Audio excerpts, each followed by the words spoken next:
Chapter 1. The last class before school dismissal, the setting sun enveloped the entire campus, with at least 24 classes taking physical education on the playground.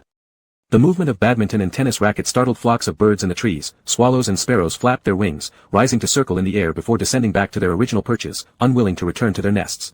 Chi Jahan hurried forward, his mega stamina slightly weaker, so after sprinting across half the field, he couldn't help but start panting heavily. Upon reaching the equipment room entrance, he pushed the door open, which was slightly ajar, revealing the smell of rubber and lime powder rushing toward him. The equipment room was spacious, and under the high window at the end, Alpha was sitting on a military green cushion with a pen in hand, several books resting on his knees. The evening glow from outside the window slanted onto his body, illuminating the large bruises covering his arms. Alpha looked up as Chi Jahan approached him. "I knew you'd be here," Chi Jahan panted, furrowing his brows upon seeing the swelling on Alpha's right cheek and the purplish bruise on his lip. "Didn't they usually beat you on Fridays? Yesterday was only Thursday, so it happened earlier." Alpha briefly acknowledged and lowered his head back to the book.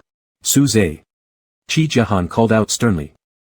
Suze hesitated for a moment before placing the book aside.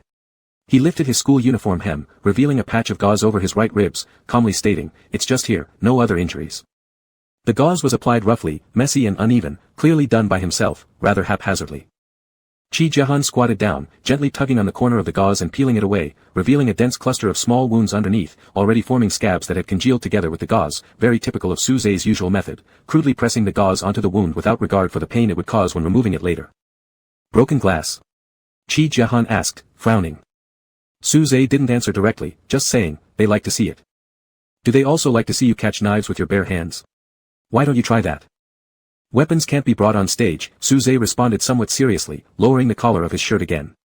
Chi Jahan sat back on the ground, glaring coldly at him for a while before saying, "We'll go to the hospital after school." "It's fine, applying some iodine will do," said Suze, as he straightened his books. The bell signaling the end of class rang. Suze stood up, his movements pulling at his wounds, causing him to wince slightly. He extended his hand toward Chi Jahan, who, still sulking, shoved it away. Chi Jahan stood up by himself, brushing off the dust on his pants. As the two exited the equipment room, the weather forecast predicted rain that night, and the current wind was already getting cooler.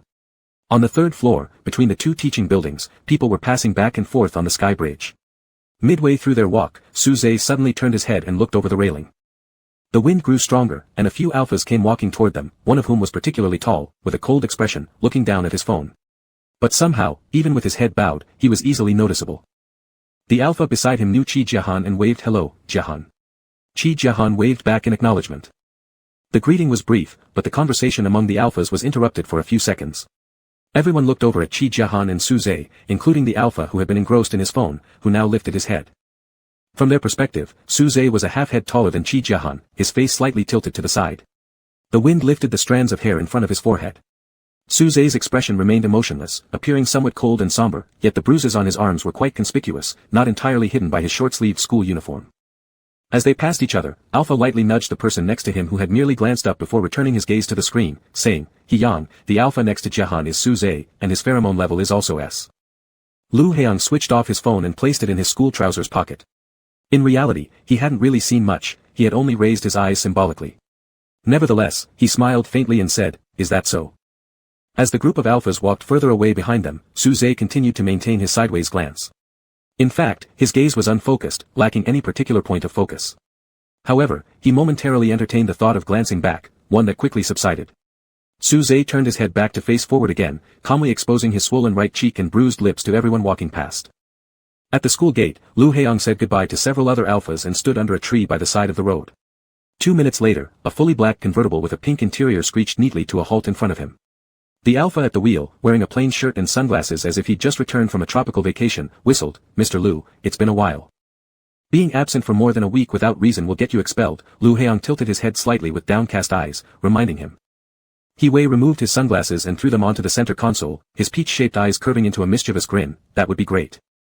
The passenger door slowly lifted, Lu Heiyang got in and fastened his seatbelt. Like He Wei, he had obtained his driver's license at 16, but Lu Heiyang wasn't interested in driving to school, something He Wei once remarked was due to his heavy reliance on the family chauffeur. "It's rush hour after school. Can't students of the preparatory school take off their wristbands even after class?" He Wei glanced at the bracelet on Lu Heiyang's wrist and clicked his tongue lightly. An alpha's wristband and a mega's neck ring can suppress and isolate pheromones according to different settings. One of the rules at the preparatory school is that students must wear these during school hours to prevent pheromone interference, inevitably making AOs feel somewhat restrained and confined. Where are we going? Instead of answering, Lu Heong asked. To grab some food first. The car passed through the school gate, and He Wei looked at the grand white stone-carved sign, sighing, I've heard studying at the preparatory school is like being in jail. Not really. Lu Heong adjusted the setting on his wristband, releasing a suitable amount of pheromones, then leaned back into the seat, closing his eyes, it's up to you. After all, for He Wei, no matter where he studied, it always felt like being locked away. I guess I'll wait for my expulsion notice then, He Wei said. Lu Heong, however, smirked, you'll likely be dragged back to school next Monday. The preparatory school focuses on nurturing top military, political, economic, and medical talents for the Union. The basic requirement to enter is an information hormone level reaching grade A or above, along with passing specific written and physical tests. The whole middle and high school section of the school numbers over 30,000 people, among which there are only around 200 students with S-level pheromones. Through generations of selection and sedimentation, high-grade pheromone offspring have largely gathered within the upper echelons of society based on powerful alliances, resulting in the perception of the preparatory school as exclusive to the privileged class, since the majority of admission slots are taken by students from prestigious families. Precisely because of this, teachers at the preparatory school never interfere with any student behavior, no need for them to step in, as parents act promptly to rein in their children. In a way, the preparatory school functions as a miniature society, concentrating numerous offspring of bureaucrats and wealthy merchants, with very few parents willing to let their kids embarrass them outside. He Wei returned to the capital last week due to his father's promotion and officially passed the preparatory school assessment, but hasn't attended class yet. To date, Master He has already disgraced his father, who serves as president of the Central Bank of the Union, for 5 days straight. Not getting caught by his family so far could be considered a miracle. Unlike Gu Yunqi, I can't skip classes for 5 days like Master Gu does, He Wei shrugged, I've been wandering around lately, let's go play somewhere after eating. Lu Heong did not clearly refuse, merely saying, my dad is back today. SSS, He Wei drew a sharp breath, turning to look at him, then forget it. After eating, I'll drop you off. Give my regards to the respected chairman of the union. Certainly, Lu Heong smiled faintly. Just as He Wei was about to look away, he suddenly gazed toward the roadside, looking for a couple of seconds before lifting his chin and asking, is that Alpha also from our school? Lu Heong opened his eyes and turned his head following He Wei's gaze. On the non-motorized vehicle lane, a school uniform-clad Alpha was riding an old bicycle, leaning forward, with the evening wind filling his shirt like a golden mound illuminated by the sunset. The bike he was riding looked extremely worn out, clashing with the luxurious cars around them, naturally drawing He Wei's attention. Is there such a frugal Alpha at the preparatory school? He Wei chuckled, interesting. Do you know him? Lu Heong vaguely remembered that pale profile. Upon seeing the bruise on the Alpha's arm, he recalled seeing someone similar on the teaching building sky bridge 15 minutes ago. That person seemed surnamed Su. But he hadn't paid much attention to the specific name at the time. Don't know him, Lu Heong turned back, closing his eyes again, no time to care about irrelevant people. Chapter 2. On Monday morning, Lu Heong entered the school gate. He Wei, who came from the nearby parking lot, was half a minute late and looked gloomy as he was stopped almost immediately. Please put on your wristband. The mechanical prompt sounded, and the gate barrier remained fixed, blocking He Wei and all the students behind him. Master He must have been disciplined by his family last night since although his face was sullen, he silently retrieved his wristband and put it on without a word. After being allowed to pass, he took a few steps toward Lu Heong and frowned, you look like you're just here to watch the show. Absolutely not, Lu Heong replied. He Wei obviously didn't believe him, letting out a light hum before asking, is the chairman at home? He just left this morning. Did he spend another suffocating weekend? He Wei lowered his voice, my dad knows Mr. Lu is back and suggested I visit your place. He asked me if that's where he wanted me to die. Lu Heong smiled faintly, is it that terrible? It is, He Wei said, I've been afraid of your father since I was little, aren't you fully aware of that? There was silence for 2 seconds before he continued, I haven't come back much these past few years. How's Uncle Lin? Fine, Lu Heong glanced at his watch, class is starting. The two went upstairs, and He Wei was assigned to class 2 next door to Lu Heong's. He slapped Lu Heong on the shoulder and lazily walked into his class through the back door. Hold on. Just as Lu Heong was about to enter his own class, he suddenly heard someone calling from behind. The voice wasn't loud, even rather low, but since the corridor was quiet with very few people around, it was quite clear. Turning around, before he could identify who it was, the person had already approached, head down, extracting a stack of papers and handing them over, it's the data regarding the class redivision. Lu Heong stayed silent, taking the papers. The Alpha wasn't too much shorter than him. He kept his head down, revealing only the curve of his eyelashes, a prominent bridge of the nose, and lips with a faint shade. There were visible bruises near the eyebrows and corners of his mouth, and his entire right cheek was red and swollen. As if sensing his gaze, the Alpha slightly tilted his head away, a subtle movement. Thank you, Lu Heong said. Seemingly waiting for this response, the alpha quickly nodded, "You're welcome." His tone was a bit rough and weak, then he turned and left, heading to knock on the next class door to continue distributing materials. Lu Heong took the documents into the classroom and distributed them accordingly. When he returned to his seat, his deskmate was sleeping with her head propped up in her arms, an elbow with a scab, apparently from practicing skateboarding recently. Lu Heong remembered the alpha who'd handed over the materials earlier. The arms exposed under short sleeves bore several bruises, and the wristband was the cheapest kind, of poor quality, old, and unable to adjust levels. Even though simply wearing the wristband causes discomfort due to suppressed pheromones among alphas, there are still differences between wristbands costing thousands and those costing $100 or so.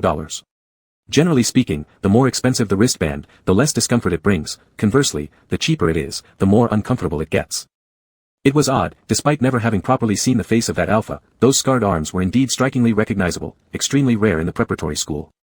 Suze. An Omega seated by the door of the neighboring class looked somewhat surprised. "Why did you come to our building?" Suze seemed lost in thought for a moment, slowly turning to her upon hearing his name. It took a few seconds of memory searching before he still couldn't recall who she was or how the Mega knew his name. He answered, "I came to deliver the documents." "Oh, I see. It must be the principal finding a student on the way." No doubt. The Mega stood up, reached out to take the papers, and only now noticed the injuries on Suze's face. She gasped sharply, "You." Suze didn't move his head at all, showing an attitude completely unashamed and saying, "These are the documents concerning the redivision of classes, please pass them along." "All right." The Omega held on to the documents, hesitantly glancing at Suze's face. After he quietly uttered a "thank you," he turned around and left. "Did you see Suze's face and hands?" The Omega passed the documents downward and whispered privately with her desk partner. "Why does he always have injuries? I've heard others say he got beaten up outside." "No way, I don't think he's that type." "I don't quite believe it either, but that's what they all say." Walking across the sky bridge, the wind blew, refreshing him a bit. Suze looked back at that teaching building. As the class was approaching, the corridor was empty, except for a few students scattered on other floors delivering materials. Suze once again looked at his arm, then touched his right cheek, feeling pain, as well as some heat. In the afternoon, all 35 S-level students from grade 12 were summoned to the conference room for a meeting. Following the annual tradition, these 35 students would be combined into 2 classes in their senior year and granted early admission eligibility by various prestigious universities within the Union. Excluding the start of freshman year, this was considered the first formal collective gathering of the S-levels. The second semester of grade 12 was almost halfway over, and activities specially arranged for them would gradually increase thereafter.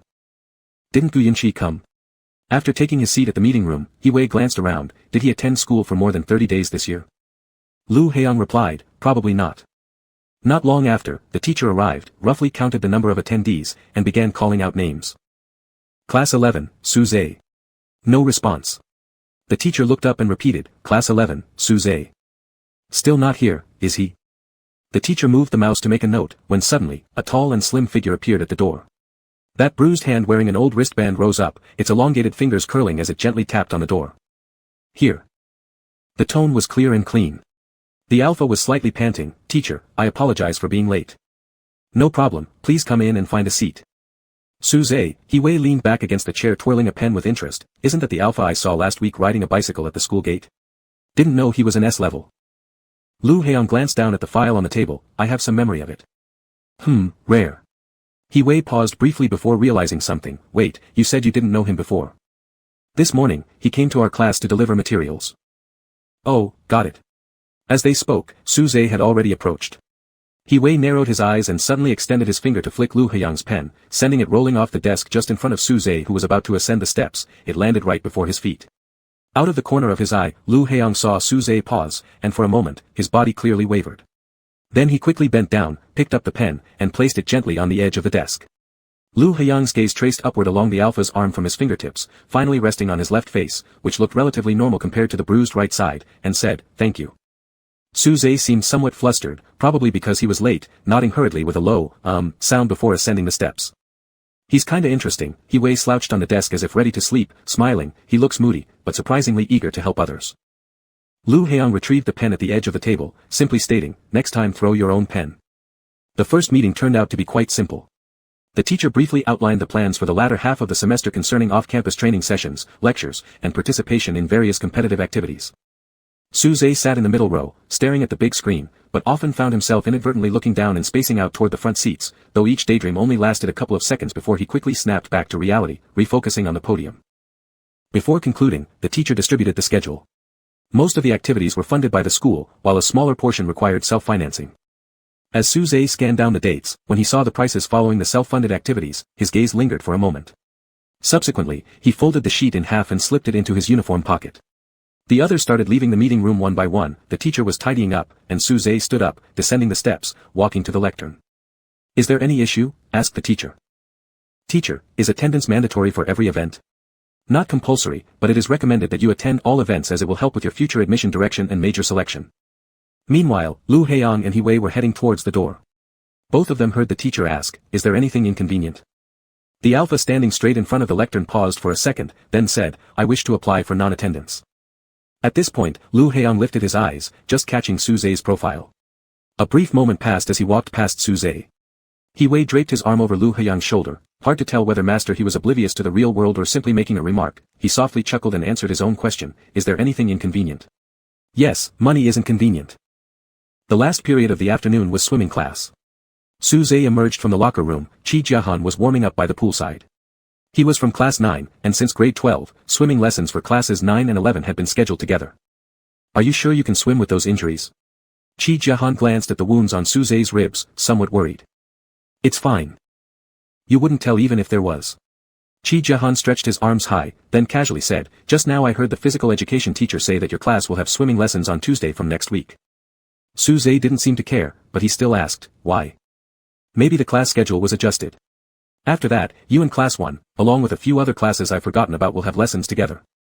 Suze paused slightly, then slowly turned his gaze from the deep blue pool towards Qi Jiahan's face. "Class 1? Yeah, it should be." Sensing Suze's suddenly focused attention, Qi Jiahan turned around and asked, "What's wrong?" Suze shook his head slightly, "Nothing." The whistle blew, and the two returned to the alpha and mega groups. The PE teacher began assigning training tasks, allowing those who completed them early to leave class sooner. Qi Jiahan wasn't good at swimming, so in the past, Suze would come supervise him after completing his own tasks. But today, after finishing his training, Suze got out of the water. Qi Jiahan noticed his wounds had already turned white. The PE teacher noted down some data, glanced at Suze hesitantly for a moment, and finally let him go without comment. After all, Suze's injuries were always numerous, and asking him about them usually bore no fruit. Moreover, the teachers at the preparatory school strictly followed the principle of not interfering in students' private lives, thus developing an attitude of deliberate indifference over time. A mega approached Suze and said something to him. Suze merely looked down briefly before shaking his head. Anybody could guess that he must have just replied with, "It's fine." Annoyed, Qi Jiahan climbed out of the pool, walked over, and pushed Suze towards a seat, making him sit down. He took some iodine swabs from the public first aid box nearby to disinfect Suze's wounds. Suze didn't put up much resistance throughout, only saying, "It's already healed and won't get infected." Qi Jiahan nearly laughed out loud in frustration. "It may not get infected, but the megas might feel sorry for you." Suze had always been incredibly slow when it came to this kind of thing, or perhaps he had never paid attention at all. He frowned and asked, "What?" "Nothing, don't get into the water again later, I'll train alone, and you can rest and go home earlier." "You'll be detained after class." Suze was very clear about Qi Jiahan's swimming level. Qi Jiahan hesitated for a moment before saying, "I've improved recently, I can complete the training on time." "It's fine, let's go." Suze randomly grabbed a gauze pad, pressed it against his wound, stood up, "I'll watch you by the shore." When they returned to the edge of the pool, the atmosphere seemed somewhat different. Qi Jiahan looked forward and saw an alpha standing by the neighboring pool, having arrived late halfway through the lesson, with several megas gathered around him.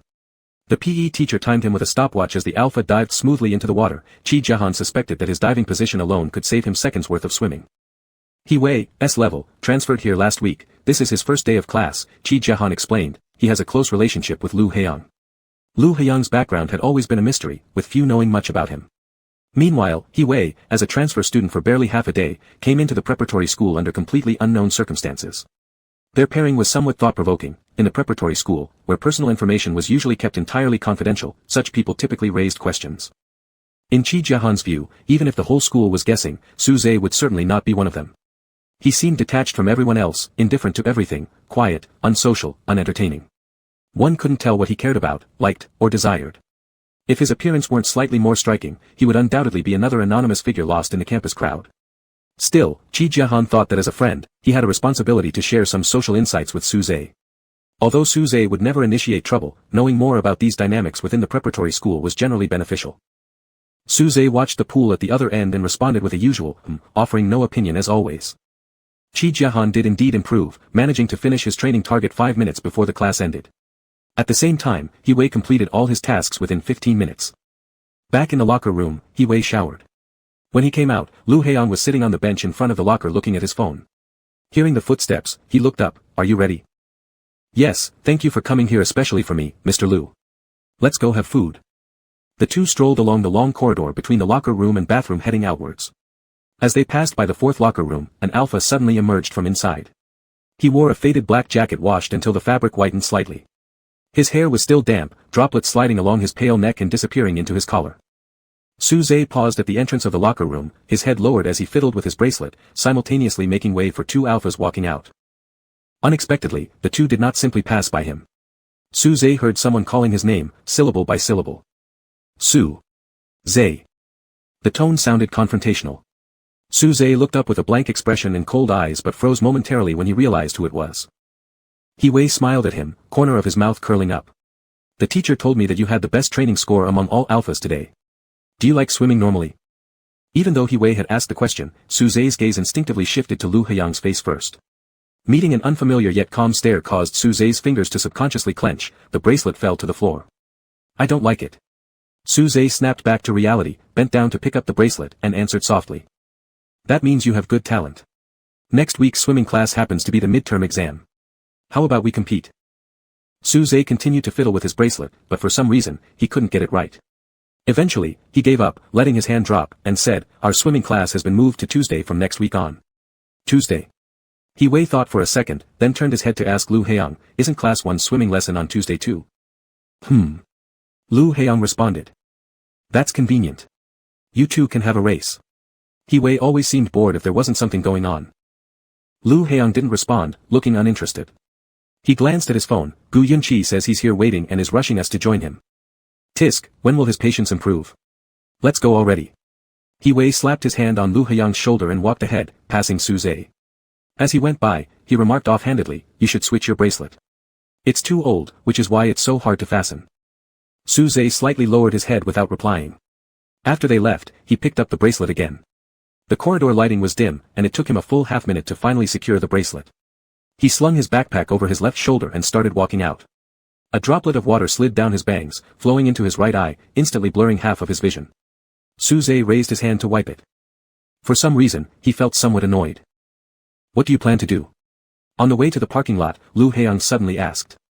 He Wei feigned ignorance. What am I planning to do? Lu Heiyang gave him a look. You mean Su Zhe? He Wei smiled. I haven't done anything. Just chatted with him a bit. What's wrong with that? Why bring up the bracelet issue? No bad intentions at all, just mentioned it in passing without thinking much.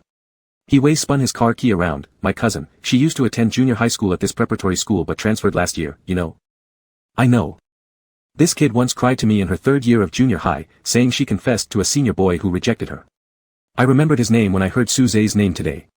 He Wei said as he sat in the driver's seat, so, I got curious. Don't be so dull in the future. Lu Heiyang said. One of He Wei's advantages was being full of curiosity, his disadvantage was that his curiosity often focused on unnecessary things. We're all alphas. Don't act like I'm bullying him or something. He Wei confidently started the car engine, he's at least an S-level guy. Lu Heiyang responded indifferently, just afraid you'll cause trouble. How could that happen? I'm the most disciplined person. He Wei boasted shamelessly, by the way, I feel like Su Zhe seems a little scared of you. His bracelet dropped to the ground when you glanced at him. After he spoke, he asked Lu Heiyang, did you notice? Lu Heiyang removed his bracelet, dangled it on his finger and replied, didn't notice. Chapter 4. On Friday, the bell rang at the end of the last class period, rousing He Wei from his sleepy posture. Other classmates were busy packing their bags, while He Wei grabbed his phone and car keys after only a couple of seconds of waking up, leaving without delay. Walking leisurely to the rear door of class 1, he looked toward the end of the 3rd column. It was empty. He Wei tilted his head and asked Omega who was organizing the desk, where's Lu Heiyang? He was just here, but Omega came to find him, so he went out. The other party timidly replied in a low voice. Alright, thanks. He Wei said. Why would Omega want Lu Heiyang? He Wei didn't need to think much to know.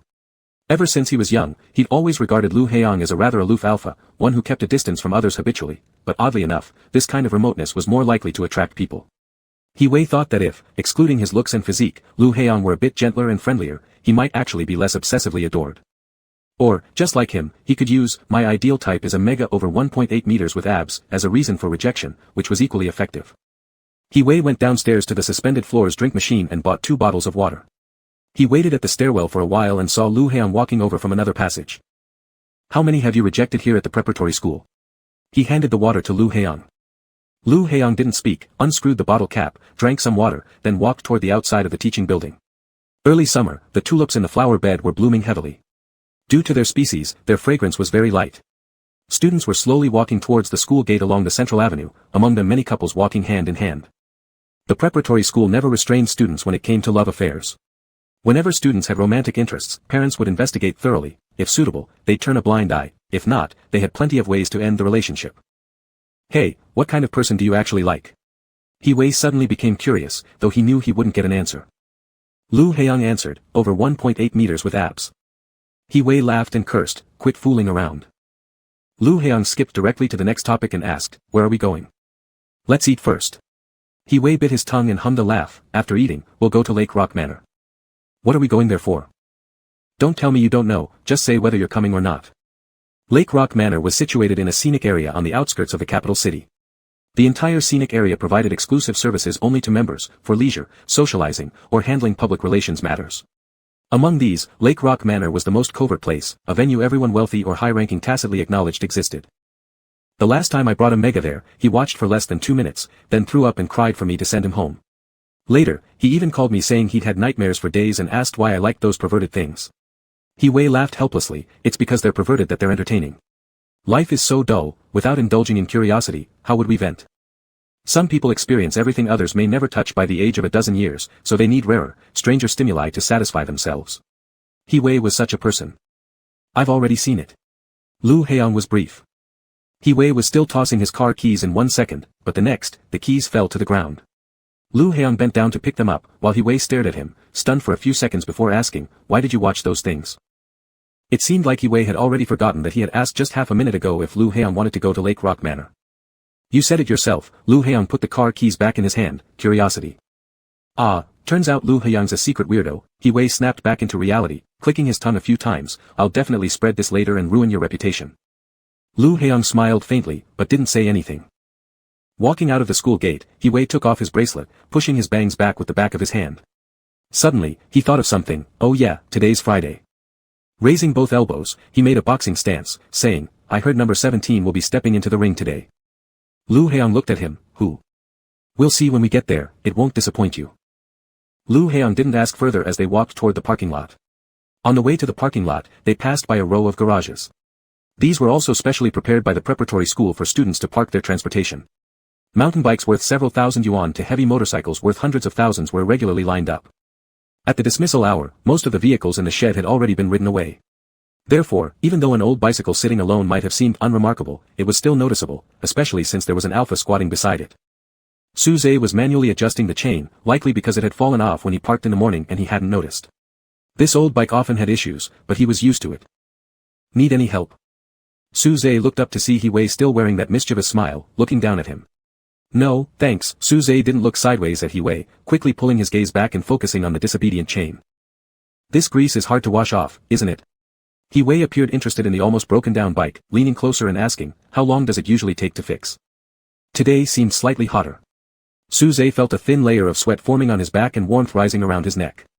In front of his eyes were his own hands, covered in black grease, flipping back and forth. Finally, he managed to fit the chain correctly onto the sprocket, held the pedal and rotated it a few times before standing up, replying, 3 or 4 minutes. After speaking, Su-Zhe pinched his fingers and, for some reason, subconsciously wiped his hand on his clothes. Hey, school uniform, He-Wei reminded him. Su-Zhe's hand paused halfway as if frozen, then he rubbed his palms together awkwardly, trying to clean them by mutual friction. He smelled the heavy scent of motor oil, never finding it as repulsive as at this moment. A tissue suddenly appeared before him, with a pale, clean thumb pressing on top of it. Looking further up, he noticed a slender wrist. The alpha's tone was calm. I could only find one, use it.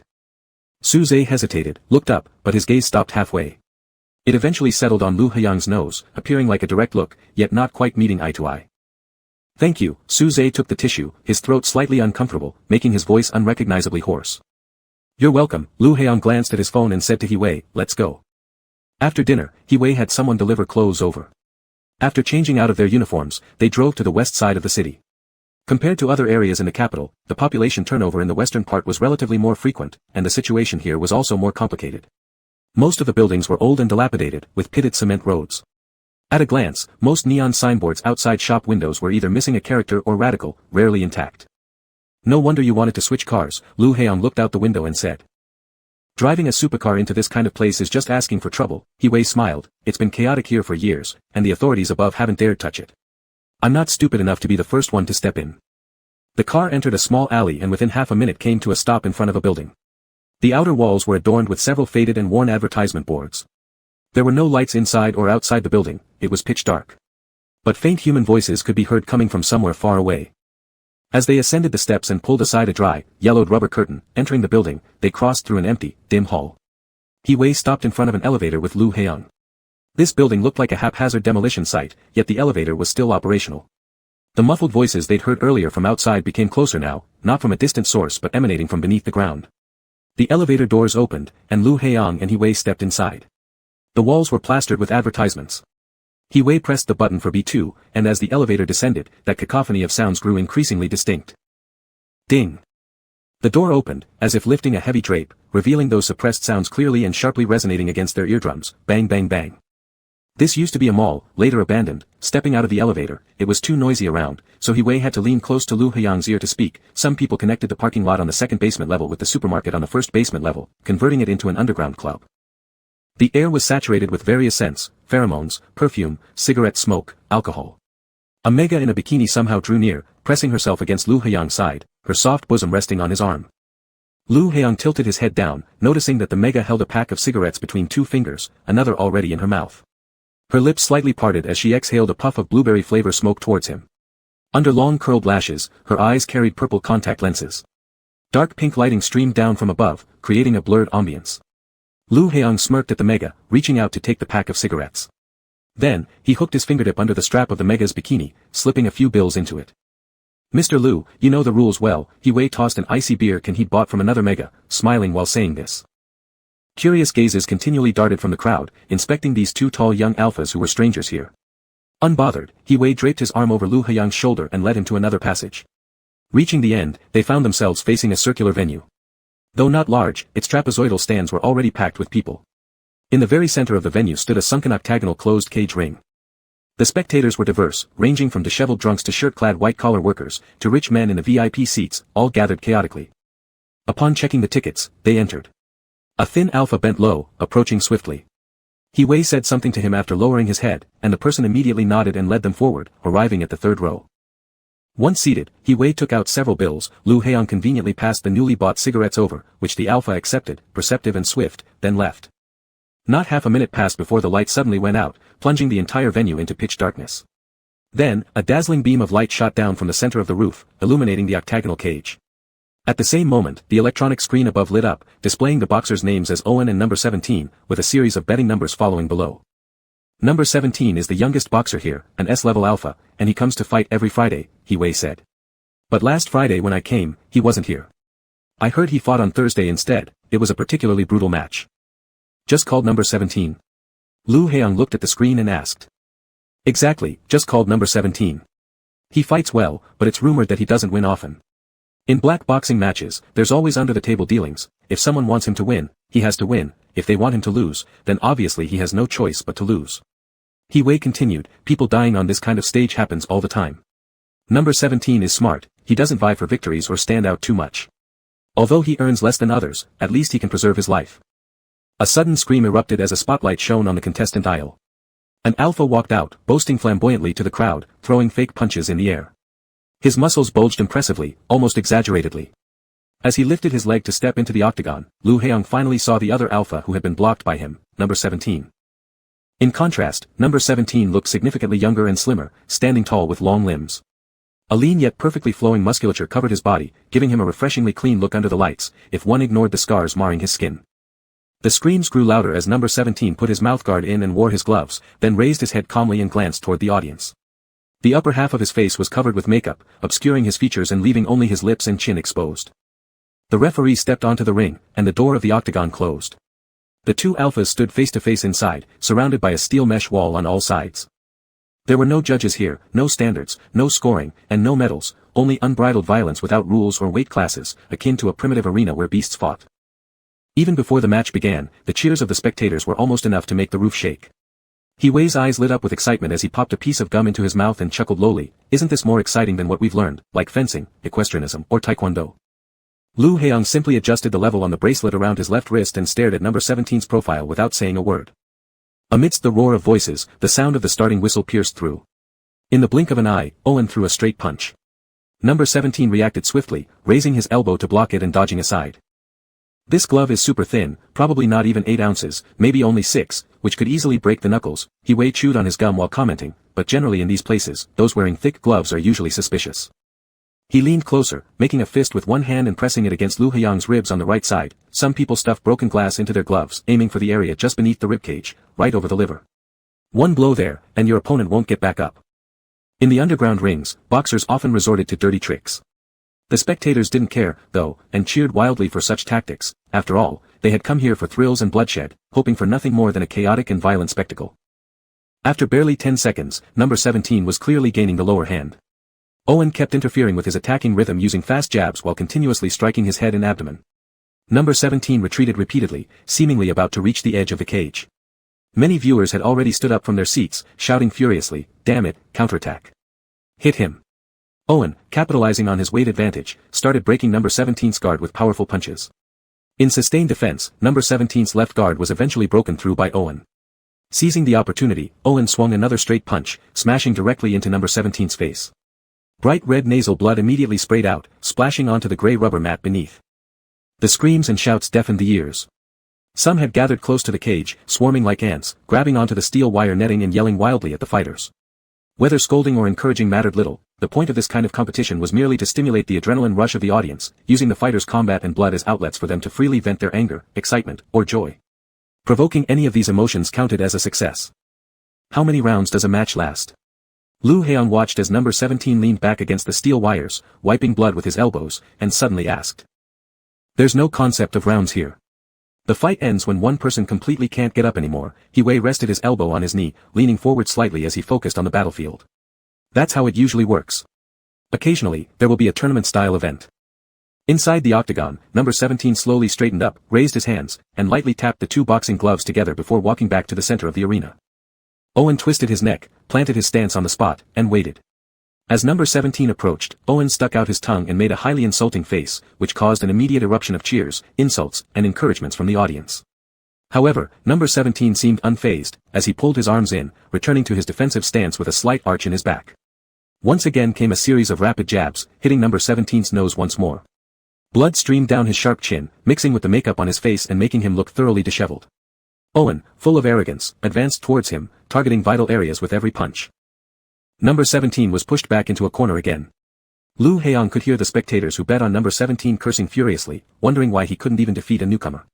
But suddenly, their curses turned into excited shouts as number 17 swiftly ducked under a punch, shifted position, and delivered an uppercut to Owen's jaw. The blow landed cleanly, momentarily stunning Owen. After regaining focus, Owen reinitiated the attack, but number 17 quickly evaded and faked a jab aimed at his stomach. He then followed up with a powerful right hook, striking directly against Owen's left cheek. Before anyone realized what happened, Owen's head had already been snapped to the side, his mouthguard spilling out mixed with bloody saliva. Number 17 now resembled an awakened snow leopard, composed, decisive, quick, delivering punches cleanly and precisely. With a relentless, dominant aggression that radiated calm assurance, he relentlessly hammered away with hooks and straights, driving Owen backward into the corner. The entire venue roared as if electrified, screams nearly rupturing eardrums. "Smart. These people love a good reversal," He Wei exclaimed, standing up from his seat, muscles taut with excitement. In the final moment, number 17 threw a hard backhand punch straight to Owen's face. Spitting blood and landing with a thud, Owen crashed backward into the steel netting and rebounded onto the mat. Blood pooled beneath his head as he tried to crawl up using his hands, only to collapse repeatedly, clearly unable to retaliate any longer. "Don't die on us. Get up. Fight. Keep going. Hit him. Don't stop. Kill him." The audience waved fists wildly, screaming. The referee neither stopped nor counted the seconds, implying number 17 could keep throwing punches. Here, no rules applied. If number 17 wished, he could have pummeled Owen until he twitched and lost consciousness, satisfying the bloodthirsty desires of the crowd. But number 17 simply crossed his hands in a stop signal, removed his mouthguard, and stepped out of the octagon through the contestant aisle, retreating to the backstage area. Many people yelled, throwing beer bottles and cigarette butts into the cage around Owen. Shortly after, some carried a stretcher inside, carrying Owen away. The site was cleared, and new boxers stepped into the ring to begin another fight. Hiwei returned to his seat. The gum in his mouth had long since lost its flavor, but he continued chewing absent-mindedly. That was intense. Number 17 has great abs and pecs, his waist, his legs. Not just that. Lu Heong responded. What? The muscles on his back aren't bad either. Finishing, Lu Heong stood up and headed out. Leaving already? Hiwei asked. Need some fresh air. Just past 11 o'clock that night, the two left the underground club. Driving, Hiwei suddenly remarked, if number 17 is S-level and if records exist, the preparatory school should have recruited him by now. Even if he can't afford school fees, they would waive them and give subsidies. As for fighting wild matches here. Lu Heong leaned back against the seat, maybe he's too short on cash. Actually, there's not much money to be made here. For real profits, one would earn far more as a professional boxer. The commercial value is totally different, Hiwei said. Judging from number 17's form, he must have undergone professional training. It's unclear why he's stuck here. Perhaps.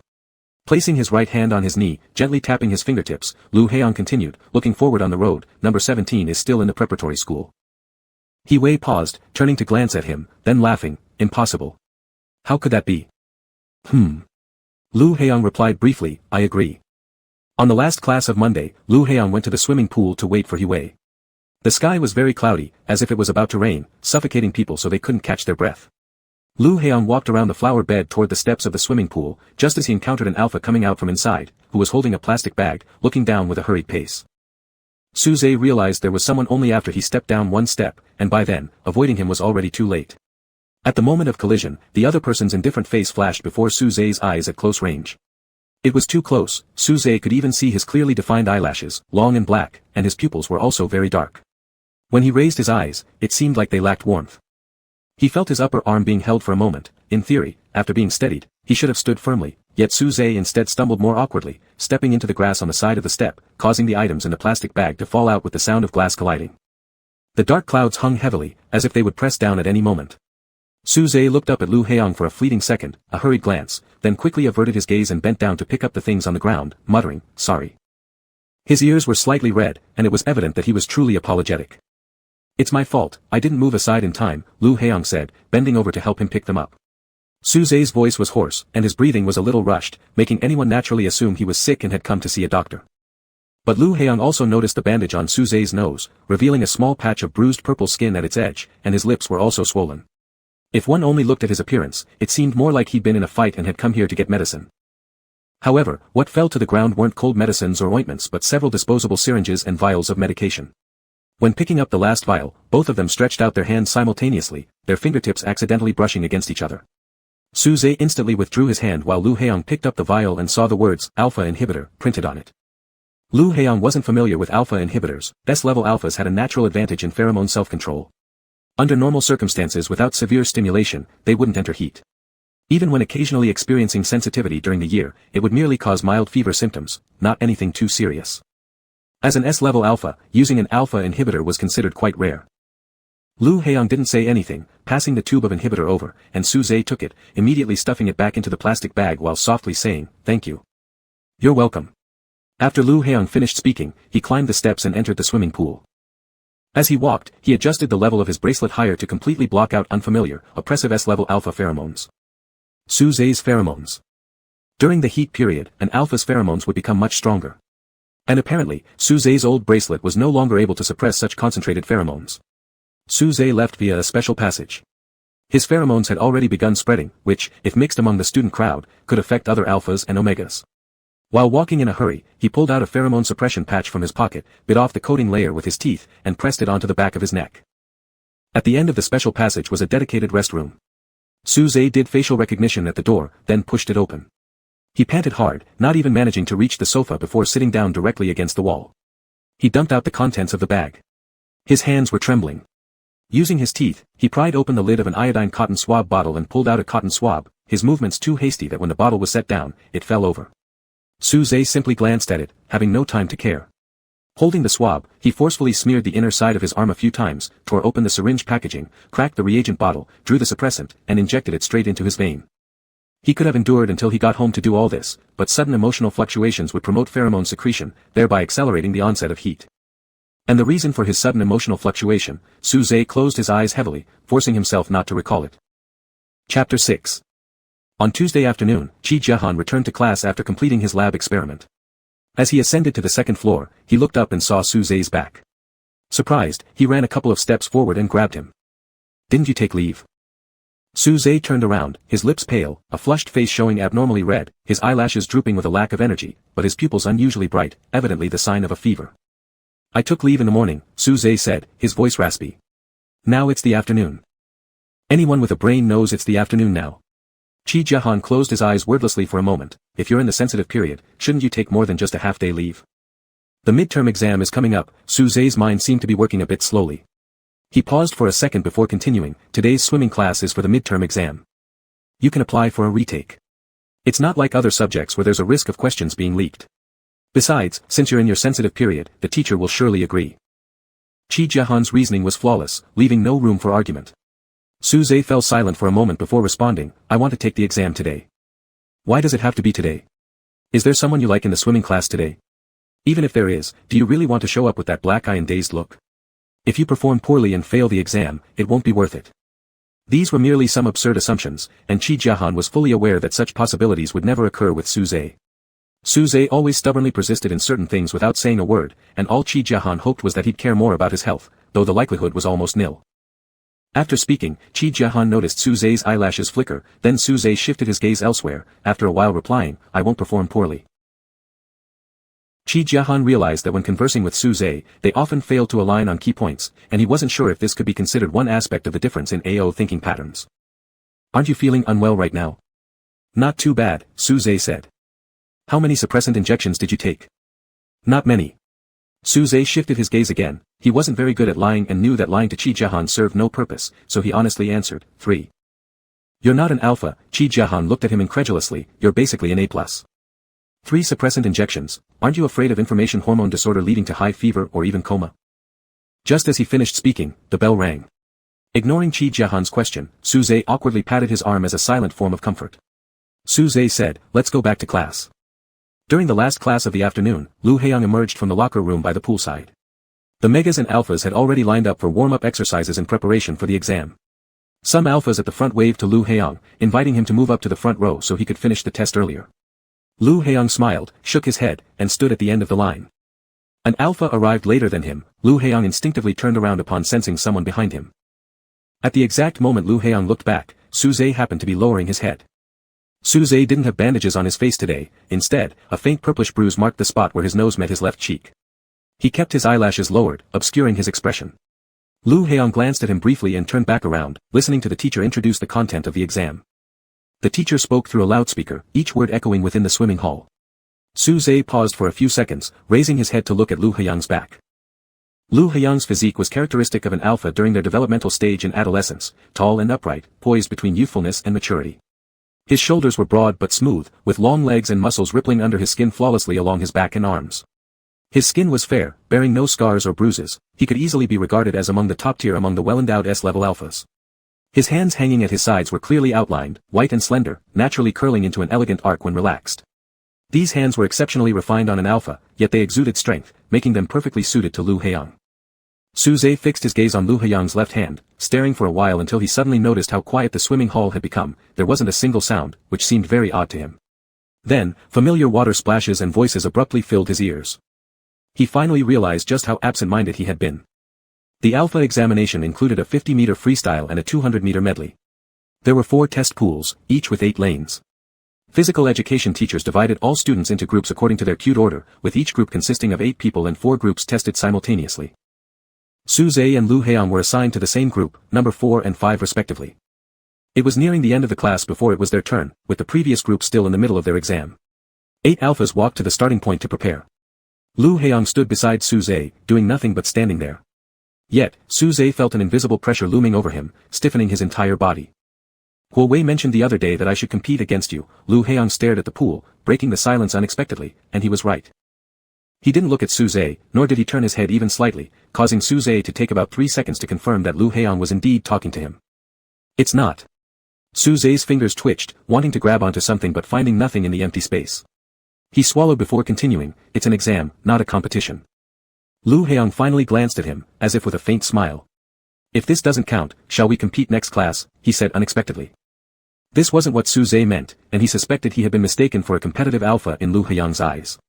So he replied, let's not bother, you swim better than me. Why? This was their first swimming class together today, and Lu Heong didn't know how Suze reached such a conclusion, so he asked casually, did you see my previous results? The alphas from the previous group had already reached the finish line, with the teaching assistants recording their scores. The water rippled in the pool, and Suze stared straight at it, feeling like his brain was in the same state. He heard himself say, no, I just guessed. Lu Heong turned to look at him again. From the side, Suze's expression appeared distracted, stiff, and out of sorts altogether. Their turn came, and Lu Heong moved toward his position. After Lu Heong left, Suze stood in place for a few seconds more before walking toward the starting point. The undulating water made his vision dizzy, and he rubbed his face absent-mindedly, accidentally pressing on the bruise beside his nose, causing a bit of pain. He paused, then put on his swimming goggles. The first test was the 50-meter freestyle. A whistle blew, and the 8 alphas jumped into the pool simultaneously. After diving in, Suze glanced to the right.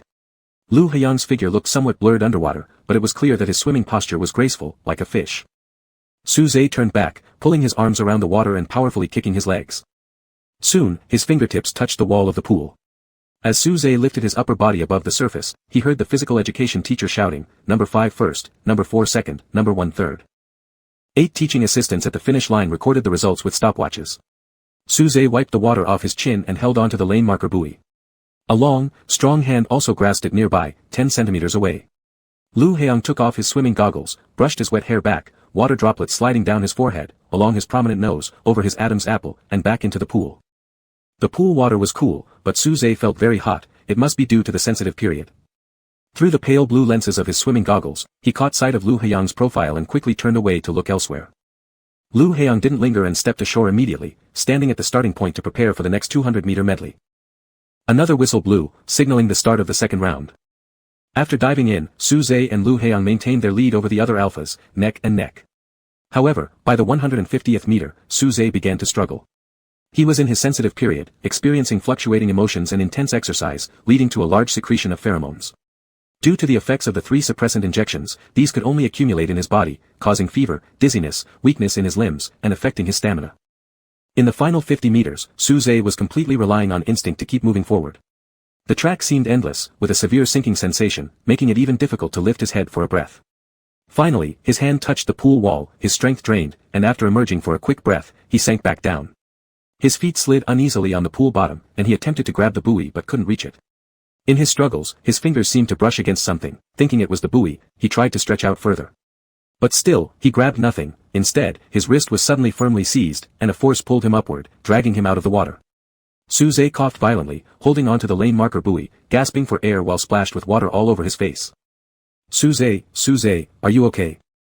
Suze wiped the water from his face, looked up, and saw the PE teacher squatting on the shore looking at him, asking again, are you alright?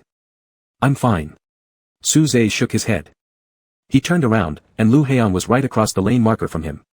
Suze slightly opened his mouth, his chest rising and falling several times as he said, thank you. It's alright, Lu Heong said. Get up. Lu Heong hoisted himself onto the edge of the pool with both hands. The assistant reached out to help Suze.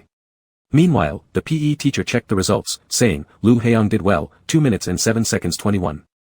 Suze, 2 minutes and 7 seconds 68, just a tiny bit difference. The next group of alphas prepared to take their turn, and Suze and Lu Heong walked toward the poolside channel. Suze walked behind Lu Heong, gripping his swimming goggles tightly in his hand. A few seconds later, Suze quickened his pace, moving to a spot diagonally behind Lu Heong, saying, congratulations. Lu Heong was a little surprised and turned around, slowing down his steps at the same time. After they were walking side by side, he asked, what are you congratulating me for? For the 200-meter medley, you should be the best in the grade, Suze explained. In fact, he had already regretted saying, congratulations, right after he said it was just a small exam, he probably didn't need anyone to congratulate him on purpose. What's more embarrassing was that he had even explained why he said, congratulations. Chi Jiahan had mentioned before that during an alpha-sensitive period, their IQ drops by at least 70%, it seemed this was true. Lu Heong rarely hesitated for once, indeed it was the first time someone had congratulated him after a midterm test, which was quite novel. He smiled slightly and said, "Then I also congratulate you." Seeing Su Zhe's confusion, Lu Heong imitated his explanation, "For the 50-meter freestyle, you should be the best in the grade." Su Zhe, however, wasn't good at responding to jokes or playing along. He paused for a moment and then answered very seriously and solemnly, "Thank you." Lu Heong turned his head to look at him, glanced once, and then turned back. Su Zhe felt that Lu Heong seemed to have smiled again, and then he heard Lu Heong say, "You're welcome." Chapter 7. After school on Friday, Lu Heong was tidying up his textbooks when Wei entered through the back door, leaning against his desk and asking, "Shall I send you home after dinner tonight?" So obedient today, Lu Heong raised his eyes to look at him. During this time, Wei hadn't been quiet for a single day, and the situation where he went straight home after dinner did not exist. "It's not about being obedient," Wei said, "I'm going downtown to the west side." He added, "I just thought you might dislike that place." "I never said I disliked it." Lu Heong pushed his chair under the table. "Do you like it? Do you really like it?" Seeing Lu Heong moving toward the door, Wei placed his hand on his shoulder, grinning and joking, "I wasn't worried that you wouldn't adapt to such a place, my dear noble prince. Besides, I've never seen you like anything since we were young, so I can't figure you out." "Then stop trying to figure me out," Lu Heong said, "if I didn't like it, I wouldn't have gone with you." Wei blew a happy whistle, "All right, I'll have them reserve another seat." They exited the classroom and crossed the pedestrian bridge, meeting many students returning to their classrooms after physical education classes, some holding rackets or jump ropes. Lu Heong and Wei walked through the crowd and saw Su Zhe, who was walking last. He was still alone, seemingly not belonging to any class group, and even not belonging to the preparatory school. Anyway, he looked detached, silent, calm, and while walking, his gaze was slightly downward, not looking elsewhere, as if lost in thought or absent-minded. Omega ran up from behind, hesitated for a moment, then reached out and patted Su Zhe's shoulder, speaking to him. Su Zhe stopped, turned his head, and it seemed he hadn't clearly heard what the other person said. So he bent over a bit, which made the Mega somewhat embarrassed. The Mega shoved a drink into his hands and quickly turned and ran away. Su Zhe stood there, staring at the drink in his hand for 2 seconds, and only slowly reacted as if realizing something, turning his head back to look, but the Mega had already disappeared. When he turned around, a white inhibitor patch on the back of his neck was revealed. "Do you think he's pure or just slow?" Wei asked Lu Heong with a smile, adding, "This kind of personality is pretty rare in the preparatory school." This excessive curiosity began to bother Lu Heong, who chose to remain silent so as not to stir up a stronger discussion desire in Wei. Su Zhe stood there with the drink in his hand for a while, then started walking again. As soon as he looked up, he caught sight of Lu Heong and Wei standing 2 meters away. For a brief moment, his face showed clear signs of surprise and stiffness, all clearly observed by Wei. "It's true," Wei whispered softly, "he seems to really be scared of you." "Why couldn't it be that he's afraid of you?" Lu Heong finally asked him. Wei feigned innocence, "I'm a new transfer student, why would he be scared of me, it makes no sense." To prove his friendliness and harmlessness, when passing Su Zhe, Wei greeted him casually, "Hey." Su Zhe turned to look at him, said nothing, just nodded slightly, and then passed by them. So cold," Wei exaggeratedly shivered dramatically, "he absolutely isn't scared of me."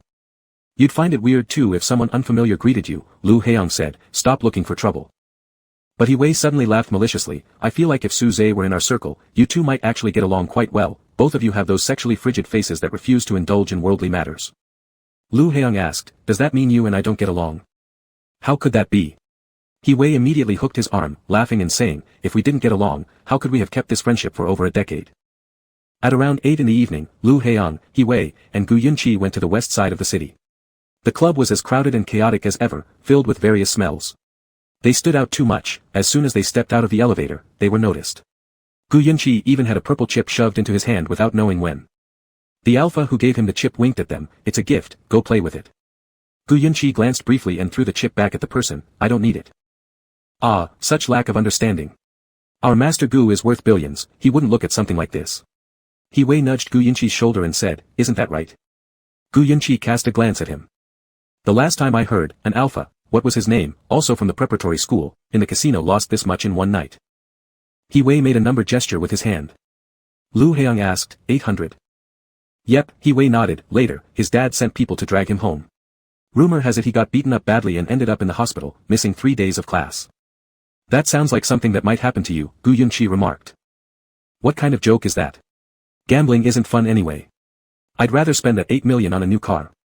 As soon as the topic of cars came up, Gu Yunqi's face twisted into a look of distaste, "You turned the interior pink. Do you even know who would ride in your car?" "Hyerang does all the time," Wei said nonchalantly. Gu Yunqi then asked Lu Heong, don't you feel uncomfortable sitting in there? There's nothing I can do about it. I don't have billions, so I just hitch rides with others, Lu Heong replied. He Wei patted his shoulder and burst out laughing haha while Gu Yunqi turned his head emotionlessly, not bothering to talk anymore. After entering the venue, He Wei had booked seats for the second row this time. The big screen was lit up as Lu Heong looked up at the fighters' names displayed. He Wei glanced at it and suddenly remembered something, saying, oh, the ticket seller told me that number 17 may or may not show up today. Lu Heong paused slightly but didn't say anything, sitting down in his seat. After several boxing matches, the octagon's mat was splattered with blood, and the crowd was stirred into frenzied excitement, shouting loudly. But Lu Heong quietly remained seated in his position. He glanced at his bracelet, it was still on the lowest setting since he hadn't adjusted it after entering. Another match ended, the large screen went blank, no longer displaying the fighters' names or betting odds. It was half-time. He Wei sat down after shouting himself hoarse, drinking water while checking his phone. Lu Heong propped his chin in his hand, looking half closed-eyed somewhere indeterminate. Gu Yunqi turned his head and said, you seem a bit low on energy. A bit tired, Lu Heong put down his hand, I'll go outside. His tailing sound was drowned out by a sudden shriek, and Lu Heong looked up. At the fighter's entrance, an alpha with a buzz cut walked out, his appearance fierce with a scar running from his left temple to the right jawline, cutting across his whole face. Lu Heong's gaze swept past him and slightly tilted his head, looking behind the buzz cut alpha. Number 17. Just like last week, number 17's upper face was painted with grease paint, wearing an inexpensive black athletic short pant reaching to his knees. This time he wore fingerless gloves that looked old as well. Hey, number 17's coming, MMA match today. He Wei excitedly nudged Lu Heong with his elbow and pushed his phone towards him and Gu Yunqi. On the screen was a message sent 10 minutes ago by the ticket seller, saying number 17 was set to appear during halftime because last week number 17 left too early, which made the fight not bloody enough, thus receiving a punishment, fighting an entertainment match tonight without any prize money. He added that number 17 was almost penalized every once in a while for only one reason, he wins and walks away, without being brutal enough. I can understand that. He Wei turned off his phone and watched the two alphas walk into the cage, only in his teens, having clean hands is a good thing. Number 17 stood in the center of the octagon, lowering his head to adjust the glove's tightness. The referee sitting on the cage rail spoke to him, and number 17 turned his head. When he did, the white inhibitor patch on the back of his neck was exposed. Somebody was screaming number 17, and he looked up toward the audience, maintaining a calm expression on his face. Since it was a halftime entertainment fight, relatively more relaxed, number 17's eyes lingered a bit longer on the audience than last time, extending perhaps to 2 seconds.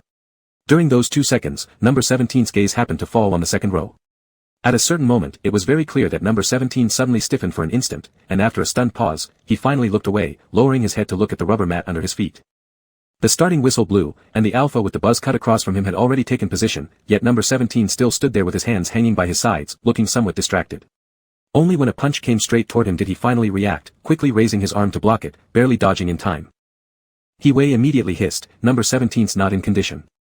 He had barely finished speaking when number 17 took a blow to the jaw, sending him crashing into the steel netting, nearly losing his balance and falling down. After a few short exchanges, the atmosphere had once again been ignited with fervor. Lu Heong increased the level of his bracelet, leaning slightly forward with his elbows resting on his knees and his fingers interlaced, lightly propping up his chin. Gu Yunqi glanced at him. Lu Heong was now fully focused on the octagon, all signs of tiredness from a few minutes ago seemingly gone. When number 17 raised his head again, blood was already flowing down his chin. The alpha with the buzz cut had cornered him and kept throwing punches at his face. Number 17 only raised his arms to block, not retaliating. He Wei looked around, ultimately concluding, number 17 lost his spirit today. They're probably promoting a new fighter, Gu Yunqi said. Every time there's a newcomer, their first match is always against number 17. Throughout the fight, number 17 had hardly thrown any punches. When the referee stepped in to stop the fight, he quietly lay beneath the fence, his face covered in blood. The alpha with the buzz cut even attempted to land a few more blows, but was stopped by the referee. After all, it was just an entertainment match, no need to go too far. The alpha with the buzz cut stood at the center of the octagon, raising his fists triumphantly as he looked around before leaving the ring. Number 17 lay there for a while before slowly sitting up, and as if unconsciously, he once again glanced at the audience. His face, smudged with grease paint and blood, looked pitiful, his cheeks already swollen beyond recognition. Lu Heong sat higher than the octagon by over a meter, gazing down slightly. Through the black steel mesh, number 17 sat inside like a wounded animal, its claws broken. Their eyes met briefly from afar, and number 17 struggled to turn his head away. The referee leaned down to ask him a few questions, and number 17 shook his head, gripping the fence with his fingers as he got up.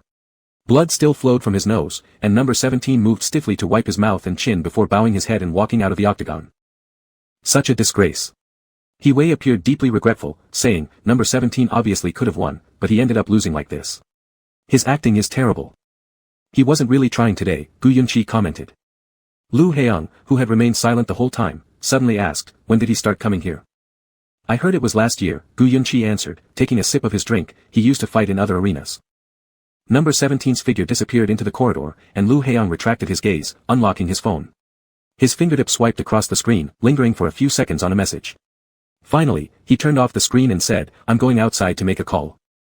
Wei let out a mischievous shout, who is it, Mega? Lu Heiyang stood up, perfectly calm, and responded, yeah. Walking through the club, Lu Heiyang realized there was nowhere quiet enough to take a call.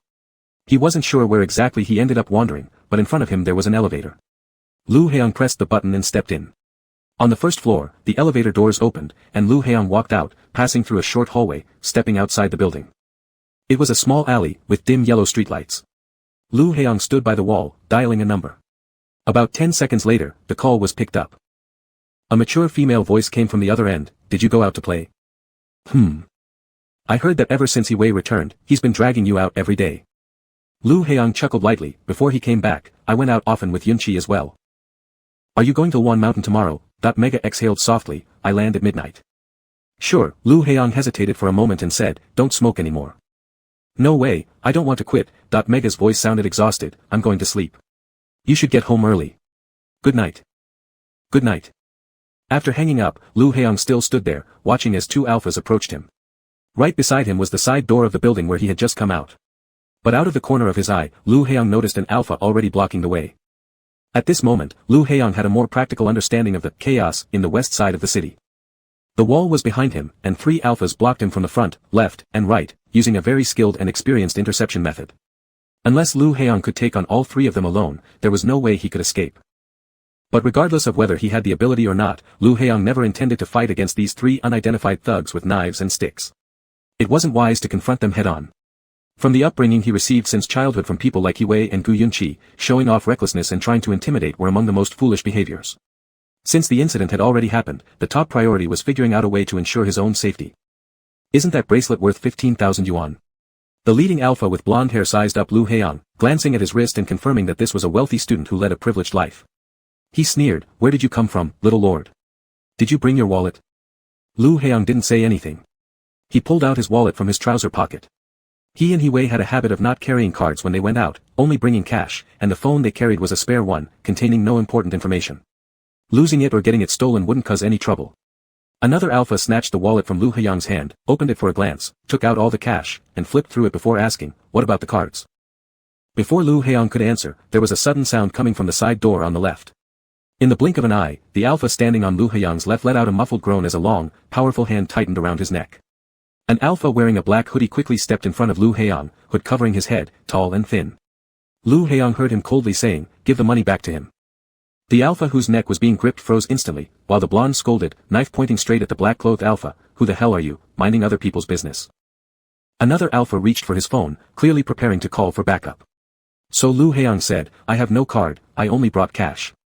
He gently patted the shoulder of the black-clothed alpha, who immediately understood his meaning, released the hand gripping the alpha's neck, took a half-step back, yet still stood in front of Lu Heiyang. Realizing they regained the upper hand, the blonde chuckled derisively, pointing the knife at Lu Heiyang, squat against the wall, take off the bracelet and hand over the phone. Give me back my things, and we'll leave. Lu Heiyang said calmly, I only brought those. Humph, if I tell you to squat, you squat, growled the alpha on the right, impatiently stretching his leg to kick Lu Heiyang's knees, forcing him to squat down. Before that person's toe even touched Lu Heiyang's pants, the black-clothed alpha suddenly stomped hard on his shin without warning. Immediately following, he performed a fast-spinning elbow strike, knocking the man down to the ground, where he curled up, screaming in agony as his stick rolled a meter away. His movements were astonishingly swift, professional and athletic. Seeing this, the other 2 gang members bolted towards the alley entrance, but the black-clothed alpha swiftly captured one of them, delivering a punch to his nose. Grabbing the collar, he slammed the guy against the wall. As he turned to deal with the last one, he found that Lu Heiyang had already pinned down that alpha and kicked the knife to the corner. Call reinforcements from the south gate, yelled the first alpha who fell, somehow managing to dial a number, shouting desperately into the phone. Let's go. Lu Heiyang said. However, the black-clothed alpha turned and lifted the one cowering by the wall, demanding forcefully, money. That man tremblingly handed over Lu Heiyang's money. The moment the black-clothed alpha got the cash, Lu Heong tugged his hand and ran forward toward the side door, shouting, "Forget about the money." Lu Heong pulled the black-clothed alpha's hand to enter the side door, but the latter gave a backward tug, saying, "They will come out from inside." He then held Lu Heong's hand and fled to the other end of the small alley. On summer evenings, the dark alleys behind the tall buildings always remained in shadows, exuding a cool dampness mixed with mildew. The dim yellow light swayed violently with their hurried steps. Lu Heong looked at the alpha ahead, the hood of his coat bobbed slightly during the run but never fell off. After turning a couple corners, the alpha led Lu Heong to hide in a small, cramped room. They closed and carefully locked the old wooden door. Both were restraining their breathing, but after such intense movement, it wasn't easy to calm down immediately. Their panting sounded heavy in the darkness. The tiny room seemed stuffed with items, leaving only a small space for them. They stood face to face, very close together. Lu Heong smelled the faint trace of blood and very subtle alpha pheromones wafting from the other. "Are you injured?" Lu Heong suddenly asked softly. The alpha had been focused on listening for any sounds outside until Lu Heong spoke, as if only then realizing how close they were standing. Instinctively, the alpha took a step back but immediately bumped into something with a muffled sound. Lu Heong pulled on his sleeve, "Be careful." After a moment of silence, the alpha replied, "Nothing." "Thank you," Lu Heong said. Silence enveloped them again, their breathing intertwined. Lu Heong could sense that the other was in an extremely uncomfortable state. Half a minute passed before the alpha finally said, "Your phone must be important, it shouldn't have been taken." "It is important, so thank you." As his eyes gradually adjusted to the darkness, Lu Heong could see the pointed top of the alpha's hood while the man's face remained entirely hidden within it. With rustling movements, something was pressed into Lu Heong's hand, the wad of cash that had been crumpled. "Your money," the alpha said. His fingertips brushed lightly across Lu Heong's palm, cool to the touch. When Lu Heong accidentally grasped part of the alpha's fingers while holding onto the crumpled bills, there was just a fleeting touch, but Lu Heong heard the other's breathing suddenly falter, loud and clear against the background, all the more pronounced because of their proximity. At this moment, Lu Heong called out softly, 17. The hurried breaths paused for 2 seconds, then became even more disordered. A faint insect chirping echoed through the air, while a sliver of weak light seeped under the crack at the bottom of the door. It was a low, hoarse reply that came after a long pause. The little room grew quieter, and the insect chirps became clearer. For a while, neither of them spoke. After some time, Lu Heong asked, "Did you lose on purpose tonight?" Though unseen, Lu Heong sensed a flicker of surprise from number 17, probably unexpected at being asked about this rather than why he showed up in the alley or why he helped him. "Yes," number 17 answered honestly, surprising Lu Heong. "I saw that you lost a lot of blood," Lu Heong said. "It's always like this." After a brief pause, number 17's voice softened as he asked, "Are you here for the first time?" Actually, it was the second time, but Lu Heong replied, "Yes, first time, I don't know much." Outside, soft footsteps could be heard. Number 17 tilted his head toward the door and listened for several seconds to confirm that they were just passers-by. He then turned back to Lu Heong and said, "It's very dangerous here. Don't come anymore." "Really?" Lu Heong asked. Number 17 hesitated obviously, unable to imagine someone questioning such a warning right after being robbed, yet the tone was genuinely serious, so sincere it almost sounded naive, making him believe it. "The area is chaotic, with poor security," number 17 explained. Lu Heong responded simply, "All right, I understand." After nearly a minute, number 17 placed his hand on the lock, slowly undoing it. He whispered, "I'll leave first. If there's no other noise after 5 minutes, you can go out, turn right, take a left at the alley entrance, and return to the parking lot." "Okay." In the darkness, number 17 seemed to glance at Lu Heong once more before slowly pulling the door open. The lamplight slanted in, fully obscuring his profile under the hat brim, leaving only a high bridge of a nose visible, streaked with oil paint and traces of dried blood. "Thank you," Lu Heong said one last time. Number 17 hesitated for a moment, murmured an acknowledgement, and stepped out, carefully shutting the door behind him. He returned to the side door where the incident occurred, finding it deserted. Near the wall, number 17 bent down and picked up a wallet lying in the corner. The wallet looked expensive and new, the gangsters must have been too busy chasing someone to notice they dropped it. Number 17 slipped the wallet into his jacket pocket, pulled his hood lower, avoided entering the side door, and directly walked out of the alley. After waiting 2 to 3 minutes in the small room, Lu Heong opened the door and stepped out, turning right as instructed, walking to the alley entrance, and turning left before stopping. He looked at the 3 panting alphas in front of him. "Were you looking for me?" The leading alpha paused momentarily, then pressed the earpiece and said, "We found him. From losing me to now, it should not have exceeded 15 minutes, right?" "Just about to report," the alpha replied gravely. Lu Heong smiled slightly, "Then let's make a deal." The few people opposite revealed expressions of slight confusion as Lu Heong continued, "Regarding the matter of losing me, I won't say anything, and neither should you. Just this one time, he added immediately, I went out to make a call, walked while talking, and got lost. Nothing serious happened, so there's no need to make it more serious, is there? The alpha hesitated for a few seconds, finally nodding slightly. Understood, we'll be more careful next time. He-Wei and Gu Yunqi came out when Lu Heiyang was standing by the car. He-Wei took a step down from the stairs and asked, what's wrong? Let's talk about it in the car, Lu Heiyang said as he opened the door. The three of them got in. As He-Wei turned the steering wheel and looked back, he asked, what happened? You said you were just going to make a call, so why didn't you go back to watch the boxing match? I was robbed, Lu Heiyang replied. He-Wei slammed on the brakes and twisted around to look at him, are you okay?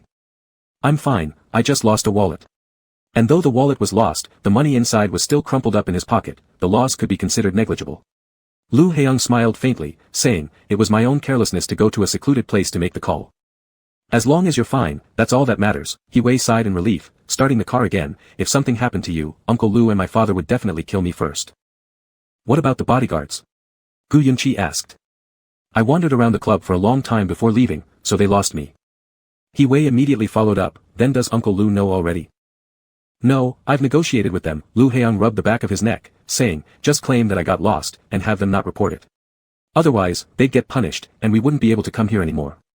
He-Wei made a tooting sound, always tailing everywhere we go, but when something actually happens, they disappear. Being followed by bodyguards since childhood, the three of them had grown accustomed to being monitored at all times. Just like this trip to Qingxi where they knowingly ignored the at least 3 bodyguards trailing each of them, they had pretended long enough. Gu Yunqi frowned slightly, shouldn't we investigate and arrest whoever did this? No need, Lu Heiyang said, twirling the bundle of crumpled bills between his fingertips, I'm not interested in pursuing this. At 9:30 on Saturday morning, Lu Heiyang went downstairs for breakfast. 10 minutes later, footsteps sounded on the stairs. Lu Heiyang looked up to see Lu Qingma descending in a deep blue silk bathrobe, her hair loosely tied, revealing an exquisitely featured yet weary face. You only slept for 3 hours, Lu Heiyang noted after taking a sip of milk. I have another flight this afternoon, the schedule is too tight, so I can only cut down on sleep. Lu Qingma sat at the dining table, massaging her temple. Anyway, I don't get much sleep these days anyway, I've gotten used to it. I could go to one mountain alone, and we'll go together next time when you're free. Lu Qingma offered a faint smile. Next time, who knows when that will be. It's been almost 3 months since the last time. You put too much pressure on yourself. Lu Heiyang spread butter on a piece of toast, placing it on the plate in front of Lu Qingma. There's no pressure, I just feel like going and seeing things. Alright, Lu Heiyang said, afterward, I'll drive, and you can rest along the way. After breakfast, they changed clothes. Lu Heiyang instructed the driver to bring a regular car over. Lu Qingma sat in the passenger seat, holding a long, narrow gift box. After starting the car, Lu Heiyang asked, what's inside? Paintbrushes, Lu Qingma said, custom-made, I've been waiting for them for a long time. He'll be really happy when he gets them, Lu Heiyang commented, focusing on the road ahead. Hopefully, Lu Qingma rested her hand on the gift box, leaning against the seatback and closing her eyes.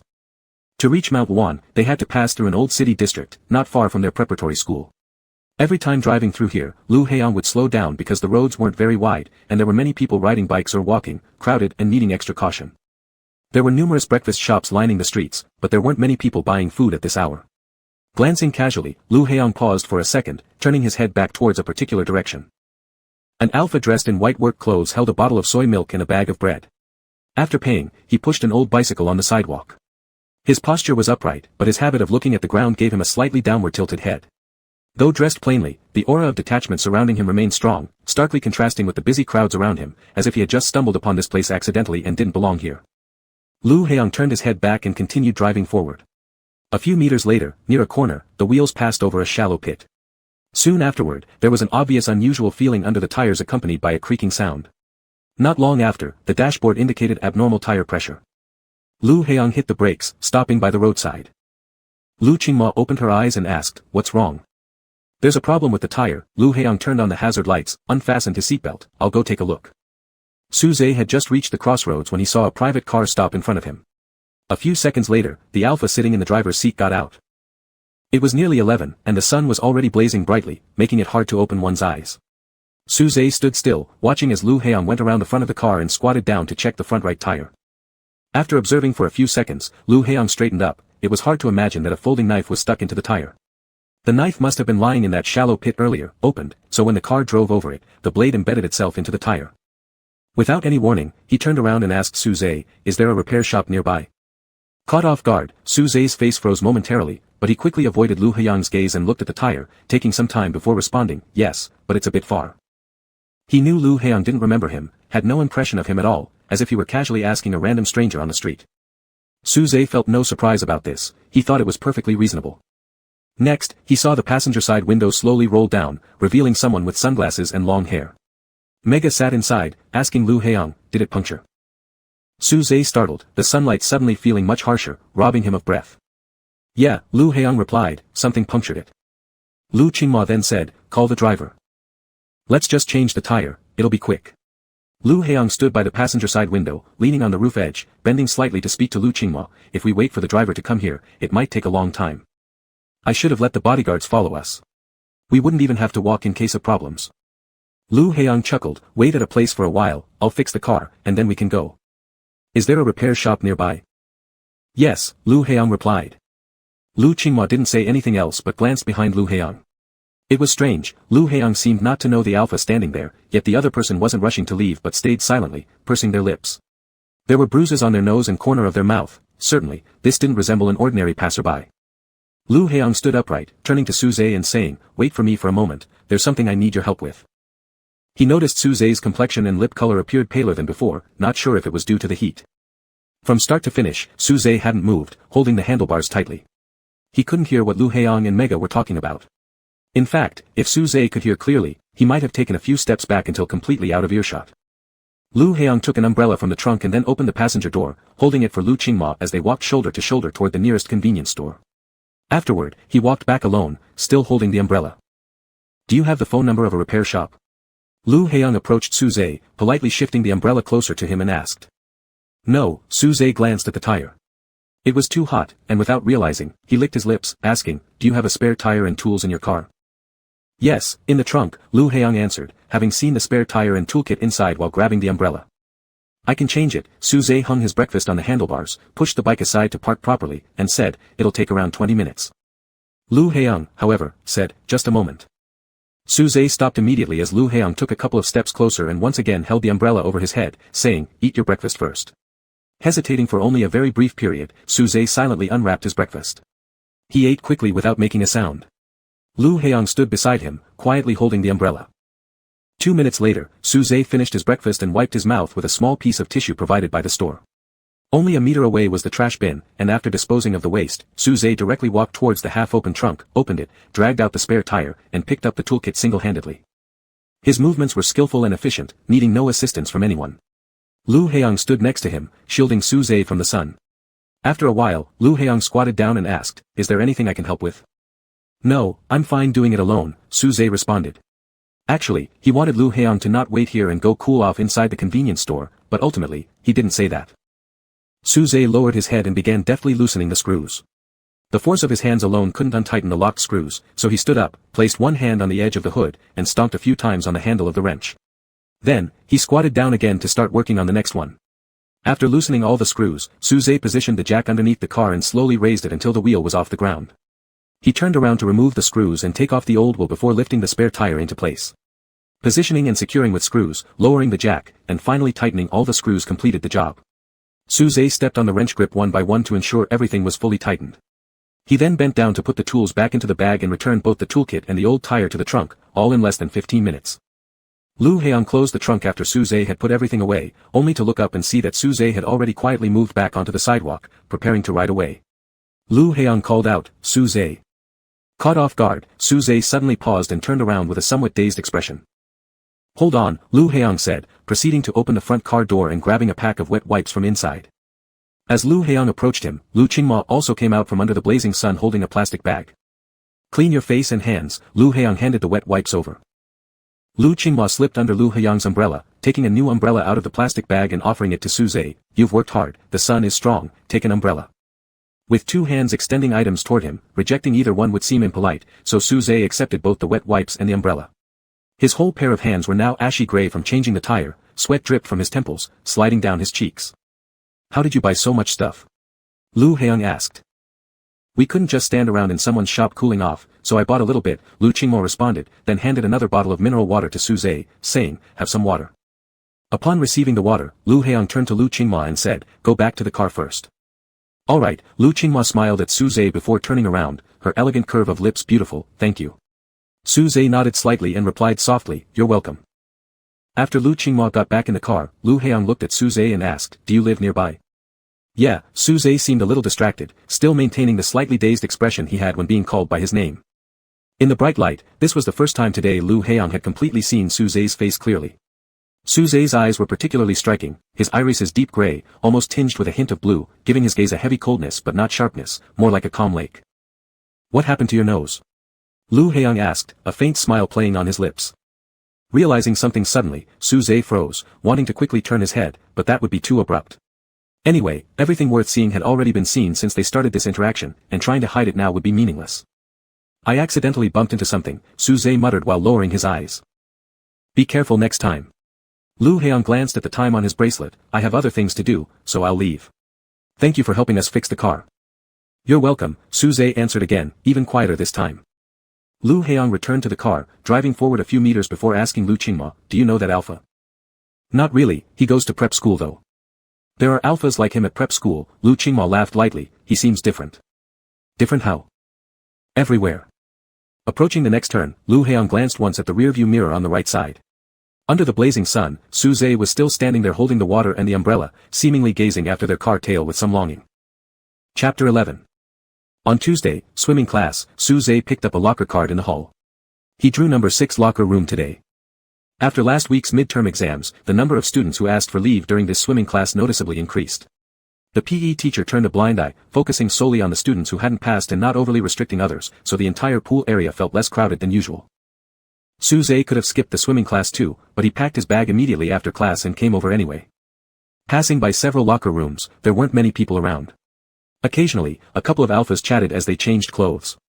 When he reached locker room number 6, his vision brightened because this room had the largest skylight, casting vast patches of sunset glow inside. The lockers and benches were bathed in a pale golden hue. The tall alpha was standing in that patch of light and shadow, his back to Suze as he raised his hand to take off his school uniform shirt. His arms and back muscles tensed and relaxed with the motion, as if they were breathing. Suze stood there for a few seconds, stunned, before snapping out of it and instinctively gripping the strap of his backpack, intending to move forward. But the red lettering on the protruding sign at the door unmistakably reminded him that this was locker room number 6. Lu Heong placed his school uniform into the locker, casually smoothing the loose strands of hair on his forehead, then opened his water bottle and drank it all. He picked up his swim trunks and prepared to head to the shower room. Turning around, he spotted Suze standing by the doorway. Closing the locker, Lu Heong walked past while saying, what a coincidence.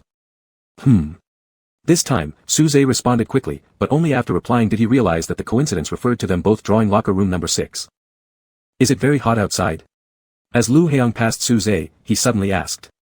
Suze looked up at him, confused, but immediately avoided meeting Lu Heong's eyes, looking elsewhere. In reality, however, he wasn't sure where to look. Lu Heong was bare-chested, standing about half a meter away, yet Suze felt it was too close, despite them both being alphas. Your face is sunburnt, Lu Heong added. Suze paused slightly in his breathing, his gaze flickering uncertainly, and replied, yes, it's a bit hot. But Lu Heong continued, it's almost sunset, and it's still so hot. Suze suddenly didn't know how to respond. Lu Heong had already taken off his bracelet, dispersing his pheromones in small bursts, some of which were blocked by his old bracelet. Yet Suze could still catch a faint scent. S-class alpha's pheromones were naturally oppressive, like an invisible hand squeezing one's neck or somewhere else. Suze's Adam's apple moved once. He had forgotten that his own bracelet quality wasn't good enough, since it couldn't completely block Lu Heong's pheromones, it also failed to fully isolate his own. When Lu Heong caught a whiff of another alpha's more intense pheromones in the air, he merely glanced at Suze and then walked to the opposite shower room. After changing into his swim trunks, Lu Heong came out of the shower room. Suze was still in his school uniform, sitting on the bench, staring at the floor absent-mindedly. The dim golden sunlight fell softly on his back, silent and unobtrusive. It's time for class, Lu Heong reminded him, putting his school pants into the locker. Suze looked up as if waking from a dream, watching Lu Heong's silhouette walk away. 2 seconds later, he made a sound of affirmation, picked up his swim trunks, and headed toward the shower room. Habitually grabbing the collar of his shirt while walking, Suze began to take it off as he approached the door. Lu Heong stepped out of the locker room holding his swim goggles, just in time to see Suze halfway through removing his shirt, revealing a slice of narrow yet resilient lower back marred by a few scars, yet smooth-skinned. As Suze continued taking off his shirt, he turned into the shower room and disappeared from Lu Heong's line of sight. During class, Su-zae followed the training task assigned by the PE teacher, while Lu Haeyoung, separated by 2 swimming pools, engaged in a free competition with several other alphas from his class. After half an hour, when the teacher finished recording their results, Su-zae left the class early and returned to the locker room. He took his clothes to the shower room, quickly rinsed off, not even bothering to dry his hair, and went directly to the swimming hall. There was a beverage machine in the hall. Su-zae stood in front of it for a moment, confirming that there was no more mineral water stock. With 10 minutes left until the end of class, Su-zae didn't hesitate and walked out of the swimming building. The nearest drink machine was at the basketball court, though it wasn't really near. The usual path was under repair, so Su-zae had to take a detour, his wet hair dripping as he ran past the setting sun and patches of tree shade. The sun indeed was about to set, but without an evening breeze, it was still somewhat warm, making him sweat every few steps. Lu Haeyoung finished his shower 5 minutes before class ended. He dried his hair and returned to the locker room, checking his phone. Hee-wei said he'd wait for him at the parking lot. Lu Haeyoung packed his things into his bag and closed the cabinet. "Hey Haeyoung, are you ready? Let's go together," a few classmates who were alphas, having also finished packing, called out from outside the door. "Ready, let's go," Lu Haeyoung replied.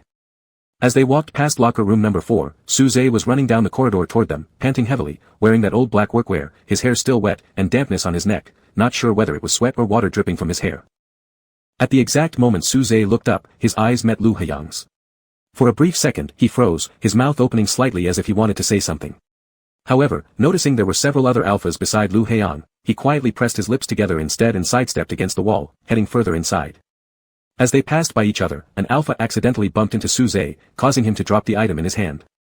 The alpha apologized with a "sorry." Su-zae didn't respond, remaining silent until the alpha walked past, then bent down quietly to pick up the item. After walking a few steps, Lu Haeyoung suddenly looked back.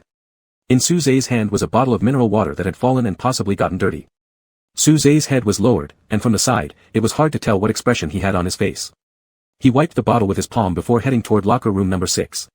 His throat felt slightly dry. Lu Haeyoung turned back to look at the empty water bottle in his hand. After intense physical activity, he was indeed very thirsty. He thought about going to the hall later to buy a bottle of water. On Thursday morning, the S-class students from grade 12 were uniformly organized to attend a lecture and visit a base in the neighboring city. This trip was funded by the school, so there was no cost to the students, but Su-zae still applied to not participate. However, the teacher soon came to talk to him, encouraging him to go as it would help him choose future schools and majors. Out of 35 S-class students, 31 ultimately confirmed their participation. A few among them, citing reasons like insufficient space on the school bus or the long distance, had their chauffeurs drive luxury vans instead. Lu Haeyoung and his group weren't too particular, 3 of them simply grabbed their travel bags, boarded the school bus, and sat at the last row. As for Gu Yunqi's decision to join, Hee-wei found it extremely surprising. After all, Mr. Gu was notorious for skipping school more than 30 times a year, yet here he was participating in a group event, truly bizarre. He started questioning Gu Yunqi incessantly even before boarding the bus. Gu Yunqi became increasingly annoyed and tossed a curt, "Shut up," before closing his eyes and leaning against the seat back to sleep. The other S-class students gradually got onto the bus. Lu Haeyoung was looking at his phone when he suddenly heard Hee-wei softly whistle. "I thought Su-zae wasn't coming." Lu Haeyoung lifted his head slightly and saw that Su-zae was also looking this way. Their eyes met for a moment before Su-zae turned away and sat down at a spot in the middle of the bus.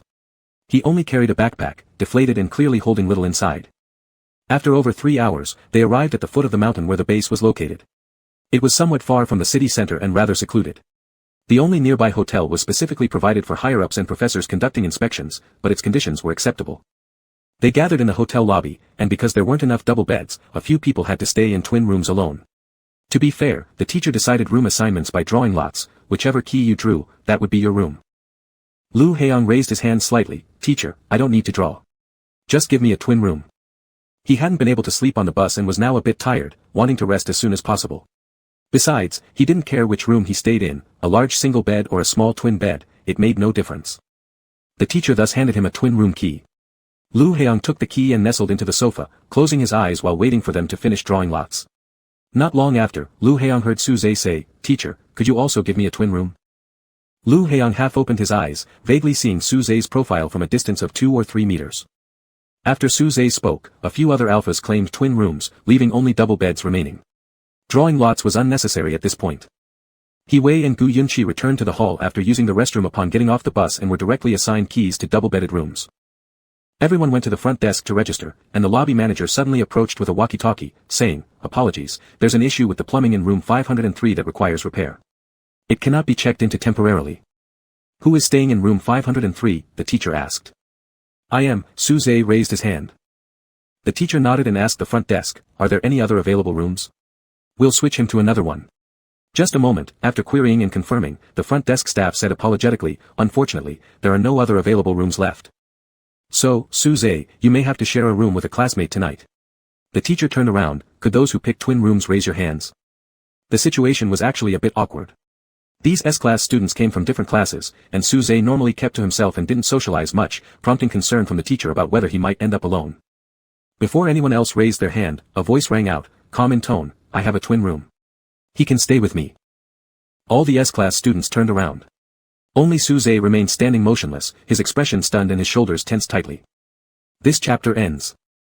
To Hiwei, today was full of surprises following Gu Yunqi's unexpected participation in the event.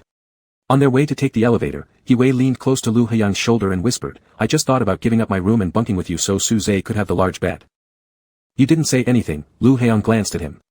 You're usually pretty quick-witted, aren't you? Hiwei was left speechless for a moment, stammering twice before replying, I didn't expect you to be faster than me.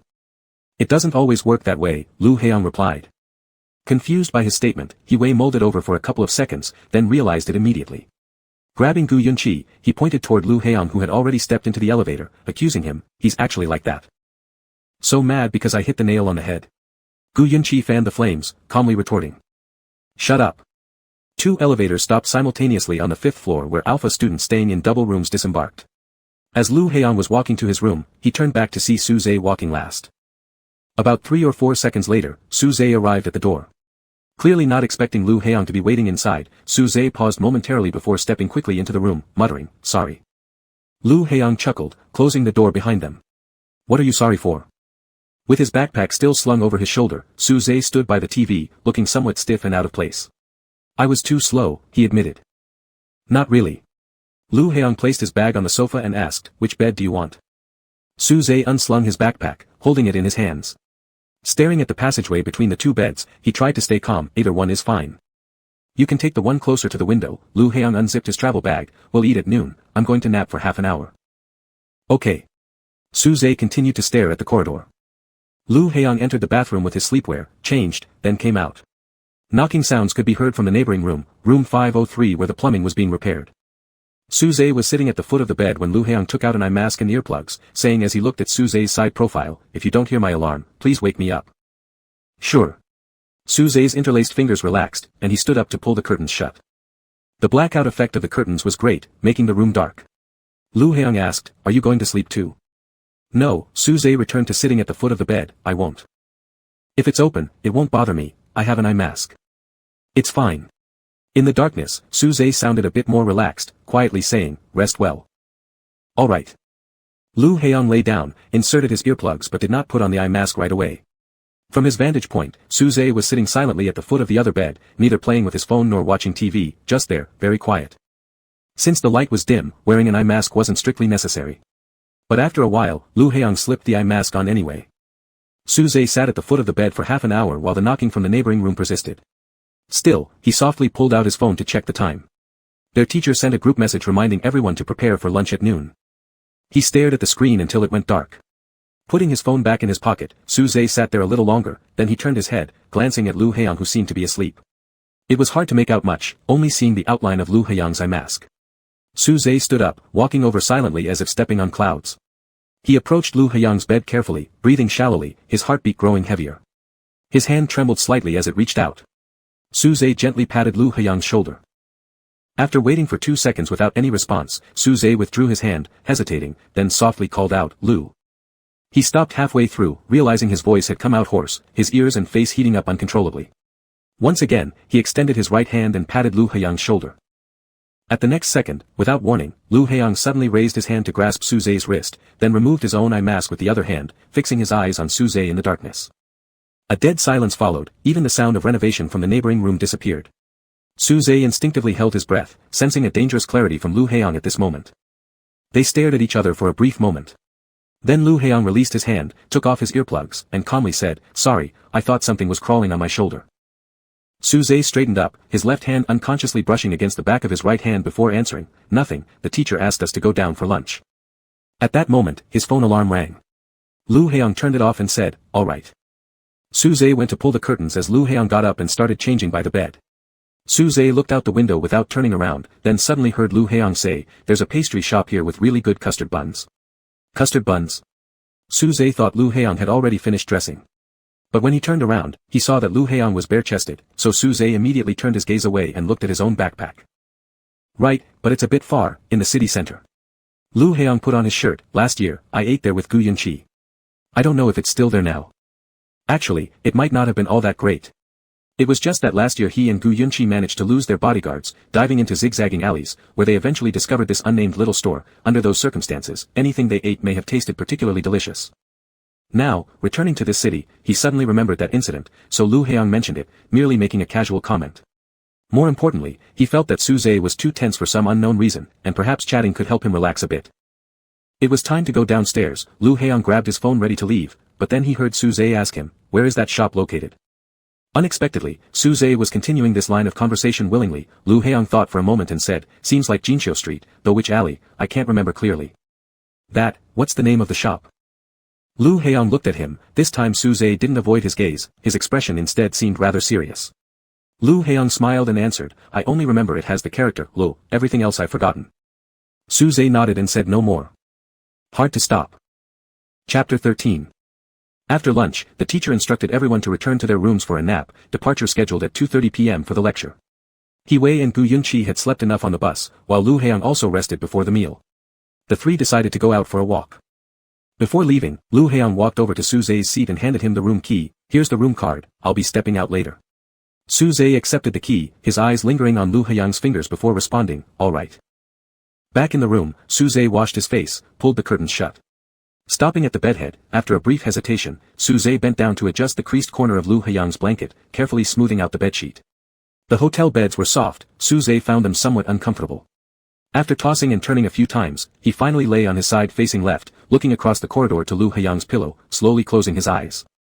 Around 40 minutes later, Suze woke up, glancing at his phone, 1:30. As he was about to sit up, he suddenly heard a light knock on the door, as if it wasn't being knocked on seriously but merely tapped tentatively. Suze got out of bed, walked to the door, and without checking through the peephole, directly opened it. Outside the door, Lu Heong held a bag of something in his hand, seemingly about to leave. Hearing the door open, he turned around, a hint of smile on his lips, obviously having enjoyed himself quite a bit. He asked, "Did I disturb your sleep?" Suze was still drowsy from having just woken up, his hair standing up in several unruly tufts, the collar of his shirt skewed to one side. Realizing the situation, he pulled the door wider and said, "No, I just woke up." "Good timing then." Lu Heong smiled again. He passed by Suze and placed the bag on the table. "Don't close the door yet, He Wei will be over soon." "All right." Suze left the door slightly ajar and then went to open the curtains. Lu Heong was untying the bag, and suddenly a box of tissues was handed over beside him. Turning his head, Lu Heong saw that Suze seemed to have snapped back to reality but began appearing uncomfortable, saying, "You should wipe the sweat." "It's fine, I'll take a shower later." Lu Heong took out a cup of watermelon juice from the bag, placed it on the table, and asked Suze, "Do you want it?" "It's freshly squeezed." Suze paused for a second, then thought this cup must belong to one of the three of them, definitely not his own share, so he intended to decline. But Lu Heong continued, "This is for you. If you don't like it, it's okay." The sun was blazing outside, Lu Heong's face flushed slightly from the heat, his hair tousled backward, sweat trickling down his temple, but none of it detracted from his appearance, instead stripping away a bit of his usual aloofness, showcasing the alpha trait's wildness hidden within. Full of vitality, accompanied by pheromones his bracelet on low couldn't fully suppress. Suze's fingertips twitched, clearly feeling the oppressive aura brought by the other being an S-level alpha.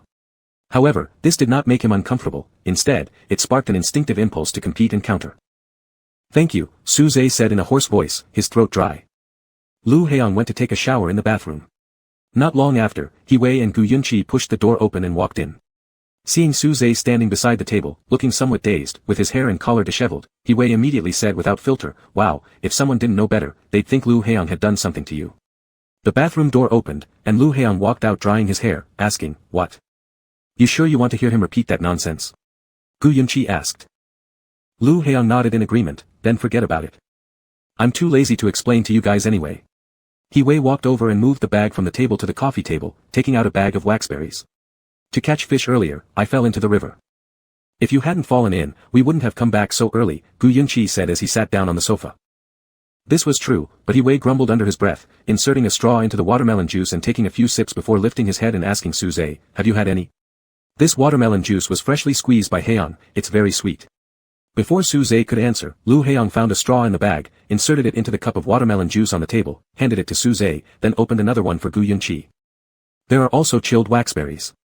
Wei, a pure city dweller who found everything fascinating in the mountains, picked the biggest waxberry for himself, took a bite, and said, "The boss said they're kept cool in spring water, they taste really refreshing." In the leisurely afternoon of midsummer, Lu Haeyang and Gu Yunqi leaned against the sofa while Wei sat at one end of the coffee table. Outside the window, the sunlight was fierce, and the air conditioner breeze stirred the thin curtains. The three alphas were chatting about Wei's purebred horses in the stable, the famous painting Gu Yunqi's grandfather bought last week at an auction, and Lu Haeyang's regular participation in paragliding and skydiving activities. Suze sat quietly at the end of the bed watching them, feeling this moment was quite good, even though he wasn't part of their group. Some boundaries were very clear. Though Lu Haeyang and the others seemed polite and friendly, that was all there was. In reality, the distance between them would never be bridged. Their circles were set from birth, and outsiders couldn't deepen their relationships easily. They didn't need that either. But this wasn't important for Suze. He hadn't thought much about these things. For now, at least, he could sit here and observe what Lu Haeyang was like around close friends, sides of him Suze had never had the chance to see before. When it hit 2:30, the group left the room. The corridor wasn't very wide, and with four alphas walking together, it felt a bit crowded. Suze naturally fell behind. A few seconds later, Lu Haeyang slowed his pace and stepped back to walk alongside Suze. Once everyone had gathered, the school bus drove up the mountain. After 15 minutes, they arrived at the base, but today was the day when all the researchers presented their reports, so no tours were available, only waiting until tomorrow. The lecture was held in the conference hall. Besides the S-level students from the preparatory school, there was also a group of students from key high schools in the city. It was rare for S-level Alpha-Omega pairs to appear as a team, so eyes still lingered on them even after they were seated, filled with curiosity. Suze sat in the second-to-last row, 3 rows away from Lu Haeyang and the others. Not long after the lecture started, the mega student from another school sitting on Lu Haeyang's left turned to speak with him. Judging by their expressions, it wasn't about the lecture. Suze watched them for a while, then shifted his gaze to the screen, quietly taking notes. 3 hours later, the lecture ended, and the S-level students returned to the hotel at the foot of the mountain by car. As the sky wasn't yet dark, Wei suggested going fishing again. For him, catching fish in the mountain stream was fresher and more interesting than sea fishing on a private yacht. Lu Haeyang planned to hand over the room card to Suze first, but after looking around, he couldn't find him. He asked the teacher, who replied, "Suze asked for leave as soon as we got off the bus, saying he needed to go out once." Where could he go? Wei made some random guesses nearby. Could an external school mega have lured him away? "Let me contact Suze, then have him get another room card at the front desk later," the teacher said. "Go have fun outside, remember safety first, it will rain tonight, so come back early." The fish in the mountain were quite lively. After more than an hour, all they caught were a few small fry, which they released back into the river. Afterwards, the 3 went ashore, returned to the hotel to shower, and ate dinner. During the 10-minute walk back, a heavy rainstorm began. By the time they reached the hotel, their hair and clothes were soaked. Lu Haeyang opened the room door, only to find it pitch dark. Suze hadn't returned yet. Even after dinner ended, at around 8:30, Suze still hadn't shown up. The rain was still pouring heavily outside. The teacher informed Lu Haeyang as he left the restaurant. Suze said he's on his way back. "Remember to let him in." "All right," Lu Haeyang replied. Back in the room, Lu Haeyang turned on the TV. The news channel was rebroadcasting the morning news. Watching an alpha surrounded by high-ranking officials on the screen, Lu Haeyang's expression remained impassive as he pressed the remote control to change the channel. About 10 minutes later, he heard a knock at the door. Lu Haeyang stood up from the couch and went to open it. Outside the door stood Suze, drenched as if just pulled out of the water. Drops of water streamed down from the ends of his wet hair, and his thin white shirt clung tightly to his body, clearly outlining the lines of his physique beneath. His lips and complexion were pale, but when their eyes met, his deep gray pupils seemed to regain some vitality for a moment, while his eyelashes quivered slightly. In his hand, he carried a bag wrapped layer upon layer, its contents unknown. "Come in." Seeing that Suze was still standing motionless, Lu Haeyang reminded him. Suze moved his toes and stepped inside. There was a switch near the door where Lu Haeyang adjusted the air conditioning temperature higher. He didn't ask where Suze had gone or what he had been doing since those were personal matters. Instead, Lu Haeyang simply said, "He should take a shower first." Suze responded softly. He placed the bag on the table and started searching for clothes in his backpack. He looked somewhat hesitant, as though already aware of the answer yet wanting to ask something anyway. After hesitating for a while, Suze finally asked, "Have you already eaten dinner?" "Yes." Suze silently nodded, holding the clothes as he walked into the bathroom. After Suze finished his shower and came out, Lu Heong was leaning against his palm on the sofa watching a movie. There was an unoccupied single-seat sofa next to him, but Suze merely sat down beside his bed, towel in hand wiping his hair. "Have you eaten dinner?" Lu Heong turned around and asked him. Suze revealed his face from the towel and replied, "No." "Should I contact the dining hall for you?" "That's not necessary," Suze said. "I bought my own." Lu Heong glanced at the bag wrapped tightly on the table. "This?" "Yes." At that, Lu Heong turned back to continue watching TV. Suze gently rubbed his hair with the towel, taking a deep breath quietly before asking, "Do you want to have some together?" "I appreciate it, but I'm already full from dinner," Lu Heong declined politely. "Okay," Suze's voice muffled under the towel. After drying his hair halfway, Suze stood up and walked over to the table, unwrapping the bag. A strand of loose hair fell on his face, tickling him, so Suze instinctively wiped it under his eye. The movement made it look as if he was wiping away tears, and Lu Heong glanced over at him. Suze kept his gaze lowered, wearing the same black shirt Lu Heong had seen him in 3 times now. His pale lips were pressed together slightly, making him seem inexplicably melancholic. Lu Heong thought this was strange since Suze usually displayed little emotional fluctuation, reserved, rarely smiling, and sparing with words. Yet sometimes subtle emotions could still be discerned from him, possibly imagined by Lu Heong himself. "What did you buy?" Lu Heong suddenly asked. For no apparent reason, he wanted to see Suze's front face, confirming whether the latter really felt disheartened, or something else entirely. Suze didn't turn his head, but his movements clearly paused for a second. He gripped the plastic bag tightly as if answering this question would prove quite challenging. Still, he answered, "Sesame custard buns." Lu Heong momentarily froze, repeating, "Sesame custard buns." A sudden silence filled the room. Lu Heong then glanced at the TV screen again. Moments later, he stood up and approached the table, pulling the plastic bag slightly open. The items inside were still warm, steam enveloping the backs of his fingers. Lu Heong saw more than just sesame custard buns, there were other dim sum pieces as well, each packed separately and wrapped meticulously in several layers of plastic bags to ensure none got wet in the rain. He raised his head to look at Suze, realizing Suze was also looking at him, his gaze intent, though only briefly, because the moment their eyes met, Suze immediately shifted his glance and asked rather hastily, "Would you like to eat some?" This question had been rejected once, and Suze originally should not have asked again. But with no other useful words to say at the moment, he could only ask one more time. Lu Heong leaned on one hand against the edge of the table, slightly tilting his body, not answering directly but instead asking, "Did you go downtown?" "How did you get there?" "There's a bus stop at the foot of the mountain." Suze honestly informed him. "Is it far?" "About 2 kilometers walking, then more than 40 minutes on the bus to reach downtown." Suze's speech was neither fast nor slow, clear in articulation, like a GPS providing updates on the journey route. His body gave off a clean scent of shower gel after bathing, along with pheromones that couldn't be fully concealed even with deliberate control because he wasn't wearing his bracelet. "So, it took you over 3 hours round trip," Lu Heong concluded. Suze actually hadn't paid much attention to the time, but upon calculation now, it seemed to be about this long. "Is that shop still there?" Lu Heong looked at Suze's face, asking him. "It's already closed. I bought it from another shop," Suze added after finishing his response. "They said the buns from this place were also very delicious." Lu Heong realized that Suze needed encouragement to speak. If you asked him questions, he would always answer truthfully, but that wasn't the point. The main point was, spending over 3 hours traveling back and forth through an unfamiliar street, searching through dozens of small alleys for a tiny shop known only by having the character Lu in its name and which had already gone out of business. How many detours must there have been? How many people must Suze have approached to ask? Only Suze himself knew.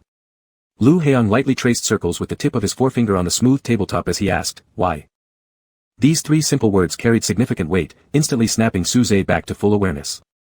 When Suze ran down the mountain and caught a bus to the city, he hadn't thought much about how to provide a reasonable explanation for such behavior later. Now it seemed utterly impossible to justify spending 3 hours buying food for someone they weren't particularly close to. Because. Suze stepped back slightly, his hand resting on the table to try to appear as natural as possible. He could feel Lu Heong's gaze, it was almost palpable.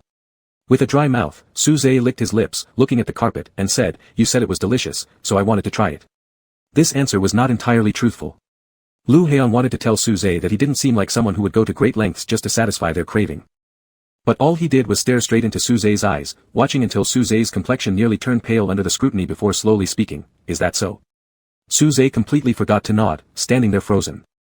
"You can eat," Lu Heong said finally, "finish early and rest." He sat back on the sofa, lowering his head to check his phone. After realizing this, Suze softly responded with a and started unwrapping the plastic covers.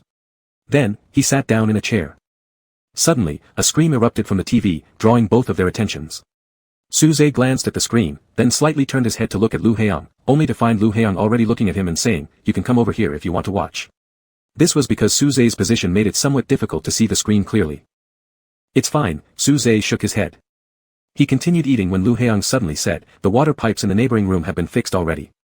Suze immediately understood what Lu Heong meant. He looked at the snacks in the box, feeling as though his body had been frozen in place. After a while, Suze lifted his head and said, "I'll inform the teacher right away and sleep in the next room." While speaking, he quickly calculated in his mind how long it would take to leave this room with everything in hand. It shouldn't exceed 1 minute, yet even so, it felt unbearably long. Even if Suze was slow on the uptake, he would still feel embarrassed and uneasy upon realizing Lu Heong's implications since it was, after all, Lu Heong. When Suze prepared to stand up and tidy things up, Lu Heong questioned him, "Do you want to sleep in the neighboring room?" This left Suze completely at a loss on how to respond, utterly baffled by Lu Heong's intention. However, Lu Heong drank some water calmly, then looked at Suze and said, "Even if you want to, it's impossible, someone has already checked into the neighboring room." If it were someone else, they might feel teased, but Suze simply blinked slowly. After confirming he didn't need to leave this room, he quietly replied, "All right. Are there any sesame custard buns left?" Lu Heong curved his lips slightly, looking quite cheerful. "I'd like to try one and see if they're worth your trip." "Yes." Suze's movements became significantly more nimble. He took out a box of unopened custard buns, walked to the sofa, and handed them to Lu Heong, saying, "They're still warm." Lu Heong took the box and smiled, "Thank you." After turning off the light, Lu Heong asked Suze before putting on his sleep mask, "Do you need to adjust the air conditioning temperature?" The room was very quiet. Lu Heong's voice was low and gentle. Suze touched his ear and replied, "No, it's just fine." "All right." As his vision gradually adjusted to the darkness, Suze lay flat on his back and turned his head toward Lu Heong. He could vaguely see the outline of the alpha's chin, lips, nose, and forehead. Suze thought he wouldn't be able to fall asleep, or might even have trouble sleeping all night, but as he watched Lu Heong and listened to his breathing, his mood unexpectedly became calm, like he was in a dream. He closed his eyes and fell asleep, and his dreams began to grow increasingly complex and chaotic. Lu Heong woke up at around 1 a.m. due to some noise. He removed his eye mask and saw that Suze on the adjacent bed was intermittently coughing softly, accompanied by sniffles, not very loud, but since Lu Heong wasn't wearing earplugs, even a slight sound could affect him. He sat up, reached over to turn on the wall lamp, and looked to the right. Suze had half of his face buried under the blanket, eyes tightly closed, eyebrows slightly furrowed as he coughed unconsciously, releasing pheromones beyond his control. It was likely due to getting caught in the rain, plus the fact that Suze's recent period of sensitivity had only just passed, making it easy for him to catch a cold. Lu Heong got out of bed and stood beside Suze's bed.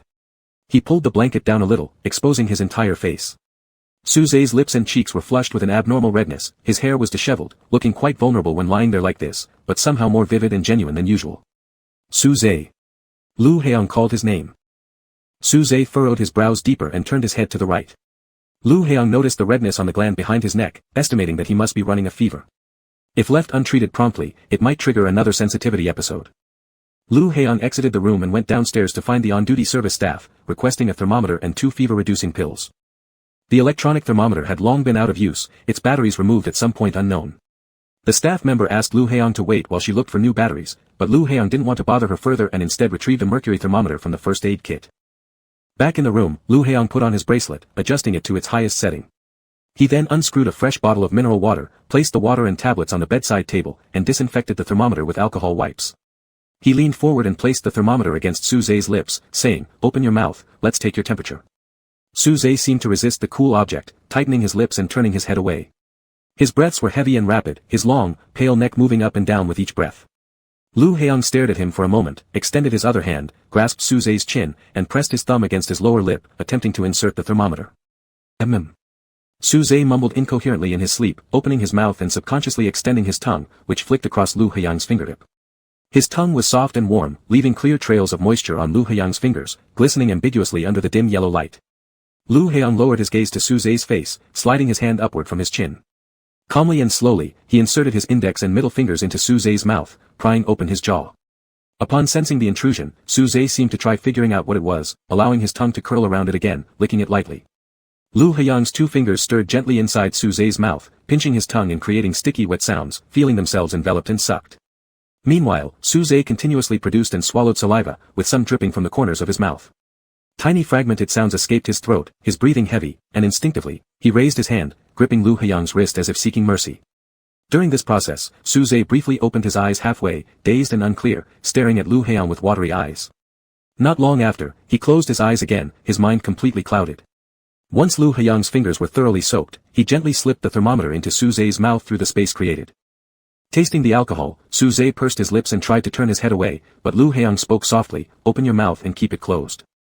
He wasn't sure if Suze heard him, but indeed, the head stopped moving about, and the hand dropped. Lu Heong withdrew his fingers and pushed the thermometer slightly further into Suze's mouth. Having no experience inserting thermometers, he accidentally touched Suze's throat during this maneuver, causing Suze to raise his chin uncomfortably with an sound. Lu Heong thus adjusted the position of the thermometer. To ensure Suze wouldn't swallow or spit out the thermometer, Lu Heong stood beside the bed and kept an eye on him during the few minutes of waiting. As soon as time was up, Lu Heong took out the thermometer. It read nearly 39 degrees Celsius. He indeed had a fever. Lu Heong washed his hands, supported the back of Suze's neck to raise his head slightly, and put a pillow underneath it. Holding the pills, he said to Suze, "You have a fever, take some medicine." Suze obediently opened his mouth this time and swallowed the pill. Lu Heong gave him water afterwards, and Suze drank 2 sips before stopping. Lu Heong asked him, "Did you swallow the medicine?" Suze weakly nodded once. "Drink a little more water," Lu Heong said. Suze complied and drank a few more sips as directed. Then Lu Heong moved the bottle away. A thin silver thread formed between the bottle opening and Suze's lips, with some water spilling over to his chin. Lu Heong took a tissue, wiped Suze's mouth for him, then took away the pillow, letting him lie down on the bed again. After several minutes, Suze gradually calmed down. Lu Heong tidied everything up, glanced at Suze one last time before going back to bed, turned off the light, and went back to sleep. Chapter 15. Whenever Suze ran a fever, he would dream a lot. The dreams were mostly the same, some pleasant, some not so much. He was led by the hand into an unfamiliar residential area. A voice instructed him, "Be good and don't talk. Smile when you see people, alright?" Suze looked up but couldn't make out the other person's face. It was scorching hot in the dream. Suze found himself struggling to breathe, and suddenly cool water splashed down on him, blurring his vision. He heard a child shouting at him, "You deserve that."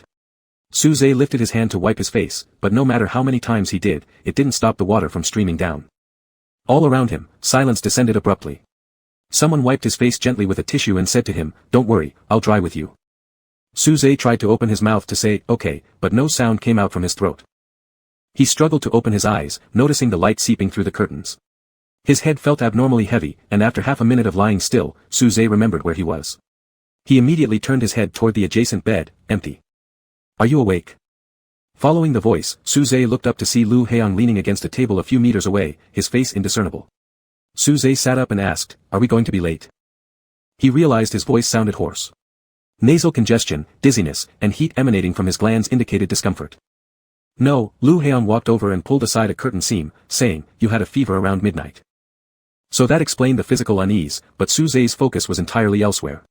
He asked, "Did I disturb you?" Due to his nasal congestion, Suze's voice carried a slight nasal tone. Lu Heong stood there in the beam of light entering through the window, looking outside at the clear skies following last night's torrential rain. He answered, "Yeah, you did." Suze instantly tightened the white sheets in his grip. Just as he was about to apologize, he heard Lu Heong continue, "I took your temperature and gave you fever-reducing medicine." He couldn't recall anything, absolutely no memory, but the only image Suze could conjure was under the dim light of the wall lamp, half opening his eyes to a vague silhouette. He seemed to have something in his mouth. Suze thought it might have been part of the dream. Lu Heong cut him off with nonchalance, "When I took your temperature, you licked my fingers." Suze froze. "Wash up now, pack your things, check out, and then we'll have breakfast." Lu Heong raised his hand to pull back the curtain halfway, brightening the room instantaneously. Suze had completely lost his ability to think and could only vaguely respond with a "yes." Even after finishing breakfast and getting into the car to arrive at the base, Suze hadn't snapped out of it. He wasn't about to force himself to remember the specific details of what happened at midnight, the licking, how long it lasted, none of that mattered. If Lu Heong said he did it, Suze believed it unconditionally. Lunch was eaten at the base cafeteria, after which they returned to the preparatory school. On leaving the cafeteria, Suze realized that the small notebook in his trouser pocket was missing, likely having fallen out during the meal. He quickly turned back to search for it, coincidentally meeting Lu Heong alone at the cafeteria entrance, while He Wei and Gu Yunqi stood near the drink machine in the hall. Suze lowered his head as he passed Lu Heong but was stopped by a question, "Looking for something?" He stopped and looked up. In Lu Heong's hand was the small notebook. He said, "Omega picked it up, your name is written inside." "Thank you." Suze extended his hand to retrieve the notebook. However, Lu Heiyang moved his hand slightly backward, causing Su Zhe to grab at thin air. Su Zhe's expression turned to one of confusion and bewilderment. Lu Heiyang looked at him and asked, "Are you feeling better from the fever?" Su Zhe had been feeling fine, but with this question, he suddenly broke out in a sweat, heating up again, a shameful and embarrassing discomfort. He averted his gaze, avoiding looking at Lu Heiyang's hand, replying, "I'm fine." Only then did Lu Heiyang return the notebook to Su Zhe. Su Zhe took the notebook, paused for a moment, and said, "I'm sorry." "For what?" Lu Heiyang asked, seemingly earnest. Lu Heiyang wasn't smiling, but Su Zhe felt as though there was a hint of amusement in his eyes, something hard to grasp. "I shouldn't have licked your..." Su Zhe stopped, glanced at Lu Heiyang, quickly looked away, and continued, "Fingers. I didn't know anything about it then. I'm sorry." In Su Zhe's view, this was a highly offensive act, regardless if it were directed at an alpha or a mega, it was the same. "You really didn't know anything," Lu Heiyang said, "it's alright, don't dwell on it." Su Zhe looked up at him, and Lu Heiyang appeared natural, unlike someone harboring hidden thoughts. Su Zhe pressed his lips together, nodded, relieved that he wasn't concerned about the matter. When they returned to the preparatory school, it was a little past 4 in the afternoon. He Wei got off the school bus, immediately complaining about a sore neck and wanting to go home to sleep, without a moment to waste. He slung his travel bag toward the parking lot, walked a few steps, then stopped and turned around, incredulously asking Lu Heiyang and Gu Yunqi, who stood side by side at the spot, "You're not going back to class for the last lesson, are you?" "No," Lu Heiyang said, "it's Friday today." He Wei looked confused, "So? We're going to the west part of the city." Gu Yunqi answered while typing on his phone, "We're booking a place right now. You have 3 seconds to decide whether you want to join us." After Gu Yunqi finished speaking, Lu Heiyang calmly started counting down, 3, 2. He Wei was completely overwhelmed by their push, alright. "I'll come." Then, he suddenly said through Lu Heiyang's shoulder, "Su Zhe, you're going back to class." Lu Heiyang and Gu Yunqi turned around, seeing Su Zhe walking toward the school gate with his backpack on. Hearing He Wei call him, Su Zhe turned around. The intense sunset illuminated his face, giving off a clean and cool impression. This time Su Zhe didn't look at Lu Heiyang but simply nodded at He Wei, "There's still one more class." "You're really dedicated," He Wei sighed, "if you were my dad's son, he'd be so happy." This was an offhand joke, but Su Zhe's expression stiffened for half a second before he said, "I'll go first." "Bye." He Wei waved at him. Su Zhe had barely walked 2 meters when he heard He Wei teasing Lu Heiyang, "Who is the mega who called you last time? Should we meet her today? Do you really want to see her?" Lu Heiyang asked. Yes, I want to see." He Wei enthusiastically nodded. "But you've already met her," Lu Heiyang replied. He Wei widened his eyes as Lu Heiyang continued, "She often appears in the news." He Wei's mouth started twitching, and Lu Heiyang concluded, "Her name is Lu Qingmo." "Oh, so she's our beautiful diplomat sister Lu." He Wei couldn't help but smile bitterly, "I get it now, how could you? Never mind, I'm too naive." "Naive people always get hurt easily."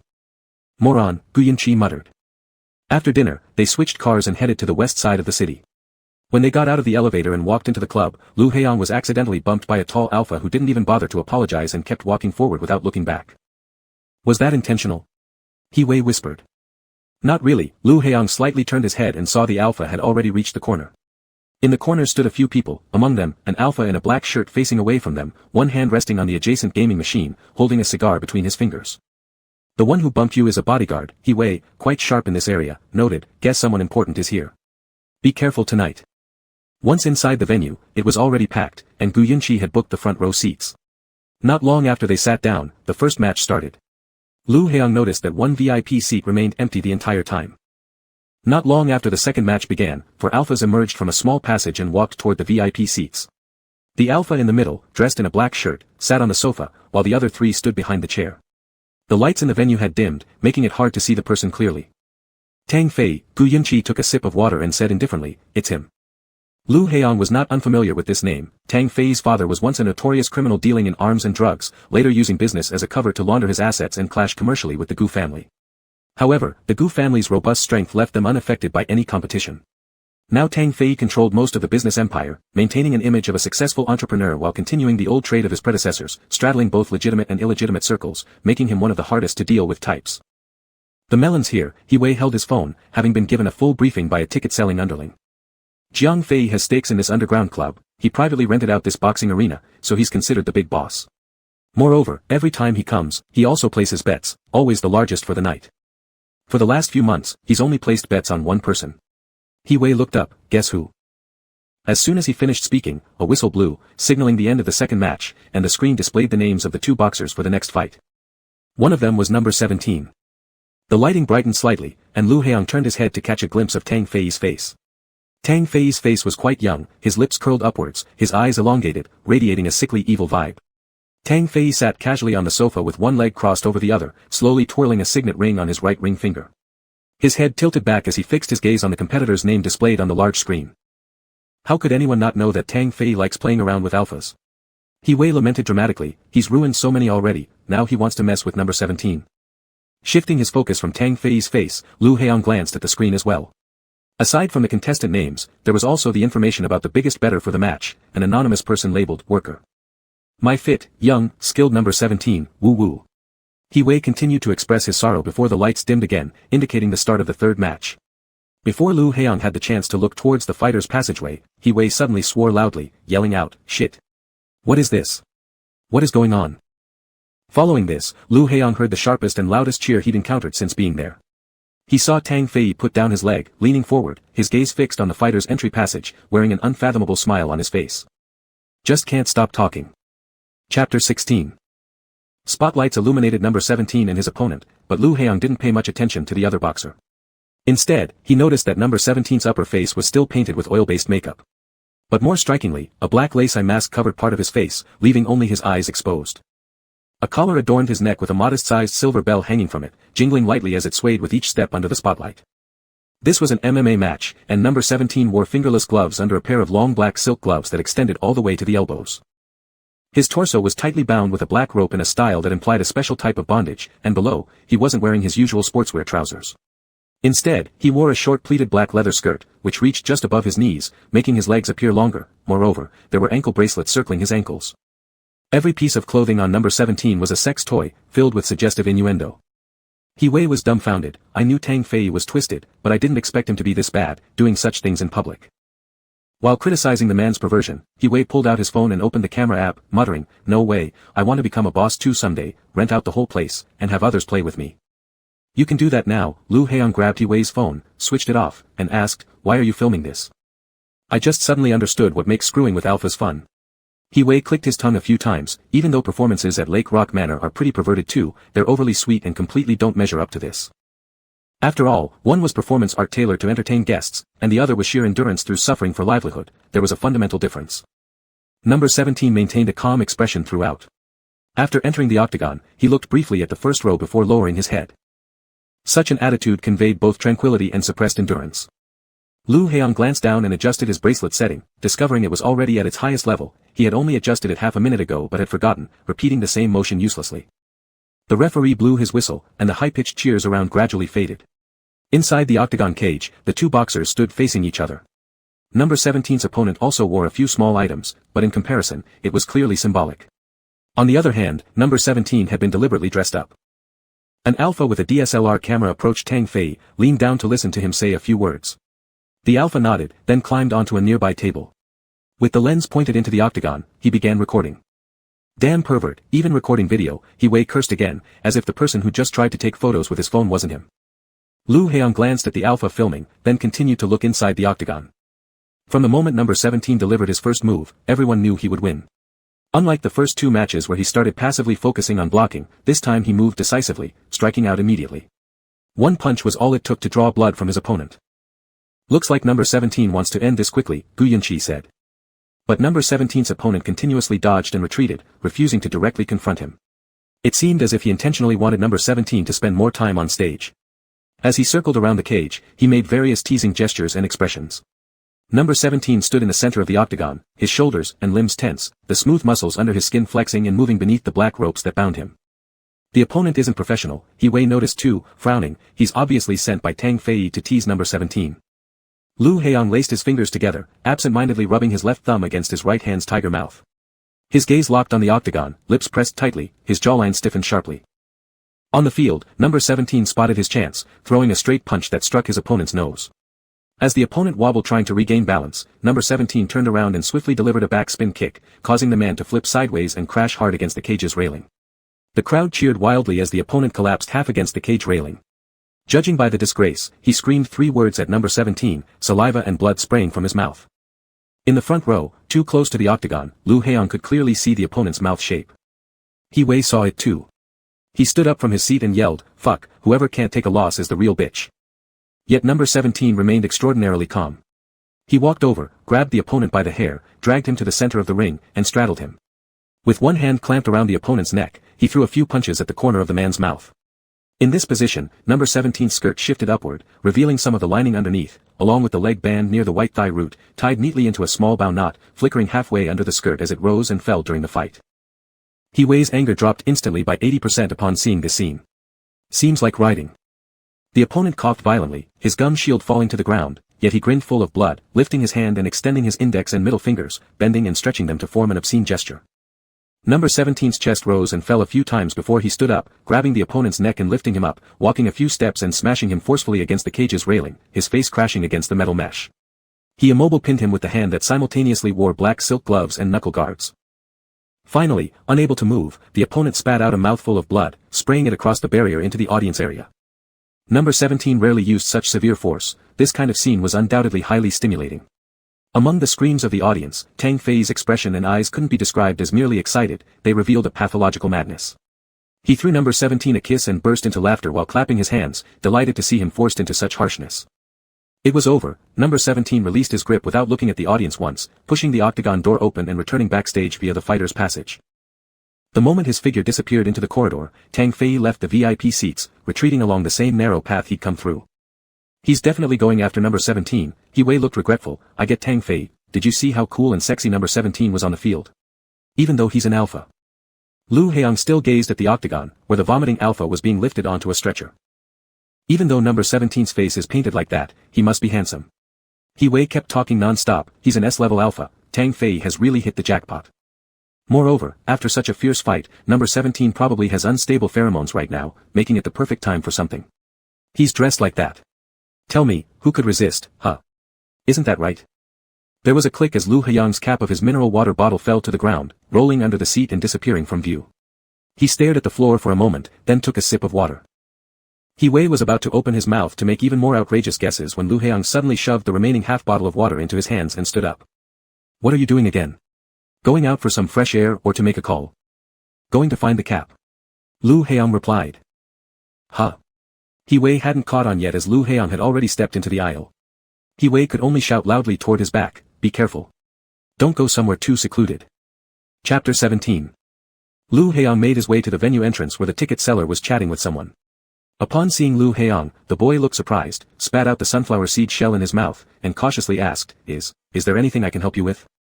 He was a little afraid of Lu Heong, and also Gu Yunqi, because they didn't always look happy-go-lucky like He Wei did. Instead, they appeared rather intimidating and hard to approach. Especially now, Lu Heong's expression seemed colder than before. Where's the backstage area? Lu Heong asked him. The ticket seller hesitated, saying, backstage? That might not be very convenient for outsiders. Lu Heong didn't speak but slipped a roll of bills into the boy's shirt pocket.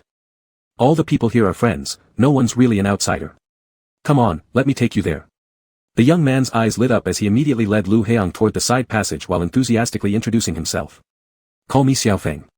If you need anything later, just holler. By the way, who are you looking for backstage? Number 17. Lu Heong answered. Xiaofeng almost dropped the sunflower seeds he held. You're going to see him now? Not allowed. Lu Heong asked calmly. Well, the big boss should be backstage right now too. Xiaofeng said hesitantly. How about we wait until they're done? Finished with what? Lu Heong asked, glancing forward and pinching his shoulder after a moment. Who knows, maybe they're chatting, or maybe, something else. Xiaofeng's tone teased, you saw how number 17 was dressed today, pretty alluringly. Lu Heong simply stated, take me there, and I'll handle the rest. No, I will definitely get you to see him. That roll of cash was heavy in his chest pocket, and Xiaofeng knew well the principle that the customer is king, only quality service ensures repeat business, so he quickly assured Lu Heong. Thank you for your trouble. Lu Heong said. My job, don't worry. Xiaofeng guided Lu Heong to the backstage area. Along the long corridor were numerous rooms, and none of Tang Fei's bodyguards were stationed in the hallway. After walking about 10 steps, Xiaofeng said, excuse me, and draped an arm over Lu Heong's shoulders. Passing by another room, he waved casually at the bodyguards inside. Hey, bringing the new guy here to carry some drinks. Lu Heyang's figure was obstructed by Xiaofeng, unclear to the guards who barely paid attention, just nodding briefly. Number 17 is in the farthest room down the hall. Xiaofeng lowered his hand and continued leading the way. Are you sure you want to go in now? You might hear something you shouldn't. Saying this, Xiaofeng suddenly remembered and turned back to ask Lu Heyang, what kind of relationship do you have with number 17?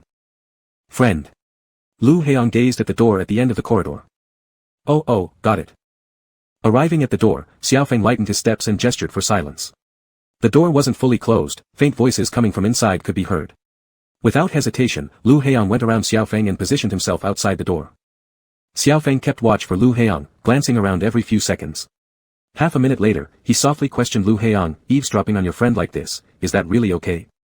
Lu Heyang didn't reply, standing there expressionlessly. Tall and straight, Xiaofeng thought he actually looked less like someone eavesdropping, more like he was conducting legitimate business. Are they doing that thing? Xiaofeng's curiosity burst, asking further. Finally, Lu Heyang glanced at him without uttering a word. From Lu Heyang's angle through the crack in the door, he could see Tang Fei's shoulder, along with the cracked mirror at the corner of the wall reflecting number 17's profile. He was standing face to face with Tang Fei. Are you really not going with me tomorrow? It would be good for you to get out more, and if you want, I can find a few, mega to accompany you. Tang Fei's gaze lingered on number 17 as he reached out to touch number 17's face. But you belong to me only. Number 17 turned his head away to avoid the hand, I'm not going. Tang Fei suddenly laughed, lowering his voice with a breathy tone, you look like a piece of art. I want to grab your head and make you kneel in front of me, give me a blowjob, then push you onto the table, spread your ass apart and thrust in hard. You can leave now, number 17 cut him off, speaking in an almost inaudible voice. Sweetheart, one day you will definitely be mine. Right now, I'm just enjoying the thrill of the prey struggling. Tang Fei leaned close to number 17's neck side, breathing in with fascination, you can't escape. Xiaofeng was still peeking around nervously when Lu Heyang abruptly pulled at his shoulders clothes, dragging him into the dark adjacent room. A couple of seconds later, Tang Fei opened the door and stepped out. I'm scared to death, I'm scared to death. Xiaofeng quietly whispered while leaning against the wall, clutching at his chest. A minute later, Lu Heyang glanced down the corridor and said, I'll go inside first. Alright, I'll keep watch outside for you. Lu Heyang walked out, placing his hand on the doorknob and pushing it open slowly. The old door creaked, opening slightly, revealing number 17 sitting on an old table up against the wall directly opposite the doorway. His blindfold and black ropes had been removed, gloves and boxing gloves taken off, but the skirt was still on, and so were the collar and ankle rings. His legs hung lifelessly, toes pointing downwards, forming a long, elegant line from knee to calf. The lighting was dim, bathed in cold brown-yellow hues, bottles of water and clutter scattered haphazardly across the desk, while cracks marred the wall behind him. Sitting there, number 17 exuded weariness, like a painting without vitality or movement. His head was bowed, appearing lackluster.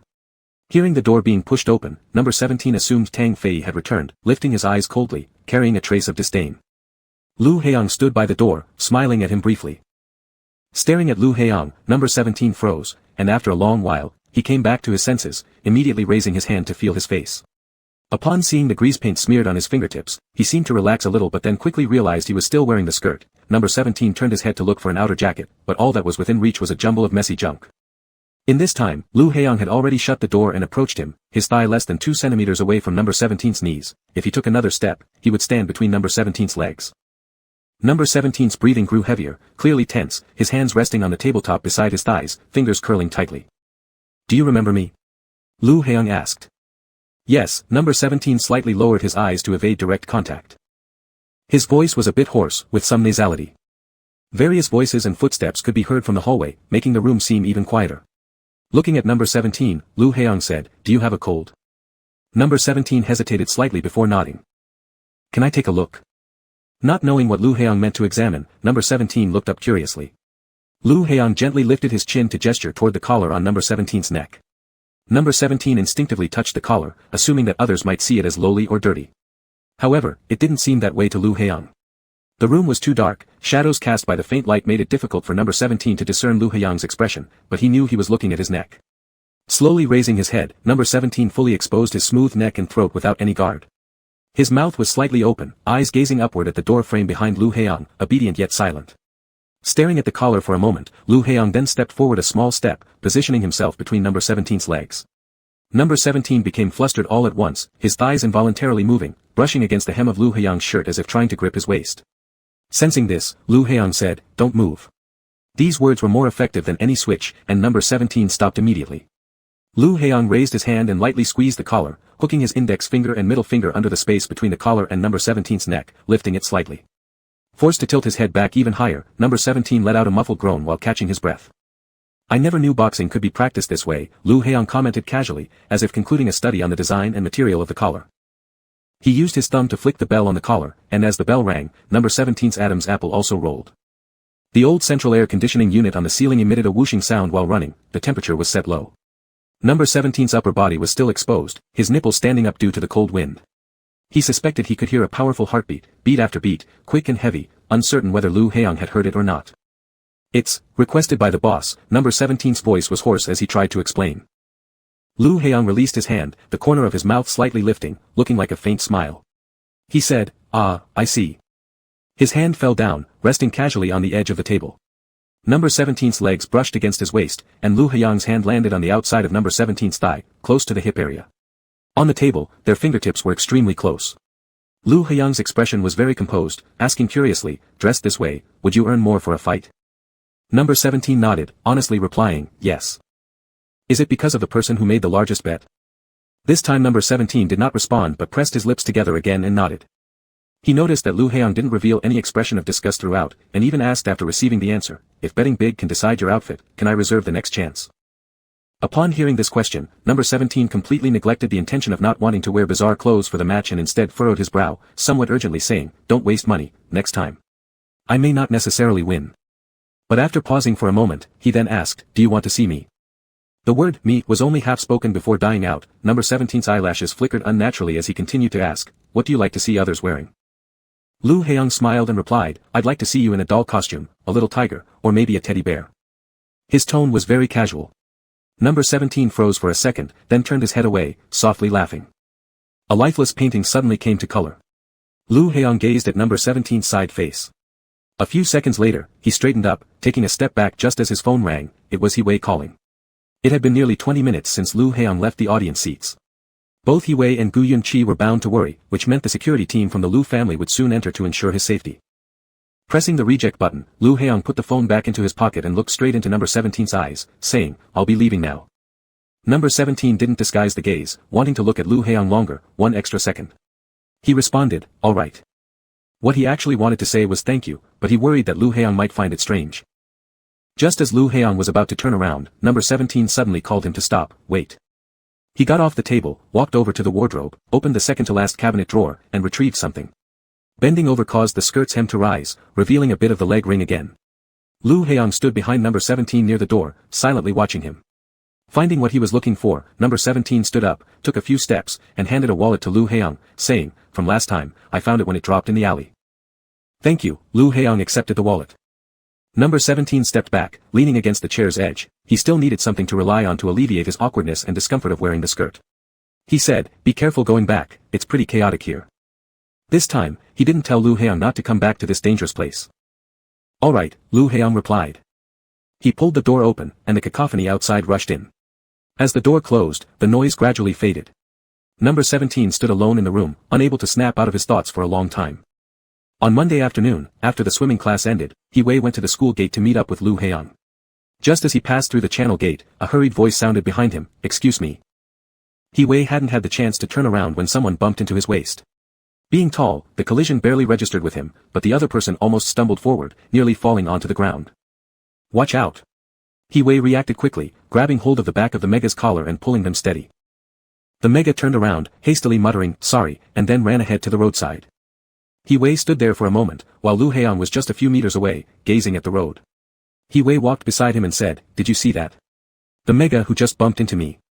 He looks good, how come I haven't noticed him before?" He-wei was full of lustful intent. "I'll check who he belongs to later." The most taboo thing in the preparatory school, besides accidentally provoking someone else's child, is accidentally falling in love with their child. Lu Heong didn't say anything. He-wei curiously followed his gaze and saw that Su-zhe stood by the roadside with the Mega after helping him into a taxi and sat inside as well. "What does it mean? Did Su-zhe beat us to it?" He-wei asked Lu Heong, "Do you know about this?" Lu Heong glanced at him, "Know what?" "Last week when we went to listen to a lecture, didn't you spend the night with him?" He-wei said. "Didn't he call his partner or something?" "There was no call to his partner. Instead, there was food brought back on a rainy night."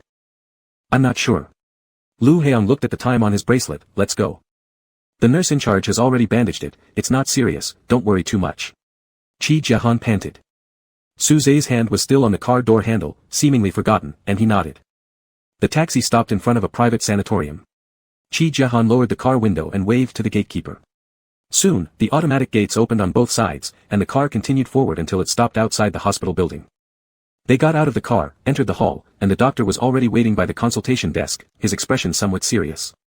The two ran up to him, and Chi Jahan asked, "Dr. Zhou, how is it going?" He was given a sedative. Zhou Zhen sighed, "Go upstairs and take a look. Let's visit the nurse in charge first." Suze said softly. The elevator stopped on the third floor. In the nursing station, the nurse in charge had a fresh bandage on her left wrist. "Suze is here." The nurse in charge smiled. Suze stood in front of her, bowed his head, and made a half bow, saying, "I'm sorry." This scene was not unfamiliar to him. Before this, Suze had experienced many times, apologizing, compensating, and taking responsibility for the harm caused by another person. "It's also our negligence, we didn't notice the missing cotton swab, I was just scratched, it's not serious." The nurse in charge said. "Go see him." Zhou Zhen patted Suze on the shoulder. The transparent window on the special ward door was larger, allowing healthcare staff to monitor the situation inside at any time. Suze and Chi Jahan stood outside the door, and in the room, an old man wearing a restraint jacket lay on the bed. His hair was half white, and under the calming effect of the medication, he was now peacefully asleep. After looking for a while, Chi Jahan pulled at Suze's sleeve. "He's asleep, let's not disturb him." After understanding the complete situation from the doctor, the two walked to the stairwell, where it was dark except for some light coming through a small window at the top. Suze sat on the steps, silent for a few seconds, and asked, "How much is left in the account?" "More than 50,000 yuan. Chi Jahan held the hospitalization list and Suze's hospital account statement and answered him. "More than 50,000 yuan. Suze looked down at the pitch-black ground and said, "Not enough money." "Not enough." He repeated again, then reached for his phone. Just as he lit up the screen, Chi Jahan came over and grabbed the phone from him. "What are you going to do?" "Add a few more matches." "We can't add them, the money you get each time is the least possible amount already. If you say to add a match, they will only intensify exploiting you." Chi Jahan could hardly contain his annoyance. "If they make you lose every match, beat you to near death, humiliate you in public, or even give you drugs to force you to kill, would you do it?" Suze didn't say anything, and Chi Jahan knew that it wasn't because he was persuaded, but rather he was still considering adding more matches. "What about Tang Fei?" Chi Jahan reminded him, "If he controls you, you'll never be able to escape, Suze." Thinking of something, or someone, Suze hesitated for a moment. Chi Jahan stood in front of him, softening his tone, "You don't have to worry about the hospital, we'll find other ways." "I know." Suze spoke. He knew that the hospital was temporarily not a concern because being able to enter this private sanatorium was due to Chi Jahan asking his older brother to speak to the director. So even if the head nurse was attacked and injured, the sanatorium wouldn't care much. However, the expensive monthly hospitalization fee and medication fee wouldn't be discounted because of this. Suze understood that Chi Jahan had done more than enough and had been extremely considerate. Since they were still high school students and Chi Jahan was constrained by his complicated family background, his funds were limited. Suze had never intended to borrow money from him despite the fact that Chi Jahan had mentioned it more than once. This time he mentioned it again. "I'll ask my brother when I find time." Before Suze could say anything, Chi Jahan continued, "Anyway, you can't add more matches. If you get disabled, that would be losing more than gaining. There has to be a limit to risking your life for money." Suze supported his forehead with both hands, feeling the heaviness in his body pulling him down, and immense exhaustion. After a long silence, he said, "I will think it over carefully." On Tuesday afternoon during the swimming class, aside from those who failed their midterm tests, not many people showed up for the class. Suze put his bag in the locker and took his swim trunks into the shower room. As soon as he took off his shirt, his phone inside his uniform pants started ringing. Suze glanced at the caller ID, hesitated for a few seconds, then pressed the answer button. "Did I hear you want to add a few more matches?" "That's right." Suze looked at the school uniform hanging on the hook and answered. Tang Fei laughed softly, "If you need money, why don't you just tell me? How long do you plan to earn money this way?" "Can I add them?" Suze ignored Tang Fei's words and asked quietly. "Sure, if you ask," Tang Fei spoke teasingly, "but if we add some for you, other fighters might feel uncomfortable since some of them don't even get one match in half a month." Suze gripped the phone tightly. "What do you want me to do?" "I have a gathering tonight. Come along and join in the drinks and card games," Tang Fei said smilingly. "As long as you listen and cooperate, I promise you'll earn decently." "What time, where is it?" Suze asked calmly. 8:30 p.m., Cloud Bay Hotel, 12th floor. Have a staff member take you up. 8:30 p.m., Cloud Bay Hotel, 12th floor. Suze repeated mechanically and said, "I understand." He hung up the phone, stood still for a while, changed his pants, and pushed open the stall door. At almost the same moment, the stall door opposite on the left also opened. Lu Heong walked out holding his uniform, with a pair of swim goggles hanging around his neck. He looked at Suze indifferently and smiled faintly. What a coincidence. Suze was temporarily unable to respond. He had not heard anyone entering or exiting the shower room just now, so he had no idea when exactly Lu Heong had been there. He quickly reviewed what he'd just discussed on the phone, ensuring that even if Lu Heong had overheard, nothing compromising would reveal itself. Suze responded after a while. He stared unconsciously at Lu Heong, until the latter passed by him. Suze attempted to say something else beyond a simple wanting to avoid such an uninteresting reaction each time. However, he promptly realized that Lu Heong's greeting was merely out of politeness and he clearly did not intend to chat further. Moreover, Lu Heong probably didn't share any common topics with someone like himself. After the swimming class ended, Lu Heong and He-wei exited the school gate. On the way to the parking lot, He-wei called Gu Yunqi and asked where he was. Cloud Bay, I accompanied my grandpa here for a business meeting this afternoon. Great. Skipping classes with your grandpa, He-wei joked, have you eaten dinner yet? Want to eat together? You guys come over. I'm too lazy to move. The new chef arrived at Cloud Bay, worth tasting. How does your family's hotel keep getting new chefs every other day? Do they run a 5-star cooking school? Gu Yunqi didn't even bother replying, hanging up directly. So shall we go to Cloud Bay? He-wei turned and asked Lu Heong. Whatever. Lu Heong cast his gaze briefly over the Alpha pushing his bike out from the nearby non-motorized vehicle shed before answering. Hard to express desires. Chapter 19. After dinner, the three sat in the lounge area drinking juice, and He-wei suggested they relax for 10 minutes and head to the entertainment zone to play a few rounds of billiards before going home. The capital is really boring. He-wei lounged lazily on the sofa. Since I came back, I haven't laughed in ages. Then leave.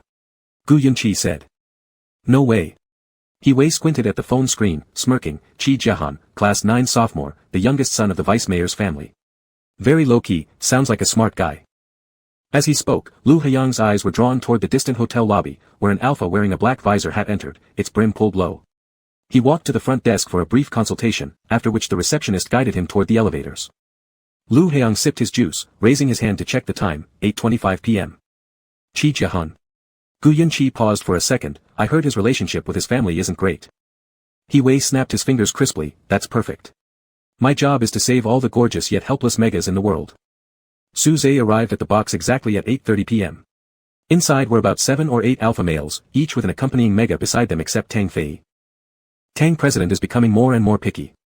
Someone started to tease as soon as they saw Suze, a 17-year-old S-level alpha. This isn't something anyone can easily get. Leaning back in his chair, Tang Fei exhaled a puff of smoke and slightly tilted his chin toward the empty seat beside him. Following his indication, Suze walked over and sat down. What do you want to eat? I can add dishes for you. Tang Fei placed a hand on the back of Suze's chair and leaned closer. I've already eaten. Tang Fei looked at his side profile and smirked amusingly. Then let's drink. The server retrieved a bottle of whiskey from the mobile wine cabinet next to them, opened it, and poured a full glass for Suze. Let's start with 3 penalties. An alpha said shrewdly, President Tang has been waiting for you until now. It was Tang Fei who had told him over the phone to arrive at 8:30 p.m., but Suze didn't say anything, simply gripped the glass and drank it all down in one go. Golden liquid spilled from the corner of his lips, trickling down his neck while the brim of the hat cast a shadow over the upper half of Suze's face, only revealing his sharp and handsome chin. 1 glass, 2 glasses, 3 glasses. After finishing the 3rd cup, Suze put down the glass and wiped his mouth. So obedient. Tang Fei's hand slid along Suze's back and continued downward until it rested on the small of his back. Suze stiffened but remained silent throughout. As the alphas continued their chat, Tang Fei maintained a semi-embrace around Suze while holding the wine bottle in the other hand. Every time it was time to drink, he refilled Suze's glass, making Suze take his place entirely. During the hour or so, Suze lost count of how many drinks he'd had. All he knew was that even though S-level alphas typically had a good tolerance for alcohol, he began feeling dizzy and realized clearly that he had reached his limit. Finally, the dinner session concluded, and the alphas prepared to move to an inner room to play cards, a card game that was essentially gambling with millions changing hands as casually as turning a card or blinking an eye. I'm leaving first. Suze announced as he stood up. What time is it now? Tang Fei's enthusiasm was still high, certainly unwilling to let Suze leave yet. We'll talk later. When it's time, I'll book a room for you, ensuring your sleep will be cozy. No thanks, I'm leaving first. Suze rose. Though Tang Fei still wore a smile, his tone cooled by a degree. The guests are still seated here, and you're going to leave. Quite disappointing. The table fell quiet, and Suze stood there, feeling woozy with difficulty concentrating, wishing nothing more than to leave this private room as quickly as possible. An alpha broke the awkward silence. I heard you practice boxing. One of my subordinates practiced it before too. Why don't you both have a match? If you win, Tang President will let you go home. How does that sound? Tang Fei seemed rather satisfied with this suggestion. Lighting a cigarette, he watched Suze through the haze of smoke and slowly asked, and what if you lose? An alpha responded instantly, if you lose, then spend the night accompanying Tang President, right? Others burst out laughing with malice, while Tang Fei, crossing his legs in leisure, used his foot tip to nudge Suze's cap suggestively, you choose. Suze stared at the glass of alcohol in front of him. After a few seconds, he answered, all right. Before long, the door opened, and a tall bodyguard entered, boss. You, fight him. The alpha pointed at Suze, winning earns you a bonus. Losing means you keep your left thumb. Suze froze and looked at the alpha. The alpha, with a carefree expression, retorted, I hear your daughter was hospitalized recently. You wouldn't want her to find out her father's finger is missing the day she gets discharged, would you? The bodyguard nodded slightly, understood. They moved the coffee table away, creating space for the fight. Suze and the bodyguard stood face to face. Even before Suze could react properly, the bodyguard threw a punch. Suze's defensive action was delayed by half a second, the fist whizzed past his ear with a distinct rush of wind. Straightening up, Suze struck back, but the bodyguard evaded again. Within these short exchanges, both fighters understood their respective levels. They were equally matched, with the exception being Suze's state due to drinking, which impaired not only his reaction speed, balance, precision, and coordination, but overall performance as well. Within 10 seconds, Suze's jaw was hit, leaving no gloves. The bodyguard's protruding knuckles slammed directly onto his face, causing piercing pain. Suze's temple throbbed painfully, emitting a stifled groan as he turned his head aside, stumbling several steps, almost falling to the ground. Looks like President Tang is going to take the beauty home tonight. In a daze, Suze heard someone beside him laugh and say this. Suze swallowed the blood in his mouth, swaying as he lifted his hand and quickly threw out a fake straight punch. As the bodyguard turned his head to dodge, Suze swiftly followed up with a right hook that landed squarely on the other's chin. He didn't know what to do, he hadn't figured it out yet. What does a thumb mean to a person? Suze wasn't sure if the alpha was joking or being serious. Lost in thought, Suze's jaw received another punch, his head spinning so much his senses went numb. He fell onto the carpet, and before he could get up, a foot harshly stomped on his back. A sharp pain erupted inside his chest, the dry and gritty sensation spreading to his stomach. Suze wanted to vomit but could only open his mouth to gasp for breath. His face pressed against the carpet, his baseball cap fallen to the side. His vision blurred as he saw Tang Fei leaning against the couch, his usual face of indulgence and excitement clear as day. Suze knew he was waiting for him to beg for mercy, help, or leniency. Cannot lose. Suze panted, questioning whether his spine or ribs had been broken already. The pain nearly made it impossible for him to breathe, and his heart struggled to beat properly. Clenching his teeth, he reached out and grabbed the bodyguard's other leg at the ankle and pulled it forward. Though it felt like all his strength was drained, the bodyguard lost balance and fell over. Despite the pain, Suze flipped himself over and delivered an elbow strike to the other's chest. The alphas watched them with interest while drinking alcohol, as though observing two struggling beasts tearing each other apart. As Suze was about to throw another punch toward the bodyguard's face, the private room door suddenly burst open and the hotel manager walked in with security guards. The manager's tone was calm and polite, not at all surprised or scolding. Sorry, but fighting isn't allowed within the hotel. He politely bowed to Tang Fei. Mr. Tang, I hope you can understand. Fighting? Tang Fei swirled the wine glass without even looking at him. We were just playing around. Why call it a fight? If someone dies during a match in one of your private rooms, whose fault would it be? Upon hearing Gu Yunqi's voice, Suze froze for a moment, then immediately bent down to pick up his cap, lowering the brim as he stood. Ah, young Master Gu is here. Tang Fei finally raised his eyes. I heard Chairman Gu came to Yunwan today too. Sorry, forgot to greet the old man. My grandfather has no time for irrelevant people trying to greet him, Gu Yunqi replied calmly, his gaze shifting towards Suze standing quietly in the center of the private room. We'll need to take these two away to ask about the situation. Do you have any objections, Mr. Tang? What's there to ask? There's nothing worth asking. Everyone in the room understood this was a crude excuse, but they also clearly realized that for Gu Yunqi to use such a thing as an excuse was already giving face. Just as Tang Fei was about to speak, He Wei interrupted, if there are no objections, both of you come outside. Of course, Tang Fei sneered lightly. Gu Yunqi indifferently nodded, today's bill doesn't need settlement, it's my treat. Suze kept his head down and left the private room. As he passed by He Wei, he faintly heard him whisper, run. You'll be fine. After a brief pause, Suze silently quickened his steps toward the elevator. Glancing back, nobody was chasing after him. Leaving the hotel, the outdoor temperature was slightly higher. His ears were filled with the constant sound of traffic. The pain in his back remained, Suze bending over, unable to straighten fully. He took a deep breath, licking the corner of his mouth. The wound tasted salty, his tongue full of the taste of blood. A supercar stopped on the roadside, 2 meters ahead. Suze looked up. There were no more than 3 of this model in the capital, one of which belonged to Hiwei. The car door slowly opened as Suze stepped closer, walking until he was parallel with the driver's seat. But inside the car, it wasn't Hiwei sitting there. Lu Haxiang sat with one hand resting on the steering wheel. The light blue ambience lit his face with a mechanical coldness. Turning his head, he glanced at Suze and smiled faintly, asking, "Need a ride?" Sometimes Suze couldn't tell who he was when facing Lu Haxiang, whether he was still Suze or number 17. Like now, wearing his baseball cap with the brim pulled extremely low, half his face hidden under shadows. He didn't know who he was in Lu Haxiang's eyes. But regardless of which identity, there was no way for him to refuse Lu Haxiang. Suze sat in the passenger seat, and after the car door closed, silence filled the car. Lu Haxiang didn't turn on the music, nor did he bother with the ambient lighting, it was off too.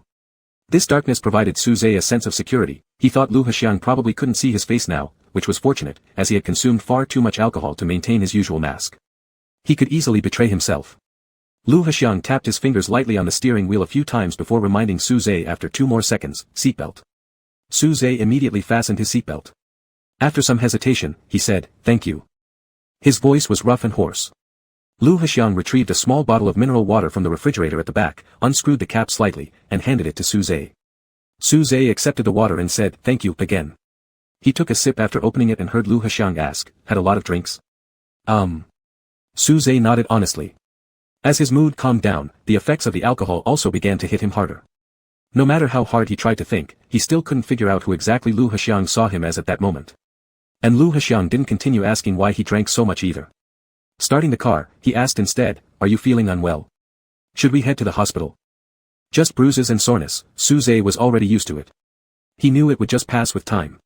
But he presumed Lu Haxiang only assumed he was suffering stomach discomfort due to the drinking. Suze replied, "I'm fine, no need for the hospital." "Okay." Lu Haxiang glanced at him. "Where do you live?" After a difficult calculation inside his mind, Suze realized it was at least a 40-minute drive from here to his place. "A bit far," he said. "No need to trouble you. I'll take the subway home." Because he was tipsy, Suze's voice slurred slightly. He recalled the last time Lu Haxiang passed through the old district and learned he lived nearby. If Lu Haxiang regarded the alpha sitting next to him as number 17 and he reported that address, it might raise some suspicions. But Suze quickly discarded this notion, thinking that Lu Haxiang would never remember where someone named Suze resided in the old district. Drunk people aren't allowed through subway security. Lu Haxiang tapped the touchscreen and brought up the navigation interface. He told Suze, "Tell it your neighborhood name." Alcohol completely overwhelmed Suze's brain while numbing his pain, causing his heart to beat heavily again. Clutching the brim of his cap, he pulled it down lower, leaning closer to the screen as though conversing with someone via video call, earnestly saying, "Xian community." There was no reaction, only quiet. Suze was somewhat bewildered, looking up at Lu Haxiang, but halfway lifting his head, he dropped it again, afraid Lu Haxiang might see his face. "Xian community." Suze once more faced the touchscreen, pronouncing each word clearly, perfectly standard. Still no reaction. Suze wouldn't question if there was something wrong with Hiwei's luxury car, so he asked, "Why isn't it listening to me?" Lu Haxiang turned the steering wheel half a circle, waiting to round the bend before saying, "Sorry, forgot to mention, voice prints have to be registered first." This car had only recorded the voice prints of Hiwei, Gu Yunqi, and himself. Suze nodded while quickly stealing a glance at Lu Haxiang. The street lamp outside just flashed past, showing that there was indeed a slight smile at the corner of Lu Haxiang's mouth, not quite the expression of apology he claimed. "Xian community," Lu Haxiang repeated. The system swiftly displayed the route and started navigation. By the 5th minute, Suze struggled to hold on, his senses blurred by dizziness. Initially, he sat stiffly, rigidly upright, maintaining a gap between his body and the seat back, but as the car drove smoothly forward, Suze gradually lost awareness and leaned back. The dull throbbing in his back persisted as drunkenness and exhaustion intertwined. His eyelids grew heavy, drooping as he hung his head, nodding off into a light doze. He wished to stay awake, but his strength failed him. It felt like after battling in heavy armor, finally finding a safe and peaceful environment, so the desire to close his eyes and rest became overwhelming. Besides, the person beside him was Lu Haxiang, someone who wouldn't harm him. A person who could be trusted absolutely. 3 minutes later, Suze slumped against the seat back, tilting his head sideways, completely falling asleep. Lu Haxiang glanced over at him. A passing streetlight briefly illuminated the part of his chin visible under the hat brim and the bruised corner of his mouth, with traces of dried blood still visible. His neck, pale and smooth, showed a faint blush under the influence of alcohol, revealing complete vulnerability. When Suze opened his eyes again, he found the car stopped on the side of the road. The driver's side door was slowly closing, while Lu Haxiang fastened his seatbelt. The semi-conscious state induced by intoxication easily brings one's intelligence to zero, and Suze's reaction time had hit its lowest point. He squinted his eyes, opening his mouth as if to ask something, but only emitted a muffled murmur. Lu Haxiang placed a bag of something on his thighs, and the moment Suze touched the packaging, he lost his strength. He asked, "What is it?" "Antibiotics." Suze blankly processed this information for several seconds before muttering an "oh." "You were sleeping soundly," Lu Haxiang said, asking, "Aren't you afraid I might sell you off?" "Sell me where?" Suze, with no capacity to think, followed up the question naturally. "Don't know, haven't decided yet." There was laughter in Lu Haxiang's voice. Suze fell silent for a moment before suddenly asking, "Who am I?" For some inexplicable reason, he wanted desperately to know, was he still Suze, or number 17 in Lu Haxiang's eyes? "What do you think?" For this strange, seemingly random question, Lu Haxiang didn't treat it as drunken nonsense. He reached out, letting his fingertip graze under the rim of Suze's cap and teasingly lifted it a centimeter, saying, "If you reveal your face, wouldn't we know?" Suze immediately raised his hand instinctively to hold down his hat, lowering his head too, his tone somewhat hurried, "No, don't." "Why?" Lu Haxiang looked none the more curious as he questioned him. Suze kept covering his head, replying in a muffled low voice, "Can't." Lu Haxiang persisted, "Why not?" "You haven't told me who I am," Suze replied helplessly. "If I say you're someone, would that make you them?" Suze became even more confused, but still nodded dumbly. "Huawei," Lu Haxiang called out an unexpected name, leaving Suze stunned, unsure what he meant. "It's late, let me send you home," Lu Haxiang chuckled lightly, then started the car again without elaborating further. 10 minutes later, they stopped at the entrance of a residential area. Without streetlights, gates, or security booths, they could barely see several residential buildings tens of meters away with sporadic lit windows among them. Lu Haxiang asked, "Is this it?" "Yes." Lu Haxiang intended to drive further in, but Suze said, "Just, stop here.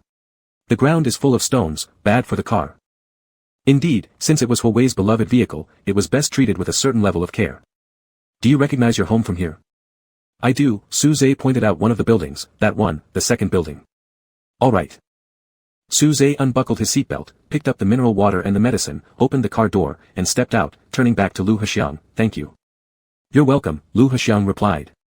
After the car door closed, Suze walked a few steps aside, and just as Lu Haxiang prepared to start the car, he noticed Suze bending over as if preparing to bow deeply or kneel. Suspecting this, Lu Haxiang reached to unfasten his seatbelt to get out when he saw Suze picking up a small slip of paper from the ground. It was the receipt dropped from the bag used for purchasing the antibiotics. Suze carefully folded the receipt and put it back into the bag. When he looked up again and realized the car hadn't left, although uncertain whether Lu Haxiang could see him, Suze still waved slightly at him. Lu Haxiang paused for a brief moment, staring at him, before starting the car and driving off. Once the taillights vanished around the corner, Suze slowly took off his baseball cap. The moonlight tonight was bright. Step by step, he made his way into the residential compound, retreating back to his world. He thought perhaps it was all a dream, 40 minutes long, the time Lu Haxiang drove him back. Chapter 21. On Wednesday morning, when Suze woke up, his head felt heavy. He glanced at the clock and saw the alarm had already gone off 3 times. Immediately getting up, he washed up and rode his bike to school. The cafeteria was quiet in the morning, and in fact, it was always tranquil. Students mostly had nannies delivering their meals or drivers dropping them off elsewhere to eat, so only a few came here for breakfast. Qi Jiahan was sitting at his usual spot eating breakfast, and when Suze approached and sat opposite him, Qi Jiahan looked up, startled, asking, "What happened to your mouth?" Last night, the blow from the bodyguard was too harsh, and half of Suze's face was swollen with a clear bruise near his lips. "Fighting," Suze answered. "But yesterday was only Tuesday," Qi Jiahan frowned instantly. "Did you enter another competition?" "No." Suze felt that he shouldn't have habitually sat across from Qi Jiahan this morning. He had drunk too much last night, and after waking up, his spirit was not at its best. He momentarily forgot about the bruise on his face, which Qi Jiahan noticed. "Then why did you fight?" Suze took a bite of his bread, looking down. "Tang Fei asked me to drink for him." "Is this what you mean by thinking things through?" Qi Jiahan's face immediately turned pale with anger. "Suze, you're really stubborn." If possible, Qi Jiahan would have scolded Suze fiercely, but he knew better than anyone the reason behind Suze's actions. Moreover, Suze was the kind of person who wouldn't change his mind even if scolded thoroughly. "So then, why did you fight?" Qi Jiahan suppressed his anger and asked again. "I wanted to leave, so they forced me to fight a bodyguard. If I won, I could go." "Did you win?" "No," Suze shook his head, "it was a draw." That's impossible, Qi Jiahan immediately said. Tang Fei wouldn't allow a draw. In the middle of it, Gu Yunqi and the others came. The unexpected name made Qi Jiahan pause for a moment, then he said, Tang Fei has offended the Gu family before, so Gu Yunqi stopping midway is possible. But I feel like Gu Yunqi isn't the type to find trouble idly, he's not that boring. Then he casually asked again, apart from Gu Yunqi, who else? He Wei. Isn't Lu Haxiang there as well? They three are close friends, they should all be together. Su Zhe hesitated for a moment, then replied, he wasn't there. Lu Haxiang wasn't there? Qi Jiahan took a sip of milk, glancing up at Su Zhe, noticing his unusually unnatural expression. It was an odd feeling. So Qi Jiahan asked, were you recognized? No, I wore a cap. Qi Jiahan still felt something was off somewhere. He soon discovered where the strangeness lay. This morning, there was a school-wide assembly, with all students gathered sitting in the stands surrounding the playground to listen. The sophomore seats were arranged by 6 classes in a row. Qi Jiahan was in class 9, with one class separating him from Su Zhe's class 11. Just as Qi Jiahan glanced casually at class 11, he found Su Zhe's gaze fixed intently on something moving, following it. As the students from class 1 and 2 approached, the crowd was dense, and Qi Jiahan couldn't discern who Su Zhe was looking at. But Qi Jiahan knew that for Su Zhe, it didn't matter who he was watching, the important part was the act of watching itself, representing some unusual implication. Su Zhe never paid attention to anyone at their preparatory school, even if someone stepped on his foot as they walked by, Su Zhe probably wouldn't glance up, preferring instead to quietly sidestep and continue forward. Soon, Qi Jiahan saw Su Zhe's line of sight stop directly ahead and drop as someone sat down. In front of Su Zhe was class 2, and Qi Jiahan, looking over, spotted He Wei. And beside He Wei, the alpha who didn't belong to class 2, Lu Haxiang from class 1. Initially, nothing specific could be determined until an alpha standing slightly behind Lu Haxiang patted his shoulder and laughed while talking to him, perhaps asking why he had come to sit in class 2's seat. Lu Haxiang turned around, and Qi Jiahan clearly noticed how Su Zhe hastily lowered his gaze, retracting his eyes. That reaction indicated a near-nervous, flustered emotion, yet Qi Jiahan recalled Su Zhe showing no such sign even when facing an opponent twice his size in the underground club. Qi Jiahan's heart inexplicably sank. For the 30-minute assembly, Qi Jiahan didn't hear a word. After it concluded, he chased after Su Zhe, nudging him towards a small path beside a flower bed. Walk over there. Gradually moving away from the crowd, Su Zhe asked, what's wrong? This question should be mine to ask you, Qi Jiahan said, what's going on between you and Lu Haxiang? Su Zhe visibly hesitated for a moment, then questioned, what do you mean? If Su Zhe had resorted to this deflective circular logic, then there must definitely be something amiss, even if there wasn't. Why keep staring at him so obviously, huh? You know how clear it is. Su Zhe didn't say anything, nor did any expression cross his face, but Qi Jiahan could clearly sense that this person was deep in thought, pondering where the obviousness truly lay. Thus, Qi Jiahan decided to first bring out the most outrageous, most unlikely guess. He asked, staring at him so persistently, do you like Lu Haxiang? Su Zhe stopped walking, his eyes fixated on a young sprout growing freshly in the flower bed, as though lost in a daze. Qi Jiahan didn't believe this was a hard question to answer, the response was evidently negative, yet he didn't understand why Su Zhe seemed perplexed. Yes. Su Zhe said. Yes, what? Like this sprout? Qi Jiahan also stared at the young sprout, looking at it for 2 seconds before his expression suddenly changed. Do you really like Lu Haxiang? He asked, clearly disbelieving. Aha. Su Zhe didn't hesitate and nodded. Qi Jiahan was momentarily at a loss for words. Su Zhe actually liked someone. Su Zhe already had someone he liked. Su Zhe liked an alpha. Su Zhe liked Lu Haxiang. Each of these statements shocked Qi Jiahan, and the shock deepened with each one. He'd always thought that Su Zhe was like a robot, detached from everyone else in their preparatory school, with his own system, logic, and way of acting, silent, indifferent to everything, showing no interest. You couldn't see any sign of humanity or emotion in him. But it turned out this robot had fallen for a fellow male human being, who was not just anyone but a well-liked, popular alpha. It was absurd yet cliché. Why? Qi Jiahan intuitively felt that Su Zhe's unrequited love must have been going on for quite some time. He found it hard to digest this fact. Why would you like an alpha? Why Lu Haxiang? Is it because you think he's perfect? Su Zhe seemed a bit puzzled by the word perfect. After hesitating for a moment, he said, I don't think he's perfect. Everyone has flaws, it's just a matter of more or less. No one is perfect, and Su Zhe wasn't blind to that extent. However, if someone were to vote for the alpha closest to perfection, Su Zhe would pick Lu Haxiang, at least that's how it was in his mind. I don't understand. Qi Jiahan rubbed his eyes, struggling to process all this. Su Zhe reached out to remove a small leaf that had drifted onto Qi Jiahan's hair and said, we should go to class. Let's go back to our class, Qi Jiahan sighed. There were many things he wanted to say, but he wasn't sure what was most appropriate. He felt like Su Zhe always ended up doing things that were tough, whether it was working hard to earn money or liking someone out of reach. On Friday morning, after finishing his grooming, Lu Hexiang descended the stairs through the living room and approached the dining room. As he reached the doorway, he saw someone eating breakfast silently at the dining table without making any sound, creating a stifling atmosphere. Lu Qingma looked at Lu Hexiang, who then met her gaze and turned to glance at the alpha seated at the head of the long table, calling out softly, "Dad." Lu Qingyu flipped a page of the Alliance internal daily report, glanced at his watch, and then said, "Sit down and eat breakfast." "Okay." The brief conversation concluded, leaving silence once again enveloping the dining table. The expressions on Lu Qingma's and Lu Hexiang's faces remained unchanged, having long since adapted to such a detached, cold, and silent family atmosphere. 3 minutes later, Lu Qingyu set aside the newspaper, finishing his breakfast.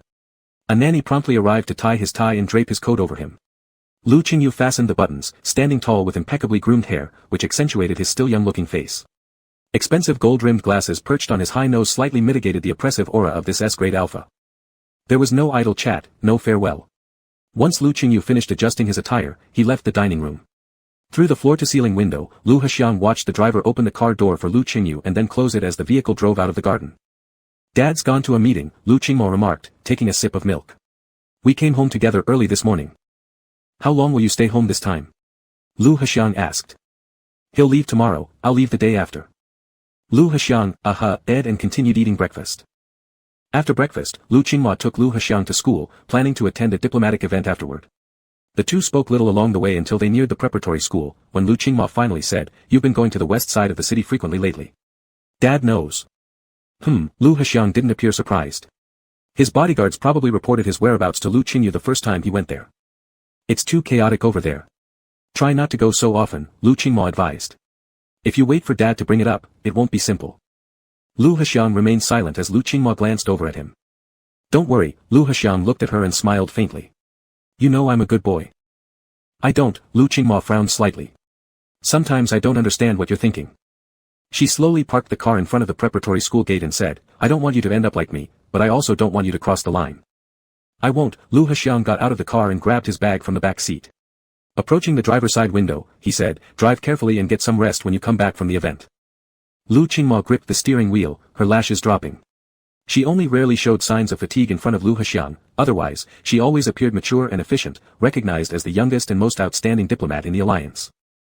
"I don't have time to rest," Lu Qingma smiled. "I'll have lunch at the Wei family's place." In the entire capital, the only family that could barely rival the Gus in wealth and influence was the Wei family. Wei Lingzhou, the eldest son of the Wei family, had been married to Lu Qingma for 1.5 years.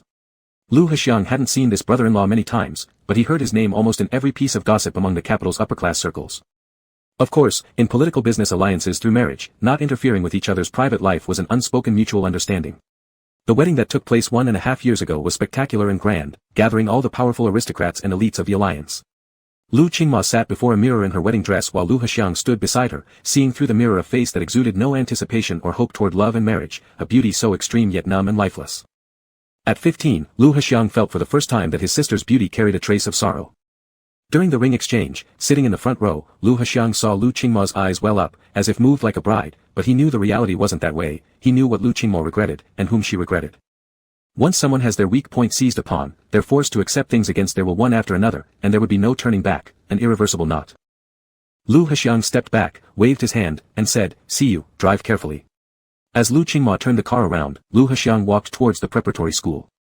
He happened to see Su Zhe standing on the pedestrian path coming from the car shed. Su Zhe looked as if he had unconsciously stopped because something caught his attention. He probably hadn't even noticed how conspicuous it made him standing still among moving students. Meeting Lu Hexiang's eyes from afar, Su Zhe quickly diverted his gaze and continued walking forward. Chapter 22. The two almost reached the channel gate at the same time. Su Zhe paused a step, letting Lu Hexiang swipe in first. The display screen was neither too big nor too small. Lu Hexiang stood right in front of it, with other classmates queuing up behind him. In the screen, Lu Hexiang saw Su Zhe looking at the back of his head.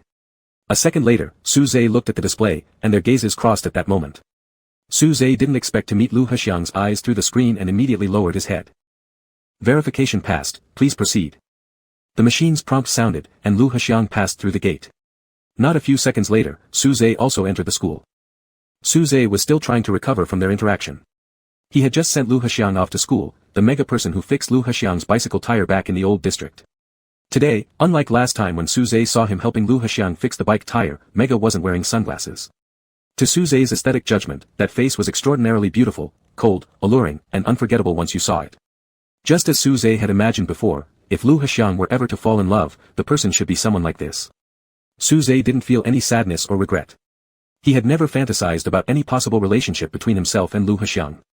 For him, discovering that the person out of reach was together with another outstanding person seemed to justify the rules of the world. Worthy people belong together. Beautiful trophies always belong to the champions, and he wouldn't be the champion, so all he needed to do was applaud and admire. Walking one ahead of the other, Lu Haxiang suddenly looked back. It was just an ordinary glance, but when that face tilted over and was illuminated by sunlight, then returned to being a silhouette, Suze felt as if hypnotized, opening his mouth subconsciously without knowing what words might have come out had he really spoken. Suze immediately pressed his lips tight and swallowed those strange impulses. Then he noticed that Lu Haxiang had slowed down. After a few steps, they almost walked side by side. Lu Haxiang still kept his gaze forward and asked casually, "Do you ride your bike to school every day?" Suze nodded, then remembering that Lu Haxiang probably couldn't see the nod, replied, "Yeah, it's close." "The old district is indeed closer to the preparatory school," Lu Haxiang said. Suze instantly hesitated to answer easily, unsure whether Lu Haxiang remembered he lived in the old district because of the previous incident when he helped him fix the bike, or due to the Tuesday night when Lu Haxiang had driven him home. If it was the latter, that meant on that night, he was Suze in front of Lu Haxiang, not number 17. In reality, Suze's memory of that night wasn't very clear. He had drunk too much and then slept for a while in the car, making many details hazy. He only remembered that Lu Haiyang's attitude was somewhat different from usual, like the kind he displayed in front of number 17. Though subtle, Suze could always sense it. Suze decided to make a probe. However, since he had zero experience in probing, the result was that Suze's attempt turned out as simply saying, 128 yuan. 128 yuan was the total cost of the anti-inflammatory medicine and liquid that Lu Haiyang bought for him last time. As soon as the words came out, Suze realized how stupid it sounded. Lu Haiyang paused, but it wasn't until he took a few more steps that he turned around and asked, "What?" There was about a 3 or 4 centimeter height difference between him and Suze. As he looked over, his eyes were slightly cast downward, yet Suze felt like he was being scrutinized, full of pressure, unsure of how to explain. "Nothing, it doesn't matter," Suze said. They had reached the flower bed under the teaching building. The two didn't have classes in the same building. Lu Haiyang said, "I'll head to class first." Suze stood still at the spot, "All right." He kept looking at Lu Haiyang's back, all the way until the latter reached the stairwell. This act of seeing off an alpha alumnus with whom he wasn't particularly close into the building was actually quite strange, but Suze hadn't noticed. Before school ended in the afternoon, Lu Haiyang received a message from Xiao Feng. It was the list of boxers for tonight's boxing match. After scanning through from top to bottom, Lu Haiyang asked, "Isn't number 17 fighting tonight?" Xiao Feng, "Aren't you and number 17 friends? Didn't he tell you? Today he's just doing the warm-up match, just for entertainment, no money involved, free sparring." Xiao Feng, "And I heard number 17 seemed to have offended a big boss. Not only will he not get paid for this week's match, but supposedly next Friday, the boxer set to fight against him is extremely brutal. He's even caused deaths before. Xiao Feng, you might want to advise him not to fight next week. It feels quite ominous." Lu Haiyang stared at the screen for a moment, without saying anything. He just asked Xiao Feng to reserve 2 seats. Since He Wei was ordered to go home for dinner and couldn't make it to the west side of the city, Lu Haiyang went with Gu Yunqi. Another day when Gu Yunqi didn't attend school, Lu Haiyang stepped out of the school gate. Coincidentally, Gu Yunqi had just arrived. Lu Haiyang got into the car and said, "Take me somewhere to buy something first." The biggest difference between Gu Yunqi and He Wei was that he lacked an insatiable curiosity, nor would he persistently inquire about every detail, big or small. He simply nodded and gestured for Lu Haiyang to report the address to the navigation system. On the way, Lu Haiyang received a call from home. The maid said that Lu Qingyu would be boarding a plane that evening, asking him to return home early. "All right, I'll be back soon." After hanging up the phone, Lu Haiyang absent-mindedly looked out of the car window. He understood that Lu Qingyu wasn't calling to chat and strengthen their father-son bond. It was just that the bodyguards had reported his whereabouts again, so Lu Qingyu commanded him to come home in this manner. "Uncle Lu is coming back?" Gu Yunqi asked. "Yeah." Gu Yunqi glanced at him, then after watching for a bit, "Let's go home." Lu Haiyang gave a slight nod and remained silent. When they arrived at the boxing gym, the opening match had just ended. Lu Haiyang didn't go to the spectator seats, instead, after informing Gu Yunqi, he headed towards the backstage area. Xiao Feng wasn't there. Following the route from the last time, Lu Haiyang made his way backstage. This backstage seemed to be the shared area for the entire club. There were passageways connecting other venues here, and on both sides of the corridor were various storage rooms, makeup rooms, and locker rooms. Because it was early, there were many people backstage, mostly heavily made-up individuals or smokers. Among them, Lu Haiyang appeared unusually clean-cut. People constantly looked him over but refrained from approaching due to his S-level alpha status.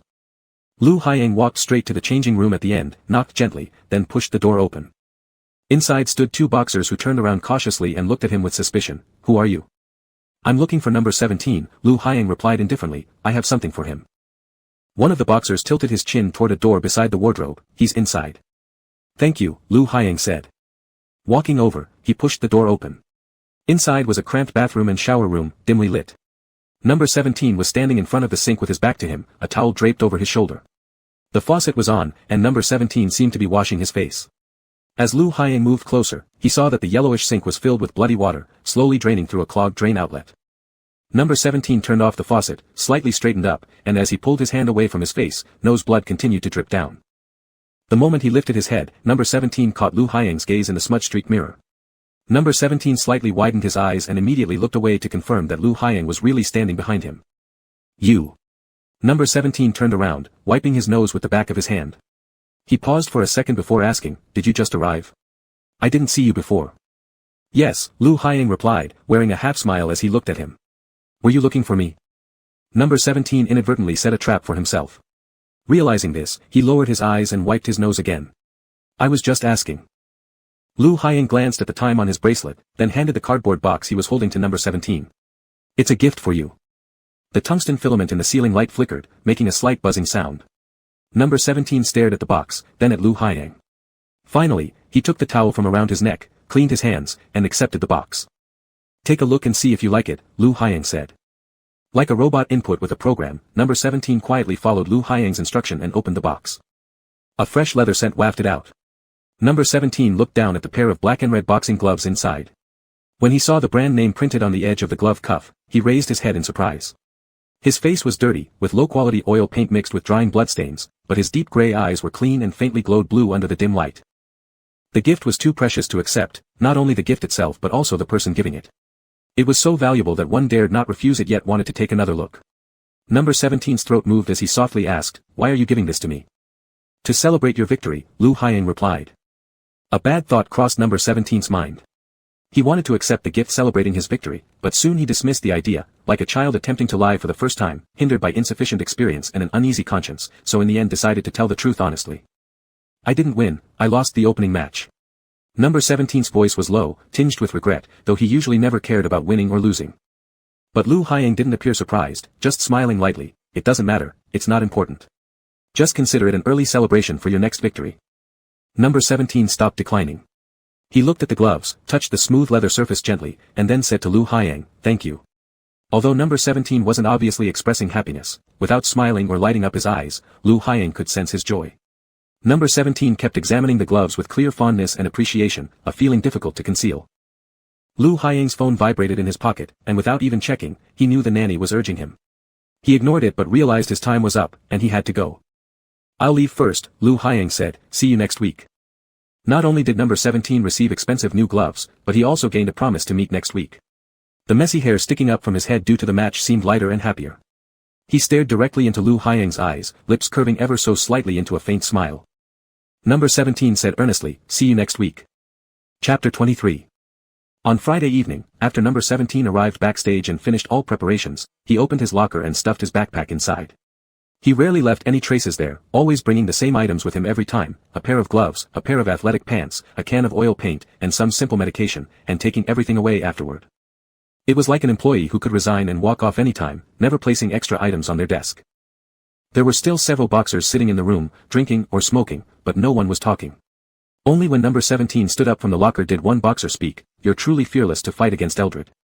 Number 17 closed the locker door, tearing open the Velcro strap at the cuff of his gloves. Standing low in the shadow of the corner, his expression was unclear. Number 17 said, "If my number is called, I have to go out and fight." Boxers have always held complex feelings towards this 17-year-old alpha. He often gets to compete each week. They disapprove of his silent demeanor and quick comings and goings, but they cannot deny that he earned every fight through pure strength. Here, some people could cripple close friends from the crowd during matches, others, driven by vengeance, might risk doping themselves to participate. In contrast, what they once derided as false kindness and hypocrisy on number 17 has remained steadfast, now gaining credibility. Perhaps this could be called the unextinguished conscience of a young person, but it was quite clear that such a thing didn't apply here. It even seemed highly out of place. Everyone knew why number 17 had been lined up to fight Eldred this time. Tang Fei had many ways of tormenting someone. If number 17 and him really had some secret relationship, he could have avoided this boxing match entirely. But number 17 silently accepted the fight arrangement without raising any objections.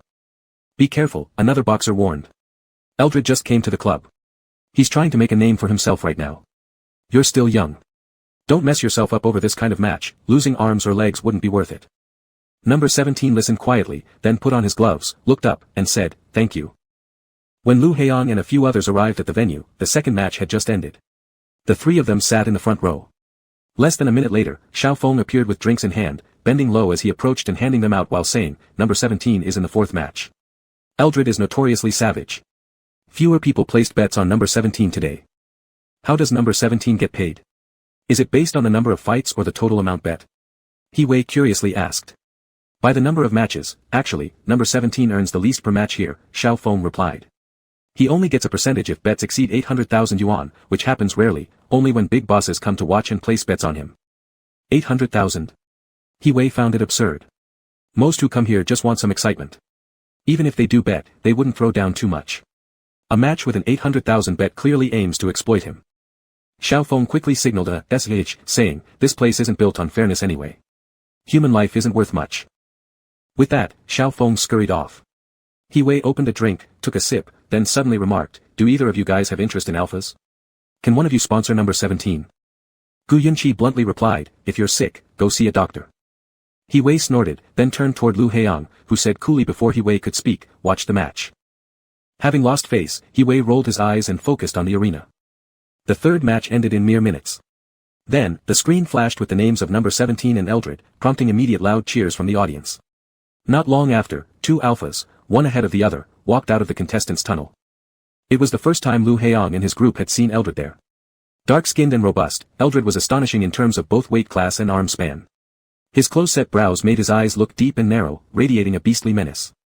Number 17 followed behind Eldred, appearing just as he did in previous fights. On his hands were old gloves, leather worn and peeling, thin and shabby.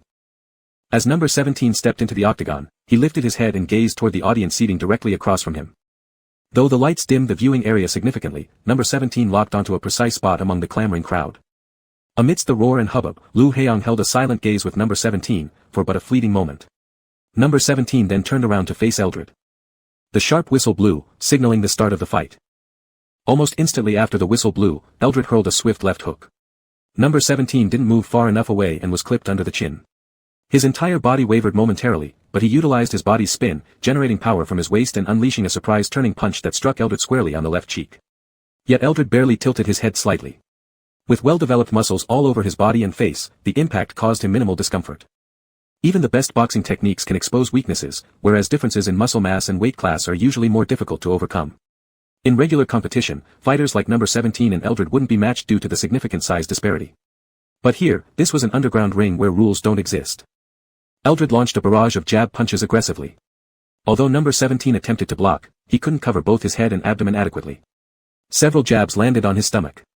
Fortunately, the speed of these jabs somewhat reduced their attacking force, but jabs often set up the chance for powerful blows. True enough, Eldred pulled his left arm back for a heavy strike aimed at number 17's ribs near his liver. If hit like that, number 17 would die, right? He Wei's expression grew unusually serious. Why arrange it this way? Who did number 17 offend? Tang Fei, Gu Yunqi said. You forgot what happened last time at the hotel. The audience's shouting suddenly rose, as Eldred had thrown two heavy punches in succession. Number 17 had bent down just in time to block them with his arms, but the force of those punches was immense. On receiving the second one, number 17 was struck and collided backward into the fence, struggling greatly to even lift his hands. As expected, Eldred's savagery and cruelty became evident. When number 17 was extremely weak, Eldred used a highly disabling vertical elbow strike. If it hit the skull, number 17 would survive by a stroke of luck at best and would certainly suffer permanent damage. Eldred's elbow tip crashed directly toward number 17's head. He Wei couldn't help but curse profusely. Lu Heong fixed his eyes on the octagon cage, his lips pressed tightly. In the final half-second, number 17 managed to push himself forward against the fence with all his might, tilting his head so that his shoulder took the blow instead. Eldred's elbow finally hammered down on his upper shoulder near the spine. Number 17 fell like a downed bird, spitting out a mouthful of blood with his head bowed before collapsing onto the ground. On the way down, he was intercepted by Eldred, who twisted number 17's left hand behind him, then drove his knee into number 17's back, pressing his full body weight down as he forced number 17 to kneel violently. Number 17's left arm was twisted unnaturally backward, causing him excruciating pain. His body instinctively tried to curl up, but Eldred's knee was still pressing against his back, pinning number 17 motionless to the ground. The glaring spotlight shone on his face. Number 17 kept his mouth tightly closed, not uttering any cries of agony throughout. Blood continuously flowed from the corner of his lips. Eldred grabbed number 17's hair, attempting to slam his head onto the ground. Another whistle sounded, and the referee stepped in to halt the match. The audience continued to scream and shout, unaware for whom, resembling a group of numb, bloodthirsty machines. Eldred stood up, striding around the octagon for a round before leaving the stage. Number 17 lay motionlessly by the fence, making people wonder if he had already stopped breathing. Several seconds later, two alphas entered with a stretcher to carry number 17 away. He furrowed his brow, being of the same generation as number 17, seeing him beaten up like this made him feel uneasy. Number 17's hand must be dislocated, He said. As he spoke, he turned around and found the spot beside him empty. Lu Heong had disappeared. Where's Heong? He turned to ask Gu Yunqi beside him. You worry too much, Gu Yunqi replied. I'll take you. Xiao Feng immediately shouted upon seeing Lu Heong emerge. Lu Heong walked forward silently without answering or even looking at him. Still shaken by the previous match, Xiao Feng followed by his side and said, Don't worry too much, there are doctors who will treat number 17. The passage was bustling with people moving about. Lu Heong walked silently past them. A few minutes later, he reached backstage. Just as he entered the corridor, he encountered Tang Fei face to face. Tang Fei's expression was somewhat grim. He looked at Lu Heong once, who stared straight back at him and then walked past. After taking a few steps, Tang Fei turned again, looking at Lu Heong's retreating back with narrowed eyes, seemingly pondering something. After Tang Fei exited through the gate, Xiao Feng, who had been hiding in a corner, popped out again. Earlier, Lu Heong had moved too fast for Xiao Feng to tell him that the alpha walking out was Tang Fei. He should have stopped and hidden. Outside the room at the end of the hall stood several boxers. One of the alphas smoking was someone Lu Heong had seen last week when he came looking for number 17. He crushed out his cigarette butt and remarked, Your friend has some real grit. Though his tone carried a slight mocking undertone, it also held more meaning than just mockery. It wasn't genuine disdain. Lu Heong passed them by and pushed the door open. The lighting inside the room was as dim as ever, with the air filled with the smell of blood and medicine. Lu Heong saw number 17 sitting leaned against the wall on the floor. His dislocated arm had been set, while blood-stained cotton and tissues were scattered around his legs. An alpha was holding the back of number 17's head, injecting something into his glands. Number 17 hung his head low, biting on a folded towel in his mouth, his eyes squeezed shut tightly. What's the injection for? Lu Heong asked the alpha, who was likely the Dr. Xiao Feng mentioned. To suppress the release of pheromones due to extreme pain, the doctor pulled out the syringe, stood up, quickly tidied up his things, and left. Number 17 let go of the towel, spitting it out, slowly raising his head, and leaning back against the wall. His face was covered with grease paint and bloodstains, his cheeks swollen, and his lips pale. Since hearing Lu Heong's voice earlier, he had wanted to open his eyes, but sheer exhaustion left him with no strength to do so. Number 17 fluttered his lashes and finally managed to open his eyes, gazing weakly at Lu Heong. His lips moved slightly as if trying to speak. Lu Heong squatted down and leaned closer, asking, What? Number 17's voice was raspy. He said, I lost. When Lu Heong had given him the boxing gloves last week, it was meant to celebrate number 17's next victory. But today he had lost. Although the result had been obvious from the start, he still felt a bit regretful. There weren't that many dramatic comebacks and counterattacks in life. More often than not, it was just one blow after another, pain he couldn't resist. All he could do was get up as quickly as possible. He didn't really want Lu Heong to see him like this. But fortunately, right now, he was number 17. Lu Heong looked at him and said, It doesn't matter. Could you do me a favor? Number 17 swallowed. Help me, grab my backpack. All right. Lu Heong stood up and walked to the nearby cabinet, taking out number 17's backpack from the second-to-last shelf. He remembered last time number 17 returned his wallet from this exact compartment. The small pocket on the outside, number 17 instructed. Lu Heong unzipped it and took out the contents. It was a crumpled roll of bills. Last time, thank you for sending me home and buying the medicine. Number 17 seemed about to fall asleep, his breathing already very weak. Last week, when you came, I forgot to return the money. Lu Heong stayed silent for a long while. Number 17 felt how quiet it was around him, exhausted, and closed his eyes. Inside, he silently hoped Lu Heong would stay just a little longer, even if it was only for a few seconds, so he could rest with some peace. I'll take you to the hospital, Lu Heong finally said. Just sitting will be fine. Number 17 shook his head, his voice getting softer and softer. It's always like this. There wasn't much difference. For him, it was only a question of whether he bled more or less, whether the injuries were minor or severe, the treatment method was the same. This time, it might just take longer to recover. He had already mentally prepared himself. Don't sleep, let's go to the hospital. Lu Heong put down the backpack, knelt close to number 17, and placed his fingers under his jaw, lifting it a little to prevent him from passing out. But number 17 kept his eyes closed, seemingly having no strength left to move even an inch. Lu Heong called his name, Su-zhe. After hearing his real name, Su-zhe flinched slightly, slowly opening his eyes and looking at him in confusion. After about 10 seconds, Su-zhe finally reacted. He turned his face away from Lu Heong's hand, his gaze moving extremely slowly. Finally, he asked, when? Afraid of Lu Heong's answer, he quickly added, I've known for a long time, haven't I? Lu Heong continued to look at him but remained silent. So it was his own fault for being stupid, thinking Lu Heong wouldn't notice the similarities between Su-zhe and number 17, the identical voice, pheromones, and mannerisms. He'd simply assumed that Lu Heong wouldn't have any memory of a person named Su-zhe and wouldn't connect the dots. It turned out that not everyone was as ignorant as he was. At that moment, Su-zhe belatedly felt the pain in his body, in his chest and back, as well as his left shoulder, where it had dislocated earlier. The suppressant could only stabilize his pheromones but couldn't numb the pain. He didn't know why it suddenly hurt so badly that he started muttering unconsciously. Why, Su-zhe mumbled quietly, you knew a long time ago. If it had been someone else, Su-zhe would have thought they were playing games with him. But he didn't think Lu Heong was that kind of person. Still, he couldn't figure out why Lu Heong had done all this, making him feel uneasy. Thinking again, even if Lu Heong did have such intentions, Su-zhe had no way to blame him. Su-zhe turned his head, beside him was the old long mirror. In the dim light, his reflection barely resembled a human, wretched, his features blurred. This was what Lu Heong was seeing now. Embarrassed, Su-zhe lowered his head. He really had no energy left. He said, you can leave first. Then, with a tone that almost sounded like pleading, he added, don't come anymore in the future. Before Lu Heong could respond, Su-zhe closed his eyes completely and fell into unconsciousness, tilting forward. Lu Heong caught his shoulder just as the door opened and several alphas entered the room.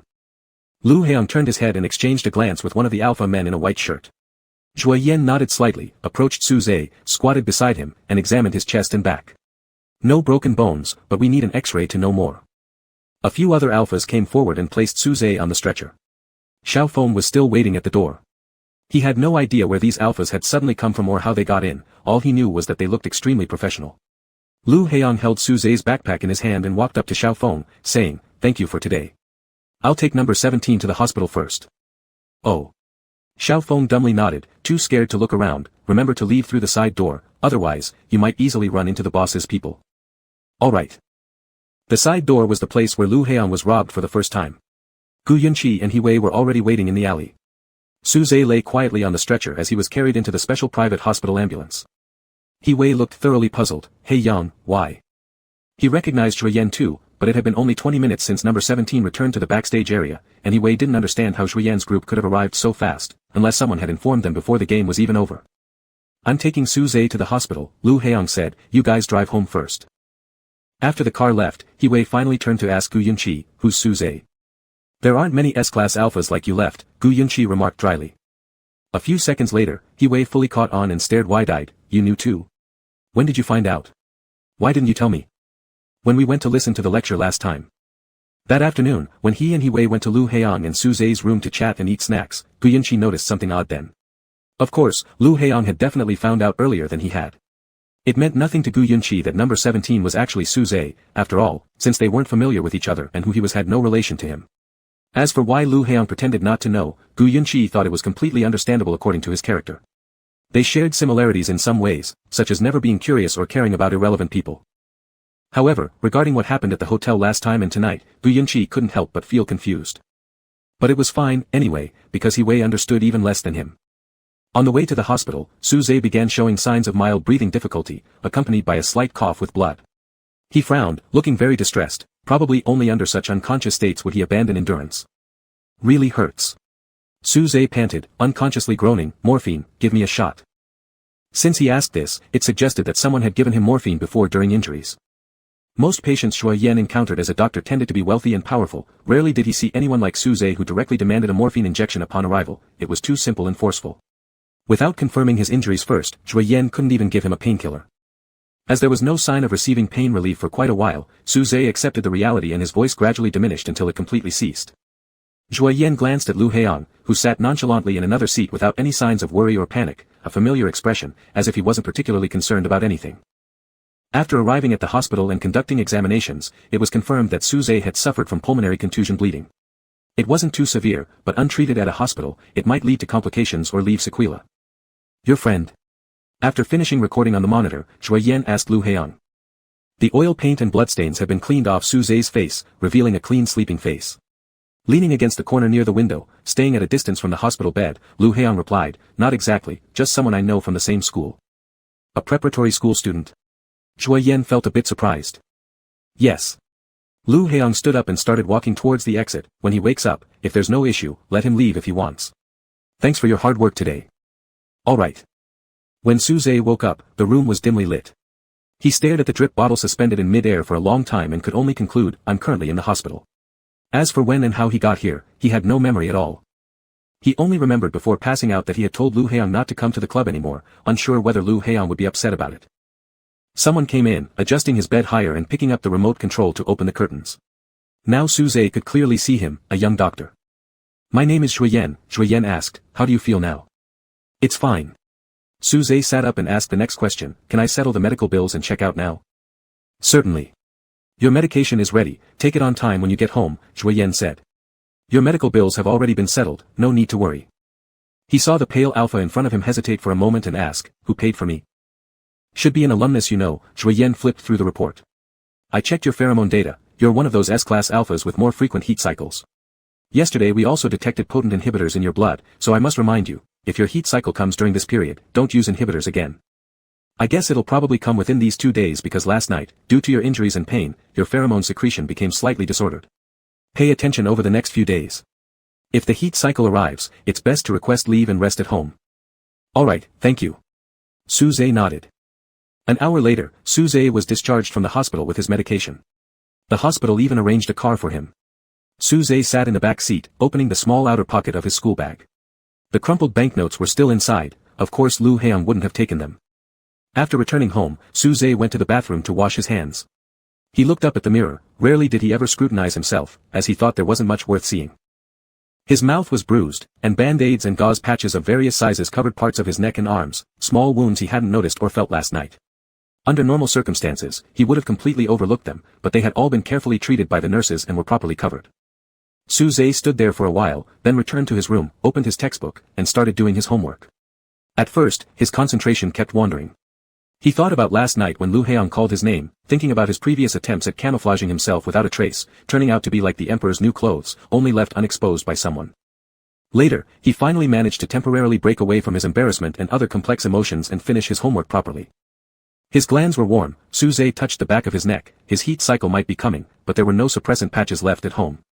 He tidied up his textbooks, preparing to buy a pack from the drugstore. His body still hurt a bit, but it no longer affected normal movement. Su Zhe took the keys, put on a visor cap, and walked out of the room. When he reached the door, he suddenly heard a knock. Few people came knocking at his door. There was no peephole on the old wooden door, so Su Zhe unlocked it and pulled it open. Through the rusted black burglar-proof door, Su Zhe saw the alpha standing outside. His first reaction was that his head had been hit too hard yesterday, resulting in hallucinations. Going somewhere? Lu Heiyang asked with a faint smile on his face. Su Zhe's current mental capacity wasn't enough to support answering Lu Heiyang's question. As he was still trying to remember what he needed to buy before leaving, his hand had already moved faster than his brain and opened the burglar-proof door. Desire difficult to stop. Chapter 25. After opening the burglar-proof door, Su Zhe and Lu Heiyang stood face to face for a few seconds before Su Zhe stepped aside to let him in. He had absolutely no experience inviting people into his house, especially someone he liked, so under Lu Heiyang's gaze, he stiffly fell silent for a moment. Finally, he managed to say, please come in. Lu Heiyang took a step into the room and stood in front of Su Zhe. He raised his hand, pinched the brim of his hat, and lifted it up, revealing his whole face. Lu Heiyang tilted his head slightly and looked at Su Zhe's lips, asking, does it still hurt? It doesn't hurt anymore. Although his lips were still swollen, pain was unavoidable, it was just that this pain was trivial. Su Zhe removed his hat, paused for a moment, and closed the door afterward. Did you have somewhere to go? To buy suppressant patches. Su Zhe stared blankly, answering whatever Lu Heiyang asked and giving additional explanations for reasons. My heat cycle might be approaching. I brought 2 packs. Lu Heiyang said. He walked over to the small dining table and placed the items on it.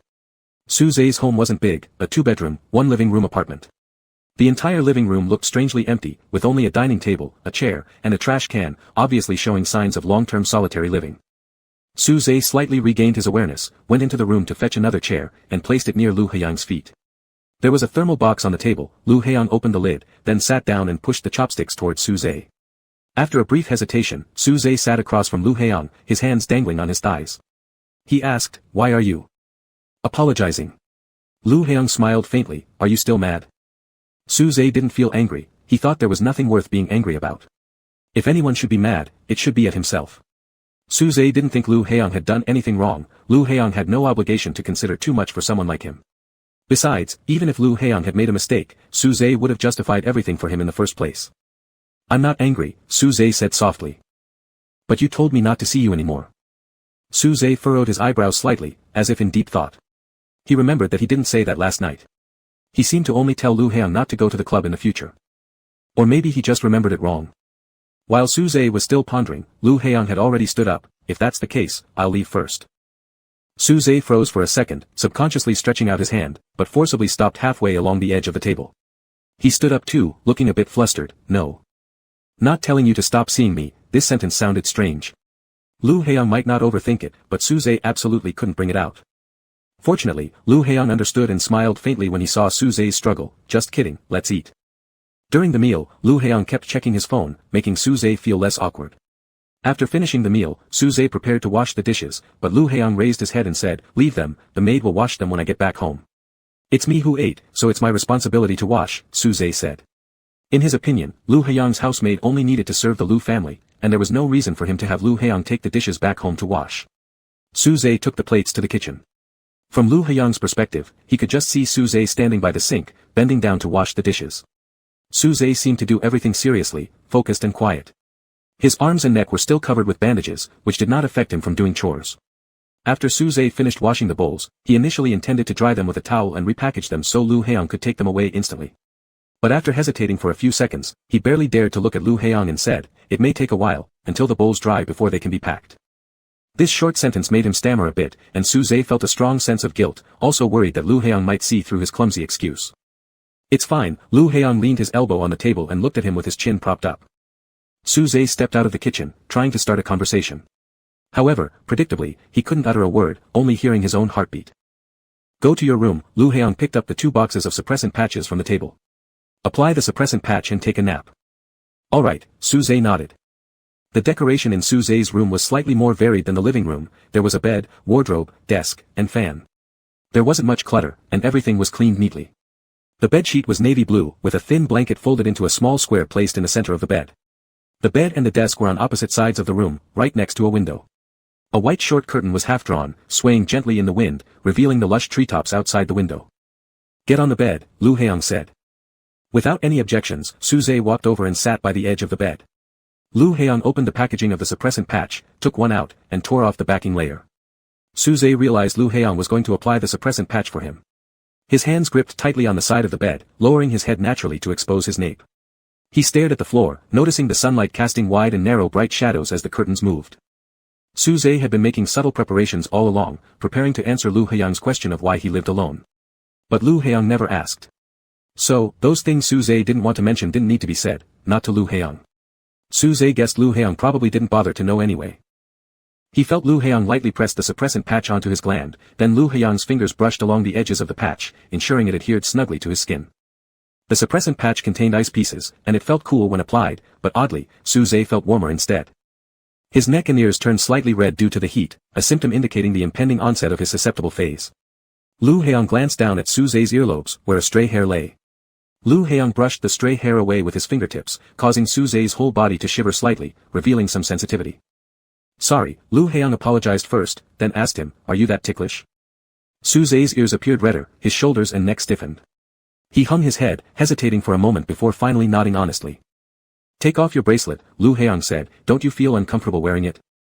"It's very uncomfortable, especially during the period when pheromones are unstable. This low-quality bracelet can only forcibly suppress the pheromones, causing great discomfort." Su Zhe replied, "It's fine, I'm used to it." But afterwards, he still obediently took off the bracelet. He looked up at Lu Haiyang, then immediately became flustered. Regarding Lu Heong coming to his house, Suze had never dared to think about it, but now the other party was standing in his room, by the bed. Suze's gaze wandered aimlessly for a moment before finally asking, "Do you want to sit on the chair?" "All right." It seemed as if Lu Heong had finally observed enough of Suze's various reactions, so he sat down on the chair in front of the desk. His hand pressed on the books on the desk, and he asked Suze, "May I take a look?" Suze nodded. Lu Heong then flipped through Suze's homework. The weekend assignments from the preparatory school were generally not too many, even someone like Yue could complete them on time. The handwriting in the book didn't quite resemble Suze's personality, sharp and incisive, graceful and straightforward, without appearing messy. "Your handwriting is very nice," Lu Heong said. Just being complimented on his handwriting caused Suze to lose focus for a second before replying, "Thank you." He felt uneasy sitting still, trying to hide his nervousness and unease. Suze stood up to close the window. Standing by the window, the wind blew his hair and his work shirt. The sunlight was intense, revealing the outline of Suze's body under his clothes. Suze grabbed the floating white curtain, his long fingers gripping the curtain tightly, as if holding a bunch of white packaged flowers. It should be a bundle of gardenia flowers, because there was a scent of gardenias in the wind. After Suze closed the window, he released the curtain and pulled it properly, making the room dimmer and quieter instantly. Lu Heong moved his gaze back from Suze and reached out, turning on the floor fan beside the desk, directing it towards Suze's bed. "Take a nap. If the susceptible period comes in the afternoon, you might not sleep well at night." "Okay." Suze's head was already very dizzy, and his throat was itchy, wanting to cough. The early symptoms of the susceptible period were very similar to having a cold or fever, feverish, drowsy, shivering. Lying on the bed, as soon as his head touched the pillow, exhaustion and dizziness surged. He hadn't slept well last night because his whole body was hurting, and he hadn't rested after returning this morning. At this moment, with an overbearing serenity, Suze no longer had the energy to think much. He pulled the blanket up until it covered the lower half of his face, curling up on his side. His eyelids drooped heavily. Suze slowly blinked once. Lu Heong's figure in his line of sight became blurry. Suze moved his mouth slightly, saying somewhat indistinctly, "If you have something to do, you can leave first, just make sure to lock the door." He wasn't giving an eviction notice. He hoped more than anyone that Lu Heong would stay a little longer, yet he was also afraid of wasting Lu Heong's time. Whether Lu Heong responded or not, Suze wasn't quite clear. Before completely closing his eyes, Suze thought that since the moment Lu Heong knocked on the door to this very second, it might have all been a dream triggered by his susceptible period. Not long after, in the haze, Suze heard Lu Heong's footsteps, followed by the sound of the door closing, and finally the sound of both the main door and the security door shutting. Well, the dream was over. Suze fell into a deep sleep. Chapter 26. When Suze woke up feeling unbearably hot, the room was bathed in a warm yellow light. It was already afternoon. The fan was still blowing, and Suze pulled the blanket down a little, letting out a long breath. He was lying flat now, turning his head. Suze vaguely saw Lu Heong still sitting on the chair in front of the desk, one hand propping up his chin, seemingly watching him. The afternoon light pierced through the curtain's obstruction, casting onto Lu Heong's body, making him appear extremely surreal. Suze's eyeballs slowly turned a few times, his gaze moving slowly and meticulously over Lu Heong's fingers, shoulders, chin, nose, and eyebrows. His eyes weren't clear yet, his eyelashes were lowered, showing a state of being half asleep and half awake. If Lu Heong coming to his house in the morning was a reality that had occurred, then Suze was certain that the current presence of Lu Heong was a dream. Otherwise, he wouldn't have the courage to stare directly into Lu Heong's eyes so frankly. Suze rarely dreamed of Lu Heong, maybe not even a few times in a year. He didn't wish to dream of him because the disparity between dreams and reality was too great, and waking up left a bitter taste. But whenever he did dream of him, Suze cherished those moments exceptionally. Maintaining a steady gaze toward Lu Heong, Suze then gently turned his body as well, quietly staring back at Lu Heong. Lu Heong's left hand rested on his knee and moved slightly. Suze was immediately drawn to it, looking at his left hand. His fingers were pale and long, with clearly defined joints. The pad of his index finger was touching his knee, lightly rubbing back and forth in small motions. Suze looked for a few seconds and inexplicably felt his face and ears heat up, tingling down his spine as if Lu Heong's fingers had just caressed his back. Suze swallowed. An alpha in the susceptible period couldn't resist such temptation. He felt deeply ashamed of his own association, blushing and turning around to face away from Lu Heong due to the heat. Suze reached up and grabbed the collar of his work shirt, pulling it off and exposing his bare back. Although it was a dream, Suze still felt Lu Heong's gaze as heavy, pressing against his back. Suze took several breaths and turned again, his bright pupils reflecting Lu Heong's shadow. The blanket was still covering his waist area. Suze lifted his right leg, trapping the blanket between it. After remaining stiffly like that for a few seconds, Suze slowly slid his hand down into the blanket. His experience in this aspect was basically zero.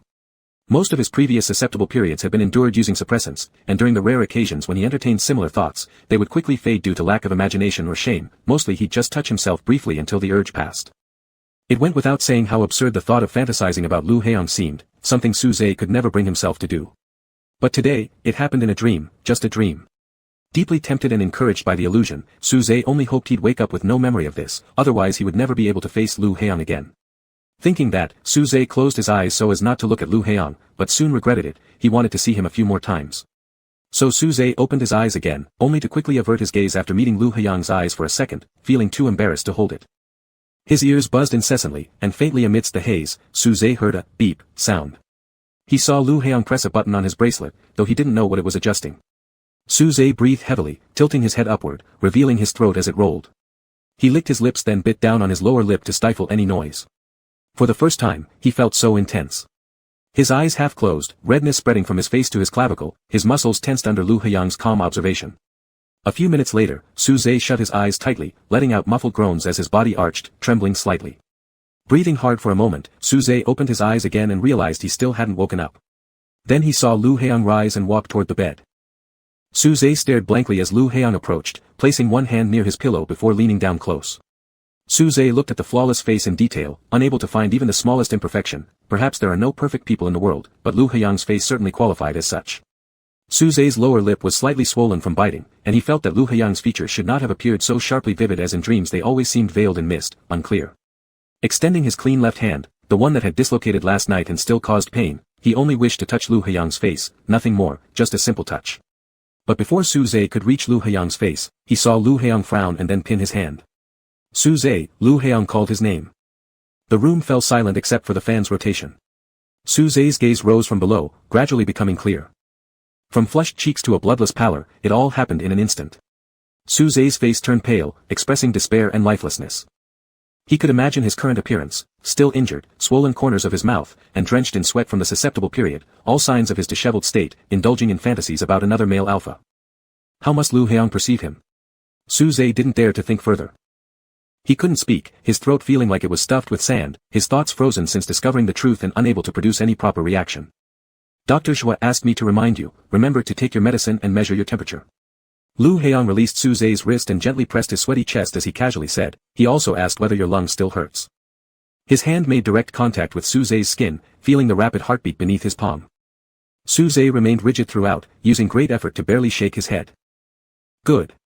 Lu Heong's hand moved to the back of Suze's neck, gripping it. Switch the suppression patch every 3 hours, it will be more effective. He continued speaking while giving Suze's nape a moderate squeeze, seemingly to reinforce the impression of switching the suppression patches. Alright, Suze's voice was so soft it was nearly inaudible. His hoarse throat muttered, you should go back first. Lu Heong straightened up, looking down at Suze for a few seconds. But Suze had already closed his eyes and buried his face into the pillow. The blanket was still draped over his waist, exposing his upper body and part of his calf. The hazy light from the window illuminated the red marks and sweat on his body. Around the areas where gauze and band-aids were stuck, traces of faint red bruises could be seen. Exactly 5 minutes after the sound of the door closing, Suze finally sat up in bed. He looked no different from a walking corpse, dragging his feet to grab clean underwear and clothes before opening the door and heading toward the bathroom. Passing through the living room, Suze saw an insulated lunchbox still sitting on the dining table. Lu Heong had forgotten to take the utensils back. This meant that next week when school resumed, he would have to personally return the items to him. Suze had never encountered so many difficult problems all at once. Desire is hard to suppress. Chapter 27. Suze's susceptible period this time was relatively short. He took Monday off, adding the weekend together it totaled less than 3 days. On Tuesday afternoon during swimming class, Suze brought the insulated lunchbox to the swimming pool, though he wasn't sure if Lu Heong would come to the lesson. After the swimming class started, Suze didn't see Lu Heong, guessing he probably wouldn't show up today. However, 20 minutes later, Suze accidentally looked up during training and happened to see Lu Heong descending the steps at the exit, looking directly at him. For days, Suze had been wondering whether Lu Heong had discovered anything. The answer ultimately remained uncertain. Judging by Lu Heong's attitude, he seemed not to be particularly concerned about it, perhaps thinking it normal since it was the susceptible period, and various bodily reactions were very common during that time. Regardless, Suze instinctively wanted to hide himself. Since he was currently submerged in the pool, all he could do was try to hide underwater. As he passed by the living room, Suze noticed someone slowly walking along the shore beside the lane as he swam underwater. When he reached the end of the lane, Suze did not emerge but stayed submerged below the surface. Looking upward, the other person was standing there with obvious patience. Suze knew this behavior was extremely foolish and laughable, yet he had already acted on it. Unfortunately, due to being too panicked before diving in, Suze hadn't taken in enough oxygen and was now feeling uncomfortable staying underwater. Unable to hold it any longer, 2 bubbles escaped Suze's lips. 30 seconds later, Suze surfaced, taking deep breaths. Lu Heong stood on the edge of the pool, holding a pair of swimming goggles. He looked down at Suze and said, "I seem to recall that the final exam doesn't test our ability in underwater swimming." Suze wiped the water off his face, reluctant to look directly at Lu Heong's eyes, thankful that he was wearing swim goggles. A while later, Suze asked, "Which changing room are you in?" Lu Heong didn't answer immediately but squatted down instead, saying, "I can't hear you properly, swim closer." With his posture resembling a trainer at an aquarium, Suze swam toward him like a called dolphin following instructions. Nervously reaching near the edge of the pool, Suze stiffly repeated the question, "Which changing room are you in?" "What's wrong?" Lu Heong dipped his hand into the pool water slightly, asking. "I'll return the insulated box to you after class," Suze explained. Insulated box. Lu Heong appeared to have no recollection of it at all. Suze reminded him, "Saturday, when you came to my house." "Oh, I remember now," Lu Heong said, "changing room number 3. Suze nodded briefly as Lu Heong stood up, saying, "I need to continue my training." He walked towards another pool, and Suze kept his gaze on his back until Lu Heong submerged himself out of sight. Then Suze slowly sank underwater again, hoping to cool down the heat spreading across his face and body. Because Lu Heong had arrived late, his class ended a few minutes later. When he returned to the locker room to get his clothes, someone entered behind him. Turning around, it was Suze. Suze held a towel in one hand and the insulated lunch box in the other. Placing it on the chair, he said, "Thank you," and turned to leave hurriedly without waiting for Lu Heong's reply. "Suze." Lu Heong called out without looking back as he took some water from his cabinet. Suze immediately stopped in his tracks, turning after a second and asking, "What is it?" Lu Heong drank some water and wiped his hair with the towel. "Why does your susceptible period last longer?" He raised his eyes, his gaze passing through his slightly damp and disheveled bangs, and landed on Suze's face. At the mention of the susceptible period, Suze inevitably recalled the incident from Saturday, which made him very eager to flee from Lu Heong's presence. However, Lu Heong's expression showed no sign of mockery, it appeared as though he was sincerely asking a question. "I differentiated into an S-class alpha during my second differentiation," Suze said. "It happened in my second year of junior high school. Before that, I was just an A-class. Alpha information hormones can be unstable after secondary differentiation, making susceptible periods occur slightly more frequently," he explained. Lu Heong nodded. Cases of secondary differentiation were uncommon, and not thoroughly covered in biology textbooks. He indeed hadn't understood much about it before. "Does it feel uncomfortable?" Lu Heong asked again. Lu Heong had never experienced a real susceptible period and didn't know exactly what it felt like. But this question made Suze think too much. Did it feel uncomfortable? Uncomfortable enough for him to do that in front of an alpha? Suze felt embarrassed and tightly gripped the towel, replying, "A bit." As Lu Heong was about to say something, He-Wei's voice came from the locker room entrance. "Hey, are you ready yet, He-Yang?" "Oh." He-Wei walked inside and saw that Suze was there as well, greeting him, "Hi." His eyes immediately lingered on Suze's upper body, carefully observing his abs and physique, discovering that they indeed looked identical to person number 17. It was just that He-Wei hadn't seen Suze shirtless before, so he hadn't connected Suze with number 17, it must have been the reason. Noticing He-Wei staring at him, Suze felt somewhat confused. Then he suddenly felt lighter in his hand. His towel had been taken by Lu Heong, who then hung it on Suze's left shoulder. The part of the towel hanging down effectively concealed most of Suze's body.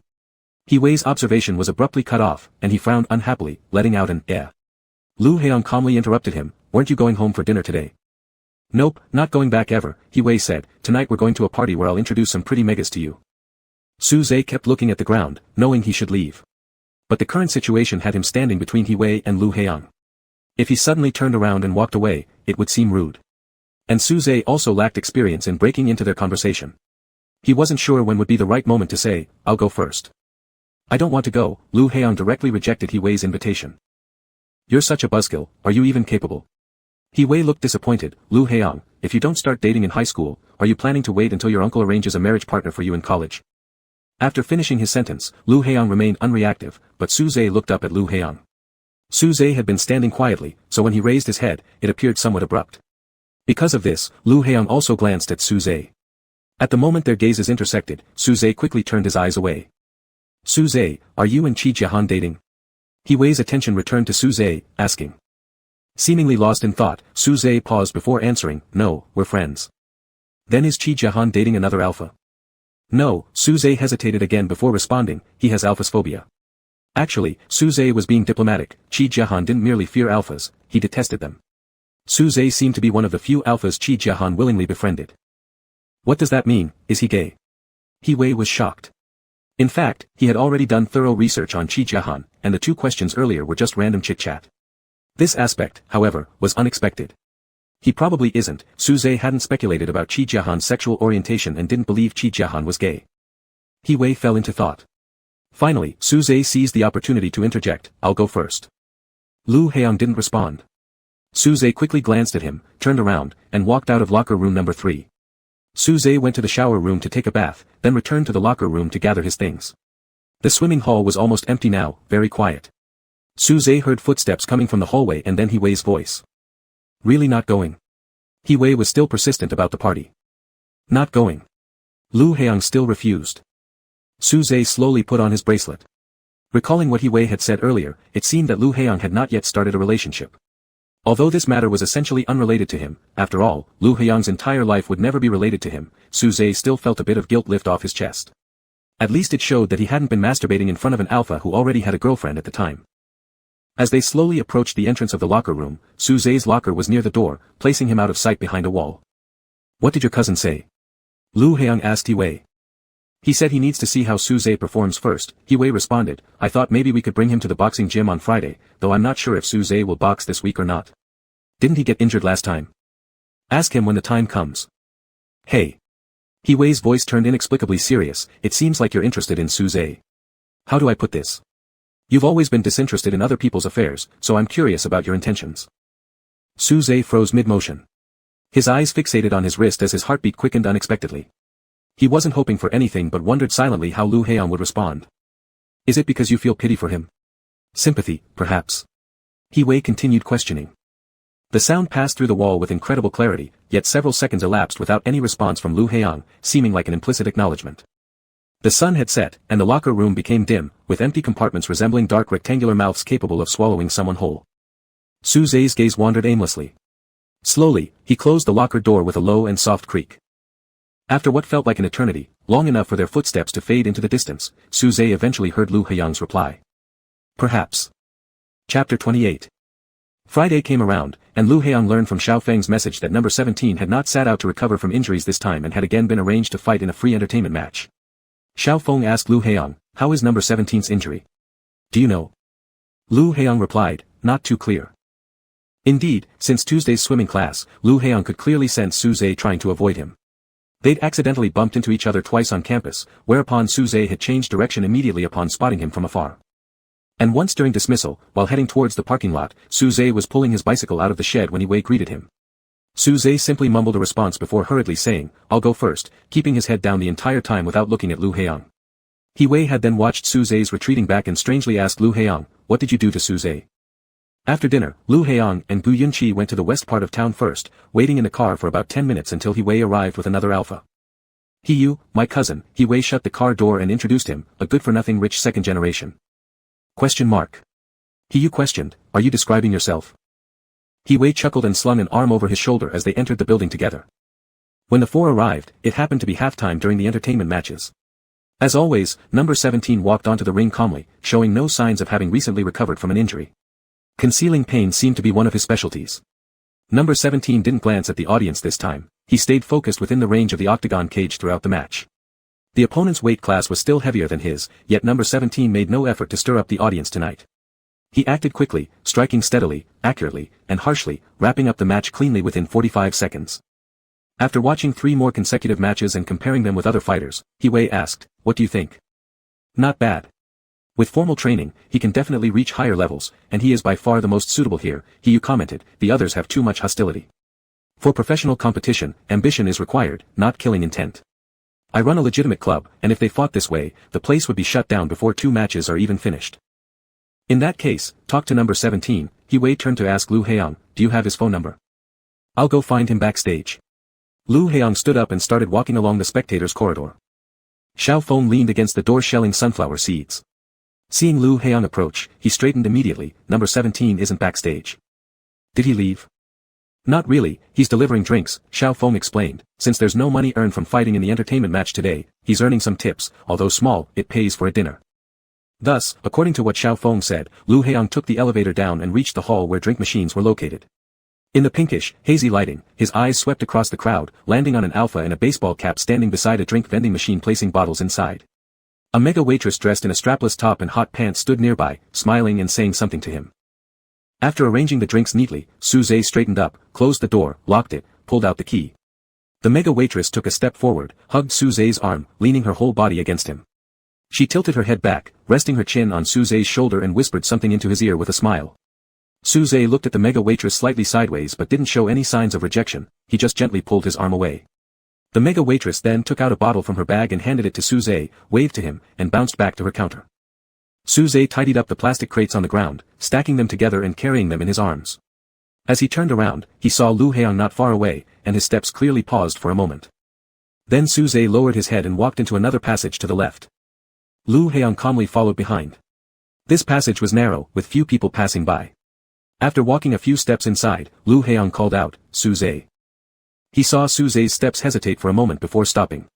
Then he turned around. The passage was dimly lit, and Su Zhe stood there holding the plastic crate, a shadowy figure standing silently in the gloom. "Are you done?" Lu Heiyang approached while asking.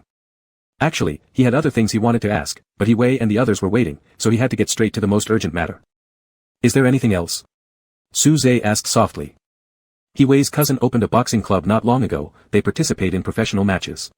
Today, He came to watch your match and would like to talk to you. About what? Su Zhe raised his head a bit. He wants to cultivate some new boxers. Su Zhe's cap was pulled low, and Lu Heiyang couldn't see his expression clearly. After a short pause, Su Zhe replied simply, "Okay." There was no hint of surprise or excitement in his tone. "What did the mega waitress give you just now?" Lu Heiyang glanced at Su Zhe's trouser pocket and asked. "Makeup remover." Su Zhe said, "To remove the makeup on my face." A long time ago, Su Zhe used to wash off the paint on his face directly with soap until one day when the mega waitress saw him doing it and immediately gave him a bottle of makeup remover. She even taught him how to use cotton pads. Unfortunately, Su Zhe didn't care much about such things, so at most, he'd pour the makeup remover into his hand and smear it on his face. Since then, the mega waitress started regularly giving him makeup removers. Despite Su Zhe refusing multiple times, it never worked. Lu Heiyang said, "You two seem to have a good relationship." Not bad, Su Zhe wasn't sure what the definition of having a good relationship was, but since Lu Heiyang evaluated it that way, he accepted it. It must be correct. Lu Heiyang reached out and lifted Su Zhe's cap lightly, revealing his eyes. Lu Heiyang said, "I thought you weren't very good at making friends." Su Zhe agreed with him. But since most people here were very open, even though he wasn't good at socializing, there were still those willing to initiate conversation with him. Su Zhe said, "They're nice people." "Aha," Lu Heiyang replied indifferently. Afterwards, he returned with Su Zhe to the backstage area and put the plastic crates down properly. He Wei and the others were already sitting at a booth in the club bar. It was early, so there weren't many people in the bar, making it quieter than other places. "So this is what you look like." He looked Su Zhe up and down, smiling and said, "With a face like yours, earning by looks alone should suffice. Why bother fighting in black box matches?" Lu Heiyang sat down beside Su Zhe as he casually grabbed a drink and poured one for Su Zhe. "Can you handle alcohol?" he asked. Su Zhe nodded, catching Lu Heiyang's glance. "Did you have dinner yet?" Before Su Zhe took his first sip of alcohol, Lu Heiyang turned his head and asked. "I've eaten," Su Zhe said softly, looking downward and avoiding eye contact. After a few casual conversations over the drinks, he got down to business and asked, "Have you considered switching venues? Trying out professional matches might suit you better." "Sorry." Holding the glass tightly with both hands, Su Zhe's voice was very low. Although he used the word, maybe, anyone could hear the lack of room for negotiation in his tone. He looked at He Wei glanced at Lu Heiyang, and Lu Heiyang continued to stare at Su Zhe. After refusing, Su Zhe picked up the wine glass, seemingly shaking slightly, spilling the drink onto his wrist. Su Zhe stared at the spilled liquor, and Lu Heiyang thought he was either at a loss or unfocused. But Su Zhe calmly bowed his head, licking the spill clean from his hand, then placing his lips to the rim of the glass and finishing the rest in one go. "No problem, take your time considering it. Let me know if you have any thoughts." He didn't push further, pushing a business card towards Su Zhe. "I know the situation here is rather complicated, and it might not be easy to leave, but if you do decide to leave, we can figure it out together." Su Zhe took the business card, nodded slightly, and said, "Thank you." After that, no one brought up the matter again and they moved on to other topics. Su Zhe remained silent throughout, drinking glass after glass of alcohol. He barely looked at Lu Heong all night, not out of deliberate ignorance, but from an intense effort to control himself from doing so. The more he drank, the lower his head drooped. Lu Heong reached out to Gu Yunqi beside him. "Give me the car keys, you can ride with Yue." Gu Yunqi looked up from his phone game, glanced at Su Zhe, and without a word handed over the car keys to Lu Heong. "Stop drinking." Lu Heong gripped Su Zhe's wrist. "Let's go out for a moment." Su Zhe's gaze fell on the 5 fingers pressing against his wrist. After a few seconds, he put down his glass. Lu Heong let go, said a quick goodbye to Yue and Hiyu, then stood up. Su Zhe followed suit but swayed unsteadily due to intoxication. Lu Heong steadied him by grabbing his shoulder, preventing him from falling forward. Su Zhe had left his cap on the couch, and Lu Heong picked it up for him. The bar was now very lively. Su Zhe staggered along, repeatedly bumped into shoulders or arms, as Lu Heong stepped ahead quickly, placing the cap onto Su Zhe's head while lowering its brim. Then he slipped an arm around Su Zhe's waist, navigating through the crowded crowd toward the same narrow passage. Su Zhe was half unconscious, his thoughts drifting aimlessly as he allowed himself to be led by Lu Heong. They arrived backstage where glances from passers-by were common. Lu Heong pushed open the door at the end of the corridor to the dressing room, stepped inside, closed the door behind them, and locked it. His hand remained wrapped around Su Zhe's waist. Through the work shirt, Lu Heong felt how warm Su Zhe's body was. The waist felt surprisingly soft yet resilient under touch, likely due to his relaxed state unlike during competitions when he was always taut. Both of them had worked up a slight sweat. With one arm hugging Su Zhe, Lu Heong used the other to clear the bottles and miscellaneous items off the old table to one side. Su Zhe had no clear idea what Lu Heong intended to do, but since it was getting late, he wanted to remind Lu Heong to go home, otherwise, it wouldn't be safe. However, just as he opened his mouth to speak, he felt a lightness beneath his feet. Lu Heong lifted him up with one hand around his waist, placing him gently on the table before simultaneously removing his hat.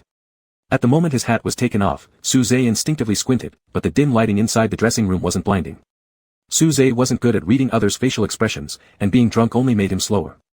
Yet, he intuitively sensed the pressure radiating from Lu Heong, even though Lu Heong's pheromones were well controlled by the bracelet. Before he could think too deeply about it, Lu Heong's fingertips traced down Su Zhe's collarbone and pressed slightly on his chest, applying moderate force as the tip sank a few millimeters into Su Zhe's muscles through the fabric of the shirt. "Are your injuries healed?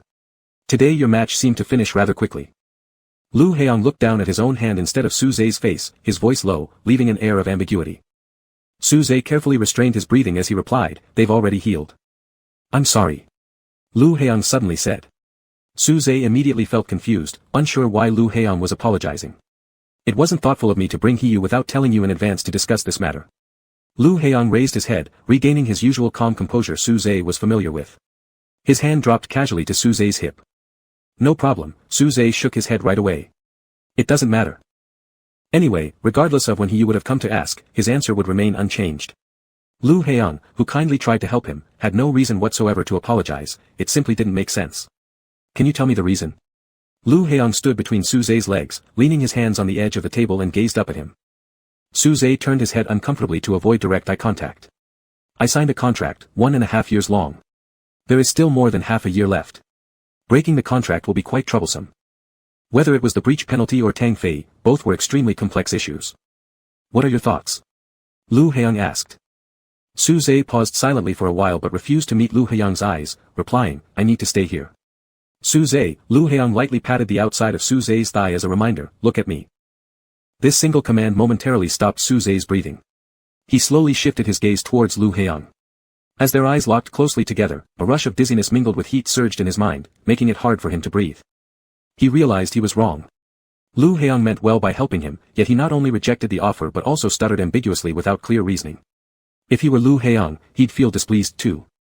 "I just want to make quick money, get paid right after each weekly fight," Su Zhe struggled to say. "Professional matches require training and experience, I don't have the time. This place suits me fine. The audience here doesn't care about skills, they just get excited by blood. It's simple. I'm not what you think. I don't like boxing, I'm just doing it for the money." Admitting this to Lu Heong made Su Zhe feel humiliated, but he said it anyway.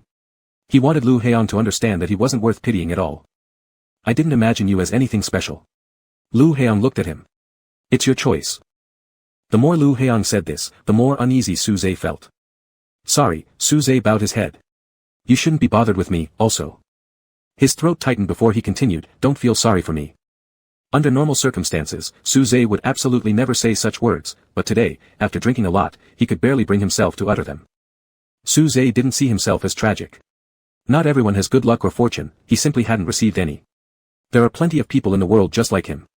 Suze held no expectations for Lu Heiyang. He could accept being ignored forever, or even dismissed without response. Being pitied was worse. If Lu Heiyang really felt pity for him, then he would truly be pitiful. For some unknown reason, Lu Heiyang remained silent.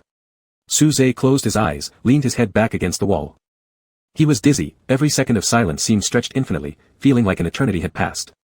Suze finally spoke, "It's late, you should go home, it's not safe here." "Leave me your phone number." Lu Heiyang took out his phone, unlocked it, switched to the dialing interface, and handed it over to Suze. Suze opened his eyes, staring at Lu Heiyang's hand for several seconds before taking the phone, entering his number, and returning it. Once Lu Heiyang got the phone, he pressed the call button, and soon, Suze's phone rang. Sitting there in a daze, Suze waited until Lu Heiyang hung up the call, but instead, Lu Heiyang put the phone to his ear while staring into Suze's eyes. After a moment of reaction delay, Suze moved his fingers, pulled out his own phone from his pocket, saw the unfamiliar number on the screen, blinked slowly, and hit the answer button. Suze also put the phone to his ear. There was no sound coming through since neither of them were speaking. "Hey." Suze suddenly blurted out. He heard his own voice, and he could hear his voice come from Lu Heiyang's phone. "Do you feel dizzy?" Lu Heiyang kept looking at him and asked. "Yes," Suze nodded as he answered both the person on the phone and Lu Heiyang in front of him simultaneously. "I'll take you home." A faint smile finally appeared on the corner of Lu Heiyang's lips. Lu Heiyang's suggestion always carried an irresistible allure to Suze. Without phrasing it as a question, he smiled lightly, leaving Suze unable to think of any reason to refuse. Suze glanced down at Lu Heiyang's lips, feeling thirsty despite having drunk so much alcohol, and now he felt an overwhelming urge to drink again. Suze licked his lips and said, "Thank you for your trouble." After today, he wouldn't have any more interaction with Lu Heiyang. A beep sounded, signaling the end of the call. Suze still held his phone, fixating on Lu Heiyang's lips in a trance. He heard Lu Heiyang ask, "What are you thinking?" "Your lips." Suze let slip what he truly thought, honesty prompted by the alcohol, "They're very attractive." And? Lu Heiyang's tone rose at the end, each word like a hook dragging Suze's entire heart upwards, straight to his throat, whereupon one mere opening of his mouth would uncontrollably unleash his truthful feelings. "Want." Suze mumbled vaguely, his consciousness scattered by the drunkenness. Tempted by Lu Heiyang, he leaned forward slightly, lowering his head. He seemed closer to Lu Heiyang than ever before, their noses almost touching, breaths mingling. Only centimeters separated their lips. However, Lu Heiyang maintained a calm distance, neither retreating nor advancing, just quietly gazing at him. Suze realized how bold his actions had become, emboldened by the liquor. His usually careful and restrained self was temporarily pushed aside.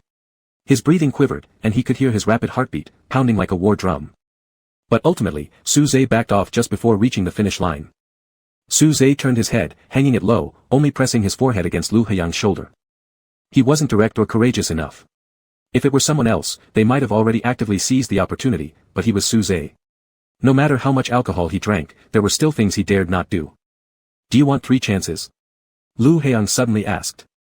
Suze's nose twitched as he caught the pheromones from Lu Heiyang's body. He looked up, puzzled, at Lu Heiyang. "What kind of opportunity?" "An opportunity similar to what just happened," Lu Heiyang replied. Though not clearly stated, Suze somehow understood and didn't bother asking why Lu Heiyang would give him such a chance. Even his painstakingly made resolution slipped away instantly. After a moment of daze, he asked, "Can I do anything?" Lu Heiyang seemed to be contemplating. Suze's eyes were drawn in earnest, gazing fixedly at him without distraction. "Probably," Lu Heiyang finally answered. Then, he regretfully informed Suze, "You've already used one." The sudden bad news startled Suze into subconsciously grabbing onto Lu Heiyang's shirt tail. His tone was anxious. "Why?" "Agreements should only take effect after both parties are aware. How could they start prematurely?" Just as he finished speaking, there came a few knocks on the door, each with regular pauses in between. Without turning around, Lu Heiyang's expression softened slightly as he glanced at the time on his wristband and told Suze, "It's getting late. Let me see you back." With that, Suze quietly refrained from further questioning. He put on his hat and followed Lu Heiyang out of the room. Strangely, there was no one outside, yet Lu Heiyang's face bore an accustomed expression. The light in the hallway had long been broken. Holding onto the handrail, Suze let Lu Heiyang hold onto his other arm and helped him climb the stairs. Upon opening the door, Suze turned on the living room light. Though completely unsteady, with a blurred vision, he still managed to ask, "Would you like some water?" "Not necessary." Entering the bedroom, Suze sat down by the bed while Lu Heiyang leaned against the desk and switched on the fan for him, saying, "Rest well. I'll go first." As he straightened up to leave, Suze hesitated but eventually stopped Lu Heiyang when he had taken a few steps. "Wait. Dizzy as he was, Suze nearly fell back onto the bed, steadying himself by gripping the edge of the bed. Feeling his voice had been too soft, fearing Lu Heong might not have heard him, he repeated, "Please wait." Standing exactly under the lamp, Lu Heong appeared before the brightest patch of light in the room. It cascaded over his head, then dispersed into dimmer corners. "You mentioned earlier that I've already used up one opportunity." Suze was still ruminating over this, thinking of wasting a chance due to timidity left him deeply regretful. Losing one opportunity equated to losing 1/3 of those precious moments near Lu Heong, an endless repetition of 33.333%. "Yes." Lu Heong confirmed. "Could we not count it?" Suze immediately felt disheartened, lowering his head while mumbling incoherently, "I didn't know back then." Receiving no response for a long time, Suze stood there, gradually nodding off amidst the whirring fan and the cicada calls downstairs. Before his eyes, everything dimmed a little as he looked up to find Lu Heong standing directly in front of him. "If we don't count it, what would you plan to do?" Lu Heong's gaze slowly roved across Suze's eyebrows, eyes, and lips, questioning him. "You haven't agreed yet." At this moment, Suze remained rigorous. If Lu Heong refused to restore the first chance and he proceeded with any action now, it would be equivalent to exhausting the second opportunity, too extravagant. Lu Heong looked at him for a while longer, then said, "I agree." As soon as these words landed, Suze acted without hesitation, almost recklessly leaning toward Lu Heong, lightly kissing near the corner of his mouth on the right cheek. He then looked at Lu Heong, smiling in both face and eyes, a typical drunkard smile, honest and slightly foolish. His irises shone unusually bright, indistinguishable whether with water or tears. Suze would never know, that in this very instant, his eyes and expressions conveyed more than any verbal confession ever could. Chapter 30. On Saturday, from the moment Suze woke up, he began frowning. The feeling of a hangover wasn't pleasant. Slowly crawling out of bed, he grabbed clean clothes to shower. Rinsing the alcohol smell off his body, Suze stood in front of the mirror brushing his teeth while piecing together last night's memories. While brushing, he suddenly froze, and his toothbrush clattered to the ground. If he hadn't mistaken, last night, full of booze, he had kissed Lu Heong on the face. Suze stood stunned, even afraid to recall Lu Heong's subsequent expression or words. He wished he had lost all memory. To him, there was nothing more reckless and confused than this self-destructive act. But why did Lu Heong offer him such an opportunity? Suze firmly believed that Lu Heong could not have any ill intentions. He certainly would not be idly bored to tease him in such a manner. Yet, Suze found it equally difficult to imagine that Lu Heong would give him 3 chances out of sympathy to act freely, as this logic simply did not hold up. He stood frozen where he was for quite some time with his head bowed low before finally picking up the toothbrush, rinsing it clean. Suze tidied up and went out, purchasing breakfast from a roadside stall, which he finished eating before reaching the bus stop. After waiting roughly 7 or 8 minutes, the bus arrived, and Suze boarded it. Changing to another bus midway, over an hour later, Suze got off, walked for a few minutes, and arrived at the convalescent hospital's entrance. Rounding the main building along the main road, Suze reached the garden's exterior, looking inside through the railing as he walked. He completed the registration at the entrance where a nurse directed him. "He is there. Lately, he has refused to walk and opted for the wheelchair instead but has no problem with his legs, so you needn't worry." "All right, thank you." Entering the garden, the nurse pushing the wheelchair noticed Suze and stepped aside. She whispered, "Call me if you need anything." "Okay." Suze approached the wheelchair and crouched down beside the elder's knees, calling out, "Grandma." Yi Yunhua gazed indifferently at the tree swaying beside the fence in the morning breeze, without any response. This, indeed, was already the best possible reaction. She neither screamed hysterically nor resorted to punching and kicking. Suze could not predict the state Yi Yunhua might suddenly become when she saw him each time. So, he could only try to appear as little as possible. Many times, after coming, he would just take a distant look. Suze knew Yi Yunhua would no longer remember him, and for this result, he held part of the responsibility. 2 years ago, Suze started boxing matches one after another, rarely being free of injuries. Afraid his grandmother would worry, he never dared to visit her wounded, until once when Yi Yunhua tried to commit suicide by cutting her arm, Suze hurried to the hospital bruised and battered, even before he had the chance to inquire about the situation from the doctor. Yi Yunhua abruptly stood up from her chair and asked him, "Who are you?" "Grandma, it's me, Suze," Suze reminded her like usual, wanting to check on her wounds. "No," Yi Yunhua's lips trembled, her eyes full of unfamiliarity. "Our Xiaoguai, little obedient one, doesn't fight, you're not Suze." Stiff as a statue, Suze stood there, feeling all the pain from his wounds fade, turning numb and cold. "Get out. Fraud. Give me my Xiaoguai back." Yi Yunhua screamed, clenching her fists and charging at Suze. The doctors and nurses blocked her. A doctor turned around shouting at Suze, "You get out first, quickly." The scene in front of Suze seemed like a silent black and white film moving fast, and Suze was pulled out of the ward by the nurse, watching the door shut before his eyes. Long after, Suze recalled those few minutes standing in the corridor looking into the room through the glass, there was nothing but ringing in his ears, unable to hear any other sounds. Afterward, Yi Yunhua failed to recognize Su Zhe again, not even intermittently, not for a second or two. "It's the final exam period," said Su Zhe, "I will have more time to see you after the holiday." Yi Yunhua's fingers twitched, her gaze softening slightly. She said, "Our little Zhe is a good boy, his grades are very good." Su Zhe fell silent. After a while, he stood up and said, "Let me push you for a walk." Before the last class on Monday, students of S level were called to the meeting room for a brief gathering. When Su Zhe arrived, the teacher was preparing to take attendance. With his head lowered, he walked to the seat at the edge of the second row, keeping his eyes focused straight ahead, not looking elsewhere. "Today, I will call out student numbers, raise your hand and answer, here, if you hear your number." The teacher looked at the sheet, Class 1, number 9. Here. Class 1, number 17. No response. The teacher raised his voice, repeating, Class 1, number 17. Here. In a calm tone, it was Lu Heyang's voice. Su Zhe stared at the table, trying to breathe as lightly as possible, almost as though he hoped this could make himself invisible in the meeting room, unseen by everyone, unseen by Lu Heyang. By now, in front of Lu Heyang, Su Zhe probably didn't have a single secret left, from masturbating in front of Lu Heyang to the kiss on Friday, and today being number 17. Su Zhe had extremely limited knowledge of Lu Heyang's personal information.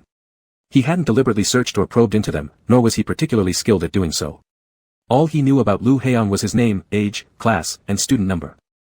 Thus, Su Zhe had simply used 17 as the identifier without much thought, and definitely had not anticipated that one day, as a fighter named number 17, he would meet Lu Heyang in a smoky underground boxing club. Looking back now, all his disguises had been too flimsy to withstand scrutiny. Su Zhe knew Lu Heyang had recognized him a long time ago, but at this moment, Su Zhe realized that a long time might be even earlier than he imagined. The short meeting only lasted about 10 minutes. After the teacher finished attendance, they briefly introduced the activities and schedules for the double weekend, distributing related materials to everyone and allowing them to decide whether to participate before Wednesday. After the meeting dispersed, Su Zhe had never moved so fast. He bowed his head, passed through a few empty seats, walked down the aisle, and just as he stepped down 2 steps, an alpha blocked his path. Without looking up, Su Zhe already knew who it was because he could smell the very faint pheromones on him. "Do you have something urgent?" Lu Heyang, who had just walked into the aisle and bumped into Su Zhe, looked down at the head which seemed unable to lift itself today, and asked. Since entering the meeting room, Su Zhe's eyes had remained glued to the ground and tabletops. He hadn't noticed Lu Heyang sitting in the first row. Had he known, he would have waited until the end to leave. "I'm sorry," Su Zhe said, and then replied, "I don't have any urgent matters." Hearing this, He Wei couldn't help but laugh aloud. Not wanting to appear too strange or impolite, Su Zhe glanced at Lu Heyang. Knowing that Lu Heyang must be looking at him since they were conversing, even with the mental preparation, the second their eyes met, Su Zhe instantly felt beads of sweat form on his back, a wave of heat spreading uncontrollably throughout his brain. If Su Zhe had known that kissing Lu Heyang on Friday night would make it impossible for him to face him ever again, he wouldn't be sure if he would have still requested Lu Heyang restore his wasted first opportunity. In a clear state of mind, even if Lu Heyang gave him 100 chances, or just one, Su Zhe wasn't sure he'd dare to kiss him. Su Zhe felt like Lu Heyang must see him as if he were naked, and all he wanted was to immediately disappear from Lu Heyang's sight. Just as he prepared to say, "I'll leave first," He Wei interrupted by asking, "Hey, Su Zhe, are you going to attend the activity this weekend?" As He Wei spoke, stepping across the stairs while leaning on Lu Heyang's shoulder, Su Zhe had no choice but to follow them out together, separated by He Wei, somewhat relieving his nervous tension as he replied, "Not sure yet." "Are you fighting on Friday?" He Wei lowered his voice, "It won't be another entertainment match, will it?" He thought entertainment matches neither made money nor properly utilized Su Zhe's abilities, making them utterly meaningless. "Yes," Su Zhe answered his questions one by one, "it's not an entertainment match." He Wei clicked his fingers happily, "Good." As they exited the meeting room, they happened to encounter Qi Jiahan heading off to his swimming class, backpack on his shoulders. Seeing Su Zhe walking with He Wei and Lu Heyang, Qi Jiahan paused slightly, glancing at Lu Heyang, then turned to Su Zhe, asking, "Was the meeting just over?" Su Zhe almost didn't recognize Qi Jiahan, staring at him with a gaze that lacked focus. After a couple of seconds, Su Zhe nodded slowly. "Oh, I'm going to my swimming class." Qi Jiahan understood Su Zhe's distracted state thoroughly. "Next period, I also have swimming class." "Going together?" He Wei asked. He had never spoken so softly before. Since hearing from Su Zhe about Qi Jiahan's fear of alphas, He Wei paid special attention, hoping not to frighten this fragile little mega. Qi Jiahan shot him a cold glance, "No, thanks, I know the way." After finishing his sentence, Qi Jiahan left. He Wei watched his retreating figure, turning back to Lu Heyang and Su Zhe and saying, "He's so cool and adorable, I really like him." Then, like a stalker, He Wei followed behind. After He Wei left, the air immediately grew silent. Suze maintained the distance of 1 He between himself and Lu Heong, continuing forward. After walking 4 or 5 steps, Lu Heong faintly asked, "Is your hypersensitivity period coming again? Your face and ears are quite red." Suze gently responded with an "ah," and absent-mindedly reached to touch the back of his neck, confirming Lu Heong's observation. At the same time, he recalled that Lu Heong obviously knew he had gone through hypersensitivity last week, and there was no way it could return so soon. Suze stopped in his tracks. He wasn't certain what exactly he was thinking right now when he said, "It shouldn't be, I'll head back to class." He turned around and headed toward the other end of the bridge.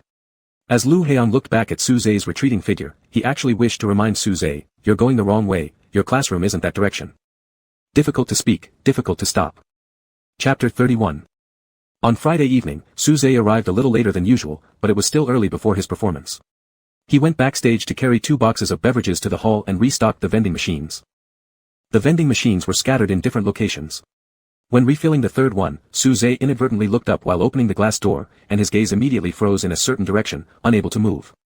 In the right corner stood a claw machine, usually not played by many people. Mostly, couples occasionally fiddled with it. Lu Heong was bending over operating the lever, trying to grab a plush toy, with a Mega dressed in a super short skirt and curly hair standing beside him. They were both looking into the glass, pointing at a doll as she laughed. It was an aesthetically pleasing scene, and Suze just stared. In terms of gender and pheromones, alphas and megas are always drawn to each other, and Suze was often reminded of this fact. Joyful music played from the machine as Lu Heong successfully grabbed a doll. The Mega cheered, and Lu Heong bent down to retrieve it, a rather unappealing small shark that was blue and white. Lu Heong handed the little shark to the Mega, who after hesitating for a moment, tiptoed and whispered something into Lu Heong's ear. Having been there for so long, Suze wasn't foolish. He had also received many similar hints or outright propositions. He could guess what kind of words were exchanged. Suze saw Lu Heong turn his head, lowering his eyelashes as he gazed at the Mega. Unexpectedly though, he suddenly lifted his eyes and directly looked straight at Suze. Unprepared for this, Suze barely reacted in time. By the time he realized, Lu Heong had already diverted his attention back to the Mega, smiling faintly as Suze noticed his lips form the words, "Excuse me." The Mega appeared somewhat shy, waving briefly to Lu Heong before running off. Suze followed her with his gaze, watching the small shark cradled in her arm, rough in craftsmanship but somehow endearingly ugly. Suze felt a slight desire for that little shark. If Lu Heong had given him one, he would surely have treasured it well. While Suze attentively watched the Mega, Lu Heong had already approached him, asking, "Do you know her?" Suze quietly turned around, picking up a few bottles of drinks and arranging them into the loading chute, his movement stiff and awkward as he avoided meeting Lu Heong's eyes, replying, "Yeah." She worked as a waitress in the bar, having had occasional interactions before. "Are you very familiar?" Lu Heong corrected the position of a bottle that Suze had mistakenly placed, then questioned further. Suze stared at the misplaced can, which obviously should have gone into a separate channel designated for taller bottles. It was such a glaring mistake, no one with eyes would make that error, but he did. "Not much." Suze paused briefly before adding, "Do you need her contact number?" "You have her number." It sounded like a question, but Lu Heong spoke it as a declarative sentence. In Suze's opinion, Lu Heong had asked about the Mega thrice now, signifying considerable interest in her. Suze nodded, efficiently pulling out his phone from his pants pocket to find the number to pass on to Lu Heong. There were no particular emotions in his heart. Those who experienced jealousy likely possessed a degree of possessiveness towards the object of their affection. He didn't feel possessive of Lu Heong. Only some vague understanding occurred to him, Lu Heong might favor this type of Mega. Just as Suze unlocked his phone, he felt pressure above his head, Lu Heong adjusting the brim of his cap downward slightly. Suze heard Lu Heong say, "Restock the beverages." After remaining silent for a while, Suze put his phone away and continued restocking the vending machine. Neither said another word until Suze closed the last glass door of the beverage machine, stating, "I'll return backstage first." Lu Heong raised his cap's brim again, seemingly playing some kind of switch game. He asked, "Will you win today?" Suze glanced around cautiously. Leaking competition results beforehand, if someone overheard and reported it to the manager, could lead to bans and fines. Confirming no special circumstances were present, Suze whispered softly, "Probably." Before he finished speaking, Lu Heong raised his hand, brushing his index finger lightly along Suze's lower lip, "Sure." Suze froze instantly. The bright light inside the vending machine illuminated Lu Heong's profile clearly, like a perfectly shaded portrait with exquisitely refined lines. Lowering his head slightly and tilting forward, Lu Heong looked at Suze's eyes beneath the lowered brim of the cap and apologized, "I shouldn't have asked you that. Sorry." This instead ignited a determination in Suze to inform him anyway. Tilting his head, Suze leaned close to Lu Heong's ear. Being almost the same height, Suze neither needed to tiptoe nor crane his neck. Cupping his hands near his mouth, mimicking how children might share secrets, Suze told Lu Heong, "I will win." As soon as he finished speaking, Su-zhe straightened his body, letting his hands fall, his expression serious. Alright, Lu Heong smiled. He Wei said she wanted to play billiards today. If you have nothing else after your match, will you join us? Su-zhe would not refuse. He had been anxious, worried that Lu Heong might feel uneasy or even distance himself after their kiss. Su-zhe almost braced himself for such a scenario, but Lu Heong didn't. Not every alpha can maintain grace when realizing the feelings of someone of the same sex towards them. Content with preserving their current relationship, Su-zhe decided to restrain himself and not do anything that could trouble Lu Heong. Alright, Su-zhe said. Number 17 won, allowing 2 punches on his face during the first half of the match as if symbolically. Then he played decisively and quickly ended it in the second half. Wow, Su-zhe seems eager to leave early, He Wei commented, seemingly wanting more. Is he in a hurry? Will he still come play? Yes, Lu Heong replied. After Su-zhe's match, Lu Heong and the others stood up and left for the billiard hall in the southeast corner. About 6 or 7 minutes later, Xiao Feng, who was eating sunflower seeds nearby, said, Number 17 is here. Lu Heong turned back to see Su-zhe pushing open the glass door. He wasn't wearing a cap, and from the moment he entered, despite the great distance, he immediately spotted Lu Heong. While walking towards the billiard table, his eyes hadn't left Lu Heong's face, but once truly standing in front of him, Su-zhe no longer looked. Instead, he fixed his gaze on the balls on the table. Have you applied any medicine? Lu Heong asked. Su-zhe raised his head briefly, catching the light at the bottom of his eyes. He replied, No, it doesn't hurt much. To demonstrate that it really didn't hurt, he pressed down on his bruised mouth corner, It's fine. His face was still wet, clearly having just washed his face and rushed over. The makeup removal must have been rough and hurried, so his face still had red marks, here and there, blending with water trails, like a painting with uneven coloring, yet appearing extraordinarily clean. For several seconds, Lu Heong remained silent. Su-zhe grew inexplicably nervous and initiated a conversation, Do you know how to play? Lu Heong picked up the cue stick lying on the table, No, you'll have to teach me. Alright, Su-zhe also took a cue stick, rubbed chalk powder onto the tip, and then bent down, aiming at the white ball and pushing the stick forward smoothly. With focused eyes, his left hand pressed firmly against the emerald green tablecloth, fingers long and clean. Above the table hung a pendant lamp, lighting up one side of his clear-cut profile. The fluid movement, from bending down to hitting the ball, lasted nearly 3 seconds. A crisp sound followed as the ball dropped into the pocket precisely when Su-zhe straightened up. Lu Heong observed the ball disappearing into the hole, then looked at Su-zhe. His expression was highly concentrated. He had already applied chalk powder onto Lu Heong's cue stick. As he lifted his head intending to say something, Su-zhe froze momentarily as he caught sight of Lu Heong's eyes. Your hands, Su-zhe quickly diverted his gaze, placing his left hand on the table in the correct position. Grip the stick like this. Lu Heong placed his palm on the table, moving his fingers about, looking quite dedicated in learning, somewhat clumsy yet earnest. Not very familiar, Lu Heong admitted after a tryout. May I touch your hand? Su-zhe asked. Lu Heong did not answer directly but shifted his hand closer to Su-zhe.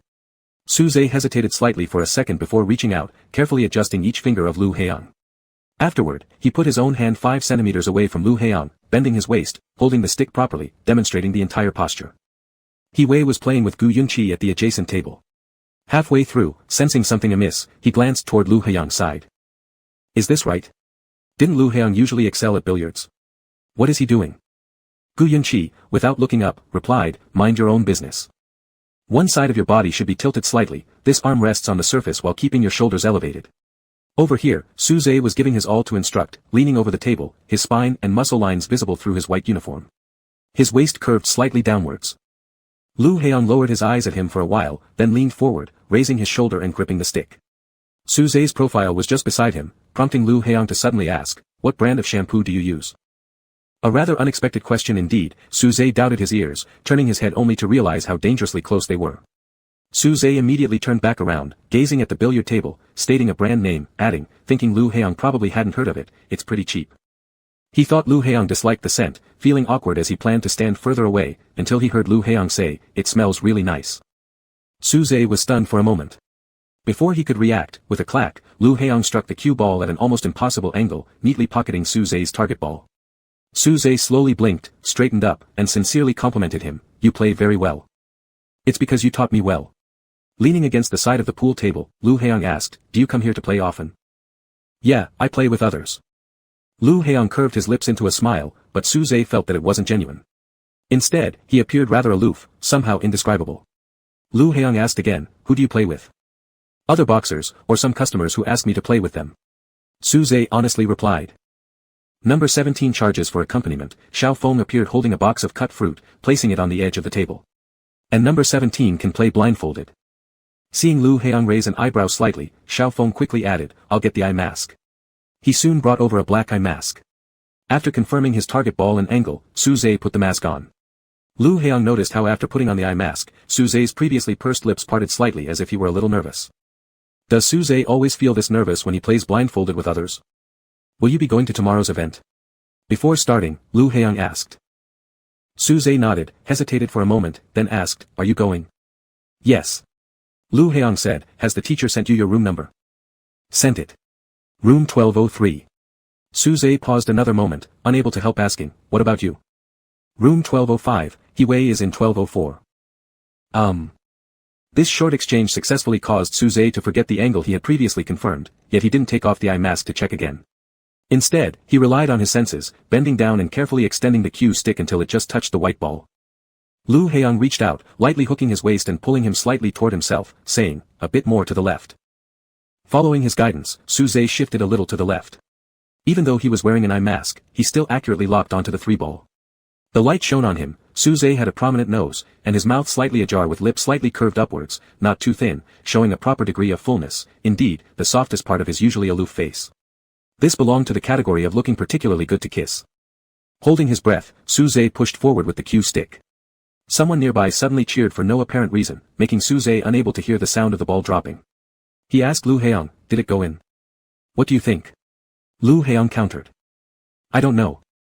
Su Zhe was ready to remove the eye mask to see, but Lu Heiyang held his wrist to stop him, saying, It went in. Do you want watermelon or cantaloupe? An unexpected question, Su Zhe answered, Watermelon. After a few seconds, the smell of watermelon came near his mouth. Lu Heiyang said, Open your mouth. His heart began racing faster. Su Zhe bowed his head, opened his mouth, but missed the target. He instead sucked on the finger holding the bamboo skewer by Lu Heiyang, like giving a light kiss on Lu Heiyang's hand. Embarrassingly apologizing, Su Zhe then took a bite of the watermelon. Having eaten the watermelon, Su Zhe lifted the eye mask and checked the direction of the cue ball, then remasked and immediately struck the ball, without delay. But due to being too tense, he hit the ball off course.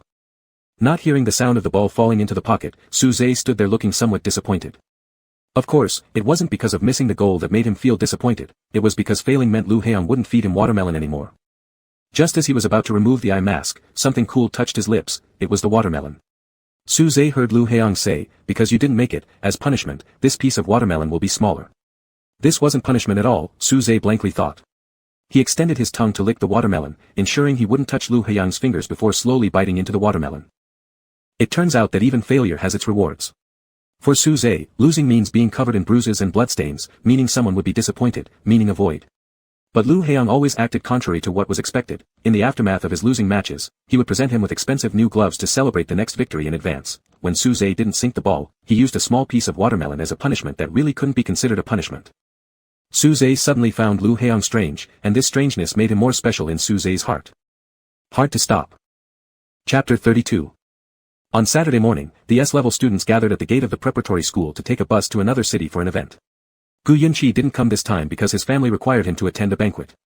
For many people at the preparatory school, participating in a pure study exchange organized solely by the school was much more relaxing and free than taking part in family or social gatherings. At least, they could breathe easier. Su Zhe had rushed over from a bus stop located some distance from the preparatory school. By the time he got on the bus, there were already very few empty seats. Quite a number of students had taken up 2 seats each, one for sitting and the other for their backpacks. Lu Heiyang and He-Wei were still seated at the very back row. He-Wei waved at Su Zhe. Su Zhe hesitated for a moment, then walked over. There were 5 seats in the last row. 2 seats were occupied by Lu Heiyang and He-Wei's backpacks, leaving only one window seat next to Lu Heiyang vacant. You can sit beside Heiyang, He-Wei said, there's a spot. Su Zhe's first reaction wasn't nodding or shaking his head but looking toward Lu Heiyang. Lu Heiyang had been staring at his phone. He raised his head and moved his leg aside slightly. The teacher was already reminding everyone to quickly find their seats.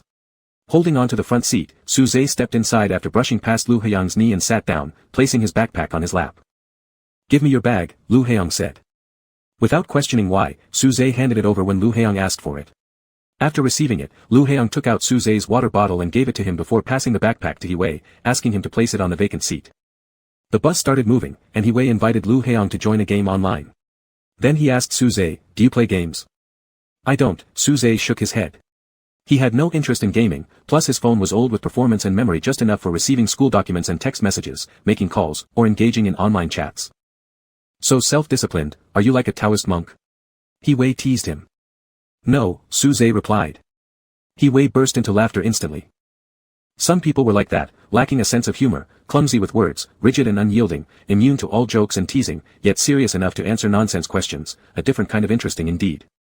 Lu Heiyang reached for the tablet in his backpack, unlocked it, and passed it to Su Zhe. Watch a movie, otherwise, it will be boring.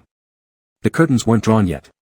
Su Zhe turned his head toward Lu Heiyang, as the sunlight slanted and lit up the corner nearest to the window, illuminating Su Zhe's eyelashes to look bushy and clustered. In those deep gray eyes, the blue tint seemed even stronger, resembling a clean lake surface, while the lashes were akin to light clouds floating above the lake. Thank you, Su Zhe accepted the tablet but then did not move further. He felt that the tablet also belonged to personal items, so he was somewhat at a loss about how to proceed. After a while, glancing to the side, Su Zhe saw that Lu Heiyang and He Wei had put on their headphones and were already engrossed in their game. Remembering that Lu Heiyang told him to watch a movie, Su Zhe decided he should watch one. Opening a video app, he even dared not check Lu Heiyang's viewing history and instead randomly picked a film on the movie page.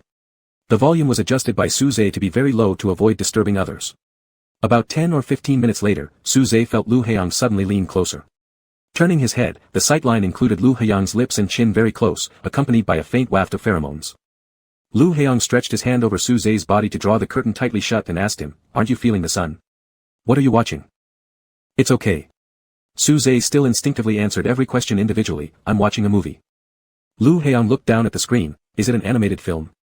He took out another pair of headphones and handed them to Su Zhe. "Can you hear at such a low volume?" "A little bit." "If you're tired, you can listen to music and have a nap," Lu Heiyang suggested. On the other side, He Wei urged him again, so Lu Heiyang turned around and leaned back against the chair continuing his game. Su Zhe was originally not sleepy, but after Lu Heiyang mentioned it, he inexplicably began to feel drowsy. Su Zhe didn't listen to music or use the headphones. Instead, he closed the tablet, slightly turned his head to glance at Lu Heiyang, and then closed his eyes to rest. About 40 minutes after driving through the urban area, the vehicle was about to enter the highway. Crossing a speed bump caused the body of the car to shake violently. Unprepared, Su Zhe's whole body jolted forward, and his head hit the window hard. Su Zhe opened his eyes. The impact, although not particularly painful, disrupted his sleep, causing him to be somewhat confused, gazing blankly ahead. A hand came around from behind his head and touched the bumped area. Playing the game with one hand, Lu Heiyang glanced at Su Zhe and asked, "Do you remember what just happened?" His hand gently rubbed the side of Su Zhe's head a few times. Su Zhe was already half asleep, and this made him even groggier. After a few seconds, he responded, "I hit my head." "As long as you don't have amnesia, that's fine." Lu Heiyang smiled and withdrew his hand. By the time they arrived at the hotel, it was noon. Everyone picked up their room cards, went to their rooms to drop off belongings, had lunch, and then headed to the venue. The afternoon schedule was packed with exhibitions, lectures, and meetings, leaving He Wei completely uninterested and walking like a zombie next to Lu Heiyang. Regardless of the time, whenever Lu Heiyang glanced toward the edges of the crowd, he always saw Su Zhe seriously reading through documents and files, quiet and detached, seemingly in his own focused world. As dinner approached, the teacher informed everyone to gather at the restaurant. Su Zhe held a stack of documents, looked up, and towards the center of the crowd where Lu Heiyang and He Wei were walking along with a few suit-wearing alphas down another corridor. Su Zhe recognized those figures. They were the presidents of several top-tier alliance universities.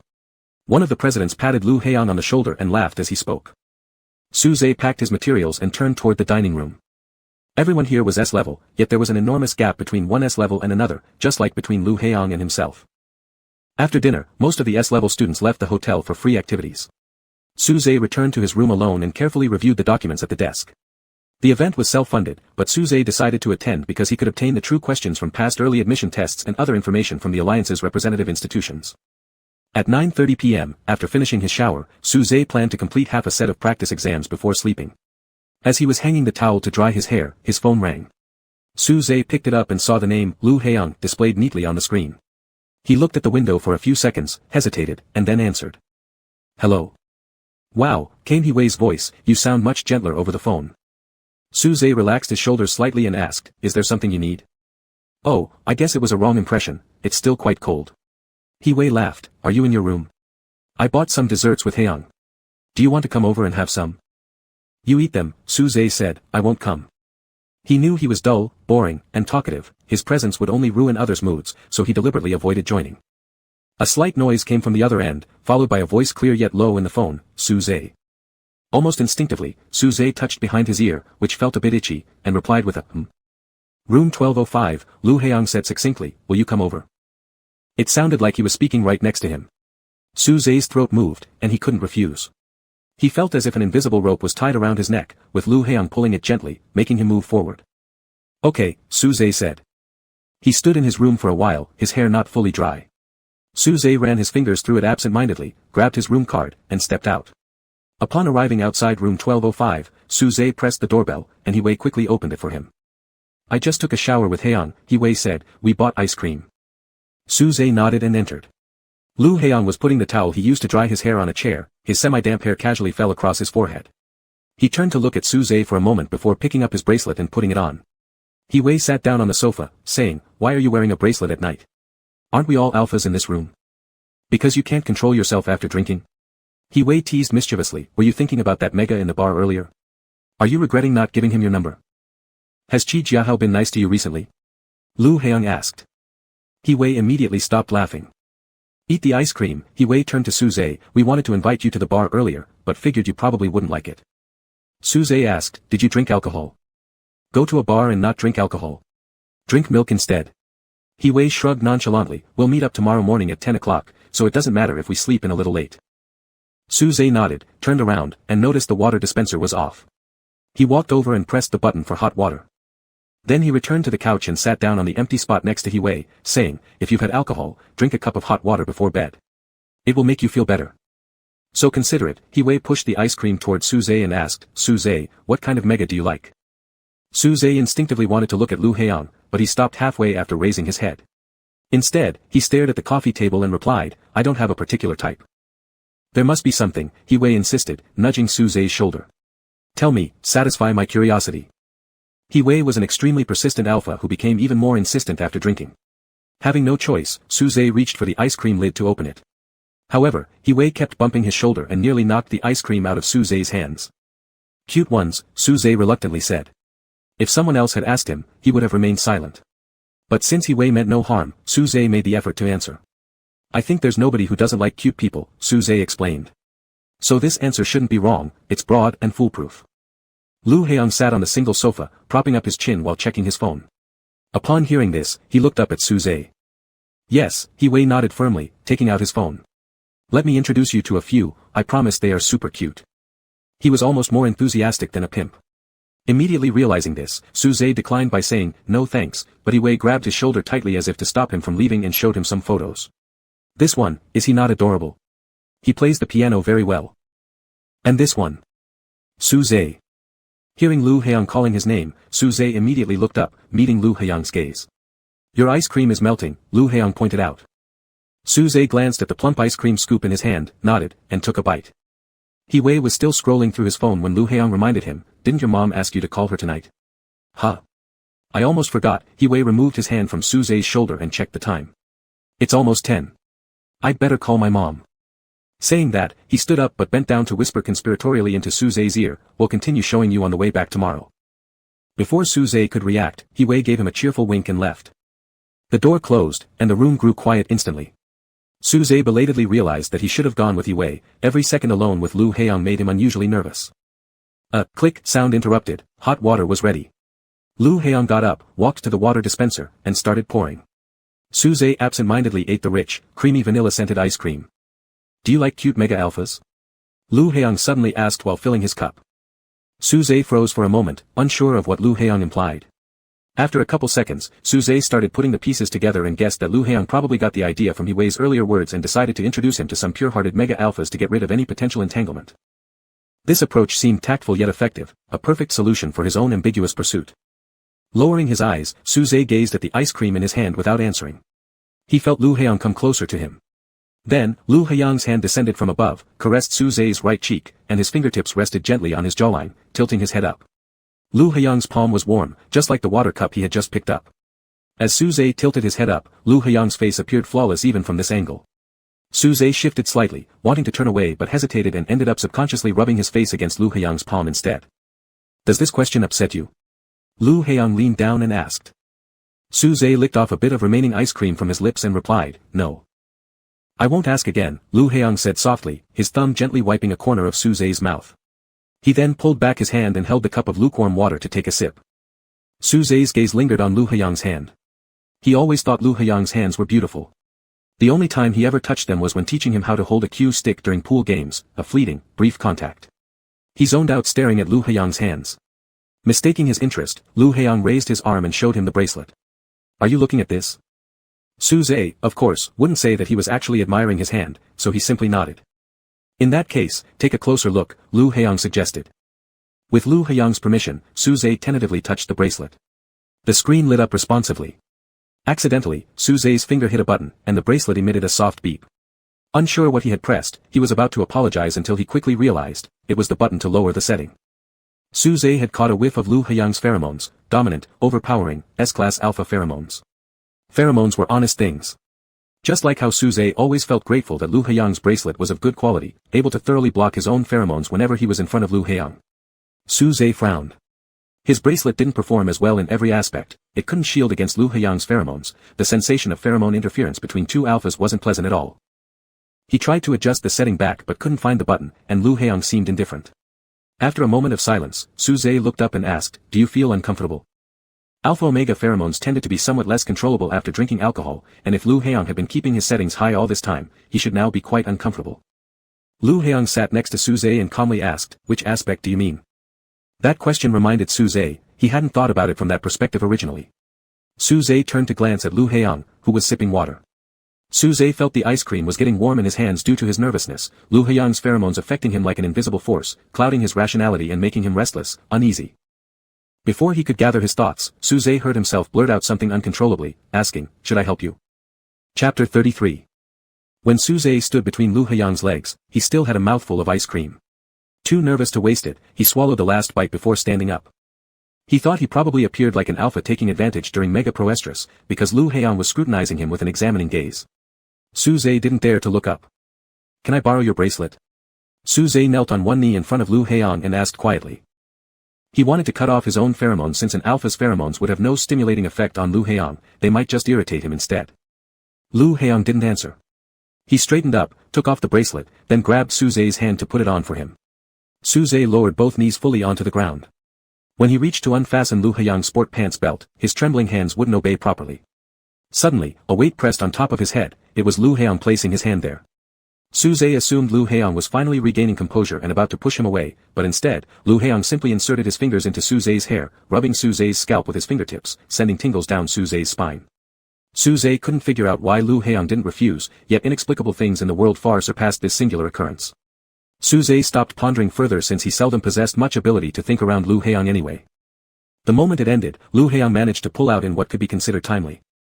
Su Zhe's expression looked slightly dazed, but without hesitation, he swallowed everything in his mouth and then opened his lips to breathe slightly. He looked up at Lu Heyang, but due to breathing issues during the process, tears had risen at the corner of Su Zhe's eyes, and Lu Heyang's facial expression remained unclear. Su Zhe stared with red, wet eyes, imagining he must appear absolutely terrible right now. Lu Heyang seemed to have studied him for a few seconds, then reached out and grabbed 3 napkins to wipe away the things on Su Zhe's face. The second chance. Su Zhe suddenly murmured under his breath, is gone. His lips were swollen, bearing an unusual redness he usually wouldn't have, with bruising near the corners of his mouth still visible. Leaning closer, Lu Heyang kissed him gently, not exactly on Su Zhe's lips but slightly beside, planting a kiss on Su Zhe's right cheek. This doesn't count, Lu Heyang said. Up close, Lu Heyang's eyes revealed little special emotion, just a bit of intensity in his gaze. The kiss felt like a reward or comfort, definitely not intimate or loving. Saying this time wouldn't count within those 3 opportunities, Su Zhe didn't quite catch up and only felt Lu Heyang's hand slide along his waist downwards. Reacting swiftly, Su Zhe immediately grasped Lu Heyang's hand. It's unnecessary, Su Zhe said, embarrassed and flustered. I'm fine. Lu Heyang then retracted his hand and gave Su Zhe's face a light, ambiguous pat. Go wash up. After rinsing his face under the water for a while, Su Zhe felt more clear-headed. He wiped the water off his face when he felt coolness at his lower back as Lu Heyang began pulling his shirt off. Although unsure why, Su Zhe still lifted his arms to let Lu Heyang take it off. Change into another. Lu Heyang handed Su Zhe a white robe, standing behind him and meeting his gaze through the mirror. Your clothes are dirty. Su Zhe was wearing a black uniform, and the marks on it were quite obvious. After changing into his clothes, he took his uniform shirt from Lu Heyang's hand and said softly, I'll take it back to wash. He always realized things too late to leave the room with Yue, too late to feel ashamed and unworthy of himself for being so forward. His realization never came in time. The two stood face to face, neither speaking, yet able to hear each other's breathing. Suze couldn't stand such an atmosphere. He shifted a step outward and said, "I'm going back to my room." Lu Haiyang extended his hand toward Suze, palm up. Confused, Suze looked up at Lu Haiyang, who then said, "Your bracelet." Suze immediately removed the bracelet and placed it in Lu Haiyang's hand. Without the restraint of Lu Haiyang's bracelet, Suze's own felt utterly ineffective. It could neither suppress Suze's pheromones nor block Lu Haiyang's. The alpha pheromones of both men spread throughout the bathroom, clashing and overwhelming one another. Before they might come to blows, Suze hurriedly left the room with his clothes in hand. The next day, Suze woke very early because he hardly slept the entire night. Even after completing 2 test papers upon returning to his room last night, his mood remained unsettled. Lying down, all he had to do was replay the events in his mind to lose sleep. He thought about his poor skills, how several times during their encounter he had to stop to cough. Lu Haiyang's clothes smelled clean, carrying only a faint laundry detergent fragrance. Suze didn't get out of bed right after waking up. Lying on his side, he lifted the hem of Lu Haiyang's clothes and buried his face in them to smell. He believed himself to be completely depraved, mistaking Lu Haiyang's politeness as indulgence and acting impulsively without considering consequences. After washing up, Suze made great mental effort to gather his courage and opened the door, descending to eat breakfast. Everyone else was already there, including the teacher, who waved her hand at him. "Suze, there's an empty seat at that table." Looking in the direction she pointed, Suze froze instantly, mechanically nodding his head. The teacher indicated Lu Haiyang's table, with the empty seat beside him. By the time Suze reached the table, Wei commented while eating, "Suze, you look expensive today." His sharp eyes immediately noticed something odd about the clothing. He tugged Suze slightly but couldn't figure out what it was about the plain white work shirt, so he folded the hem a bit to check the side tag. "This is a brand Haiyang often wears," Wei muttered. "That shouldn't be." Wei turned to look at Lu Haiyang, who sipped his milk and explained, "His clothes got stained by ice cream yesterday, so I lent him mine." "Oh, I see," Wei didn't doubt for a moment. But Suze's mind was in chaos due to Lu Haiyang's simple explanation. Ashamed and embarrassed, he twisted the kind gesture into a reference to last night's events. As Suze reflected on this, he absent-mindedly ate breakfast without drinking milk and easily choked. He quickly grabbed a napkin to cover his mouth and coughed twice behind his back. Turning around, Suze saw Lu Haiyang pushing the milk towards him. As Suze was about to say thank you, Lu Haiyang remarked, "Your throat is so shallow." Suze choked even more severely. After breakfast, they returned to their rooms to gather their belongings. Suze descended first and chose the second-row seat on the bus. Though rarely competitive, this time Suze sat in front. When Lu Haiyang and Wei boarded, seeing Suze in the second row, Wei exclaimed, "Suze, why don't you sit further back with us?" Wei was still enthusiastic about introducing Suze to someone cute and mega. Suze raised his head, meeting Lu Haiyang's gaze first. Startled like being struck by lightning, Suze quickly lowered his head again and said, "It's fine, I'll stay here." "That works," Wei said. As the bus drove, Suze fell asleep quickly. They arrived at the preparatory school gate just before noon. Suze rubbed his face, grabbed his backpack, and got off the bus. Today, he learned from Zhou that Yi Yunhua was doing well, and Suze wanted to join her for lunch. Just stepping out of the car, Suze intended to run ahead for the subway when he hesitated for a moment and stopped by the door instead. After some time, Lu Haiyang carried his backpack down and glanced at Suze before walking in the opposite direction. Suze thought Lu Haiyang was leaving and instinctively followed. However, Lu Haiyang stopped after only a few steps. Wei hadn't exited yet and was waiting. Lu Haiyang turned around just in time to see Suze running towards him. Suze's hair had been rubbing against the seat backrest while he slept on the bus, leaving it a little messy with several strands sticking up awkwardly, fluttering like tiny hands waving at Lu Haiyang in the wind. Suze was someone who could hide things well, but his body always betrayed him somehow.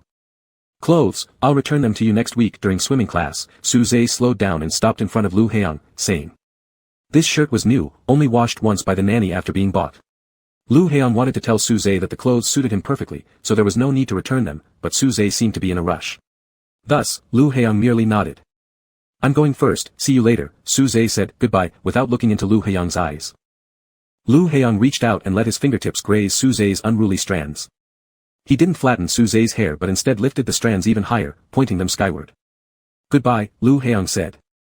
Suze didn't doubt his action for a second, believing Lu Haiyang had simply removed some dirt from his hair, thanking him before running toward the subway station. Chapter 34. On Monday after school, Suze went to the club. Whenever he had free time recently, he'd come here for odd jobs. Yesterday, after visiting the nursing home, Zhou mentioned that they had switched Yi Yunhua to a newer medicine which was pricier, but more effective with fewer side effects. The expenses kept piling up, and relying solely on the weekly competition earnings was becoming insufficient, not to mention the occasional entertainment matches Suze was arranged to play for free. At 10 past, Suze returned backstage, took off his cap, and drank some water. A boxer came in to grab his bag and quietly said on his way out, "The boss is here." Suze turned to look at him, the boxer had already rushed out. Without much hesitation, Suze quickly grabbed his school bag from the closet. However, before he could fully straighten up, the door opened and an imposing alpha bodyguard stood at the entrance, expressionless as he informed him, "The boss will be here soon. Wait here." Alright, Suze placed the bag on the table. A few minutes later, Tang Fei entered the room. He locked the door behind him, walked over to the table, and threw a stack of photos in front of Suze. Tang Fei sat down, lit a cigarette, and after exhaling a puff of smoke, he looked at Suze. Suze picked up the photos, examining them one by one. His expression didn't change much, but it was clear he was taking it seriously. Because all the photos were of him and Lu Haiyang leading the drunken Suze into the locker room, the two restocking the drink machine together in the lobby, Suze applying chalk powder to Lu Haiyang's cue stick at the billiard hall. Close-up shots, long-distance views, blurry or sharp images, there were about a dozen of them altogether. The more Suze studied the photos, the darker Tang Fei's expression grew. Suze never overthought anything. "Are you done looking?" Tang Fei flicked the ash from his cigarette and asked. Suze stacked the photos neatly, smoothing the edges with his fingertips, trying to align every corner as if he had obsessive-compulsive disorder. He then asked, "What do you mean?" "What I mean is, I figured out why you've stopped bringing up adding more matches. Apparently, you've hooked onto a cash cow." Tang Fei leaned back in his chair, sizing Suze up and down. "So what, have you finally caught on after more than 2 years at the preparatory school?" Realizing that Tang Fei had investigated Lu Haiyang, Suze suddenly stared intently at him, yet Tang Fei laughed again. "What's making you nervous?" "They don't need your concern anyway, given that they're friends of Gu Yunqi." Tang Fei crushed the cigarette butt on the ground. This was precisely what annoyed him the most. Those two alphas had special connections to Gu Yunqi, yet he couldn't dig up any personal information about them. For their families to achieve such high-level secrecy meant they likely had backgrounds tied to league levels at least. A powerful opponent wasn't a problem, eventually, you'd find their weakness. The real problem was not knowing just how powerful the opponent was. Suze looked at him, still maintaining his usual reserved demeanor. Tang Fei stood up, approached Suze, snatched the photos from his hand, and slapped Suze's face with them, mockingly asking, "What have you gained by hanging out with these rich young masters? Why are you still working here?" "It's my business." Suze slightly tilted his head, frowning a bit. "It has nothing to do with you." "Nothing to do with me?" Tang Fei slammed the photos on the table, suddenly grabbing Suze by the neck and pushing him backward until his back collided with the wall. The force Tang Fei used was heavy, and his voice low and fierce. "Who gave you a job when you first came here? And whose money did you borrow when your grandmother needed surgery? Back then, why didn't you say it was none of my business?" Suze's face quickly turned red due to the lack of oxygen. He didn't struggle, calmly and with difficulty said, "I've already paid you back." He didn't think he owed Tang Fei anything. Even if he hadn't come here to box at that time, he would have found another place. If it weren't for that contract, if he hadn't known that breaching it would result in even more harassment from Tang Fei, Suze would have left long ago. S-level alpha pheromone spread out, stimulating Tang Fei to become even crueler as he sneered and said, "That person is just playing with you. You wouldn't really believe he'd be serious about someone like you, an alpha, right? Just looking for fun and something new. You're a poor alpha without parents. What kind of dreams are you having? Be careful or you won't even know how you end up dead." These words didn't cause much damage to Suze because he had never dreamed such things, nor did he feel he had anything interesting or fresh worth Lu Haiyang's interest. As for being a poor alpha without parents, Tang Fei wasn't wrong. Suze didn't want to explain or argue. With his neck tightly gripped, he also lacked the ability to speak. Half closing his eyes and frowning, Suze believed that Tang Fei wouldn't truly kill him. Not resisting was the most suitable way to resolve this situation, otherwise, it would easily drag on endlessly. Each moment of oxygen deprivation felt endless, and Suze felt his heartbeat speeding up and slowing down intermittently. By the time Tang Fei finally released him, Suze couldn't stand upright anymore, and he bent over, coughing violently. His chest heaved. Suze wiped his eyes, then when he looked up, he saw Tang Fei returning to the table, picking up those photos, and lighting them on fire with a lighter. The flames were blinding, so Suze wiped his eyes again and stared at the burning photos until Tang Fei threw them onto the ground. When Tang Fei opened the door and walked out, Suze straightened up, took a few steps, and squatted by the pile of ashes, picking up one of the photos that hadn't completely burned and wiping it off with his hand. The photo still retained some warmth, burnt down to only show Lu Haiyang's profile, along with the corner of Suze's hand at the bottom right. Suze stood up and put the photo into his school bag, rubbing his neck and silently leaving the changing room. In the afternoon swimming class the next day, more people showed up because it was nearing the end of the semester. After completing his training, Suze looked around the swimming pool but couldn't find Lu Haiyang.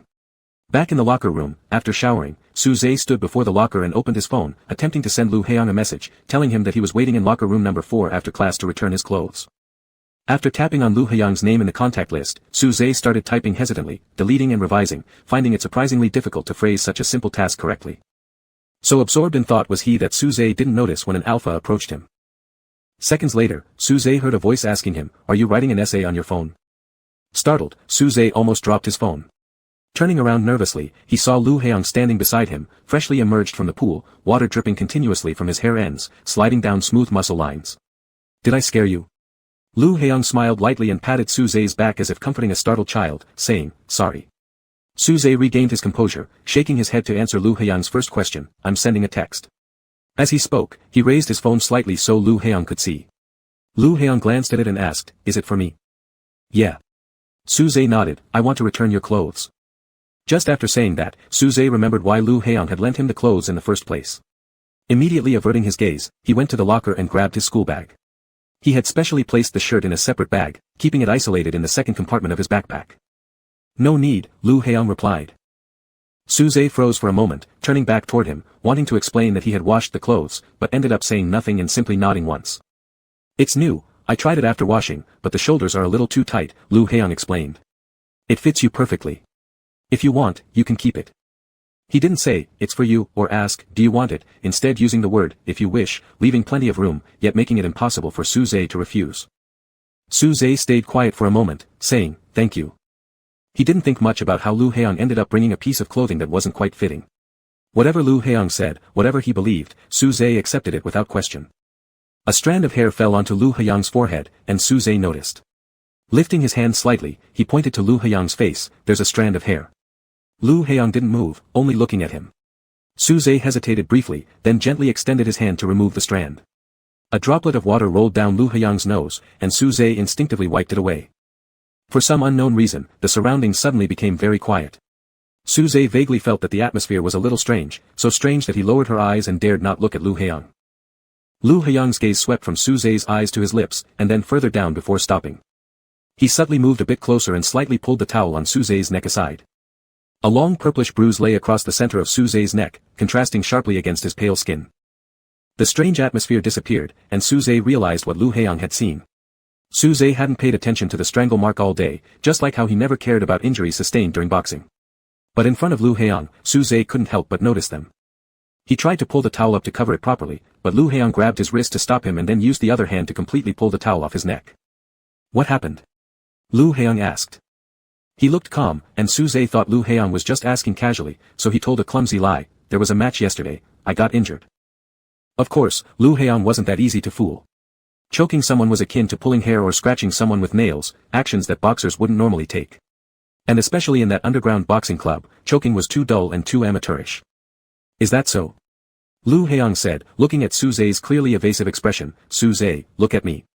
Su Zhe blinked nervously, raising his head to look at him. Before he could meet Lu Heyang's eyes, his neck was gripped. Actually, saying gripped wasn't quite right because Lu Heyang didn't use much force at all, it was very light. He loosely held Su Zhe's neck and pushed him back a step until he leaned against the wardrobe. Su Zhe's carotid artery pulsed powerfully and quickly in Lu Heyang's palm, perfectly matching the indentation left by the chokehold. Su Zhe didn't resist at all, almost blindly obeying as he gazed at Lu Heyang's face.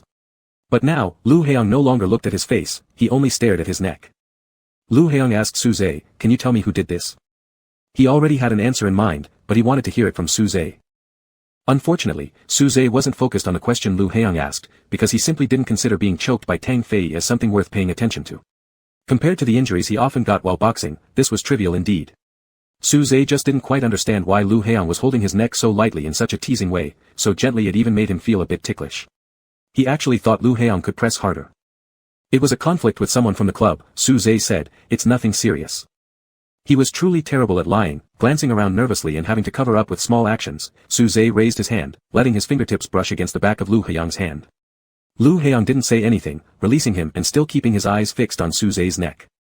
The pads of his fingers skimmed over the bruise, causing Su Zhe's Adam's apple to move slightly as he kept his unwavering gaze on Lu Heyang. "It doesn't hurt," Su Zhe added again, although he knew Lu Heyang probably didn't care about that. "So, what would make you feel pain?"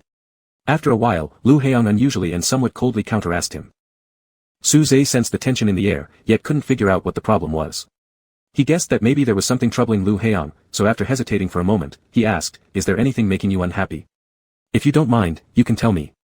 To prove himself a qualified emotional confidant, Su-zhe added, I won't tell anyone else. His cautious yet bewildered appearance always managed to please certain people easily, and Lu Heong smiled as if a little helplessly, are you really incapable of being deceived? It was a perplexing question, but Su-zhe shook his head seriously, answering, no, I'm not. In any place outside of Lu Heong's presence, Su-zhe almost always remained full of caution and vigilance, avoiding trouble and staying composed, almost impossible to sway or manipulate. Are you sure? Lu Heong smiled again. He suddenly took a half step forward, tilted his head, and reached out toward Su-zhe. At this moment, Su-zhe thought he was going to embrace him. Lu Heong's movements were extremely misleading, making Su-zhe nervous enough to hold his breath and instinctively support Lu Heong's waist with his hands. The water droplets and pheromones from Lu Heong were faint and refreshing, surrounding him, while the warmth of his breath on Su-zhe's neck made him tingle from the scalp to the fingertips. Su-zhe could only stare fixedly at Lu Heong without blinking. With a squeaky sound, Lu Heong pulled open the locker drawer beside Su-zhe's head and took something out. Today, Su-zhe and he drew the same locker room, and their storage lockers were also very close. However, Lu Heong arrived a bit late, and when he got to the locker room, Su-zhe had already gone to class. Realizing it was all a misunderstanding, Su-zhe didn't feel disappointed at all because his mind was blank. He didn't even have time to build up any expectations. Su-zhe simply looked at Lu Heong's side face just an arm's length away and couldn't help but want to kiss him. But he couldn't, so just looking was fine. Su-zhe was content with the current situation, he had never thought about gaining anything anyway. This made it easier for him to be pleasantly surprised by things that might seem unremarkable to others. Lu Heong took out some clean clothes, straightened up, and faced Su-zhe, glancing down at Su-zhe's hand still resting on his waist, asking, what's wrong? Nothing. Su-zhe quickly dropped his hands. His fingers still held onto the water from Lu Heong's body, and Su-zhe rubbed his fingertips together, they were wet, as if his face and lips were wet too. Do you have anything after school? Lu Heong asked again. No, why? I mean, I want to invite you to have dinner. Su-zhe's gaze faltered, not fully catching what was said, huh? Wait for me a moment while I take a shower, Lu Heong said, walking toward the shower stall and continuing, it'll be quick. It's okay. Su-zhe answered instinctively. If he were waiting for Lu Heong, how long wouldn't matter. After Lu Heong went into the shower area, Su-zhe sat on the chair waiting. As the class was nearing its end, alpha males gradually returned to the locker room from training. Constantly passing by, Su-zhe neither checked his phone nor did anything else, just sitting quietly waiting. After about 15 minutes, Lu Heong came out of the shower stall, putting on his bracelet as he headed to the wardrobe. After organizing his things, he looked back at Su-zhe, who was sitting there watching him. When Lu Heong approached Su-zhe, Su-zhe slightly raised his head. The alphas around them chatted noisily, but the two remained in silence. Lu Heong lowered his eyes and looked at Su-zhe as he slowly dried his hair. Su-zhe tilted his head up to meet his gaze. Let's go. Lu Heong swept his eyes over Su-zhe's neck and told him. Walking from the swimming pool to the school gate, during the journey, Su-zhe could sense people's gazes. It seemed unusual to see him and Lu Heong together, indeed, it was quite rare. A car parked under the tree on the sidewalk on the right. An alpha wearing white gloves walked a few steps toward Lu Heong, handing him the keys. Lu Heong said, thanks, and the alpha nodded briefly without saying more or looking at Su-zhe, then another car drove up, taking the alpha away. Lu Heong opened the passenger door for Su-zhe, who thanked him before getting in. Lu Heong closed the door and answered a call outside the car, it was probably from Hee-wei. Lu Heong smiled faintly while replying to the call and glanced at Su-zhe through the window. What do you want to eat? Lu Heong fastened his seatbelt and grabbed the bag from Su-zhe's lap to place it in the back seat after getting into the car. Anything is fine. Su-zhe replied. Just as expected. Lu Heong pulled out a box of band-aids from his own bag, it was something left by Hee-wei before. The white band-aids featured cute little bears printed all over, which nobody understood why Hee-wei liked this style, just like no one understood why he decorated the interior of his sports car pink. Put this on your neck. Lu Heong handed the band-aid to Su-zhe, then started the car, saying, we'll eat near your place. Is there anything good around? Su-zhe tore open the band-aid packaging, hesitated for a second, and said, noodles. That makes it noodles then. Yes. Hard to suppress. Chapter 36. The old district was close to the prep school, only a 10-minute drive. The alleyways were narrow, so Lu Heong parked the car by the roadside and walked inside with Su-zhe. Su-zhe's thoughts were slow to respond, now starting to worry whether Lu Heong would be uncomfortable eating here. After hesitating for a moment, Su-zhe warned Lu Heong, the shop is very small, and it may not be very clean either. That's fine, Lu Heong turned to look at him with a smile and said, I used to eat street food with Yun-chi all the time. Su-zhe relaxed a bit and tentatively joined the conversation, what about Hee-wei? He was rather surprised himself for continuing the inquiry. Lu Heong replied, Hee-wei spent the last few years abroad and transferred back this semester. You three have a good relationship. For some reason, Lu Heong felt that Suze was like an AI robot attempting to communicate with humans, very serious yet awkward. Lu Heong nodded, yes, we've grown up together since childhood. Suze's expression momentarily froze, as if he wanted to say something but ultimately pursed his lips and didn't speak. The sky was overcast, indicating that it would probably rain soon. The shop was already getting crowded with people who had finished work coming to have dinner. Lu Heong and Suze found a small square table in the corner, one side of the table against the wall, the other side adjacent to several boxes of beer, forcing them to sit at each corner. What do you want to eat? Suze asked. The place was quite noisy, and Lu Heong couldn't hear Suze's voice, but he could guess from his mouth movements what he was asking. Still, Lu Heong replied, what? So Suze leaned closer, whispering into Lu Heong's ear, what do you want to eat? Whatever you're having, Lu Heong answered. Do you want cilantro, green onions, vinegar, or chili? No, none of those. Suze nodded and got up to place their order. He stood by the counter, towering above the rest. His neck, adorned awkwardly with small bare band-aids, contrasted sharply with his surroundings. He seemed too young for such a place. Not just this store, but everything around where Suze found himself, including that violent and bloody octagon cage. Halfway through eating their noodles, it started pouring outside. Suze fell back into worry again, not about getting drenched himself, which wasn't a big deal, as he never carried an umbrella when alone. But this did not stop him from firmly believing that Lu Heong shouldn't be rained on. Lu Heong's phone rang again. He glanced at the screen and told Suze, I'll take this call outside. Through the window, Suze saw Lu Heong standing in the corridor, rain streaming down the eaves and falling 20 centimeters in front of him.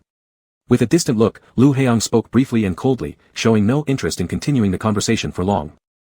He hung up soon after and returned to the shop. After settling the bill, he fetched 2 cups of water, placing one in front of Suze. You're not eating anymore? Suze asked. Then go home early. Suze took a sip of water, stood up, and said, hold on, I'll buy an umbrella. Lu Heong stopped him by grabbing his arm. Why buy an umbrella? It's raining, Suze said. I know. My car isn't far, we can just run there. Rarely insisting, Suze responded, we'll get wet. Lu Heong questioned him, do you care about you getting wet, or me getting wet? I care about you getting wet. Suze looked down at the cup on the table and answered honestly. My body can handle it, I won't catch a cold just from being caught in the rain. Lu Heong picked up the car keys, let's go. Side by side, they rushed into the rainstorm, sprinted through the short alley, pulled open the car doors, and got inside. In barely more than 10 seconds, large patches of their bodies were already soaked. The car engine hadn't even started, yet the muggy air mixed with the dampness they brought in, making everything sticky, even their pheromones dampened. Darkness fell, rainwater streamed down the windshield like underground rivers, raindrops continuously battered the roof but felt distant because all Suze could hear was his and Lu Heong's breathing. Take some tissues, Lu Heong said, and dry off. Suze reached for the tissue box and accidentally brushed against Lu Heong's hand. Just as he tried to withdraw, Lu Heong held onto his hand, pressed it to the tissue box, and said, here. Suze's throat sounded hoarse, dry, and he struggled to breathe. After pulling out 2 sheets of tissue, Suze didn't use them to wipe his face or hands, instead blindly wiping the seat he had soaked. Lu Heong watched him in the dimness for a few seconds before suddenly reaching out, gripping Suze's chin, and using his thumb to rub Suze's cheek. His hand was wet, and so was Suze's face.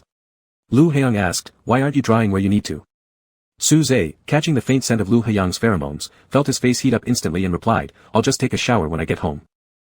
Lu Heong didn't say anything, his hand dropping and sliding along Suze's neck as he started the car. A 5-minute ride later, Suze noticed that Lu Heong kept glancing at the rearview mirror and side mirrors. He couldn't clearly see Lu Heong's expression, but he sensed his mood wasn't great, ever since the call during dinner. When the car stopped at the building entrance, Suze was about to say goodbye, but Lu Heong got out with him and ran into the hallway. The rain showed no sign of lessening. Standing at the hall entrance, Lu Heong turned his head toward the rain, frowning slightly. His arms were completely soaked, and without much thought, Suze wanted to help him dry off. However, Lu Heong blocked his gesture directly with a raised hand. Suze immediately froze, for rarely did Lu Heong so straightforwardly display rejection. Suze's hand hovered in the air for a couple of seconds before slowly retracting. I'm sorry, Suze muttered softly. Lu Heong looked at him and didn't respond to Suze's apology. After a moment of silence, he said, let's go upstairs. The two walked up the stairs one after another, and after entering the door, Suze went to boil some hot water. Then he pushed open the door and looked for a clean towel. Lu Heong stood by the window, pulling the curtain aside a bit, looking downstairs with his head down, as if searching for something. When the hot water was ready, Suze poured half a cup, added half a cup of cold water to make it warm, and brought it into the room. He kept his distance from Lu Heong, standing beside the desk. Outside, a torrential rain fell, and Suze's heart felt like it was being soaked in that same rain, going through alternating suspense and sinking. After much thought, he finally asked, "What's wrong?" Lu Heong turned his head slightly to look at him and gave a faint smile, saying, "I'm a little tired." That smile left Suze at a loss for words, unable to describe it or know how to comfort him. He felt like an ineffectual bystander. Suze, holding the glass of water in one hand, took off the band-aid on his neck with the other because the wetness made him uncomfortable. When he looked up again, Lu Heong was staring at his neck. "You should go back early to rest." Suze was still thinking about what to say to make Lu Heong less tired, but when the words came out, they sounded wrong. Suze quickly changed what he said, "The rain is heavy, it's too dangerous to drive." Or. Before he could finish, Suze stopped, as Lu Heong suddenly approached him. Unable to resist, Suze took a step back, bumping into the desk. Soon, he was pulled forward, and Lu Heong pressed his hand on the back of Suze's neck, leaning down. The hot breath grew closer, and a sharp pain shot through Suze's neck, causing him to moan softly as the cup slipped from his hand, splashing water all over the floor. Bitten, Suze's first reaction wasn't to push Lu Heong away but to embrace his neck. If the cost of getting close was pain, Suze would choose it without hesitation. He feared no pain more than anything else. Lu Heong bit into Suze's neck while one hand slid underneath his shirt, touching his lower back. Suze's eyes widened, unfocused as he stared ahead, his breathing quickening. With the pheromones barely restrained by his bracelet, even just a small amount escaping was enough to stimulate Suze. Driven by instinct, he released more pheromones in resistance. His glands jumped fiercely as waves of these pheromones crashed through his bloodstream. Suze groaned slightly in discomfort, and Lu Heong's breath paused momentarily before loosening his grip. The lighting wasn't bright, hidden in the shadows. Lu Heong noticed a new crimson bite mark on Suze's neck where saliva shimmered weakly. Rain pounded on the windows. There was no other sound in the room. Lu Heong paused for a few seconds and then licked the place where he had bitten Suze. Suze immediately tightened his grip around Lu Heong's neck, his back trembling. Lu Heong was obviously venting his frustration, but Suze didn't mind. In fact, if Lu Heong were unhappy, Suze would willingly become his outlet. For a long time, Lu Heong raised his head and looked into Suze's eyes. Suze's poor disguise always betrayed everything on his face whenever Lu Heong got too close, filling it with tension. After staring for a while, Lu Heong moved his hand from Suze's lower back, placing it gently above his waist through his clothes, and said, "Don't look at me like that." Suze nodded and looked elsewhere. He didn't want to, either. If there were a pill that could stop people from gazing at Lu Heong, Suze would be the first to buy and take it, so as not to burden Lu Heong with his annoying gaze. "Were you angry earlier downstairs?" Lu Heong asked. Not exactly anger, it seemed as though Suze lacked this emotion by nature. Even if he had been upset, there was no way he could feel angry towards Lu Heong. Suze was only a little low-spirited, not that any rule obligated Lu Heong to care about his feelings. Nor did it apply to others. "It doesn't matter," Suze replied, facing the electric fan, answering without removing his hand from Lu Heong's neck, unwillingly letting go for a few more seconds. Lu Heong counted Suze's eyelashes and said to him, "If it doesn't matter, then there will be no compensation." This sentence successfully made Suze unable to help looking at him again, asking in amazement, "Compensation?" "Aha." Lu Heong's hand dropped slightly from Suze's waist to his hips, saying, "Do you want it?" "Yes." Suze couldn't refuse. Unconsciously touching Lu Heong's hair with his fingertips, he rarely requested something, saying, "Can I choose it?" "Sure, what do you want?"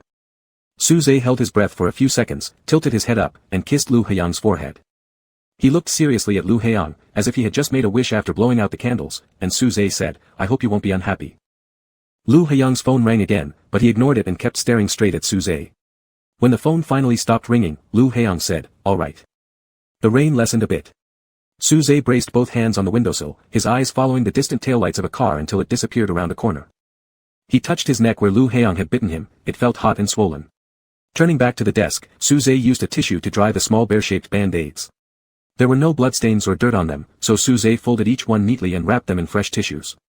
Hard to stop talking. Chapter 37. After school on Friday, Lu Heong packed his bag and glanced out the window, noticing He Wei standing on the corridor of the opposite teaching building, pretending to be innocent while chatting with Chi Jiahan. Xiaofeng had sent a message earlier that day telling Lu Heong there would be no competition arranged tonight on the 17th. The driver was already waiting at the school gate because Lu Qingyu was coming home today, and Lu Heong had to return for dinner. "The chairman has just landed, he'll arrive in about an hour and a half," the driver informed Lu Heong slowly as he drove. "Okay." Lu Heong leaned back in the seat and turned his head to look out the window. In front of the preparatory school's main entrance, the non-motorized lane was always empty except for the occasional rush of heavy motorcycles. The slanting rays of the setting sun shone through the window, and Lu Heong sat up straighter, squinting against the glaring light.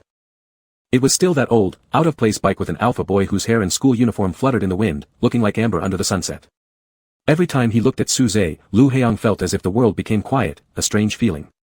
As the car was about to drive past, Lu Heong suddenly reached out, pinching Suze's cheek gently between his thumb and forefinger.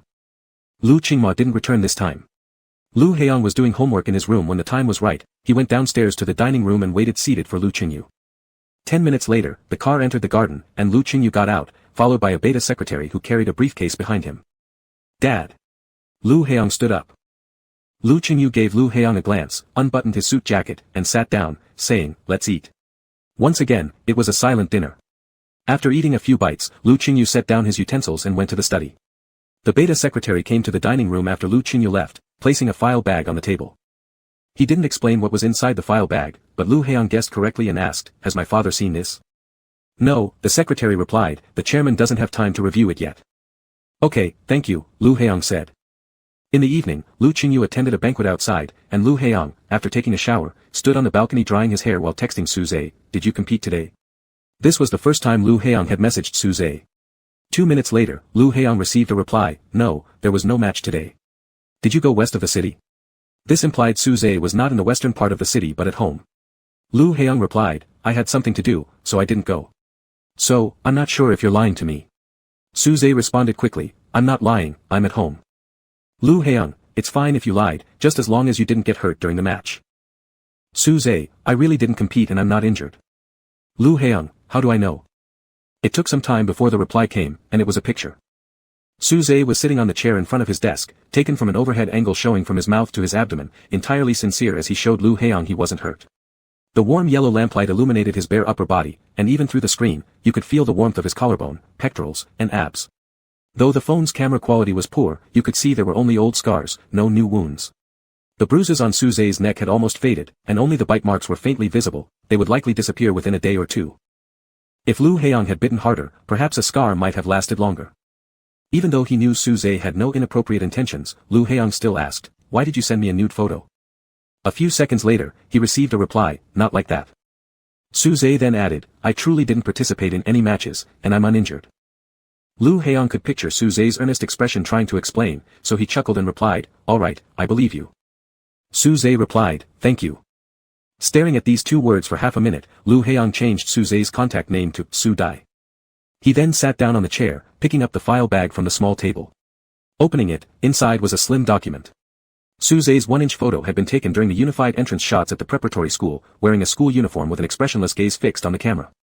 Because it was a black and white photocopy, his face appeared even colder and more brooding than usual. 17 years old, S-level alpha, grade 11 student in sophomore year, residential address, all mostly matching what Lu Heong already knew. Regarding Suze's family relationships, it was quite simple. His father was a police officer who had died in the line of duty 10 years ago, his mother was once a stage play actress who committed suicide 6 years ago. The only living relative left was his grandmother Yi Yunhua, who was currently receiving long-term treatment at a private sanitarium for cardiovascular diseases and mental issues. The files on the 3 people took up only 1 page, as 2 were deceased and 1 was ill. It seemed there wasn't any need to dig deeper. Lu Heong flipped to the next page, which detailed other social connections of Suze. A cheap underground boxing fighter, also working part-time as a waiter and handyman at an underground club, he'd been brought more than once to drinking parties by Tang Fei, including specific times, locations, room numbers, and participants involved. Suze might not know who those people were, but some names were familiar to Lu Heong. They were essentially all similar types of individuals as Tang Fei. Lu Heong even saw his brother-in-law Wei Lingzhou's name among them. Lu Heong placed the document back into the file bag. The secretary mentioned that Lu Qingyu temporarily had no time to look through this investigation. Lu Heong believed this was true. It wasn't that Lu Qingyu didn't have time, but chairman's precious time and energy wouldn't be wasted on a high schooler. To Lu Qingyu, Suze was just too insignificant an existence. Thus, giving this file bag to Lu Heong was merely to remind him about the kind of people he should interact with and whom he should keep a distance from. Among the friends Lu Heong previously got along well with, none were ever subject to being investigated on white paper sent over in black ink reports. Lu Heong looked up at the night sky, but there really wasn't much to see. There was no moon tonight, and the stars weren't bright either. He picked up his phone again, sending Suze a message, "Good night." Suze quickly replied, "You too, good night." The next morning, Lu Qingyu had already left for a conference when Lu Heong got up. The maid said he came home very late last night and drank alcohol at the banquet, but he still rose early today. Lu Qingyu was an excellent leader. Even though many in the Union were dissatisfied with his political inclinations and methods, almost no one criticized him as incompetent or questioned his abilities. After breakfast, Lu Heong spent 2 hours finishing his homework. By 10, he drove alone to Mount One. Passing through the old city area, Lu Heong slowed down the car speed, glancing at the crowded streets. Of course, it wasn't so coincidental to meet Suze again here, but Lu Heong just remembered the last time Suze helped him change a tire right here, when they were still unfamiliar. Upon reaching halfway up the mountain, the bodyguard vehicle trailing behind about 15 meters away stopped and did not continue following. After driving a few more minutes, Lu Heong stopped in front of the gates of a villa estate, waiting for the license plate recognition system to lift the barrier. Finally, the car drove into the garden. Lu Heong stepped out and called out to Mega, who was pruning an olive tree while wearing a sun hat, "Dad." Mega paused the scissors, straightened up, turned around, and smiled at Lu Heong. "How come you didn't tell me you were coming?" He washed his hands in the adjacent water pool, dried them, and rolled down the folded sleeves of his shirt, pouring a glass of water and handing it to Lu Heong. Lu Heong took it, drank a sip, and said, "I forgot. Come inside." Inside the living room, Lin Yuman removed his hat, exposing the back of his neck where the gland still showed swollen red bite marks after each visit from Lu Qingyu. He immediately buttoned up his shirt collar, covering the neck area. Lu Heong was feeding the fish with his back turned towards him. Lin Yuman asked, "Isn't it exam week soon?" S-level students need to apply for colleges before the end of the first half of senior year to secure early admission. Are you going to make a decision now? Lu Heong did not answer. After a while, he asked, "Was Dad here yesterday?" "What do you mean?" Lin Yuman's smile faded slightly. "Every time he comes here, you ask me if I've made a decision." "Is that so?" Lin Yuman sat down on the couch. "That's why I've always said, this place isn't a safe haven, it's actually the center of the storm." After the fish finished eating their feed, they splashed around in the water, shaking off droplets that splattered onto Lu Heong's handbag. "No matter what you decide in the end, I still hope you leave fewer handles for others to grab." Lin Yuman lowered his head and was whittling a long thin piece of wood, comparing it with the paintbrushes next to him. Qing Mo was left without a choice because they had her by the handle. After pausing briefly, he smiled again. "Actually, even if someone gets hold of your weakness, it's not the end of the world either.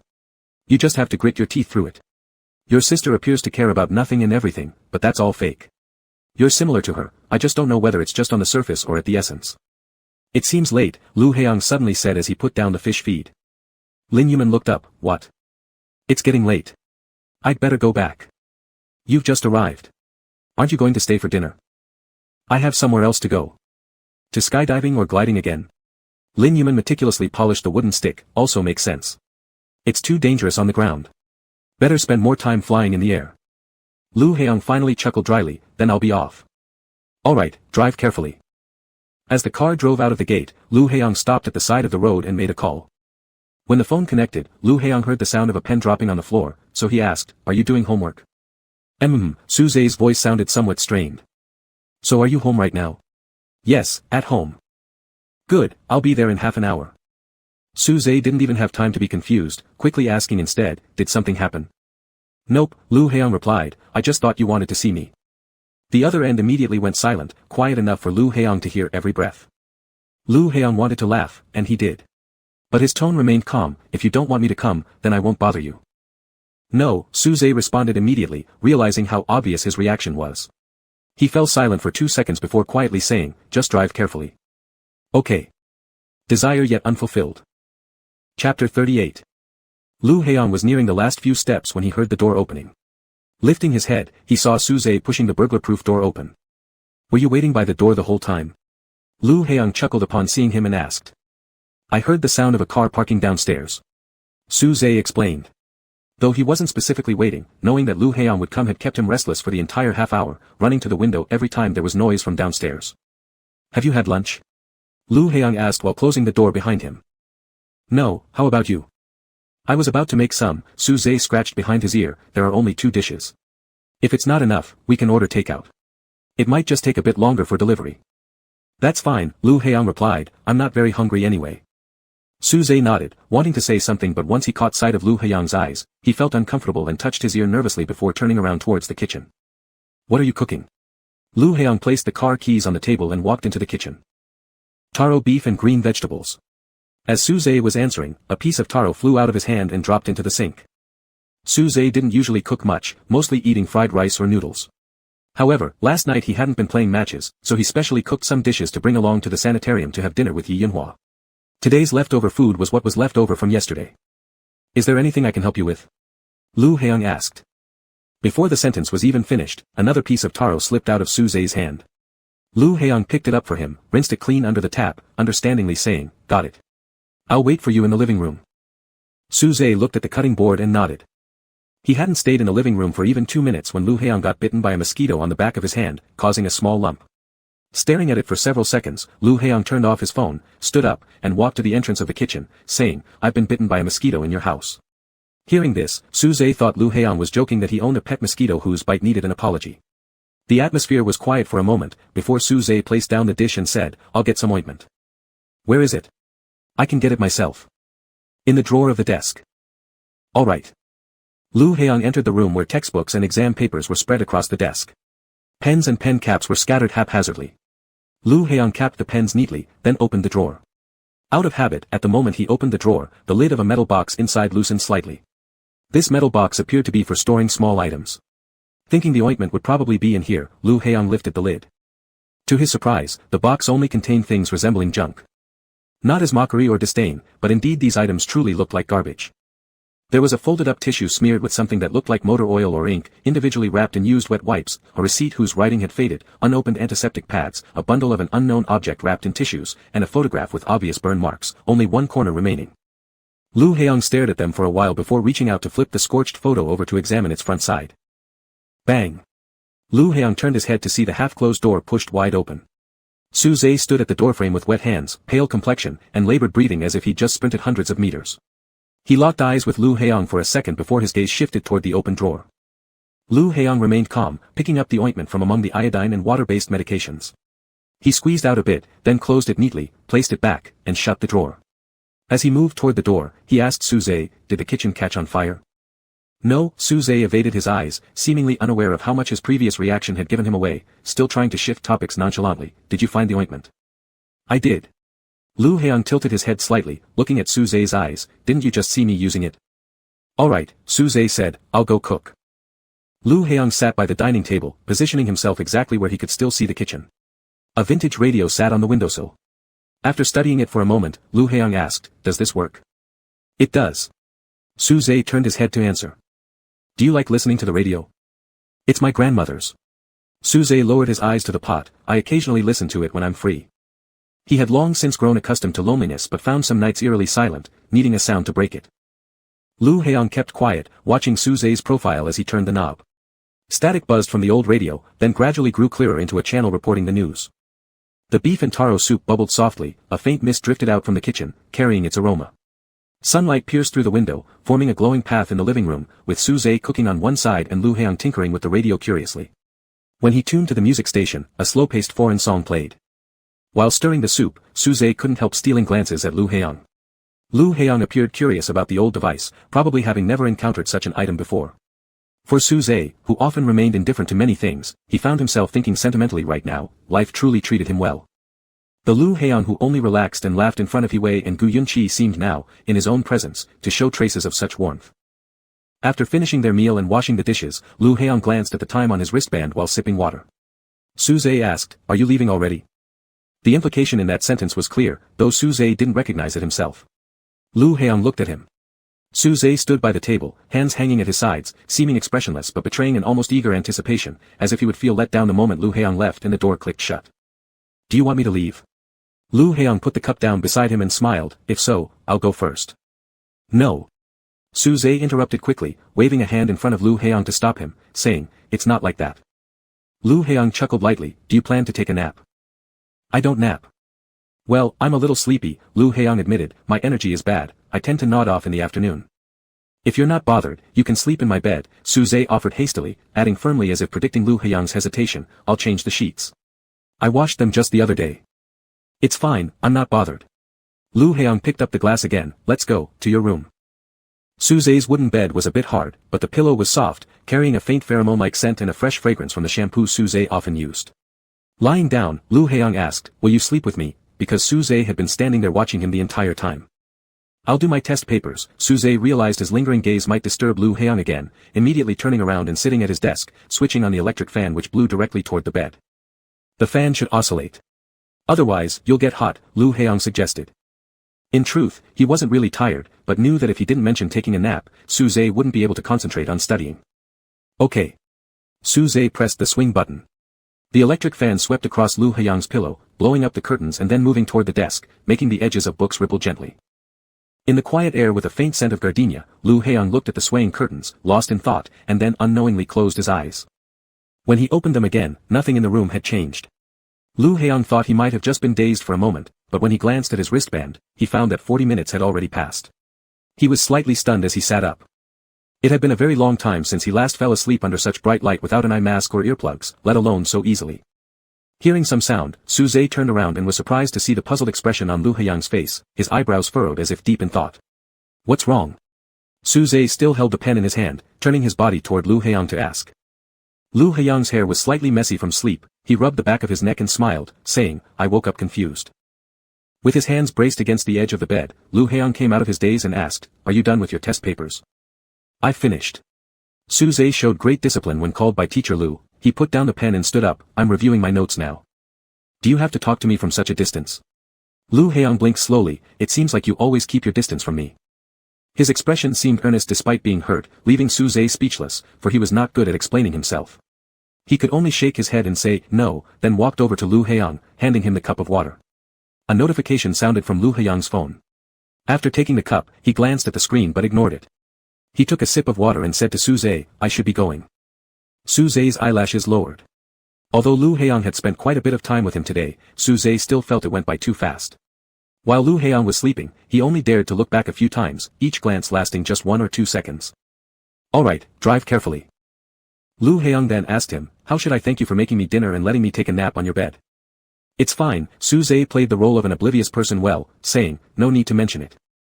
Suze, Lu Haiyang raised his head to look at him, his tone carrying a touch of helplessness, must you make me feel guilty?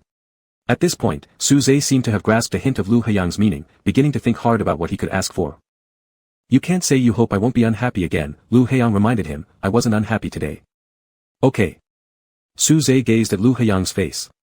He couldn't think of any specific request, but even just being able to look at Lu Haiyang longer was good, of course, if he had the same courage as before when he leaned over to kiss Lu Haiyang, it would have been even better. Where do you want to kiss? Lu Haiyang met his gaze and asked bluntly. Caught red-handed, Suze felt a flush of shame, yet he didn't lie, replying truthfully, the face. Unsure if it was just his imagination, Suze thought Lu Haiyang might have sighed very lightly. He immediately became tense, worried that his request made Lu Haiyang uncomfortable. But Lu Haiyang placed the cup on the bed, stood up, and leaned slightly forward towards Suze, saying, kiss me then. When opportunity is right in front of you, it's hardest to resist. Suze didn't dare close his eyes as he tilted his head and quickly kissed Lu Haiyang's left cheek. At the same time, his hand was held. Looking down, Suze saw Lu Haiyang putting a bracelet onto his wrist.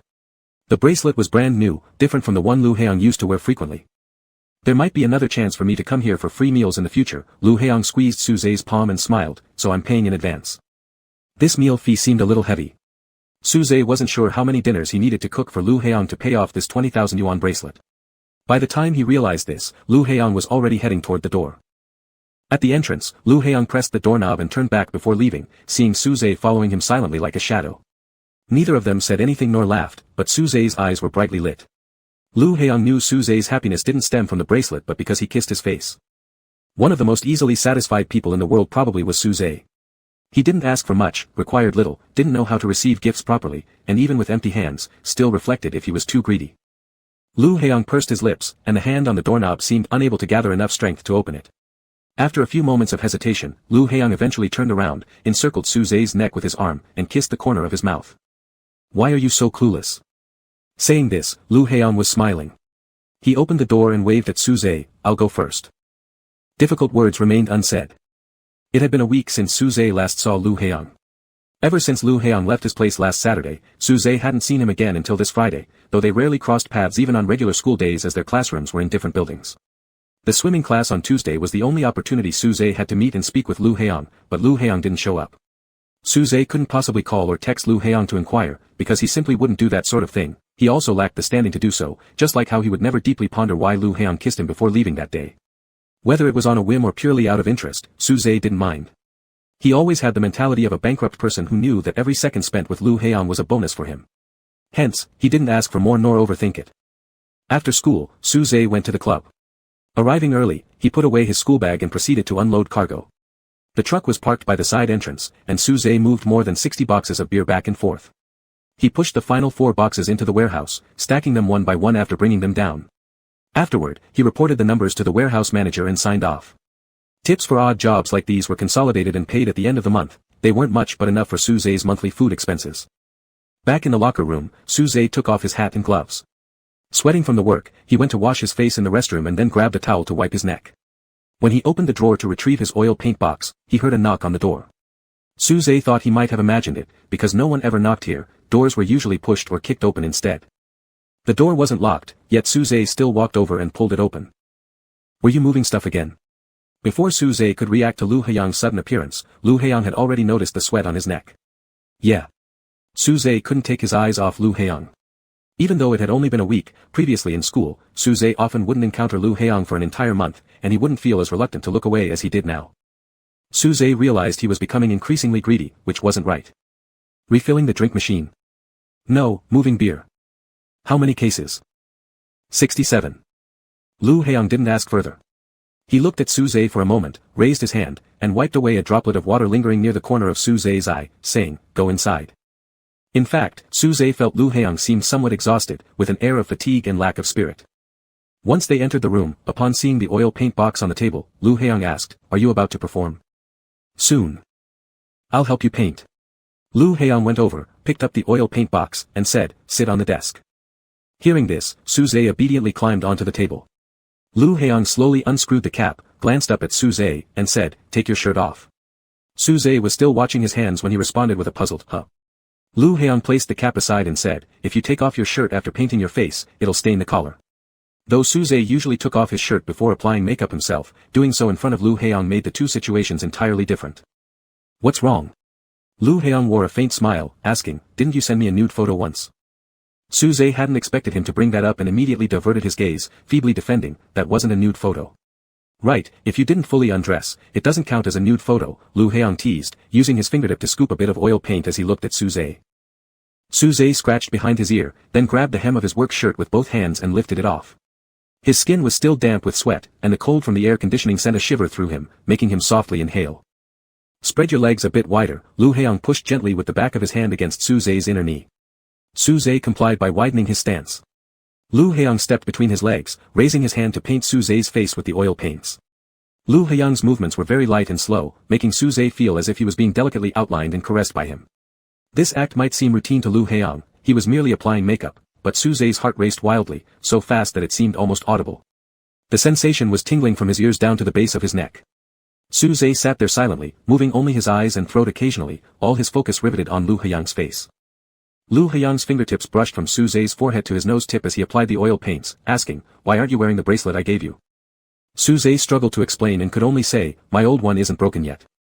He came here to work and practice boxing, not to flaunt the bracelet given to him by Lu Haiyang.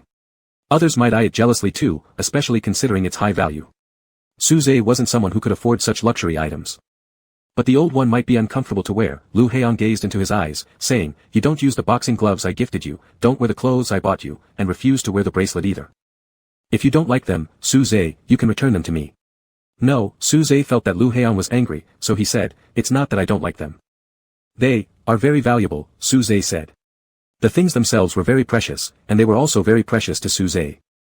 He was the kind of person who would secretly keep the tissue casually given by Lu Haiyang in an iron box, like a stubborn collector preserving everything related to their encounters for future reminiscing, despite these memories being insignificant and just unremarkable fragments of Lu Haiyang's life. However, it didn't matter. Suze was used to simplicity and always had low demands. What he currently had was enough for him to treasure for a long time, and he had already gained much more than he had imagined. "I'm not upset, don't be nervous," Lu Haiyang put the oil paint box aside. "If you find it inconvenient to wear here, then can you wear it during regular school days? Even the most expensive bracelet would make one uncomfortable if worn all day at school." Lu Haiyang wondered how Suze could persist with his old bracelet. Yes, Suze nodded.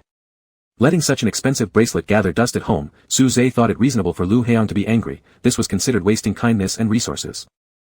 Suze's phone rang, and he straightened up, saying, "I'm about to go on stage." "All right, after you finish, if there's nothing else, go to the parking lot, and I'll drive you back." Suze handed 2 tissues to Lu Haiyang, then went to the cabinet to find his boxing gloves.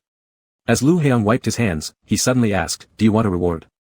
After a moment of silence, Suze turned around with his boxing gloves in hand. What if I lose? You'll still get a reward even if you lose, they're not mutually exclusive. Lu Heong smiled slightly. He always made Suze happy so easily. Not knowing what to say, Suze bit his lips and nodded. Lu Heong threw the tissue into the trash can, and Suze followed his eyes to look at the trash can, then he heard Lu Heong say, "Don't pick it up." Suze froze, realizing that Lu Heong had indeed seen the contents of the iron box last Saturday, things that looked like garbage. But there wasn't time to feel awkward or ashamed now because it was almost time to go on stage. Suze lowered his head and said, "I won't pick it up," and rushed out of the locker room.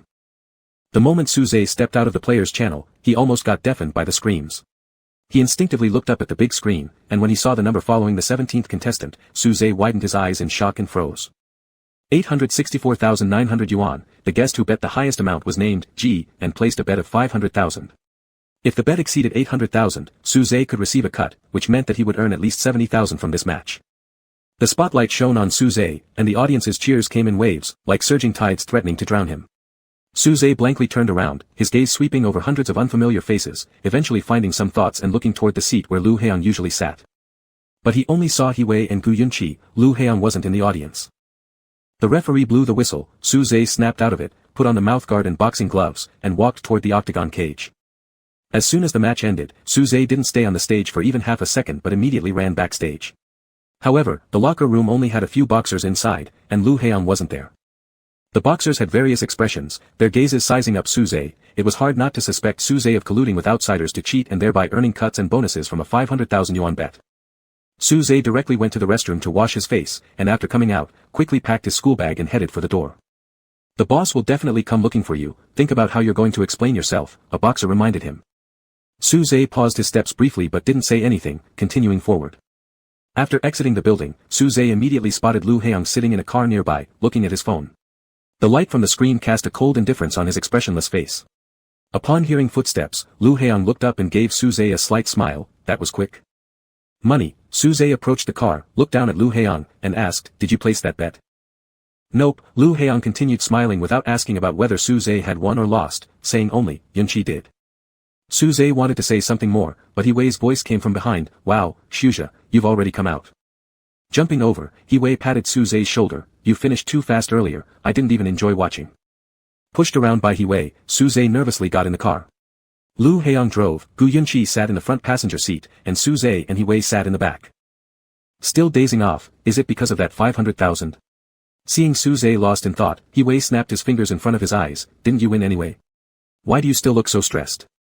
"No," Suze shook his head. "It's fine.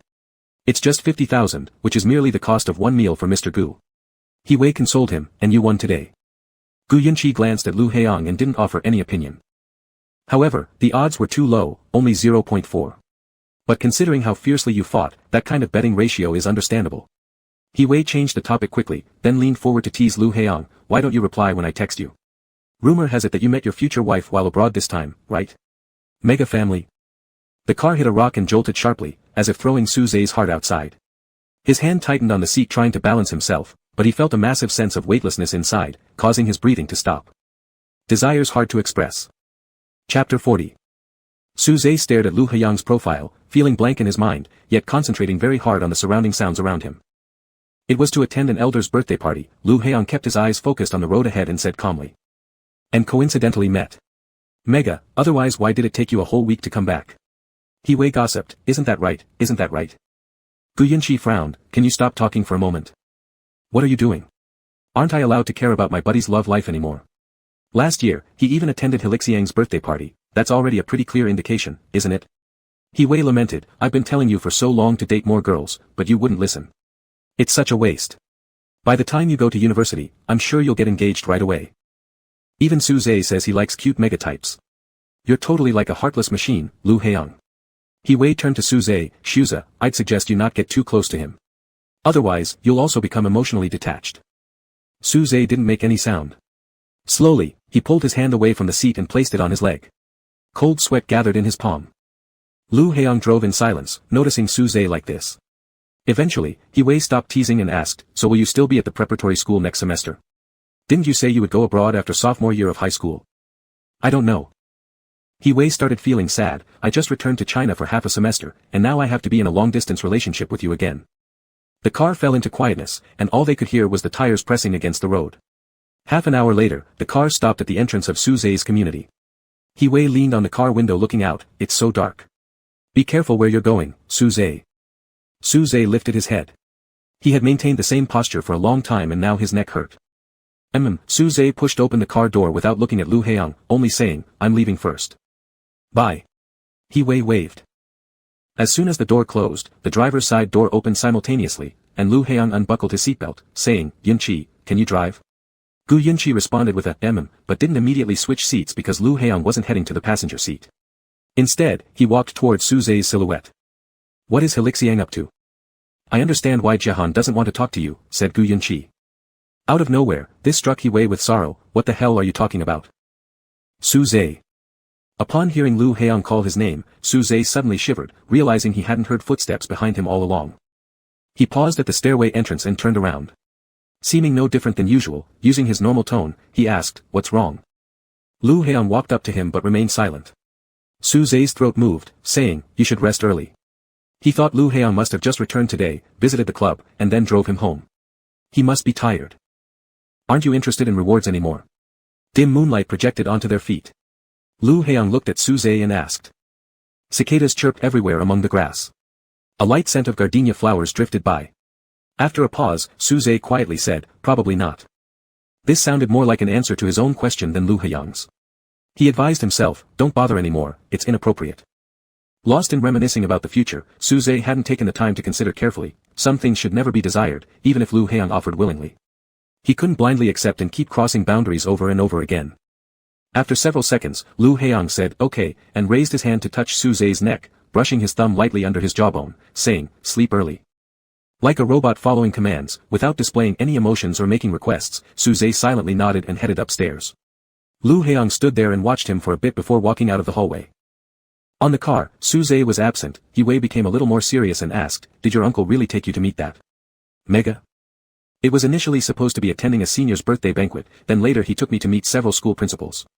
Lu Heiyang leaned back against the chair. Yesterday evening, I went for dinner not knowing they had arranged this kind of meeting. He Wei fell silent.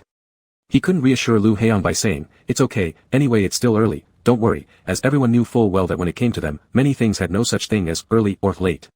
You never knew when you would suddenly be placed in a position entirely planned by others. The hallway was pitch black. Su Zhe ascended one step at a time, not thinking about anything. When he reached the last step, he tripped and his calf bumped against the edge of the stair, causing him to kneel down onto the ground. This staircase was one Su Zhe had walked up countless times in the dark, and today was the first time he had fallen. It hurt, but within Su Zhe's endurance. He slowly stood up and limped toward the door, taking out his keys to unlock it. Once inside, Su Zhe moved into his room, sat at the desk, opened the drawer, and took out some medicine. As he applied the ointment, Su Zhe's gaze remained fixed on the metal box. Eventually, he wiped his hands clean, put the medicine back in the drawer, and pushed the metal box further into the depth of the drawer until it was no longer visible. Tuesday's swimming class was the final exam. Lu Heiyang arrived late, and all the students had already lined up. Su Zhe was somewhere in the middle of the queue. After dividing into groups, they went to the opposite corner of the pool for warm-up exercises. Lu Heiyang noticed something seemed wrong with Su Zhe's walk as if he were injured. Su Zhe soon finished his test and left, while Lu Heiyang finished 20 minutes later. On the way to the locker room, passing through one of them, someone called out, hey, Yang. It was an alpha from his class who, while dressing, said, Su Zhe asked which locker room you were in. When? About 10 minutes ago, I told him. The alpha discreetly observed Lu Heiyang's expression, curious about his reaction. But Lu Heiyang didn't appear to react, merely nodding, all right, thanks. There weren't many people left in the swimming hall. As Lu Heiyang approached the entrance of the locker room, Su Zhe wasn't inside. Lu Heiyang noticed a bag hanging on the hook outside his locker. He went over, took it off, and opened it to find a brand new pair of boxing gloves, a neatly folded work shirt, and a wristband wrapped in bubble wrap. Su Zhe had returned everything he received without opening it. A phone call came in. It was He Wei. I've just finished my class. Do you want to have dinner together? No, Lu Heiyang leaned against the locker, holding the bag in his hand, gazing at the floor. Our driver is waiting at the school gate. From now on, he'll likely come every day after school. He Wei let out a tisk sound, slightly annoyed. What? Why suddenly start being so strict? Is it necessary? I don't know. Lu Heiyang's tone revealed no fluctuation. That evening, after Lu Heong finished showering and exited the bathroom, while drying his hair, he stared at the bag Suze had returned earlier, placed on the couch. He watched it for half a minute before picking up his phone to make a call. The phone connected after 7 or 8 seconds. Suze's soft voice, distant yet clear, answered with a hello. Lu Heong sat down on the sofa and asked, "What happened to your leg?" Seemingly surprised that he would ask, Suze paused briefly before replying, "I accidentally bumped into something." "Have you applied any medicine?" "Yeah." Afterward, a long silence ensued, the faint static on the phone resembling the sound of distance between them. "Why did you return the items to me?" Lu Heong asked. After several seconds, Suze didn't answer. Then Lu Heong continued, "If you don't want them, it'll be useless for me to keep them around, so I might as well throw them away." Suze clearly appeared startled. "Throw them away?" Upon hearing Lu Heong's affirmation with a "yeah," Suze immediately followed up with, "Where did you throw them? Are you planning to retrieve them?" Lu Heong chuckled lightly, "I threw them in my room. If you want to get them back, let me know in advance." Though Suze realized he was being teased, he felt a wave of relief because Lu Heong hadn't truly thrown them away. "Suze." Lu Heong suddenly called his name. "What's wrong?" Suze's voice sounded cautious and anxious, filled with apprehension, as if fearful of receiving bad news. "Don't keep your distance from me." Lu Heong leaned back, looking upward at the quiet chandelier and said slowly. Suze's breathing became heavier immediately. After a long silence, he asked Lu Heong, "Are you leaving next semester?" He originally wouldn't have voiced the question aloud, silently retreating to his rightful place, refraining from interfering or inquiring, becoming once again the familiar Suze who used to maintain a polite distance from Lu Heong. "If I'm leaving next semester, are you planning to start keeping your distance from now on?" Lu Heong asked calmly. Suze softly said, "I'm not trying to keep my distance." People living in two different worlds couldn't talk about keeping a distance. Under normal circumstances, they wouldn't even have the possibility of intersecting. Suze certainly knew that Lu Heong would marry someone else in the future, perhaps during university in 3 or 4 years, or when his career stabilized in 6 or 7 years. But after He Wei's reminder, Suze realized that there would be preliminary contacts long before marriage, starting much earlier, at least in Lu Heong's circles. Moreover, Lu Heong might transfer schools next semester, catching Suze off guard. Lu Heong countered him, "Yet you're doing it. Then will you leave?" Suze rarely persisted with another question. "It's still uncertain." Even though the answer was ambiguous, Suze still said, "All right." He added, "You should rest early." "Okay." Lu Heong pressed the end call button first, knowing Suze wouldn't hang up first. In the following days, Lu Heong was driven home by the driver after school. There would be final exams next Thursday, and formal summer vacation started right after Friday's exams. Today was Friday. In the daytime, Xiaofeng had sent Lu Heong a message saying number 17 would compete tonight. At 9:30 p.m., thinking that Suze should already have finished his match, Lu Heong sent a message to Xiaofeng asking if number 17 was injured. "Xiaofeng, sigh, number 17 is still fighting, it's the 6th match now." Upon seeing the message, Lu Heong furrowed his brows while doing problems, put down his pen, and asked, "What do you mean?" "Xiaofeng, I only found out after the match began, the boss made number 17 fight in a skirt in the 10-match tournament. If number 17 doesn't win, they won't get any money tonight. Moreover, I heard about the match last week where 50 million were bet on number 17. The bonus distribution has been held back by the boss, and he hasn't received anything yet." Lu Heong asked, "Is he injured?"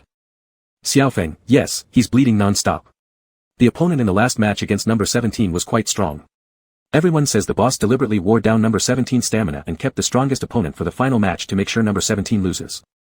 Lu Heong turned off his phone, picked up the car keys, and walked out of the study.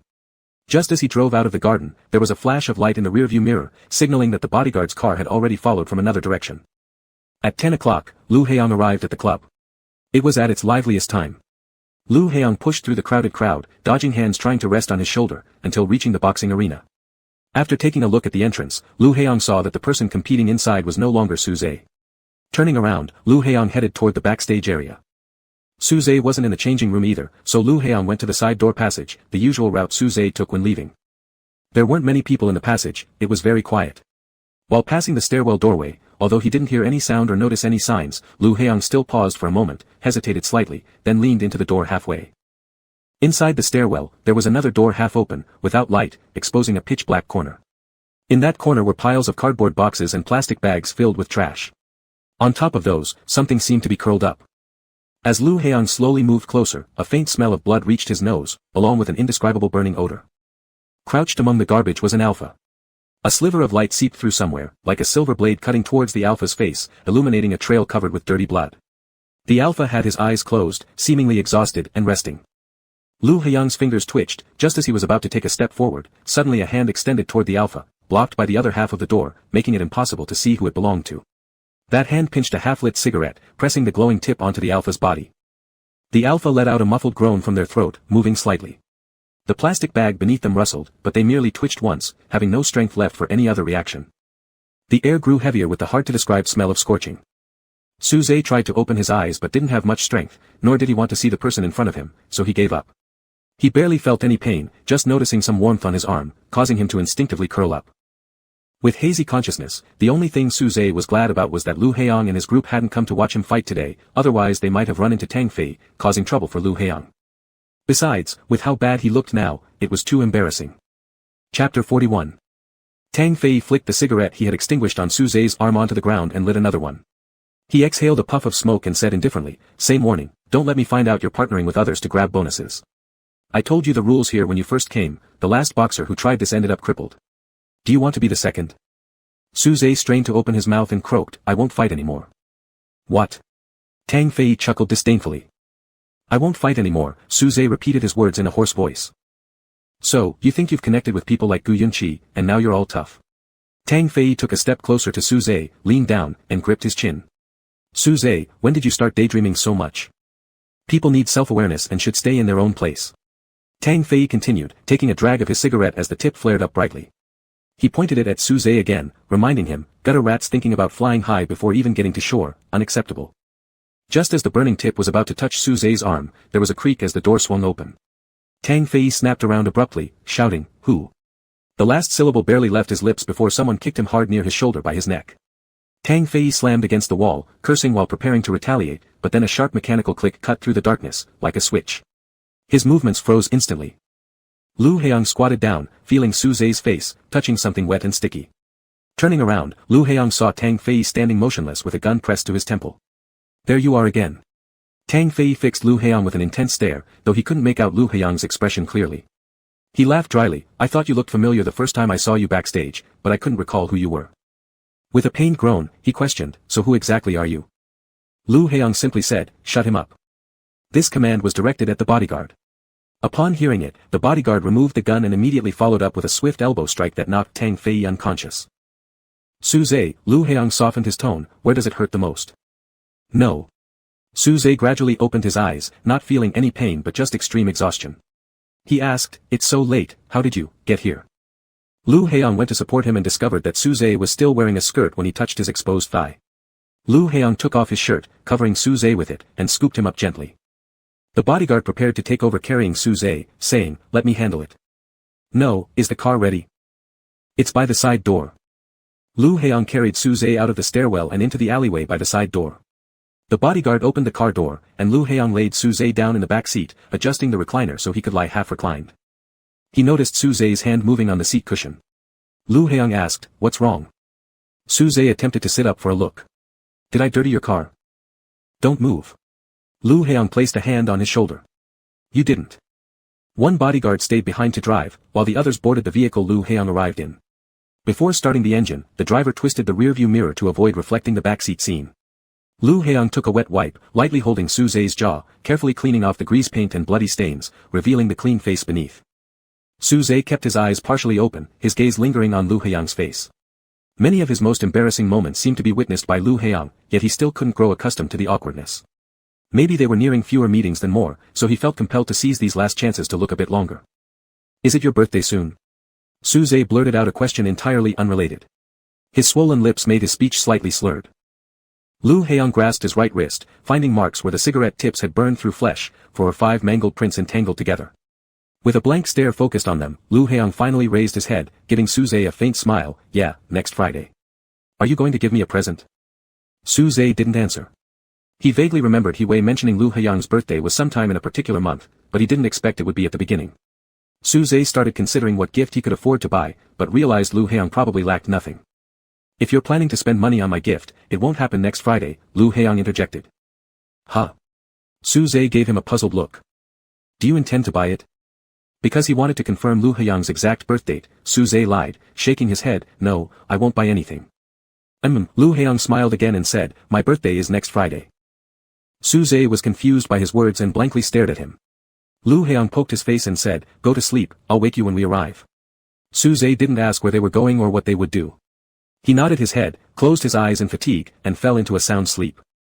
It was just an ordinary night. Students from the preparatory school either diligently read and did exercises, attended high-class banquets, indulged in extravagant luxury and hedonism, or fought a bloody boxing match in a smoky underground club. Many different lives were progressing simultaneously, all summarized as the difference between opulence and bare fists. Lu Heong had never clearly understood this distinction before. By the time they reached the hospital, Suze hadn't woken up. The doctor transferred him to a stretcher, and Zhuo Yan had already arranged for the examination procedures. When Suze was pushed away for the CT scan, Lu Heong stood in the hallway and made a call to Lin Yamian.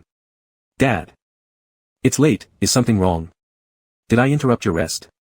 "No," Lin Yamian smiled and said, "I just came out of the art studio. I wanted to ask if Uncle Wen is currently in the city." Lin Yamian didn't ask further and after a second answered, "Whether he's here or not, if you need him, you can always count on him. I've said before, Uncle Wen's people are there unconditionally for you and Qin Yimo." "Okay, I understand." Lu Heong paused. "Are you not going to ask what I plan to do?" "If my memory serves right, this is the first time you've thought about using Uncle Wen, but I still won't ask. You're not impulsive. Good night." After hanging up, Lu Heong sent a text message to the number in his contacts that he'd never contacted before. Less than half a minute later, the phone rang back. It was a steady voice of a middle-aged man, "Young master. You can just call me Heong." Lu Heong raised his hand and glanced at his smooth, clean arm without a single scratch. "Uncle Wen, I want to trouble you with something." "What is it?" Suze woke up just past midnight, only the bedside lamp faintly lit up the entire ward. "You've only slept for over an hour." Suze turned his head following the sound and saw Lu Heong sitting by the bed. "Do you want some water?" Lu Heong asked him. "No." His throat was hoarse, and Suze shook his head. "Your brows were furrowed the entire time you slept. Did you have a nightmare?" Suze gazed at him intently. The dim light enveloped half of Lu Heong's face, giving him a peculiar gentleness and serenity that created a false impression for Suze, as if Lu Heong was someone who would listen patiently to his dreams. "I didn't have a nightmare," Suze said. "I dreamt about my parents." Those two faces had become very blurred in his memory. Occasionally when Suze dreamed about them, he would feel an uncontrollable urge to talk after waking up, yet he had never mentioned it to anyone, neither Yi Yunhua nor Qi Jiahan. Suze originally thought he could endure this feeling forever. Lu Heong quietly looked at Suze. He could sense that Suze was currently in a wandering and fragile state, and that this usually taciturn alpha had something to say, perhaps something he had never told anyone else. Suze buried his face deeper into the blanket, staring at the floor bag, whispering, "My dad used to be a detective. When I was 7 years old, he went on a mission and accidentally fell off a mountain. A few months after Dad passed away, Mom got sick. She refused to speak and wouldn't leave the house. My grandmother came to take care of me. She used to be a pastry chef, and there was a madam who often invited Grandma to her home to make desserts for guests. After Mom got sick, Grandma took me along every time she went out." It was during this time that Suze met Lu Heong. "Be well behaved, don't talk, and smile whenever you see someone, okay?" Suze was holding hands with his grandmother, walking through a residential area completely unfamiliar to him. Suze glanced back, having undergone 2 security checks to enter here, and the serious expressions of the guards left a lingering unease in his heart. "Did you hear me?" When Suze didn't answer, Yi Yunhua asked him again. Suze nodded, not even uttering a Since Yi Yunhua had instructed him not to speak, he couldn't make a sound from now on. Chapter 42. Unfinished Words. When they arrived outside the garden of a villa, the nanny came over to open the fence gate. Yi Yunhua took Suze inside, crossing the garden into the living room, where an alpha boy around 7 or 8 years old was sitting on the sofa watching cartoons. Suze thought he looked somewhat like Little Fat from the building downstairs at his grandmother's place. Recalling what his grandmother had said earlier, Suze smiled at Little Fat, but Little Fat stuck out his tongue and made a silly face at him. Suze followed Yi Yunhua into the kitchen, which was even larger than the living room in his own home. Suze quietly stood by, watching his grandmother bustling around until the mistress of the house came down the stairs and entered the kitchen. Suze was led over to greet her. "This is your grandson." "What a handsome child," the lady of the house handed Suze a piece of candied fruit. "Staying in the kitchen must be boring for kids. Go play in the backyard." Suze glanced toward Yi Yunhua and after receiving her approval, he took the candied fruit, smiling obediently at the woman. Yi Yunhua pushed open the back door of the kitchen, warning Suze not to wander off before she returned to her work. The living room's floor-to-ceiling windows faced the backyard. Inside, Little Fat held a toy gun and mimed shooting at Suze. Suze looked at him for a moment, then walked away in another direction. The back gate to the yard was slightly ajar, leading to a street that was quiet and clean. Suze lost himself in thought. Suddenly, he felt a sharp pain in the back of his head. He turned around to see Little Fat had silently sneaked up behind him and thrown a rubber toy bullet at him. Hand over what you've got. Suze looked at the candy in his hand and handed it over. Little Fat quickly snatched it and shoved it into his mouth, revealing a set of decaying teeth. He'd been banned from snacks for a while due to dental issues. As soon as he finished eating, Little Fat turned ungrateful, raising the gun again and imitating a line from TV, "Who are you?" Suze remained silent. "Are you mute?" Still, Suze didn't say a word. "Mute. Get down on your knees, hands up. I'm arresting you." Perhaps he didn't even know the meaning of arrest. Regardless, Suze stood still. When the overacting Little Fat took one step closer with fervor, Suze opened the gate and walked out of the yard. Little Fat turned around, hesitating whether to chase after him, afraid to run around recklessly. While he was weighing the options, Suze walked away decisively. Suze kept walking straight ahead because turning corners would easily confuse him if he wanted to find his way back. After passing 3 houses, the originally gloomy skies suddenly brightened, and the sun emerged.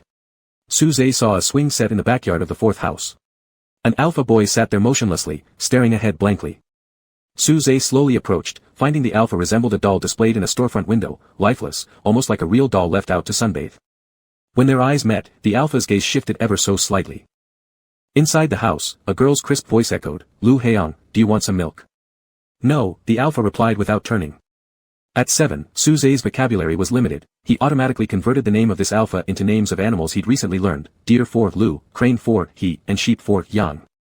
Lu Heong looked at Suze again, and remembering his grandmother's advice to smile at everyone he met, Suze offered a quick grin. After smiling, Suze realized he was being observed by Lu Heong, but it did not irritate him as he too was observing Lu Heong. Having finished their mutual scrutiny, Lu Heong climbed off the swing, walked to the railing, pulled a piece of candy from his pocket, and extended it through the black bars to Suze. It was Suze's favorite kind of candy, something he hadn't tasted for a long time. Ever since his father had passed away, everything at home changed. Suze had lost many former joys amidst confusion and helplessness, now forced to adapt to a completely different way of life. "Aren't you going to eat it?" Seeing Suze holding the candy motionlessly, Lu Heong asked. Suze shook his head, unwrapped the candy, and placed it in his mouth. "Does it taste good?" Suze nodded. "Really? But this candy has gone bad." Suze's eyes widened slightly, though he detected no unusual flavor. Lu Heong chuckled, a sly yet delighted laugh, saying, "I was fooling you, it hasn't gone bad." Whether the candy had gone bad or not, Lu Heong seemed pretty mischievous. Suze pondered this. The candy rolled around in his mouth, puffing out Suze's cheeks. Lu Heong watched him, while Suze gazed back at Lu Heong. Clouds drifted above their heads, and the wind rustled the leaves. Time paused between them in serene silence. After Suze finished the candy, someone called out for Lu Heong to go inside. Lu Heong responded, his face once again taking on the sullen expression he had while sitting on the swing. Then he asked Suze, "Do you live here?" Suze shook his head, and Lu Heong asked, "Will you come back tomorrow?" Again, Suze shook his head. Lu Heong then asked, "What about the day after tomorrow?" Another shake of the head. Lu Heong pressed on, "Will you come back any day soon?" This time, Suze nodded. "See you later." Lu Heong waved his hand with a tone of finality, saying, "We'll see each other again." After Lu Heong left, Suze stood by the railing for a moment before heading back the way he came. Little Fat was already back in the living room, and Grandma Yi was still busy. Suze squatted by the small flower bed, lost in thought again. A few days passed, and Grandma Yi brought Suze to the lady's house again. Suze made his way to the backyard all on his own. A few minutes later, Little Fat burst out holding a water gun, straddling his legs in front of Suze, aiming at him, "Dummy. Don't move." Suze glanced at him and started walking toward the fence gate. Little Fat rushed over to block him, shouting loudly, "Dummy, why won't you play with me?" The more he thought about it, the angrier he got. He raised his water gun, aimed at Suze, and pulled the trigger. Suze didn't dodge, standing there as he got splashed with water all over his face, soaking his hair. It was winter, and Suze began to shiver slightly, staring silently at Little Fat. Little Fat hesitated for a few seconds, feeling somewhat guilty but trying to assert himself by yelling, "You deserve it," before rushing back into the living room. Suze wiped the water off his face and walked out through the open gate. 1, 2, 3, 4. Stopping at the 4th house where he had stood before, Suze found the swing empty and no one in the yard. Lowering his head to leave, he suddenly heard a voice, "Hi." Looking up, he saw Lu Heong standing on the small balcony on the 2nd floor, smiling gently. Lu Heong came downstairs and entered the backyard, only to notice that Suze's hair was wet when he approached. He asked, "Are you cold?" Suze shook his head. Lu Heong thought for a moment, ran back inside, and fetched some tissues. He extended his hand to wipe Suze's hair. Suze stood still as Lu Heong rubbed his hair, causing it to stick up in tufts, looking like a soft clump under the sun. Lu Heong then gently wiped Suze's face and poked his cheeks a few times. "It's fine, I'll stay here and dry with you," Lu Heong said. He stuffed his hands into his coat pockets, then took them out clenched in fists and extended them towards Suze. "Guess which hand has the candy?" Suze was familiar with this game because his father used to tease him like this too, subtly wiggling the hand that held the candy as a hint. Once Suze guessed correctly, his father would pick him up and lift him high into the air. Now, no one would lift him high anymore, but playing such a game with someone willing to engage felt strangely comforting to Suze. Seeing Suze hesitate, Lu Heong wiggled his right hand. Suze looked at him and pointed to his right hand. "You guessed right." Lu Heong opened his hand to reveal 2 candies lying in his palm. He said, "Here, for you." Suze reached out, but Lu Heong quickly pulled his hand away, making Suze miss. Suze thought Lu Heong had changed his mind and looked up at him blankly. He noticed Lu Heong tilting his head, his dark eyes fixed on him, asking, "Why are you crying?" "No, I'm not," Suze shook his head to deny it. "Then smile," Lu Heong said. Suze wiped his eyes and gave Lu Heong a quick smile, the same formal, rule-bound grin he always showed. Lu Heong smiled back at him, then took all the candies from his pocket and handed them all to Suze. "I'm leaving now." Seeing Suze's hair seemed a bit drier, Lu Heong said, "Goodbye." He waved his hand, "We'll see each other again." Suze nodded while clutching the candies, waiting until Lu Heong left before putting the candies in his pocket and returning to the backyard. As soon as he stepped inside, Little Fat sprang in front of him, "Don't move." He spotted the bulging packet of candy in Suze's pocket and his eyes immediately lit up, "Hand over the candy." Suze covered his pocket and moved aside. Little Fat anxiously grabbed at him, trying to snatch the candy, but Suze suddenly bent down and bit Little Fat's hand. Startled, Little Fat immediately let go and took a step back, surprised that this mute boy could turn so fierce all of a sudden. He had assumed Suze wouldn't fight back, given how thin and frail he appeared. "You'll pay for this," Little Fat shouted, trying to sound threatening. But the threat was useless, Suze just silently stared at him. Suze went for the 3rd time a week later. This time, he and Yi Yunhua entered through the backyard because there were already guests in the house, and going through the front door would have been disruptive. "Do you want to play in the yard?" Yi Yunhua asked Suze. Suze nodded. Yi Yunhua squatted in front of him and said, "Be a good boy. I'll buy you a toy car when we get home." She knew Suze was quiet, but even the quietest child would feel bored spending the whole afternoon alone in the backyard. Suze hadn't received a new toy in a long time. The last 2 times they had visited, as they passed through the living room, Yi Yunhua had noticed how Suze's gaze would linger on the expensive toys by the sofa. After Suze nodded again, Yi Yunhua stood up and headed for the kitchen. Little Fat wasn't around today, so there was no one to pick on Suze. After standing in the yard for a few minutes, Suze pulled open the gate and walked out. From far away, he could see Lu Heong sitting on the swing, seemingly reading a book.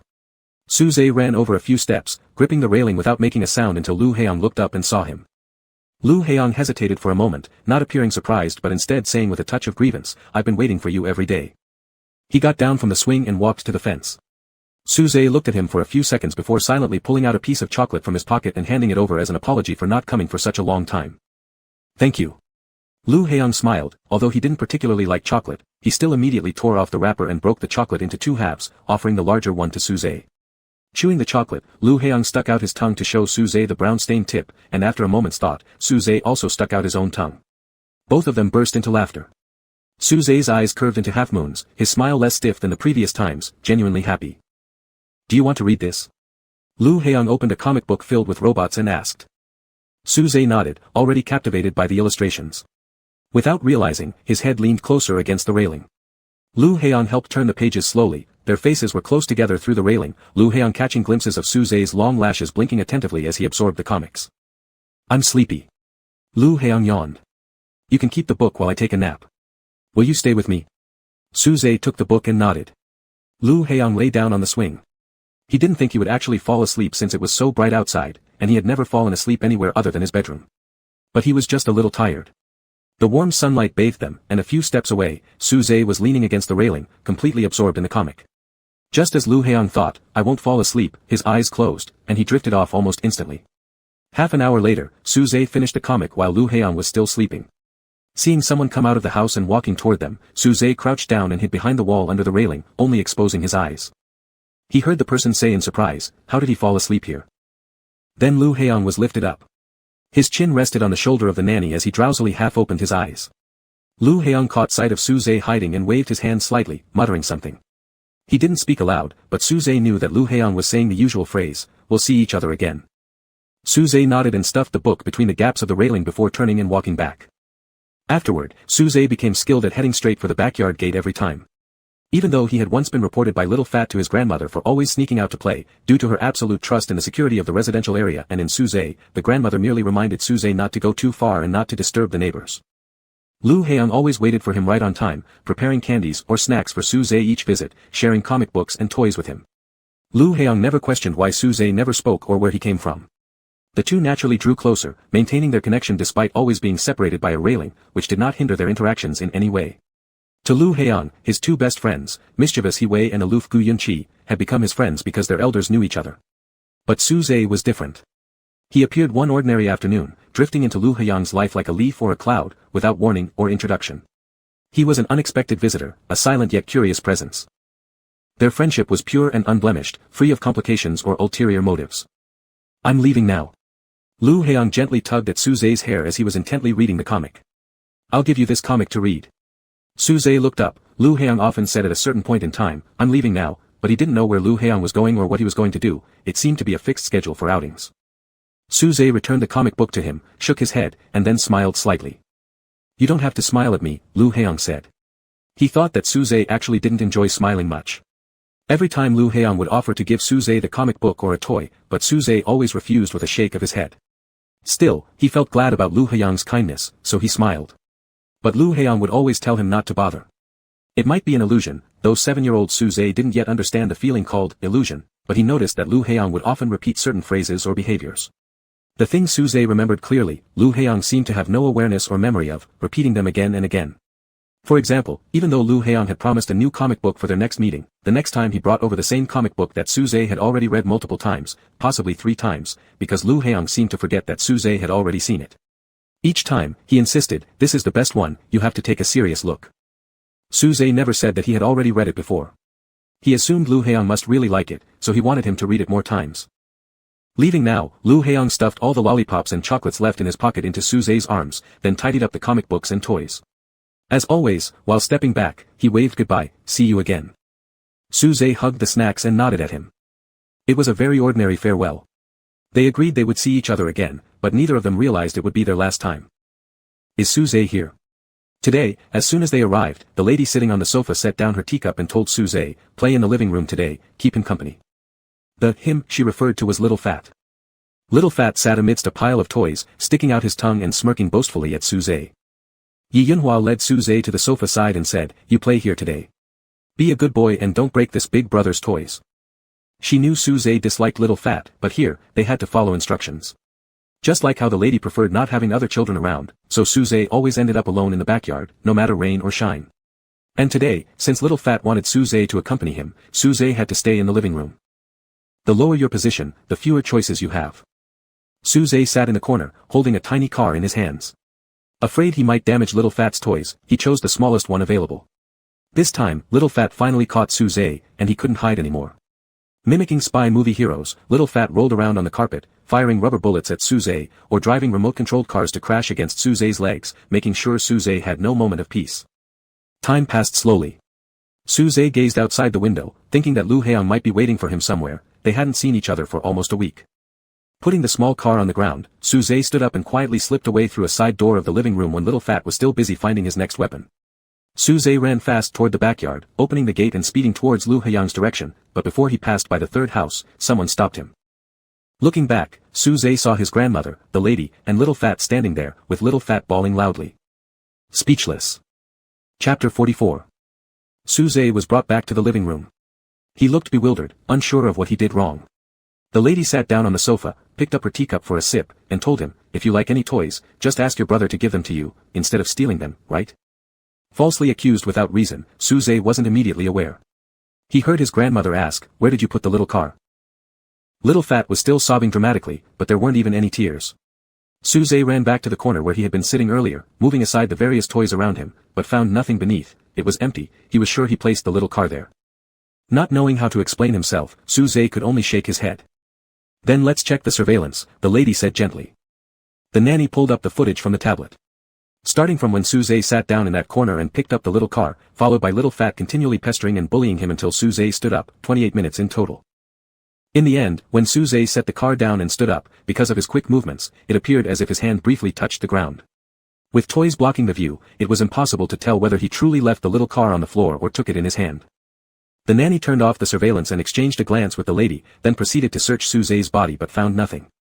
Then we can only ask the property management to adjust the external road surveillance. Perhaps he hid it in the grass by the roadside to avoid being discovered, the lady said, looking at Suze with a faint smile. But that's too much trouble, there's no need for such a big fuss, our guests are arriving soon. Let's just drop this matter. Kids inevitably make mistakes sometimes, so don't do it next time.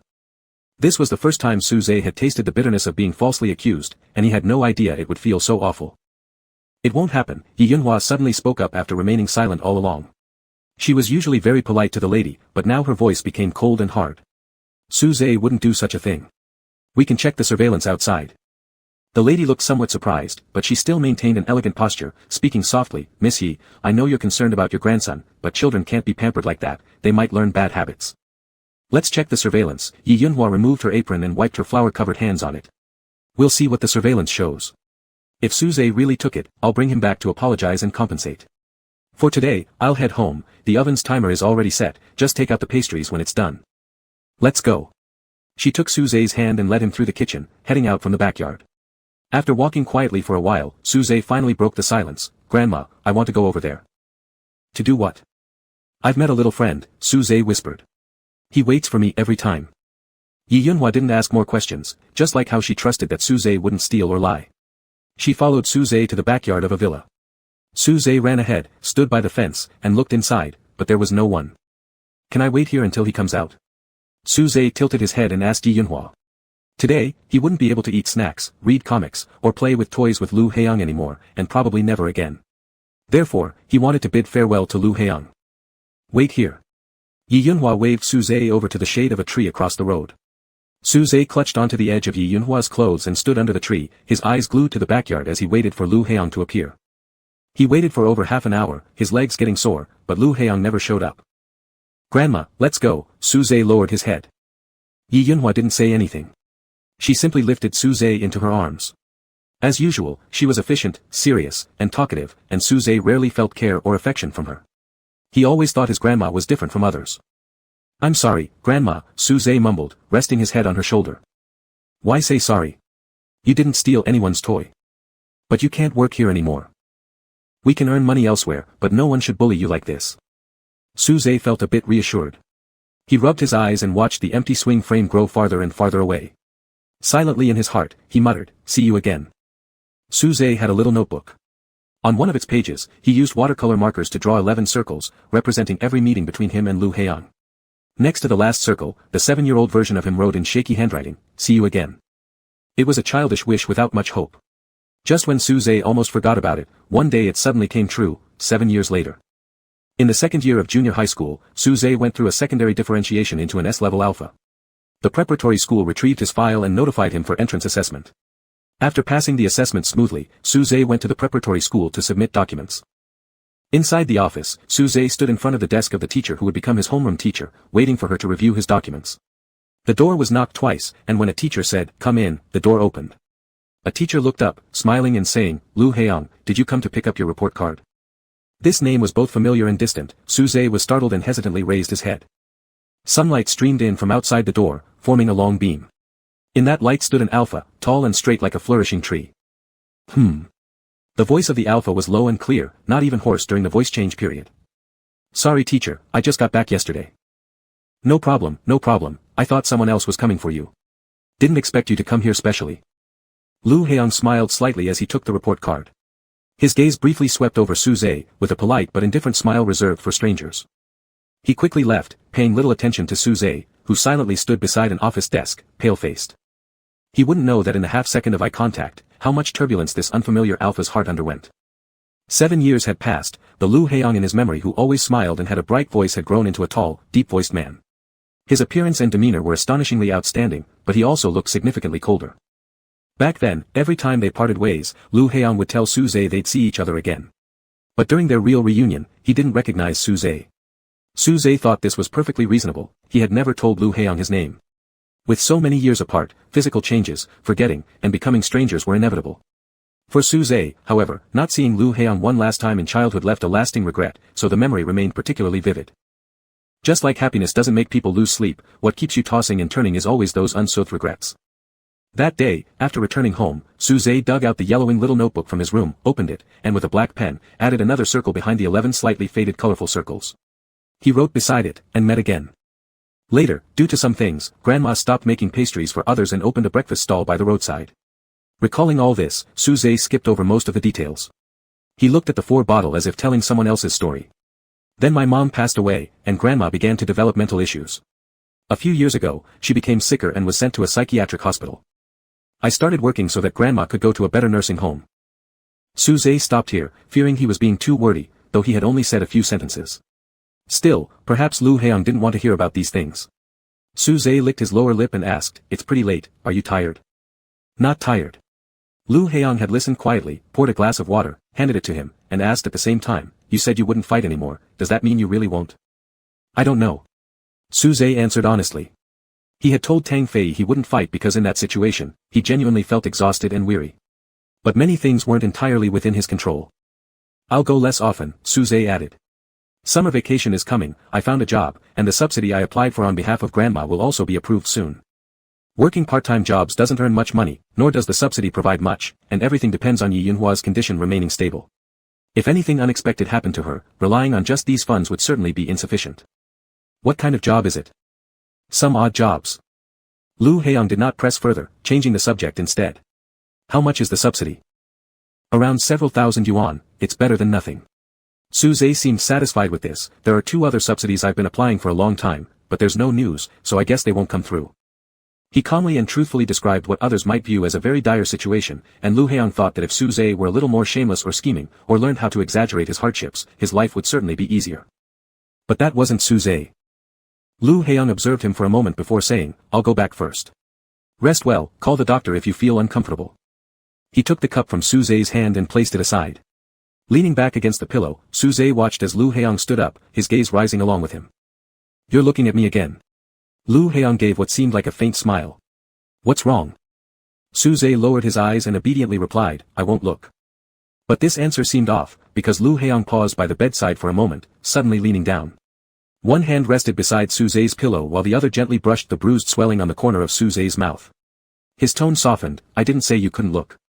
Sleep well today, and there will be plenty of opportunities for you to look later." He spoke of many future opportunities, but Suze knew that none truly existed.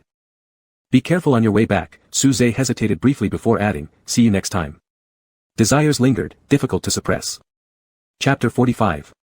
Friday, final exams ended. It was Lu Heong's birthday today, but both Lu Qingyu and Lu Qingma were unable to spare time due to league government affairs, so the birthday banquet was postponed. Lu Heong's birthday was not merely a celebration, it was a political social gathering unrelated to actually celebrating. The same went for Lu Qingma's birthday, its purpose was essentially the same. He received many gifts, piled on the table. As usual, Lu Heong accepted gifts from close friends and politely declined those from unfamiliar classmates. A driver came specially to his classroom to help carry the items, taking an entire carload of gifts home. Meanwhile, Lu Heong rode with Yue, and together with Gu Yunqi, the 3 went out for dinner. As they passed the bicycle shed, Lu Heong glanced over, Suze's bike wasn't there. He must have left right after the exam ended. After parting ways at the hospital last week, Suze was discharged early the next morning. This time, however, he sent Lu Heong a message saying he was fine, and then abruptly transitioned to asking for his address. The first half of the sentence was, "Thank you," followed by an awkward pivot, "Can you tell me your address?" "It's no problem if it's inconvenient."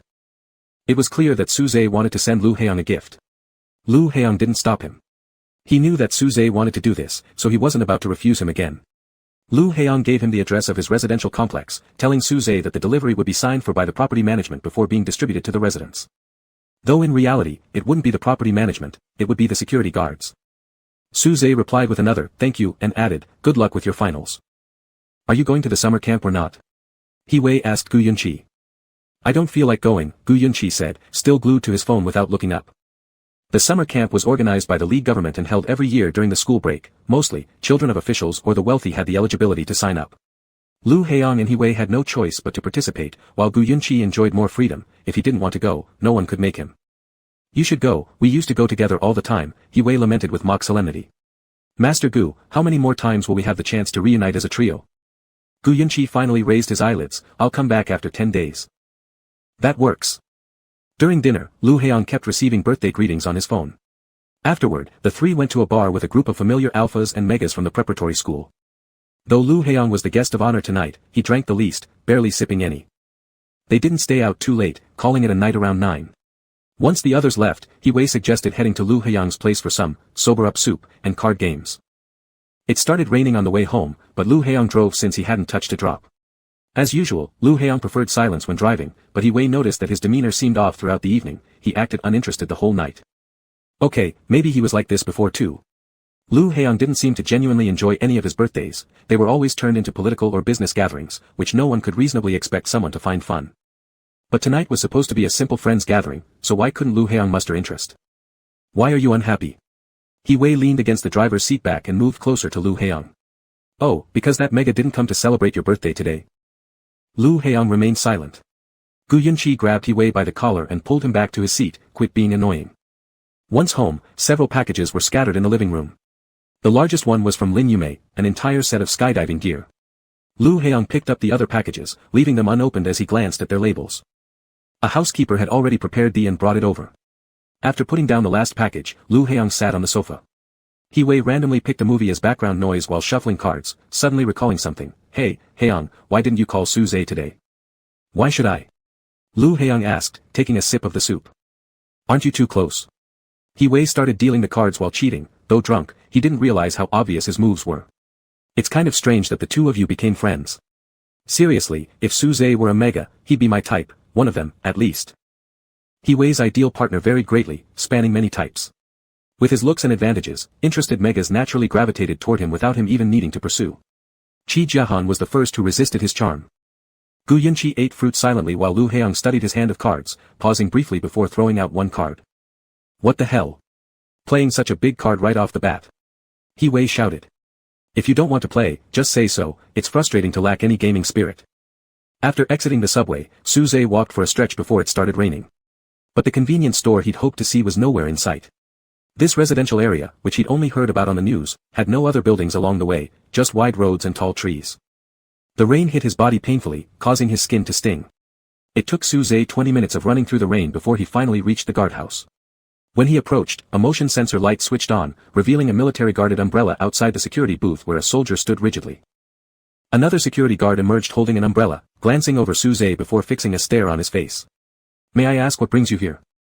I'm here to deliver something. Suze wiped his face with the back of his hand. Do you have an appointment? No. Then we need to contact the resident you're visiting. Suze shook his head. I just want to leave something here. Alright, please come in and register. Suze walked into the guardhouse, pulling a small box out of his pocket that he had been holding close all the way, but it was still damp. After the guard took it and opened it for inspection, Suze was asked to fill out a form. He wrote Lu Heiyang's name on it, then signed his own with his phone number. He thanked the guard before quickly leaving and stepping back into the rain. If he could, Suze would certainly prefer to hand-deliver the gift to Lu Heiyang, but Lu Heiyang should still be celebrating his birthday. The only thing he could do was to deliver the gift before midnight. After Suze left, the security guard picked up the phone to dial while recalling the face of the alpha who had just visited, a young man with pale skin and obvious bruises around his mouth and cheeks. The living room phone rang, and the housekeeper emerged immediately from her room. Lu Heiyang happened to be by the coffee table, so he picked it up. Hello, this is the guardhouse. Hello. Mr. Lu.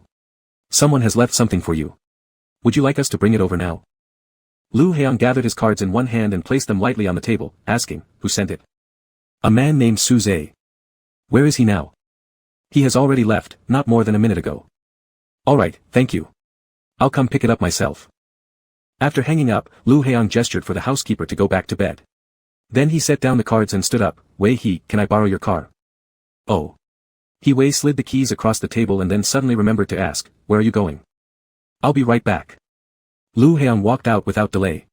With an umbrella in one hand and driving Wei-He's car, he effectively evaded the attention of the bodyguards. After driving for a while, he noticed no one followed. It took about 10 minutes to drive from home to the guardhouse. Stopping the car outside the gate, Lu Heiyang rolled down the window as the guard stepped out with an umbrella to hand over the package. Lu Heiyang said thanks but didn't turn back toward home. Instead, he continued driving. The rain was heavy, and even with an umbrella, getting drenched was unavoidable, unless Suze carried one, which he almost certainly didn't. In fact, it was clear he hadn't, for 5 minutes later, Lu Heong spotted the figure standing at the roadside, alone in the endless dark rainy night like a drifting dandelion. Su Zhe was running against the rain, grateful that there wasn't any thunder tonight. He wasn't sad or regretful because he had managed to deliver Lu Heong's birthday present. Some good things happened this week too. The 2 subsidies he'd been waiting for over a year finally came through, more than expected, without warning. His final exams went smoothly too, and he might stand a chance at receiving a scholarship. A car slowed down ahead, but Su Zhe kept rushing forward until the door opened and an alpha stepped out with an umbrella, calling out, "Su Zhe." Despite the deafening rain, Su Zhe heard it clearly. Startled, he stopped abruptly, almost choking on the rainwater while gasping for breath. Lu Heong approached him, and under the lamplight, the injuries on Su Zhe's face were painfully visible. The city rain kept falling, but around Su Zhe, the rain stopped as an umbrella sheltered him above. Wiping water off his face, Su Zhe looked at Lu Heong, trying to open his mouth but ultimately unable to say anything. Too tongue-tied, he couldn't even muster up a simple, "Happy birthday." "Another fight?" Lu Heong asked. "There was a last-minute replacement today, so I filled in." Lu Heong's tone sounded a bit cold, and Su Zhe somehow felt pressured. "It's not serious, it just looks bad." Su Zhe originally didn't plan to participate, but a boxer told him that Tang Fei likely wouldn't be coming over soon due to severed hand tendons with no leads yet after several days, just one of the many disadvantages of having too many enemies. "Did you come just to deliver this?" Lu Heong held up the little box, asking. Su Zhe nodded. After the fight, black-eyed, swollen-faced, completely injured, and soaked in the rain to deliver a birthday gift, without even attempting a call or text afterward and walking away silently. Such a stubborn and dense person. "It's kind of rough, it's something I made myself." Su Zhe cautiously opened the lid. "If you don't like it, you can place it anywhere, it won't take up much space." Inside the box lay a silver pendant, shaped from a single line bent and twisted, simple yet carrying a stark artistic touch. Su Zhe also wanted to give the best to Lu Heong, but unfortunately, he had nothing. All he could do was melt the bracelet he wore as a child and turn it into a pendant. Ever since he learned about Lu Heong's birth month, he began making it. He sought help from the owner of a small gold shop near his apartment complex, squeezing out time bit by bit to complete it. It can be hung on a keychain, Su Zhe thought for a moment, then added. A necklace or bracelet would have been more appropriate, but Su Zhe didn't dare to expect Lu Heong to wear it on his body. Lu Heong still hadn't said a word, causing Su Zhe to feel a little nervous and guilty, thinking that he might have interrupted Lu Heong's party with friends. He felt he should be quick and concise, saying what needed to be said without wasting Lu Heong's time. A second chance. Rainwater soaked through his shirt, making him feel cold, yet Su Zhe forced a smile at Lu Heong. "I hope you'll be happy and safe in the future." Of the 3 chances given to him by Lu Heong, Su Zhe decided to use the second one to make a wish. Such a precious opportunity, surely it would be effective if used for this purpose. He didn't want to merely wish Lu Heong a happy 17th birthday, he hoped Lu Heong would be happy every day. Lu Heong remained silent, his face hidden in the shadow under the umbrella, his eyes unclear. Su Zhe gripped the handle of the umbrella, pushing it slightly towards Lu Heong so he wouldn't get wet. Then Su Zhe let go, saying, "I'm leaving now." He took a step to the side, brushing past Lu Heong's shoulder, ready to continue running alone along the rain-drenched road. His wrist suddenly tightened, Su Zhe turned around bewilderedly. Before he could react, he was pulled to one side. He felt himself stepping into the grass, pushed back until his back hit the damp tree trunk. A cloud floated over, not a cloud, no cloud was that low, it was Lu Heong's umbrella. The umbrella covered both him and Lu Heong like a giant mushroom. His vision blurred by the rain, Su Zhe blinked, smelling the scent of grass, then sensing Lu Heong's pheromones, not just sensing them, but almost tasting them. In an instant, Su Zhe heard thunder. Seconds later, he realized it wasn't thunder, it was his own heartbeat. The rain tapped on the umbrella, making a fine yet heavy sound. Lu Heong held the umbrella in one hand, holding the gift in the other, using only his lips to kiss Su Zhe. Despite being drenched in the rain, Su Zhe's lips were a little cold, but they were still soft, indeed, very kissable. Su Zhe only snapped out of his daze when a slight bite of pain brought him back to reality. Coming back to his senses did little good, he still couldn't piece together how they'd gotten here, but at this moment, it seemed irrelevant. Why it happened wasn't important, nor was the possible outcome. This was Su Zhe's consistent mindset regarding liking Lu Heong. If Lu Heong were to take 3 steps back and say, "I was just drunk," Su Zhe wouldn't care, simply nodding and telling him it was fine. Su Zhe awkwardly, helplessly responded to the kiss. He thought he was responding, but in fact, his whole body was stiff and unmoving. His hands hung limply by his sides, unsure where to place them, fingers curling slightly. So tense was he that breathing through his nose wasn't enough anymore, and so he opened his mouth. Lu Heong kept his eyes open the entire time, closely observing the raindrops sliding down the corners of Su Zhe's eyes like tears. He raised his head, Su Zhe's eyes opening simultaneously, wearing the expression of someone suddenly awoken from a dream who still tried to hold on to it. This expression gave a sense of loneliness in the dim rainy night, imagining Suze waking up alone day after day, year after year, in that empty house, though it was unclear whether Suze ever dreamed well. Lu Heong wiped the rainwater, possibly spit, from Suze's chin, then said, "Let's go." Suze's gaze was vacant, unconsciously licking his lips as he followed Lu Heong back to the sidewalk. Walking side by side toward the car, Suze stopped, planning to leave after Lu Heong got in the car, but Lu Heong opened the passenger side door and said, "Get in. I can walk home myself." Suze looked at Lu Heong's hand gripping the umbrella, trying hard to form coherent sentences. "It's too late, you should go back." "Get in," Lu Heong repeated briefly. Suze then got in the car, which didn't drive forward but made a U-turn instead. Stiffly sitting in the passenger seat, Suze forgot to buckle his seatbelt, looking somewhat stunned. Silent throughout the ride, only the sound of raindrops hitting the car remained. Arriving at the entrance of his building, Suze stayed motionless for a second before getting out of the car and walking with Lu Heong through the gate.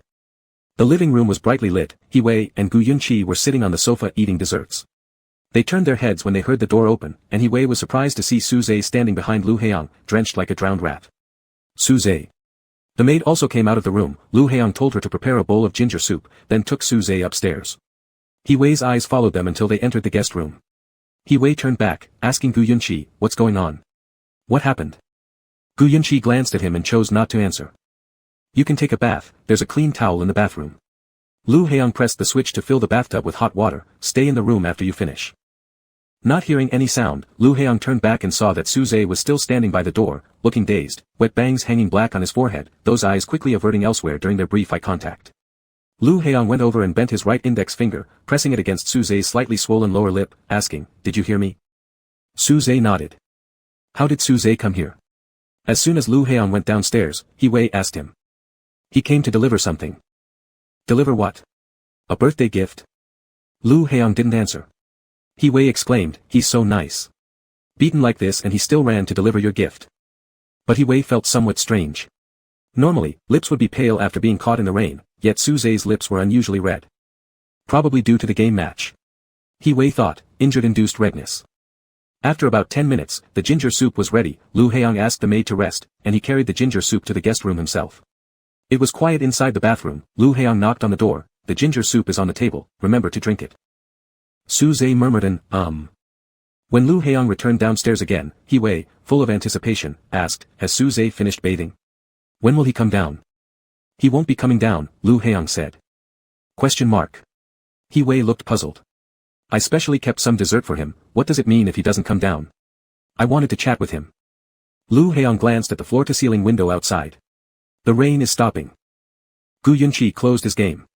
"Let's go, Hee-wei." "Huh." It was indeed getting late. Hee-wei hesitated for a few seconds before leaving with Gu Yun-chi. Lu Heong went upstairs back to his own room. He needed to wash his hair too since he got soaked.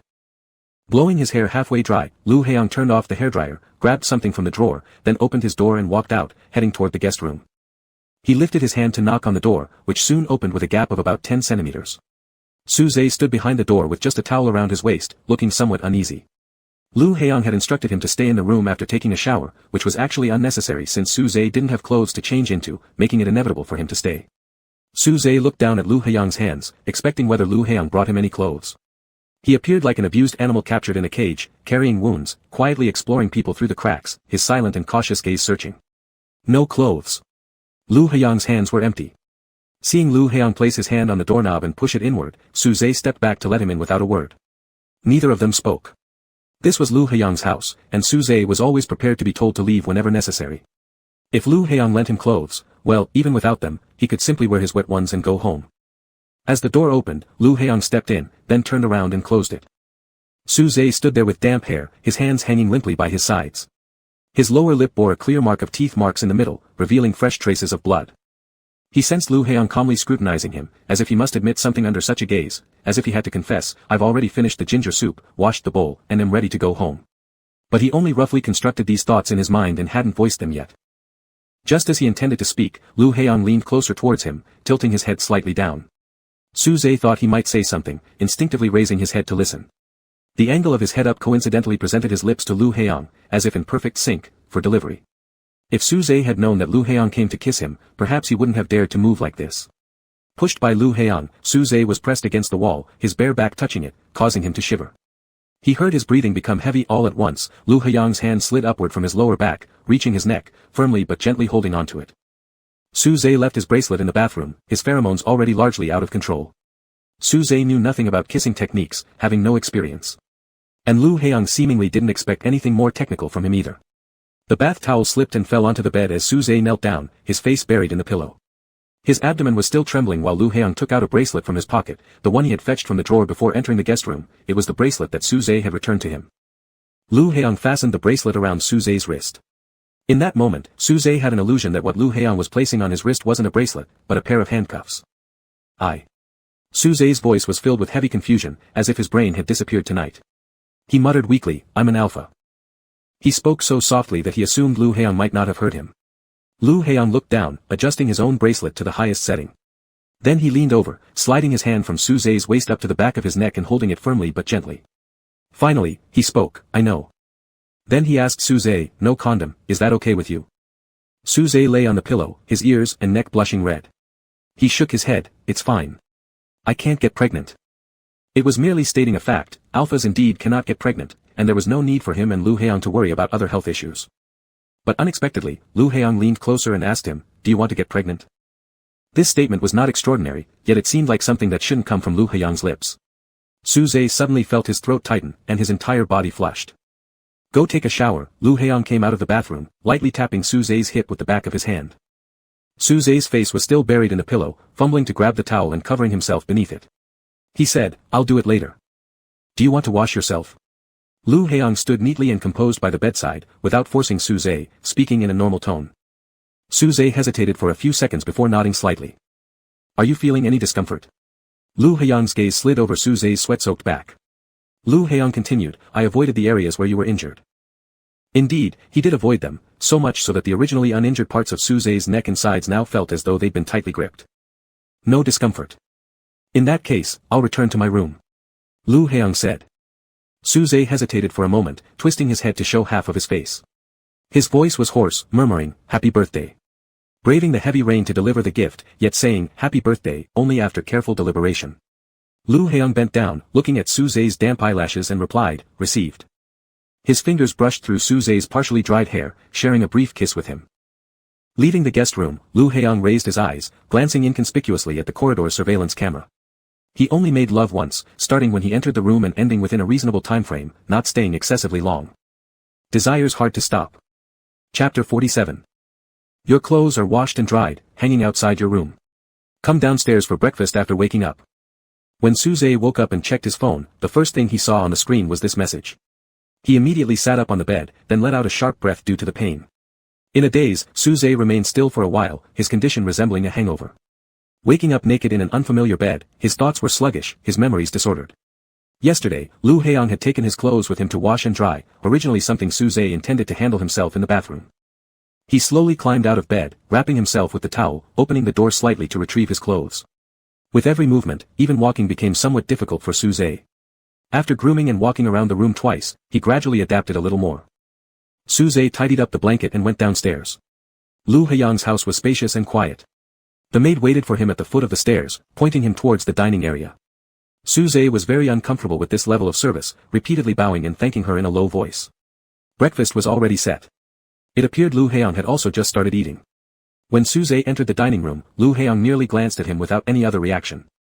Su Zhe lowered his head, sitting across from him silently to begin eating breakfast. The maid stood 2 meters away, quietly waiting for them to finish their meal. This was the most exquisite breakfast Su Zhe had ever eaten, yet he didn't seem to taste anything throughout the meal, never lifting his head. Suddenly, his toes were touched. Su Zhe paused, his hand holding the spoon, thinking maybe his legs had stretched too far. As he was about to pull them back, he felt Lu Haiyang slowly brushing against his ankle, moving to his heel, and finally entwining his legs with Su Zhe's. The long tablecloth draped almost to the ground, perfectly hiding this act. Su Zhe stared blankly at his bowl, completely tensed. His face still bore marks, making it appear as if he had been struck senseless while sitting there.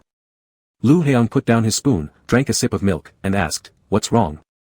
Su Zhe looked up, and Lu Haiyang's expression seemed perfectly normal, as if the leg under the table didn't belong to him at all. "Nothing." Su Zhe shook his head awkwardly and continued eating breakfast. After breakfast, Lu Haiyang went upstairs with Su Zhe, each entering their respective rooms. Su Zhe rinsed his mouth and decided to wash the bath towel. In the bathroom, he carefully examined the bottles on the counter, trying to find one suitable for washing clothes. As he was searching, there were 2 knocks on the door, so Suze went to open it. Lu Heong walked in holding a small plate of freshly cut oranges, closing the door behind him. He placed the fruit on the table and handed a piece of orange to Suze, asking, "Are you resting? I want to wash the bath towel." Suze avoided looking at him, taking the orange mechanically and biting into it. "I'm looking for laundry detergent." "There isn't any in the room, they're all in the laundry room downstairs," Lu Heong explained. "The maid will collect them later and wash everything together." Suze could only nod, then he heard Lu Heong ask, "Does it hurt?" This question made Suze's gaze dart around even more nervously as he unconsciously licked the orange juice from his lips. "No. It doesn't hurt much. Did you clean yourself properly after?" Lu Heong seemed genuinely concerned, or maybe not, but his next question left Suze struggling to respond. "Yeah," Suze blushed, obviously uneasy. At this moment, Lu Heong moved closer to him until their noses were only half a centimeter apart. He looked straight at Suze and said, "I haven't tried one yet. I wonder if today's oranges are sweet." "They're sweet," Suze replied softly. His breathing had quickened slightly, and an illusion emerged in his mind, that he could kiss Lu Heong right now. Perhaps it was an illusion, but Suze still leaned forward slightly, giving Lu Heong a brief kiss on the lips. It was just a fleeting peck, but Lu Heong grabbed his waist and wouldn't let him pull away, deepening the kiss. His tongue pushed past Suze's unresponsive lips, exploring further. Only after a few seconds did Suze slowly part his lips and begin to hesitantly respond. An inexperienced Suze is the real Suze, and Lu Heong thought Suze could always remain unskilled without needing to be proficient. After a short few minutes of kissing, Suze was out of breath. He wondered if Lu Heong's pheromones contained alcohol. Why else would he feel dizzy as if drunk? "Would you have been upset that I didn't stay longer with you last night?" Lu Heong asked him. No, Suze's eyes remained unfocused. He wasn't upset, just a bit empty. But if Lu Heong had stayed, his sense of shame might have lingered longer, maybe burying his face in the pillow for the entire night. "Friends usually hang out in the living room. Since it was your first time here, it wouldn't have been appropriate for me to stay too long in your room," Lu Heong stroked his waist and explained. Suze had noticed the surveillance cameras in this house before. He thought installing cameras at home was normal and necessary for someone like Lu Heong. However, hearing Lu Heong mention it made Suze start to worry. He couldn't remember exactly how long Lu Heong had stayed last night. It should have been less than an hour, but he wasn't sure if it counted as too long. "What about now?" Suze worriedly asked, "Is it going to be too long?" It hadn't even been 5 minutes since Lu Heong entered. His response was simple, "Maybe." Suze became even more anxious. "In a few days, I'll be attending a summer camp for a month," Lu Heong added. Suze was momentarily stunned. After a few seconds of daze, he managed to respond, "Then I hope you enjoy yourself." "I'll try," Lu Heong smiled lightly. Suze let his lashes droop silently, seemingly hesitant. Finally, he still asked, "When the summer camp is over, will you come back?" "Yes," Lu Heong tilted Suze's head up by gripping the nape of his neck and looked into his eyes. "Once I return, I'll go to your place to see you." Suze felt reassured and nodded, believing Lu Heong's words wholeheartedly. "Okay. Eat the orange. The driver will take you home later. I won't be able to send you off, I have something coming up." "All right." Lu Heong released his hand and said, "I'll step out first." He walked toward the door but heard slow footsteps behind him. He turned around to see Suze trailing along. "What's wrong?" Lu Heong feigned ignorance. Suze struggled with expressing his reluctance. Unable to articulate his feelings, he pursed his lips, glancing at Lu Heong briefly before averting his gaze to the floor. "Can I kiss you again?" Suze asked quietly. Lu Heong heard it but still asked, "What?" "I want to kiss you again." Suze summoned up the courage to repeat. Lu Heong didn't respond to this, instead asking Suze, "When are you going to start your part-time job?" Thinking he had been subtly rejected by a change of topic, Suze grew even more flustered and couldn't look at Lu Heong. He replied, "The day after tomorrow." "I see." Lu Heong picked up the bracelet from the bedside table and slipped it onto Suze's wrist, adjusting the setting. The burn scars on Suze's wrist had already scabbed over, leaving intersecting marks that were slightly uneven to the touch. Lu Heong paused his gaze on them briefly before looking away. He pulled Suze toward him a small step closer and asked, "Before you do something, would you notify someone in advance that I'm about to do something that will make you happy?" Suze was puzzled. He didn't think he'd ever done anything to make others happy, let alone announced it beforehand. He answered, "No." "Then stop asking if you can kiss me." Lu Heong's eyes twinkled with amusement. It was somewhat confusing, but surprisingly, Suze grasped the meaning quickly this time. Tentatively, he began holding Lu Heong's hand back, so tense that his ears turned red as he asked, "Is this something that makes you happy?" "Yes," Lu Heong looked into his eyes, "everything you do makes me happy." His heart raced in an instant, beating so hard that his chest felt full. Suze deliberately avoided thinking about why Lu Heong had acted as he did yesterday. Even if he thought about it, he could only guess that perhaps it was out of sympathy or maybe even gratitude, though Suze didn't think receiving such a small silver pendant deserved making Lu Heong grateful. If there was anyone who should feel gratitude, it was himself. Lu Heong had given him so much, both what he had imagined and what he hadn't dared to dream of, exceeding his expectations repeatedly. Suze had more than once marveled at Lu Heong's generosity, filled with astonishment and unease. He realized now that everything he had done actually made Lu Heong happy. This revelation was even more precious than anything Lu Heong had given him before. It was enough for Suze. He was someone who hadn't even expected to receive a single candy, yet now he found himself bestowed a house full of treasures. Suze pressed his lips together again, faintly smiling, a sparkle appearing in his deep gray eyes. It seemed like he didn't know what to say anymore. He was satisfied to the point where he no longer needed to kiss Lu Heong. Just this answer was enough to ease his mind for a month or longer while Lu Heong was away. "Stop giving me back the bracelet." Lu Heong squeezed his hand, "wear it always." Suze looked at him earnestly and nodded seriously. Chapter 48. On the morning before the summer camp, Lu Heong drove to Lin Yumion's villa alone. The assistant had just finished organizing some signed contracts, nodded briefly to Lu Heong, then left with the documents. Lin Yumion set down the pen she'd been signing with and picked up her paintbrush again, adding color to the rose on her drawing paper. "Is this summer camp just 1 month long?" she asked. The preparatory school starts 25 days earlier next semester," Lu Heong replied. "The summer camp is in S City?" "Yes." Lin Yumion smiled, "Since it's in the same city as the League government, we can celebrate your birthday." Lu Heong lowered his head to feed the fish without speaking. "What was the original plan?" Lin Yumion asked. "To apply for a university under the alliance in the first semester of senior year, get admitted early, and start learning there in advance." Lu Heong recounted monotonously, reciting plans that had long been arranged for him. "And during university, get engaged, intern at the League government, then after graduation, enter the political system directly, get married, have kids, probably step into the core leadership of the alliance before turning 30. Lin Yumion sighed, "What a perfect life. Perfect like a machine program, precise and unerring. When you were 15, on Qing Mo's wedding day, I told you, at any moment, once you decide, you can live with a new name and identity, on the condition that you leave far behind and abandon all that you own now." Lin Yumion mixed her colors slowly. "I told Qing Mo this when she was still a teenager, but she didn't choose this path. I knew she had her reasons. But I don't know what you're thinking. The older you grow, the less you talk, like you're rarely happy either." Lin Yumion stared at the rose she was painting. "Aren't you getting more and more like him?" "No," Lu Heong responded. "The further you go, the harder it is to withdraw. But I respect all your decisions, though this way may not necessarily suit you." Lu Heong's gaze followed the swimming fish slowly. "During the summer camp, I'll discuss things with Dad." Lin Yumion looked at him. "Contact me anytime if there's an issue." Lu Heong nodded slightly, then asked after a pause, "Is the west side of the city going to be expanded? Do you still care about this?" Lin Yumion was a bit puzzled but answered anyway. "The government plans to reactivate the old docks there and build a new airport for military use." "Who will get this project?" "This is too big of an engineering job, either the Gu family or the Wei family. Tang Fei and Wei Lingzhou seem to have a good relationship."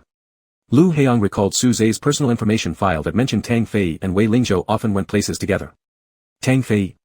He has considerable influence in the west side, though it's all shady stuff. You know your brother-in-law, of course it's natural they've ended up in the same circles." Lin Yumion put down her paintbrush. "Tang Fei must want Wei Lingzhou to get the project because it suits him. The Gu family has had a grudge with him. If the Gu family wins, Tang Fei won't have an easy time. In fact, it's easy to figure out, they've left the Western District untouched for so many years above. Now suddenly they're expanding, it clearly shows they plan to take control. Therefore, the project most likely will fall into the hands of the Gu family, definitely not the Wei family associated with Tang Fei." "Tang Fei owns a club in the west side of the city," Lu Heong said. "Just a front, those people are getting bolder day by day. A new mayor is about to come into office, the west side should change soon." The fish were full and lazily flicked their tails as they sank to the bottom, blowing out a string of bubbles. Lu Heong placed the feed aside. "I'll go trim the lawn." "When did you start liking this kind of work?" Lin Yumion laughed. "The lawnmower is in the tool room." Suze had just returned from lunch at the rehabilitation center with Yi Yunhua. Even though Yi Yunhua always refused to eat with him, thinking he was a stranger, every time she ate alone for a few minutes, she would forget her initial refusal and call Suze, that kid sitting there, asking if he wanted to eat with her. After washing the lunchbox, Suze returned to his room. As he reached for the door, Suze heard a knock on the main door. He stood still for a second, then went to open it. Lu Heong carried a large handheld paper bag, which appeared to be from some brand's shopping.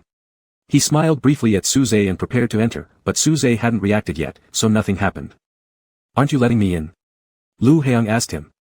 Suze was about to say no, when Lu Heong handed him the paper bag, saying, "Then I'll just leave the stuff here and go." Not. Suze was easily tricked by Lu Heong again. He didn't want to accept the paper bag for fear that Lu Heong would leave once he did. Suze explained, I thought you were coming back from the summer camp. I had time today, so I decided to stop by. Lu Heong smiled again, let's sleep a quick nap at your place. I'm a little tired. Suze nodded and moved aside, waiting for Lu Heong to come in. When he extended his hand to close the door, Lu Heong casually closed it behind himself, making Suze's movement seem like he was moving toward Lu Heong. Lu Heong held Suze's waist to prevent him from colliding, without saying anything. However, Suze quickly stepped back on his own. Entering the room, Lu Heong placed the bag at the foot of the bed. The clothes order was wrong, they're slightly small for me, everything is new, and they've been washed already. Was the size off by much? Suze asked, can't you return them? The nanny washed them before I could try them on, so returns aren't possible anymore. Lu Heong looked very calm, as if he didn't even need to prepare lies due to how easily fooled the person in front of him was. He said, I used to wear this size, perhaps I've gained weight. You've grown taller. Suze observed seriously. When Lu Heong turned his head, Suze looked away and walked over to turn on the fan by the desk. Suze said, go ahead and sleep, remembering what Lu Heong had mentioned about being a little tired earlier. Are you not taking a nap? Suze shook his head, he didn't have the habit of napping. Besides, lying next to Lu Heong, there's no way he'd fall asleep himself, he might even disturb Lu Heong's rest. The curtain is too thin, it's so bright in here, you'll probably find it hard to fall asleep, Lu Heong asked further, so are you just going to stand there like this? I'll read a book. What book? Lu Heong seemed uninterested in sleeping right away and rather curious about Suze instead. He walked closer. Textbook, Suze answered stiffly, unsure whether he was nervous or something else, I'm doing homework. As Lu Heong approached, Suze stepped back, bumping into the desk. Lu Heong leaned close, resting his chin lazily on Suze's shoulder while one hand circled past Suze to flip through the homework on the desk behind him. Suze's whole body went rigid, his hands gripping tightly onto the desk edge. They looked like they were embracing, yet not quite. Skin pressed against skin through their clothes, Suze could feel Lu Heong's steady heartbeat, calm and regular, unlike his own which was racing out of control. The bracelet was low-grade, Lu Heong could smell Suze's pheromones. He tilted his head and used the tip of his nose to nuzzle Suze's ear, watching it quickly turn red.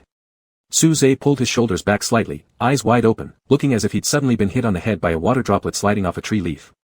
Good student. Lu Heong stood up to face Suze, you've already done so many problems on the second day of summer vacation. I'm going to work tomorrow, so I wanted to do more these past few days, Suze said. Lu Heong raised a hand and rested it under Suze's jaw, his thumb pressing lightly on the corner of Suze's mouth. The bruise there hadn't faded yet. Lu Heong asked, does it still hurt? Not anymore. Suze turned his head slightly, brushing his lips over Lu Heong's fingertips as though giving him a kiss. Where's the bracelet?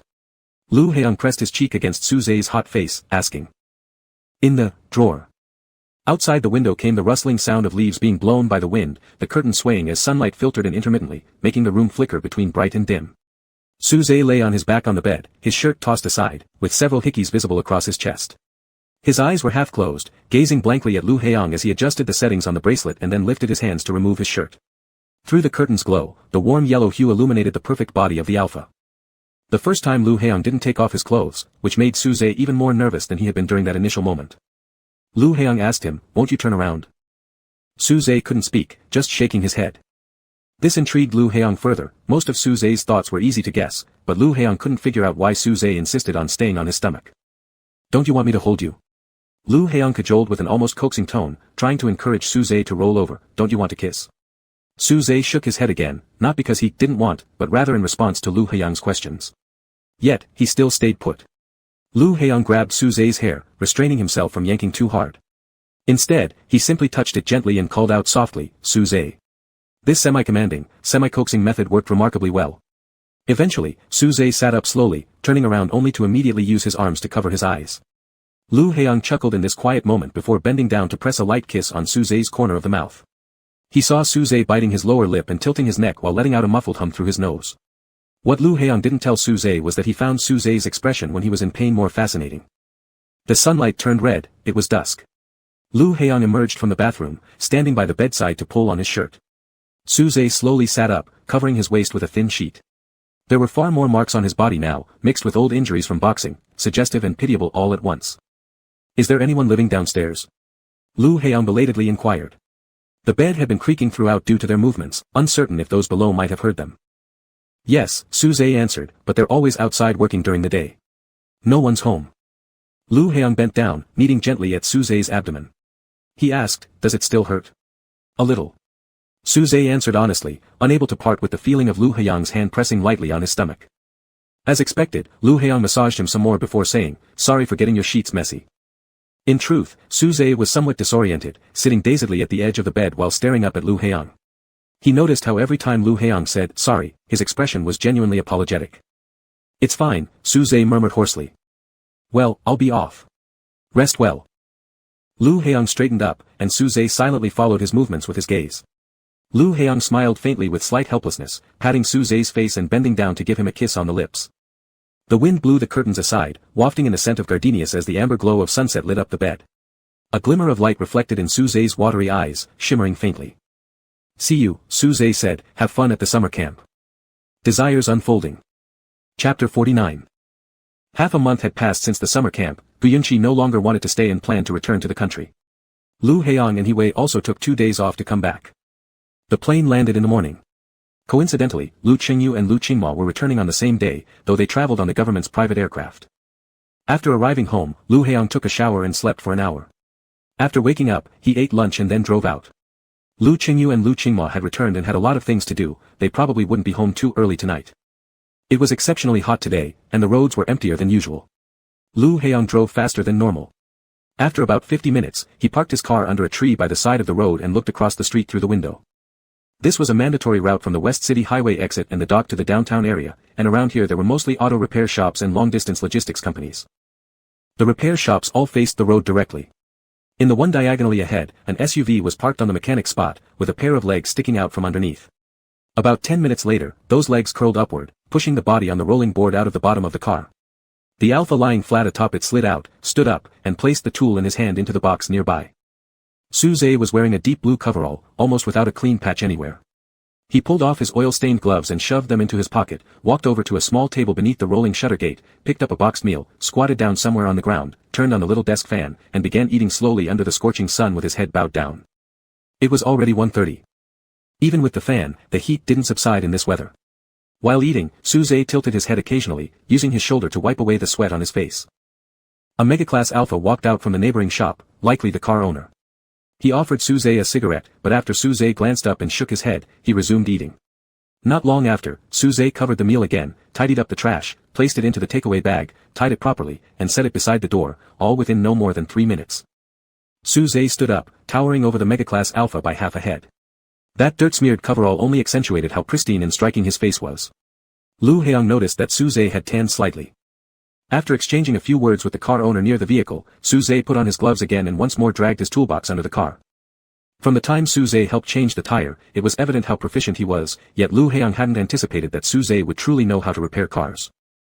Some people are versatile because they have the ability to pursue higher pursuits, excelling in musical instruments, equestrianism, and fencing. Others know boxing, can fix cars, and can play pool blindfolded simply to earn a living, to earn medical fees for their family. Having multiple skills doesn't burden a person, but poverty surely does. And Suze grew up silently amid such a life, tall and upright despite his many scars. Lu Heong retracted his gaze, sat quietly for a few seconds, then reversed the car and left. At 6:30, Suze returned to the neighborhood, pushing his bicycle behind the building corridor against the wall. He hadn't worn the bracelet while working, so as he climbed higher, something felt increasingly off, even though it was faint. S-level alphas are always sensitive to pheromones. On the final floor, Suze nearly jogged the steps, lifting his head until he gradually saw someone standing at the door. Leaning against the wall, Lu Heong turned off his phone after hearing Suze come up, straightened up, and asked, "You're back." Clutching the railing, Suze swallowed before asking, "Is the summer camp over?" It was just half a month since they last saw each other, days spent busily repairing cars which hadn't made the days seem particularly long. However, upon seeing Lu Heong, Suze felt somewhat disoriented. This disorientation stemmed from Lu Heong's sharp disconnect from Suze's own reality, like catching the scent of flowers deep in a ditch, a feeling that leaves you momentarily dazed. "Not yet," Lu Heong replied, "I just took some leave to catch my breath." Suze nodded slowly in response, taking out his keys to unlock the door. He deliberately kept a distance from Lu Heong because he smelled strongly of oil and had been sweating profusely. "Did you wait long?" Suze asked when inside. "Not too bad," Lu Heong said, seeing the seemingly guilty look on Suze's face. "It was my fault for showing up unannounced. Waiting a bit is only fair." Then, he semi-joked and asked Suze, "Would you give me a key to your place?"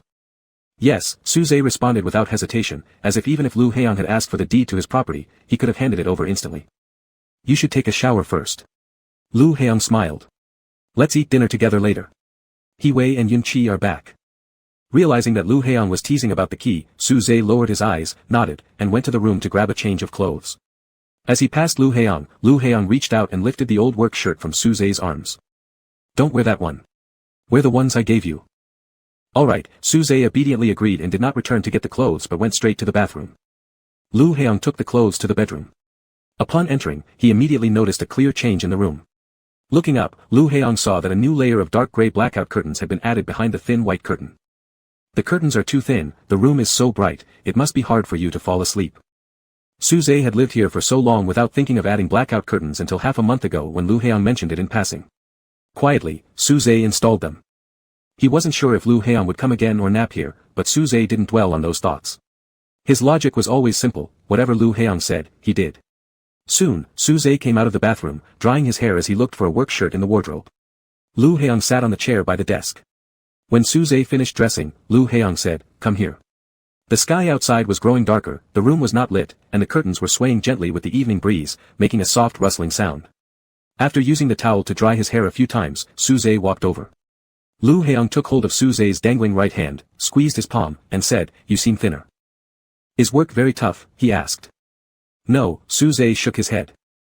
It was an expected answer, so Lu Heong didn't ask further. Suze's hands were slim and long, they should have been quite beautiful originally, but there were many calluses on his fingertips and knuckles that made them rough to the touch. However, the center of his palms remained exceptionally soft, so Lu Heong squeezed them a few more times. "Let's go, He Wei and the others are here." Suze went to grab his phone and keys while Lu Heong stood up and started walking out. Not far from the door, Lu Heong's hand was suddenly taken. Surprisingly turning back, Lu Heong found Suze neither looking at him nor saying anything, simply holding his hand actively. From the bedroom door to the main entrance was only a few meters. Before going out, Lu Heong was thinking about how to bring up something with Suze, but Suze released his hand on his own. He was actually much more cautious than Lu Heong, careful yet easily satisfied. The car was parked downstairs. Seeing them come out, He Wei got down from the driver's seat and said, "Heong, you drive, I'll sit behind with Suze." Suze glanced at Lu Heong and then sat in the back seat with He Wei. Qi Jiahan also went to summer camp. He asked me to find out how your summer vacation has been, He Wei grinned mischievously. He's lying, Gu Yunqi said flatly from the passenger seat. Qi Jiahan never acknowledged him. You shut up. He Wei punched the backrest of the front seat. At Lu Heong's birthday party, Qi Jiahan clearly spoke to me. It's because you drank too much and went to harass him first, Gu Yunqi corrected him. Suze, who hadn't spoken until now, asked, birthday party. This made He Wei realize that Suze thought the day he gave the gift wasn't Lu Heong's real birthday. Oh, it was a make-up one. At this mention, He Wei's expression gradually became odd. Do you remember what I told you last time? That Mega Alpha who's supposed to be Master Lu's future wife, she attended the birthday party too. Let me show you the photos, just wait. He opened his phone and scrolled through the gallery before handing it to Suze. Look, the one standing to Heong's left. Suze's mind was somewhat unfocused. Before he could focus on the screen, Lu Heong suddenly slammed on the brakes, prompting Suze to instinctively prop himself against the driver's seat. What are you doing? He Wei yelled. Lu Heong's driving was usually steady, so even though this braking wasn't abrupt, since their speed was already slow, He Wei still felt startled. A puppy crossed the road. Lu Heong calmly explained, then asked, did we hit it? Of course we did. My phone fell down. Lu Heong responded coolly, I wasn't asking you. The air stayed quiet for a moment before Suze answered, we didn't hit it. He Wei found it absurd, does no one care about me? No, Gu Yunqi replied, in fact, someone wants to throw you out of the car. Why? There's nothing wrong with what I said. He Wei picked up his phone, leaned forward, and asked Lu Heong, do you really not like him? I don't, Lu Heong replied bluntly. If Uncle Lu gives you an order, will you get engaged with him in the future? No. Suze dazedly stared at Lu Heong's eyes reflected in the rearview mirror. While Lu Heong was saying, don't and won't, Suze didn't fantasize whether he might have a chance. Instead, he felt as if he'd escaped some pressure for a breath of relief and eased slightly. Oh, impressive, He Wei leaned back. Actually, it's not that you don't like him, I think you dislike all of humanity. Lu Heong, why are you so detached from desire? Are you impotent? He Wei's tone was filled with false regret and innocence. If it's impotence, you should go see a doctor early. Early detection, early treatment. Xiao Yang, you're still young, definitely curable, don't give up, okay? Lu Heiyang didn't respond but suddenly lifted his eyes, staring at Su Zhe's eyes in the rearview mirror. Their gazes collided in that small mirror, catching Su Zhe off guard and making him flinch slightly before he quickly looked away. At the Capital Foreign Affairs Hotel, Lu Qingma had just finished a diplomatic event and was leaving the hall. Her high heels made no sound on the deep purple floral carpet as she walked, absently removing her hairpin and letting her long curled hair fall loose, which slightly eased her headache. Rounding a marble column, 2 meters away, a young man stood by the railing on a call. After muttering a few words, he ended the call and looked up, meeting Lu Qingma's eyes. Unconsciously, Lu Qingma froze where she stood, her hand clutching her bag tighter. Rarely did she have such a startled moment, she had always been calm and rational, like a beautiful piece of ice. The handsome man paused for a moment before stepping toward Lu Qingma with a smile spreading across his face. "It's been a while," Han Jian greeted her directly, calling her Miss Lu. After a long pause, Lu Qingma slowly extended her hand, opening her lips, but failed to utter a word. The youngest and most outstanding diplomat in the league could remain poised facing heads of state, foreign guests, or reporters, yet now found herself speechless. Han Jian lightly clasped Lu Qingma's hand and quickly let go. "You're even thinner than you appear on TV, he said, smiling faintly. Lu Qingma fidgeted with the strap of her bag silently, adjusting her breathing, finally replying, "Cameras widen people." Han Jian nodded and asked, "Are you heading home now?" "Yes." "Then be careful on the way. The meeting isn't over yet, I'll head back." Han Jian gave her a nod and turned to walk back into the conference room. Lu Qingma didn't look at his retreating figure but kept her gaze fixed on the floor. Much later, she raised her head with an unperturbed expression, confirmed her direction, and walked back toward the elevator. Teacher Han, Teacher Han." Han Jian suddenly snapped out of it, realizing all around were looking at him. "It's your turn to speak." A colleague reminded him. "All right." Han Jian put down his pen and hastily stood up. Around 10 o'clock, Lin Yumei exited the art studio and went back to clean off the paint from her body. As she came out of the bathroom, she heard a knock at the door. Opening it, the nanny stood there. "Mr. Lin, the chairman is here." "Tell him I'm sleeping," Lin Yumei said. The nanny hesitated, glancing to the side, then lowering her head anxiously. Lu Qingyu arrived at the door, his eyes through the lenses landing on Lin Yumei's face, already asleep. Lin Yumei could tell from his tone that he'd been drinking. She remained silent and turned away. The bedroom had only the bedside lamp lit, Lin Yumei in her light blue pajamas sitting by the bed, as if part of a painting.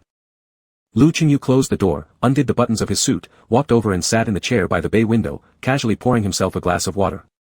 Outside the window lay a pitch-black mountainous view, nothing much to see. Lu Qingyu loosened his tie, drank some water, and said, "He Yang has given me a suggestion." He rarely opened a conversation so calmly.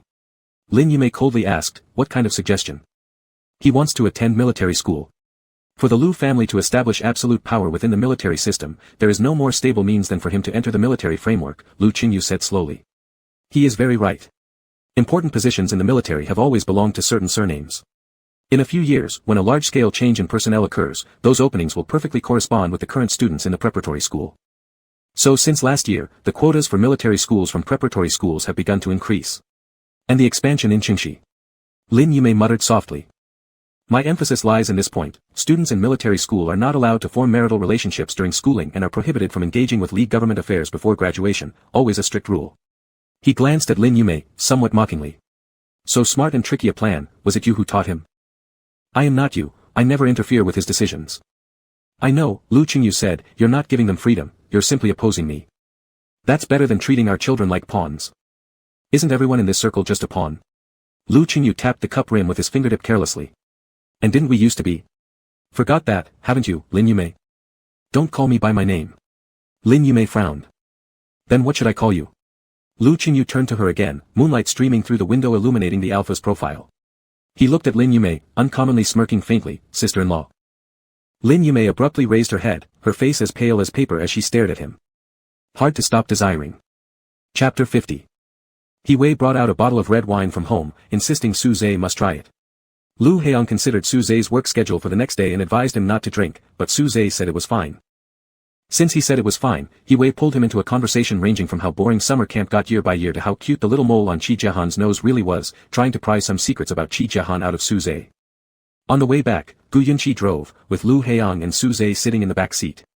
Throughout the ride, He Wei wouldn't stop spouting nonsense, and Gu Yunqi, irritated, turned up the music to drown him out. Although Su Zhe and Lu Heiyang weren't sitting too close, their hands were just inches apart on their laps. Encouraged by the alcohol in the dimly lit car accompanied by soft music, Su Zhe slowly moved his hand over until it touched the tip of Lu Heiyang's fingers. Lu Heiyang seemed unresponsive, yet Su Zhe quickly withdrew, feeling embarrassed. After recomposing himself mentally, he moved his hand again, inching along Lu Heiyang's fingers to his palm and eventually gently covering it. Su Zhe was nervous, frequently glancing at the rearview mirror, fearing Gu Yunqi might notice, but all he saw there was Gu Yunqi's annoyed expression due to He Wei's excessive chatter. Suddenly, Lu Heiyang withdrew his hand, leaving Su Zhe's palm empty. Su Zhe froze, hesitantly feeling embarrassed before pulling his hand back. However, Lu Heiyang grabbed his wrist, rubbing it gently before his fingertips slid down to Su Zhe's palm, intertwining their fingers. When they reached the building, they let go of each other's hands. Su Zhe pushed the door open, and Lu Heiyang also got out, saying, "He's had too much to drink, I'll take him upstairs." Gu Yunqi simply turned off the engine, abandoning He Wei, and went downstairs to smoke. The staircase was still dim, and Lu Heiyang held Su Zhe's arm as they ascended. When they reached the second floor, Su Zhe suddenly asked, "What kind of mega do you like?" From several remarks He Wei made, Su Zhe inferred that Lu Heiyang seemed never to have liked anyone, so he wanted to know, merely to know, what type of person could make Lu Heiyang fall in love. "Cunning, shameless." Lu Heiyang replied, "They would ask me for things, calmly taking my money." Su Zhe thought for a moment and said, "You're lying." In front of Lu Heiyang, Su Zhe might be a bit slow-witted, believing everything Lu Heiyang said, but he hadn't lost his judgment entirely and couldn't tell which words were true or which were excuses. "Indeed, lying to you," Lu Heiyang admitted frankly, laughter tinging his voice. When they arrived at the front door, Su Zhe took out the key and unlocked it. Lu Heiyang didn't follow him inside, instead, he said goodbye to Su Zhe, closing the door. Su Zhe stood inside, tilting his head slightly, his eyes wide, watching Lu Heiyang leave through the keyhole, resembling a pet quietly watching its owner walk away, unable to determine how long it would remain waiting behind the door after it closed. Just as the door was about to shut completely, it was suddenly pushed open again. Su Zhe was startled for once, his eyes widening further as the door opened. "What's wrong?" he asked. Lu Heiyang entered, turning the door handle behind him, and said, "You kept looking at me like that, how can I leave?" Su Zhe pondered for a few seconds, then lifted his hand to cover his eyes, muttering, "I can't see you now." Some people become extremely bothersome when drunk, like He Wei. Others become more interesting, such as Su Zhe. "All right, then I'll leave," Lu Heiyang said. Su Zhe heard the door opening and closing sound. He endured silently for a while before somewhat disheartenedly lowering his hand. Under the soft yellow light, Lu Heiyang was still standing there, smiling as he watched him. It was unimaginable that Lu Heiyang would play such an immature game. Su Zhe hesitantly touched his face, it was real. Successive sensations left Su Zhe with a rapidly accelerating heartbeat and dizziness, eventually luring him into kissing impulsively. Being accustomed to being led by Lu Heiyang, his kissing technique hadn't improved one bit, he only pressed and tapped aimlessly. As a result, Lu Heiyang patted his face, reminding him to open his mouth. After a few minutes, Su Zhe's hand unconsciously circled around Lu Heiyang's waist. Lu Heiyang pinched the nape of Su Zhe's neck, pulling back slightly and pressing his lips together, smiling faintly, saying, "I prefer initiative." This answer sounded much more reliable. Su Zhe gazed at Lu Heiyang, his eyelids drooping as if about to fall asleep, resting his forehead against Lu Heiyang's shoulder. "A few days ago, I went to the boxing gym to pick something up and saw He Yu there," Su Zhe mumbled. "You mean He Wei's older brother?" "Yeah, he seems very familiar with the people in the club." "All right, I'll tell He Wei." Lu Heiyang smiled and asked him, "Why didn't you tell He Wei directly but had to tell me first?" Su Zhe thought carefully and said, "I'm a bit more familiar with you." "Only a bit more familiar?" Su Zhe straightened up and began to rub his eyes non-stop. His head felt heavier and heavier. He didn't know what to answer, fearing to give the wrong response. "I'm leaving now, they're still waiting for me downstairs." Lu Heiyang pressed Su Zhe's hand that was rubbing his eyes aimlessly. "There are only half a month left before school starts, don't overwork yourself." Su Zhe nodded. Lu Heiyang said, "I'll wait here until I see you back into your room." Su Zhe looked at him for a few seconds, turned around and walked toward the room. He waved goodbye to Lu Heiyang before closing the door, while Lu Heiyang stood by the gate looking at him. After Su Zhe closed the door, Lu Heiyang left. "Su Zhe, are you done? Help wash the car next door." "Okay." Su Zhe crawled out from under the car, packed up his toolbox, and went to the adjacent washing bay. After applying cleaning fluid and rinsing it off, drying the car body, Su Zhe was about to get the air gun when someone called him again. "Su Zhe, there's someone looking for you." Su Zhe turned around. A black business van stopped at the entrance, the passenger side window rolled down halfway, revealing an entirely unfamiliar face. Su Zhe wiped his hands and walked over. Two bodyguards got out of the car, standing one at the front and the other at the back of the car. The rear passenger door opened, Su Zhe stopped, expressionlessly watching as Tang Fei got out of the car. They hadn't seen each other for a while.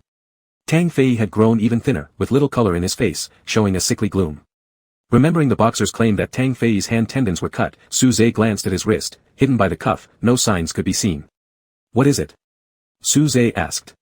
He didn't want to waste too much time here with Tang Fei. There's nothing, just curiosity. Tang Fei grinned strangely, curious how our little boxer has already climbed up to Chairman Sun level, yet is still washing cars here. Su Zhe frowned slightly. He was very unfamiliar with this title of Son of the Chairman. You still don't know, do you? Lu Heiyang, son of the league chairman. Tang Fei's expression was mocking, having hooked onto him for so long and not even knowing this. You're worse than a dog he keeps, still thinking about leaving the club. Who gave you the guts? So what? Su Zhe calmly countered. One of Tang Fei's mistaken assumptions about Su Zhe was always believing such insulting language would crush him. However, Su Zhe never really cared about these things. Regarding the relationship between himself and Lu Heiyang, no matter how hurtful or harsh the words or sarcastic insults were, unless they came from Lu Heiyang's own lips, they were insignificant to Su Zhe. Deciding to leave the club essentially had nothing to do with Lu Heiyang. It was Su Zhe's plan all along. If it weren't for the urgent need of money for Aunt Yi Yunhua's surgery, Su Zhe would never have signed a contract with Tang Fei. So, just to remind you, you're different from Lu Heiyang.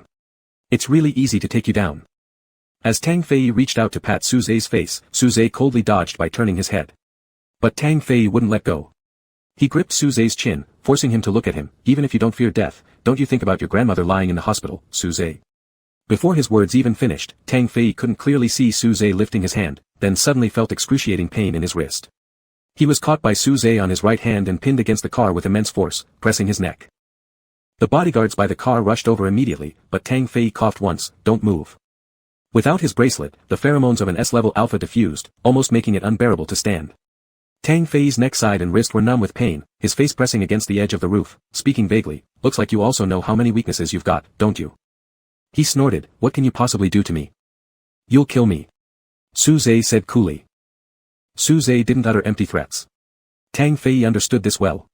When he said he'd kill him, he would definitely spare no expense to carry it out. "Fine, we'll see. Did you find anything?" The car drove away from the auto repair shop. Tang Fei rubbed his swollen right cheek and asked coldly. "Temporarily found 2, not sure exactly how many." "Are you certain they're not from other auto repair shops?"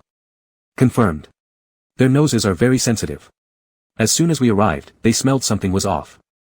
Approaching through Su Zhe won't be wrong anyway. Tang Fei looked out of the car window. They will eventually show their heads when they can't help themselves.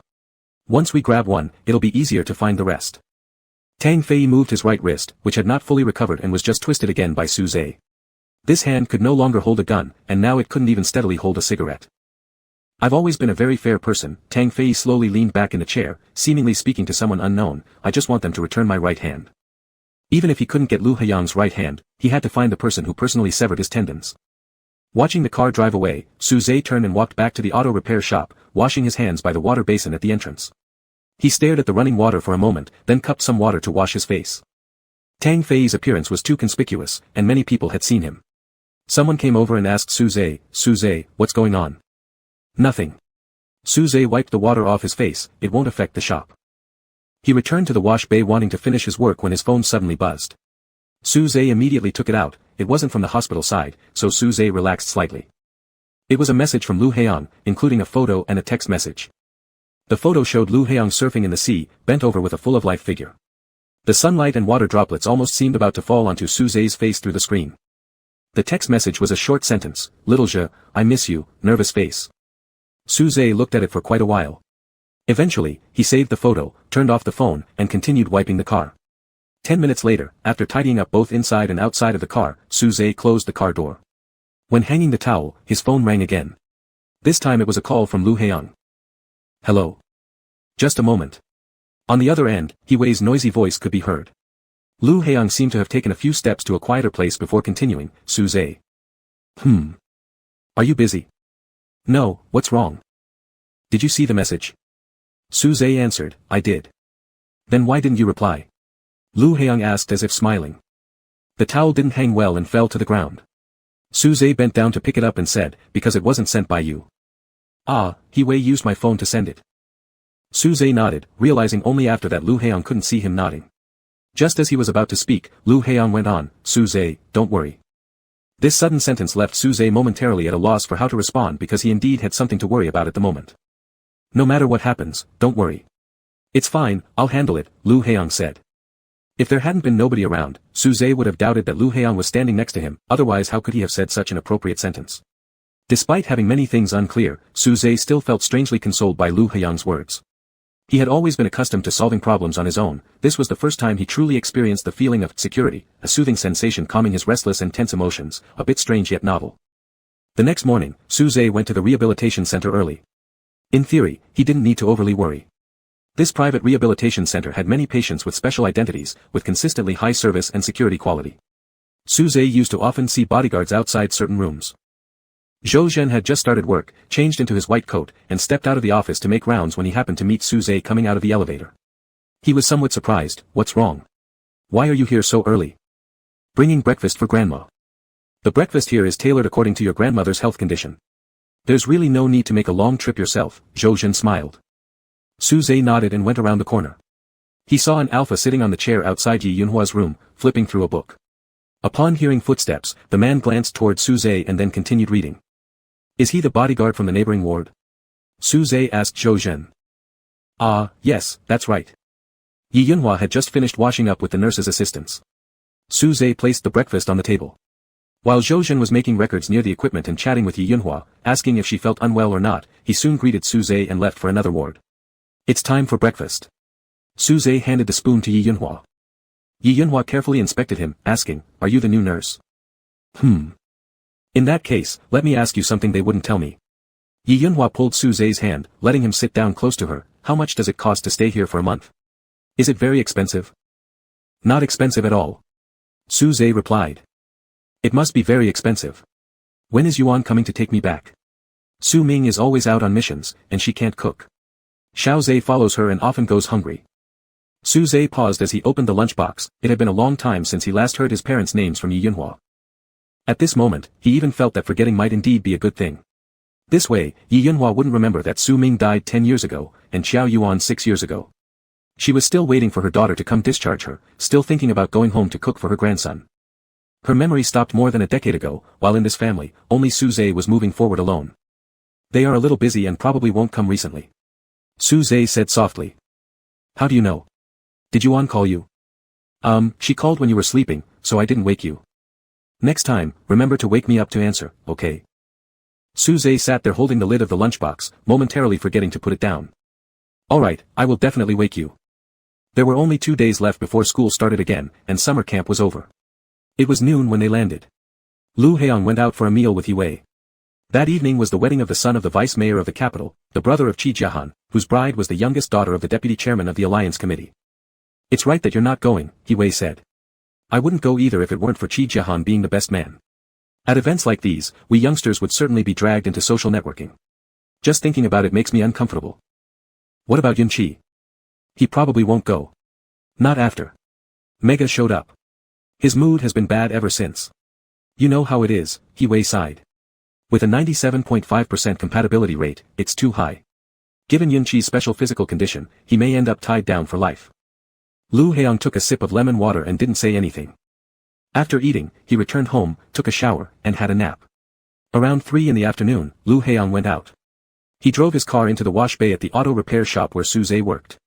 The person washing the cars was quite observant and offered Lu Haiyang with great courtesy whether he'd like to go inside to enjoy some air conditioning and have a drink.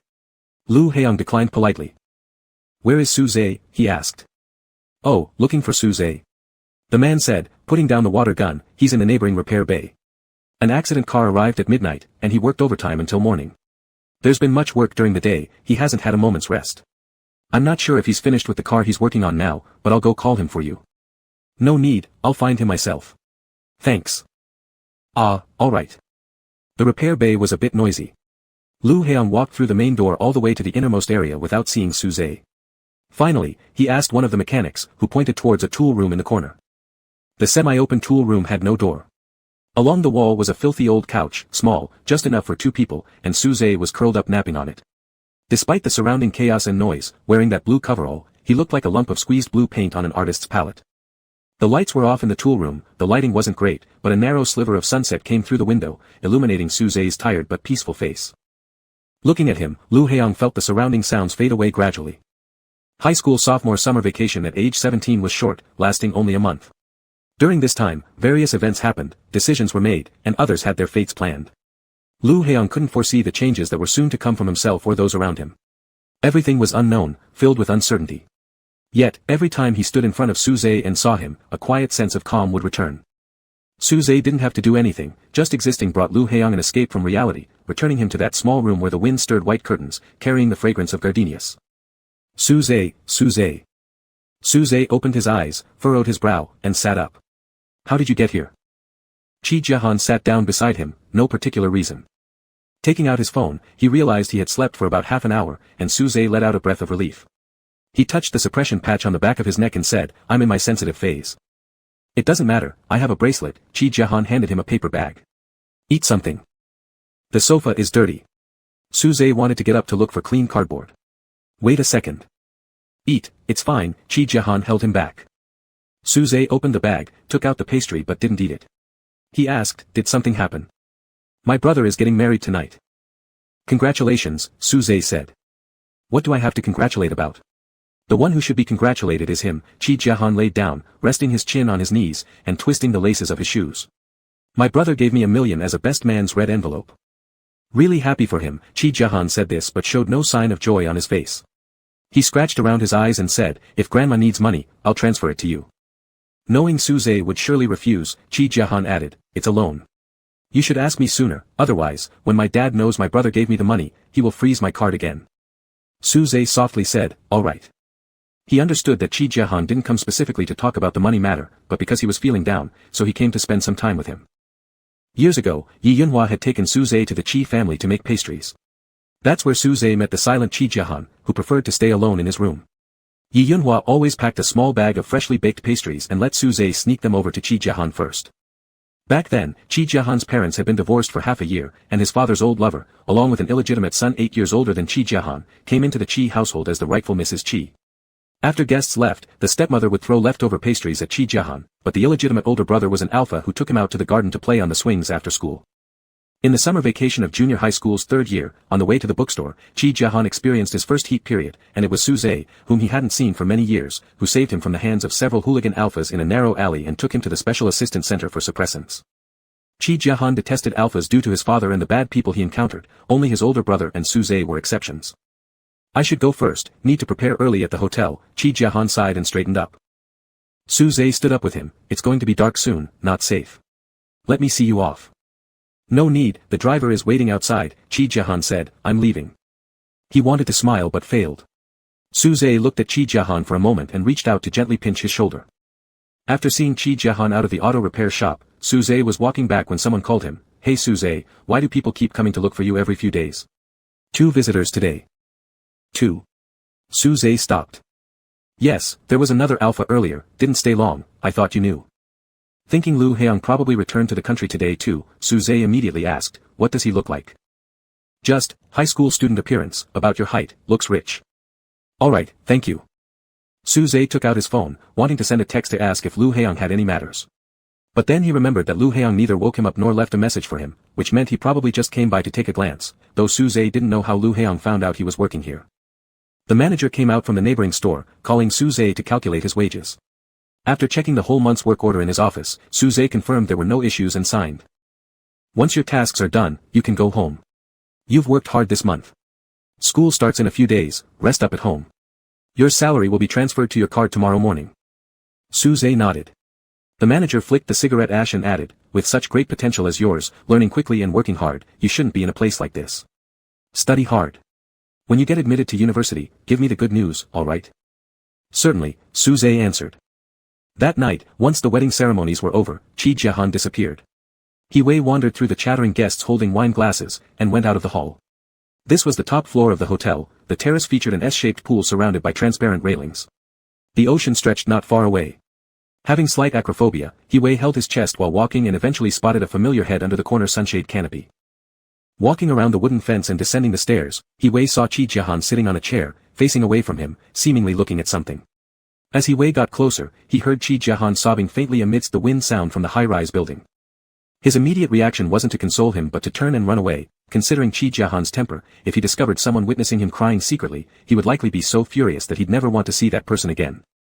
But ultimately, He didn't flee. Running now would be foolish. He walked calmly toward Chi Jiahan. However, due to the poor lighting, he tripped halfway over a chair and nearly fell heavily. Holy crap. He Wei was scared stiff, fearing he couldn't stop himself and might tumble over the glass railing. Qi Jiahan was startled and immediately stopped crying, asking him, "What are you doing?" Hearing his voice filled with sobs, He Wei felt somewhat comforted. After stabilizing himself, he sat down next to Qi Jiahan and said, "I'm not doing anything special, just looking for you to chat." "What's there to chat about?" Qi Jiahan sniffed. He Wei took out a handkerchief from the pocket of his shirt and handed it to him, saying, "All right then, let's stop chatting. I'll just sit with you." Qi Jiahan didn't take it, so He Wei asked, "Do you want me to help wipe your tears?" "Idiot," Qi Jiahan replied. He grabbed the handkerchief and wiped his face, but the more he wiped, the more tears seemed to come, unable to stop at all. He Wei patted Qi Jiahan's back and then put an arm around his shoulders, saying, "Our little Qi, are you so moved because your brother got married?" Qi Jiahan squeezed out 2 words through gritted teeth, "Shut up." So He Wei shut up. After a few minutes, Qi Jiahan calmed down a bit, dried his tears, and was about to get up when he heard the sound of footsteps on wooden floors above them. Nearby that wooden railing, a few people had stopped there. The West City project is definitely out of reach. I've seen the draft tender document, the conditions were clearly tailored for the Gu family. He Wei recognized this voice as Wei Lingzhou, Lu Heyang's brother-in-law. Then the line connecting West City and the dock will be severed completely. TSK. Qi Jiahan's eyes widened slightly, leaning close to He Wei's ear and whispering, "It's Tang Fei." He Wei looked down at him, somewhat surprised how Qi Jiahan knew Tang Fei, but he soon remembered that Qi Jiahan was friends with Su Zhe and should have some understanding of club matters. "You as the son-in-law of the chairman." Tang Fei laughed again, "Such a great benefit, and it really isn't yours. When Lu Qingyu campaigned in the past, the Gu family provided a lot of money along the way. Their cooperation started over 20 years ago, don't tell me you didn't know," Wei Lingzhou sneered lightly. "Moreover, once it's found out that I associate with you, they wouldn't possibly give me the project. The municipal government isn't foolish. This situation can't be reversed anymore. You should clean up West City as quickly as possible since it has already been targeted, just behave obediently." This was the voice of a third person, He Yu. He Wei furrowed his brows, this was He Yu, his cousin. "No problem on my side. It's not like West City is our only focus, but after you guys joined, all your focus was on West City. Now the profit hasn't even been divided much before the connection is cut. Are you willing?" "Whether we're willing or not, there's nothing we can do," Wei Lingzhou said. "However, I think we shouldn't rush. We can wind down slowly, let those who can leave first go ahead. Being overly anxious won't help make big money forever." Mr. Wei does have foresight. Tang Fei seemed satisfied with Wei Lingzhou's opinion. Resources haven't been exhausted yet, so they must be fully utilized until the last moment. "What do you think, Mr. He?"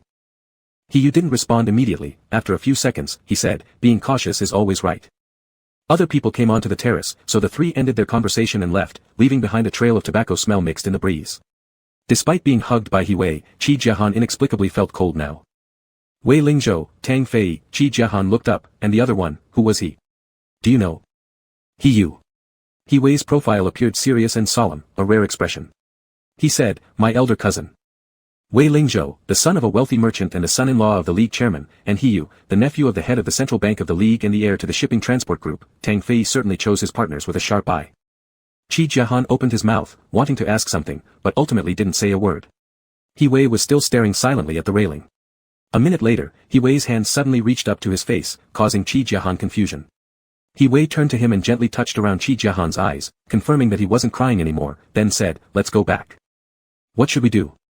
Qi Jiahan couldn't help but ask. Just hearing these few sentences means nothing. I'll check with Heong and Yunqi later. Our little Qi, today let's pretend we didn't hear anything. Don't tell others, and don't put yourself in danger. He Wei held Qi Jiahan's face in both hands, rubbing it to and fro, understood? Qi Jiahan hadn't recovered his senses yet. A tiny mole at the tip of his nose flickered faintly under the moonlight. He Wei leaned down and kissed it lightly. "Go on, then." Qi Jiahan immediately came back to his senses and landed a punch on He Wei's shoulder. The last day of summer vacation, Su Zhe spent it in his susceptible phase. Perhaps because he had been working every day during the summer vacation, often pulling all-nighters which weakened his immunity, and because it had been quite some time since his last susceptible phase, this one hit hard. Su Zhe woke up at around 8:30 in the morning, forced himself to get up and wash his face, but then returned to bed. Feeling dizzy and feverish, when he blindly grabbed his phone next, it was almost 10 o'clock. The salary from the auto repair shop had already been deposited into his card. Rubbing his eyes, Su Zhe tried hard to make out the screen content, setting aside 500 yuan as living expenses, transferring the rest to the public account of the nursing home. Afterward, he turned off his phone and closed his eyes again. Su Zhe felt like he was dreaming. Inside the dream, he heard knocks on the door but couldn't move his body. Su Zhe wanted to open the door to see if Lu Heong had come, to see him even in the dream. The knocking stopped, but the phone rang. It took Suze about 7 or 8 seconds to fumble for it and several more swipes on the screen before finally answering. Suze, not at home. Suze said, I'm here. After speaking, a few seconds later, Suze realized that he had only moved his mouth without actually making any sound. The person on the other end would have only heard his rapid breathing. What are you doing? Lu Heong politely asked. I am at your doorstep now, shall I kick it down? If I break it, I'll replace it with a new one for you. Wait, just a moment. Suze struggled to sit up, I'll be right there. He wasn't sure how he made it to the living room. As soon as the door opened, Suze nearly lost his balance, leaning to one side. Lu Heong quickly held him, turning off the light, adjusting the bracelet level, then carried Suze into the bedroom. Suze's forehead touched Lu Heong's neck, he was burning hot. Inside the room, Lu Heong saw the nest-like setup on the bed, made using pillows, blankets, and clothes, where one side leaned against the wall. Suze had probably slept close to the wall all night. In biology books, it says when an alpha exhibits nesting behavior, it signifies severe instability in the susceptibility pheromones, affecting normal consciousness. Lu Heong placed Suze on the bed. Sure enough, Suze crawled back to the small nest, his head pressed against the wall, curling up into a ball while sneezing. Subconsciously, Suze knew Lu Heong had arrived and wanted to open his eyes to look at him, wanting to talk, but instinct compelled him to return to this nest for self-protection. Lu Heong opened the bag he brought along, taking out a vial of antipyretic medicine, unscrewing it. He sat down on the bed, removing the pillow beside Suze and finding summer homework stuffed underneath it. This was the first time he'd seen an alpha build a nest with homework. Good student, open your mouth. Lu Heong handed the antipyretic to Suze's lips, saying, take the medicine so you can start your homework, school starts tomorrow. Actually, Suze didn't fully understand what Lu Heong was saying, but since it was fed by Lu Heong, Suze obediently opened his mouth. The taste was strange. Suze hadn't tasted it before because it was expensive. Frowning, he swallowed the antipyretic and licked his lips, uttering softly, water. Lu Heong didn't catch that, Want some water? Suze's voice was weak and drawn out, sounding soft and feeble. As Lu Heong rose, he teased him, are you pouting? No, Suze tried to distinguish what Lu Heong was asking, replying. During this period, Lu Heong had already gone to the desk, poured some water, and brought it over. He said, if you weren't pouting, I wouldn't help pour you water. Still confused, Suze half opened his eyes, staring at the wall and gradually processing this fact after about half a minute. In the end, he reluctantly admitted, I am pouting. All right. Lu Heong supported him up. Suze drank a few sips of water, leaning on Lu Heong, feeling slightly better psychologically. Actually, Suze, late last night, wished he could pack the entire room's contents onto the bed, stacking them high for increased security and belonging, a situation that had occurred once before during his secondary differentiation. On that occasion, he had tirelessly stacked items onto his bed like an ant, yet never felt enough. Back then, Yi Yunhua was already in the psychiatric hospital, leaving Suze alone at home. Unaware that he was going through a secondary differentiation, Suze just felt lost and bewildered. At the age of 14, Suze filled his little bed densely and lay there for a day and night. But none of those moments could match today at the age of 17 with Lu Heong's simple embrace. Drink a little more. Lu Heong held Suze from behind, feeding him water with one hand and caressing his forehead with the other. I heard that antipyretic has a bad taste. Suze tilted his head back, taking one sip of water after another until he finished the last drop in the cup. At the same time, he pushed himself up with his hands and turned over, shoving Lu Heong's shoulder. He wasn't sure how much force he had used, but Lu Heong easily fell backward, the water cup landing nearby. Suze crawled forward a couple of steps, straddling Lu Heong's body. Calm and unhurried, Lu Heong looked up at him, appearing utterly composed. During the last susceptible phase, Suze only dared to look at Lu Heong when he thought it was all a dream. This time, however, he dared to climb right onto Lu Heong. Lu Heong felt that Suze was making progress. Suze panted as he stared at Lu Heong for several seconds, then leaned down closer. Lu Heong's bracelet had such high quality that it completely blocked all pheromones. Only when Suze got close could he catch a faint scent of pheromones from Lu Heong's skin and clothing.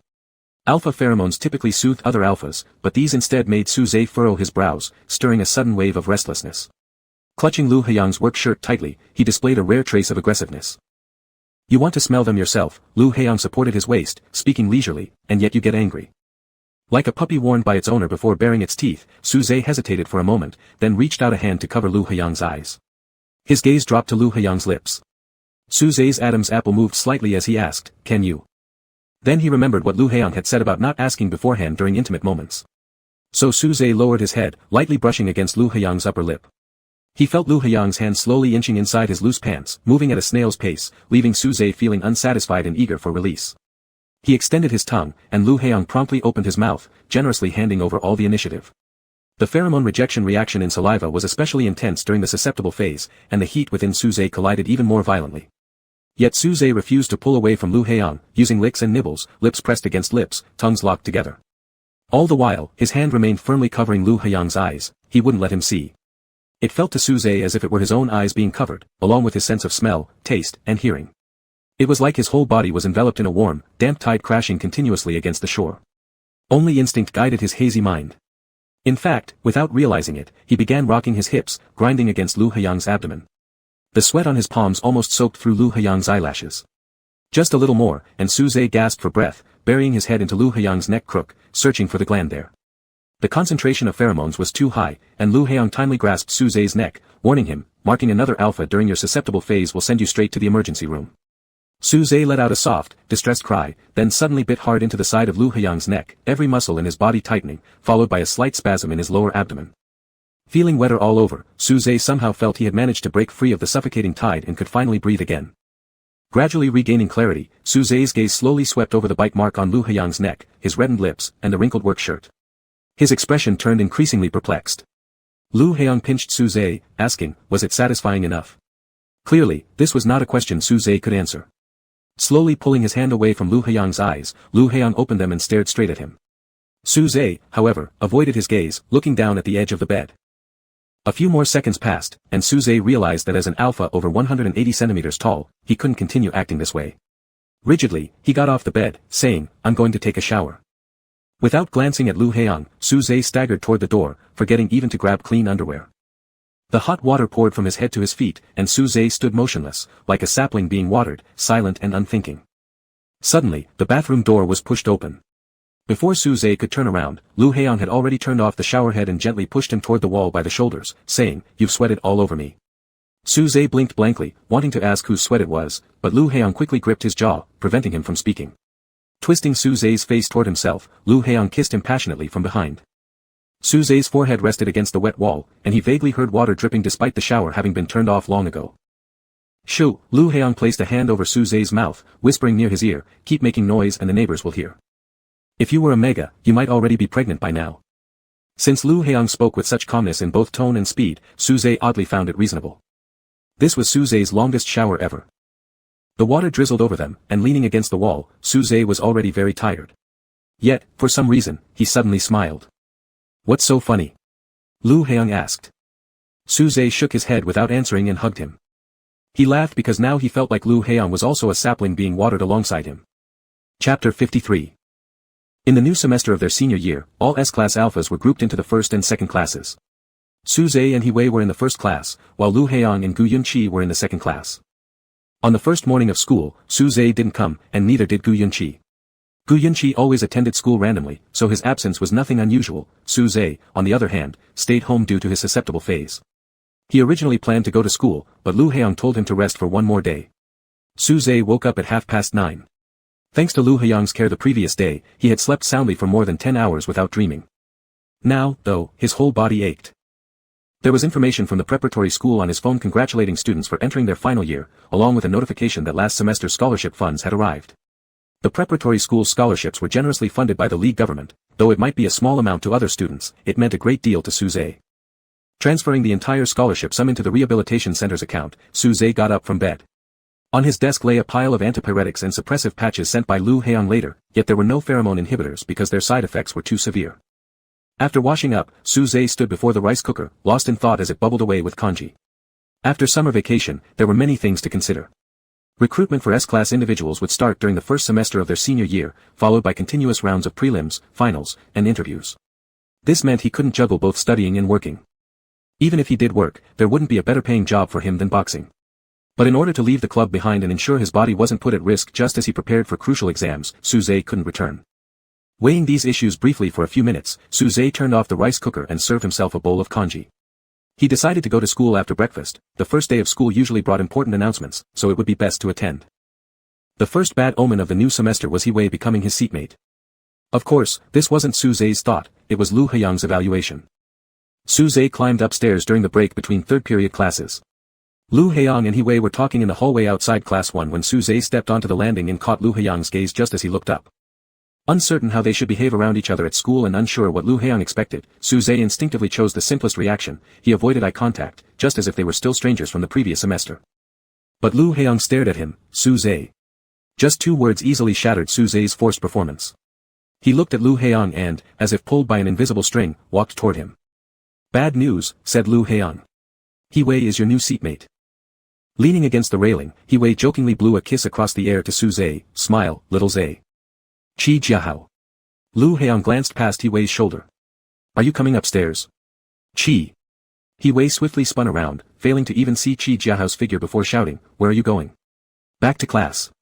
Qi Jiahao casually glanced at Su Zhe, noticing how Su Zhe's gaze was unknowingly locked onto Lu Heong. Wordlessly, Qi Jiahao turned back around. He Wei trailed after him like a tail-wagging dog. What class do we have? Let me see your book. I thought you were sleeping, I just sent you a message. Lu Heong raised his hand and gently touched Su Zhe's forehead before quickly withdrawing it. Are you feeling better? No need. Su Zhe shook his head. Did you take the antipyretic? I did. Su Zhe nodded. How did your voice get hoarse? Lu Heong asked. Is your throat sore? Without thinking much, Lu Heong assumed it was inflammation caused by the susceptible phase, but seeing the slightly choked expression on Su Zhe's face, he realized and smiled, saying, I understand.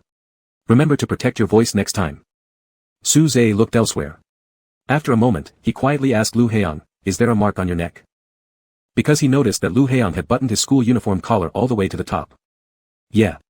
Lu Heong answered quite naturally. Su Zhe opened his mouth, and from his expression, it was obvious what he was going to say. Lu Heong sighed and cut him off in time. You're not apologizing for this, right? Just talk less over the next few days and rest your throat. Even though Lu Heong knew Su Zhe wasn't one to talk much anyway.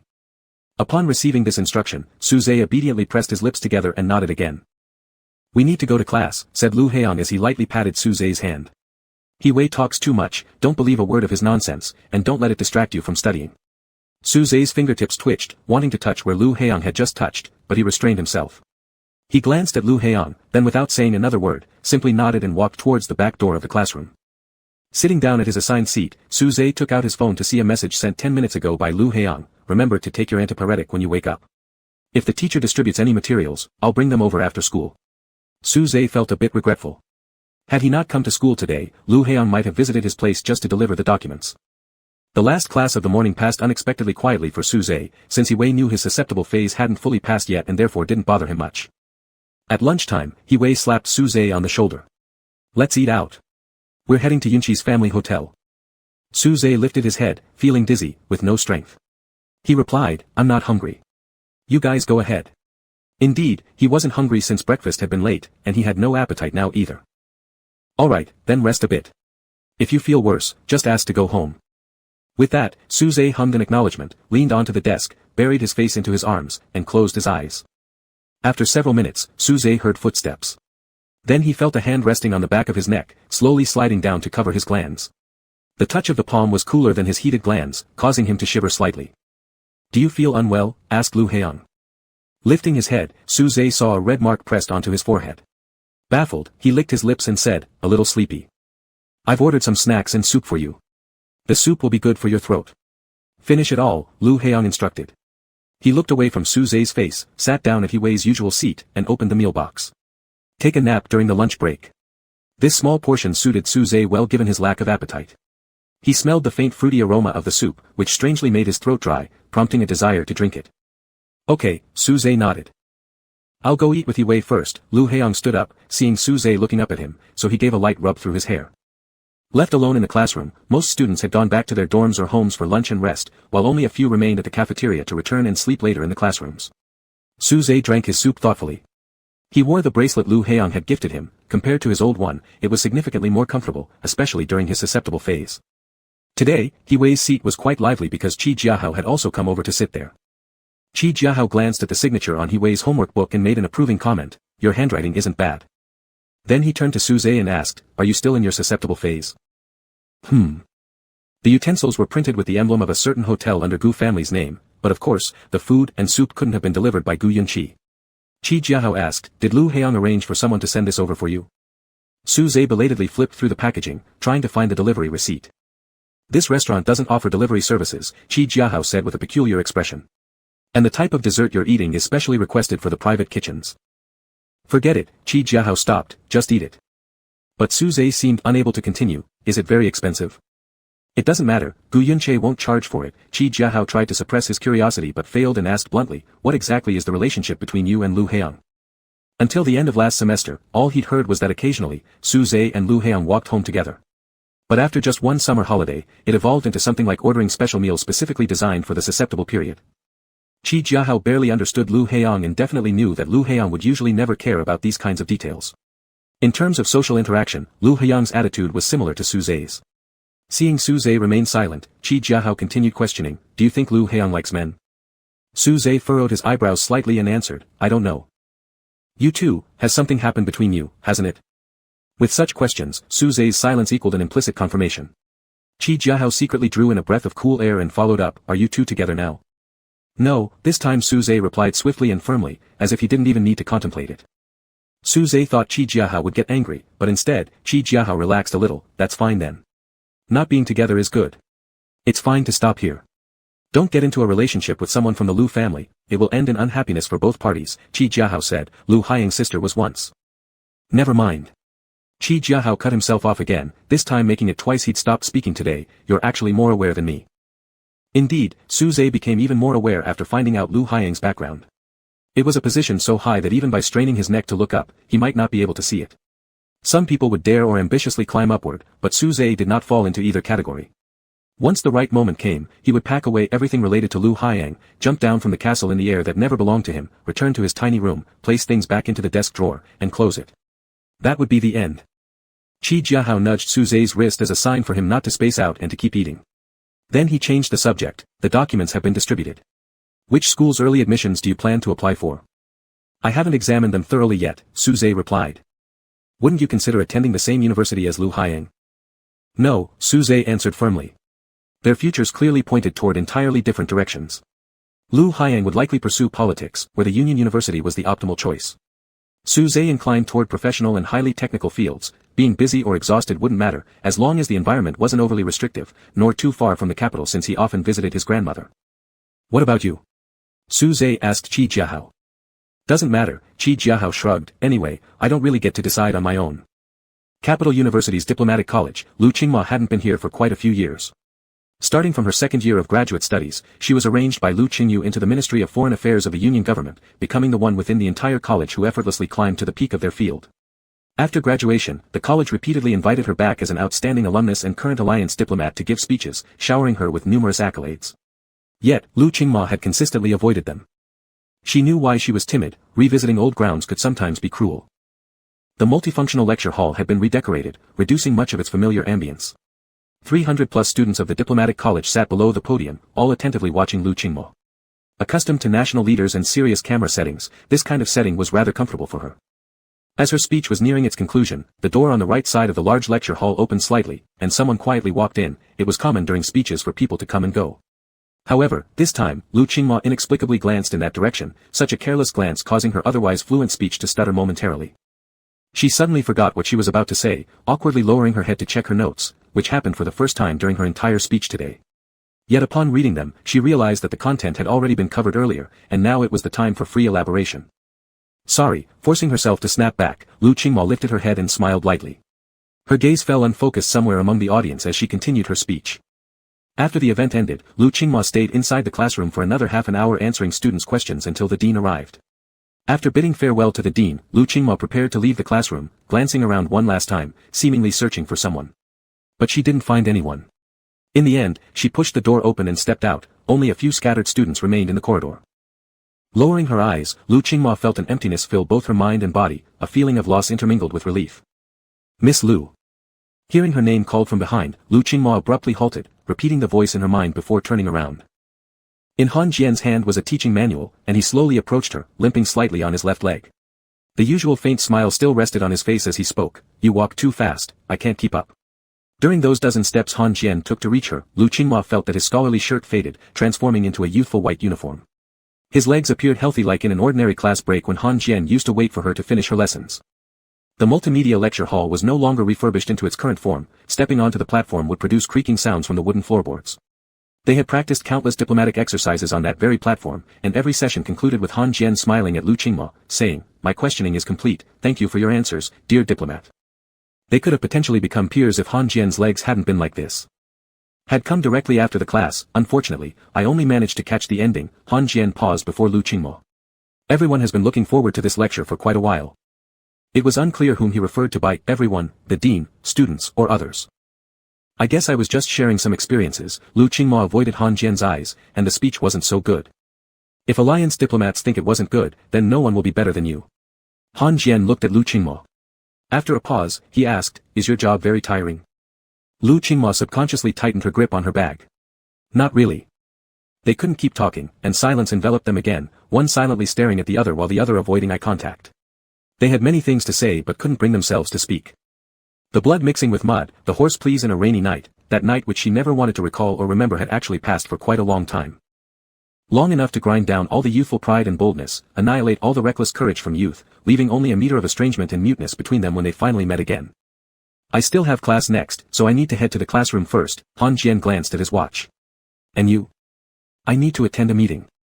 Be careful on your way. Sure. The first swimming lesson after school started, and Class 1 and Class 2 had their lessons together. The sports curriculum for both classes were highly synchronized, and all the examinations had to be finished within 1 month, as reference for their early admission physical education results. Gu Yunqi came to school this afternoon despite being rarely seen lately. He looked quite pale, and even his seatmate Lu Heiyang seemed exceptionally gloomy. People who don't know would think they've had an argument, He Wei commented after returning from the office with Su Zhe and glanced at the back door of Class 2. Saying that, Su Zhe suddenly realized that Lu Heiyang and Gu Yunqi indeed hadn't argued. They didn't argue. Su Zhe echoed. What is there for them to argue about? He Wei sat down in his seat, leaning closer toward Su Zhe over the backrest. Since you definitely won't spread it around, let me secretly tell you. In half a month is Gu Grandpa's birthday banquet. Probably at that time they'll arrange Yunqi's engagement. Su Zhe was taken aback. Engagement? They were just beginning their final year of high school. Of course, it's not a formal one, merely having that mega appear to meet the Gus. But since Gu Grandpa is the most influential speaker in the family, introducing someone specifically at his banquet is practically like an engagement already. So fast. Su Zhe could find no other word to describe it, everything was moving too fast. He thought Gu Yunqi should be the least restricted among the three of them, given his family background, personality, and other aspects. But just over one summer, the freest person had been chained first, which was somewhat unexpected. Perhaps he underestimated, since in families like Lu Heiyang's, authority originally outweighs family ties, where elders aren't simply elders but another symbol of power. That, Mega also studies in the preparatory school. His family company is almost bankrupt. If not for the high compatibility with Yunqi, the Gu family wouldn't form such an alliance. But there's nothing to do, given Yunqi's constitution. He Wei trailed off midway through his explanation. Well, forget it. Time for swimming class, let's warm up. He Wei recently developed a strong interest in wrestling matches with Su Zhe, although he hadn't ever won once, but it did not stop him from challenging Su Zhe daily. He extended his hand toward Su Zhe, and Su Zhe grasped it. Su Zhe seldom touched others' hands. Among the alphas, perhaps only Lu Heiyang and He Wei had beautiful, smooth, exquisitely shaped hands that indicated a life without hardship. Elbows pressed against the desk, He Wei focused intently on both hands, while Su Zhe appeared lost in thought. Slowly, his fist tilted slightly to the right. He Wei's eyes lit up with excitement. But Su Zhe regained focus, increased the pressure on his wrist, pressing He Wei's arm down onto the table. It doesn't matter to lose to a boxer like you, I'm not embarrassed, He Wei always reassured himself. He pulled Su Zhe's hand closer to look at the calluses on his own palms. Su Zhe, let me ask you something. If it weren't for your good relationship with Heiyang, would you come wrestle arms with me every day? He expected Su Zhe to at least hesitate for a moment, but Su Zhe hesitated for just half a second before replying, probably not. At least you said, probably. Thank you for your consideration, He Wei smiled warmly. Su Zhe. The classroom was a bit noisy, but He Wei didn't hear anything. Su Zhe instantly turned his head, spotting Lu Heiyang standing by the back door. Heading to the swimming hall. Lu Heiyang informed him. Su Zhe nodded, withdrawing his hand from He Wei's grasp, and picked up his bag. Only now did He Wei turn around and see Lu Heiyang looking directly at him. Why are you looking at me like that? He Wei was puzzled. Are you being influenced by Gu Yunqi? On the way to the swimming pool, He Wei suddenly patted Gu Yunqi's shoulder and pointed towards the equipment room. Hey. Su Zhe also turned his head to look. In the corridor outside the equipment room, a mega with a backpack was walking. Su Zhe realized he had a slight tendency towards nearsightedness. He slightly squinted but still couldn't see clearly. He could only make out that the mega was pale and thin. There was an obvious change in the alpha pheromones in the air. He Wei quickly tapped on Gu Yunqi's bracelet, adjusting the setting higher, and then advised him, murder is illegal, don't be impulsive, he's innocent too. I'll kill you first. Gu Yunqi glanced at him coldly. After the swimming class ended, Su Zhe returned to the locker room. His training results ranked first among all S-level students today. The teacher simply said, keep it up, and let him leave early. Su Zhe sat in the locker room for a while until he heard the whistle signaling dismissal from the venue side. Then he stood up, taking his clothes to the shower to rinse off. Just as he had hung his clothes, the compartment door was knocked a few times. Lu Heiyang said from outside, you forgot your towel. Although Su Zhe could have directly received the towel from above the compartment, he still opened the door and said, thank you. The locker room and corridor were noisy, but the shower area was temporarily unoccupied and quiet. Su Zhe grabbed the towel, but Lu Heiyang did not let go. Following Su Zhe's strength, he stepped into the small compartment. He closed the door behind him without giving Su Zhe much time to be surprised, and leaned in to kiss Su Zhe lightly on the lips, like a short greeting kiss. Lu Heiyang immediately straightened up afterward, but Su Zhe carefully pursued and kissed him back. He always became proactive in moments Lu Heiyang least expected. Kissing Su Zhe, whose technique hadn't improved over the minutes, passed quickly, during which other alphas had already finished their showers swiftly, and their noises surrounded Lu Heiyang and Su Zhe before retreating again. Finally, Lu Heiyang pushed Su Zhe gently against the wall by pressing on his hip bone and reminded him softly, Su Zhe, this is at the swimming pool. Su Zhe stared at Lu Heiyang for a few seconds and then shifted his gaze away. Since school started, Su Zhe and Lu Heiyang hadn't had much private time together because Lu Heiyang had also started missing classes often since this semester, sometimes coming in the afternoon or sometimes not appearing at all. As He Wei put it, being influenced by Gu Yunqi's bad habits, but Su Zhe knew it wasn't the reason. He didn't even have time to feel anxious, but could only secretly count down the estimated seconds left. Hey Yang, are you done? He Wei called out before leaving the shower area. Not yet, you go ahead. The driver will come pick me up. Okay, what about Su Zhe? He left class early, he's gone already. Lu Heiyang's hand rested on Su Zhe's waist as he calmly replied. He Wei went, oh, and left. Lu Heiyang turned back and told Su Zhe, I may not come to school every day this semester. Su Zhe looked like he had no objections, lightly nodding, all right. He didn't ask why, showing not even a hint of suspicion, just peacefully and obediently accepting reality. Lu Heiyang looked at Su Zhe's face, remembering how Su Zhe used to ask if he was going abroad, but now didn't inquire at all, as if fully prepared, just waiting for Lu Heiyang to wave goodbye. Su Zhe handled things very simply, never entangling or demanding anything, nor needing others to explain or take responsibility for him. Even if Lu Heiyang drove him somewhere and dropped him off alone on the road, he would merely silently watch the car drive away, wait in place for a bit, and if it didn't return, would just walk forward on his own. He wouldn't chase after the car, much less call Lu Heiyang to ask why he left him behind. I won't be able to message or call you frequently either, Lu Heiyang said with a joking tone, it would be troublesome if we get monitored. Alright. This statement by Lu Heiyang was probably a hint not to send messages or call him proactively, so Su Zhe tightly clenched the towel in his hands and nodded again, I won't bother you. A few drops of water slid down from Su Zhe's forehead corner. His face appeared somewhat pale, starting to regret his proactivity from a few minutes ago, thinking he might have done many unnecessary things in Lu Heiyang's eyes. Don't answer comprehension questions like this, you'll get 0 points. Lu Heiyang's voice remained steady as he raised his hand to pinch Su Zhe's nape, lifting his head so the pair of silvery gray eyes would meet his own. That's not what I meant. Su Zhe slowly asked, then what do you mean? It wasn't a reproach or a rhetorical question, it didn't carry any negative emotions. It was simply because Lu Heiyang had said that it wasn't the meaning Su Zhe assumed, so Su Zhe wanted to know the right answer for his comprehension response worth 0 points. If Lu Heiyang did not wish to reply, that was fine too. Su Zhe could feel Lu Heiyang tightening his grip on the back of his neck. The shower cubicle in the swimming hall wasn't the best and perfect place, neither was now the best time. Not only at this moment, or even this day, likely many more years ahead wouldn't be a proper or correct time to pose this question, but Lu Heiyang still asked it anyway. Su Zhe. Lu Heiyang released him, straightened his back, and looked into Su Zhe's calm face, which had no idea what would happen next, then asked, have you ever thought about being with me? Before proceeding, it's important to note the difficulty involved in such an exchange. Chapter 55. Su Zhe had a habit, every time Lu Heiyang asked him a question, he always nodded instinctively before reflecting on what Lu Heiyang actually said. This happened again. As soon as Lu Heiyang finished speaking, Su Zhe nodded. After a moment, Su Zhe paused, his body and gaze becoming rigid. He attempted to recall Lu Heiyang's exact words but failed. All he managed was to recollect the general meaning.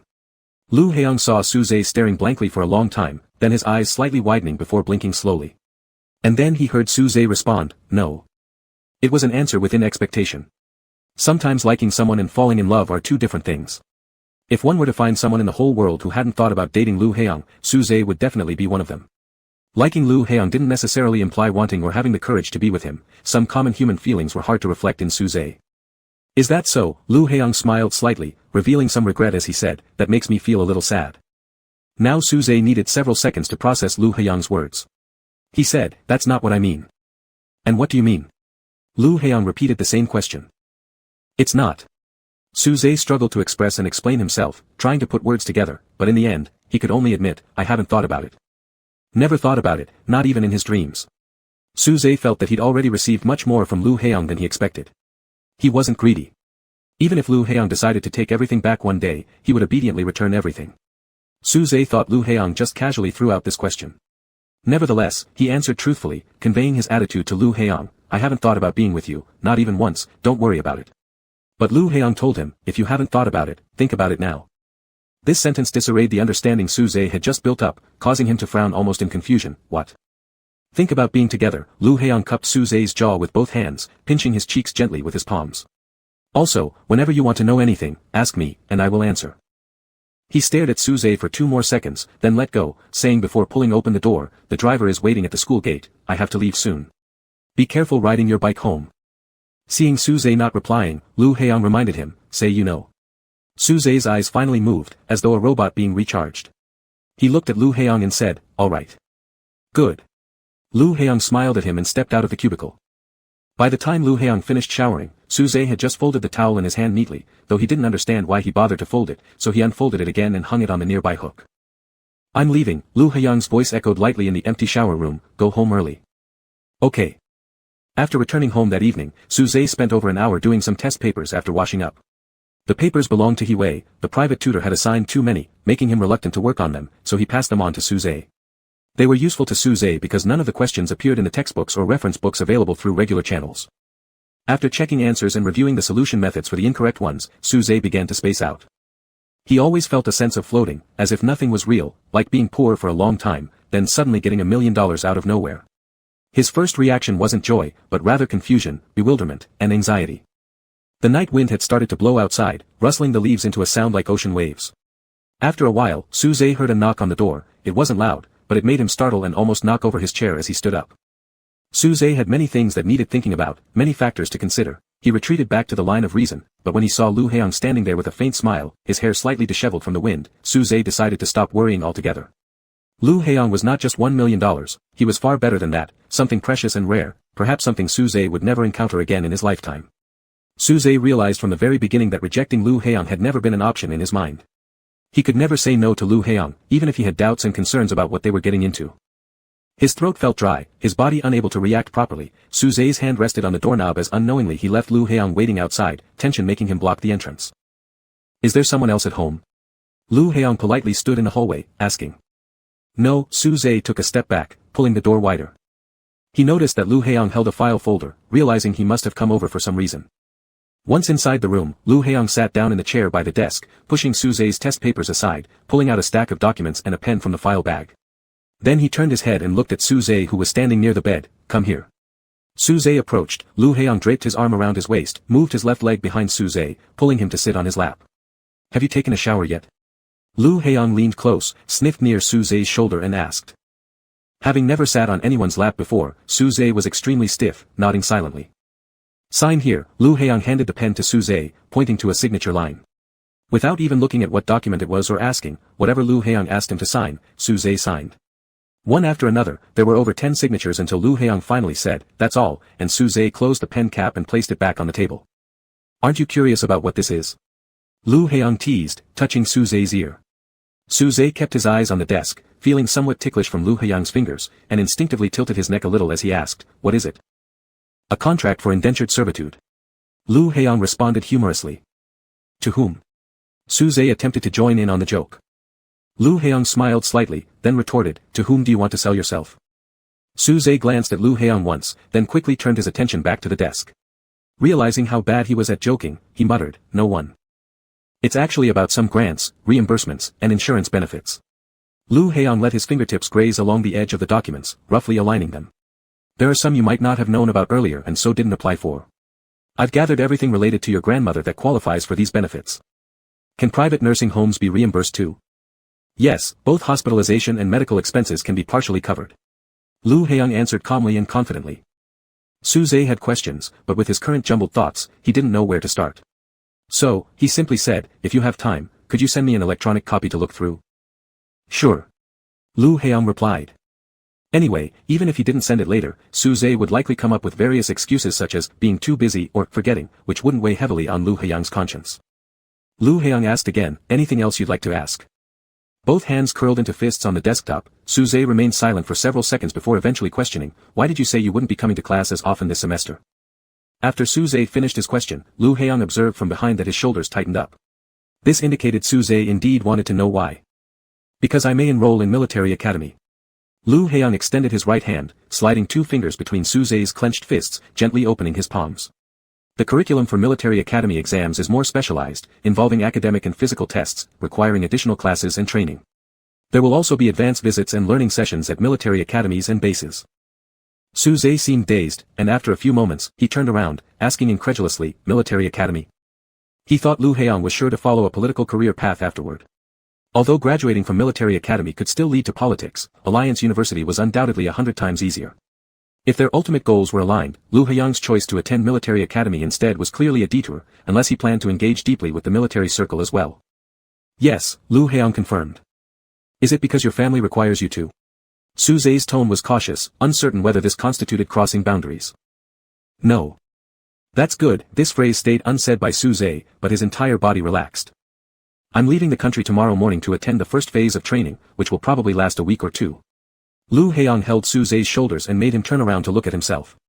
Not just this week or 2, there will likely be longer periods ahead. It wasn't just about preparing for military academy exams, but various aspects would take up significant time. He had to cover long distances, walk through many paths. It's fine. Su Zhe said. They were originally 2 parallel lines that would never intersect, each having their own goals to achieve and complete. Lu Heiyang was willing to make a detour in his spare time, glance over at him, it was enough. Su Zhe didn't ask for anything more. No, he did have a request, one single request. Su Zhe reached out and loosely gripped Lu Heiyang's wrist in his hand. Without looking into Lu Heiyang's eyes, staring somewhere indistinctly, his voice became softer, if one day, you really have to go, could you say goodbye to me? Regardless of how long their relationship might last, Su Zhe needed Lu Heiyang to personally conclude this somewhat unreal dream. The moment Lu Heiyang said it, he would wake up immediately, and he wouldn't close his eyes pretending not to hear.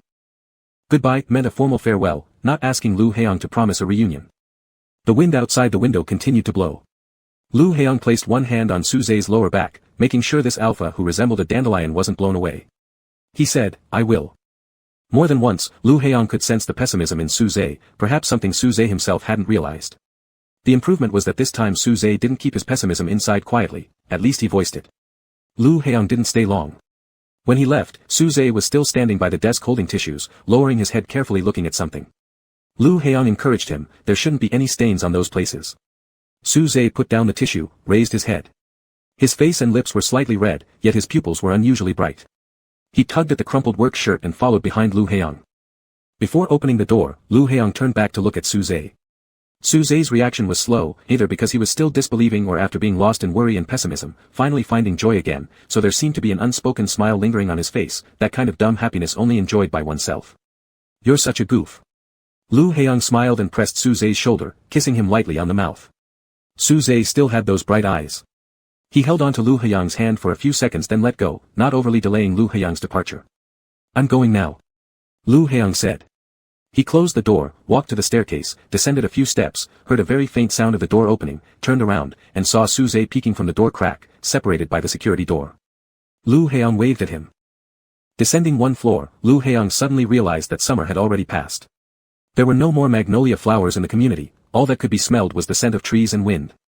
When Lu Heiyang disappeared down the corridor, Su Zhe closed the door, returned to the room, pulled open the curtain, and opened the window. Supporting himself on the windowsill, he looked down. About half a minute later, he saw Lu Heiyang step out of the corridor. After walking a few steps, Lu Heiyang turned around, raising his head through the swaying branches. Dappled light bathed his whole body, leaves moving like ocean waves, Lu Heiyang standing under the night sky among the trees, like being underwater in deep blue. Tonight's moon was actually very beautiful, but Su Zhe didn't look up, he simply gazed down from the windowsill, admiring the reflection of the moon in the sea. Su Zhe couldn't sleep early tonight, studying exam papers until midnight. Before going to bed, he pulled open a drawer, took out the little notebook, flipped to the page with 12 circles drawn, and turned another page.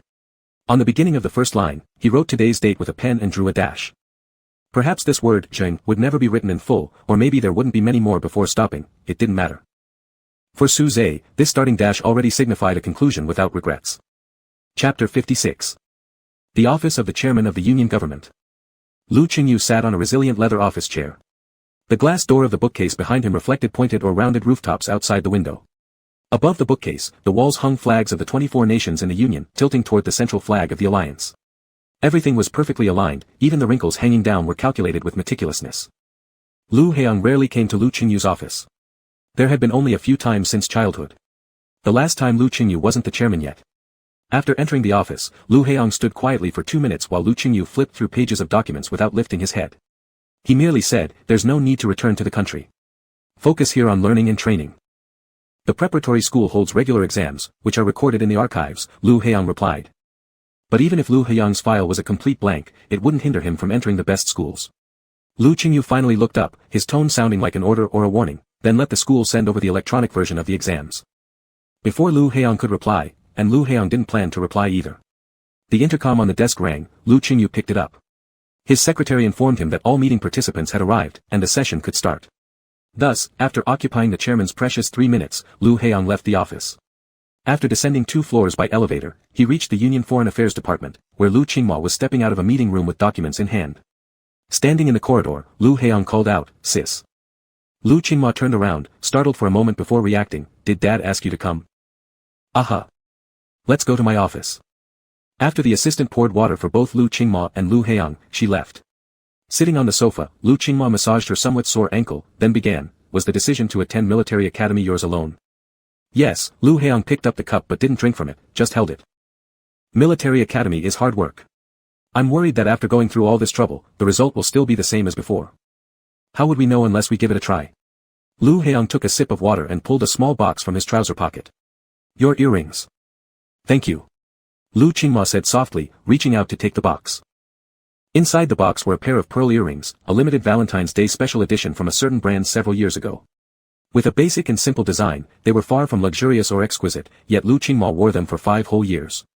From her university campus days to the United Government, from graduation parties to her wedding ceremony, even though these tiny pearls mismatched greatly with her expensive wedding dress, Lu Qingma silently insisted on wearing them. A while ago, one of the earring clasps broke. When Lu Qingma returned to the country, she sent the earrings for repair but left hurriedly due to work reasons, never managing to pick them up again.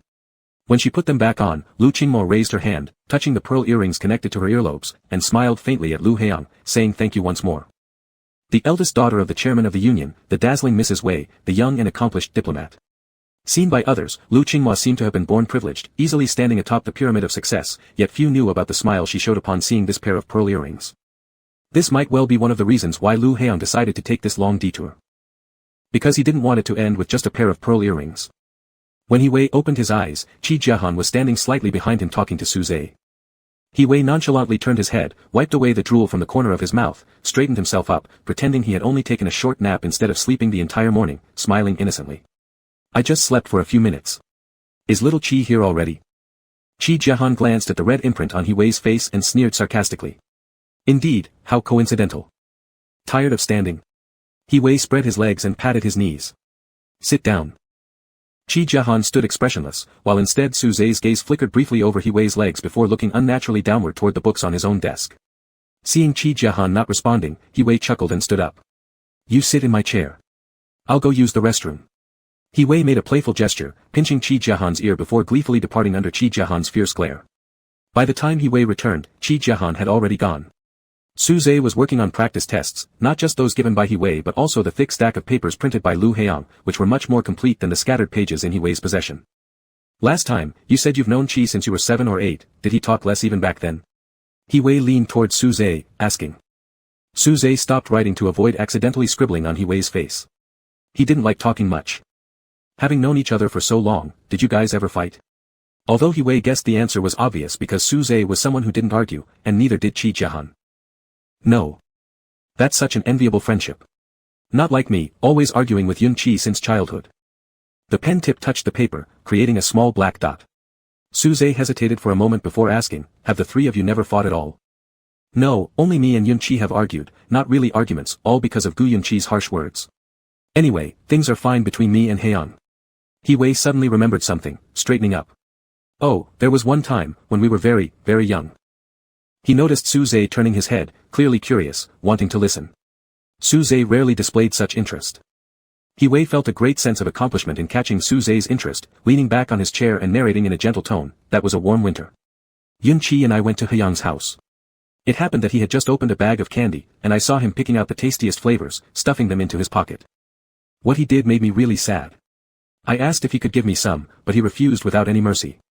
So I tried to grab them from him, not because I wanted to eat them, but just because I was upset. That was the only time I ever fought with Haeyoung. Haeyoung said he was saving the candies for his friends. What a joke. Am I not his friend?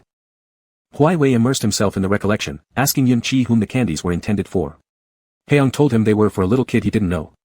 At that time, I suspected it was all pretense. He actually planned to give the candies to Gu Yun-chi, so I asked Gu Yun-chi if it was true, and Gu Yun-chi said I was insane. Hee-wei snorted coldly. Gu Yun-chi spoke so harshly even at such a young age. If it weren't for the arranged marriage, this alpha would never find a wife. As Suze focused on the test paper, his thoughts were miles away. He remembered how every time Lu Haeyoung brought candies when they were kids, the ones Lu Haeyoung picked out were always the best flavors. Who was that little kid? Suze whispered softly. How should I know? Haeyoung never mentioned the name. I suspect there was no such person, he just didn't want to share the candies with me. After a pause, Hee-wei tried to pull himself together from being so petty, saying, however, around that time, Haeyoung's memory seemed to have started having problems. Suze was startled, turning his head to look at him. What? He probably never mentioned it to you. Anyway, at that moment I had this feeling. It's been too long to remember clearly, but...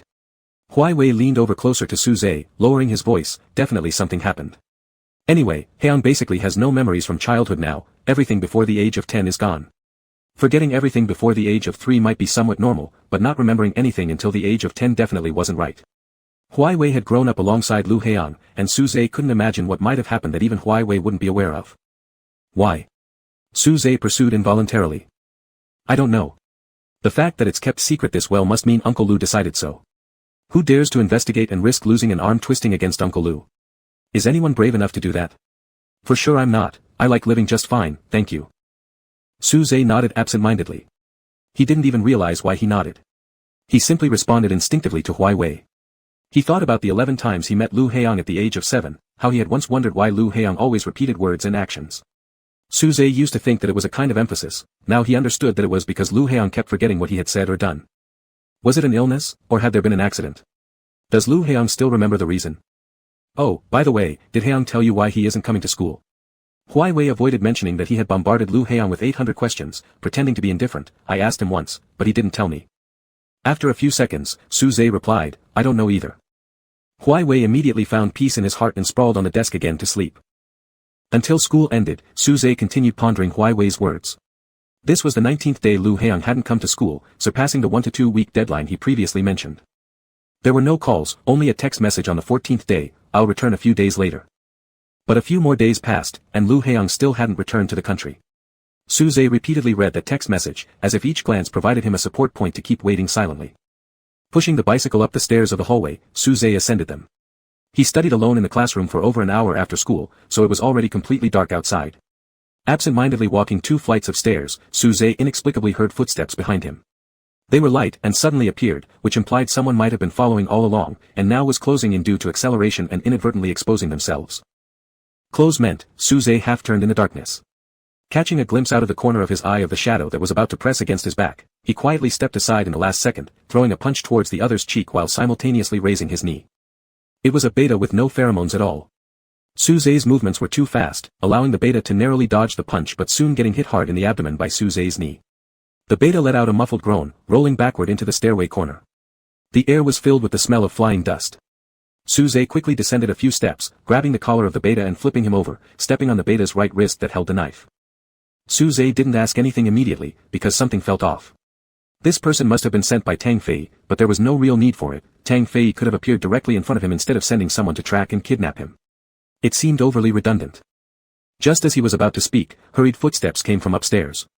An alpha almost leaped down the handrails, rushing to Suze's side and looking downward, where Suze heard him mutter a curse under his breath. Suze stood up quickly, noticing that a van had parked downstairs at some point. 2 people were stuffing an alpha who seemingly had already lost consciousness into the back seat. The sound of revving engines echoed, and the van sped away. Su Zhe exchanged a glance with the Alpha beside him, realizing that the person Tang Fei truly wanted wasn't him. The Alpha dragged the Beta on the ground and whispered, "We'll handle it." Under the weak streetlight outside the building, Su Zhe noticed the Alpha wearing an air-guiding headphone. Su Zhe said nothing and asked nothing, merely nodding before adjusting his school bag and walking back upstairs. After returning to the room, Su Zhe stood by the window, gazing downstairs quietly. It was peaceful as usual. Su Zhe closed the curtains, took out his phone from his bag, and called the convalescent home. "Nurse Lee, this is Su Zhe. Sorry to bother you, has my grandma eaten dinner yet?" "Yes, she just finished, and now she's eating fruit. Is there anything wrong?" "No, thank you for your trouble." Sitting down at the desk, Su Zhe opened the messaging interface and stared blankly at Lu Heyang's text message. He thought back to when Tang Fei visited the auto repair shop during summer break, and not long after leaving, Lu Heyang called to tell him, "Don't worry." He also remembered how each time he visited the convalescent home, the bodyguards of the patient in the next room always sat outside his grandmother's ward. Thus, none of it was coincidence. Lu Heyang's "don't worry" wasn't mere verbal reassurance. Su Zhe could guess why Lu Heyang kept this matter hidden. If it had been disclosed earlier, he would certainly have refused. As the screen dimmed, Su Zhe turned it back on. Staring for a few more seconds, suddenly the interface changed as the phone rang, startling Su Zhe slightly before he picked it up immediately. Su Zhe. It had been a long time since hearing Lu Heyang's voice, making it feel strange momentarily. Su Zhe opened his mouth as if he had much to say, but in the end, only replied with a simple "hmm." "Are you hurt?" Lu Heyang asked. "No," Su Zhe replied, "it should be Tang Fei's men." "Right, they've already started investigating. Stay home, don't look for him yourself." "What will happen to the kidnapped person?" Understanding Tang Fei's style of conduct, Su Zhe realized this question of his was unnecessary. He'd seen many bodyguards and enforcers in the club. Employers never felt guilty about their subordinates getting injured. It was merely a contractual relationship, a paid-for-life arrangement. However, Su Zhe wasn't an employer. Fundamentally, he'd once been one selling his life to earn money, and now he was merely a recipient of protection services without offering any payment in return. They won't harm him. The target isn't him. "Don't worry, wait for my news," Lu Heyang added without waiting for Su Zhe's reply. "I'm about to attend class. I'll hang up first. Go to sleep early." Being cut off abruptly left anyone dissatisfied, but Su Zhe immediately responded, "All right," wasting no second of Lu Heyang's time. After hanging up, Su Zhe pulled out an old notebook used for drafts from the table and began writing questions on the blank pages. 1. If the target isn't him, then who is it? 2. Are the bodyguards arranged for me and my grandma very expensive? Can you tell me how much they cost? 3. He Wei said you don't remember things from your childhood anymore. Why is that? 4. How long will it take for you to come back? After finishing, Su Zhe stared at the notebook for a while, intending to strike out the fourth question with his pen tip but eventually couldn't bring himself to do so. He didn't know when Lu Heyang would call next, so he jotted down what he wanted to ask, one question at a time, ensuring it wouldn't annoy Lu Heyang nor waste too much of his time. In a warehouse in the west part of the city, lights were shining brightly. Tang Fei sat on an old couch, absent-mindedly playing with a lighter. At his feet lay an Alpha, hands bound behind his back, face covered in blood, eyes tightly shut and motionless, making it impossible to tell whether he was alive or dead. A few minutes later, the sound of a car came from outside the warehouse. 2 beams of headlights swept through half a circle when turning, then suddenly went out. A leg stepped into the brightly lit warehouse from the night, belonging to a tall Alpha wearing an old work shirt. There were a few long scars visible on his arm exposed outside the sleeves. With a click, Tang Fei closed the lighter, looked up, and leaned back into the couch with a nonchalant smile on his face. "Looks like I didn't wait in vain tonight, brother one has come." He lifted his foot and pressed it against the Alpha's cheek, causing the Alpha to finally convulse slightly. Jiang Wen calmly looked at Tang Fei. He had come alone late at night, not carrying any weapons, just standing there. Yet Tang Fei's subordinates became highly alert, their hands moving to the pistols clipped at their waists. The Alpha on the ground struggled to open his eyes, his lips moving silently as if trying to call out, "Big brother." "Get up yourself," Jiang Wen said calmly to him. "The car door is left open for you." Tang Fei retracted his leg lazily, watching as the Alpha used his forehead to push himself off the ground, knees bent, slowly crawling up, staggering forward, hunched over unsteadily. It took him a long time to reach Jiang Wen, who gave him a hand. The Alpha hesitated, still wanting to say something. Jiang Wen turned his head slightly and said, "Go outside." When the Alpha walked out of the warehouse, Tang Fei yawned. Brother Wen still values brotherhood so much he'd come all this way for a little subordinate. No wonder they're more loyal to you than dogs. Jiang Wen glanced at him and turned around to leave, but Tang Fei raised his voice. "I'm just curious, how did the once-renowned mercenary king fall so low as to become a bodyguard for a high school student?" "Not quite." Jiang Wen replied slowly, "This was my first time doing someone's tendon-cutting job. Pain unexpectedly surged in his right wrist. Tang Fei's expression shifted slightly, then he smiled again. That's true.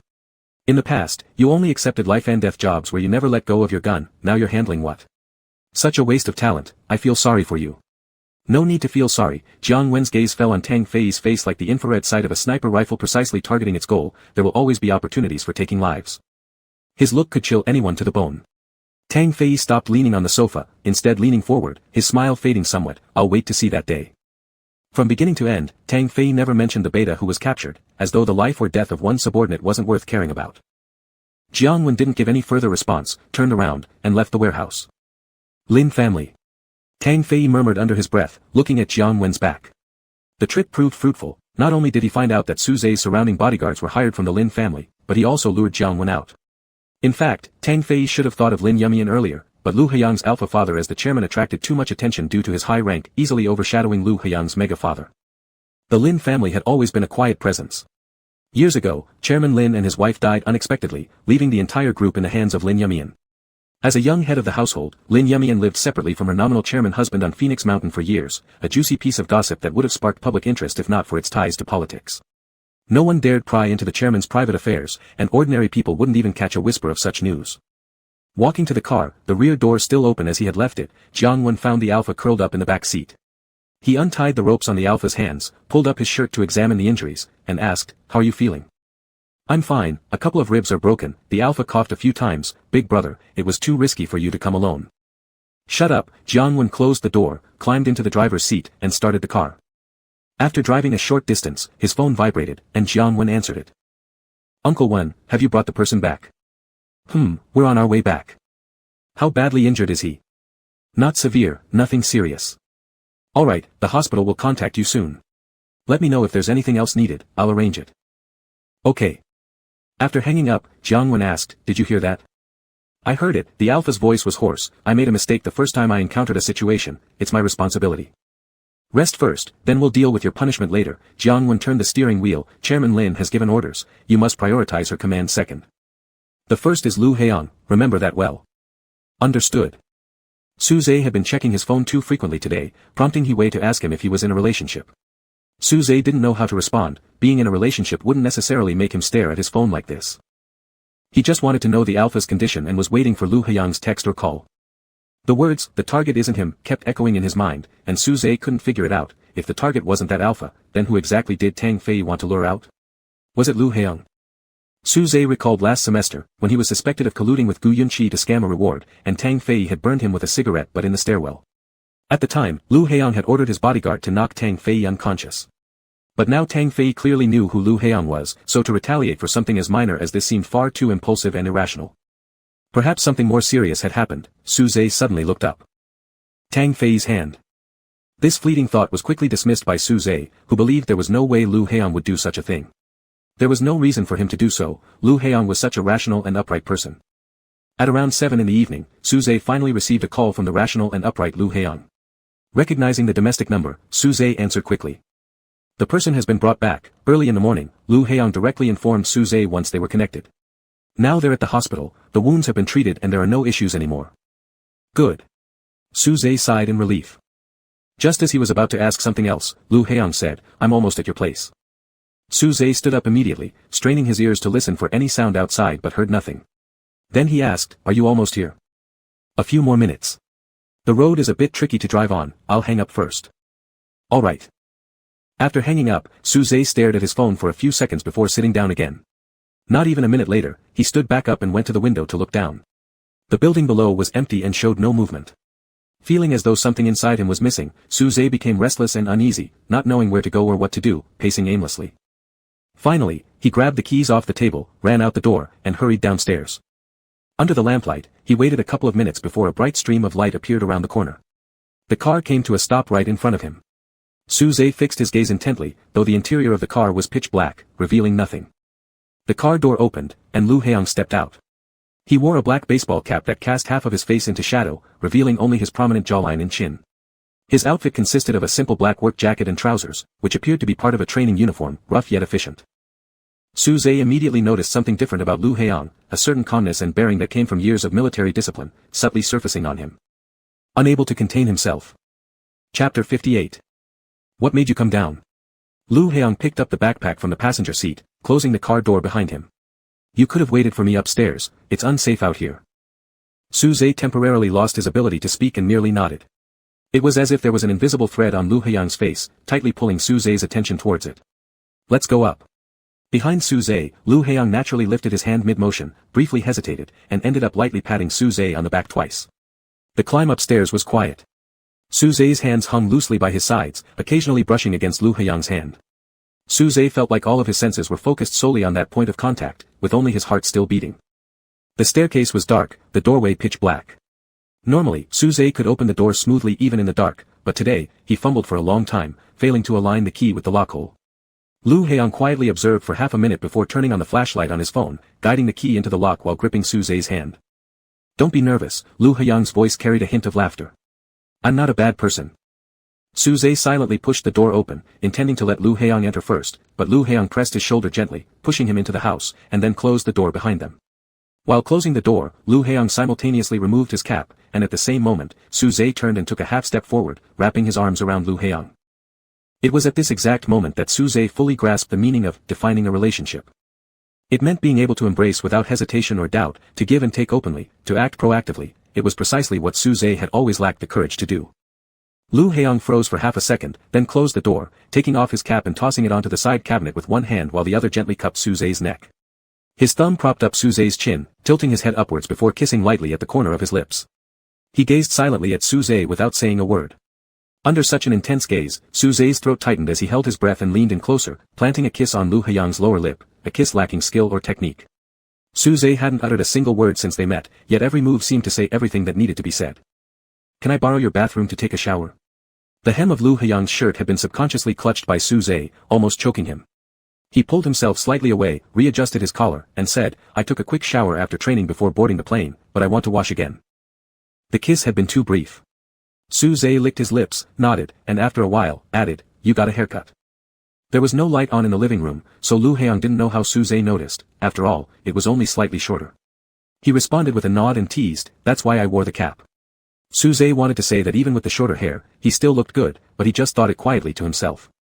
He let go of Lu Heong and went to turn on the bathroom light. Taking out fresh clothes from his backpack, Lu Heong also entered the bathroom, casually asking, Have you already taken a shower? I have. It was as if Su-zhe were afraid Lu Heong might bump into something, so he turned on the brightest light. Leaning against the sink, Su-zhe made space, hurriedly studying Lu Heong's face under the glowing light. Are you planning to watch me shower? After placing his clothes neatly, Lu Heong glanced sideways at Su-zhe. His eyes carried something different, an acute sharpness akin to a gun aiming at its target, making Su-zhe feel like he was struck squarely at the center of the bullseye. In the days that followed, Lu Heong raised his hands to undress, saying, Then join me. Through the mirror, Lu Heong saw Su-zhe's ears turn red behind him. By the time he had taken off his top, Su-zhe had moved to the doorway, quickly shutting the door.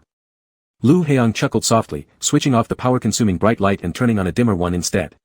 He reached for the shampoo on the countertop. It was probably the kind Su-zhe always used. A cheap plastic bottle emitted a scent that was inexpensive but oddly appealing when mixed with pheromones. Su-zhe actually stood outside the bathroom motionless for quite some time, as if a rope had grown out of the doorknob and wrapped itself around his neck, tethering him until Lu Heong opened the door to release the knot. After realizing how abnormal this behavior was, Su-zhe finally returned to the room. The draft paper lay sprawled on the desk. Since Su-zhe anticipated that Lu Heong would call later that night, he kept the 4 questions within sight at all times. When he sat down to memorize them, his usual smooth progress with knowledge points and texts faltered. These 4 short sentences eluded him repeatedly, he simply couldn't focus. Clearly distracted, Su-zhe was stubborn about remembering every word exactly as written. When Lu Heong came in, Su-zhe was still wrestling with his scattered attention. Hearing the door open, he immediately pulled over a stack of test papers to cover the draft paper and stood up. What are you looking at? Lu Heong walked over, drying his hair, and sat on the chair. Test papers. Test papers, Lu Heong repeated Su-zhe's response, resting his hand on the pile of test papers. Su-zhe's shoulders tensed, prepared to give up resisting, but Lu Heong did not flip the test paper over. Instead, he asked, How can you lie to me? You're going to spank me. He looked up at Su-zhe, adding, Hold out your hand. Su-zhe extended his palm without resistance, his heartbeat quickening, not from nervousness, but a strange sense of anticipation. However, Lu Heong merely tapped his palm lightly before pulling him onto his lap. Didn't I already say, if you want to know anything, just ask, and I'll answer honestly. Lu Heong stroked Su-zhe's hair at the back of his head, which was probably freshly washed, cool and soft, flowing between his fingers like water. The cheapest shampoo managed to produce the best hair quality. This alpha was truly easy to maintain. 1. Suze hesitated briefly before reciting the first question from the draft paper. You said the target wasn't him, so who is it? A bodyguard. Tang Fei had a conflict with him, so someone abducted that alpha near you to lure him out. Suze thought for a moment. The nursing home where his grandmother stayed already had strict security measures, with tightly controlled access. So, targeting him was the easiest way to succeed, and Tang Fei did manage to accomplish it. Anything else? Lu Heong asked. 2. Suze recited the second question as formally as if he were memorizing a text. Was the bodyguard assigned to me and grandma very expensive? Can you tell me how much it costs? As soon as he finished, Suze realized his mistake. The original wording was, can you tell me how much it costs?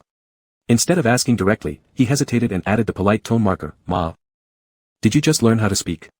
Lu Heong's fingers slid down Suze's neck and pressed along his spine and lower back. Where is the button that adjusts language function? Suze grasped his hand, turning his head away to hide his embarrassment but still insisted on asking again, can you tell me? Protecting you and your grandma is actually one of the lowest risk tasks for the bodyguards. Even when they're idle, they get paid, so there are no extra costs. You don't need to worry about that. Seeing Suze still frowning slightly, Lu Heong changed the subject. What else? Oh, 3.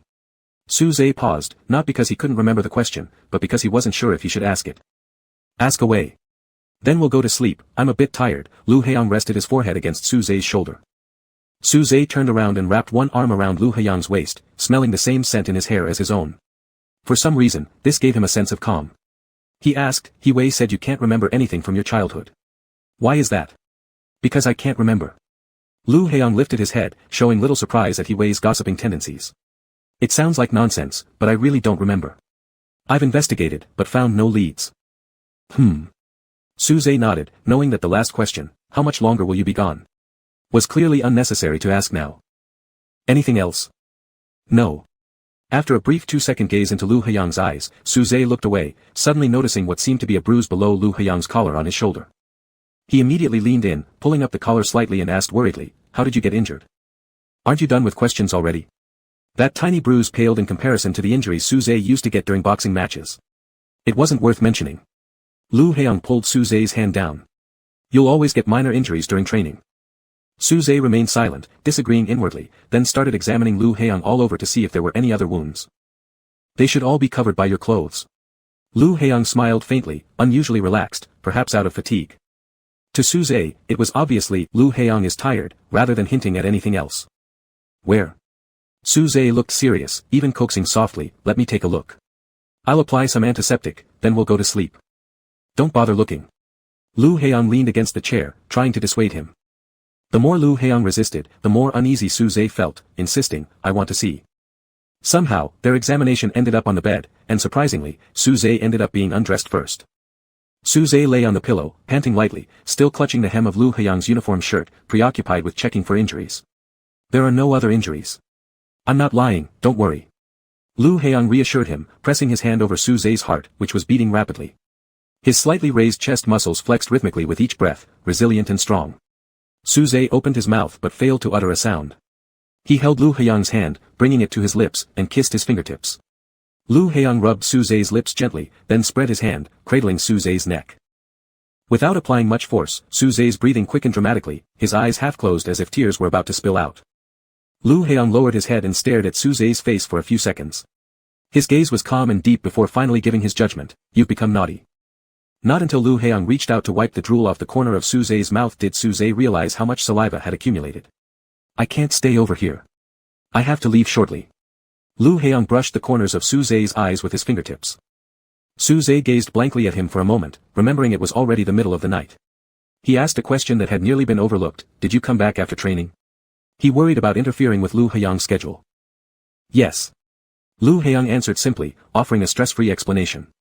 In a few days, the preparatory school will have exams, so I was supposed to come back anyway. This meant Lu Heong would stay until the exams were over, and just this made Suze feel happy. He pressed his lips together, looking like a faint smile. Suze said, be careful on the way back. Lu Heong looked at him for a few seconds, then suddenly lay down beside him. They had rarely lain together so comfortably, so Suze turned his head to look at Lu Heong's profile, counting in his heart. When he counted to 36 seconds, Lu Heong raised his hand to press his nose ridge, then sat up, let's take another shower. I can wash myself, alone. Su-zhe also sat up, pulling the blanket to cover himself. It's very late, you should go home first. Okay.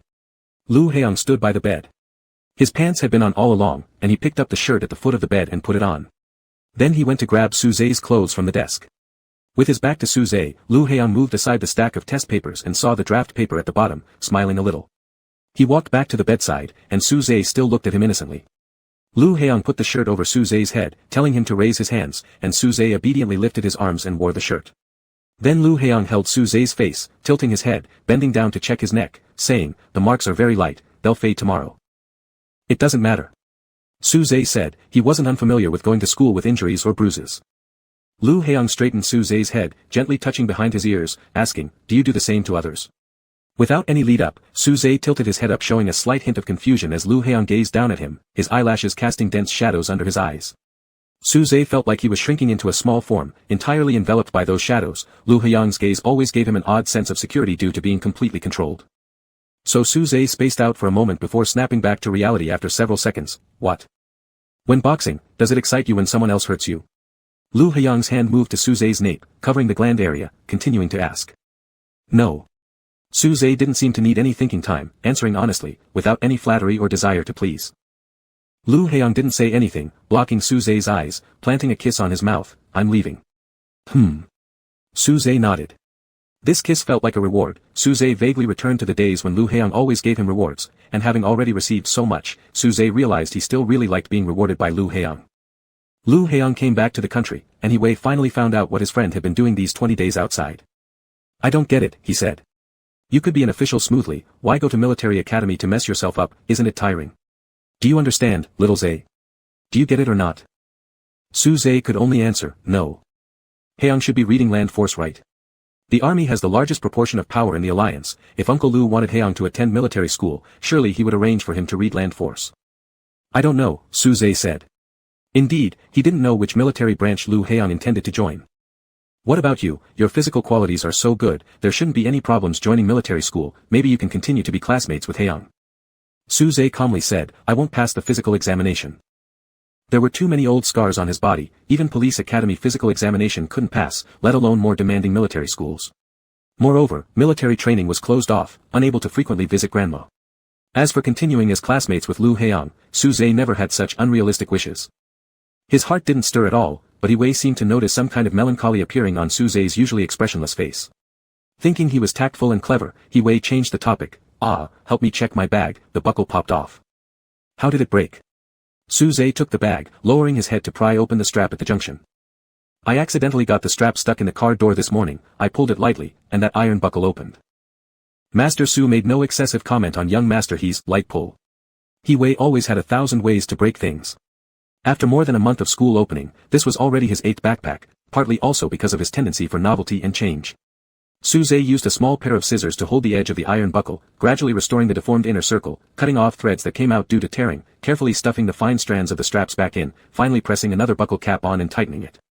"Done, take a look." "Wow, that was fast." Wei examined the bag. "Our little Zhe is truly beautiful, kind-hearted, virtuous, and capable. If you were a mega, definitely a bunch of alphas would be vying to marry you home as a wife." Su-zhe remained silent because he thought Wei's evaluation had nothing to do with himself. "Love you, wife." Wei hugged Su-zhe's arm and leaned on his shoulder. Su-zhe was not used to such intimacy. He tried to pull his hand free, but Wei held him too tightly. Su-zhe failed. He felt his hair being fanned by something. Wei tilted his head back. "Young. When did you come?" "When you called Su-zhe, wife. Lu Heong said. "Please understand me." Wei leaned on Su-zhe. "I can't call Jiahan wife. Am I not allowed to call Jiahan's friend wife?" Seeing Su-zhe kept looking at him, Lu Heong reached out and touched his ear, smiled at him, then said to Wei, "I need to talk to you." Wei stood up immediately, draped an arm over Lu Heong's shoulder and led him towards the door, asking quietly, "Is my brother back?" "Tonight's flight. I'll go to Uncle's place to corner him." Wei frowned. "Ever since I sent him a message last time asking if he had dealings with Tang Fei, he hasn't replied to me. He's been overseas for more than a month, finally willing to come back. Aren't you taller?" Wei's attention shifted like a frog in a pond. He looked Lu Heong up and down, asking curiously. "No." Wei snorted. "That must be because of your posture practice, looks like you grew a bit." Before he finished speaking, he saw Su-zhe run from the classroom towards the office. Wei called out to him, but Su-zhe neither responded nor stopped. At the same time, the class bell rang. He Wei turned his gaze and found Lu Heong also watching Su Zhe's retreating figure. What's wrong with Su Zhe? Is there an emergency? Don't know, class has started. Lu Heong said. When Su Zhe rushed to the sanatorium, Yi Yunhua had already been forcibly tied to the bed. She struggled futilely like a fish in the mud, her face flushed red, eyes wide open and staring blankly at the ceiling, breathing heavily, muttering incessantly, blood, all blood, full of blood. After sedation, it wasn't administered in large quantities. Zhou Zhen's white coat and hair were somewhat disheveled, clearly indicating he exerted a lot of effort in calming Yi Yunhua.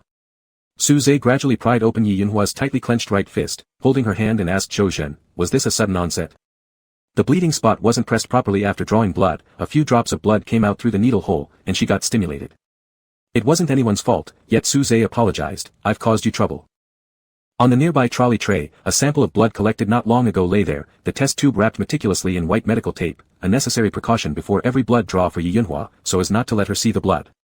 Stay with your grandmother first, I'll sort out the examination report, then we can discuss treatment. Zhou Zhen patted Su Zhe's shoulder, then left with the nurse after cleaning up. Yi Yunhua gradually calmed down, keeping her eyes half closed and refusing to close them, tears trickled down from the corners of her eyes. Her lips moved continuously, Su Zhe bent closer to listen, hearing Yi Yunhua saying, blood, all drained. Yuan. The muffled and painfully saturated voice seeped into his ears, Su Zhe's throat quivered as he gripped Yi Yunhua's hand firmly, maintaining a bending posture as if unable to straighten up. Around noon, Su Zhe walked downstairs holding various test slips. Outside the sun was very bright, squinting slightly at the glass door's glare, Su Zhe caught sight of a shadow standing beside a round column outside in his blurry vision. He walked out of the revolving door, stepping up to Lu Heong without asking how he had arrived until Lu Heong handed him a bottle of mineral water and said, let's take a walk. Underneath a southern wall where a golden sephora tree stood near a glittering man-made lake about 10 meters away, Su Zhe and Lu Heong paused under the tree while Su Zhe opened the cap easily without any strength, realizing only then that Lu Heong had loosened and tightened it beforehand. The water seemed tasteless, Su Zhe slowly realized, water originally has no flavor. Originally, his body felt extremely heavy, weighed down as if unable to lift his head or shoulders, but now it seemed slightly relieved. Rubbing his left eye, Su Zhe said, my grandmother is very afraid of blood. Yi Yunhua was terrified of blood, starting from when Su Zhe was 11 years old. After the accidental death of Su Ming, Xiao Yuan would spend day and night in her room, not speaking and never going out. Many times when Su Zhe went into her room, he would see Xiao Yuan sitting in a chair looking at those neatly arranged curtains, as if gazing at something beyond them. When Su Zhe approached her side, Xiao Yuan would say to him in a toneless manner, never moving her gaze, go play by yourself. Su Zhe just nodded, went out, and quietly closed the door. He actually didn't want his mother to take him out to play, he just wanted to keep her company. Because of this, Yi Yunhua and Xiao Yuan had fallen into a cold war, carrying an air of sorrow at her misfortune and anger at her lack of striving. She believed life must go on, but Xiao Yuan showed no intention of getting up again. Despite this, she still prepared 3 meals a day for Xiao Yuan, letting Su Zhe deliver them. Su Zhe was like a little servant, carrying the food into the room every day and then sitting on the small sofa next to it as he waited for Xiao Yuan to eat some. It was the time when he felt happy, because he could stay with his mother for a while. On a very sudden day, there erupted Yi Yunhua's scolding voice in the living room. Su Zhe opened his bedroom door a crack and heard fragmented sentences. How long are you going to be like this? How old is Su Zhe? His father is gone, and you, his mother, don't care about him. All our savings and pensions have been swindled away, aren't you satisfied yet? Why did you trust those people? Just because they said they can help find out how exactly Su Ming died. They're swindling you. Now we have no money left, are you finally willing to believe me?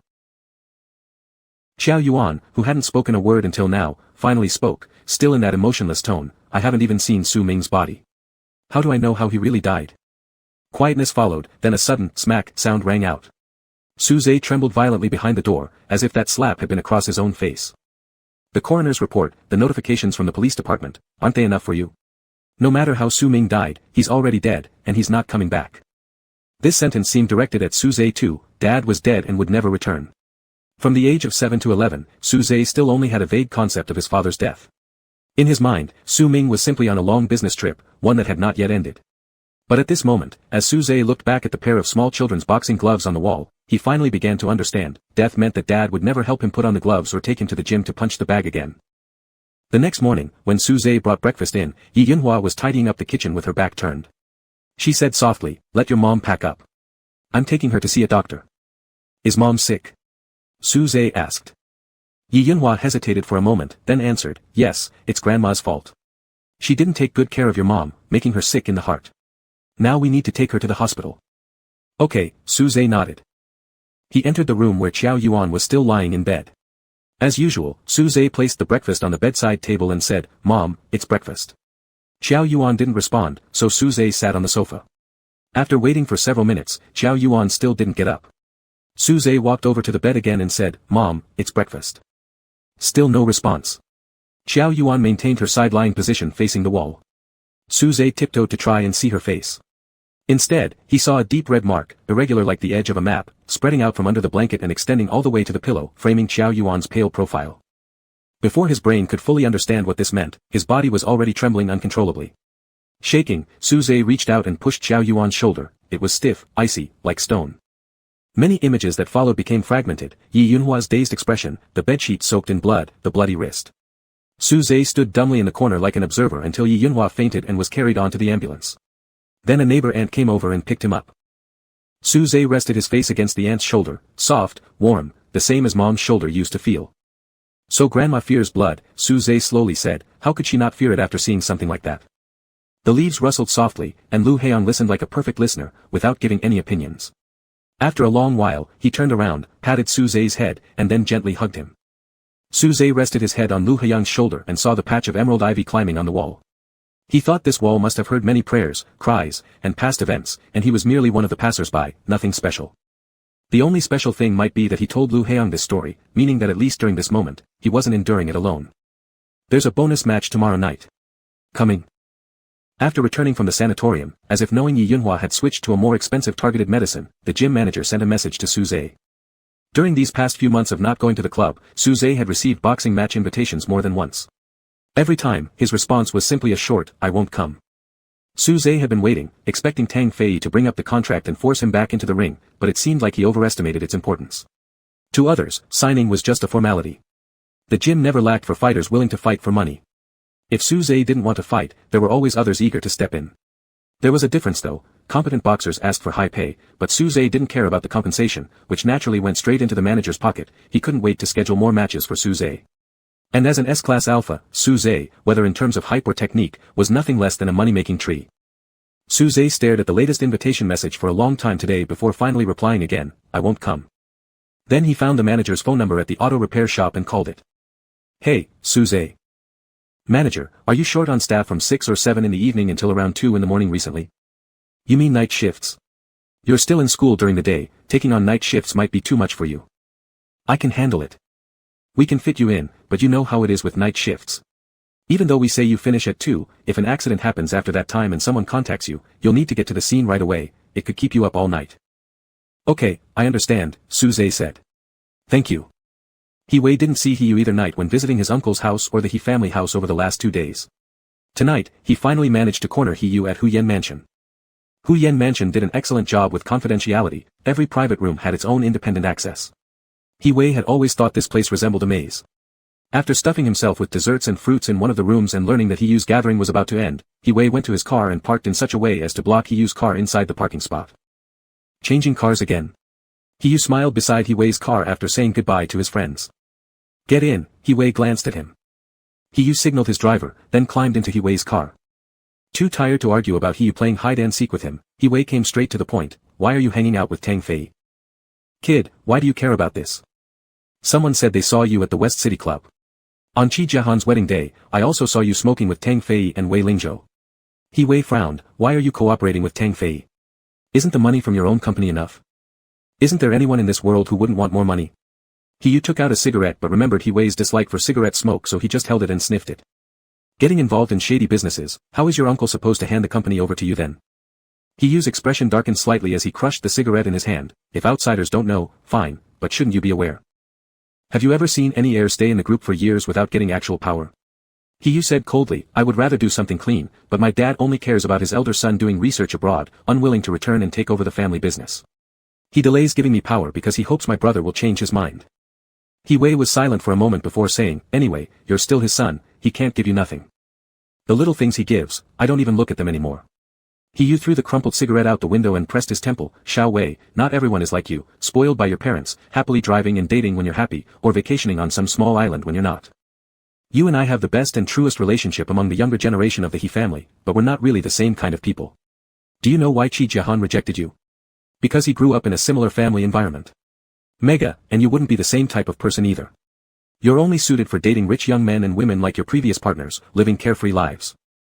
If someone else had said these words, He-wei would have already told them to piss off, but now he only kept a blank face and focused on the road ahead. Saying this isn't to ask you to change anything. You're fine the way you are, and I hope you'll always be free of troubles. But, stop considering others solely from your own perspective, it's useless.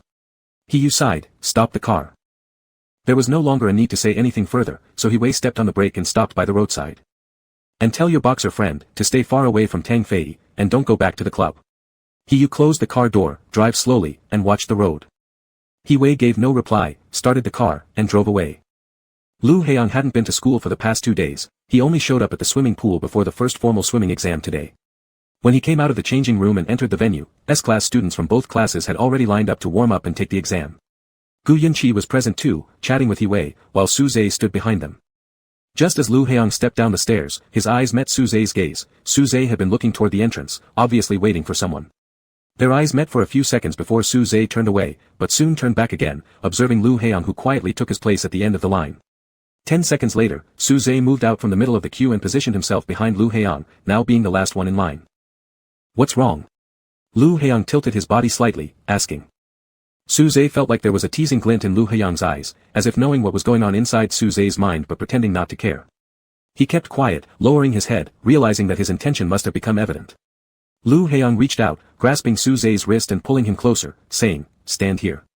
Su Zhe took a step forward, standing side by side with Lu Heiyang. Lu Heiyang released Su Zhe's wrist, sliding his fingers along Su Zhe's palm, hooking his ring finger and pinky finger. Other students were still chatting and laughing, leaving Su Zhe and Lu Heiyang silently standing apart at the end of the group, detached from the rest. "Hey, where's Su Zhe?" He-wei spoke and looked around, noticing Su Zhe missing. He leaned over and looked back. "How come you're at the end? When did Heiyang arrive?" "When you didn't notice." Gu Yunqi replied. He-wei thought for a moment then said, "Isn't that obvious?" After finishing the 50-meter freestyle, they proceeded to the 200-meter medley swim, with Su Zhe and Lu Heiyang in the last group.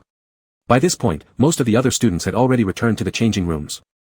Lu Heiyang's performance during this swim test was outstanding, probably due to the intense physical training he received at the military academy. He reached the finish line nearly 2 seconds faster than Su Zhe, who came second. After hitting the wall, Lu Heiyang was about to surface when suddenly his hand was grabbed. He looked to the left underwater and saw Su Zhe reaching out his other hand to touch the wall before swimming towards him. The assistants were recording the results while colorful floats swayed with the splashing water. Su Zhe approached Lu Heiyang like a fish hidden under the waves, quietly yet daringly, pressing a kiss on Lu Heiyang's lips beneath the water. Amid the muffled sound of water and the heavy heartbeat, with a slight feeling of suffocation caused by holding his breath, Su Zhe felt that he might never muster such courage again. Through the gentle surprise, Lu Heiyang smiled and blew some bubbles, then moved his lips to say something. Too tense and lacking time to react, Su Zhe wasn't sure exactly what Lu Heiyang said next. Before he could comprehend, he was pulled up to the surface, re-entering the air. As sounds flooded back into the reality around them, they returned to normalcy. He-wei came out from the shower area after taking a shower and getting dressed, just as Su Zhe and Lu Heiyang had finished their exams. Su Zhe sat on a bench, and Lu Heiyang stood before him, leaning against the locker as he unscrewed a bottle of mineral water. The waning sunlight streamed through the high windows, slanting across the pair in soft yellow beams, filling the whole changing room with warmth. He-wei noticed Su Zhe continuously looking up at Lu Heiyang with an intent gaze, calm and obedient, while after opening the cap, Lu Heiyang took a step forward, offering the bottle to Su Zhe's mouth. Su Zhe tilted his head up and opened his mouth, lips touching half the bottle neck. The light circling around his neck followed the movement of his throat bobbing up and down, resembling the horizon of waves at sunset. His eyes stayed fixed on Lu Heiyang, without a flicker. He-wei froze momentarily, drying his hair with a towel and then wiping his eyes. This scene seemed utterly absurd to him but also indescribable because the friendship between Lu Heiyang and Su Zhe was strange in itself. However, since it happened, it implied Su Zhe might be quite special to Lu Heiyang, so feeding water to a special friend seemingly became reasonable. "Why don't you go rinse off?" He-wei ventured into the changing room, inexplicably feeling as if he intruded into a private space and started to reflect on whether he should be here. Lu Heiyang glanced at him, then at Su Zhe. "Go change your clothes." Su Zhe nodded, stood up and went to open the wardrobe, then the two of them went to the shower room. Not long after, Gu Yunqi changed into his clothes and walked in, drying his hair as he went to fetch his sports bag. He-wei said while tidying up his things, "I feel something is a bit strange." "Strange about what?" Gu Yunqi didn't look up. "Strange that I've managed to live with this head all along." T.S. He-wei was already in a bad mood. He threw the towel. "Why are you so mean? Last time I saw you and Mega come out from the equipment room one after another." He kept crying as he walked away. "Was that your doing? Did you hit him?" I'm going to tell Grandpa Gu right now. Gu Yunqi turned his head and coldly stared at him. What are you looking at? He Wei shouted, let no one have peace. This low-level quarrel was something Gu Yunqi never paid attention to. He sat on the chair and opened his phone. He Wei muttered a few sentences and also sat down to play on his phone. Su Zhe came out first after taking a shower. He Wei, engrossed in his game, turned his head to ask, is he Yang ready yet? He's getting dressed. Su Zhe's face and neck were flushed from the water as he replied. Half a minute later, Lu Heong returned to the changing room, packed up his stuff, and the four of them walked out together. Suddenly Lu Heong said, Su Zhe, looks like you've grown a tail. Something seemed to pull at his back, and Su Zhe looked behind him confusedly only to see Lu Heong pulling on his waistband. His pants were on backward. Su Zhe hesitated, reaching around to try fixing the belt, but Lu Heong said, let me do it for you. Lu Heong tied a knot in the belt and lightly pushed Su Zhe's waist. All set, let's go. He Wei, who was walking ahead, turned back to look at them. That strange feeling resurfaced again, but he didn't comment because it would surely result in another argument with Gu Yunqi. When they reached the school gate, He Wei asked Su Zhe whose car he would take. Su Zhe shook his head, I'll go home first. Why? Let's eat together. It's rare for He Yang to be able to join us. I have something tonight. If he joined them for dinner, it would delay his shift at the auto repair shop, so Su Zhe said, you guys go ahead. After saying that, he glanced at Lu Heong, as if waiting for some instruction. Lu Heong told him, be careful on your way, we can have dinner together next time. Okay. Su Zhe slung his backpack and walked towards the bike shed. Are you going to work? He Wei asked after Su Zhe left. Lu Heong nodded slightly, watching Su Zhe push his bicycle out from a distance. Just don't go to the club anymore. Besides, with the entrance exam coming up soon, won't it affect your studies? Are you not planning to lend some money to Su Zhe for emergency needs so he can focus on reviewing? He wouldn't accept it, Lu Heong said. Wouldn't accept it, much less actively ask for help. Su Zhe had no room for change in this regard. He was used to exhausting his health and sacrificing rest time to earn money. That was his way of living. Su Zhe didn't contemplate other choices, and others had no right to judge or interfere. After having dinner at the hotel, He Wei and Gu Yunqi went to play pool at the entertainment area, while Lu Heong went to the restroom alone. In front of the sink stood an alpha. The investigation is almost complete. Lu Heong washed his hands. Let's wait a little longer, until the Gus family secures the project in the west of the city. Mr. Lu returns tomorrow, Jiang Wen said. He should have already known about the last kidnapping incident. It doesn't matter. Lu Heong washed his hands. Uncle Wen, could you help me investigate someone? Su Ming, a detective from the Capital General Bureau, who died 10 years ago on a mission after falling off a mountain. But the family never saw the body. Could you help me find out what the content of that mission was and who else was involved? A case from 10 years ago, it might take a bit of time. Alright, Lu Heong dried his hands. No rush, just let me know once there are clues. Unspoken intent. Chapter 61. After landing, Lu Qingyu and Lu Qingma went straight to a restaurant for dinner with the Wei family. After attending class at the Military Engineering Institute, Lu Heong returned home to find Lu Qingyu's assistant delivering his luggage and documents. Generally speaking, Lu Qingyu rarely participated in private gatherings. Any events involving the chairman were always related to politics or diplomacy. Hence, Lu Heong could guess that the Weiss had a purpose tonight. It was probably related to the project in the west of the city, where Wei Lingzhou was still attempting to secure it. And since Lu Qingyu accepted the invitation, it might suggest that the decision for this project wasn't yet final, indicating some room for negotiation. At a little past 10 in the evening, Lu Heong came downstairs after taking a shower to get some fruit. He noticed a faint light glowing in the second-floor living room. Walking over, he saw Lu Qingma curled up on the couch with only a nearby floor lamp lit. On the small coffee table in front of her stood a bottle of red wine. Hearing his footsteps, Lu Qingma turned around with her wineglass cradled in hand and gave a small smile. Not asleep yet?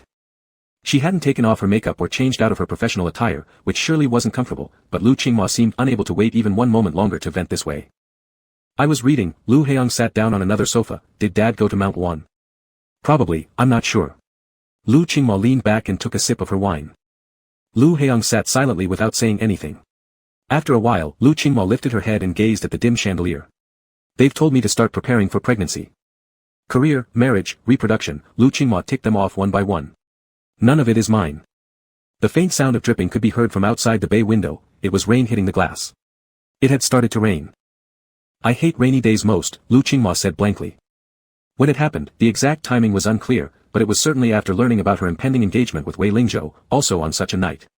The rain kept getting heavier and she was driving recklessly fast, with Han Jian sitting in the passenger seat. Soon afterward their car was forcibly stopped. Dozens of glaring headlights cut through the rain curtain from all sides, trapping them inside. Lu Qingma's hands trembled as she unbuckled her seatbelt. She said to Han Jian, "You don't get out of the car." Han Jian wiped the tears streaming down her face and responded, "All right." A bodyguard approached to hold an umbrella for Lu Qingma, leading her to stand before Lu Qingyu and Wei Lingzhou. In the span of just a few seconds, a loud bang erupted behind them. Lu Qingma spun around in panic and saw the mangled car flipping beyond the guardrail, crashing into a field beside a suburban road. Her lips parted silently, and when she finally regained her senses, her legs carried her forward unsteadily. The passenger side was riddled with shattered glass, blood streaming from Han Jian's forehead, his leg stuck somehow, and his faint moan quickly drowned in the rain. Blood flowed out along the edge of the frame, merging with the muddy ground below. Lu Qingmo reached out but didn't dare to touch him. Rain pelted onto her as though marking countless footprints, and she couldn't remember what she specifically thought during that half-minute. Perhaps nothing at all. She turned, stumbling to kneel before Lu Qingyu, barely able to force out a sound, "Dad. I'm wrong. I'm wrong." What exactly was the error, she didn't know. From pleading quietly, Lu Qingmo soon turned to crying out loud. "I'm wrong, please save him, I'll listen to you from now on, please save him." Rain soaked her until her eyes couldn't open, only seeing her father towering like an immovable mountain. In the end, Wei Lingzhou supported her drenched figure tenderly and said comfortingly, "That's enough, let's go back to the car, I'll have someone take care of him." Inside the car, Lu Qingma strained desperately to look out, but the window was soaked with rain and everything was blurred.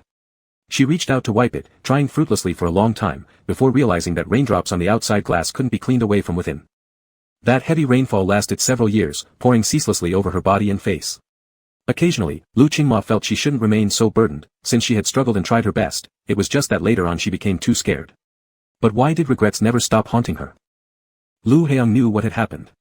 The entire scene was recorded by a special camera installed in the security car, and one day seemingly accidentally, he saw this video, except there was no accident involved, rather, someone deliberately showed it to him as a warning. No freedom, no rebellion, just submission and acceptance. All sharp edges must be removed until you become a perfectly round chess piece. Then they would all slowly acclimate completely to this class, blending in to become the next generation of players. "I didn't do anything wrong," Lu Qingma closed her eyes, stubbornly defending herself against imagined accusations. She repeated, "I didn't do anything wrong." Lu Heong lowered his gaze slightly, then stood up, took the wineglass from Lu Qingma's hand and placed it on the coffee table. "Go rest." He helped Lu Qingmo return to her bedroom and then went downstairs to knock on the maid's door, asking her to help Lu Qingmo remove her makeup and change into pajamas. Originally planning to read for another half hour after having some fruit, but Lu Heong sat by his desk for a while before eventually closing his book, picking up his phone, and sending Suze a message, "Are you busy?" He quickly received Suze's reply, "Not at all." So, Lu Heong decided to call him instead. As soon as it connected, the sound of a pen falling on the floor came from Suze's side. "Are you reading?" Lu Heong asked. "I'm doing test papers," Suze replied, "and I've nothing on hand right now." After a few seconds of silence from Lu Heong, Suze hesitated and then asked him, "Are you in a bad mood?" Lu Heong chuckled softly, "Why do you ask that?" Suze said, "It's a feeling." "Did you feel anything else?" Lu Heong leaned back in his chair. "No more," Suze honestly answered, his voice tinged with hesitation about whether he should inquire further, "Why are you in a bad mood?" Lu Heong countered, "If it's not something joyful, why would I want to know?" "I think." Suze seemed to struggle to find the right words, and eventually said, "To share your burden, even if only a little." Already weighed down by countless burdens, bent under the weight, yet he still wanted to take some off Lu Heong's shoulders. The fingertips of Lu Heong's hand resting on his knee twitched slightly.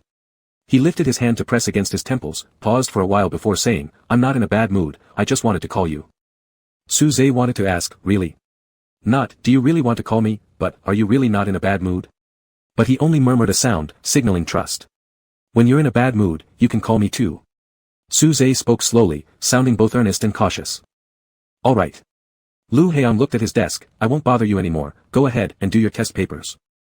"It's not a bother," Suze muttered lowly as Lu Heong was about to hang up. Lin Yumian came out of the bathroom after her shower and saw her phone glowing on the bed.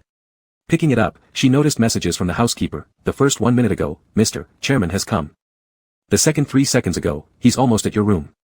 Tossing the phone back on the bed, Lin Yumian retrieved a small medicine bottle from the bedside drawer. She unscrewed the cap, tipped out a blue pill, and placed it into her mouth. Before she could grab a cup of water, the door opened. Lu Qingyu gave her a leisurely once-over, then approached, raising his hand to spread his palm beneath Lin Yumian's chin, spit it out. Lin Yumian stayed silent, using her tongue to push the pill down her throat. Lu Qingyu pinched her jaw without hesitation, forcing her mouth open, and used 2 fingers from the other hand to extract the pill from Lin Yumian's mouth. Her jaw throbbed painfully as she watched Lu Qingyu crush the pill between his fingers, catching the faint smell of alcohol wafting from him. They didn't meet often, Lu Qingyu rarely visited when sober, most of his lucid hours were spent dealing with official matters. Only after drinking would he momentarily step away from the fields of power and profit to visit one mountain for a few hours. Even those few hours felt excruciating to Lin Yumian. What use is taking this thing? Lu Qingyu lightly tapped Lin Yumian's cheek with the back of his hand, asking nonchalantly. Why not let me take it if it's useless? Marking block pills, an extremely expensive special drug used between alphas and omegas who have already been marked. Alphas are skilled at making the ones they've marked obedient or unstable through the use of pheromones. Because it's banned, Lu Qingyu said slowly as he began unbuttoning his cuffs. Just because you want it banned. Years ago, marking blockers were classified as prohibited drugs due to Lu Qingyu's decision and were no longer produced or sold. Lin Yumian had never believed that Lu Qingyu acted solely because he was taking this drug. Instead, she believed he did so to protect the interests of the upper-level alpha class. But you still managed to get them. Lu Qingyu sat on the edge of the bed, his long legs stretched casually onto the carpet, loosening his tie as he glanced at Lin Yumian. You've helped Jiang Wan with Heyang's work. It wasn't a question but a statement, meaning he had been well aware all along. Lin Yumian retorted, aren't you aware of everything? Do you know Tang Fei has set his sights on him? Lu Qingyu tossed the tie casually to the foot of the bed. Jiang Wan and Tang Fei have unresolved grudges, you should know that. Jiang Wan knows her limits. The alpha pheromones in the air grew increasingly strong, and Lin Yumian struggled to keep her breathing steady. Heyang's an adult now, he'll handle it. That's true, he's an adult now. Lu Qingyu stared upward at Lin Yumian, calmness mixed with a trace of insinuating lightness in his tone. When I was 18, I'd already got my quasi-sister-in-law pregnant. Lin Yumian was caught off guard by this remark and didn't react for a moment. By the time her brain had processed each word, she was already pulled down onto the bed by her wrist. Lu Qingyu held her face to the side and sank his teeth into the exposed fragile gland at the back of her neck. Have you heard? S-level early admissions colleges have already made their announcements. Qi Jiahan asked casually over dinner, which ones will you apply to? Capital universities or ones nearby. But there are so many around there, you'll need to pick some out. I'm still looking, Su Zhe replied. Looking at tuition fees, subsidies, and scholarships, unlike others, these were the areas Su Zhe focused on rather than majors or colleges. Do you get enough sleep every day? Qi Jiahan knew his question was somewhat redundant because Su Zhe clearly lacked energy. It's okay, Su Zhe answered. Qi Jiahan did not plan to bring up borrowing money again since it would be fruitless anyway. Now, only Yi Yunhua's increasing monthly medication costs weighed heavily on Su Zhe, not yet an emergency, but such dire situations arose last year when Yi Yunhua underwent surgery, forcing Su Zhe to exchange emergency funds from Tang Fei in return for boxing at the club. Has Tang Fei come to find you recently? Before Qi Jiahan finished speaking, he saw Su Zhe suddenly furrow his brows, then press a hand against his mouth as he turned his head aside, emitting a soft sound resembling nausea. Are you feeling sick? Qi Jiahan stopped eating. Su Zhe took a few breaths and shook his head. If not, why would you feel like vomiting? What's wrong? I don't know. Su Zhe lowered his hand, this happens during meals sometimes these days. You should see a doctor after school, it must be a gastrointestinal issue. A sudden thought struck Qi Jiahan, and he joked, unless you're pregnant. It was just a joke, but unexpectedly Su Zhe hesitated for several seconds before answering quietly, alphas can't get pregnant. Qi Jiahan found Su Zhe's reaction strange, indescribable. He casually picked up a piece of food, saying, that's not necessarily true. Haven't you studied physiology? Though it's very unlikely, some alphas' reproductive cavities haven't regressed completely, so they could theoretically get pregnant. But since fetuses can't grow fully in them, an abortion is necessary if detected early. After about 10 seconds, Su Zhe said nothing. Qi Jiahan put down his chopsticks and stared at him, does that apply to you? Still receiving no reply, everything became clear. Qi Jiahan's emotions were inexplicably complicated. Lu Heyang had attended school only a handful of times this semester, making Su Zhe seem like a fool who'd been tricked both physically and emotionally by an elusive alpha. It was no secret to either Su Zhe or Lu Heyang how vast the gap between them was, nor the bleak prospects of their future relationship. Why Lu Heyang had become so close to Su Zhe beyond mere playfulness, Qi Jiahan couldn't fathom any other reasons. Even though Lu Heyang wasn't someone who indulged lightly, Qi Jiahan reckoned that whether serious or casual, the outcomes for Su Zhe wouldn't vary much. Come with me to the hospital after school, Qi Jiahan said coldly. Not today, Su Zhe's expression remained unchanged, devoid of panic or uneasiness, I have to go to Qingxi tonight. The manager had directly called him last night about the breach of contract penalty, which surprisingly gave Su Zhe a sense of relief. This matter needed resolution, escaping or ignoring it wouldn't help. After school, Su Zhe rode his bike to the subway station, then transferred to a bus. Before reaching Qingxi and entering the club, he went to a roadside pharmacy. The small and old shop had a dusty white coat-wearing clerk engrossed in playing games on his phone, who didn't even look up when someone entered. Excuse me, do you, Su Zhe paused for a second before continuing, do you have pregnancy tests? The clerk kept staring at his phone, nonchalantly pulling out a box of pregnancy tests from behind the shelf and tossing it onto the counter, 30. Su Zhe picked it up and saw the label read, Mega Pregnancy Test. Unfamiliar with this area, Suze discovered pregnancy tests were gender-specific for the first time. Pushing it back slightly, he asked, "Do you have tests for alphas?" The clerk finally looked up, put down his phone, stood up, rummaged through the shelves' farthest corners, and placed an alpha pregnancy test on the counter. 45. "Thank you." Suze took out his phone to pay. The shopkeeper pulled out a black plastic bag, placed the pregnancy test inside, and then opened a drawer to pick out a small card, putting it into the plastic bag as well before tying it up. The card flashed briefly in view, but its title was strikingly noticeable, printed in dark red, "Painless Abortion," in bold letters. Suze silently took the bag and stuffed it into his school bag before leaving the pharmacy toward the club. Chapter 62. Months had passed since Suze last visited. The backstage boxers were now replaced by unfamiliar new faces. Suze checked the dressing room at the far end. It was filled with cigarette butts on the ground, liquor bottles scattered haphazardly, strange syringes and vials lying carelessly on the table. The mixture of cigarette smoke, alcohol smell, medicinal odor, and various pheromones made Suze furrow his brows. A sudden wave of nausea rushed over him. He covered his mouth and nose with the back of his hand and turned to head toward the manager's office. He'd smelled this chaotic mix of odors before, but never experienced such a reaction. For the first time, Suze hesitated, unsure if it was due to an unfamiliarity caused by his long absence or some other cause. With a strange sense of estrangement, Suze placed a hand on his abdomen. Though he'd already bought the pregnancy test, it felt like only now that he was truly processing Chi Jiahan's words, leaving his expression somewhat bewildered. Dazing off for a couple of seconds, Suze lowered his hand and walked up to knock a few times on the manager's office door. "Come in." It was Tang Fei's voice, so Suze pushed the door open and entered. Behind the desk, the chair was empty, no manager in sight. On the sofa nearby, however, Tang Fei was lounging casually, embracing an alpha who looked rather young. "It's becoming harder and harder to see you." Tang Fei puffed on a cigar and blew the smoke toward the alpha's face, saying to him, "See? If you have a thick enough skin and spread your legs wide enough, even groveling at the feet of the elite is more comfortable than trying to scrape a living yourself." The alpha sized Suze up and said, "That goes without saying, but one would still need to look like this." Suze didn't react at all, showing no signs of insult or humiliation. Calmly, he asked, "What do you want to talk about?" "Let's discuss the 60,000 penalty fee for breaking your contract." Tang Fei's hand idly stroked the alpha's waist. "Is that too much? Just go home and wag your tail around for your master, maybe the money will come easily." Suze remained silent, prompting Tang Fei to glare at him. "Or, just continue coming here every week like before until the contract duration expires. After all, I'm already giving you face. Other fighters wouldn't be treated so kindly if they don't follow orders."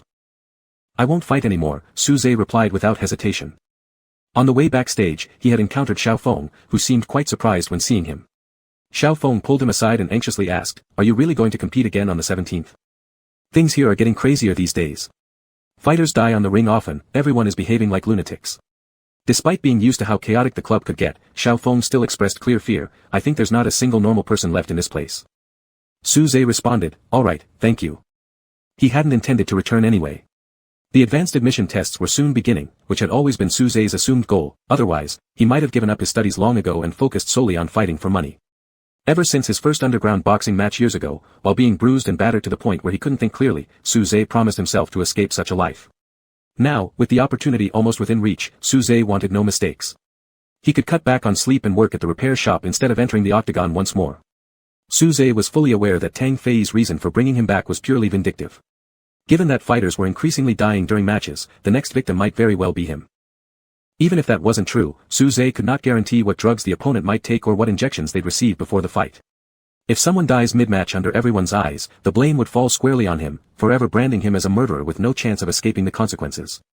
Tang Fei smirked sarcastically, "Looks like you've become quite confident, able to nod and agree to pay 60,000 yuan without batting an eye."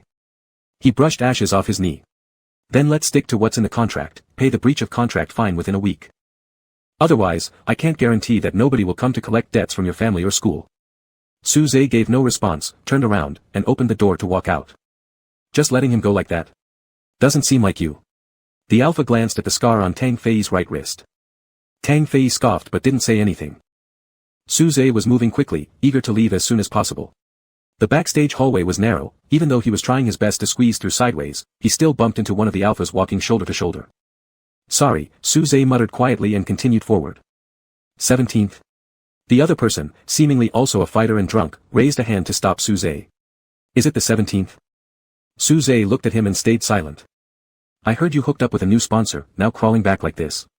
His alcohol-laden breath wafted toward Suze as he leaned closer. "I've been wanting to go up against you for a while, let's see if you're as great as they say." Want to set a time? No time. Suze sidestepped and tried to avoid further trouble. The bodyguard sent by Lu Heyang should be around somewhere. With Tang Fei's people everywhere, Suze didn't want them getting involved in his conflicts. The Alpha became annoyed at Suze's attitude and said, no time. Then how about now, before swinging a punch straight at Suze's face. Suze dodged the blow swiftly by turning his head, only to have his back collide hard with the wall. Instinctively, he used one hand to cover his abdomen first before curving his right arm and delivering a sharp, powerful elbow strike to the Alpha's face. The Alpha grunted and fell onto a nearby box filled with empty liquor bottles. The rest of the fighters were momentarily stunned and threw down their bottles, preparing to rush over. Suze stood firm without retreating, removing his bracelet and fixing an unblinking gaze on them. His S-grade alpha pheromones began to disperse aggressively, emanating a cold, intimidating aura that had the drunken alpha struggling to breathe. At the same moment, all the lights backstage suddenly went out. After a second of silence, chaotic yelling and screaming broke out. Thinking the bodyguards must be creating a distraction, Suze wasted no time and ran out in the dark. After returning home, Suze boiled some instant noodles, ate them, and then took a shower. When he came out of the bathroom, drying his hair, he retrieved the pregnancy test from his school bag and read the instructions carefully. His phone rang. It was Qi Jiahan calling. How did it go at the West District? No trouble. No. Then are you really going back to fight again? Not anymore. What condition did you agree with Tang Fei? To pay some penalty fee. Suze said, adding, it's fine. All you do is lie to me. Qi Jiahan spat coldly. Not knowing what to say, Suze wasn't prepared to hide things from Qi Jiahan when the call came so unexpectedly, leaving him unable to fabricate an excuse. He had always been terrible at lying. How much? Qi Jiahan asked. 6 million yuan. Qi Jiahan knew Suze well. Suze would instantly transfer whatever money he earned into the hospital account and keep only a couple of hundred yuan for himself. For him to suddenly come up with 6 million yuan was practically impossible unless he started from scratch. How long do you have? Half a month. I'll figure something out for you, Qi Jiahan said. Don't worry about it, just focus on fixing cars. Okay. Though puzzled by how easily Suze seemed to agree, Qi Jiahan didn't dwell on it much right now. He added, come with me to the hospital tomorrow morning for a checkup. Hearing this, Suze instinctively placed a hand on his stomach, hesitating before answering, I already bought a pregnancy test. Qi Jiahan was momentarily speechless, those things aren't reliable, I've checked. Especially those made for alphas, mistakes are common. After thinking briefly, Suze offered a solution, I'll test multiple times. It wasn't that he refused to visit the hospital, it was simply that with the bodyguards present, Lu Heyang would certainly find out. Are you crazy? Qi Jiahan finally lost patience and yelled, if you really are pregnant, it needs to be dealt with immediately. How long do you plan to wait? Has Lu Heyang cursed you or something? It has nothing to do with him, Suze replied. What do you mean it has nothing to do with him? Can someone get pregnant alone? You're clearly already carrying it, you've gone soft after conceiving. Don't be angry, Suze didn't know how to soothe Qi Jiahan, let me test myself first, alright? You do whatever you want. Qi Jiahan angrily hung up the call. Suze stared silently at his phone for a few seconds and sent a text message to Qi Jiahan, stop being mad. Of course, there was no reply. Suze closed the chat window and scrolled down. His fingertip paused momentarily on the screen, and he eventually clicked into a certain contact and typed, I've made my decision. The other person quickly replied, alright, let's do a blood test for matching tomorrow night first, I'll send you the address later. Suze, okay. The reason he mentioned a deadline of 15 days was because he didn't intend to borrow 600,000 yuan from Qi Jiahan. Some time ago, an alpha that Suze met at a club suddenly contacted him, asking if he needed money and whether he considered selling pheromones. It was then Suze learned about this underground industry. S-grade alpha pheromones and blood were equivalent to rare resources. Families in the upper class took pheromone grades very seriously.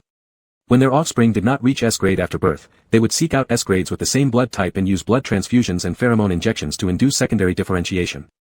Simply put, being a blood pack meant long-term supply of blood and pheromones. Suze had no idea such business existed before. If he did, last year when he urgently needed surgery fees, he would have done it instead of signing a contract with Tang Fei and ending up in the current situation. Suze originally planned this as a backup plan. If his grandmother needed another expensive surgery fee someday, at least he would have a way to raise money quickly. Qi Jiahan's situation was clear to Suze. His father always neglected him, doing nothing more than freezing his bank card, while his stepmother closely monitored all of Qi Jiahan's accounts, preventing a single cent of the Qi family's wealth from reaching his hands. In this case, Suze couldn't simply ask Qi Jiahan for such a large amount of money all at once. After turning off his phone, Suze couldn't tell whether he felt relieved or heavy-hearted. It seemed like there wasn't much feeling either, something he had become accustomed to. Suze picked up a pregnancy test stick and headed toward the bathroom. Standing in front of the wash basin for 5 minutes, Suze threw the stick showing 2 lines into the trash can. He decided to grab another one and test again. However, just as Suze returned to his room and pulled out a new test stick, the knocking on the door started. Suze paused for a moment, instinctively shoving the pregnancy test back into his school bag and zipping it shut. It was already hard enough dealing with Chi Jiahan, now Lu Heyang was knocking unexpectedly, leaving Suze entirely unprepared. As he opened the door, he tried desperately to think of appropriate excuses, but his mind felt like stuffed with crumpled paper, unable to move smoothly. "Did you eat dinner?" Suze nodded. "I ate noodles." Once inside the room, Lu Heyang still sat at the desk. The school bag was sitting on the table, and its zipper looked slightly open. Suze's heart was pounding fast, and his gaze began to wander anxiously. This time, Lu Heyang didn't make Suze sit on his lap but only raised his head to ask, "Is there anything you want to tell me?" He looked somewhat tired, his expression different from usual, revealing a cold and serious tone. Suze stood beside him with his hands hanging loosely, not looking at Lu Heyang, organizing his thoughts in his mind before finally telling the truth. "I went to the West District." "I know," Lu Heyang said. "Tang Fei found me to talk about breach of contract. I need to pay some compensation." "How much?" 60,000 yuan. "Doesn't it seem like I'm easy to deceive?" Lu Heyang asked, exuding a laugh of helplessness. "How much exactly do you have to pay?" 600,000 yuan. Lu Heyang nodded. "Can you handle it yourself?" Relying solely on selling pheromones wouldn't be enough. He'd need to borrow a small portion from Chi Jiahan to patch it together, plus get an advance payment from the car repair shop manager. In front of Lu Heyang, Suze continued to repeat mistakes, saying, "I should be able to manage." "Can you resolve it without hurting your body or suffering serious consequences?" Lu Heyang pressed further. Suze thought Lu Heyang must have studied interrogation techniques at military school, proceeding step by step until cutting straight to the point. Silence was the answer, and Lu Heyang stopped talking, staring quietly at him. After a while, Suze couldn't resist extending his hand towards Lu Heyang. Since Lu Heyang entered the room, he hadn't touched him, not even a slight embrace, hold, or kiss. Today, none of that happened, making Suze very uncomfortable. But Lu Heyang dodged Suze's hand and told him, "Don't move yet." Suze quietly retracted his hand, hesitating for 2 seconds, and said, "Please don't be mad." Because this is how things had always been, he made choices, solved problems himself, and bore the consequences alone. Suze still couldn't quite understand why people like Chi Jiahan or Lu Heyang would get angry about these things, despite having already been scolded many times by Chi Jiahan. Seeing that Lu Heyang showed no reaction, Suze added, "You can yell at me." Lu Heyang's voice was so pleasant, cursing shouldn't sound too harsh. "Why should I yell at you?" Lu Heyang seemed slightly helpless, stretching out his hand, "Come here." Suze sat on Lu Heyang's lap, who had one arm around his waist and the other casually resting on his lower abdomen. Suze tensed up, realizing there was still something he hadn't confessed to Lu Heyang. "The contract you signed with him contains illegal clauses and is not legally binding, so you don't have to pay any compensation for breach of contract." Suze had considered this point before, but the issue wasn't the contract itself because the entire club originally operated outside the bounds of the law. What mattered was that Tang Fei would use the contract as leverage to force others to follow his rules. "If I don't pay, he will send someone to collect the debt," Suze said. "Even if you paid 600,000 yuan, he wouldn't let you go, it would be a waste of money," Lu Heyang said. "The preparatory school always pays great attention to student safety within the campus. If some troublemakers come to cause a disturbance, the school would directly contact the police team. Your family side doesn't need to worry, I'll arrange more people. Solving Tang Fei alone is simple, but we can't just take care of him without addressing everything behind him. There are numerous related businesses involved, which means a lot of people. There are certain things beyond our control, so we must let others act, which takes time. All you have to do is stay away from him and avoid further contact with him. Can you do that?" Hearing this, Suze vaguely sensed that the situation was complicated. While he was pondering it, Lu Heyang interrupted him, saying, "Don't think about the rest. Just tell me whether you can manage it or not." "I can do it," Suze replied, though he wasn't entirely confident. Relying on others to solve problems made him somewhat uneasy. Lu Heyang cupped Suze's neck and gave him a light kiss on the corner of his mouth. "Don't worry, leave it to me." Suze slowly looked at him, seemingly in deep thought, then asked, "Shall we?" He never normally asked such questions, leaving Lu Heyang slightly surprised as he asked back, "What's wrong?" "If we do," Suze whispered softly, "can you be gentle?" If he didn't say this now, by the time they were actually in bed, Lu Heyang might not bother paying attention to his request for gentleness. "Where does it hurt?" "It doesn't hurt," Suze answered immediately. Lu Heyang observed him for a few seconds before finally saying, "No, I'm hungry. Can you cook me a bowl of noodles?" "All right," Suze stood up. "You should rest a bit." Once Suze left the room, Lu Heyang picked up the school bag on the table. He knew that if Suze needed normal medication, he would have gone to the school clinic because it was cheaper. Thus, Lu Heyong decided not to ask since Suze had already told too many lies that night. He feared Suze might feel overly guilty and end up sleepless due to the burden. Suze might be honest, but he honestly hid things from Lu Heyong, even lying sincerely.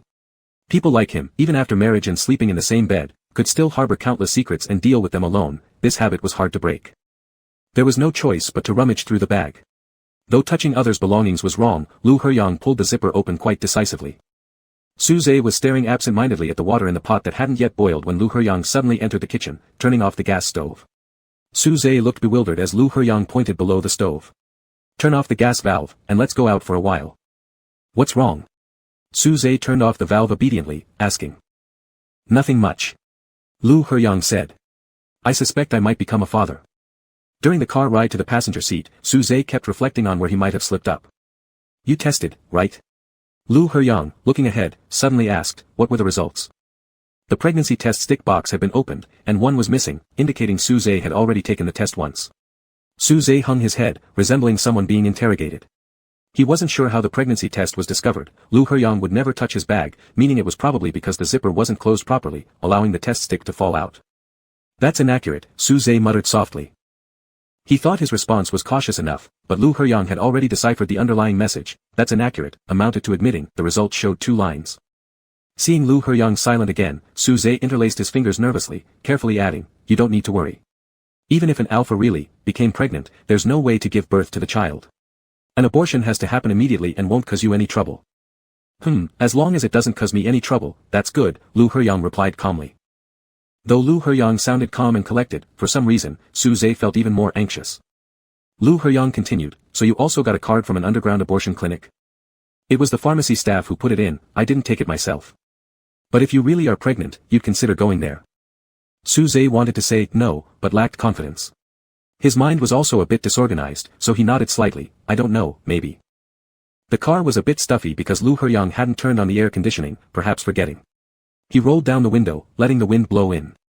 Lu Heyong glanced out the window and then turned back, gripping the steering wheel tightly. "Suze," he said, as if asking but also sighing, "what are you thinking about?" Not thinking much, Suze thought this was routine.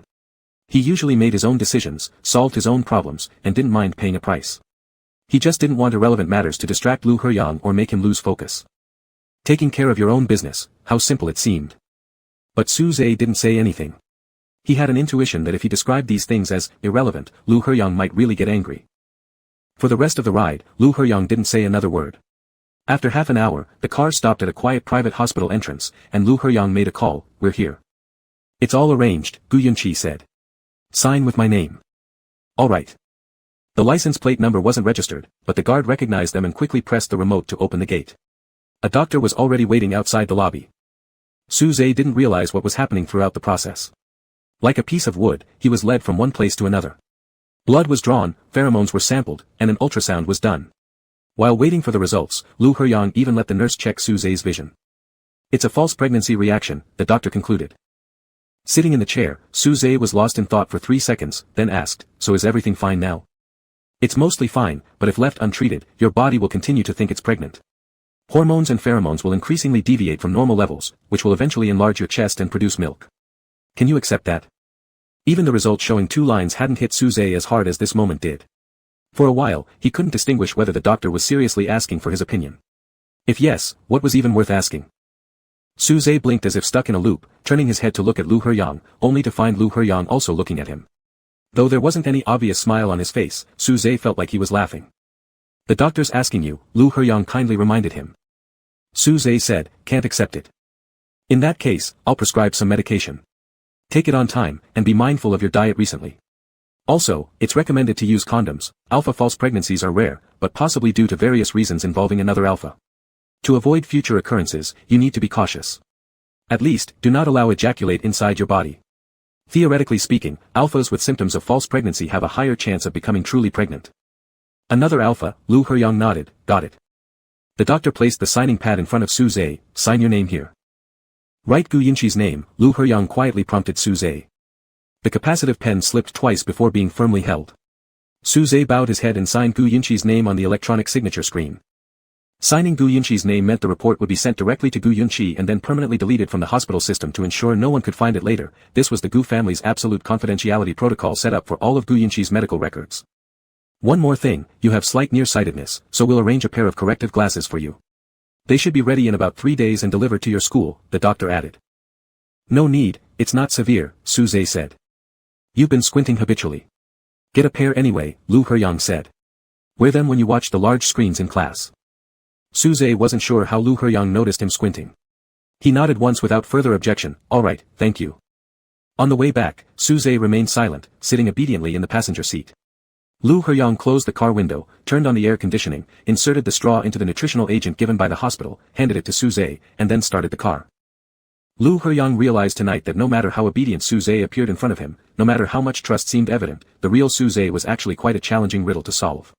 He was stubborn and resolute in all matters, like a silent lake that never spoke, skilled at exhausting himself, accustomed to sacrificing a part of himself as a means to solve problems, yet completely unaware of the pain involved. Lu Heyang didn't intend to ask how Su Zhe planned to gather the 60,000 this time, it wouldn't be a pleasant answer anyway. The doctor said you should watch your diet, so I'll have someone deliver 3 meals a day to you. If you insist on continuing to work at the auto repair shop, I have no objection, but for safety's sake, don't ride your bike anymore, our bodyguards will chauffeur you instead. After saying this, Lu Heyang added, of course, you can refuse. There weren't many multiple-choice questions in the world as fair and lenient as this one, which made Su Zhe feel much more relaxed. He was just about to politely decline when Lu Heyang continued, but I won't approve. All right, Su Zhe replied, then quietly asked, are you still mad? 2 seconds passed before Lu Heyang faintly smiled, I'm not angry. It wasn't even your fault, he said. Su Zhe reflected, but I didn't even tell you. Oh, Lu Heyang wore an expression of sudden realization, glancing over briefly. So you know you should have told me too. Holding the nutritional agent with both hands, Su Zhe didn't know what to say. Lu Heyang turned the wheel halfway, continuing calmly, it's fine. If you don't want to talk, you don't have to. I'll just need my people to keep a closer eye on you, otherwise, you'll go off doing reckless things again, can you understand that? How could Su Zhe not understand? He felt so guilty now that if Lu Heyang decided to lock him up, he wouldn't care, it would only make sense compared to Lu Heyang's tolerance and generosity. Knowing he hadn't done well this time, Su Zhe accepted his fault. I understand, Su Zhe said. I won't do bad things anymore. Looking out the car window, Lu Heyang pursed his lips for a moment before turning back, maintaining his usual calm tone, all right. Back home, Su Zhe remembered Lu Heyang had said earlier that he was hungry, so he headed toward the kitchen, saying while facing away, I'll cook noodles. Are you a little disappointed? Lu Heyang suddenly asked him. Stopping mid-step, Su Zhe took a moment before turning around, looking down, alphas can't have kids anyway. Because he knew this fact, Su Zhe had already tried to suppress any expectations as much as possible, not that he could have kids anyway, nor was now the right timing. Most importantly, it would cause great trouble for Lu Heyang. Thus, the result of not being pregnant was best and most suitable, yet Su Zhe still felt an inner conflict, an emptiness that lingered despite everything. He had originally anticipated living a very ordinary life, cherishing his only relative, his grandmother, secretly harboring feelings for Lu Heyang he'd never voice, and going day by day. But Lu Heyang's presence seemed to awaken some greed within him, leading to disappointment over something unrealistic being confirmed. If feeling disappointed was normal, was it okay? Burying his face in Lu Heyang's neck, Su Zhe's voice muffled slightly as he asked, is it normal to feel disappointed? It's normal, Lu Heyang assured him. Su Zhe said okay and admitted softly, a bit disappointed. But I'm glad there's nothing, he added. Otherwise, we would have terminated it anyway. No, Lu Heyang firmly responded as he carried Su Zhe face to face in his arms towards the bedroom, cradling his thigh root tightly, we wouldn't. The baby could stay inside you for a few months, then transferred to an artificial reproductive chamber. Su Zhe had once heard his biology teacher mention this briefly, it was a technology possessed only by specific institutions across the entire Union, extremely costly, and usually attainable only by high-ranking officials or wealthy individuals. But pregnancy is tough, and you're the type who'd still attend school even while pregnant. Placing Su Zhe on the bed, Lu Heyang didn't get up, leaning over him while bracing himself with his hands. One hand slid under Su Zhe's shirt collar, its fingertips lightly hooking at the waistband of his pants, adding, and we haven't even bought condoms yet. These words sounded normal at first because Lu Heyang said them matter-of-factly, with a calm expression. It took Su Zhe a moment to realize the implication. Su Zhe's initial reaction was that this couldn't possibly be something Lu Heyang would think of, it was utterly irrational. Su Zhe didn't know how to explain, he realized it was because his negative emotions were too evident that Lu Heyang would offer such extreme compromises. Wrapping his arms around Lu Heyang's neck and pulling him closer, he gently kissed his lower lip, admitting like a child making amends, I won't think about it anymore. Su Zhe saw Lu Heyang frown lightly, but he didn't have time to figure out whether it was due to impatience or fatigue before Lu Heyong pressed his hips and flipped him over.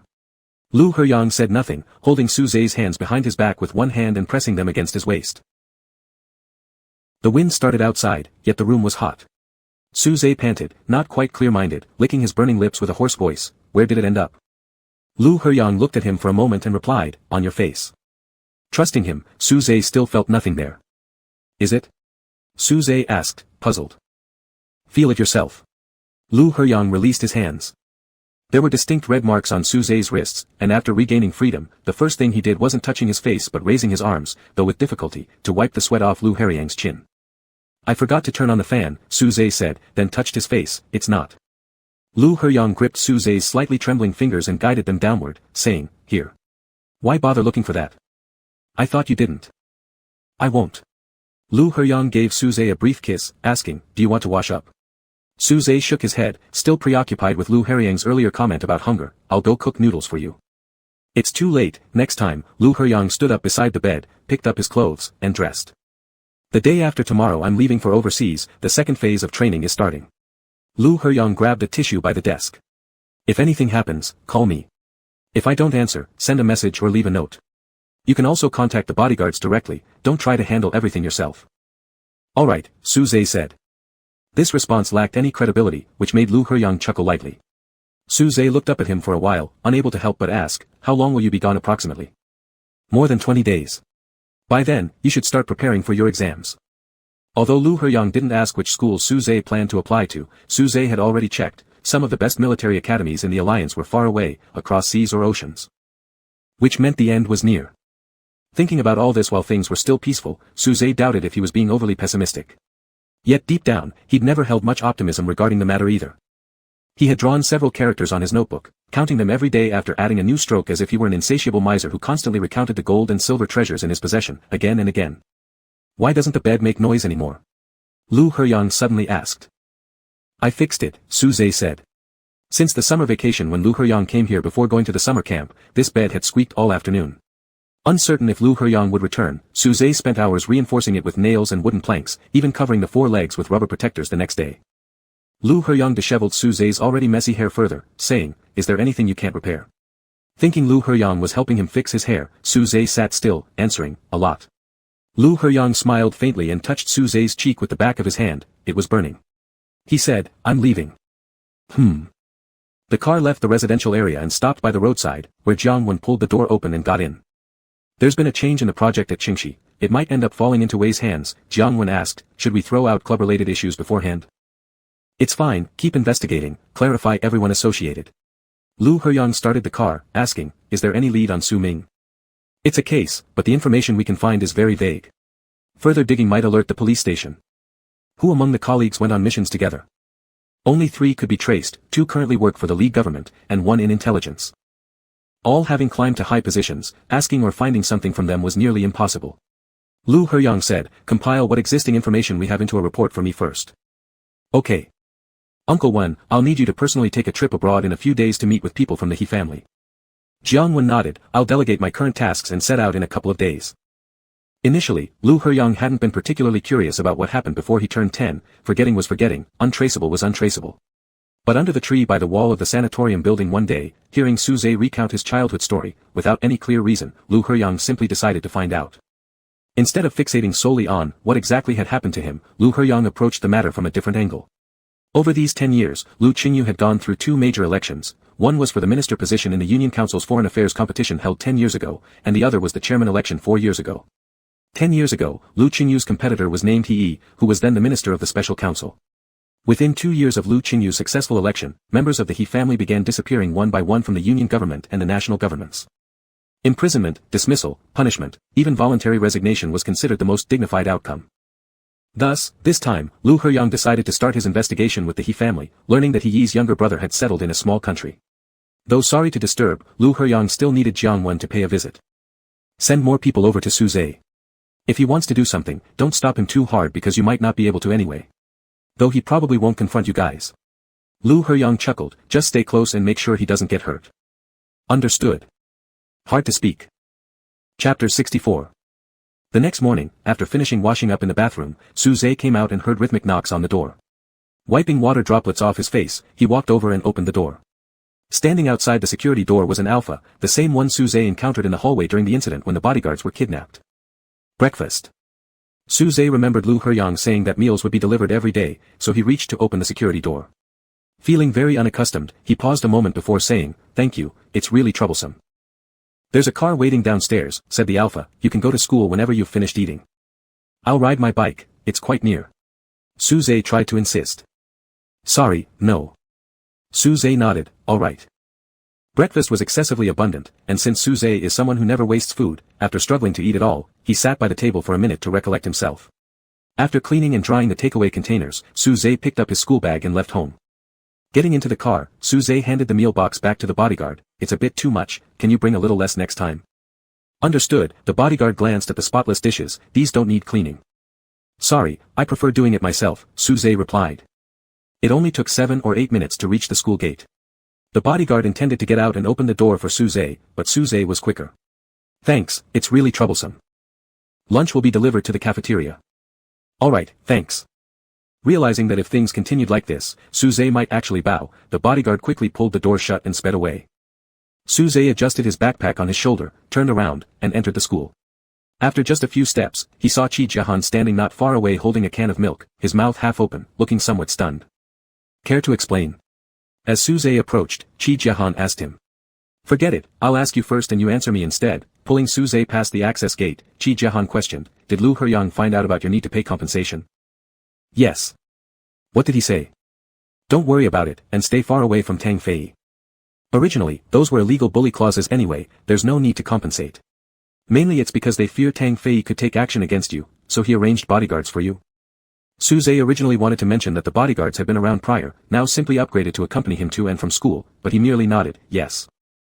"I don't understand." Qi Jiahan started noticing that perhaps Lu Heyang was serious, possibly more dangerous than just playing around. He fell silent for a couple of seconds. "Does Lu Heyang know about your pregnancy?" "He knows. There is no pregnancy, it's a false pregnancy symptom." "Did he take you for a checkup?" Qi Jiahan continued to be shocked. "How could you tell him?" "He found out himself." Suze was still feeling regretful about the pregnancy test stick that slipped out.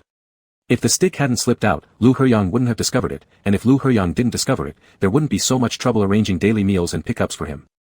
Qi Jiahan however expressed approval of Lu Heyang for the first time. "Not bad, this alpha isn't too bad. As long as there's no pregnancy, it seems we don't have to overly worry about Tang Fei now. So focus on preparing for exams." Qi Jiahan sipped his milk. "Unless you're missing Lu Heyang so much you're falling ill because he's not at school." Suze. As the two approached the stairwell, they encountered He Wei returning from the elevated floor where he'd bought a drink. His expression remained calm as he raised his hand slightly, uttering a simple, "Good morning," his gaze pausing briefly on Qi Jiahan's face before continuing upstairs. "What's wrong with him recently?" Several steps higher, Qi Jiahan asked casually. "Seems like he's in a bad mood." "How could he possibly be in a bad mood?" Qi Jiahan muttered. Suze originally also thought that He Wei was carefree, at most just disciplined by his family once in a while. But if that were the case, He Wei wouldn't obediently show up on time every day at the preparatory school. There must be something he wanted to escape from, hence he picked the most proper and reasonable excuse. When they reached the classroom, self-study began. Actually, there weren't many people left in the class. Most S-level students were receiving private tutoring tailored to their intended schools or majors, rarely coming for regular classes. He Wei was doing problems. He always needed to sleep for half an hour after every 2 questions to cure himself, but he'd made progress recently. Now it was every 5 questions before he slept. While doing the test paper, Suze's phone in his pocket vibrated. He took it out and saw that Zhou Zhen had sent over the scanned version of Yi Yunhua's medical report. The content was very detailed, seemingly a very thorough examination. Suze carefully went through each piece of data until the last page, where he noticed the doctor's signature wasn't Zhou Zhen's. After a while of scrutinizing, Suze confirmed the signature belonged to Li Zhan. For a moment, Suze froze, holding the phone as he stepped out of the classroom, walking to an empty skybridge nearby and calling Zhou Zhan. Li Zhan, one of the top cardiologists in the Union. Suze had searched countless times on web pages for his information and cases but could only stare at the screen helplessly, knowing that such a renowned doctor would be far out of his reach. "Hello. Suze. Dr. Zhou." Suze felt his palms sweating. He switched the phone to his other hand and asked, "Did Professor Li conduct my grandmother's examination?" "Yes, she underwent a detailed checkup, and your grandmother cooperated well today. Professor Li has prescribed new medication, I'll send you the details later." "All right, thank you." Suze's lips were dry. Did someone from the nursing home invite Professor Li? It had to be another patient's family who invited Professor Lee, so he got lucky to piggyback off that opportunity. Otherwise, there would be almost no other possibilities. Ah. Yes, that's how it happened. Zhou coughed slightly. Are you at school? Other matters we can discuss when you have time. Okay. Rarely did Su Zhe feel so relieved, he even smiled, thank you. At noon, Su Zhe went to the cafeteria alone. Qi Jiahan said he had something to take care of outside and wouldn't eat together today. Su Zhe was actually somewhat relieved because the bodyguards were coming to deliver lunch, and he didn't know how to explain this situation to Qi Jiahan. Fake pregnancy nutritional meal, it all sounded too bizarre. He Wei, talking on the phone, walked toward the parking lot. Lifting his head, he immediately saw Qi Jiahan standing awkwardly beside his sports car, wearing his school uniform with a collar ring, his face slightly red from the sun, looking like an inexperienced rookie car model. Hanging up, He Wei moved in front of Qi Jiahan. The two stared each other down for a few seconds before He Wei asked, "What are you doing here?" Qi Jiahan had never taken the initiative to find him before. The current situation left He Wei both confused and wary. Qi Jiahan asked, "Where are you going for lunch?" Yunwan. Qi Jiahan guessed it correctly. Gu Yunqi was essentially a generous and endless free meal ticket, letting his luxurious hotel serve as a convenient dining hall for friends. So is anyone joining you for lunch? Qi Jiahan looked elsewhere, asking vaguely. He Wei, not a fool, immediately replied, "No, Lu Heyang and Gu Yunqi aren't around, I usually eat alone." Then he opened the passenger door, and Qi Jiahan climbed in without a word. The car drove away for several minutes before Qi Jiahan spoke. Even if those two aren't there, don't you have a lot of other people wanting to hang out and eat with you? You certainly don't lack friends. There's a big difference between friends. He Wei, driving with one hand, handed Qi Jiahan a tissue to wipe the sweat. His tone serious, indicating that the person who always pretended to be frivolous right in front of him truly wasn't feeling good today. Qi Jiahan wiped the sweat, neatly folded the tissue, and asked, "Have you found anything about your brother, Tang Fei, and Wei Lingzhou?" "My brother's been suspended."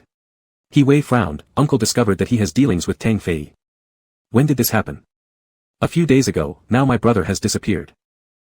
"Isn't this the same as pushing your brother directly into Tang Fei's face?" "No difference. Since childhood, Uncle hasn't paid much attention to him.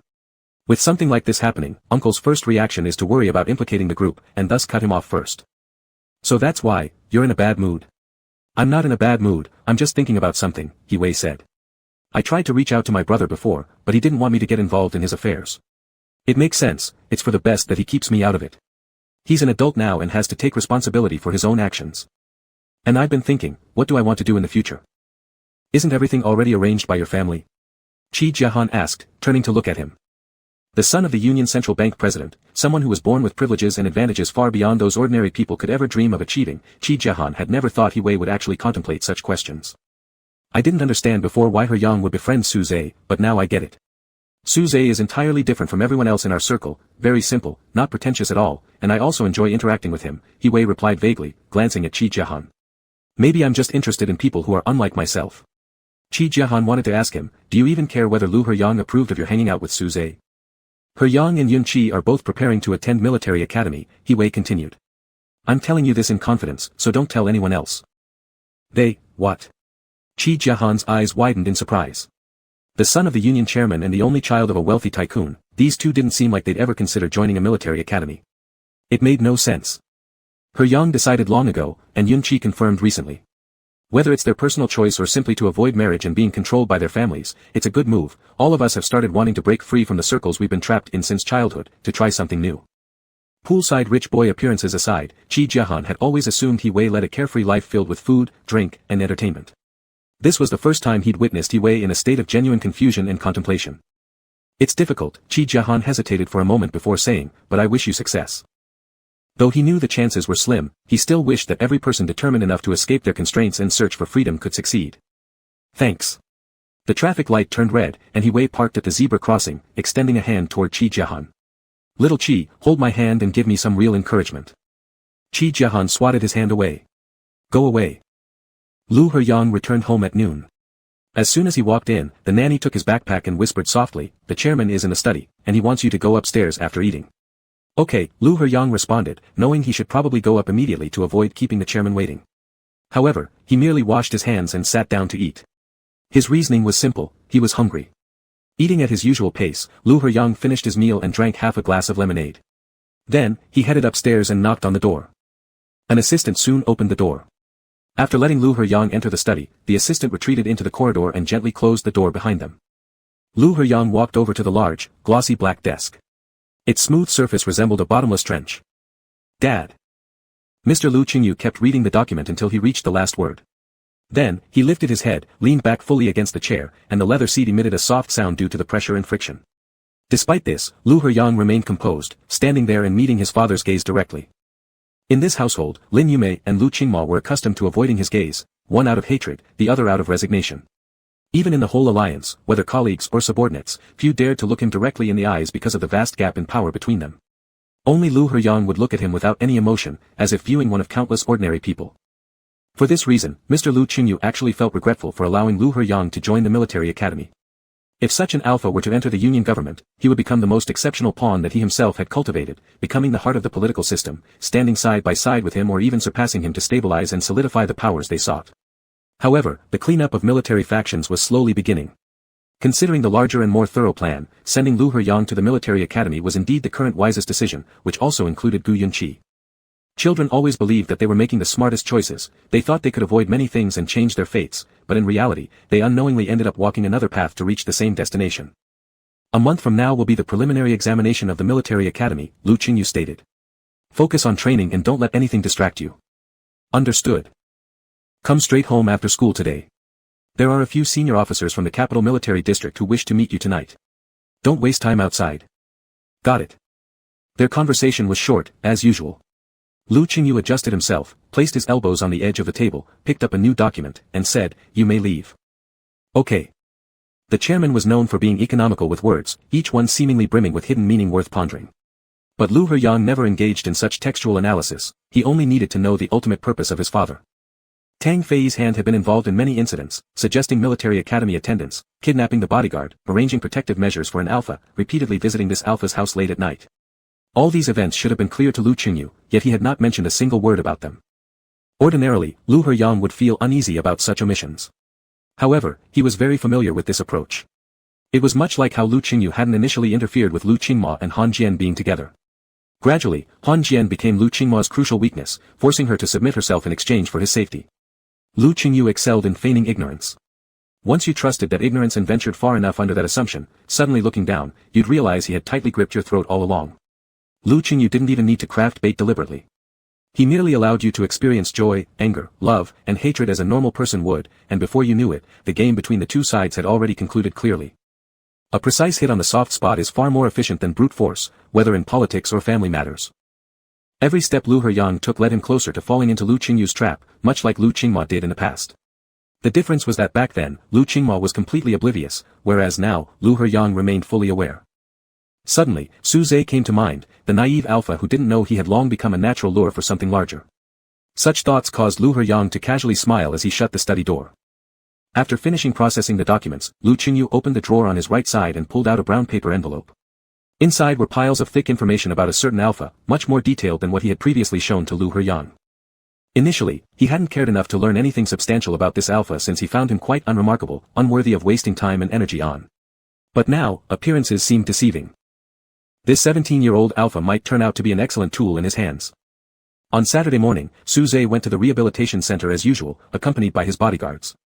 After getting out of the car, he walked alone into the ward building to see Zhou Zhen. "You know," Zhou Zhen said, "we've tried numerous medications for your grandmother, but none of them worked well. And the interventional surgery 6 months ago didn't yield ideal results either. Moreover, due to her mental health issues, she has severe emotional fluctuations and physical actions that increase her heart and lung burden. For pulmonary hypertension patients like her, it poses a significant danger." After reviewing the recent examination reports, Professor Li adjusted her medication regimen but still recommended a lung transplant surgery. "If we delay further, the longer we wait, the higher the risk becomes. We can't begin preparations when conservative treatments completely fail, it will be too late by then." "About how much will the surgery cost?" Su Zhe clasped his hands together and rested them on his knees. He appeared calm, focused solely on addressing the critical issue. Zhou Zhen understood. Su Zhe rarely examined the monthly financial statements of expenses. As soon as he received his paycheck, he deposited it directly into the rehabilitation center account. Whenever doctors suggested changing medications, he followed through without hesitation. If the new drugs were expensive, he worked extra shifts to cover the costs. Since Yi Yunhua had been admitted to the facility, Su Zhe never failed to pay a single medical bill. Sometimes Zhou Zhen wondered how he managed to gather all that money, but Su Zhe indeed did it. At least 500,000 yuan needs to be prepared beforehand. After the lung transplant, monthly expenses will also remain relatively high. But, Zhou paused, uncertain how to phrase it. After a moment, he continued, finding a donor requires queuing up, which won't happen quickly. You don't have to rush, I'm just discussing with you so we can decide on this matter early. Alright, Su Zhe nodded slightly. However, Zhou understood that his explanation had come too late. Su Zhe would likely start raising funds immediately. Will we have to wait a long time? Generally, yes. But it depends on luck too. I'll organize the materials within a few days and notify you when it's time to sign the necessary papers. After signing, the patient will enter the system queue. Okay, thank you. Su Zhe fully comprehended Professor Li and Zhou suggestions. Lung transplants should not be regarded merely as last-resort life-saving surgeries. Conducting an early evaluation increases the success rate if done before the patient's condition deteriorates severely, aiding faster recovery. Leaving the office, Su Zhe headed toward Yi Yunhua's ward. She was given oxygen just now, her condition is currently stable. Press the call button if anything happens, the nurse whispered gently. Understood, thank you. Yi Yunhua lay quietly half-reclined on the bed, gazing out of the window. Su Zhe followed her gaze outside, it was still that familiar small patch of scenery Yi Yunhua should have grown tired of long ago. Do you want some fruit? Su Zhe asked as he sat down by the bedside. Yi Yunhua shook her head. Her lips were tinged purple due to labored breathing. After another half-minute, she suddenly said, why do you think they left you behind and just walked off like that? For a moment, something seemed lodged in his throat. Su Zhe froze for a long time before managing to utter a sound, what? Late last night, Qiao Yuan and Su Ming came to see me, Yi Yunhua continued with an intensely serious tone. They invited me to go somewhere wonderful, where I could enjoy a good life. I was happy, so I went along with them. Halfway there, I realized something wasn't right, you weren't following us. So I stopped and asked why they didn't bring you too. You're still so young, and being alone at home would make you scared. Su Zhe lowered his eyes, staring at his hands. A while later, his fingertips twitched nervously, and then he looked up, slowly grasping Yi Yunhua's hand. Yi Yunhua kept talking as if unaware. They didn't answer, but instead stood there and smiled at me. I told them to go ahead because I had to return and check on you. Yi Yunhua sighed, I saw that Yuan didn't seem mad at me, good. I shouldn't have slapped her. After slapping her daughter in anger, she discovered the next morning that Qiao Yuan had slashed her wrists and ended her own life in a blood-soaked bed. Even though Yi Yunhua knew the final straw for Qiao Yuan had been the fraudulent compensation money, for any mother, the guilt and regret over what she'd done were impossible to erase. That was why Yi Yunhua's mental health deteriorated, and even amidst her jumbled memories, she remained troubled by that slap. She wouldn't blame you, Su Zhe replied softly. Only now did Yi Yunhua notice that Su Zhe was holding her hand. She looked down at it for a few seconds, then pulled her hand away and examined her wrist thoughtfully. She then asked, where's my prayer bead bracelet? I was wearing it last night. Since her mental state worsened, she had never inquired about such things. Su Zhe immediately stood up. I'll fetch it for you. He asked a nurse to open the storage cabinet and took out Yi Yunhua's belongings from when she was admitted to the hospital, an old eco-friendly bag containing some clothes and documents. From the bag, Su Zhe found the yellow sandalwood Buddhist prayer beads, a string of 12 beads faintly scented with wood. Returning to the ward, he handed the beads to Yi Yunhua. But Yi Yunhua merely observed them, not putting them on. She paused thoughtfully, then finally looked at Su Zhe and said, here, take them. Su Zhe was slightly startled and sat back down. Why? You always come to see me, and I think you're quite nice, Yi Yunhua said as she placed the beads on Su Zhe's wrist. Wear them, keep them. The beads clinked against the bracelet Lu Heyang had given him, making a crisp sound. For a long moment, Su Zhe felt suspended before finally replying, I will wear them carefully. After returning from the rehabilitation center, Su Zhe began researching selling the house. His birthday was approaching, he hadn't really thought about it until now, but after this birthday, he'd be turning 18. The house that had been temporarily managed by the association due to Yi Yunhua's mental illness could officially be transferred to his name. Su Zhe knew nothing about property prices or how much this small old district house might sell for. He glanced around the room where he had lived with his grandmother after his mother passed away. It had been many years, most of which he spent alone. Only this summer had brought occasional visits from another alpha into the room. Su Zhe meticulously scrutinized the desk, chair, curtains, fan, and pillow, all touched by Lu Heyang. Though leaving no visible trace, Su Zhe vividly remembered those moments. After spacing out for a few seconds, he opened his phone album and copied down the real estate agent numbers he had taken photos of in the neighborhood. Meanwhile, he mulled over something. The following Monday and Tuesday, there would be an S-level university enrollment presentation organized by several colleges. Attendance was mandatory unless there was a special reason, so Lu Heyang surely wouldn't be able to participate. Though the other S-levels considered this meeting redundant since most had already decided which schools they wanted to attend, it was essential for Su Zhe. On Monday morning, Su Zhe hastily packed his school bag and set out for the preparatory school gate to catch a ride. The conference would last 2 days, and everyone would stay overnight in a hotel. An hour later, in another district, the S-level students disembarked, collected their room keys to store their luggage, then gathered in the conference hall. Not even 10 minutes into the first teacher's speech, He-wei was already dozing off on the table. Su-zhe sat with his glasses, listening attentively while diligently taking notes. 2 hours passed, He-wei dozed off round after round until he finally woke up feeling tired. He raised his head and began searching for nearby restaurants. Su-zhe was still writing but not taking notes because the schools being introduced now were certainly not where he would apply, so he took the chance to work on test papers. Feeling someone looking back from the front row, Su-zhe didn't pay attention and continued solving problems. Until he faintly heard someone say quietly, "Did Lu Heyang and Guyan arrive?" Su-zhe's neck felt as if grabbed, lifting his head instantly and following others' gazes backward. He saw the service staff closing a side door behind, with 2 alpha students sitting down at the second last row. Their black heads appeared similar, but Su-zhe immediately identified the one on the right. It was Lu Heyang. Su-zhe turned around, not having processed what just happened, and stared at the exam paper for quite some time before continuing. He-wei, whose reaction was about 10 seconds slower, put down his phone and asked Su-zhe, "Wasn't it just said that Heyang had arrived?" "Seems like it," Su-zhe muttered, concentrating on the problem again. He-wei, surprisingly smart this time, directly messaged Lu Heyang on his phone and exclaimed, "Wow," after getting confirmation. Then he nudged Su-zhe with his elbow, "They are at the back. Let's go over and sit with them." "No thanks." Su-zhe replied, "While He-wei hasn't seen them for a while, there must be lots to catch up on." Come on. Don't you miss Heyang?" He-wei squatted and got up. Su-zhe paused for a moment, then said, "You go ahead. I'll be back later, remember we agreed on lunch together." He-wei said and rushed toward the back. At 12 o'clock, the first half of the presentation ended. Su-zhe packed his notebook and test paper and turned around to see Lu Heyang talking with several teachers by the rear door. Lu Heyang looked slightly tanned, and his hair seemed freshly trimmed, neat, clean-cut, and bearing a trained posture with straight shoulders and back. After watching him from afar for a while, Su-zhe adjusted the chair, ready to leave through the side door. However, when he raised his head again, he noticed Lu Heyang turning his head towards him and lifting his hand in a wave gesture. Amidst the crowd moving around, Su-zhe faced Lu Heyang's eyes, temporarily losing his hearing. Like a pet unconditionally obeying its master's instruction, he moved his feet toward the rear door. Su-zhe walked hurriedly, as if even a few more seconds would make him late. If Qi Jiahan saw him like this, he would definitely scold him for losing his mind. Stopping 1 meter away from Lu Heyang, Su-zhe no longer approached. After half a minute, Lu Heyang excused himself from the group and walked over to Su-zhe. "Let's go." Lu Heyang lightly touched Su-zhe's hand back with his fingertip.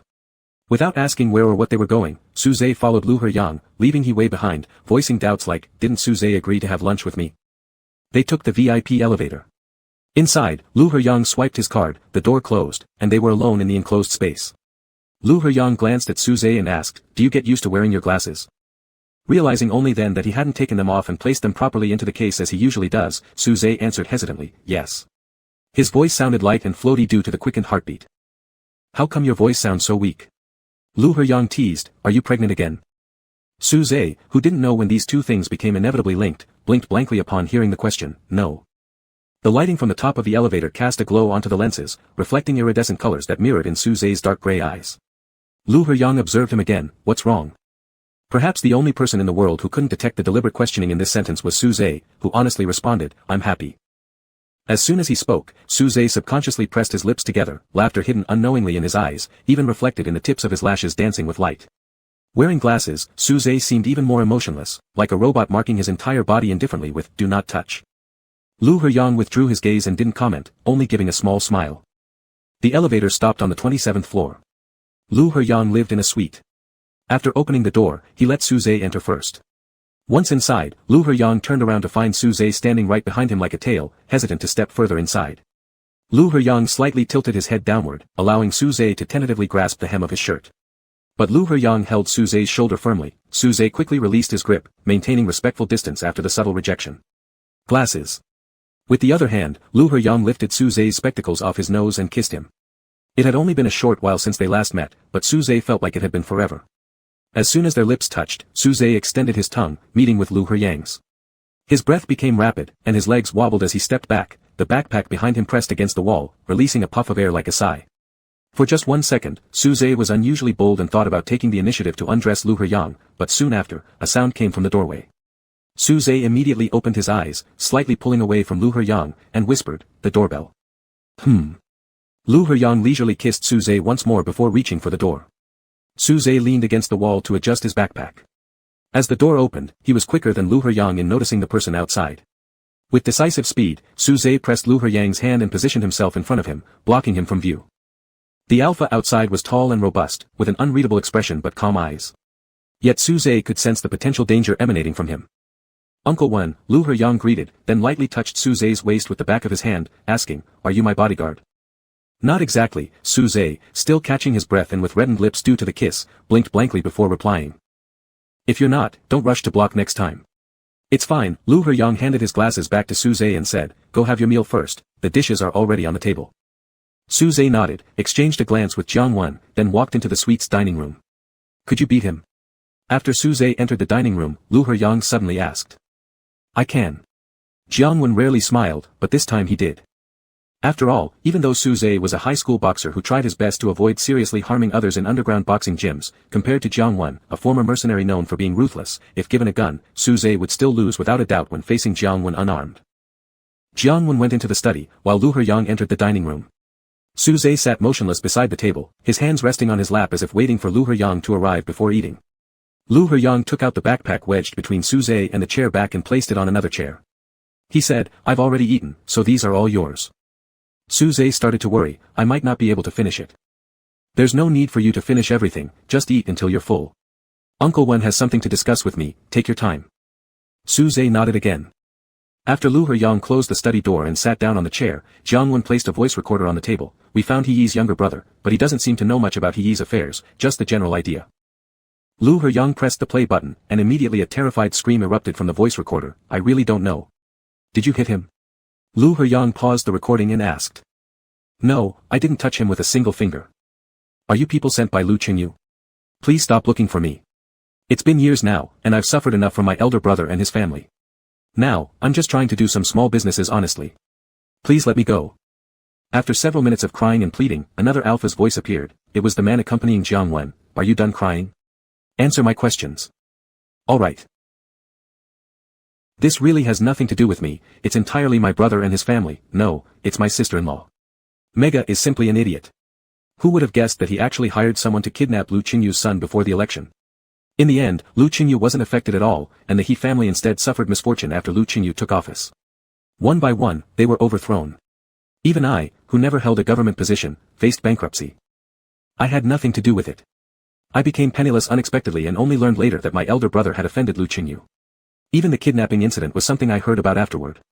Now that I've managed to live a peaceful life for a few years, please, I beg you, leave me alone." In 20-some minutes of recordings, there were only a few sentences containing useful information, the rest were filled with cries and pitiful pleas, indicating that the person truly didn't know much. Lu Heyang wasn't surprised. In political and commercial struggles, children were always the most vulnerable targets, even Gu Yunqi had gone through similar incidents. Kidnapping an opponent's son before a major election certainly counted as a bizarre and scandalous act. To preserve the alliance government's image, it was natural for such information to be concealed. The supposed idiot Mega, He Yi's spouse, evidently became the scapegoat who bore all the blame. Being kidnapped was not uncommon, but why did he have no memory of it? Lu Heyang underwent detailed medical examinations, and there were no traces of brain injuries on him. "Can't we find He Yi's whereabouts?" Lu Heyang asked. "We can't find him. He was sentenced to 5 years in prison, and disappeared as soon as he got out. That Mega originally got a 17-year sentence but went insane halfway through and was thrown into a mental hospital. One day, he suddenly vanished. It must have been He Yi who took him away." The fact that both men managed to come out alive from prison indicated that Lu Qingyu didn't insist on their deaths, so the authorities turned a blind eye. Tracing the clues up to this point, Lu Heyang realized that the He family wasn't the main focus, the real focus was still Lu Qingyu. "We need to be more careful going forward," Lu Heyang said as he handed the voice recorder back to Jiang Wen. Jiang Wen nodded slightly, pausing for a moment before saying, "Prosecutor Han was beaten and sent to the hospital." Lu Heyang frowned. Wei Lingzhou. This tactic was too trivial to possibly belong to Lu Qingyu. If Lu Qingyu had acted, Prosecutor Han wouldn't have just been beaten, he would have been fired and completely lost his footing in the capital city. Yes, Miss Lu also knows about it already. It was inevitable that she would know, because Wei Lingzhou had done it specifically for Lu Qingma to see. Send a few people to the hospital to keep watch, and prepare plenty of nourishing supplies to deliver there. Lu Heyang glanced at the date on his wristband and thought Wei Lingzhou had made a miscalculation this time. Sister is returning to the country this evening. After seeing Jiang Wen out of the room, Lu Heyang went to the dining room. He told Su Zhe to eat slowly, and Su Zhe had indeed eaten very slowly. With a mouthful of rice stuck in one cheek, making it puff up, Su-zhe focused intently as Lu He-yang approached him. For some reason unknown even to himself, Lu He-yang had the urge to poke Su-zhe's face. In fact, he actually did it, causing Su-zhe to freeze for a second. Why were you taking pictures of the male clinic advertisements on the wall? Lu He-yang sat down on the adjacent chair. Is there something embarrassing you're hiding? Su-zhe carefully analyzed every word of this question and finally remembered that while he'd taken pictures of real estate agent phone numbers at the apartment complex walls, these numbers were surrounded by countless like ads, which the bodyguard described accurately to Lu He-yang. Chapter 66, Difficulties in Expression. Su-zhe struggled to swallow the food in his mouth. I wasn't taking pictures of the small ads. Just kidding. Lu He-yang didn't press further, as if it truly was just a joke. He said, eat a little more. After forcing himself to take a few more bites, Su-zhe put down his chopsticks. I'm full. Go take a nap. Do you want to sleep in your room or here? Not sure why the choice was given to him, Su-zhe realized he still preferred following Lu He-yang's orders. Is it hard to decide? When Su-zhe didn't answer, Lu He-yang asked again. Su-zhe shook his head, took a sip of water, and avoided Lu He-yang's gaze. Here. After washing his face in the bathroom, Su-zhe lay down on the bed. Lu He-yang picked up the remote and closed the curtains, instantly darkening the room. Getting onto the bed, Lu He-yang noticed that there was enough space between them to fit 2 more people. What are you doing? Lu He-yang's tone carried a hint of exasperation. Fidgeting quietly, Su-zhe gradually moved closer to him.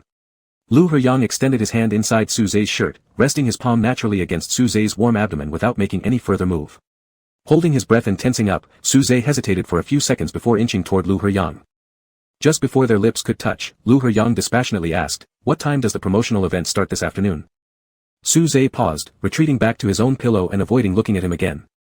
2 o'clock, or maybe 2:30. I forgot. Lu He-yang withdrew his hand and smoothed Su-zhe's clothing edges. You wouldn't forget something like that. What time exactly? Caught out, Su-zhe had no choice but to admit, 1:30. Lu He-yang chuckled briefly with a hint of mockery, covering Su-zhe's eyes. Sleep then. His hands seemed to be developing calluses, as Su-zhe felt tingling sensations when Lu He-yang placed his palm on his stomach earlier. Su-zhe lowered Lu He-yang's hand and touched his palm near the thumb. Have you been practicing shooting? Yeah, I've been training quite a bit these days. There might still be gunpowder smell. Take a sniff. Holding Lu He-yang's thumb with one hand and forefinger with the other, Su-zhe opened his palm and pressed his nose between the palm and thumb, catching only faint pheromone scents. Su-zhe said, no. Then what should we do? Lu He-yang asked. The dim light prevented Su-zhe from clearly seeing Lu He-yang's expression, even though they were close, leaving him unsure if Lu He-yang was seriously asking this strange question. Nothing. A little while later, Su-zhe realized that Lu He-yang was probably joking again. He held Lu He-yang's hand and placed it under the blanket, securing their fingers together. Su-zhe had slept in the same bed as Lu He-yang before, but never so purely just lying there, which made him feel a bit uneasy. Trying to start a conversation, he asked, why did you come to the promotional event? Lu He-yang and Gu Yunqi were both set on enrolling in military academies, so they really had no need to attend. Thought we'd have a day off, came back to handle some formalities. Are you done with them? Not yet, got off the plane and came straight here. Lu He-yang said, so I'll be leaving soon. Su-zhe mumbled a vague as Lu He-yang noticed that he was already holding his hand and falling asleep, not quite catching what Lu He-yang had said afterward. It must have been exhaustion creeping up. Lu He-yang knew this because Su-zhe had worked until 3 in the morning at the auto repair shop, gotten up at 7 to gather with classmates outside the preparatory school, and then listened to lectures until noon.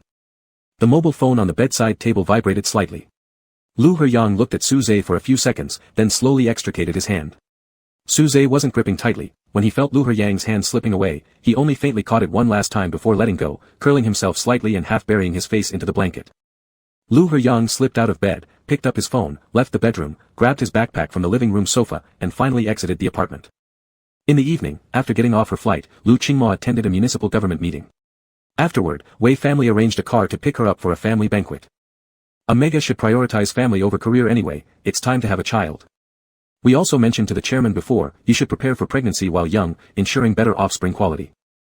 Obviously, you and Lingzhou can't stop at one child, so you should plan your first baby early, recover properly, and then have more children. It's all for the sake of your health. Throughout the meal, Wei's parents subtly filled Lu Qingma with these ideas. As usual, Lu Qingma didn't show any emotions, occasionally giving mechanical smiles just to avoid appearing rude. After the meal, the elders departed first, leaving Lu Qingma alone with Wei Lingzhou in the house. Wei Lingzhou had drunk a bit, lazily leaning back in his chair with a teasing smile fixed on Lu Qingma. You always leave immediately after meals, so why did you stay today? Why did you send someone to beat him? Lu Qingma calmly broke the silence. Who? Wei Lingzhou acted puzzled, laughing after a moment. Oh, that Han fellow, right? I stayed precisely to ask about this. He lit a cigarette. I heard he harassed you, so I gave him a warning. When did he harass me? Lu Qingma questioned. How could you forget? When you went to give a speech at diplomatic college, didn't he cling on to you afterward trying to talk? There's no way my wife would go chatting voluntarily with a beta male, so naturally, someone had to teach him a lesson. She hadn't forgotten that. It was one of the very few conversations between the two apart from an accidental hotel encounter years ago. She remembered clearly standing a meter or so away from Prosecutor Han, speaking fewer than 10 sentences. He didn't harass me, Lu Qingmo replied, we had normal exchanges. I hope you won't interfere with such things in the future. If necessary, Lu Qingmo could slap countless photos of Wei Lingzhou cavorting with other megas right in his face. But she wouldn't do that because she didn't love Wei Lingzhou, so his private life didn't matter to her. Alphas were different. Even without genuine feelings, they insisted on forcing submission, commanding obedience, treating others as possessions exclusively theirs. That can't be tolerated. Wei Lingzhou sat up, tilting slightly toward Lu Qingmo. That kind of person needs to be dealt with. Even when he almost lost a leg, he still dared to bother you. It was my kindness sparing him total disability this time. Next time won't be so lucky. Frowning slightly, Lu Qingmo turned her head to avoid the smoke and alcohol smell before standing up. Wei Lingzhou chewed on his cigarette with a crooked grin, watching her closely.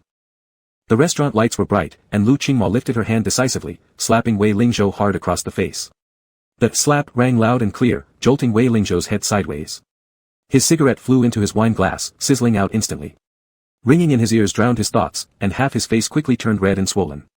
After a while, Wei Lingzhou, disbelieving, turned his head back, glaring daggers at Lu Qingmo with bloodshot eyes. Lu Qingmo met his gaze steadily and coolly struck him with another forceful slap.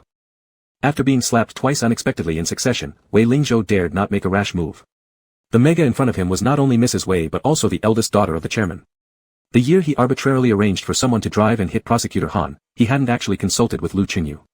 This act was meant to force Lu Qingmo into submission, which Lu Qingyu tacitly approved of at that time, though it didn't mean Lu Qingyu would give him face now. All the wealth in the world could not compete against the power of an authoritative finger, and it would be extremely easy for Lu Qingyu to dismantle the Wei family.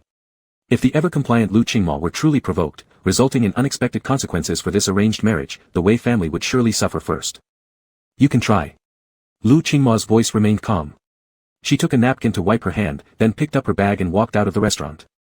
Until the evening lecture concluded, Su Zhe was still regretting why he had fallen asleep so quickly at noon, thus failing to notice Lu Heyang's departure.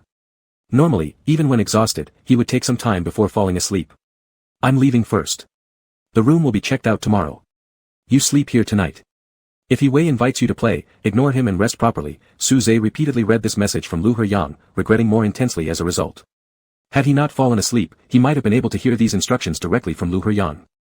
Apparently, He Wei had slept enough during the day, hence being full of energy at night. He invited Su Zhe to go out to a bar. Remembering Lu Heyang's order, Su Zhe refused and returned to his suite. After taking a shower and finishing a set of test papers, Su Zhe brushed his teeth and prepared for bed. The bed was large, but Su Zhe only lay on the right side, where Lu Heyang had lain at noon. Su Zhe sniffed near the pillow like an animal carefully identifying scents, finally detecting a faint trace of Lu Heyang's pheromones. Su Zhe's phone buzzed. He immediately picked it up. It was a text from an unknown number. Yet, an unknown number could belong to Lu Heyang, since Lu Heyang seemed to possess numerous domestic and international numbers. Every time a new one appeared, Su Zhe added it to his contacts, labeling them sequentially from number 1, accumulating up to over a dozen by now. Many among them might never be used again. If Su Zhe hadn't known about Lu Heyang's family background, he would have assumed Lu Heyang sold SIM cards. Upon opening the message, it turned out to be several pictures. Upon clicking the first one and realizing its content, Su Zhe suddenly sat up straight, holding his breath. It was part of a case file concerning an incident 10 years ago. Su Zhe had never doubted Su Ming's death. His mother, Xiao Yuan, had once blindly believed others' lies, losing all her savings and pension, ultimately cutting her wrists and committing suicide, shocking his grandmother too. Despite this, Su Zhe held no resentment or discontent, knowing his father died in the line of duty. Even upon learning from the file that Su Ming perished during a drug case, Su Zhe still held the same opinion until he spotted a somewhat familiar face in a screenshot of surveillance footage. Su Zhe quickly recalled who it was, an alpha closely related to Tang Fei named Xiaoping, who had also been a capable underling of Tang Fei's father. The data explicitly pointed to Xiaoping as the mastermind behind the drug case, gunning down 3 police officers during his escape. But Su Zhe remembered Xiaoping as the boss of an underground casino, frequently seen entering and exiting clubs alongside Tang Fei, otherwise, he wouldn't have left any impression on Su Zhe. Flipping to the last page, the list of criminals killed on-site or sentenced to imprisonment did not include Xiaoping's name, indicating he had indeed escaped back then and continued working for Tang Fei, living comfortably. More importantly, the document mentioned nothing about anyone slipping and falling off a mountain. There were only those 3 murdered police officers. Su Zhe reviewed all the images once more, sorting through the information in his mind, and began contemplating who might have sent them. He tried calling back, but the number must have been virtual because it failed to connect. It couldn't be Lu Heyang, as Su Zhe believed Lu Heyang would not waste time investigating such matters. Even if he did, he wouldn't send it to him without any clear explanation. The next person Su Zhe thought of was Tang Fei, but he couldn't understand his motive for doing so. It was already late. Su Zhe saved the photos, turned off his phone, and laid down, pulling the blanket over himself. He originally thought he could maintain control of his emotions, but after lying there for over an hour unable to fall asleep, he realized otherwise. How likely was it that the contents of the files were fabricated? Very low. The Capitol Police Bureau's official seal on the documents detailed records of the case, occurring on the same day as his father's sacrifice 10 years ago in the same city. It was overly coincidental. The only mismatch was that Su Ming wasn't a drug enforcement officer but just an ordinary detective, although it was plausible he could have been assigned to support the operation. If everything was true, it would mean the fugitive who murdered police officers was still making money with ease, while the family of the fallen officer had been continuously falling apart for 10 years, implying that Su Zhe might have passed by his father's killer in clubs numerous times without knowing. Su Zhe still remembered his last meeting with his father. That day, Su Ming and Xiao Yuan sent him to school. Su Zhe didn't cry or make a fuss. A guard at the school gate patted his head and told him to go inside. Carrying his school bag, Su Zhe walked a few steps before turning around and seeing Su Ming and Xiao Yuan standing under a plane tree by the roadside bathed in morning light, waving to him through the crowd. The 2 faces in his memory had already become blurry, but the sunlight and green plane leaves from that morning were still vivid as if it was yesterday. No one warned the young him then, "You're about to lose everything." The next day, after the seminar ended in the evening, Su Zhe went to the auto repair shop without eating dinner. At 10 p.m., Su Zhe crawled out from under a car, washed his hands, and secretly ate cold rice in the tool room. Because he feared the bodyguards would see him, they would certainly insist on ordering him a new meal. As Su Zhe ate, he called the strange number from the previous night for the 11th time. The virtual number had expired, repeatedly prompting that the phone number was invalid. With food stuffed in his mouth, Su Zhe's eyes were unfocused on the ground. He rarely felt such an urgent desire to investigate something, accompanied by confusion. He didn't know what he should do or how to solve this problem. This message came too strangely and blatantly, pointing all accusations at someone. It was like a glaring bait to entice him to uncover the truth. But no matter who sent the information or what their purpose was, Su Zhe could not avoid wanting to verify it. The question that had tortured Xiao Yuan years ago, exactly how did Su Ming die? It now suddenly fell upon him without warning, and he couldn't ignore it. His phone rang. Su Zhe came back from deep thought. There was another unfamiliar number on the screen. For some reason, Su Zhe hesitated momentarily before picking up after a few seconds. It wasn't a stranger's voice, it was Lu Heyang. "Are you at the garage?" What's wrong?" Su Zhe didn't understand why Lu Heyang was so astute to detect something amiss from just one He paused before answering, "Nothing." "Alright, then I'll hang up." Su Zhe unconsciously nodded, once more. His thoughts were overly disordered now, and he didn't dare to speak much, fearing he'd reveal more hints. Walking out of the training room, Lu Heyang handed the phone back to Gu Yunqi. Gu Yunqi wiped off sweat with a towel, noticing the slightly cold demeanor of Lu Heyang, asking him, "What's wrong?" Not much was off, except even over the phone, one could feel Su Zhe's absent-mindedness and caution, as if he was terrified that uttering another word would cause disaster. Even a conversation shorter than 15 seconds seemed perfectly normal to him, as he didn't even ask, "Is there anything wrong?" This wasn't like Su Zhe. "Nothing," Lu Heyang frowned while gazing ahead, saying inexplicably, "Too difficult to teach." Persisting in hiding and solving every problem on his own, never willing to take initiative unless cornered or threatened, this made him very difficult to teach. Hard to say. Chapter 67. On Friday, Su Zhe returned home, had dinner, and did problems for 2 hours. At 9 p.m., he stood up to leave. After waiting for a while at the hallway entrance, a bodyguard emerged from somewhere, asking him, "Going out?" Su Zhe nodded, "I can go alone." "Sorry, not possible," the bodyguard firmly rejected. "Where are you going?" Realizing it would be impossible to hide, Su Zhe honestly answered, "To the West City area." Originally expecting to be stopped, but the bodyguard only nodded, "No problem." At the parking lot, 3 bodyguards accompanied Su Zhe out of the car, then separated to enter the club. In a blink, Su Zhe couldn't spot them anymore. Even though wearing a hat, the mega server at the front desk immediately recognized him, signaling with lip movement, "Number 17. Su Zhe approached as the mega pulled him aside. "Why did you come here again all of a sudden?" Before he had time to reply, along with an irritated drunk shouting, "Get lost," an alpha was kicked away like garbage and crashed into Su Zhe. Su Zhe immediately pulled the alpha behind him while raising his other hand to catch the drunkard's swinging punch, throwing it aside. His strength was evidently professional. Under the brim of his hat, his eyes revealed a warning glare. The drunkard muttered resentfully and shuffled away. Number 17. The alpha emerged from behind. It was Xiao Feng. He asked in surprise, "Why are you here?" "I have something on my mind. Are you free now?" Sure. Xiao Feng replied promptly. Su Zhe nodded, then turned to quietly say to the server, "I'm leaving first." "Okay." The Mega watched him intently. "Be careful." "Will do. I heard that you breached your contract with Big Boss. It's very dangerous for you to come here now." Xiao Feng walked closely beside Su Zhe, his tone filled with worry. "I think just now there must already be someone who noticed you, and they'll surely report it to Big Boss." Su Zhe only asked, "Has Mr. Xiao, the casino boss, been coming around recently?" "Ah, Mr. Xiao. He frequently comes here because he has to help Big Boss look after other areas. You know how chaotic the club has become lately. I've also heard it might be torn down soon, so everyone is rushing to make as much money as possible." "What about you?" "The same old stuff, selling cigarettes, drugs, acting as a junket host. If the club really collapses, I'll go elsewhere. Maybe I won't have to pretend to be an alpha anymore." Xiao Feng seemed to just realize the pain, and began massaging his kicked hip bone. "Still, I should thank you for helping me get the pheromone spray." "It's fine," said Su Zhe. Xiao Feng was 15 this year, truly still a child.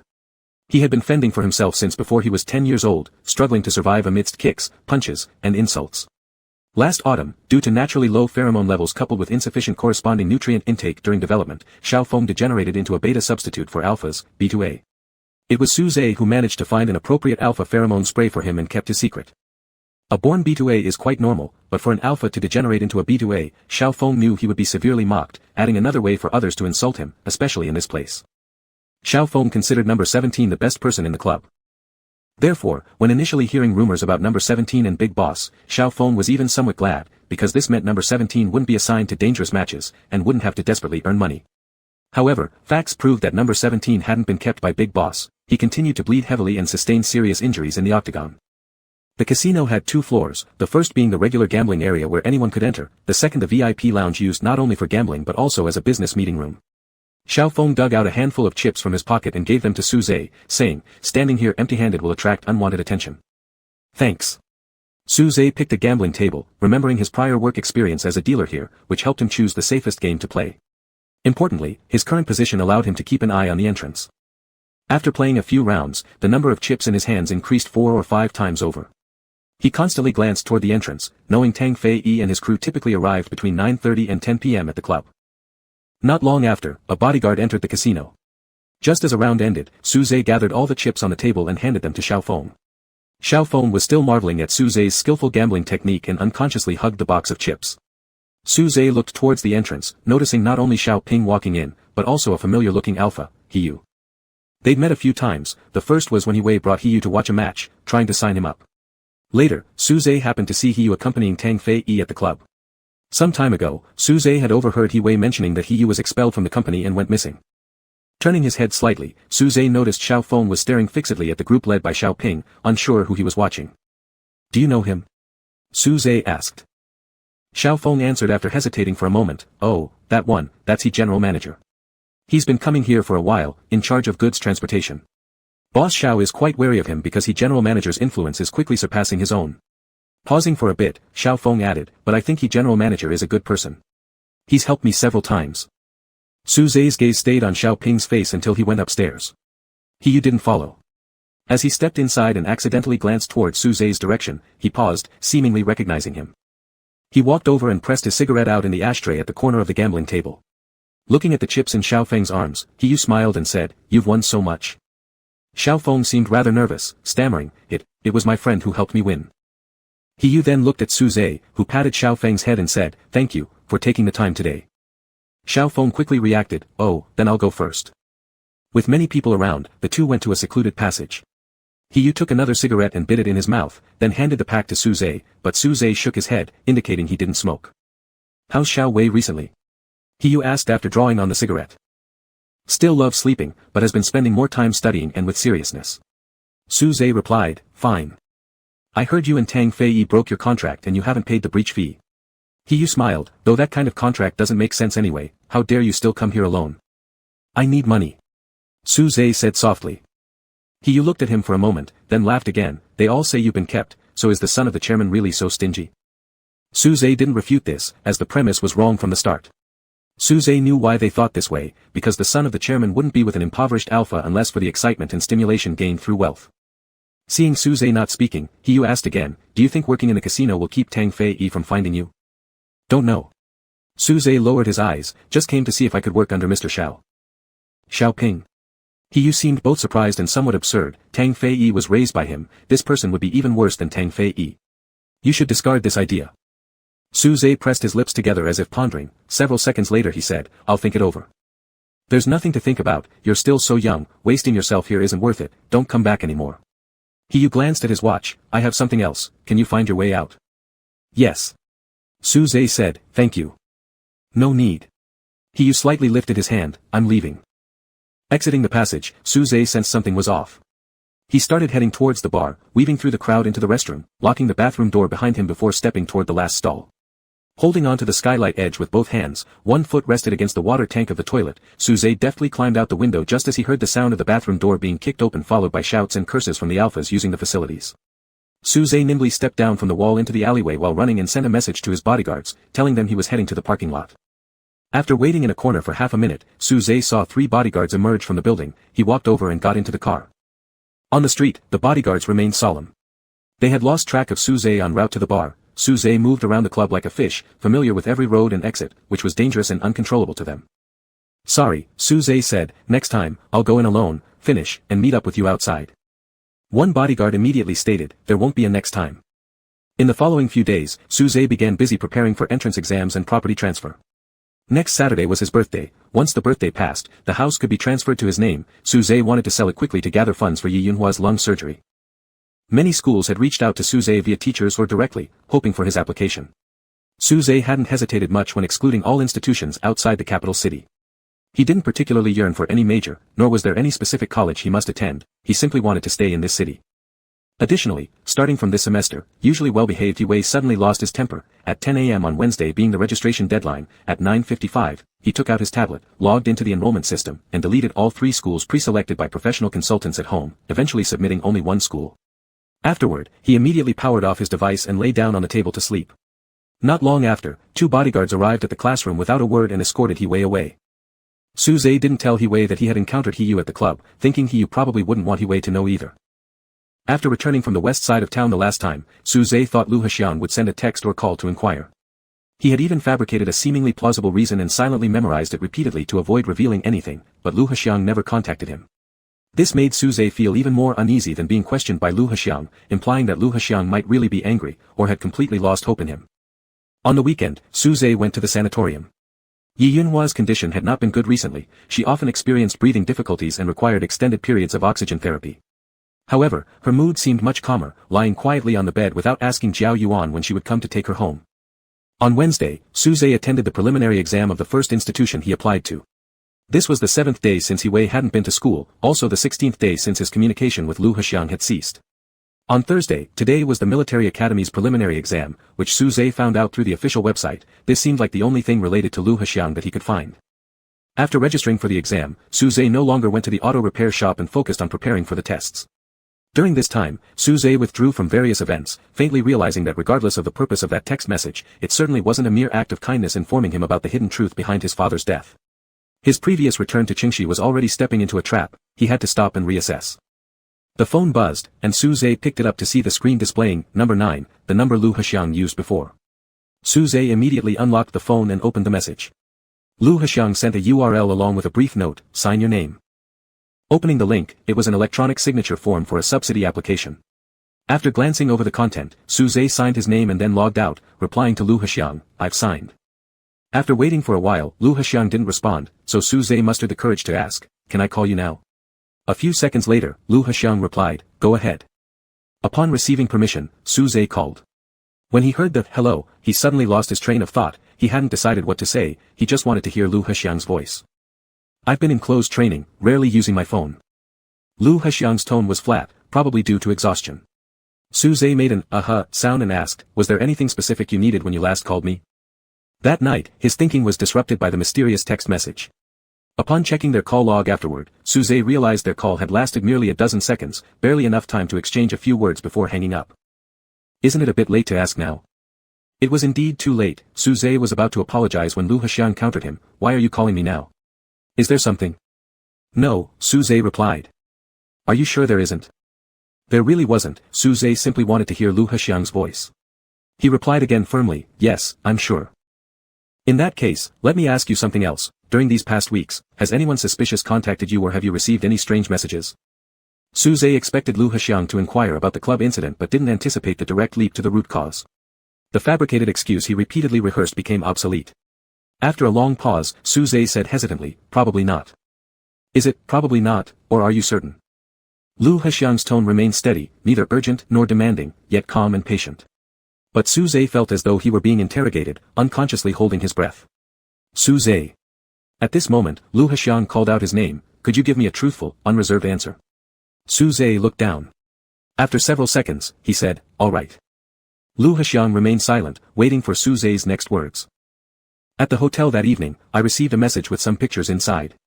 Suze hesitated. They were about my father, seemingly connected to an alpha at the club. Without questioning the nature of the connection, Lu Haxiang only asked, can you figure it out yourself, ensuring safety and without affecting your upcoming exams?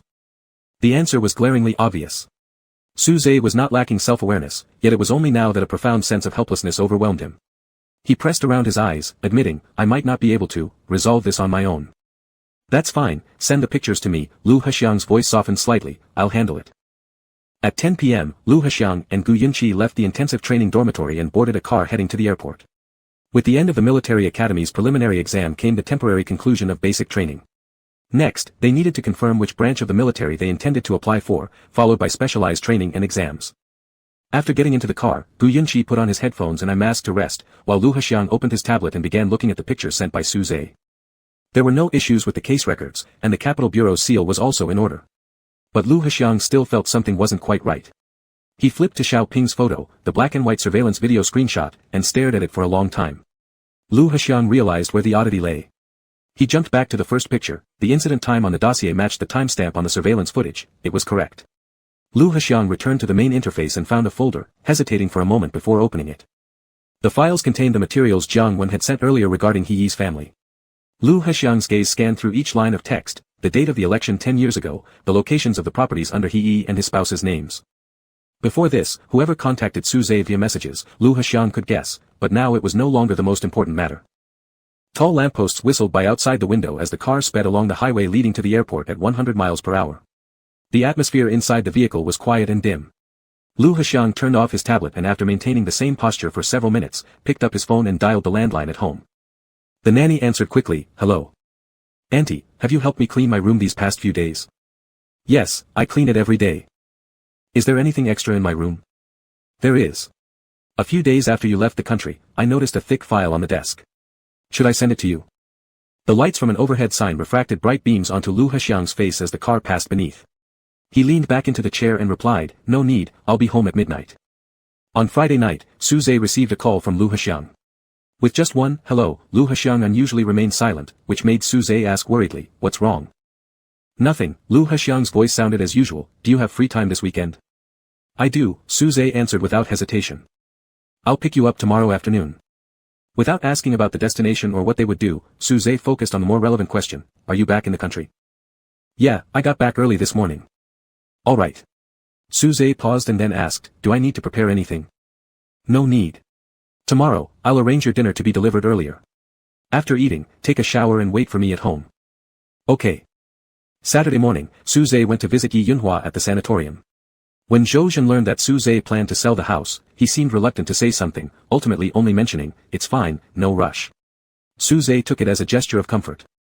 After returning from the sanatorium, Suze followed his routine, reading books and solving problems, but deep down, he was very happy, purely because of the joy of seeing Lu Haxiang. And coincidentally, today happened to be his birthday. Suze didn't think Lu Haxiang would remember his birthday, so he considered it just a fortuitous coincidence, a gift-like coincidence. As evening approached, Suze had eaten and taken a shower, and he waited for Lu Haxiang while half-heartedly doing some tests, perhaps the least focused studying session he'd ever had. At 5 in the afternoon, it was still bright outside. Ding, the sound of a notification from an unfamiliar number, come downstairs. Suze stood up immediately, unplugged his phone charger, grabbed his keys, and rushed out of the door. Lu Hexiang's car was parked under a tree opposite the building entrance, the passenger side window down. Lu Hexiang looked at Suze sideways, neither smiling nor expressing any other emotion, just looking. Suze suddenly stopped in his tracks at the stairwell. The surroundings were quiet, with birds chirping and leaves rustling in the breeze. After a few seconds, Lu Hexiang finally faintly smiled and said, "Stop daydreaming." Suze wasn't daydreaming, he was thinking, trying to grasp things without clear clues or reasons. Walking over, Suze got in the car and fastened his seatbelt. Lu Hexiang didn't say anything else but started driving away. After turning down a street, Lu Hexiang glanced at the rearview mirror and suddenly swerved left into a narrow lane, heading deeper into the residential area. Suze might not even be familiar with all the streets in the old city, let alone understanding why Lu Hexiang chose this route. Instead, Suze grew more concerned about potential scratches to the car. They drove through tangled Hutong roads for over 20 minutes until Lu Hexiang parked the car on the road near the back gate of a neighborhood. He undid his seatbelt, touched Suze's neck briefly with his hand, and told him, "Get out of the car." Suze got out. Right after closing the car door, Lu Hexiang grabbed his hand and pulled him into a nearby alleyway. The wind rushed past their ears, puffing out their shirts. Suze remembered when he first met Lu Hexiang at the club. After taking down those robbing alphas, they two ran together through an alley, except back then, he was still known as number 17. After walking through a long alley, they reached an intersection where there was a convenience store. In front of the store stood a black SUV, and leaning against it was an alpha, He-Wei. Seeing Suze's slightly surprised expression, He-Wei, visibly thinner, gave a composed smile. "Don't worry, I only fasted for 3 days earlier." "Is everything in the car?" Lu Hexiang asked, releasing Suze's hand. "It's all stuffed in." He-Wei suddenly looked gloomy. "If my dad and Uncle Lu find out, I'll be dead in no time." "You're pretty brave," Lu Hexiang said. "Our little Zay." He-Wei hugged Suze.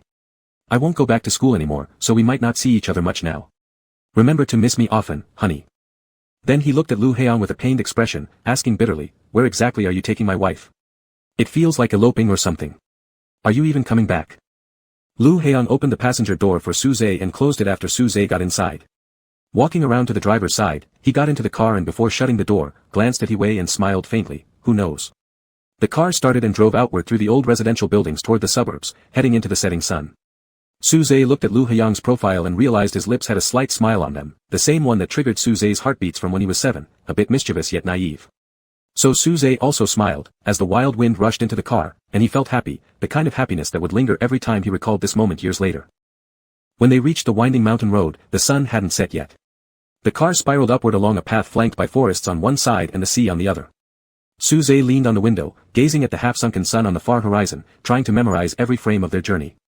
By the time only a streak of sunlight remained at the horizon, Lu Hexiang drove into a small lane near the top of the mountain and parked under a tree. He stepped out of the car, and Suze followed. Lu Hexiang opened the trunk, took out what was inside, and told Suze, "Go check ahead." Suze retracted his helping hand and walked forward according to his instruction. Pushing aside branches in front of him and stepping out of the bushes, Suze found a flat grassy area. At the end of the grassland was a cliff overlooking the sea, and beyond the sea lay the capital city dotted with sparkling lights. The sound of waves crashing against the rocks and distant ship horns could be heard. "A few years ago, He-Wei, Yun-Chi, and I camped here." Lu Hexiang emerged from the forest and dropped the gear on the ground. Suze went over to help unpack the items. After pondering for a while, he said, "It must have been fun." "It was," Lu Hexiang replied, pulling out the tent frame. "Until we realized there were at least a dozen bodyguards hidden in the surrounding woods." Suze froze, turning his head toward the forest behind him. Lu Hexiang set up a lighting lamp, lit it, and its warm glow revealed a hint of a smile on his face. He hung the lamp on the stand and said, "Don't worry, we managed to shake them off last time, didn't we?" Suze wasn't afraid, he just thought about how Lu Hexiang rarely mentioned anything related to his family. To some extent, Suze actually knew very little about Lu Hexiang and could only vaguely guess based on He-Wei and Gu Yunqi's experiences. The tent was quickly set up. The mountain cooled down after nightfall, and Lu Hexiang carried 2 foldable reclining chairs to the front of the tent, handing a shirt to Suze. "There might be bugs." Sitting down on the chairs, with the sea and the city below them and a bright lighthouse in the distance at the harbor, Suze buried his nose in the shirt collar. He smelled no pheromones of Lu Hexiang, only a faint scent. "The shirt is He-Wei's," Lu Hexiang said. Suze was startled, sat upright, and stared at him, saying unexpectedly, "Ah." Lu Hexiang chuckled again, opened a bottle of mineral water for Suze, and said, "Just kidding, it's mine." "All right," Suze responded without realizing he'd been fooled, instead feeling reassured as he leaned back in the chair. "After it snows here, the view is even better. We can come to see the snow in winter." Lu Hexiang pointed to a hill to the left. There's an open-air ski resort over there, and we can go skiing next time. I've never skied. Suze paused for a moment and answered. What he really wanted to ask was, will we spend the winter together? But the answer was too obvious, it didn't need to be asked. I'll teach you, Lu Heong replied. Suze tried to imagine it but couldn't picture something that had never happened and probably wouldn't happen. Slowly extending his left hand out of the sleeve, he crossed the armrest of the chair and lightly touched Lu Heong's hand. Lu Heong immediately turned his palm upward, pressed it against Suze's palm, and intertwined their fingers. They sat quietly, listening to the wind and the waves. Suze's head was slightly tilted, his eyes half closed as he relished this rare moment of freedom to breathe easy. Despite the many problems still waiting to be solved, or perhaps knowing that such moments would only come once tonight. Later, he closed his eyes completely and dozed off. Suze always fell asleep quickly beside Lu Heong, and this time Lu Heong wouldn't leave him alone on the mountain while he slept. But if Lu Heong did actually leave him behind, Suze wouldn't have had any objection. In his semi-conscious state, it felt like his forehead had been lightly touched, causing Suze to instinctively tighten his grip on Lu Heong's hand. Opening his eyes, he saw that the moon had risen at some point, full and bright, casting the entire night sky into an expansive and distant glow. Awake? Lu Heong tilted his head, his face close to Suze's. Suze stared blankly for 2 seconds before nodding. How long have I been asleep?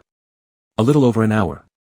Suze revealed a somewhat regretful look, straightening his head and whispering, I only wanted to rest a bit. You've been sitting in the car for too long, you'd naturally get tired. Lu Heong said, you haven't done anything wrong. Stop always blaming yourself. This sentence successfully triggered a new round of self-reflection in Suze, about whether he really always reflected too much. After watching him for a while, Lu Heong scratched his thumb along Suze's palm, stop. And Suze stopped, gazing at Lu Heong without thinking about anything. Lu Heong stood up, pulling Suze toward another direction. As they passed the tent, Lu Heong bent down and grabbed something from the equipment bag. Suze didn't see what it was clearly. Following a small trail for about 10 minutes and stepping out of the forest, Suze saw a lake shimmering under the bright moonlight with rippling reflections on its surface. It's not appropriate to start a fire in the mountains, don't imitate this, Lu Heong said as he clicked the lighter. But by the lakeside, we can put out any accidental flames quickly. Suze didn't hear everything Lu Heong said. All he could hear was the crisp click of the lighter and the fizzling sound of the burning fuse. A silver-white light erupted from the ground to about chest height, like a shining bouquet, illuminating Suze's face under the deep blue night sky.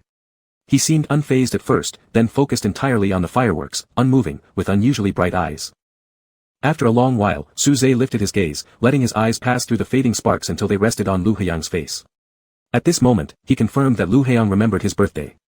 He hadn't celebrated his birthday since he was 7 years old, never imagining someone would take him far away from all eyes, escaping the city and coming to a quiet mountain forest just to set off fireworks by the lakeside under the moonlight, for him, and that person was Lu Heong. How could that be? Suddenly closing his eyes, Suze wished silently. He didn't really want anything specific. Suze only hoped his grandmother could get better, and also Lu Heong. Opening his eyes, their gazes met just as the fireworks slowly went out. Lu Heong gave him a faint smile, saying nothing. Soaking the used fireworks in the lake to dampen them, they were packed back into the bag and brought back to the campsite. After washing his hands with mineral water, Lu Heong and Suze lay down together inside the tent. The moonlight shone through the mesh top of the tent. Staring at the sky, Suze caught sight of a pale golden streak sliding past the tent. Was that a meteor? Suze asked. It's probably a firefly, Lu Heong replied. As soon as he finished speaking, another slow streak of light flashed. It was indeed a firefly. Firefly, Suze repeated the correct answer. Lu Heong asked him, did you make a wish? I did. What did you wish for? Compared to superstitiously believing, a wish will lose its power if spoken aloud, Suze obviously believed more in Lu Heong. Blinking once, he answered truthfully, for my grandma to stay healthy. Anything else? Yes. Wishing you freedom. Suze turned his head, the frost-like moonlight landing on both their side faces. Looking directly at Lu Heong's eyes so close within reach, Suze whispered, I hope you find freedom. Suze woke up surprisingly late the next morning, finding no one beside him. He sat up suddenly. Lu Heong had just finished packing his toiletries. Turning around, he saw Suze's head poking out from the tent, hair tousled, sleep lingering on his face, but his eyes clear and alert. The moment they made eye contact, it was evident that Suze relaxed. I just got up myself. Lu Heong handed Suze a travel-sized box. Suze accepted it but kept staring at him. Lu Heong smiled, reaching out to mess up Suze's hair a little more. He told him, happy 18th birthday.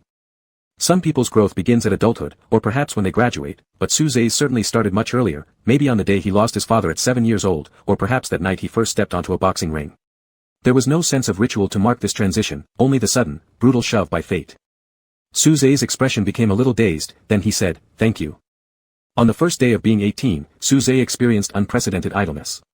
After tidying up the tent in the morning, Lu Heong took him to a house halfway up the mountain with a view of the sea. Su Zhe did not encounter anyone there, but there was freshly made breakfast set on the dining table. After eating, Lu Heong answered a phone call. As Su Zhe stood in the living room gazing at the clock with its black face and white hands, he waited for the second hand to make 3 full circles before hearing Lu Heong's footsteps coming back in. "There's a billiards table over there. Want to play billiards or watch a movie?" Having already played billiards with Lu Heong, Su Zhe decided to choose something they hadn't done together yet. "Can we watch a movie?" "Sure." The coffee table in the home theater was already laid out with fresh fruits and drinks. The sofa was large and soft. Lu Heong handed the tablet to Su Zhe. "Pick what you want to watch." Entertainment was scarce in Su Zhe's life. He didn't know which movies were most popular or whose lead actor was currently famous. After aimlessly flipping through some options, he asked, "Can we watch this?" Lu Heong had donned a U-shaped pillow and glanced at the screen displaying a documentary about polar bears, seemingly found in some corner by Su Zhe. "You can watch it if you want, no need for my permission." Su Zhe nodded and pressed the play button. As the lights dimmed inside the room, Su Zhe felt Lu Heong leaning against his shoulder. The screen was filled with vast whiteness, so pristine it seemed almost chilly, and Lu Heong's breathing gradually grew deep and steady. Su Zhe tilted his head, watching the light from the screen flicker across Lu Heong's face. Su Zhe stared at every line of his features carefully. He imagined what it might be like if Lu Heong lived with someone else in the future. It seemed fine to him. Su Zhe leaned down, originally planning to kiss Lu Heong's forehead, but afraid of waking him up, he just lightly kissed Lu Heong's hair. They had lunch quite late, close to 2 o'clock when the sun was at its hottest. Seen through the glass wall of the dining area, the sea shone blindingly. Su Zhe gazed at it for a long while, then turned around to look at the wall clock again. Lu Heong remained composed throughout. After lunch, he sat Su Zhe on the carpet in the living room, handing him a game controller to play games together. Su Zhe lost game after game, his gaze aimless, frequently glancing at the clock during gameplay. When the final level ended amid game music, Su Zhe blankly watched the ceaselessly moving second hand, hearing Lu Heong say, "Let's go." "Okay." Just as they had come, the return trip was silent, driving away from the sunset to the city they had left behind a day ago. The wind rushed into the car, making Su Zhe slightly breathless, so he closed the window tightly. Halfway through the drive, Lu Heong slowed down. Su Zhe noticed a limousine parked not far ahead, beside which stood one of the alphas who had served as his bodyguard during this period. "Get out of the car," Lu Heong said. Su Zhe nodded, opening the door to get out. The wind was too strong, flapping his clothes loudly. Taking a few steps, he looked back and saw Lu Heong also stepping out of the car. "I originally wanted to take you paragliding, but the club staff told me the winds are too strong today, so it's not suitable." Lu Heong smiled faintly. "It will have to wait until next time." Su Zhe nodded again. It seemed all he knew how to do now was nod. Summer was nearing its end, but the afternoon temperature was still extremely high. Su Zhe felt weak, gripping his fists and realizing his fingertips were icy cold. "How long will this time be?" he finally asked. "It may be a bit longer." "All right." Su Zhe nodded for the 3rd time, saying, "I'll wait for you." If they couldn't ski together in winter, or go paragliding next time, it didn't matter, as long as they could meet again, he was willing to wait no matter how long it would take. Lu Heong smiled once more. "Even if you don't wait, it's fine too." Su Zhe's Adam's apple moved, persistently stating, "I'll wait." As expected, Lu Heong stood 1 meter away, looking at Su Zhe. "No problem, get in the car." Su Zhe curled his fingers tightly, said okay, then turned to walk towards the limousine. Before getting in, he pressed on the car door and looked back at Lu Heong for several seconds before sitting in the passenger seat. As the car started moving, Su Zhe kept staring at the rearview mirror. After driving a certain distance, he suddenly turned his body, supporting his hand on the car window and sticking his head out to look back. Lu Heong was still standing there beside the black SUV, with a blazing sunset behind him, burning red half the sky and the empty suburb. There was no waving goodbye or shouting, "See you," loudly, they just looked at each other one last time from afar. Su Zhe slowly sat back in his seat, glancing at the dashboard. The screen showed exactly the time when Lu Heong had come to pick him up yesterday. Chapter 69. In mid-November, the bidding for the redevelopment project in the west of the capital officially began, but most insiders knew that the final result had been determined even before the bidding announcement was released. Gu family won the bid, while Wei family failed. At the same time, a subsidiary under the Wei family was found suspected of illegal drug development experiments, which led to various illegal business practices of a certain underground club in the West City.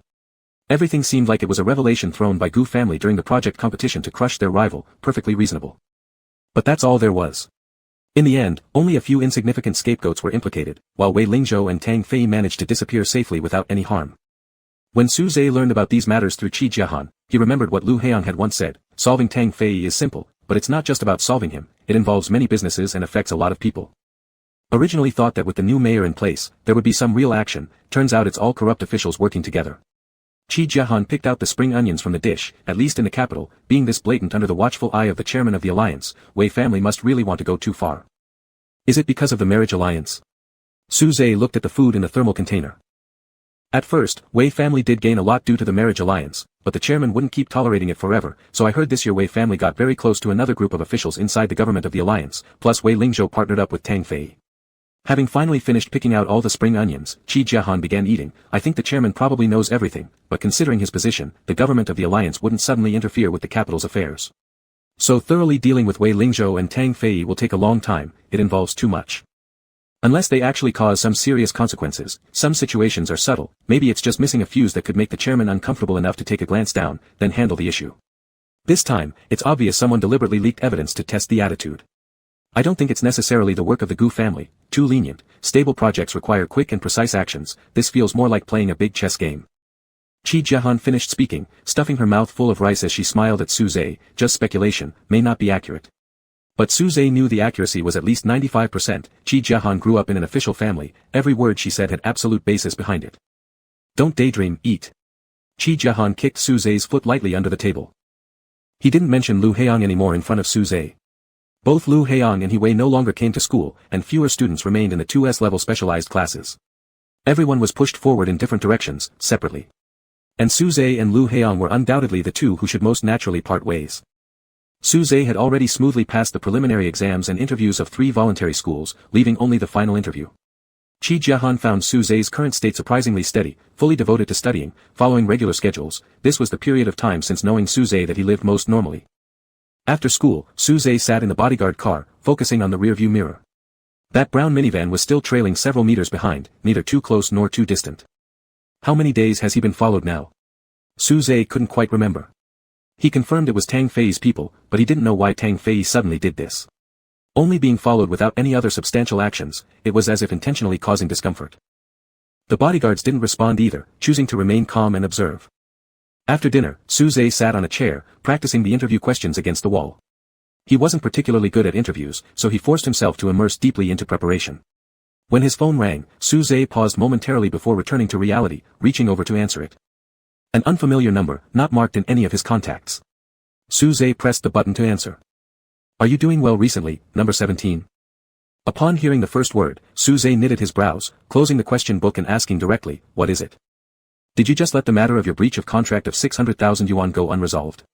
From what I remember, number 17 has always been a man of integrity, so why this time are you acting so unreasonably? Su Zhe knew that Tang Fei had no logic in calling him now to bring up the issue of the penalty for breach of contract. He didn't want to waste any more time maneuvering with the other party, so he directly asked again, what is it? Hearing that our number 17 is quite remarkable, passing both preliminary and follow-up exams with high scores. Shouldn't there be no problems with the interview then? Tang Fei said casually, however, I seem to recall there's one last step, a background check. Without much thought, Su Zhe stood up, one hand pressed on the desk. He felt his palms sweating rapidly. I'm preparing to organize the club's transfer records with you, along with photos of you working in the boxing gym, bar, and casino, and send them to your ideal school, letting them have a deeper understanding of you. What do you think? The moment Tang Fei hadn't taken action even though Su Zhe hadn't paid the breach fee should have raised suspicions, this matter couldn't be resolved so easily. What do you want? Simple, we'll meet face to face. Tang Fei laughed slightly, don't worry, we'll just chat. If you're afraid, you can bring bodyguards along. Let me know when you've decided, I'll send you the location. Su Zhe did not reply, but hung up the phone instead. The scandal of the club being sealed off hadn't died down yet, and Su Zhe didn't know what Tang Fei was after by contacting him now, certainly nothing good would come from it. He should inform Lu Heiyang. After having intended to hide the anonymous text message incident only to get found out by Lu Heiyang the last time, Su Zhe painfully made up his mind. There were too many things that he couldn't do, constantly concealing everything until life turned into chaos. This would also leave Lu Heiyang exhausted over time. But strangely enough, Su Zhe and Lu Heiyang had temporarily lost contact. The only remaining link was the group of bodyguards nearby, yet they didn't know anything about Lu Heiyang's situation, and Su Zhe wouldn't inquire either. After standing by the desk for a long time, Su Zhe called the bodyguard. What's wrong? Tang Fei wants to meet me, he has my pictures working at the club, which might affect my background investigation. Su Zhe briefly explained the truth without lying, harboring an almost shameful notion that the bodyguard would report this to higher-ups, perhaps making Lu Heiyang aware as well. Even if Lu Heong calls to say something like, "I don't want to deal with your affairs anymore," it doesn't matter. Su Zhe simply wanted to hear his voice. "It's fine to go." Without hesitation or delay, the bodyguard immediately responded, as if having received prior instructions on how to respond. Su Zhe hesitated for a moment. Lu Heong had previously advised him to stay away from Tang Fei, but now he was allowed to meet Tang Fei. Suddenly, Su Zhe realized that Tang Fei's intentions probably had nothing to do with the breach of contract, or maybe not even related to himself at all. His real target was Lu Heong. And Lu Heong's team must have already anticipated this, which was why they agreed for him to attend the meeting. On Friday, Tang Fei sent the location to Su Zhe. It appeared to be a regular restaurant. After returning home not long after school ended, the bodyguard knocked on the door to deliver dinner, handing him a positioning device and eavesdropping equipment at the same time. Su Zhe stuffed these items into his trouser pockets, quickly finished eating, and started practicing his questions. His phone buzzed, signaling a new text message. Su Zhe unlocked it to see 3 pictures from an unknown number. Silence filled the room. 1 minute, 3 minutes, 5 minutes passed. Suddenly, Su Zhe got up abruptly from the chair and went to the bathroom. It seemed like he didn't have a clear purpose, first standing still in front of the mirror for a while before washing his hands. Halfway through, Su Zhe turned off the faucet, suddenly knelt in front of the toilet, and began dry heaving. Since it hadn't been long since dinner, he vomited out everything in his stomach effortlessly. Panting to catch his breath after a few moments, Su Zhe rose with bloodshot eyes, pressed the flush button, and returned to the sink. He repeatedly rinsed his mouth and washed his face until his mouth became numb, and his whole face turned red. Finally, Su Zhe walked back to the room, splashed water everywhere, and called Tang Fei. "I've eaten, so I won't go to the restaurant." His tone remained calm, but his voice was slightly hoarse. "Drive here." Tang Fei didn't hesitate. "All right." Half an hour later, the sound of car horn echoed below. Su Zhe took his keys and phone, and left. Even after losing such a vast underground club, Tang Fei still appeared unfazed, eyeing Su Zhe with ill-intentioned appraisal. "You're really living comfortably right now, huh?" "I'll drive," Su Zhe said. "Seems like you're truly scared." Tang Fei got out of the car with a mocking smile. "How could you be so afraid? Do you think I'm going to sell you?" Su Zhe sat silently in the driver's seat, fastened his seatbelt, and closed the car door. Although he had not taken a driving test, he knew how to drive because he often drove a van to deliver supplies while working at the club.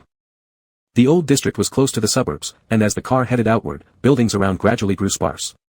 Leaning back with crossed arms, Tang Fei adopted a very relaxed posture. "Looking at you now, it feels like you're the one who has something to ask me." The air conditioning in the car was still set on cold, and a chill spread through Su Zhe's skin. Clenching his lips, he gripped the steering wheel tightly, his wrists trembling imperceptibly. He asked, "Have you ever killed a police officer?" An entirely unexpected question. Tang Fei's eyes flickered for a moment before letting out a scornful laugh. "Did Lu Heong send you to ask this? Does he think that by holding a recording of my admission he could report me to the police and have me arrested? How childish, that doesn't sound like him at all. 10 years ago, in the Lushan villa, did you kill a detective using a sniper rifle?" As soon as these words left his mouth, Su Zhe closed his eyes momentarily with furrowed brows. At that exact instant, the 3 pictures from the mysterious text message flashed through his mind.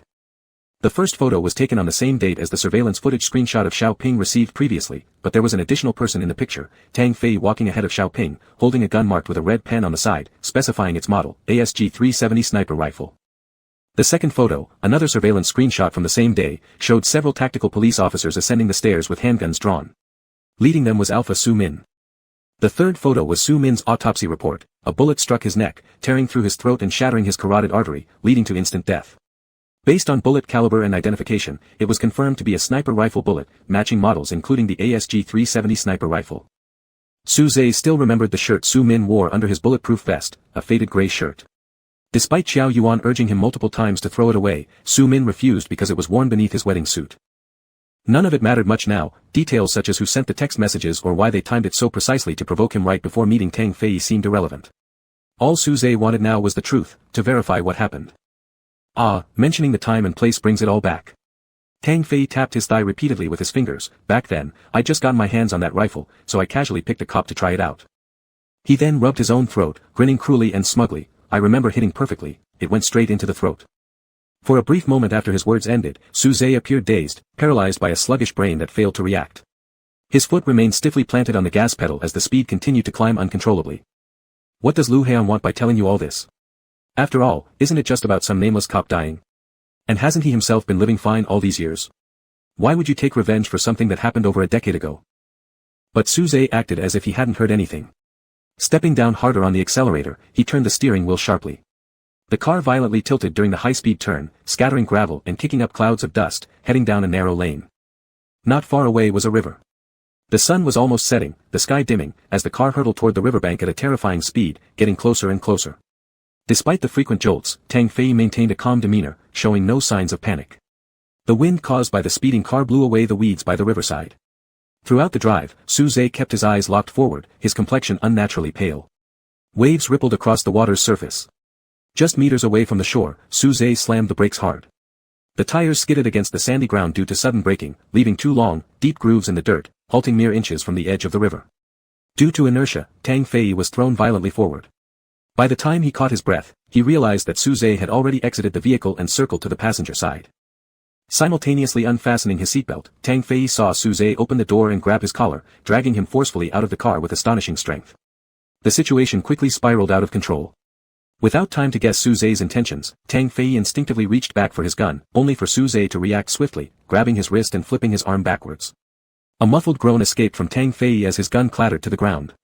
Su Zhe immediately kicked it aside. Tang Fei was no slouch in a fight. He immediately raised his other hand and threw a punch at Su Zhe's temple.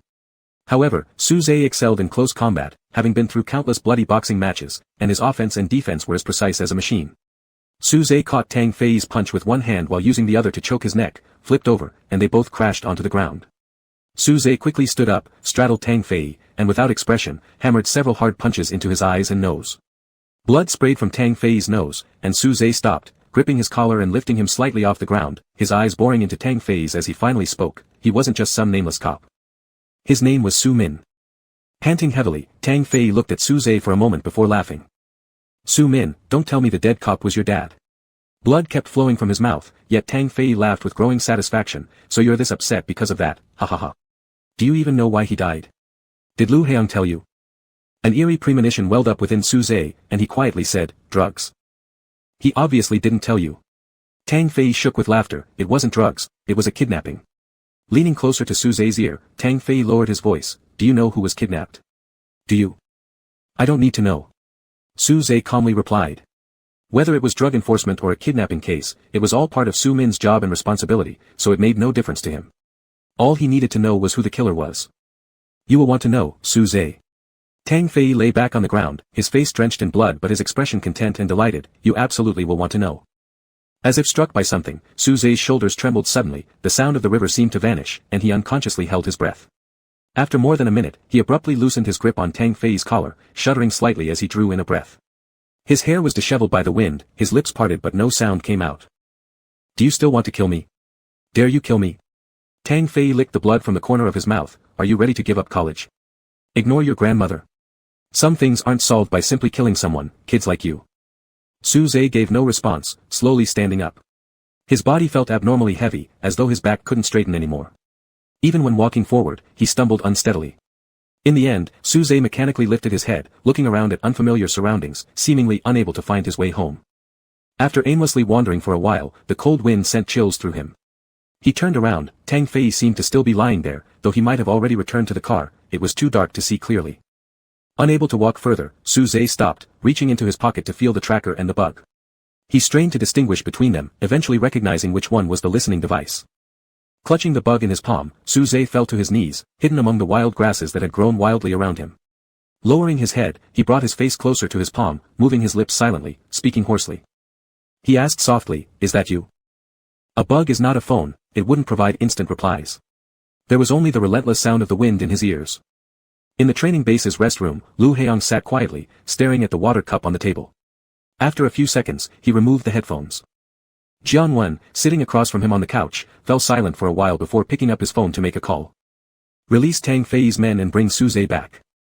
On the night after Su Zhe was escorted home from the riverside by bodyguards, he received a file concerning a kidnapping case from 10 years ago. Su Zhe carefully went through the documents, fearing that he might come across images showing his father's sacrifice. But throughout the thick file, all the photos of Su Min had been removed, leaving blank spaces. Someone seemed to know he'd be distressed and had acted accordingly beforehand. The person kidnapped was Lu Qingyu's son. Lu Qingyu was then a candidate in the selection for the Foreign Affairs Council presidency. The mastermind behind the kidnapping was his rival He Yi, who hired Xiaoping to carry out the operation. According to testimony from accomplices, Xiaoping had been ordered to kill several police officers during the kidnapping, to pin murders on He Yi as a token of loyalty, better controlling him and solidifying their cooperation. And Tang Fei? He was just tagging along with one of his father's subordinates out of curiosity, coincidentally getting his hands on a sniper rifle, a new teenage alpha eager to try it out. Thus, at over 300 meters away, Su Min, the detective attempting to rescue the hostage, became an unwitting live target, and the trigger was pulled without a second thought. Su Zhe read through every word until the early hours of the morning. When he finally looked up, he was stunned for a long while before realizing the metallic taste in his mouth. He had been biting his tongue, so absorbed that he hadn't even noticed when it broke the skin. All the pieces of the past now seemed connected like footprints in the grass, leading to an inevitable conclusion. The incomplete memory of his father's body at the time of death, the vague and unresolved case that claimed his father's life, Lu Haiyang's lost childhood memories, and Tang Fei's once casual comment to Lu Haiyang, "The first time I saw you backstage, you seemed familiar, but I couldn't quite place it." And then there were the mysterious text messages, half-revealed truths, coaxing him step by step into peril. Su Zhe believed that Lu Haiyang wouldn't do such a thing. The only explanation pointed to an impossible person, the esteemed chairman himself. It was all too simple, breaking them apart was far too easy, requiring no elaborate schemes. All they had to do was let Su Zhe know the truth. No action was even necessary, someone just needed to tell Su Zhe, for Lu Haiyang's own good, please stay away from him. And Su Zhe would guarantee that he'd never show his face to Lu Haiyang again. Lu Haiyang should have known this earlier. From their very first meeting on his birthday, Su Zhe had a premonition. He'd been waiting for the moment Lu Haiyang would say goodbye. But until they parted ways, Lu Haiyang never said those words. For Lu Haiyang, saying goodbye shouldn't have been difficult, yet he didn't. Perhaps it was out of guilt, enduring the pain of celebrating a birthday with regret, spending a complete 24 hours with him, and ultimately not having the heart to give the signal to part ways. If they could meet one more time, Su Zhe wanted to tell Lu Haiyang not to feel guilty, that it wasn't his fault, and that he was wonderful. Besides, he wanted Lu Haiyang to bid him farewell without hesitation, without burden. It was all right. During this period, Jiang Wen frequently visited the training base to see Lu Haiyang. Many things couldn't be discussed over the phone because the communications of Lu Haiyang, Lin Yumei, and Lu Qingma were being monitored in every possible way. 10 years ago, Lin Yumei left the country to recuperate, coinciding with Lu Qingyu's election campaign. For safety reasons, Lin Yumei proposed taking Lu Qingma and Lu Haiyang abroad for a while, but Lu Qingyu refused. By the time Lin Yumei returned to the country, Lu Haiyang's memory had become fragmented, and though Lu Qingyu suppressed the news, she guessed what had happened. In response, she served him a divorce agreement and moved into the Luan mountain villa to live alone. Now, upon discovering that Tang Fei's group had kidnapped Lu Haiyang back then, Lin Yumei couldn't stay idle. Wei Lingzhou and Tang Fei were getting dangerously close. If this situation allowed her to leverage against the Wei family, at least it could help free Lu Qingma from the arranged marriage. He won't simply let us investigate privately, Lin Yumei said unsurprisingly about Lu Qingyu's monitoring. Any mishap involving the arranged marriage will bring negative publicity to the Lu family and the alliance government. Besides, the Wei family's stocks and taxes are significant to the government, so a long-term perspective is indeed required. But everyone has what they prioritize, Lin Yumei added. I'm not the chairman, so I can't deal with all that. Lu Haiyang had just come from the shooting range to the restaurant where Gu Yunqi was taking a call by the window. Lu Haiyang poured Jiang Wen a glass of water and sat down across the table, looking at the files Jiang Wen brought. Wei Jia's company in another allied country has started operating recently, with Tang Fei and He as shareholders, Jiang Wen said. The funds probably came from Tang Fei's casino previously and are hard to trace, Lu Haiyang flipped through the documents. Check the other major shareholders, they're likely relatives of officials within the alliance government. Once we have the information, send it to my father, who will consult with Grandpa Gu. Alright, Jiang Wen paused. Miss Lu visited a psychologist a few days ago. Lu Haiyang was startled and looked up, does father know? Mr. Lin hasn't found out yet. Let no one know. If sister comes back to the country and dines with the Wei family, send people directly to follow her to the dining table, Lu Haiyang instructed. Arrange 2 people to stay close to Prosecutor Han. Understood. A quiet moment passed before Lu Haiyang asked, how is he doing? Not much change, he's visited some real estate agents. His house isn't selling well, it's old and located in a remote area outside the relocation zone for Project Shicheng. Little change, still that same Su Zhe, who could silently endure anything he encountered, saying nothing, asking nothing. Seeing that Lu Haiyang was silent, Jiang Wen continued, the situation is special now. Don't leave the base for now. If anything happens, he'll be affected first. Understood, Lu Haiyang's gaze fell on the sharp corner of the edge of the file pages. I know. After finishing his meal and returning to the dormitory, Lu Haiyang sat down at his desk and opened a book. Not long after, his phone emitted a special notification sound from an eavesdropping software. If the connected surveillance device was turned on, the phone would receive an alert, allowing real-time recordings to be played through the app. Lu Haiyang unlocked his phone, accessed the software, and pressed play. The speaker emitted faint static sounds along with barely audible breathing. A few more seconds passed, and Lu Haiyang heard the rustling of leaves in the wind, which must have been from the large tree outside Su Zhe's room window. There was nothing else, Su Zhe never spoke. After half a minute, all sounds abruptly stopped. Suze had turned off the surveillance device. He clearly didn't know Lu Heong could hear him, yet he turned the device on and then off again, making it seem like a meaningless action. The first interview was held at the end of November. The car drove straight into the school grounds, the weather was excellent, and students moved about energetically. It seemed similar to preparatory school, except there were no uniforms required here. However, Suze continued gazing out the car window earnestly, fully focused on looking. This was the first school he personally clicked to select and confirm for enrollment. He'd only seen its photos during a promotional event before this. Not long ago, at one moment in the evening, Suze truly wanted to kill Tang Fei, but he couldn't become a murderer. Since applying to universities, Suze felt as though he was gradually seeing the outline of a normal life. He craved to grasp it so desperately, dreaming about it every night. The bodyguard parked the car downstairs and took the elevator with Suze. Just before entering the interview room, the bodyguard suddenly said, "He wishes you all the best." Suze was momentarily stunned. At the same time, the teaching assistant by the door pushed it open for him. Suze stepped inside instinctively and glanced back at the bodyguard, who nodded slightly. The 1.5-hour interview left Suze strangely unflustered. Compared to the underground boxing gyms where hundreds of spectators screamed, this clean and tidy classroom with 6 or 7 serene interviewers did not trigger any emotional fluctuations in him. When the interview ended, one of the teachers smiled directly at Suze and said, "You might have other choices, but we hope to see you in the academy soon. Welcome to join us." Suze pursed his lips lightly, offering what seemed like a very faint smile, then bowed to the interviewers before leaving the classroom. Maybe he should have given some more perfect answers, but Suze just wasn't good at articulating such things, nor did he have the confidence to say them. He knew that perhaps he didn't even have the choice, if Tang Fei really sent those pictures to the school. On the way back, Suze received a text message from Xiao Feng. After the club was sealed, Suze had tried contacting Xiao Feng but hadn't gotten a reply. On the 17th, hearing that their S-level students could apply this semester, he believed Suze would definitely get admitted to a great university and congratulated him ahead of time. Suze wanted to ask how he was doing, but seeing Xiao Feng intentionally ignoring the text messages he'd recently sent, he could only reply, "Thank you." In early December, the capital government announced that the Gu family had successfully bid for a project in the western part of the city. Soon after, there were rumors that a construction worker found drugs and firearms in a certain old warehouse in the west part of the city. The warehouse's location was extremely hidden, guarded around the clock, making it hard to locate. Before Lu Heong took the initial military institute exam, he had already received a hand-drawn map from Suze via the bodyguards. It detailed Tang Fei's various warehouses and hideouts in the west part of the city, as well as routes leading to the dock. During his days at the club, Suze was often pulled along under the pretext of delivering goods. Sometimes he drove, but sometimes he rode in the truck's cargo area, unable to see outside, so he could only draw the maps based on his memory and senses. By the time the club was shut down, most large and small hideouts had already been abandoned, leaving only a few used for transition. Jiang Wen sent people to search according to the map, eventually locating that warehouse. They probably could have found it eventually, but Suze's map saved them a lot of time. Upon the construction worker accidentally discovering drugs and military weapons, the news spread immediately. The Gu family promptly filed an application for a thorough investigation with the capital headquarters, openly stating their willingness to cooperate fully with all investigations to ensure the smooth progress of the West City project. The police blocked the highways and docks and quickly discovered several cases of firearms aboard a cargo ship, which belonged to the transport company of the He family. "My dad is really angry," He Wei sighed over the phone. "Military weapons were found on my own brother's company's cargo ship. Where does that leave Chairman He's face?" As soon as the incident happened, he called Uncle Lu right away, but I don't know what they discussed. "It will soon be traced back to your cousin," Gu Yunqi said. He Wei said calmly, "If they catch my brother now, my dad and uncle will still help him. A few years in jail is better than letting him rot outside."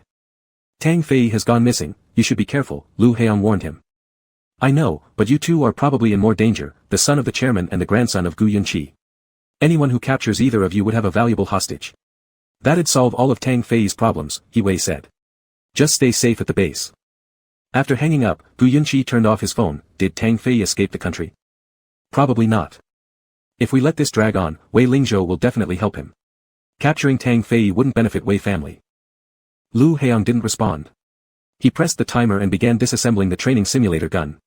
The classroom was spacious and quiet, so the sound of metal parts being taken apart was crisp and clear. After dismantling it, he carefully reassembled the gun, loaded the chamber, and fired an empty shot. The timer wasn't stopped, and the numbers on the screen kept increasing. If there were bait involved, the process could be accelerated. Lu Heong placed the gun back into its box, closed the lid, and turned off the timer. This was indeed one of the simplest and most effective methods, and the first person Gu Yunqi thought of was Suze. Before the final interview, Suze hadn't been to school for over a week, shuttling between home, the rehabilitation center, and a real estate agency.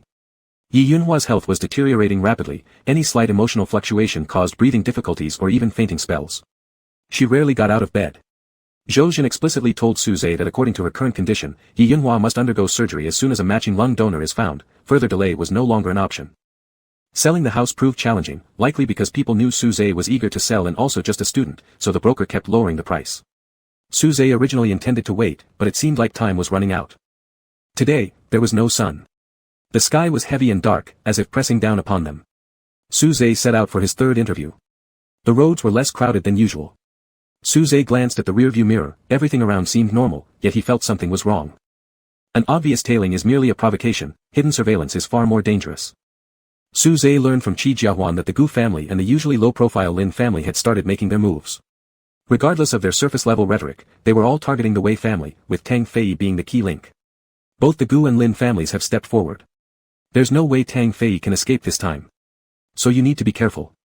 Lu Heiyang and his team are safe in the military base, but it's different for you. Who knows what kind of madness Tang Fei might unleash on you. Either for pure retaliation or using you as leverage against Lu Heiyang, Qi Jiahuan warned. Don't think Lu Heiyang won't care about you. Otherwise, there'd be no reason for him to assign you a bodyguard. Qi Jiahuan spoke seriously, but Su Zhe's thoughts wandered elsewhere. Something had to break this deadlock. Being followed meant he was under surveillance. Su Zhe weighed his options. If someone needed to be used as bait, he believed himself to be the most cost-effective choice. It made sense and wouldn't burden anyone else, and Lu Heiyang must have realized this too. But he didn't know the consequences, and Su Zhe hoped Tang Fei would get caught and sentenced to death. He was willing to be the bait, though he couldn't estimate the risks nor bear the potential fallout. There were still many things left undone. The bodyguard suddenly turned the car onto another road. Confused, Su Zhe gazed out the window, feeling slightly unmoored, but only for a moment, as he truly trusted Lu Heiyang. Whatever Lu Heiyang wanted him to do, it would surely come after the interview ended, Su Zhe was absolutely certain. It started raining by the time the interview concluded, accompanied by distant thunder. An extra vehicle waited outside, and Su Zhe was led into the new one. The face of the guard inside was unfamiliar. Su Zhe sat down, his right palm covering his left wrist. On his wrist rested the bracelet Lu Heiyang gave him and the yellow sandalwood beads from his grandmother. The world outside the car blurred into mist, dyed gray by the drizzle and steam, shrouding many things in uncertainty. Su Zhe stared aimlessly ahead, calm but unresisting. Several minutes passed before he finally asked the bodyguard beside him, "Can I call my grandmother's doctor?" He wanted to hear Yi Yunhua's voice. Yes. Su Zhe didn't dial immediately, hesitating like a condemned prisoner uncertain about his next move, until the phone rang inside his pocket turned off airplane mode. Qi Jiahuan was calling. At the same time, the nearby bodyguard whispered into his earpiece. Su Zhe brought the phone close to his ear. "Hello. Has the interview just finished? Dr. Zhou said he couldn't reach you." Qi Jiahuan sounded urgent. "Come to Capital Second Hospital, quickly." His brain stopped thinking, going blank. Su Zhe turned to look at the bodyguard, feeling his mouth open and close but uncertain if any sound came out. Su Zhe asked, "Can you take me to the second hospital now?" He could no longer consider whether he was interrupting some plan, and the bodyguard nodded, telling him, "We're already on the way to the second hospital." "All right, thank you." Su Zhe, as though memoryless, repeated, "Thank you." The mobile phone rang again. Su Zhe's shoulders trembled as he stared at the unfamiliar number on the screen before answering it. He could hear his own rapid heartbeat. It wasn't a doctor on the other end of the line, and Su Zhe's fear of bad news about Yi Yunhua didn't materialize. Instead, a familiar and clear voice said, "Su Zhe." Though counting down the days by each passing day, Su Zhe couldn't remember the exact number right then. All he knew was that it had been many days. Clutching the phone tightly to his ear, he wanted to respond but couldn't form any words. "There's nothing to worry about, don't be concerned. I'm setting off to the second hospital, drive carefully along the way." Su Zhe didn't know how to phrase what he wanted to say. He intended to warn that it was dangerous and for Lu Heiyang to stay in the base, but before he could speak, Lu Heiyang hung up the phone as if merely intending to comfort him with those few words. The rain suddenly intensified, pounding sharply against the roof of the car, accompanied by gradually louder thunderclaps. The phone screen dimmed as Su Zhe looked out the window, which had grown darker still, everything blurred by heavy rain. Chapter 71. Outside the military base gates, Gu Yunqi held an umbrella as he watched Lu Heiyang get into the driver's seat. There were no people from Jiang Wen's crew inside the car, only Lu Heiyang himself. After leaving the military area, there would be bodyguards arranged by Lu Qingyu following Lu Heiyang, just as they had done during the past 18 years. Dense raindrops beat incessantly against the umbrella, causing it to tremble constantly. Through the car window, Gu Yunqi saw Lu Heiyang raise a hand to wave at him, a normal farewell, as the car drove onto the main road. Gu Yunqi realized he had guessed wrong. Perhaps Su Zhe was a highly suitable choice to achieve ideal results at the lowest cost, but this was all idle talk since Lu Heiyang never considered Su Zhe within the realm of options from the very start. The wipers moved rhythmically, sweeping water off the windshield. Despite it being noon, headlights were necessary to see the path ahead clearly. Lu Heong calmly drove the car, so calm that he almost seemed drowsy, or perhaps not drowsy, but simply exhausted. Many problems lay ahead: Su Zhe's safety, Yi Yunhua's condition, even Lin Yuman's security. And there was also Lu Qingma's predicament, plus Lu Qingyu's control over the entire situation. Originally, these issues should have been resolved slowly, yet now time appeared insufficient. Lu Heong rarely acted without certainty, but once decisions were made, regretting them was not an option. No one could guarantee absolute success or eliminate every wrong choice. Perhaps sometimes in certain matters, there might not even exist a correct decision at all. All Lu Heong needed was to confirm he could bear the consequences of all actions.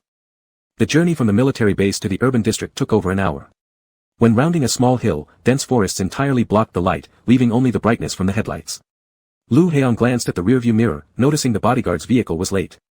20 seconds later, a vague dull thud came from the front right tire of the car, followed immediately by a sharp tilt towards the guardrail on the side, accompanied by an urgent alarm. Lu Heong immediately tightened the brakes, stabilizing the steering wheel while the tires screeched against the road surface. Bang! The car's front collided with the steel barrier on the roadside. Due to inertia, Lu Heong was thrown hard into the steering wheel, causing intense pain in his hands bracing against it. He lifted his head and saw someone climbing over the railing towards the car. By the time Su Zhe reached the cardiothoracic surgery room outside the capital's second hospital, Qi Jiahuan was already there. It took nearly an hour from the school to here, enough time to wear down his patience and calmness. When Dr. Zhou presented the consent form for Su Zhe to sign, he couldn't even hold the pen properly, writing his name crookedly and illegibly. Dr. Zhou soon returned to the operating room, and Su Zhe remained standing in place, uncertain whether he'd seen correctly. The signature of the lead surgeon on the consent form seemed like Li Zhan. That top heart specialist had previously conducted a full examination for Yi Yunhua. Su Zhe thought it was a coincidence due to someone at the rehabilitation center inviting Professor Li over, giving him the opportunity indirectly. Apparently, it wasn't. Only he was foolish enough to believe it was a coincidence. Su Zhe turned around, finding the corridor bright and empty. Lu Heong still hadn't arrived. When Lu Heong sat blindfolded in a smoke-filled minivan, a faint pain throbbed somewhere in his mind. Distant and obscure memories floated like ice cubes on water, gradually merging with reality. This must have been when he was still a child. More than half an hour later, the car stopped, and Lu Heong was led indoors. The sound of the rain slowly faded away as he caught the smell of damp mildew and dust from the lack of sunlight over the years. Someone pressed him into a chair, and the cold touch of metal cuffs circled around his wrists, securing his hands in place. 2 cold adhesive pads were placed near his temples. Then the black cloth covering his eyes was removed, leaving only soft light that allowed him to open his eyes. An abandoned underground warehouse, with corners piled high with dusty burlap sacks and broken cardboard boxes. To his right stood an old desk, atop which lay a power strip with black cables extending behind the chair. Looking down at the armrests, Lu Heong realized it was a crude electric shock chair. Footsteps approached, and an alpha emerged lazily from the shadows, holding a cigarette-like object between 2 fingers, a slender syringe. Tang Fei didn't appear disheveled or despondent. Instead, he still seemed to be doing just fine. Pulling up a chair, he sat directly across from Lu Heong and stared at him under the lamp, smiling gleefully. "Finally, we've got you." Lu Heong showed no reaction, merely meeting his gaze silently. Tang Fei sked. "There's probably a GPS tracker in your phone. But here we have signal jamming installed. Jiang Wen's people have already been lured to another location searching for you.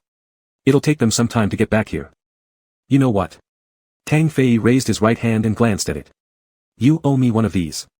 On his hand, there stretched an ugly scar. However, Lu Heong was reminded instead of Su Zhe's wrist, marked by burned scars. "I'm a vengeful person, and even though I'm about to flee, I still want to settle scores before I leave," Tang Fei said as he stood up and moved to Lu Heong's left side, pressing his head down so that the alpha's gland was exposed. "Right now, I have a wonderful idea." He pressed the syringe, allowing a few drops of transparent liquid to fall from its tip, then he pushed the needle into Lu Heong's skin, injecting the fluid directly into his glands. After discarding the used syringe, Tang Fei returned to face Lu Heong with a neurotic excitement in his voice, sharing what seemed like a brilliant plan. "If you just die now, it would be too easy for your family. Lu Qingyu might only grieve for a few years. So I came up with something better. If you turn into an idiot with low pheromone levels, the proud chairman's son will become a complete failure, bringing disgrace far greater than the loss of a child ever could." His glands began to heat and ache, and Lu Heong wrinkled his brows. His gaze remained clear as he asked a seemingly unrelated question: "Was I present when Su Ming met with an accident?" It took Tang Fei several seconds to recall who Su Ming was, but he burst into laughter when he did. "Not only were you there, but he had you in his arms. I remember seeing his blood splatter all over your face through the scope." So this was how it happened. Lu Heong finally understood. Cross-referencing the recent psychological diagnosis report that described symptoms of post-traumatic stress disorder lasting 3 months and mutism, the reason for nearly 2 years of subsequent psychotherapy became clear, all because he'd witnessed such a scene and subsequently had most of his memory erased during therapeutic intervention. Mentioning Su Ming reminded Tang Fei. Ah, right, we should tell Su Zhe. He cares for you the most, doesn't he? With a nod of his chin toward someone nearby, Tang Fei instructed them to turn off the signal blocker. Enough time had passed. When Jiang Wen's team retraced the GPS coordinates and rushed back, they'd find his gift, a useless version of Lu Heong in the warehouse. Tang Fei picked up the mobile phone and dialed Su Zhe. Su Zhe felt as if he had been split in two, one half waiting anxiously outside the operating room for updates, the other fixated on the elevator entrance, hoping for Lu Heong's safe arrival. He longed for Lu Heong to show up at any moment so he could confirm he was safe. You should sit down, Qi Jiahuan gently pulled on Su Zhe's stiff arm. The surgery won't finish quickly. Su Zhe mumbled, all right, but made no movement after speaking, remaining where he stood. The phone rang, and Su Zhe's fingers twitched instantly reaching for his pocket. Without glancing at the number on the screen, he answered the call in a hurried voice, hello. Let me guess, you're waiting for someone right now, aren't you, dear number 17? A sudden thunderclap outside rattled the entire building, making Su Zhe feel as though his heart had been hoisted up by a rope. He exhaled shakily from his chest cavity, trying to say something but was preempted by Tang Fei's disappointed voice, we're pressed for time here, so let's hear what he has to say to you. Su Zhe's fingers trembled as he turned on the speaker and pressed his ear tightly against the phone. 1 second, 2 seconds passed in silence, no one speaking, only the sound of steady, even breathing. He still held out hope that it could be a mistake, yet strangely enough, simply by hearing the breathing, Su Zhe instantly identified it as Lu Heong. Ah, looks like he doesn't want to say anything to you. The call ended with a dull beep, but Su Zhe continued to hold the phone to his ear, stunned momentarily before unlocking it, attempting several taps until finally opening the call log. Finding the last number Lu Heong had called him from, he redialed. As if having his throat clenched shut, Su Zhe held his breath, listening to the persistent and unrelenting busy signal, until it shifted into an automatic prompt notifying him of a failure to connect. Su Zhe's face lacked any expression, seemingly void of all emotion. Yet, undeterred, he kept redialing, holding the phone to his ear each time, repeating this action over and over again. Qi Jiahuan eventually noticed something was amiss. He pressed his hands on Su Zhe's shoulders, turning him around to ask, what's wrong? That face was ashen, bloodless, appearing cold and fragile enough to break at a single touch. Qi Jiahuan raised his voice anxiously, calling out, Su Zhe. With a soft snap, the Wanwali Buddhist bead bracelet on Su Zhe's wrist suddenly broke, its 12 beads scattering across the floor like raindrops rolling off in all directions. Only now did Su Zhe seem to regain some awareness, dumbfoundedly kneeling down while stubbornly keeping the phone pressed to his ear. His left hand stretched out repeatedly, picking up each fallen bead with determination. All he could hear were the incessant beeps from the phone and the rhythmic pattering sounds of the beads hitting the ground, everything else faded away. The operating room door opened, Zhou emerged quickly with a critical condition notice in hand, Su Zhe, sign here. Every word sounded muffled, as there were still beads scattered near the wall. Su Zhe persisted doggedly in gathering them, though his vision started to blur increasingly, to the point where he failed multiple times in picking up the last bead. Qi Jiahuan pulled at Su Zhe's clothes, his voice tinged with a sob, Su Zhe, stop picking. Without a sound, Su Zhe knelt down and collected all the beads together, cradling them carefully in one hand. After staring blankly for 2 seconds, he finally looked up. Qi Jiahuan met his gaze and froze in shock. All 12 beads gifted by his grandmother had been picked up, yet he could not reach Lu Heong by phone.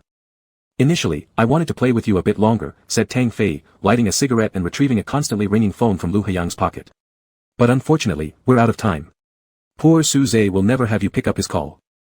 He released the phone, letting it fall to the ground, but it continued to ring. Lu Heong merely glanced down at the screen showing the caller's name. Tang Fei adjusted the electric chair's knob to the maximum setting with a satisfied grin and lowered his tone menacingly, goodbye then. Beep, as soon as he hit the start button, high-intensity current surged through the electrodes, quickly entering Lu Heong's skin. His brain's protective mechanism kicked in, shielding him from too much pain, but his body's muscular reactions were severe enough that Lu Heong fell off the chair along with it. In the last split second before closing his eyes, his vision fixated on the glowing phone screen lying just 20 centimeters away, though it was unclear who was calling. In the distance, amidst the clamor of approaching footsteps, someone shouted his name. Before consciousness plunged into complete darkness, fragmented scenes flashed through Lu Heong's mind, most familiar, some alien. Childhood home, pleasant afternoon weather, swings in the garden, and standing beyond the fence stood a little Alpha, silent and long vanished from his memory since age 10. Chapter 72. December, late autumn. One afternoon, Su Zhe visited Yi Yunhua at the cardiology department in the second hospital. 10 days ago, he received news from Zhou Jin about a possible matching lung donor. After compatibility testing, the hospital confirmed the transplant could proceed. The surgery would still be performed by Dr. Li Zhan. Post-surgery, Yi Yunhua stayed in intensive care. Barring any complications, she could be transferred to a regular ward or back to the nursing facility within a week. Before Yi Yunhua was rushed to the second hospital for emergency treatment that day, Su Zhe had already decided to sell the house at a price much lower than its worth set by intermediaries to gather enough money for her surgery. However, after the rescue operation, Zhou Zhen told him that there was no longer any need. Someone has opened new accounts in both the nursing home and the second hospital for your grandmother. The total balance is roughly over 2.3 million yuan. The nursing home was where Yi Yunhua usually stayed, and the capital city's second hospital was among the most professional institutions in the entire union for cardiovascular treatment. As Su Zhe looked at the transaction slips Zhou Zhen handed him, his mind went blank, with no thought processing whatsoever. After a long while, he asked, when? Was it before or after Lu Heiyang found out about the truth of Su Ming's sacrifice? Look at the dates on these slips. One earlier transaction was made some time ago, then this 2 million deposit came right after you confirmed the lung transplant. The account name was Gu. Su Zhe recalled He Wei once mentioning that whenever Lu Heiyang and he had large expenses, they would use Gu Yinqi's account to avoid unnecessary complications. Su Zhe put on an isolation gown, transparent face shield, and medical gloves before entering the ICU. Yi Yunhua lay quietly surrounded by various machines, her eyes closed peacefully. Through the gloves, Su Zhe carefully touched her hand briefly, gazed at her for a little while longer, and then left. Exiting from the second hospital, Su Zhe headed towards the subway station. An hour later, he disembarked from the subway and walked for another 10 minutes, reaching the entrance of a private hospital. It was the same hospital Lu Heiyang had brought him to during the fake pregnancy incident for examination. Su Zhe stepped over the grass and stood near the fence where he could see the main building's entrance. He remained motionless there for some time until a security guard noticed him via surveillance cameras and approached to inquire about the situation. Su Zhe knew he might appear suspicious but explained, "A friend of mine may be discharged today, so I've come to check." The security guard requested to see his identification. Su Zhe showed them his electronic ID stored in his phone along with his preparatory school student card. After comparing the photos, the security guard returned his phone without making things too difficult. As evening approached, the wind began to pick up, constantly causing leaves to fall onto Su Zhe. About an hour and a half passed, when a black limousine drove into the hospital grounds and stopped below the entrance steps. Finally, Su Zhe moved slightly, stepping forward closer to the fence for a better look inside. 20 more minutes passed, and the revolving doors of the main building turned as the bodyguard stationed beside the car quickly ascended the stairs. Together with doctors and nurses, over a dozen people gathered at the entrance. Rubbing his eyes, Su Zhe unconsciously grasped the railing, searching for gaps between the crowd. No matter how hard he tried, all he could see were faint glimpses of a wheelchair without being able to make out who sat upon it. Only when the group reached the staircase did the bodyguards and nurses around the wheelchair disperse slightly, leaving just two behind. They appeared to be conversing with a doctor, likely Lu Heiyang's father and sister. Su Zhe had met Lu Heiyang's sister before, mistakenly assuming she was Lu Heiyang's girlfriend due to their resemblance. Now, he realized the sister's resemblance was to the mega dad rather than Lu Heiyang himself, who looked more like the alpha father. Finally, he saw Lu Heiyang. Lu Heiyang sat on the wheelchair wearing a dark gray sweater, appearing somewhat thinner, with shorter hair. His gaze was fixed on the ground, looking rather indifferent, seemingly ignoring what those around him were saying. Su Zhe stood outside the fence, observing silently like the 7-year-old alpha he used to be, not tearing his eyes away for even a moment. Unexpectedly, his heart felt unusually calm, without sorrow, because he originally thought he would never see Lu Heiyang again. He wanted to thank Yi Wei for willingly telling him which hospital Lu Heiyang was in, informing him that currently, besides Lu Heiyang's father and sister, no one else was permitted to visit him. Yi Wei also mentioned that Lu Heiyang's pheromones had been affected by medication, resulting in fluctuating levels requiring rest. Lu Heiyang hadn't suffered any serious injuries, however, his brain had experienced memory issues due to electroshock therapy combined with disrupted pheromone systems. Treatment provided hope for recovery. He also informed Su Zhe that Lu Heiyang would leave the capital tonight, possibly never returning again. Thus, Su Zhe absolutely had to come, meeting potentially the last time they'd see each other. He was prepared to wait until night if necessary. Lu Heiyang's hair blew slightly disheveled by the wind, and suddenly, he lifted his head slightly, turning toward the direction of the wind. At a distance not exactly close, their gazes unexpectedly met, but Su Zhe wished Lu Heiyang hadn't looked in his direction, because that expression was alienating. Su Zhe couldn't tell whether it was Lu Heiyang's gaze becoming unfamiliar or whether it was he himself feeling estranged by such a different Lu Heiyang. Comparing now with the past, Su Zhe slowly realized that, in the past, Lu Heiyang had looked at him differently from how he regarded others. After a brief moment of eye contact, Lu Heiyang calmly turned his head back, stood up from the wheelchair, and nearby bodyguards lightly supported him as he slowly descended the steps and got into the car. Subsequently, the others also boarded the vehicle, and the medical staff returned to the main building. Su Zhe's gaze followed the moving car as he stepped out of the lawn and stood by the roadside. The convoy of security cars passed swiftly before his eyes with tightly closed windows, leaving behind nothing but darkness. He could only see his own blurred reflection on the glass.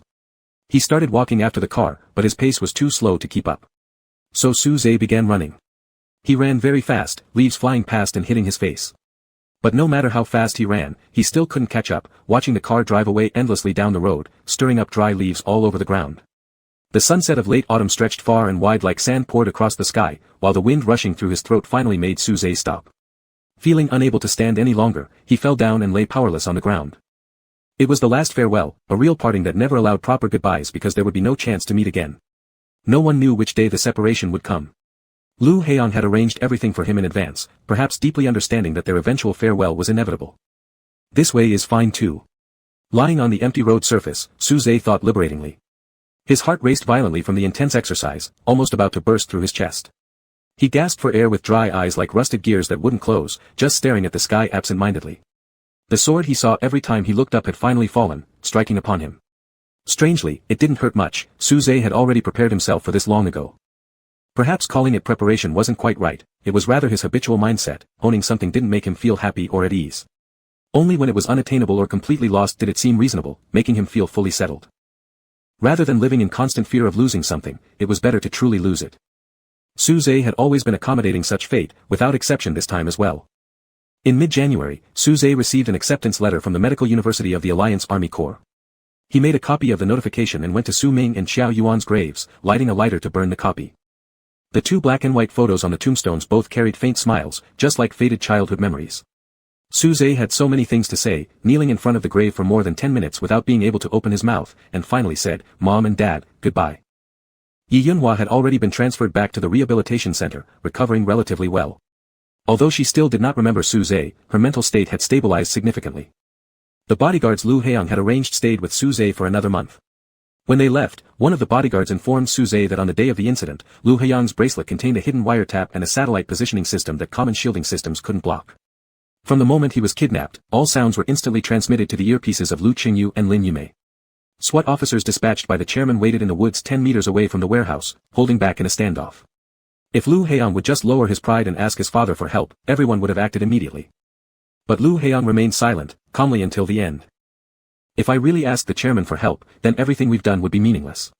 The bodyguard told Su he injected himself with suppressants beforehand, reducing the impact of the drugs on his pheromones as much as possible. Don't worry too much.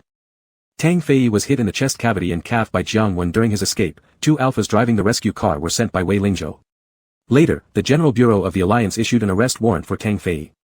As expected, it was uncovered that Wei Lingzhou and Tang Fei had begun cooperating long ago, engaging in massive smuggling and illegal sale of drugs, medications, and arms.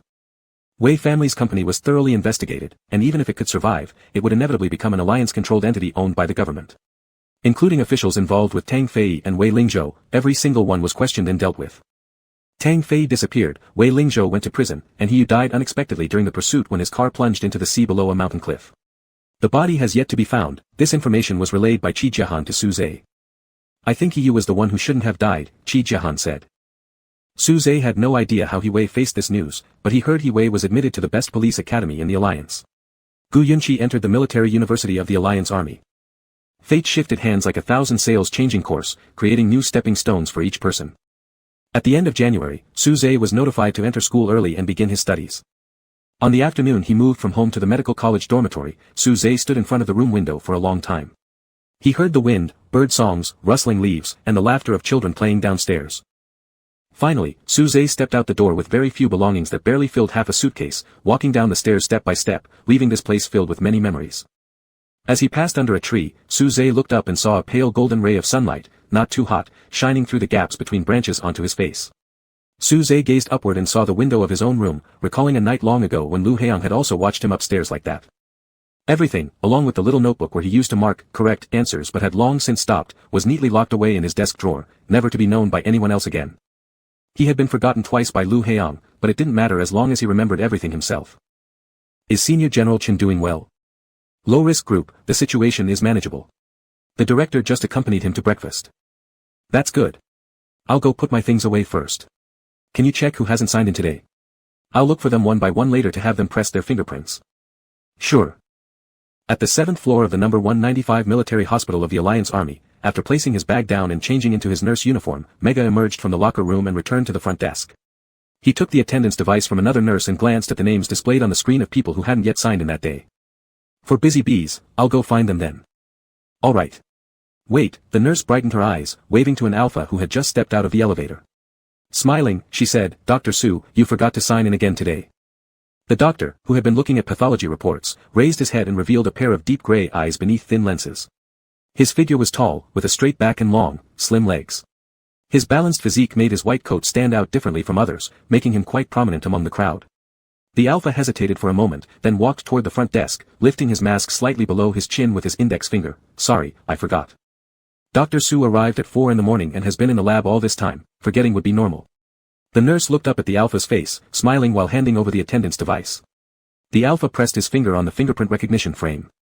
The attendance device beeped, Pheromone and Hematology Department, Su-Zhe, sign-in successful. The two nurses nudged each other lightly with their elbows, and finally one asked, Dr. Su, are you going to the dinner gathering tonight? This question had already been posed to him more than once. After a brief thought, Su-Zhe answered, I need to return to the school laboratory tonight, so I might not be able to attend. All right. The nurse jokingly replied with some regret, it must be exhausting for Dr. Su to run back and forth between the hospital and school. We won't bother you further. Not at all, Su-Zhe wasn't good at responding to jokes but honestly promised, I will definitely come next time. Really?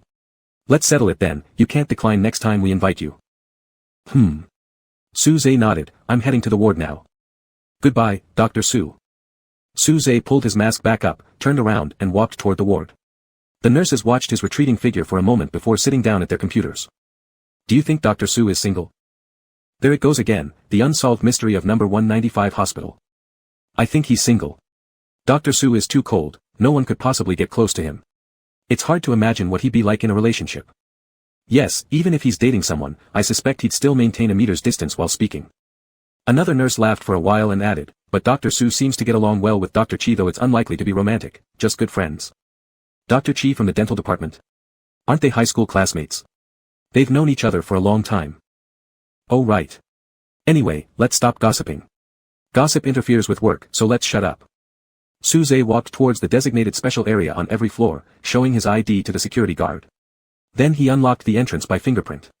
The explosion-proof glass doors opened automatically, and Su-Zhe walked inside, passing through a bright hall until he reached a patient room. The guard outside the room gave him a salute. Su-Zhe showed his work pass again, and after the guard checked, he gently knocked on the door, receiving a "come in" from inside. The guard then pushed the door open, announcing, it's Dr. Su from the Pheromone and Hematology Department. Su-Zhe, come in, the supervisor was also present, gesturing him over. Are the reports all organized? Yes, Su-Zhe walked in, slightly bowing to the old general lying on the bed before handing over the documents to the director. Su-Zhe, internal medicine master from the Army Medical University, is currently rotating within our department. The hospital president introduced him to the general. After his interview in senior year, Professor Huang personally made several calls to snatch him into the military medicine university. Picking up on the implied meaning, the old general kindly observed Su-Zhe and asked, do you plan to stay at number 195 hospital or go to the military region afterward? Before Su-Zhe could open his mouth, the director intercepted the question for him, you're asking too early, even old Huang said he should consider after finishing his PhD. The old general smiled faintly, Professor Huang can't bear to let him go. Upon exiting the ward, Su-Zhe checked the time, planning to have breakfast. However, the next second, his phone rang. Chi Jiahan first sneezed on the other end of the phone, then sniffed his nose before asking, shall I put your breakfast in your office? The dental department was on the 8th floor. Chi Jiahan knew Su-Zhe might forget meals when busy, so he often brought him a portion and climbed one floor back to the dental department to complete his minimal daily exercise. I'll wait for you by the elevator. Su-Zhe headed towards the elevator, asking, are you catching a cold? Sort of, maybe because I've stayed up late these days. Ding, the elevator doors opened, Chi Jiahan hung up the phone, handed the breakfast over to Su-Zhe, go find some medicine later. He took out number 195 hospital's internal communicator and saw there were no urgent messages. Su-Zhe's communicator was already clipped beside the pocket of his white coat, with no blinking message lights, so they both went to the break area to eat breakfast together. Chi Jiahan was currently doing a rotation in maxillofacial surgery. He had attended an overseas medical school for his undergraduate studies but returned for graduate studies at the Capital Army Medical Hospital. The reason Chi Jiahan chose to come back was simple, his father, due to promotion, moved to another country with his stepmother. The southern war zone has ceased fire. Su-Zhe unscrewed the milk bottle cap and placed it in front of Chi Jiahan, making an acknowledging sound. I heard that several armies have already returned to the capital, and physical examinations and wound inspections would likely be organized soon. Chi Jiahan noticed the brief pause in Su-Zhe's action as he tore open the sandwich wrapper. Then Su-Zhe replied, it seems so. In fact, he had more to say, but Qi Jiahan was unsure if the news he heard was reliable. He looked at Su Zhe again, sniffed his nose, started eating breakfast, and didn't speak any further. Halfway through their meal, the red light of Su Zhe's communicator at his chest lit up. He turned it off with a press of his finger and, before leaving, passed the tissue paper near the table to Qi Jiahan. I need to go now. All right. Qi Jiahan watched Su Zhe's figure grow taller since high school, a bit more mature, but otherwise unchanged. To remain unchanged amidst countless transformations brought by long times requires enduring much. After finishing rounds at the wards, Su Zhe prepared to return to the office to pick up the stamped blood test application forms to hand over to the nurse, and then go to the bone marrow aspiration room. From the office to the nursing station, one would pass the elevator entrance. The building had a hollow design, looking down revealed the bustling healthcare workers, patients, and families in the ground floor hall. Just a few meters away from the main desk, Su Zhe stopped at the circular transparent railing as his phone kept vibrating. It was a group chat message from the university project team. He carefully read through the chat history and began typing his reply. At the same moment he was typing, across the wide, bright hallway, ding, an elevator arrived at the 7th floor. Cold air from the cabin wafted out and blended with the air on the 7th floor, brushing past Su Zhe and flowing forward. Su Zhe suddenly paused his typing motion, fixating his gaze on the screen. The sentence was already completed, just waiting for a tap to send, but his thumb hovered half a centimeter above the screen, stiff and unable to continue pressing down. He raised his head, facing a familiar sight he encountered every day. All sorts of pheromones filled the surroundings, familiar or unfamiliar, so many, but at this exact second, something never anticipated emerged. The very diluted yet extremely familiar and alien pheromone suppressed by a bracelet felt surreal, like an illusion. He turned his head and saw an alpha clad in deep blue combat training uniform stepping out of the elevator. His towering height somewhat commanded attention, requiring a slight lowering of the head to prevent grazing the upper edge of the elevator door. His training hat partially concealed his face, revealing a sharp jawline. The alpha clipped his military communicator at his waist, moving from the elevator entrance onto the hallway. It was obvious the atmosphere around became quieter as people instinctively held their breaths upon seeing him. The nurse was also taken aback for a moment before standing up. The alpha removed his cap, slightly leaning over the consulting desk and saying something. The nurse immediately nodded, lifting her hand to point in a certain direction and said a few words to the alpha. The alpha turned according to her gesture, his gaze landing on the young doctor he had just passed by earlier. The message was ultimately not sent out as the phone automatically went dark. Su Zhe stood in place, motionlessly watching the alpha walk towards him. The other's direct and sharp gaze did not waver, observing Su Zhe in a professional, cool manner, accompanied by an indescribable sense of pressure that grew clearer as the alpha approached. As the alpha drew closer, Su Zhe saw the Air Force Colonel rank insignia on the uniform's shoulders, with the golden eagle wing emblem shining as if about to take flight. Dr. Su, hello. The alpha extended his hand, introducing himself concisely without any mention of military rank, Lu Heiyang. A ringing in the ears dominated most of the auditory senses, though unable to think, Su Zhe's body instinctively responded. He raised his hand, hello. After speaking, he realized his voice sounded almost unrecognizable. Lu Heiyang's hand was large, dry, and strong, briefly shaking hands with Su Zhe. When they parted, their palms lightly brushed against each other, Su Zhe feeling a thin layer of calluses covering Lu Heiyang's fingertips and palm. That hand was a little cold, like Lu Heiyang's expression, polite but devoid of any warmth. The nurse told me Director Zhou is in a meeting, so I will ask you about General Chen's condition. A deeper voice than what Su Zhe remembered. Looking at Lu Heiyang's nose bridge, partially avoiding direct eye contact, he answered as calmly as possible, diagnosed with myelodysplastic syndrome, there has been no infection or complications yet, belonging to a lower risk group.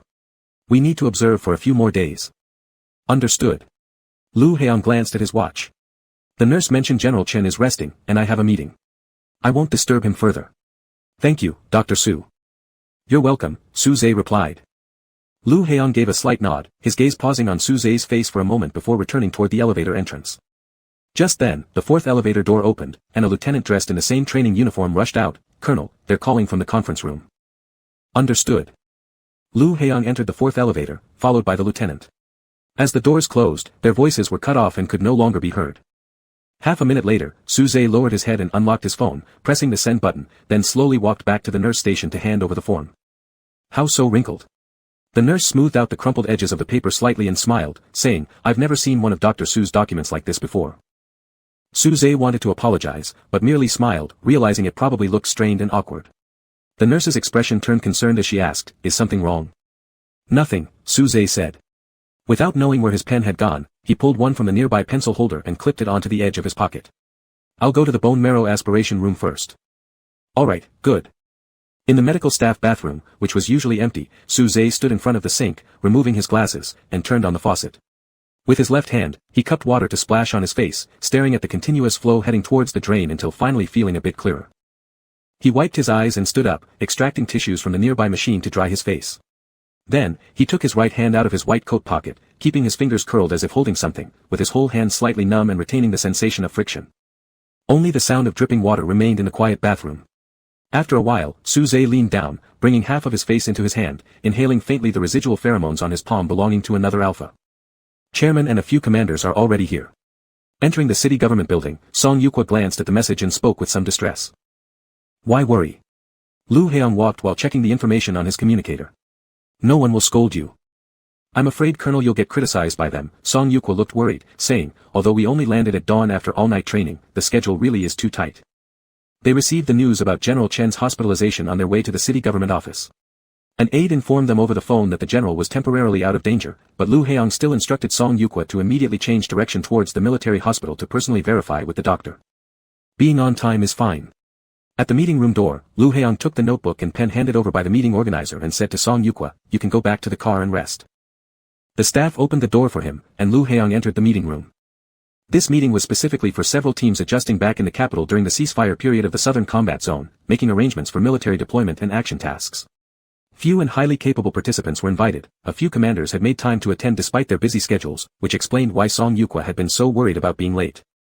Fortunately, Lu Heong wasn't the last to arrive, as there were still a few empty seats at the conference table. The timing of the meeting wasn't scientifically chosen, with many officers arriving in the early hours of the morning, having to supervise their unit's adaptive training immediately after, then rushing over from various locations. Naturally, they wouldn't all be on time. Ever since Lu Heong entered the meeting room, everyone's attention had focused on him, not just because he was the only one wearing a training uniform to the meeting but also because, as the youngest colonel in the alliance, despite his numerous battle achievements, he had never received any public commendation or interviews, and it was rare to find any photographic materials of him. The rank of an Air Force pilot correlates with flight time. At this age to have been granted the rank of colonel, a rough calculation reveals how long Lu Heong has spent in the skies and how many combat missions he has completed.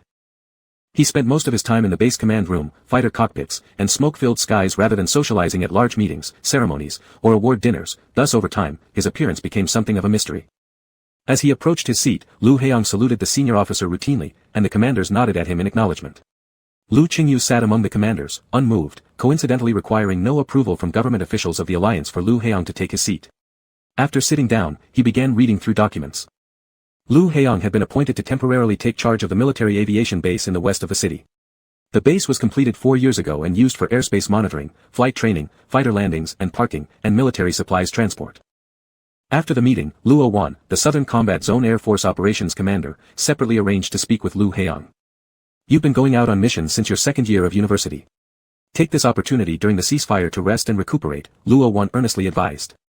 After being in the combat zone for so many years, not just you but also the team under you needs mental and physical adjustment. Understood, Lu Heong said. Taking charge of the West City base is a major responsibility, many eyes are watching to see if you can handle it. Don't let me down. Once you're promoted to Major General, I'll be able to retire peacefully. Lu Heong smiled slightly, still early. Again, still early. That's what you said about Mega 2, Luo Wan patted Lu Heong's shoulder and scrutinized him up and down, couldn't help but laugh. Young fella, growing so tall, knowing that you'd grow another inch after turning 18, back then I should have thought hard whether to admit you. Lu Heong gave Luo Wan a smile and a military salute. When he heard the nurses discussing earlier about the Air Force colonel who had suddenly appeared on the 7th floor and quickly left, Chi Jiahan just wanted to sigh. In the afternoon, he went to the 7th floor. Su Zhe had just come out of the operating room, disinfected, changed clothes, and was getting ready to head back to school. Su Zhe seemed completely normal as he asked Chi Jiahan, what's wrong? Nothing's wrong. Chi Jiahan stood at the entrance of the Alpha changing room and watched Su Zhe methodically organize his things, close the locker. He asked, is there enough time? Would you like me to give you a ride? There's enough time. Su Zhe walked out. Roads are congested during rush hour, the subway is faster. Chi Jiahan looked at him for a moment and nodded, I'll head up first, I'll also return to school later. Alright. After Chi Jiahan left, Su Zhe stepped out and stopped, turning back to the changing room to retrieve the phone he'd forgotten. Meanwhile, he noticed his communicator was still on. Su Zhe turned off the communicator and closed the cabinet door when he realized the key was still in the lock. It was unusual for him to be this absent-minded, almost never happened. Su Zhe washed his face again and signed out with the nurse before leaving. Out of 6 elevators, 3 were empty. Su Zhe looked up and bypassed the nearest empty elevator number 6, opting for elevator number 4 closer to the corner instead. No one boarded the elevator midway, and it soon arrived at the first floor. Suze glanced at the ground as the door slowly opened, and his vision filled with a pair of black training boots, deep navy combat trousers. Suze froze momentarily, gradually looking up along those legs until his gaze finally settled on Lu Haiyang's nose tip. Lu Haiyang's eyes were obscured by the shadow of the cap brim, appearing very deep, unable to read his expression, but Suze realized he was being observed. He wanted to move forward, but Lu Haiyang was indeed very tall. His training uniform wasn't as formal as the one he had worn in the morning, a button was undone, revealing his Adam's apple. He stood there by the elevator door, seemingly with no intention of stepping aside. Song Yuqua, standing nearby, seemed confused. "Colonel." The colonel still gave no response. Suze lowered his head slightly and moved outward towards the right side. Their sleeves brushed lightly against each other as Suze was about to pass by. Just before they were about to pass each other, Lu Haiyang suddenly spoke up, "Dr. Su." His voice sounded just above Suze's ear, causing him to stop in his tracks. Suze didn't look up, knowing even without doing so that their height difference had grown since high school. Wanting to ask, "What is it?" but feeling tightness in his throat, Suze simply tilted his head slightly, indicating he was listening. "Did Dr. Su also graduate from the preparatory academy?" Lu Haiyang asked. Suze nodded stiffly, "Yes." "Wasn't he classmates with Yue during their senior year?" "Yes." Suze's lips felt dry, and his heart was pounding hard enough to make his entire body quiver. "No wonder he mentioned you before." Lu Haiyang looked at Suze's profile and smiled faintly. "That's quite a coincidence." "Yes." Suze answered softly. Lu Haiyang said nothing more, stepping aside and walking into the elevator, Song Yuqua following in after him. As the elevator doors were about to close, through the gap, Song Yuqua saw Dr. Su finally move forward again. "Why was this Dr. Su?" Song Yuqua hesitated. "So afraid of you." Lu Haiyang lifted his cap brim slightly and stared at the tightly shut elevator doors, responding nonchalantly, "I wonder that myself." Chapter 75. It was a little past 12 when Suze came out of the lab. The graduate student dormitory was off campus, a separate building designed for singles, located about 20 minutes away on foot. It rained again, with intermittent heavy downpours plaguing the capital during this period.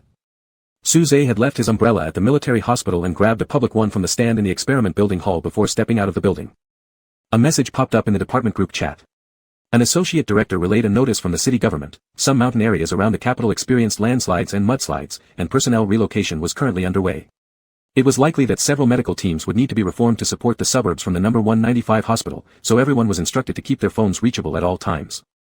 As one of the most systematically complete military hospitals among the 26 allied countries, the No. 195 hospital was originally established as a wartime medical rear post.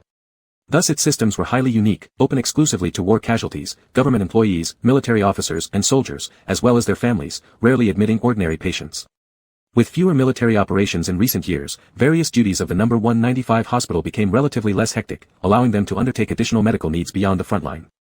After replying to the message, Suze turned off his phone and quickened his pace. Being on standby meant potentially setting out anytime, so going back to the dorm earlier could mean some extra rest after having slept less than 5 hours the previous day. After taking a shower, Suze reviewed his experimental data once more, then put his phone down and turned off the light. Exhaustion hit him, and normally sleep should have come quickly, but as his mind filled with work gradually emptied out, like clearing one app after another from the background on a phone until only the unchanging screensaver remained, the image etched in Suze's mind was none other than Lu Haiyang. In the dark, Suze lay with his eyes open, feeling dazed and lost. He hadn't yet recovered from shock, suspecting that he must be dreaming because how else could someone he rarely encountered over so many years meet him twice within a single day? For a long time, what he constantly recalled was that last meeting with Lu Haiyang outside the private hospital many years ago. Suze worried endlessly about Lu Haiyang's glands and pheromones. In the long period afterward, he shamelessly kept contacting Yue to inquire about Lu Haiyang's situation, but not too frequently, always waiting around a month before asking again. Until 8 months passed, Yue informed him that after 7 full physical exams and 4 fitness tests, Lu Haiyang was confirmed fully qualified and accepted into the Alliance Air Force Aviation University. Suze couldn't remember his exact feelings at that time, only that after receiving the news, he accidentally broke an empty test tube and remembered being asked why he was so happy even though the test tube was shattered. After that, Suze stopped pestering Yue, since Yue was also busy, and more importantly, Lu Haiyang's life no longer concerned him, or perhaps it had been irrelevant from the very beginning. Suze raised his right hand and smelled his palm. There was no trace of pheromones now, only the refreshing scent of shower gel. At 6 in the morning, the phone rang earlier than the alarm clock, waking Suze. It was a nurse from his department. "Dr. Su, we just received an urgent notice. We need to set out immediately." Suze got up instantly. "All right." After finishing washing up and dressing in 5 minutes, Suze went to the crossroad to wait. 10 minutes later, the rescue vehicle arrived, accompanied by a surgeon and 2 nurses. Together with Suze, they made up a group of 4 people. All the hospital's helicopters have been dispatched, said one of the nurses. It has been raining continuously in the mountain areas, resulting in several large-scale landslides. 9 rescue teams have already departed in the early hours of the morning. Suze put on his white coat, placed his phone inside a waterproof bag, and asked, "What is our team's situation?" "The number of injured is yet to be determined, we will only know once we arrive on site." About an hour later, the vehicle drove into the mountain area. The situation turned out to be worse than expected. Crumbled stones and mud were everywhere, while police and firemen were working on clearing the roads. The rescue car struggled and slowly advanced for about 10 minutes, before Suze said, "I'll get off here." "The vehicle can't go further," the surgeon explained. "We'll all walk." The 4 of them, dressed in transparent raincoats, carrying first aid kits and 2 collapsible stretchers, then disembarked under the lead of a police officer heading towards the village. "Where are the headquarters helicopters?" the surgeon shouted through the rain, stepping over muddy ground. "They've all been deployed elsewhere," the police replied, pointing towards the southeast direction. "The conditions there are more severe. Also, the villages are spread apart widely, so most helicopters have been dispatched accordingly. Moreover, flying in these rainy conditions poses limitations as well, the progress will be slower." On the slippery mud-soaked paths, they nearly slipped and tumbled along their way. At the entrance of the village stood an old bridge, where murky floodwater rushed downstream. Most of the houses had been destroyed by the mudslides and floods. Rescue personnel were currently transporting injured villagers out and arranging them on flat grounds outside the village. The medical team split into 2 groups. The surgeon and 1 nurse handled the injuries of the rescued individuals outside the village, while Suze and another nurse entered the village to assist further rescues. As he stepped across the flooded bridge, Suze even felt the whole bridge trembling. He looked up, noticing dark storm clouds densely hovering above, almost touching the mountaintops, looking as if they might collapse at any moment. "Colonel, here are the data of this batch of supplies," said Song Yukwa inside the base warehouse, handing a folder to Lu Heong. "Also, the municipal government just informed us that 3 helicopters are needed for support, and your signature is required." Lu Heong scanned the list of helicopter pilots for the support mission and signed it. "The weather isn't good, make sure everyone stays safe during the missions." "Understood." Song Yukwa added, "The Army Command Center meeting will begin in an hour and a half. Part of the expressway has been blocked by landslides, making it impassable. We'll have to use the helicopter to get there." Lu Heong glanced over the supply data and nodded, saying, "We'll depart in half an hour." "Hand. Over here." The rescue crew lifted a beam. Crouching on the ruins, Suze shouted toward the little boy trapped beneath a wall. The boy managed to extend his arm, which Suze immediately grabbed, pulling him out. His leg appeared broken with a wound, covered in blood and mud, but he was still hugging a brown puppy close. Kneeling beside the stretcher, Suze gave the boy a simple cleaning and bandaged his injury. The rain didn't stop, and Suze couldn't tell what time it was. The sky was dark and ominous, as if it were night. "You guys go ahead, I'll do another round," the rescuer yelled while rushing to another collapsed spot. "Don't be scared, we're heading to the hospital soon," Suze told the boy as he placed the puppy by his hand. The boy obediently nodded. Suze and the nurse then lifted the stretcher, moving towards the direction of the bridge. After taking a few steps, Suze heard a strange sound, similar to a train rushing through a tunnel. He turned around to find a massive section of the mountain behind them in motion, menacingly rolling towards them. Nearby rescuers hesitated momentarily before quickly running and yelling, "Hurry! Run!" There wasn't enough time. Suze dropped the stretcher, hoisted the boy onto his back, while rescue personnel from the other side prepared to rush over. But only a few seconds passed when the water level surged drastically in the river, destroying the stone bridge and cutting off the sole escape route. To that place. Suze took a quick look around and reacted promptly. Several of them gathered on a higher piece of debris. Voices came through the radio of the rescue personnel from the opposite shore. "Helicopters are being coordinated, please stay safe." The nurse held the dog, pressing closely against Suze. The raincoat had already torn somewhere, soaked and abandoned. Everyone's clothes and hair were drenched by the rain, and cold shivers ran down their bodies whenever the wind blew. The ruins were like an isolated island, gradually surrounded by the mudslides and floods, getting smaller and smaller. After returning from the meeting, Lu Heong instructed the pilot to detour towards the mountain area. "It's been raining continuously, and there's no suitable spot for landing in the mountains, making helicopter rescues extremely difficult." Song Yukwa glanced down. "Visibility is very low." Lu Heong wore headphones, listening as pilots from the base reported on rescue situations. "What are the specific coordinates?" Lu Heong asked. The pilot relayed a string of numbers. After comparing them with the current positioning displayed on the cockpit screen, Lu Heong said, "It's close. You don't need to move, we'll go." "What's wrong?" Song Yukwa questioned. "2 doctors, 1 rescue worker, a little boy, they're trapped in the village." Lu Heong paused briefly. "And there's also a puppy." He entered the coordinates and switched the navigation destination while instructing Song Yukwa, inform the base control of the operation details and the route. "All right. Suze sat on the ruins, holding the boy and trying to keep his legs flat as much as possible. The mud flow seemed to have temporarily halted after advancing more than 10 meters, but the floodwater in front kept rising. It would probably soon submerge where they were, meaning this patch of ruins wouldn't last long. "Will someone come to save us?" the little boy, with dirt all over his face, suddenly asked Suze, whose face was just as dirty. "They will," Suze assured him. A few seconds later, faint thudding sounds came from the sky. Suze looked up and saw a gray-black helicopter flying near the distant hilltops, its navigation lights blinking as it approached. Nearby rescue personnel immediately turned on their signal lights, raising them high to indicate the exact position. "There's no space to land," the pilot announced. "Stay steady and lower the altitude as much as possible." Lu Heong unbuckled his seatbelt and told Song Yukwa, "Open the cockpit door." "Okay."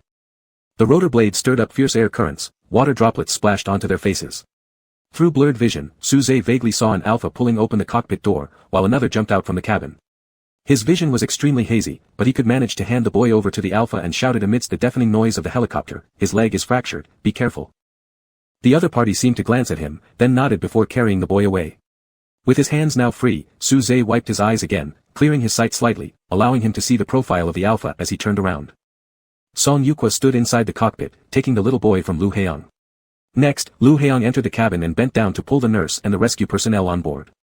Finally, he extended his hand to the doctor standing soaked in the rain. "Dr. Su, take my hand." Rain water choked into Suze's nose, causing a few coughs. Wiping his eyes once more, Suze's previously calm expression became somewhat dazed, but without hesitation, he reached out and was easily pulled onto the helicopter. As Suze got up, he suddenly leaned forward, collapsing onto Lu Heong's body. Pushed back a step, Lu Heong started to support Suze by the shoulder, but his waist was suddenly hugged tightly. It was clear that Suze wasn't looking for support due to instability. His arms were wrapped firmly around Lu Heong, more akin to an embrace, an unrestrained burst of emotion. His breathing even trembled, as if there were thousands of words he wanted to express but couldn't find a way. But only for a moment. Quickly Suze let go. Lu Heong raised his right hand, hesitating in mid-air for a brief moment before patting Suze on the back. "It's fine now." Suze stepped away slightly, lowered his head, nodded, and turned to tighten and secure the cockpit door. Song Yukwa had already returned to the cockpit, the rescue personnel were reporting conditions through walkie-talkies, and the nurse was examining the little boy's injuries. Suze also crouched down next to the boy, removing the already soaking wet bandage from the boy's leg, re-cleaning the wound. "Does it hurt?" he asked softly. The boy nodded, then added, "Not much when it doesn't move." "Now you're going to the hospital, endure it a bit longer." Suze took the wet wipes offered by the nurse and helped clean the boy's face. The soggy puppy whimpered softly, rubbing against the boy and curling up tightly beside him. Suze also leaned against the cabin wall and sat on the ground, using the wet wipe to clean his face and hands. Compared to the outside, the cabin interior lighting was exceptionally bright, illuminating Suze's face as the muck slowly disappeared, revealing his pale face, neck, collarbone, and fingers. Lost in thought and mechanically cleaning for some time, Suze stopped and looked up. Lu Heong stood leaning by the cockpit door, their gazes meeting. It was a gaze filled with scrutiny. After merely 2 seconds of eye contact, Suze was the first to look away. The helicopter landed on the rooftop helipad of number 195 hospital. The rain had just stopped in downtown, and the sky looked visibly brighter. Orthopedic doctors were already waiting. As soon as the helicopter touched down, the little boy was transferred to a stretcher cart. He grabbed Suze's sleeve, and Suze bent down to hear the boy say, "Thank you, doctor." Suze smiled faintly and shook his hand. Lu Heong was talking with the pilot when the stretcher passed by him. The boy lay flat, gazing at Lu Heong and saluting him. The helipad was crowded with people, creating a chaotic scene, but Lu Heong still noticed it despite not looking to the side. He paused his conversation, slightly turning his body, and returned a standard and natural military salute to the boy. Surprisingly caught off guard that the colonel actually saw and returned his salute, the boy grinned. Suze stood at a distance, watching this through the moving crowd. The post-downpour sky was deep blue, painting the entire city in a bluish hue like something from a dream. But Suze felt he had never dreamed of such a perfect moment. "Dr. Su, go take a shower, change clothes, and then eat and rest a bit." "All right." Suze came back to his senses and nodded. Before leaving, he glanced once more toward Lu Heong's direction, only to unexpectedly find Lu Heong also looking at him. Suze froze momentarily, having no time to turn away, until Lu Heong was stopped by Song Yukwa, who handed him a communicator. There was an incoming call. Suze remained stationary for a while longer, thinking that perhaps Lu Heong had merely happened to walk that way and wasn't coming for him. A nurse called him again to remind him about changing clothes and resting, so Suze wiped the remaining rainwater off his chin with the back of his hand and quietly stepped aside. After taking a shower, Suze prepared to sign in at the nursing station before heading to eat. On the way past the VIP ward area, Suze saw Lu Heong speaking with the hospital president through the glass wall. In the end, Lu Heong shook hands with the president and walked out through the automatic doors. Lu Heong took out his communicator to check messages. After a moment, he seemed to sense something and turned his gaze sideways. Realizing it was Su Zhe, the guarded look in his brows softened, and Lu Heong lightly smiled, asking, "Dr. Su, are you waiting for someone?" "No," Su Zhe shook his head. He knew he shouldn't have stopped in such a suspicious manner, but pretending in front of Lu Heong was always a difficult task for him, he could never do it right. By the time Lu Heong approached, Su Zhe remembered that he had forgotten to wear his bracelet after his shower. He retrieved it from his pocket and put it on, unsure whether Lu Heong had smelled his pheromones. The bracelets were uniformly issued by the number 195 hospital, and Lu Heong cast his eyes downward to Su Zhe's inner wrist where his skin was pale, making some old scars stand out distinctly. They looked like cigarette burns. Lu Heong unconsciously furrowed his brow a little, though he didn't even notice this subtle action himself. The two moved forward side by side, and Lu Heong spoke up, "Was Dr. Su very close to He-Wei in the past?" "Reasonably so," Su Zhe answered stiffly, from neck to back feeling rigid, adding, "but we haven't been in touch for a long time." "He-Wei will return to the capital in a while," Lu Heong said. "He got injured during his mission and was reassigned to recover at the General Bureau." "Is the injury serious?" Su Zhe asked. "It's manageable, but because it's been a long time since his last visit, his parents are worried, so they arranged for him to recuperate in the capital."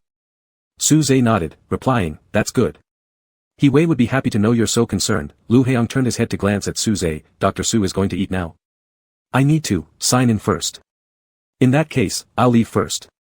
Lu Heong paused at the corridor entrance. Su Zhe instinctively wanted to bid farewell like he did to others saying, "See you," but his throat moved, only managing to say, "All right."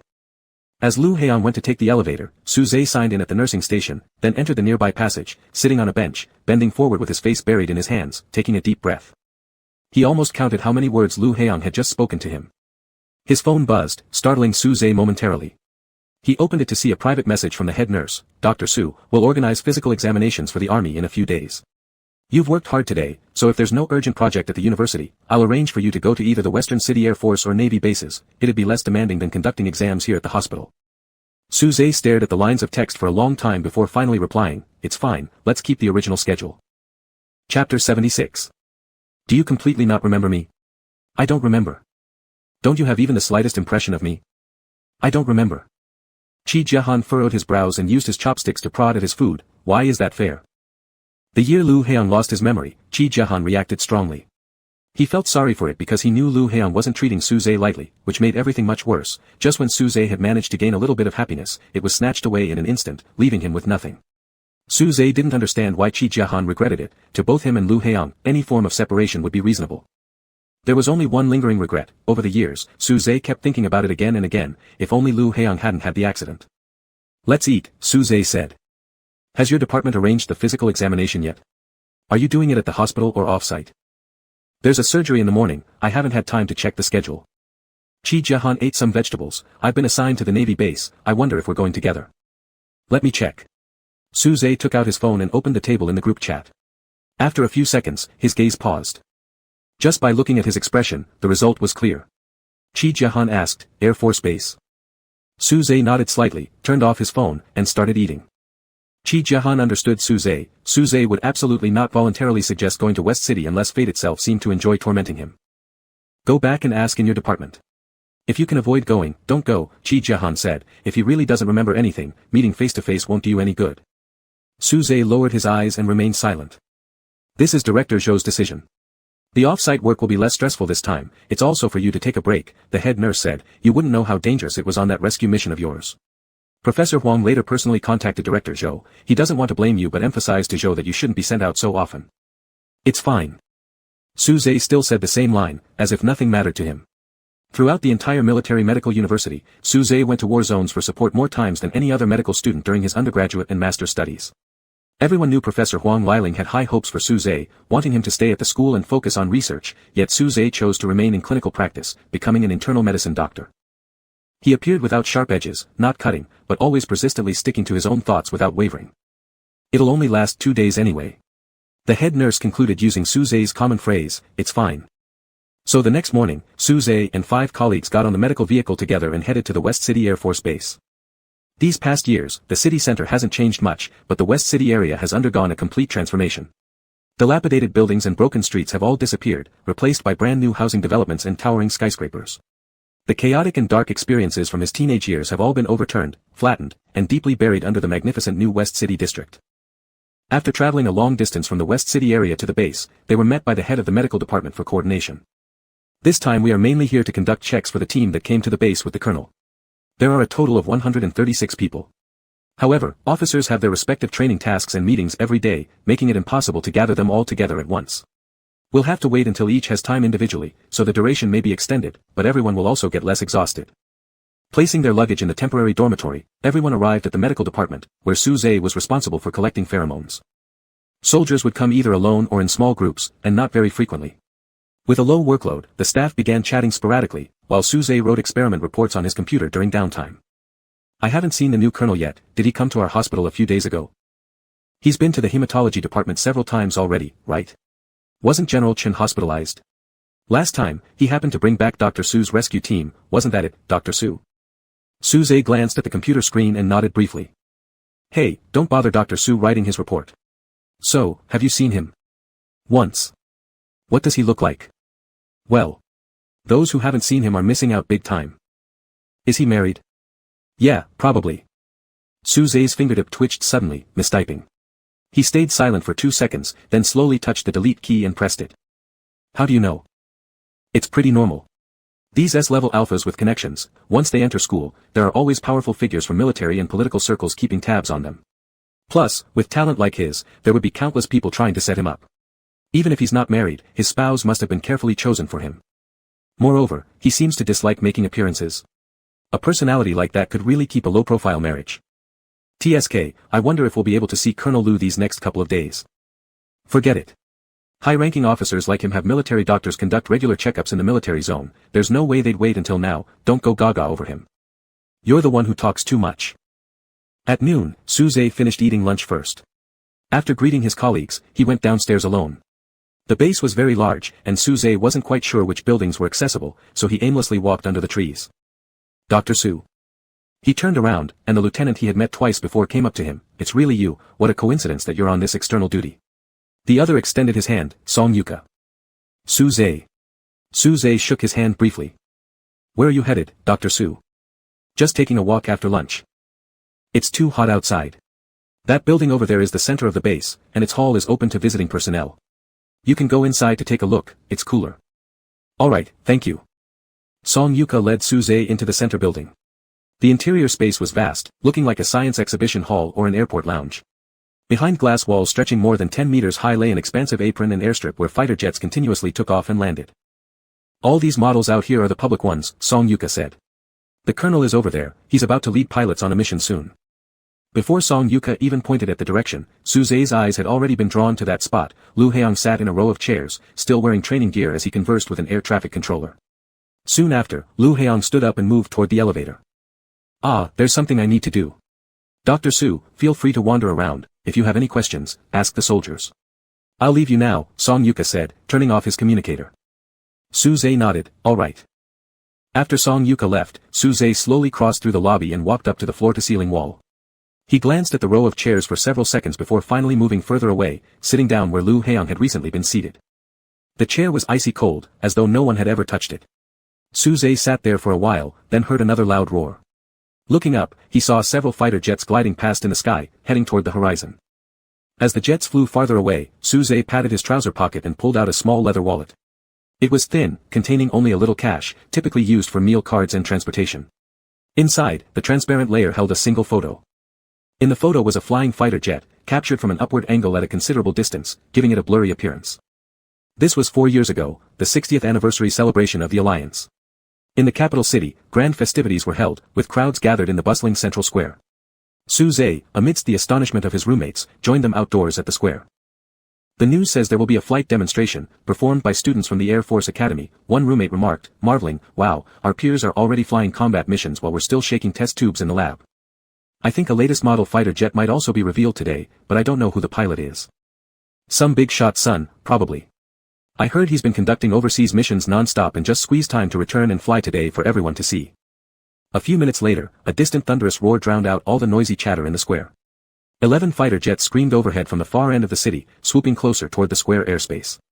As they approached, pairs of planes started to spiral and cross paths dramatically, while right at the center of everything stood a shiny blue-black fighter leading the formation like the head goose.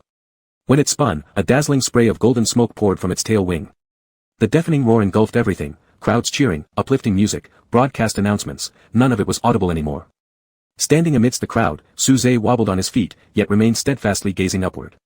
When the fighter jet soared directly above, Suze managed to take a separate photograph of it with his phone. Even after the jet had flown far away, Suze's gaze still stubbornly followed the streak of gold left behind, so distant that nothing visible from the outside mattered. Yet he knew who that alpha was in the cockpit. Lu Heong may have been flying at hundreds of meters above, but Suze felt this was their closest proximity in a long while. He craned his neck upward without tiring until it began to ache. Even though Lu Heong couldn't hear or see him, maybe not even remember, Suze wanted to ask, "Are you free now? Are you free now? Wrap it up, wrap it up." By a little after 10 in the evening, physical examinations were done for the last few soldiers. Everyone packed up their things and prepared to return to the dormitory. "Remember to gather here at 6 tomorrow morning. We'll draw blood collectively while everyone is still fasting, the notification has already been sent out." Understood. As a few people were walking out, they hadn't even left the door when a soldier of higher rank entered, saluting, "Major Lu just finished a meeting and may not have any time all day tomorrow. Would one of the doctors mind going now to give the major a quick examination?" At this hour, it wouldn't be appropriate for anyone except possibly 2 eligible alpha doctors, one of whom was already married and eager to return to his room to call his wife and daughter. Everyone looked at Suze, who had just turned off his computer. Suze adjusted his glasses, still reacting slowly, when he heard the soldier say to him, "Dr. Su, I'm sorry for the trouble." It was an impossible situation to decline, so Suze picked up his medical kit and set off with the soldier. The car drove for 20 minutes before arriving at a building's entrance. The soldier led Dr. Su to the front door, where face scan recognition opened it. Then the soldier escorted Suze into the elevator, which started after fingerprint verification and ascended to the 4th floor. "The major's room is this way," said the soldier as they stepped out of the elevator and walked to the right. "I'll wait downstairs and take you back to your dormitory later, Dr. Su. It's not far, I can walk back by myself. Alright, if there are any problems, you can find any guard on duty." "Thank you, Dr. Su." "You're welcome." At the door, the soldier pressed the doorbell, lighting up the display screen on the door. Watching the screen, the soldier said, "Major, the doctor has arrived to conduct your physical checkup." A voice from the speaker came, sounding like it was from another room, distant. "Wait a moment." "That's all, Dr. Su, I'll leave first." Suze nodded, wanting to say, "Okay," but found no sound coming from his throat. He suddenly hoped the soldier could stay longer. But naturally, the soldier left, stepping into the elevator. As the elevator doors closed, the household door opened. Suze jumped slightly, turning around, only to see Lu Heong standing inside the doorway, not looking too surprised upon seeing him, merely pausing briefly, then offering a faint smile. "What a coincidence that Dr. Su is conducting an external medical mission here at our base." Lu Heong was only wearing training pants, his hair half damp. Due to being bare-chested, there emanated an extremely primal and raw sense of dominance. Suze held his breath, his entire body stiffening. After a few seconds, he managed to say, "Yes." "Would you like to come in?" Lu Heong asked politely. Conducting a checkup at the door obviously wasn't feasible, but Suze didn't even contemplate why Lu Heong would ask such a question. He nodded in response, "Yes." Lu Heong pushed the door wider and invited Dr. Su inside. "Please, come in." The house layout consisted of 2 bedrooms and a living room, with its interior design and decoration making it indistinguishable from typical residential units, not resembling a dormitory at all. This building mostly housed officers, explaining the equipped living conditions. Lu Heong poured a cup of water for Dr. Su, placing it on the coffee table. "I've already mentioned I needn't be counted for this physical exam, yet I'm surprised they asked you to come so late. Thank you for the trouble, Dr. Su." "It's fine, it's my job." Suze forced himself to concentrate, ensuring he wouldn't say anything wrong, just a simple checkup. "In that case, let's start. What do you need me to do?" Lu Heong stood before Dr. Su, tilting his head slightly, completely relaxed and cooperative. Suze instinctively looked elsewhere. Just sitting on the sofa will suffice. Lu Heong sat down, and Suze set up his medical kit, opening it while retrieving the physical examination form and the external stethoscope software on the system. He positioned himself next to Lu Heong's legs, placed the earpieces of the stethoscope, then leaned down to place the chest piece on Lu Heong's chest, listening while observing the image fluctuations on the screen. Suze had auscultated many people before. Some would look down at his hands to see how they moved, some would watch the screen together with him, others would zone out, but very rarely would someone remain so calm and straightforwardly stare directly at his profile from such close proximity like Lu Heong did. He was glad it wasn't himself being examined. Time seemed to drag unusually slow, and Suze exhaled mentally with relief as he reached the last second. He saved the data into the information system, put away the stethoscope carefully, then went to unwrap the collection tube. Something usually easy to open proved tricky now. Despite several attempts, he couldn't tear the packaging open. Slightly frowning, Suze wasn't upset but annoyed. A hand reached over, taking the collection tube away. Lu Heong tore open the package, handed it back to Suze, and said, "Dr. Su, don't be angry." Suze froze momentarily, lowered his head to pick up the cotton swab, and explained, "I'm not angry." "I know," Lu Heong replied. "We'll need to collect a bit of pheromones," Suze said as he closed the cotton swab box lid. He tried his best to act as though inquiring about normal physical examination procedures, asking, "Are your glands and pheromones doing well?" "They're still okay." Lu Heong turned slightly, offering his back to Suze for easier operation while answering, "Though I experience susceptibility periods approximately once every 3 months. Suze thought he must have heard wrong and froze. It was always rare for an S-level alpha to go through susceptibility periods. Because of secondary differentiation, he himself had experienced this many times. Now, physiological discomfort was secondary, the biggest inconvenience was the impact on work. Not to mention, Lu Heong held an important position, he could have avoided susceptibility periods forever. Since there was no immediate action from Suze regarding the collection of pheromones, Lu Heong tilted his head slightly to remind him, "Dr. Su." Suze responded with a soft put down his hand to allow his slightly trembling wrist a few seconds to relax before raising it again. After disinfecting the skin around the gland with iodine, he slowly inserted the needle. After extracting the pheromones, Suze pulled out the needle and held a cotton swab to press against the pinprick on the gland. The living room lights were set in a soft mode, not too bright. Suze examined the muscles along Lu Heong's shoulders and back, searching but finding no obvious scars. Being in the Air Force did indeed mean fewer injuries, since injury implied that the fighter jet was already damaged, which in turn meant the pilot likely lost the ability to continue controlling the aircraft or to eject safely. In some sense, from the moment one was injured at high altitude, they would be ready to face death. A dozen seconds later, Lu Heong raised his hand, saying, "Let me press it myself." His hand inevitably covered Suze's, appearing noticeably larger, capable of fully enclosing Suze's hand. When touched by the calluses in Lu Heong's palm, Suze felt an itchy yet tingling sensation on his skin. He awkwardly withdrew his hand, went to properly secure the sampling tube, then squatted beside the coffee table and diligently wrote 2 words on the label. "Colonel."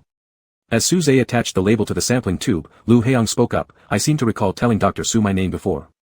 "I'm just making a mark," Suze explained. "Once we get back, I will enter all the information into the system, generating a separate identification code to be affixed here so names are kept confidential."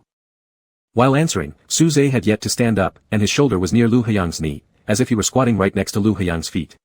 Suze explained carefully and thoroughly, almost worrying Lu Heong might get upset because of this. Lu Heong looked down at Suze, calmly stating, "I am not angry." Suze paused momentarily, glanced upward briefly at Lu Heong before averting his eyes again and replying, "I know." "When did Dr. Su start wearing glasses?" Lu Heong suddenly asked. "High school. Senior year." Suze pushed up his glasses gently. His first pair of glasses was given by Lu Heong. Lu Heong threw the cotton swab into the trash can, then requested, "Could you let me take a look at your glasses?" Suze nodded without hesitation, having no clue what interest there could be in his glasses. He removed them and passed them upward to Lu Heong. His nearsightedness wasn't severe, occasionally allowing him to move about normally even without glasses. However, the sudden lack of glasses caused Suze to squint slightly as the light was fragmented into countless shards through his lashes. He thought Lu Heong was looking at the glasses but suspected he might be glancing at him too, creating a mistaken feeling of direct eye contact. When Suze's vision adjusted, Lu Heong returned the glasses. Suze put them back on and stood up. It was time to leave. Suze packed up his belongings but hesitated for a moment, asking, "How do you generally manage during susceptibility periods?" As he wasn't actually from the military district medical staff, this question perhaps wasn't appropriate, yet Suze couldn't help asking. However, Lu Heong appeared particularly intrigued by the use of "you," smiling lightly as he asked, "Aren't we peers?" "Yes," Suze pondered a moment before continuing, "but you are my superior officer." "In high school, you sat next to Hee-wei." Lu Heong supported himself on both arms leaning against the edge of the couch, slightly lifting his head towards Suze. "Didn't we exchange a few words?" Looking at the medical case on the coffee table, Suze began wishing that Hee-wei hadn't mentioned him to Lu Heong. That way, they could have remained completely unfamiliar strangers, instead of how it currently was, wherein to Lu Heong, Suze was merely an indistinct classmate by appearance and name from high school. Yes, Suze couldn't lie about their past interactions, refusing to fabricate any claim of non-interaction. Lu Heong nodded, "Sorry, my memory isn't that good." Closing the medical case, Suze suddenly offered a faint smile, an ambiguous expression filled with a touch of regret and deep contemplation. He murmured softly, "Yeah, your memory is bad." The living room grew quiet, and Suze realized he had said something strange. He stood there for a moment before saying, "You should get some rest. I'll be leaving now." Lu Heong did not reply but stood up. The space between the sofa and coffee table was less than half a meter, and with the 2 adult alphas standing in it, it felt somewhat cramped. Suze could feel the heat emanating from Lu Haiyang's body very clearly. Instinctively, he stepped back, but his calf immediately bumped into the edge of the coffee table. Would you like a glass of water? Lu Haiyang picked up the cup on the coffee table. It was a question, yet Suze obeyed as if it were a request or command. After a brief hesitation, he took the cup and said, sure. While drinking, Suze's eyelashes naturally lowered, casting delicate shadows beneath his eyes. It seemed he was genuinely thirsty. His lips touched the rim of the cup, drinking almost half the water down until the water reached the bottom of the glass. His Adam's apple moved, accompanied by slight swallowing sounds. Thank you. This was directed at Lu Haiyang, but Suze avoided looking at him. Instead, he licked his wet lips slightly and put the cup back on the coffee table. Not knowing where to direct his gaze, he looked out toward the balcony. There, he saw a cluster of lush tree crowns swaying in the breeze, which reminded him of his old house. The small room outside also had such trees. His bracelet was already adjusted to its highest setting, but Suze still caught a faint whiff of Lu Haiyang's pheromones, enough to remind him of many things. The face, the body, the eyes, all these components of Lu Haiyang remained sharply clear in Suze's mind, but only when he smelled the distinct scent that belonged to him did all the scenes become complete, filling with images of summer evenings of heavy rain, afternoon sun, white gardenias, and an excited heartbeat.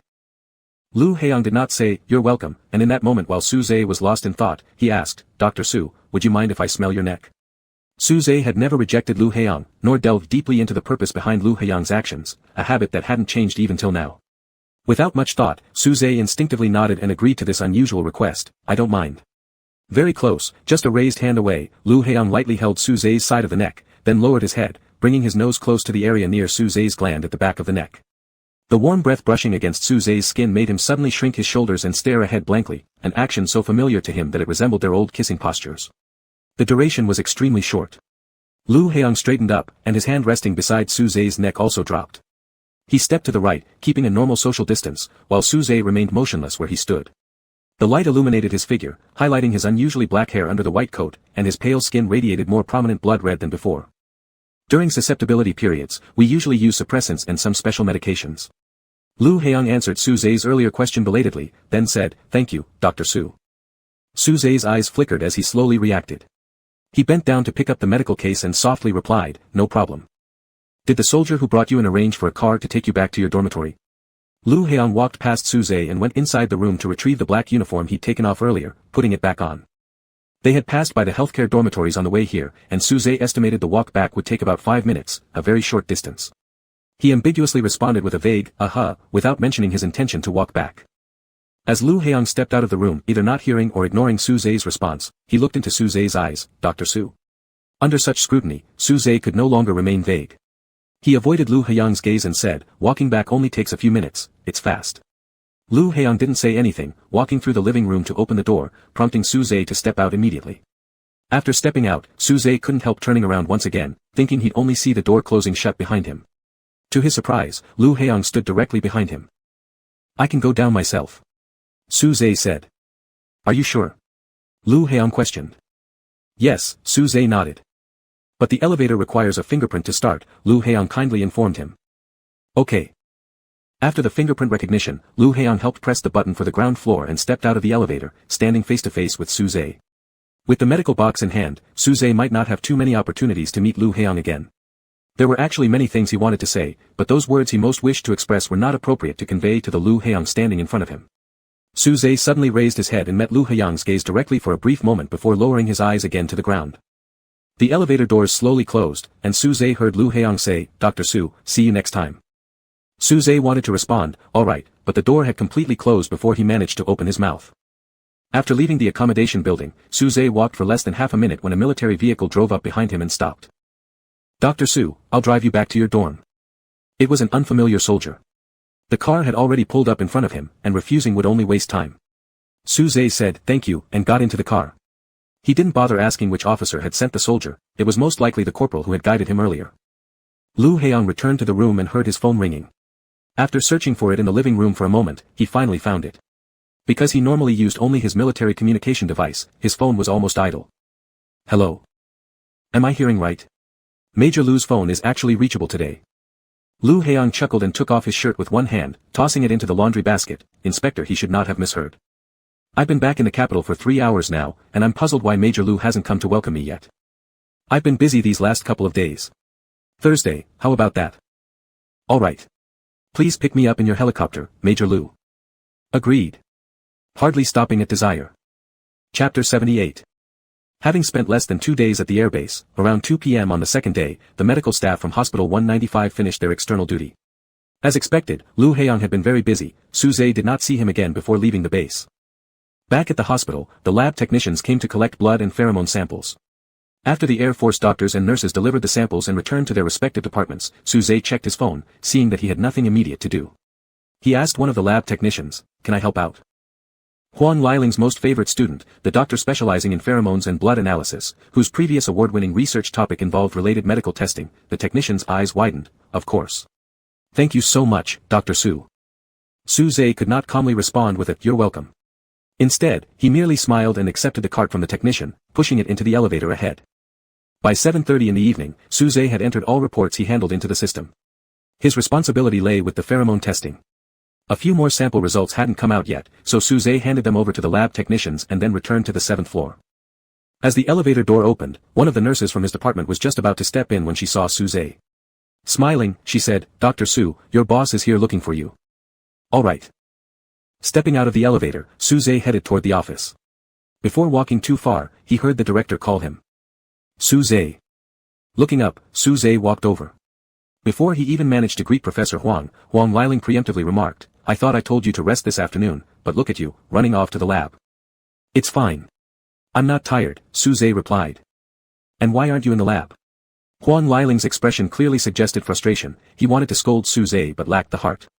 Wouldn't working on some projects be more effective than doing this kind of work? The director beside him immediately clutched his chest, sighing dramatically about declining medical ethics before quietly walking away. From undergraduate to master's level studies, they had interacted for years. Su-Zhe was well aware of Huang Liling's straightforwardness, sometimes brusque, but always aimed at those he cared about.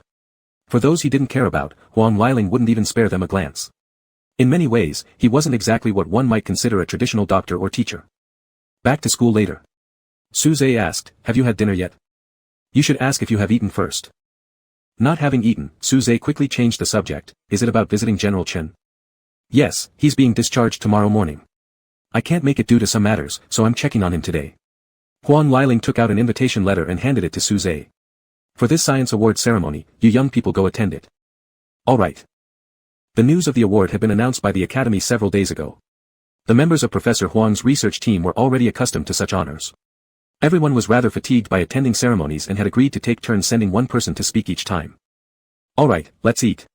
Afterward, I need to make a stop at the Military Medical University anyway." "All right."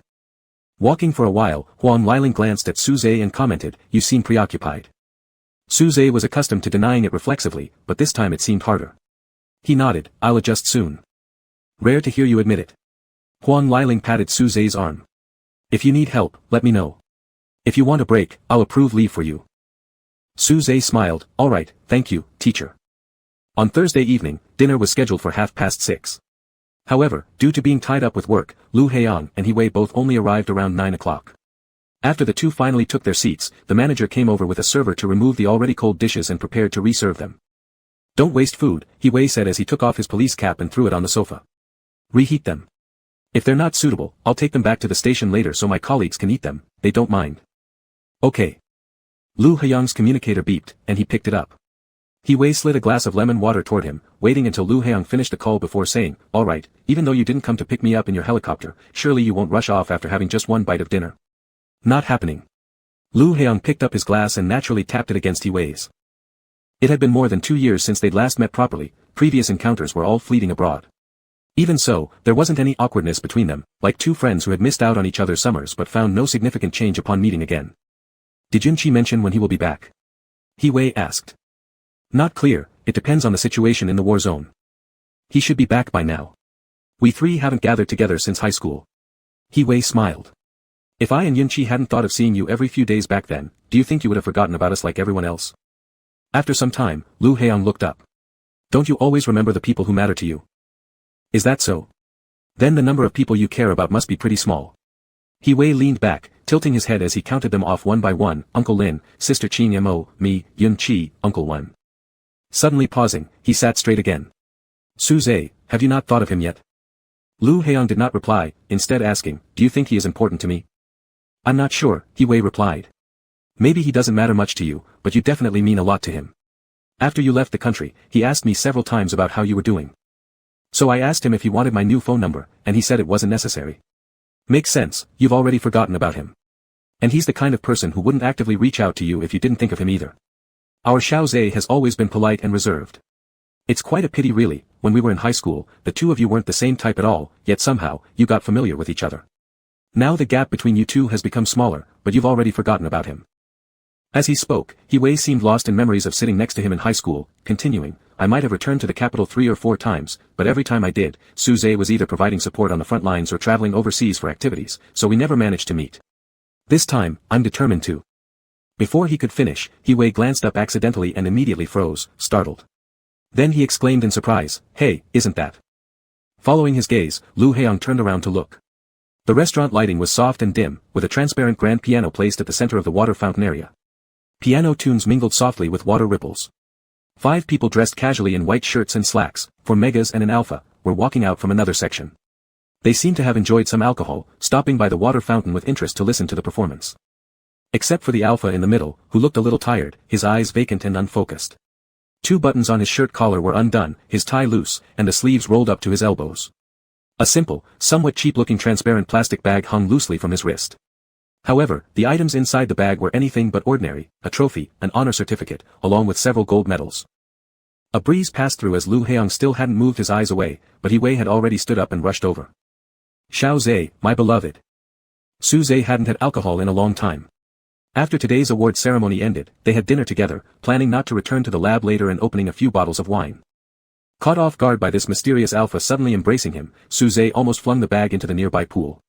With his drunken brain moving slower, everything felt more stunned and surprised as Su Zhe considered that there probably wasn't anyone with such behavior among his friends. Only then did he realize whose voice it was, it had been so long since he'd heard it. The other group members also got a shock, initially mistaking it for a stranger, but noticing the shoulder insignia and police badge on his shirt made them relax slightly. Wei draped an arm over Su Zhe's shoulders, poked his face, and asked, you don't forget me, right Xiao Zhe? Su Zhe shook his head. No. Do you know each other? One member asked Su Zhe. Yeah, Su Zhe nodded. Just finished eating. Do you have plans later? If not, why don't you join my table for a bit? I'll order you dessert. Wei shook Su Zhe repeatedly. Will you? Will you? Su Zhe had already been unsteady on his feet, nearly into the pool due to Wei's enthusiastic shaking. Fortunately, a group member nearby supported him. It was hard to resist Wei's over-the-top enthusiasm, and since Su Zhe had nothing else planned for the evening, he said, yes, without hesitation. Only after agreeing did it occur to him that Wei wouldn't be dining alone, and it might seem inappropriate for him to intrude on their dinner plans. But before he could express his concerns, Wei had already taken charge of dragging him along. Along the way, all he heard was Officer He saying to the other group members, I'll take Dr. Su with me and send him home later. The group members said something that Su Zhe didn't hear. His gaze locked onto a certain direction, unmoving.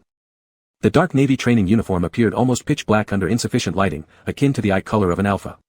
Lu Heong leaned on one hand supporting his chin while turning his head to look over, his other hand half gripping a water glass with his forefinger tip resting at its edge. For some inexplicable reason, Su Zhe felt that the cup looked unusually small in Lu Heong's hands. So coincidental. I was just talking about you, and then I looked up and saw you. Wei pulled Su Zhe towards the table and grinned as he asked, Dr. Su, do you want to sit with Heong or me? This question didn't need much deliberation. Su Zhe replied, I can sit here. Okay. Wei scooted over to make room, letting Su Zhe sit next to him. After sitting down, Su Zhe ended up facing Lu Heong almost directly. In his peripheral vision, he saw Lu Heong lifting the glass to drink water, and instinctively looked up, only to catch Lu Heong's gaze at the same time. Su Zhe quickly turned away, thinking his action swift and inconspicuous, but unaware that his reactions had become significantly delayed from drinking alcohol. Lu Heong picked up a new glass from beside him, poured half a glass of lemon water, and placed it in front of Su Zhe. Thank you, Colonel, Su Zhe murmured softly. Dr. Su is being too formal. After finishing his order, Wei draped an arm around Su Zhe's shoulders and said, weren't the two of you quite familiar back then? Even if Heong doesn't remember clearly, there's no need to act like superior and subordinate now. Currently, Su Zhe was in such a state that he'd accept anything people told him, so he responded simply, all right. Our little Zhe must be truly drunk, Wei said as he used the back of his hand to feel Su Zhe's face. The dishes are coming, Lu Heong stated. Why should that matter? Guests shouldn't have to fetch food themselves, but though this thought crossed his mind, Wei stopped his action and told the server, bring out the desserts now. We won't wait till after the meal. My friend wants them right away. Su Zhe couldn't recall when he had ever mentioned right away. Come to think of it, I haven't eaten together with you very often, He-wei said while eating. Back then, you and Haeyoung were always together, weren't you? Tell me what you guys used to do, it would help him reminisce about those memories. Dizziness, thirst, he drank some water, raising his hand to loosen his tie, only realizing upon touching it that it was already loose. Not really that often, Su-zae paused, adding, and I've forgotten what we did anyway. In reality, Su-zae remembered everything more clearly than anyone, but considering the current time, place, and presence of others, all elements made it unsuitable to bring up past events, especially between him and Lu Haeyoung. Su-zae hoped these things would forever remain something only he knew, because mentioning them would be utterly meaningless. He had no grand wishes. He hadn't even expected to end up across the table from Lu Haeyoung again like this, it was enough. He-wei was no longer as oblivious as in high school, he could sense Su-zae's evasion. He understood. If he himself were thoroughly forgotten by a friend after such a long time, he probably wouldn't still yearn for the friend to recall anything based on old memories, it was simply unrealistic. Looking at Lu Haeyoung, He-wei suddenly realized he shouldn't have forcibly dragged Su-zae over to sit with them. If Lu Haeyoung had once been a significant friend to Su-zae, this scene would only make Su-zae uncomfortable. When the server brought out the dessert, He-wei placed a bowl of Jiang honey ginger soup in front of Su-zae, this helps sober you up. Have some. As for the others, eat whatever you fancy. Alright, thank you. He-wei blinked repeatedly, embraced Su-zae's arm, rested his head against Su-zae's shoulder momentarily, and said contentedly, so good, our little Zae hasn't changed a bit. A drop of soup splashed on his hand when the spoon wobbled due to He-wei's touch. Just as Su-zae was going to wipe it with the other hand, Lu Haeyoung put 2 napkins by his side. Su-zae's gaze became fixed, trailing after Lu Haeyoung's fingers until they retreated back to pick up the cutlery. Lu Haeyoung asked He-wei, isn't it time to head back to the station? It was indeed time to eat quickly. He-wei sat up straight again and stopped talking about high school or the memory loss, starting a new topic instead. This dinner didn't last long, He-wei received 2 calls from the bureau and needed to return as soon as possible. He stood up with complaints, but his hand accidentally touched something wet. Remembering that Su-zae hadn't used the napkins Lu Haeyoung had handed him, He-wei decided not to waste them and intended to pick them up. However, when he bent down, the 2 paper napkins were gone, leaving Su-zae's bowl edge completely empty. He looked at Su-zae curiously. Su-zae was standing by the aisle, one hand holding a plastic bag, the other inserted into the pocket of his dress pants, looking pure and innocent. As soon as He-wei saw Dr. Su's face, all thoughts flew out of his head. He chuckled stupidly and directly wiped his hand clean on his police uniform pants. Wife, where do you live? I'll drop you off before heading back to the police station, He-wei said affectionately, leaning on Su-zae's shoulder. Not far. I can go back myself, Su-zae paused, then asked He-wei, could you give me your current phone number?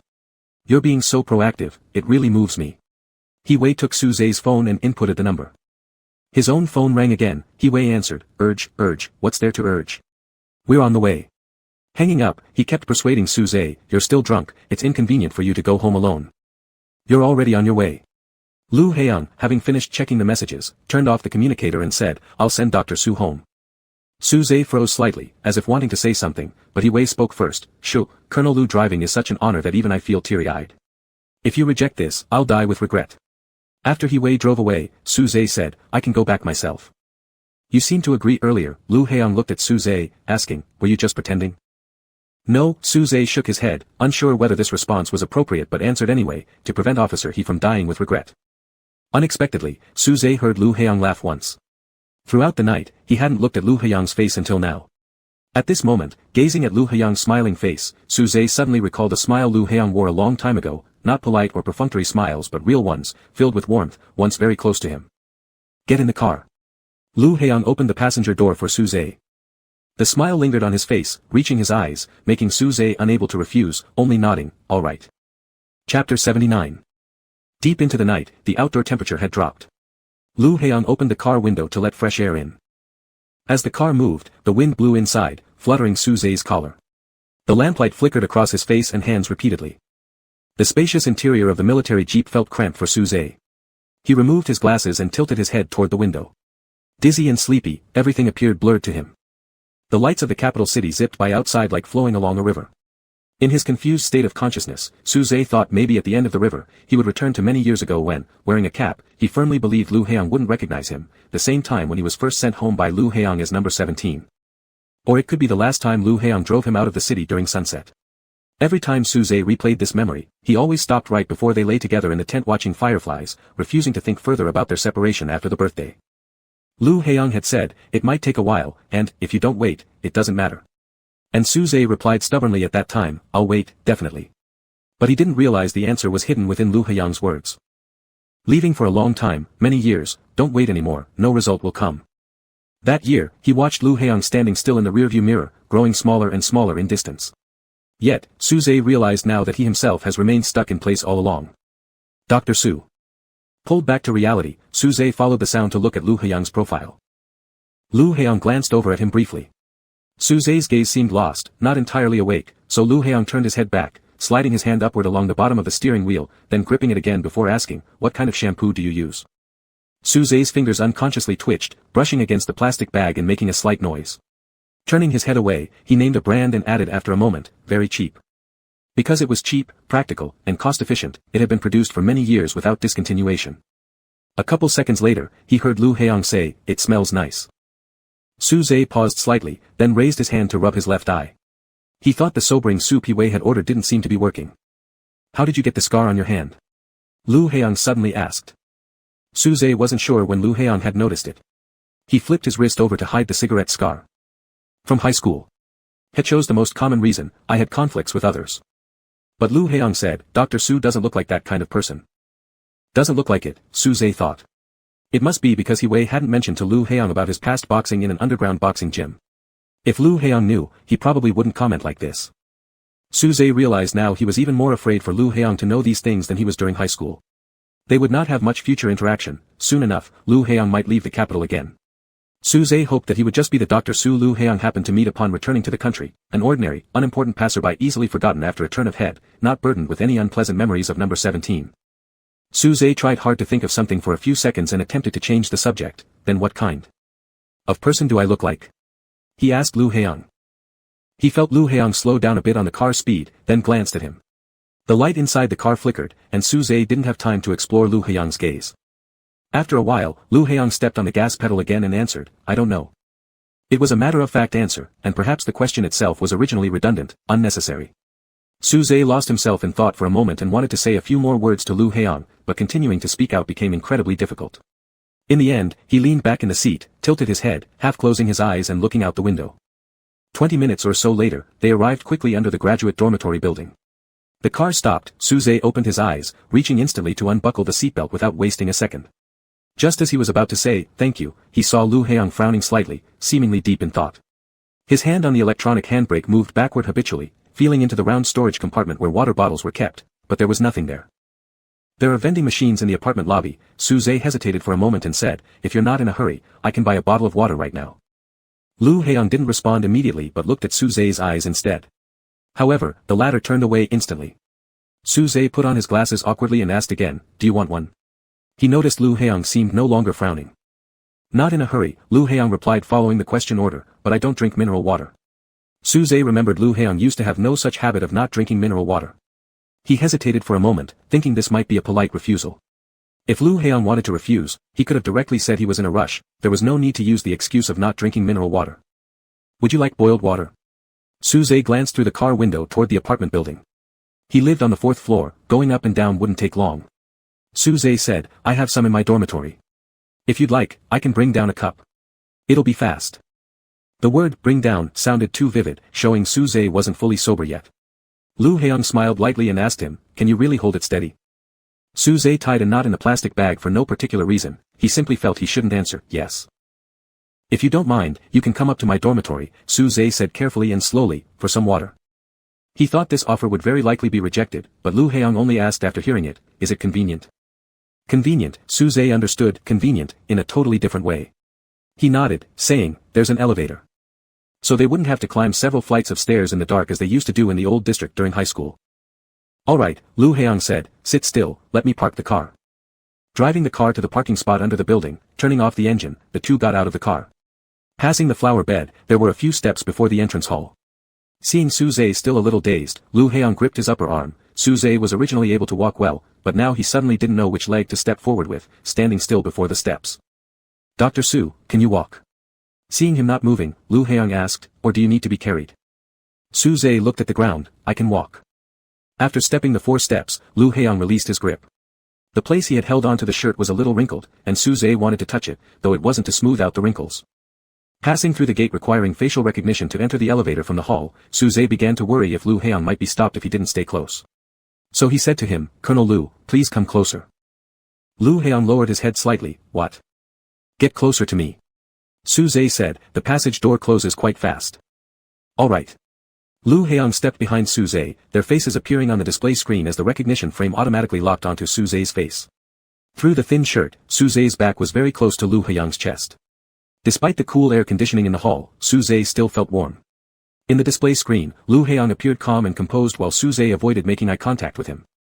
Not only did the passage door close quickly, but it also opened fast, silently sliding apart before Su Zhe could react, yet Su Zhe continued to stare at the screen. Lu Heong raised his hand, lightly pressing under Su Zhe's jaw to turn his head straight again, saying, Dr. Su, the door is open. Su Zhe responded with an, oh, and moved forward, turning after passing through to see if Lu Heong was following.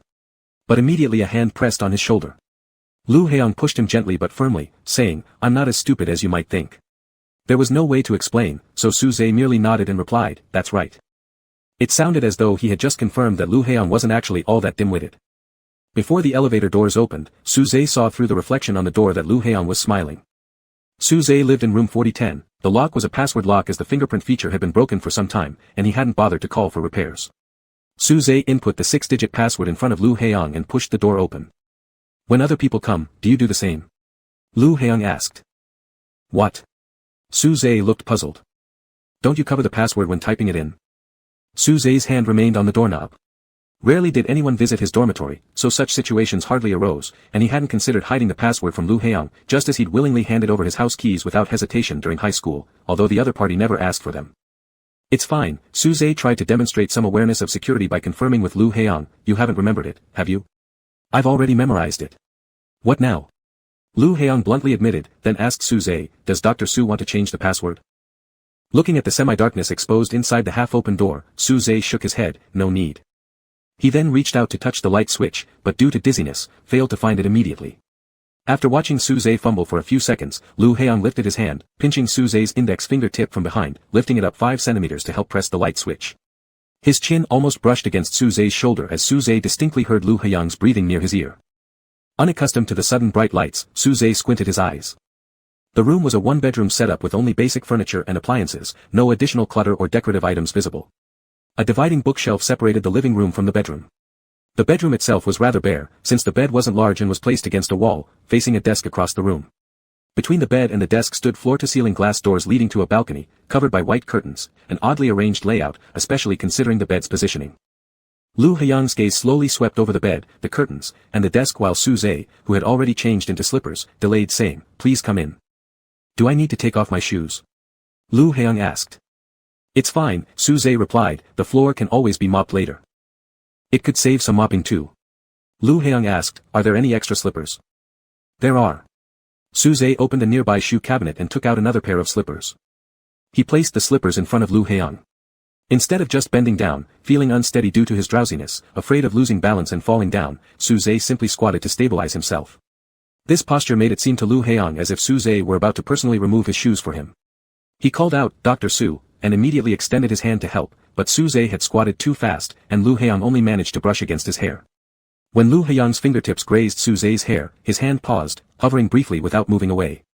Su Zhe's hair was soft, smooth, and cool, akin to something well-maintained, which made it hard to imagine he used the cheapest shampoo. Upon hearing Lu Heong's call, Su Zhe raised his head. As he did, Lu Heong's fingers slipped into his hair. Su Zhe's face was positioned slightly below Lu Heong's abdomen, lips slightly parted from the upward glance. Through a layer of glasses, his eyes appeared somewhat bewildered, asking, what is it? From Lu Heong's angle, he could clearly see Su Zhe's clavicle, exposed as half of it showed under the unbuttoned collar of a shirt. Maybe due to the alcohol consumption, the skin around his collarbone was flushed with a light pink hue.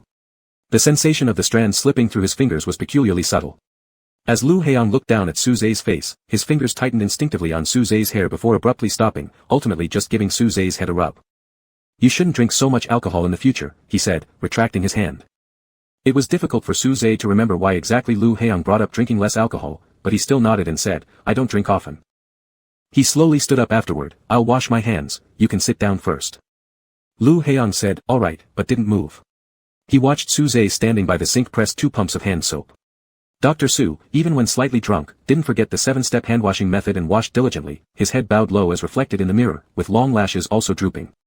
After washing his hands, Suze removed his glasses, splashed some water on his face, and walked out of the bathroom. By now, Lu Heong had already moved to the living room, placing the plastic bag containing the trophy from the foyer onto the coffee table. Did you attend an award ceremony today? Lu Heong asked. Yes, Suze gave a slight nod, our group won. Congratulations.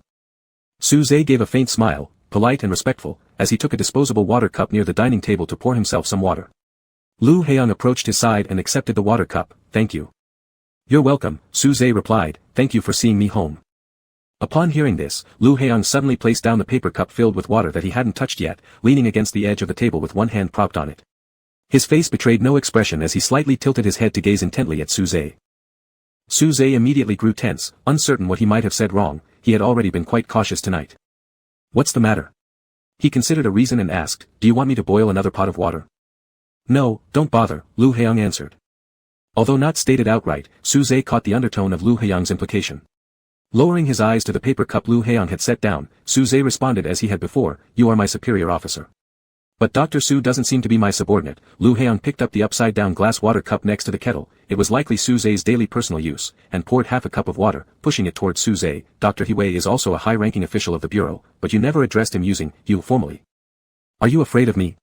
Lu Heong continued looking at Suze while asking, or does Dr. Su intend to work in the Air Force Base, in which case using formal terms toward superiors would make more sense. Suze stepped back without confidence, picking up the cup and taking a sip before quietly answering, neither is true. So what is it then? I won't say it in the future. Suze declined to provide an answer, despite being unsure how many futures remained between them. Lu Heong took a sip of water and said, I'm not trying to force you, I was just asking. It's fine, Suze replied. When the dialogue ceased, an unusual silence engulfed the room. Feeling uneasy, Suze drank several sips of water, his hand unconsciously brushing against the tie knot. Lu Heong's gaze traveled from Suze's fingertips, down to his throat, finally reaching his face, where he asked, are you hot? A little, forgot to turn on the air conditioning. Suze wiped his neck with the back of his hand, finishing off the water in the cup and starting a search for the remote control. The staggered cubbyholes of the bookshelf isolated Suze's profile, shoulders, wrists, and waist into single images, akin to close-up frames capturing specific body parts. Squatting down on one knee by the bed to reach for the remote, raising his arm to switch on the air conditioner, Suze returned to his feet.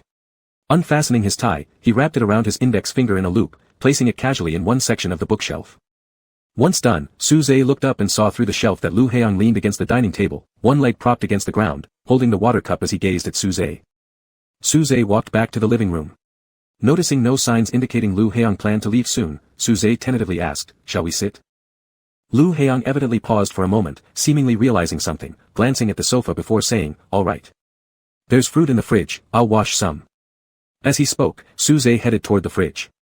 Lu Heong grabbed his arm, there's no need, just sit down and rest for a while. Taking an unstable step forward after being pulled back, Suze stopped, saying, all right. The sofa was a three-seater, neither too big nor too small. Lu Heong sat down at one end, whereas Suze directly seated himself on the carpet. Tonight's alcohol seemed particularly slow to wear off, leaving Suze feeling dizzy. He removed his glasses, placing them on the coffee table. Lu Heong didn't question why Suze chose to sit on the floor instead of the sofa. Instead, he started the conversation abruptly. Today, Hiwei mentioned something. It seems like our relationship was more than just having a casual conversation back then. As expected, Suze froze for several seconds before responding, yes. What kind of relationship was it? Leaning forward with his elbows resting on his knees, Lu Heong looked directly at Suze, asking, Dr. Su really doesn't remember, does he? Suze could bluff through Hiwei's questions, but here in this private setting with only the two of them, he couldn't maintain an unperturbed expression as he said, we were considered regular friends who had shared some meals. Anything else? No, it wasn't a particularly significant relationship, and even if I don't remember, it wouldn't have any impact on you. Suze hesitated briefly, amending himself, on you. Losing those memories hadn't hindered Lu Heong from becoming better, which implied that they themselves weren't overly meaningful. Whether or not they were remembered made little difference. Occasionally, Suze would even doubt whether these things had any significance to him personally. Over the years, he had managed well enough, reading, working diligently, growing up into adulthood, all the life he once dreamed of, normal human existence. None of this had been affected by Lu Heong's memory loss. But each time, such doubts were quickly dismissed. The quality of one's life and the notion of meaning weren't strongly connected. The difference lay in how Suze applied this understanding solely to himself, without speculating about Lu Heong's perspective. Is it unimportant for you, or for me? Lu Heong appeared unsurprised by this answer, continuing calmly with his line of questioning. This state was inappropriate for delving into these matters, yet Suze also felt that there might never be a better time than right now. For you, Suze replied.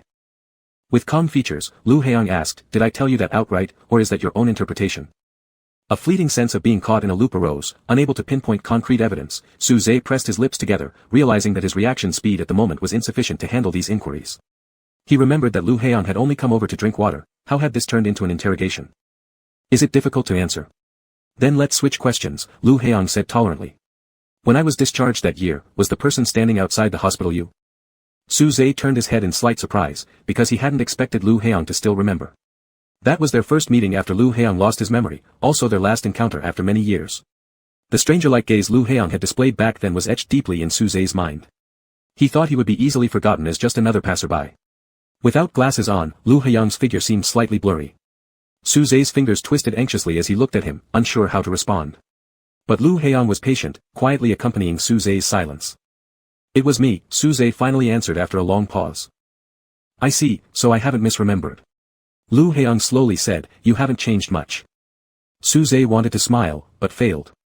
In his current work environment, he often encountered former high school classmates, and similarly felt that they hadn't changed much, because he simply didn't know them closely. Ding dong, the doorbell rang, and someone called out Suze's name outside. Suze, are you back? Realizing that his phone must have been switched to silent during the award ceremony, Suze came to his senses, rising while responding, I'm back, just a moment. Then he told Lu Heong, it's a member of our group, I'll open the door. It's fine, I should go back now, Lu Heong stood up accordingly. All right. The door opened, and just as Suze's face appeared, Chiu Ching playfully patted his ear, laughing, you didn't pick up my call, so I came to check if you've returned.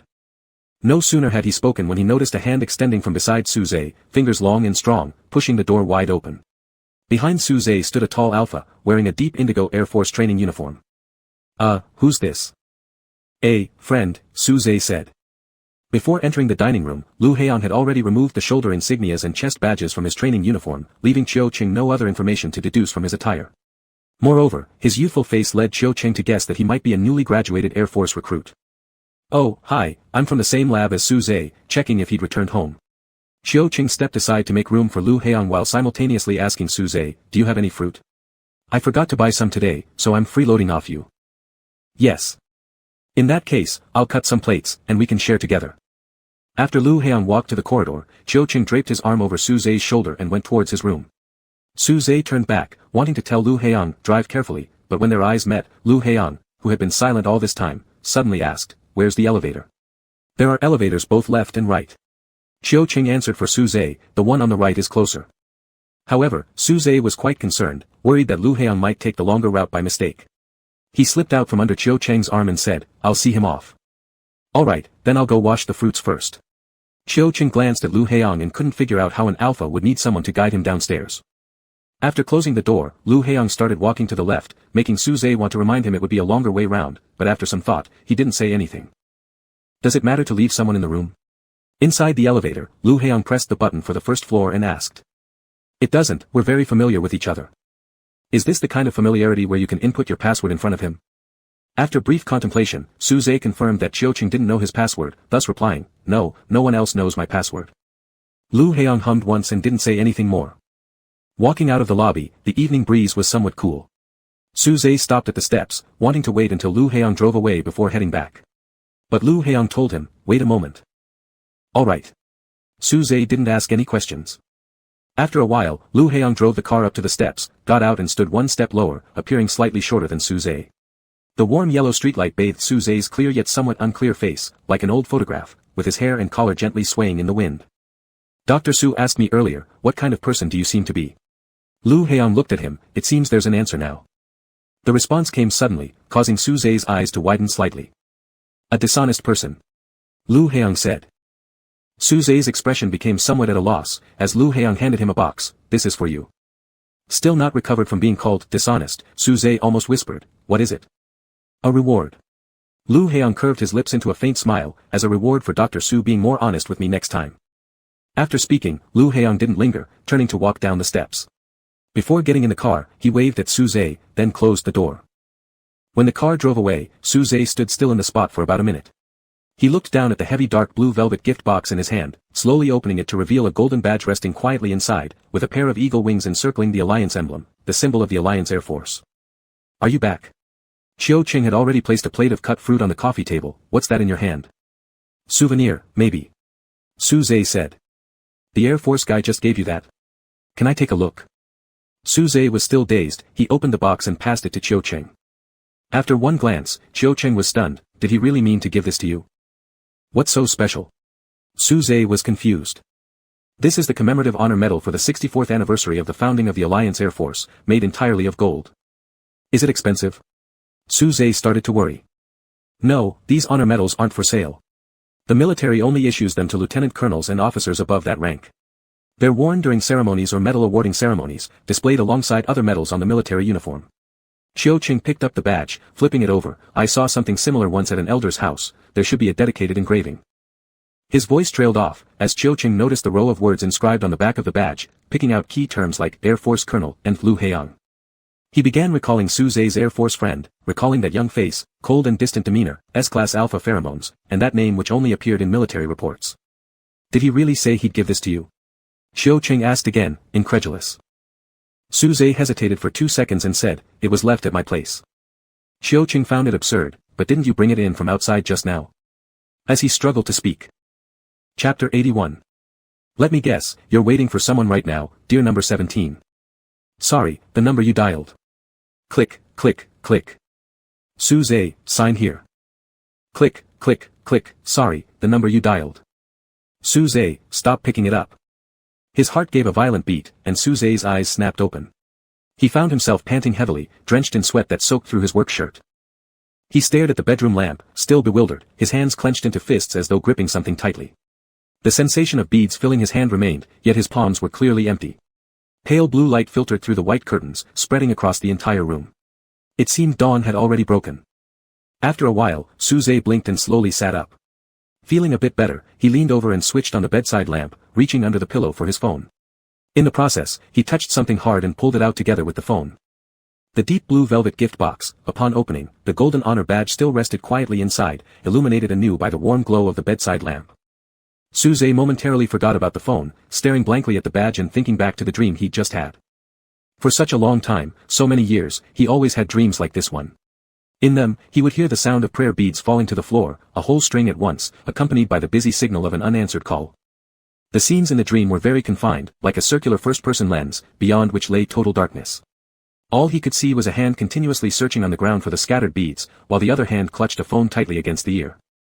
It was only a dream, yet more than just a dream. Su Zhe knew it had happened in reality. He picked the badge out of its box and gently flipped it over. The inscriptions on the back were clear. His fingertips lightly traced over the 3 characters, Lu Heiyang, feeling their uneven texture. Several days had passed, but Su Zhe still couldn't decide what to do with the badge. He tried putting it in various places, a desk drawer, a nightstand, the bottom of a wardrobe, but none of these felt right. Eventually, he decided to place it under the pillow, ensuring both concealment and easy verification of its presence. However, its security arrangement wasn't ideal. Su Zhe even considered buying a safe for it before bed last night. What he clearly should have done was return the badge to Lu Heiyang, because it wasn't an ordinary commemorative piece. Lu Heiyang had likely taken it by mistake, probably intending to take another type that could be circulated or given in bulk. This certainly wasn't the correct one. As a result, every time Su Zhe saw an Air Force officer in training uniforms or uniforms at the hospital these past few days, he wondered if they were sent by Lu Heiyang to retrieve the badge, but they never were. Su Zhe closed the lid and returned the badge to beneath the pillow. Checking his phone, the time read 5:40 a.m. After glancing through unread messages, Su Zhe decided to take a shower. Standing by the bed, he thought for a moment, then re-grabbed his phone and made a call. 20 centimeters away from him, the phone rang, indicating an incoming call. Lu Heiyang opened his eyes, struggling against an unusually heavy eyelid, barely lifting it. Despite the glowing phone, his vision was blurry, and he couldn't make out the caller's name. Attempting to reach for the phone, he lacked the strength. He thought he was close to touching it, but realized moments later that his arm hadn't moved an inch. The ringing persisted, as though the caller was determined to get through. Lu Heiyang tilted his head to look at the phone screen. From his foggy vision, he vaguely distinguished a 2-character name. Just as he tried to focus further, the ringing stopped abruptly, leaving an expansive silence. Lu Heiyang opened his eyes again. The wall, the light, the curtains, all appeared crystal clear. Turning his head, Lu Heiyang found no phone 20 centimeters away. It was empty. Sitting up, a faint pain throbbed at his temple. Lu Heong had grown accustomed to these occasional headaches, much like how he had become used to that perplexing recurring dream. The incessant ringing, the lit-up phone screen, and the ever-blurred caller's name, forever indiscernible. Glancing at the clock, it wasn't yet 6 o'clock. Lu Heong got out of bed, removed his shirt, and headed toward the bathroom. Suddenly, the communicator on the nightstand buzzed. Picking it up, it was a message from outside the Air Force system structure. Army Lieutenant Colonel Gu Yunqi from the Northern War Zone Army Operations Headquarters. If you have some free time these days, can you help me check on my grandfather at Hospital 195? Private matters are generally not communicated via military devices, but the Northern War Zone was heated, and Lieutenant Colonel Gu might have already forgotten where his phone was. Lu Heong called back. It had been about half a year since they lost contact. Upon connection, the other side emitted various tones from computers and communication devices, hurried footsteps, and noisy conversations. When was he hospitalized? Skipped pleasantries, Lu Heong went straight to the point. Last week, I just found out today. Gu Yunqi's voice sounded hoarse, having pulled several all-nighters. But the condition should still be okay. I'll go at the latest by tomorrow. Is there anything you want me to bring? Never mind, Gu Yunqi replied, I'll try to come back alive and tell my grandfather myself. All right. There was no, take care, be careful, or, goodbye. They both hung up crisply. I'm relieved to hear that Master Gu is still alive, He Wei said, holding his phone in one hand and pushing a mobile 4 stand with the other as he stepped out of the elevator. Let me go with you to see Grandpa Gu tomorrow. I didn't go alone today. Lu Heong asked, aren't you at the bureau now? No, I came to Hospital 195 for N4.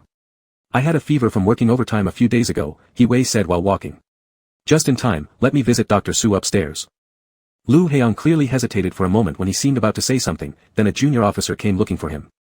He Wei heard this and tactfully said, Commander Lu, please go ahead with your business. I'm about to see Dr. Su, we'll chat later. After hanging up, He Wei pushed the 4 stand toward the nurse's station.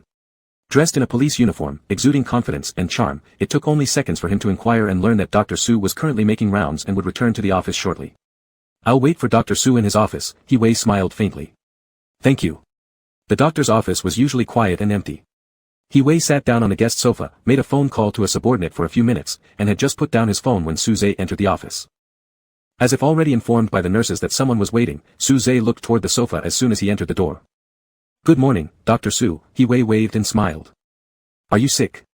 Su Zhe poured a cup of hot water and placed it on the coffee table in front of He Wei. A slight fever, nothing serious. Su Zhe went over to adjust the height of He Wei's 4 stand, then gently lifted his hand to check the needle and adhesive tape, ensuring they hadn't shifted before sitting down on the small sofa beside him. The white coat really suits you, He Wei sipped some water. Hospital 195 shouldn't be as busy now, both war zones have gradually ceased fighting. The Northern War Zone has nearby military hospitals offering support. The lab is busier, Su Zhe paused briefly, asking, what injury did you sustain that made you return home? Who told you that? He Wei always seized on unusual points.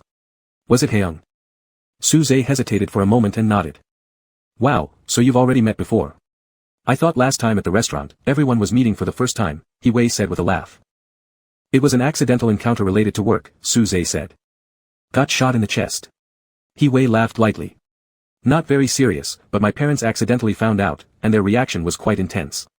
Policemen, after all, how can they avoid injuries? When Su Zhe checked the needle earlier, he not only saw but also felt that those once delicate hands now almost entirely consisted of calluses on the fingertips, palms, and thumb base. The ring finger of his right hand was noticeably deformed, likely due to severe fracture, and only half of his little finger's nail remained. It was unclear whether it had been broken in half or if the entire nail had fallen off before regrowing partially. Su Zhe struggled to imagine that the officer he standing before him used to be an alpha who changed his multi-million supercars regularly, insisted on license plates being his birthday, and demanded pink car interiors. What's that look for? Feeling sorry for me? He Wei curiously remarked. Technically, as a doctor, you should be more accustomed to such things. Wrong. For Su Zhe, it was exactly the opposite. He lost his parents at a young age and mixed around brutal underground boxing gyms in his teens, becoming numb to everything until his first hospital experience, when he finally developed a sense of purpose. Hands once covered in blood might also heal and save lives.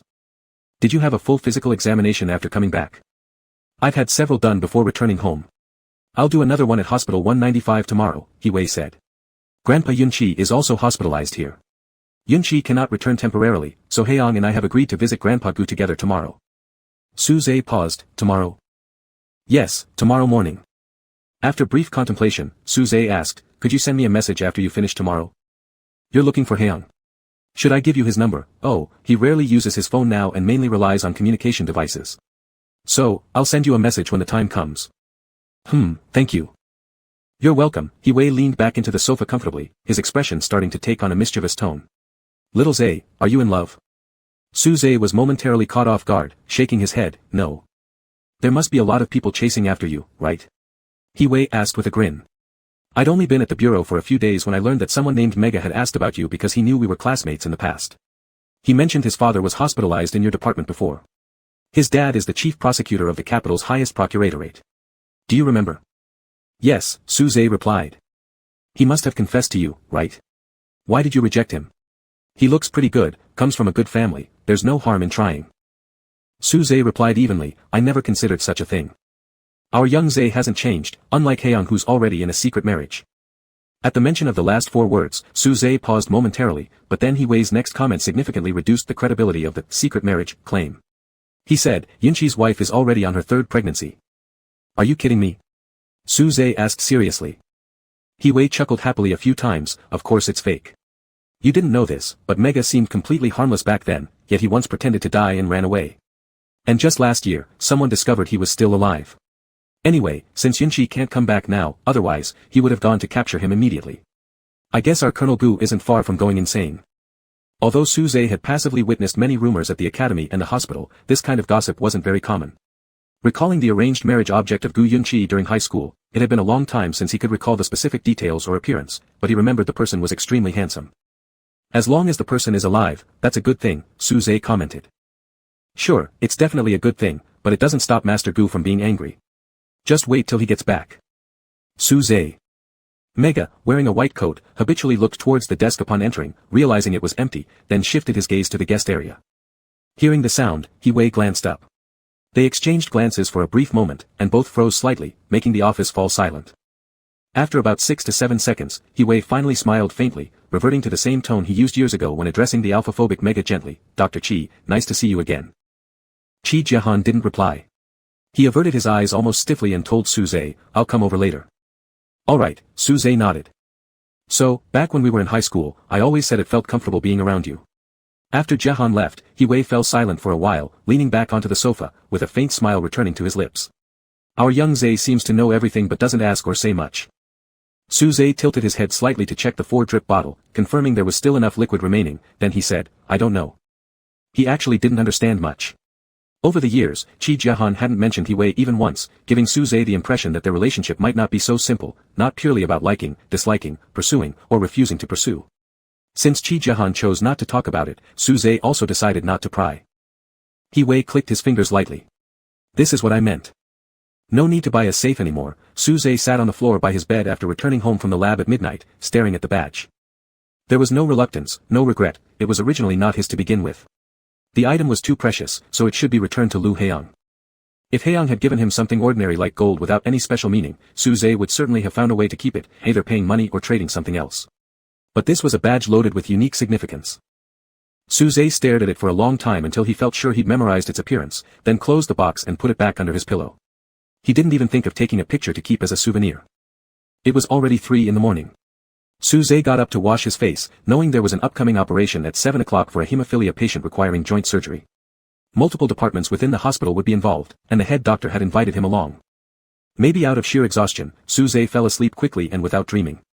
Woken by his alarm at 6 in the morning, Zay got up, tidied himself up, retrieved the badge box from beneath the pillow, glanced at it again, placed it into his backpack, and left. After changing into a surgical gown and completing sterilization procedures, Zay entered the operating room. This operation had been reviewed beforehand by the entire hospital due to the fact that the patient, suffering from hemophilia, had abnormal blood clotting times, which presented extremely high risks both during and after the procedure. Preparations were underway in the operating room, and even the normally most cheerful anesthesiologist had no energy to tell jokes. Soon, the various heads arrived, and the operating room became completely silent, only the sounds of the machines humming filling the air. Grandpa Gu looks fine, let Yunqi know and tell him not to worry. Alright. I haven't finished some health checks yet, so I'll go do them now. I have a meeting in the afternoon, let's eat together if I have time later. Upon reaching the elevator entrance, Hiwei suddenly remembered something. Oh yeah, yesterday Zay asked me to call him after my tests are done, I almost forgot. Lu Haeyoung, who was looking at the communicator messages, looked up. Is he looking for you? It's not me. Hiwei dialed Zay's number. It's you he's looking for. Lu Haeyoung turned off the communicator and watched Hiwei make the call. After listening for about 10 seconds, He Wei said, "He didn't answer, maybe he's busy." "I'll go find him," Lu Heong said. "I don't know where he is now. Do you want his phone number? Did you bring your phone?" "No problem, I don't need it." The elevator door opened, and both of them walked in. He Wei still wondered aloud, why would Young Zhe look for you? Can't figure it out. Was something unusual happening when you took him home last time that I don't know about? Lu Heong pressed the button for the 7th floor and answered, yes. What happened? He Wei perked up his ears. Forgot, Lu Heong replied indifferently. Forget it, I'm tired anyway, He Wei said. Listen, even though you don't remember him anymore, if there's an opportunity, you two could try getting along again. I think Su Zhe really considered you a friend back in high school, otherwise, he wouldn't have come through the rain at night just to give you a birthday gift. Lu Heong turned his head to look at him. What did he give? Funny, you never showed me, so how would I know? My point is, something like that did happen. When the 7th floor arrived, He Wei nudged Lu Heong's shoulder. I understand how Su Zhe feels now. It's truly painful communicating with someone like you who has amnesia. If I were him, I'd rather avoid meeting you altogether, since every encounter ends up being discouraging. Lu Heong stepped out of the elevator without saying anything and raised his hand as a goodbye to He Wei. Since he had visited the department twice before, the nurse at the counter immediately recognized Lu Heong and nodded at him. Colonel. Hi, is Dr. Su busy right now? He didn't pick up my call. Su Zhe. He had surgery this morning, which ended about half an hour ago. He might be making rounds or attending a meeting. Alright, thank you. His communicator buzzed, and Lu Heong walked toward a quiet corner to answer it while passing a corridor entrance. He pushed it open and went inside. Inside were 2 internal elevators, and to the right was the stairwell. Song Yuka called to urge Lu Heong to return to base for an online conference, simultaneously giving a brief report on the morning's airspace patrol situation. Lu Heong just listened and said at the end, okay, understood. Oh, and we've just received word that Dr. Su Lian will be arriving in the capital in a few days. Understood. After hanging up, Lu Heong was about to return to the corridor when he suddenly caught sight of a pair of motionless legs protruding from the partly open stairwell door, lying limply on the ground. Lu Heong observed for a few seconds, then slowly approached. As his steps moved, his gaze followed, stopping by the door. Behind the door stood an old sofa against the wall, likely used for cleaning staff breaks. It was a 2-seater, small. The doctor, dressed in lake green surgical scrubs, hadn't even taken off the square towel from his head or the glasses perched on his nose, his right hand hanging on his thigh, loosely holding a phone.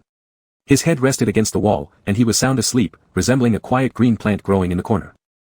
The noisy voices were blocked outside the passage door, making this place feel like a distant, unreal space. The phone vibrated upon receiving a message, causing Su Zhe's finger to twitch and his eyes to flutter open. Light filtered in from the window at the other end of the corridor, and Su Zhe squinted, lowering his gaze to the phone. After replying to the message, it seemed he realized something, raising his head. An alpha leaned against the wall with his arms crossed, standing in a somewhat casual posture. Due to the backlighting, his face wasn't clearly visible, or possibly Su Zhe wasn't fully awake yet. Su Zhe didn't show any sign of shock or surprise, only a vague, serious look as he stared fixedly at Lu Heong. His deep gray eyes resembled a calm lake, concealing countless things. It was truly like a dream, Su Zhe thought, just like in a dream, soundless, unable to see the face clearly. With this thought, Su Zhe's gaze lowered, landing on Lu Heong's knee area. Then, he reached out and brushed off a speck of dust from Lu Heong's pants. Thank you, Lu Heong said. Upon hearing the word, Su Zhe's hand froze instantly. Only then, after lifting his head, could he clearly see Lu Heong's face again. Surprise eventually came, albeit delayed by a dozen beats, spreading across Su Zhe's face. He opened his mouth but made no sound, only managing to stand up and say after a couple of seconds, Colonel. Why are you sleeping here? Lu Heong asked. To take a call, Su Zhe found it difficult to express, and I don't know why I fell asleep. It was fortunate that he had only slept for a few minutes. Su Zhe wanted to close the topic, so he asked proactively, are you looking for me? Is there something? Lu Heong looked at him. It seems Dr. Su, it was you who first told He Wei that you needed to find me for something. Indeed, Su Zhe stiffly nodded, right. What is it about? The badge wasn't with him, it was in his backpack. Su Zhe asked, would it be convenient for you to come with me to the locker room? Lu Heong calmly and briefly appraised Su Zhe, replying, if it's convenient for you, it's convenient for me. Since it happened to be convenient for both of them, they went to the locker room. There was no one else in the locker room. Su Zhe opened the cabinet door, put down his phone, and took the badge out from his backpack, opening the box. When he handed it over to Lu Heong, Su Zhe couldn't help but steal one last look at the badge before saying, did you give it to me by mistake? Lu Heong wasn't focused on what Su Zhe was holding but was instead watching his face as he asked, what do you mean? This honor badge should be an important thing. Su Zhe pulled the headscarf off, revealing slightly disheveled hair. Who said that? Lu Heong didn't seem to have any intention of taking the badge. Suze had no choice but to withdraw his hand back. One of the team members from last time saw it, so he mentioned it to me. If he said so, then he's probably right, Lu Heong evaluated. So, did I receive it by mistake? Suze, fearing that Lu Heong might feel embarrassed, offered possible reasons. That night was quite late, it was dark enough for such a mix-up. I'm not in the business of mass-producing badges, I don't have that many to mistakenly hand out. Ignoring the step Suze worked hard to offer, Lu Heong replied calmly, this one is indeed for you. Suze hadn't fully comprehended yet, thus he failed to realize the happiness growing within him. All he knew was that he felt utterly confused. Why are you giving this to me? When I spoke last time, was Dr. Su not listening? Lu Heong raised his hand, brushing it lightly against Suze's ear, because you were dishonest, so I am rewarding you early, hoping that you become more honest. The ear that was touched began heating up at an alarming speed. Suze admitted he was dishonest, even so, such a reward seemed far too extravagant for him. Just like the expensive bracelet and boxing gloves he received from Lu Heong during his teenage years, he found it impossible to reciprocate in equal measure. Thinking along these lines, Suze unconsciously closed the box and held it tightly. Lu Heong had given him a definite answer. Lu Heong wouldn't deceive him, likely wouldn't go back on giving him the badge either. Even if he did change his mind, it didn't matter, at least not now. If you really don't want it, return it to me. Don't be troubled, Lu Heong said generously. I do want it, Suze hastily clarified any misunderstanding without much thought and then asked, but what if you need this badge for a ceremony? I'll ask you for it then, so please take good care of it. I'll buy a safe, Suze said earnestly. Lu Heong smiled slightly, no need, just take it out often, let it get some sunlight and water it a bit. Not recognizing even this joke would have been unacceptable, Suze pressed his lips together, lowering his eyes and smiling faintly as well. Yet again, he heard Lu Heong ask, does accepting it put pressure on you? Knowing full well that if he answered, yes, Lu Heong might take back the badge, Suze still nodded slightly, a little. In that case, please treat me to dinner, Lu Heong said, I haven't returned to the capital in a long time, I'm not familiar with which restaurants are good. Suze was momentarily stunned, Whenever you're free, you can contact me, Lu Heong paused for thought, do you have my number? Suze's heartbeat became erratic as he softly replied, no. Would you like it?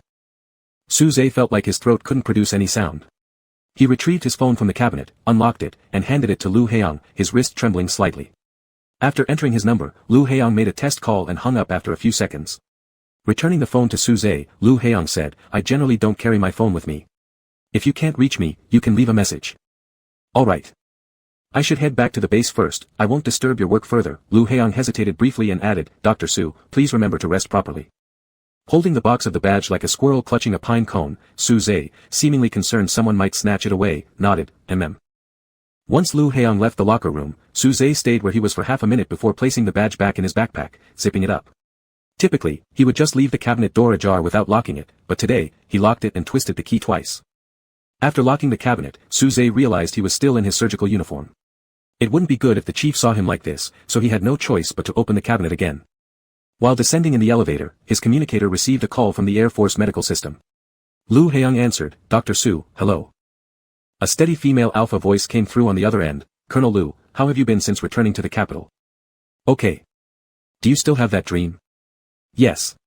The elevator doors opened, and Lu Heong stepped out into the hall, but perhaps I am getting closer to finding an answer. Stepping down the stairs, the sun was shining brightly today, the breeze carried a very light fragrance as it passed, and Lu Heong turned his head slightly toward the right. In front of the flower bed at Hospital 195, the gardenias were in full bloom. Desire hard to contain. Chapter 82. Suze still purchased a small safe.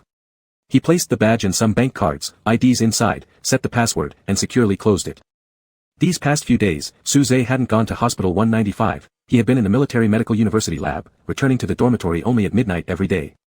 After coming back, after washing up, he would immediately lie down and study, looking for restaurants. Lu Heong said whenever Suze was free, it would work. However, Suze would only consider Lu Heong's schedule. He didn't intend to procrastinate, as long as this meal wasn't taken care of, he would always keep thinking about it. Lu Heong could leave the capital anytime, meaning Suze might remain preoccupied with one meal for an extended period. Suze created a table from various top-ranked restaurant listings on food-related apps. He listed their addresses, ratings, signature dishes, user reviews, and even attached images of the restaurant environments to compare and consider. He didn't often eat out, having regularly dined at Hospital 195 and the Military Medical University cafeteria, or gathered with colleagues or teammates at a few usual spots, not finding any particularly distinctive flavors among them, as they all seemed similar. Previously, he had only treated Lu Heong to noodles. Now, he could afford a better restaurant, and perhaps such an opportunity would only present itself once. There were many reasons, but the sole reason might just be that it was Lu Heong, so Su Zhe would treat this seriously without reservation.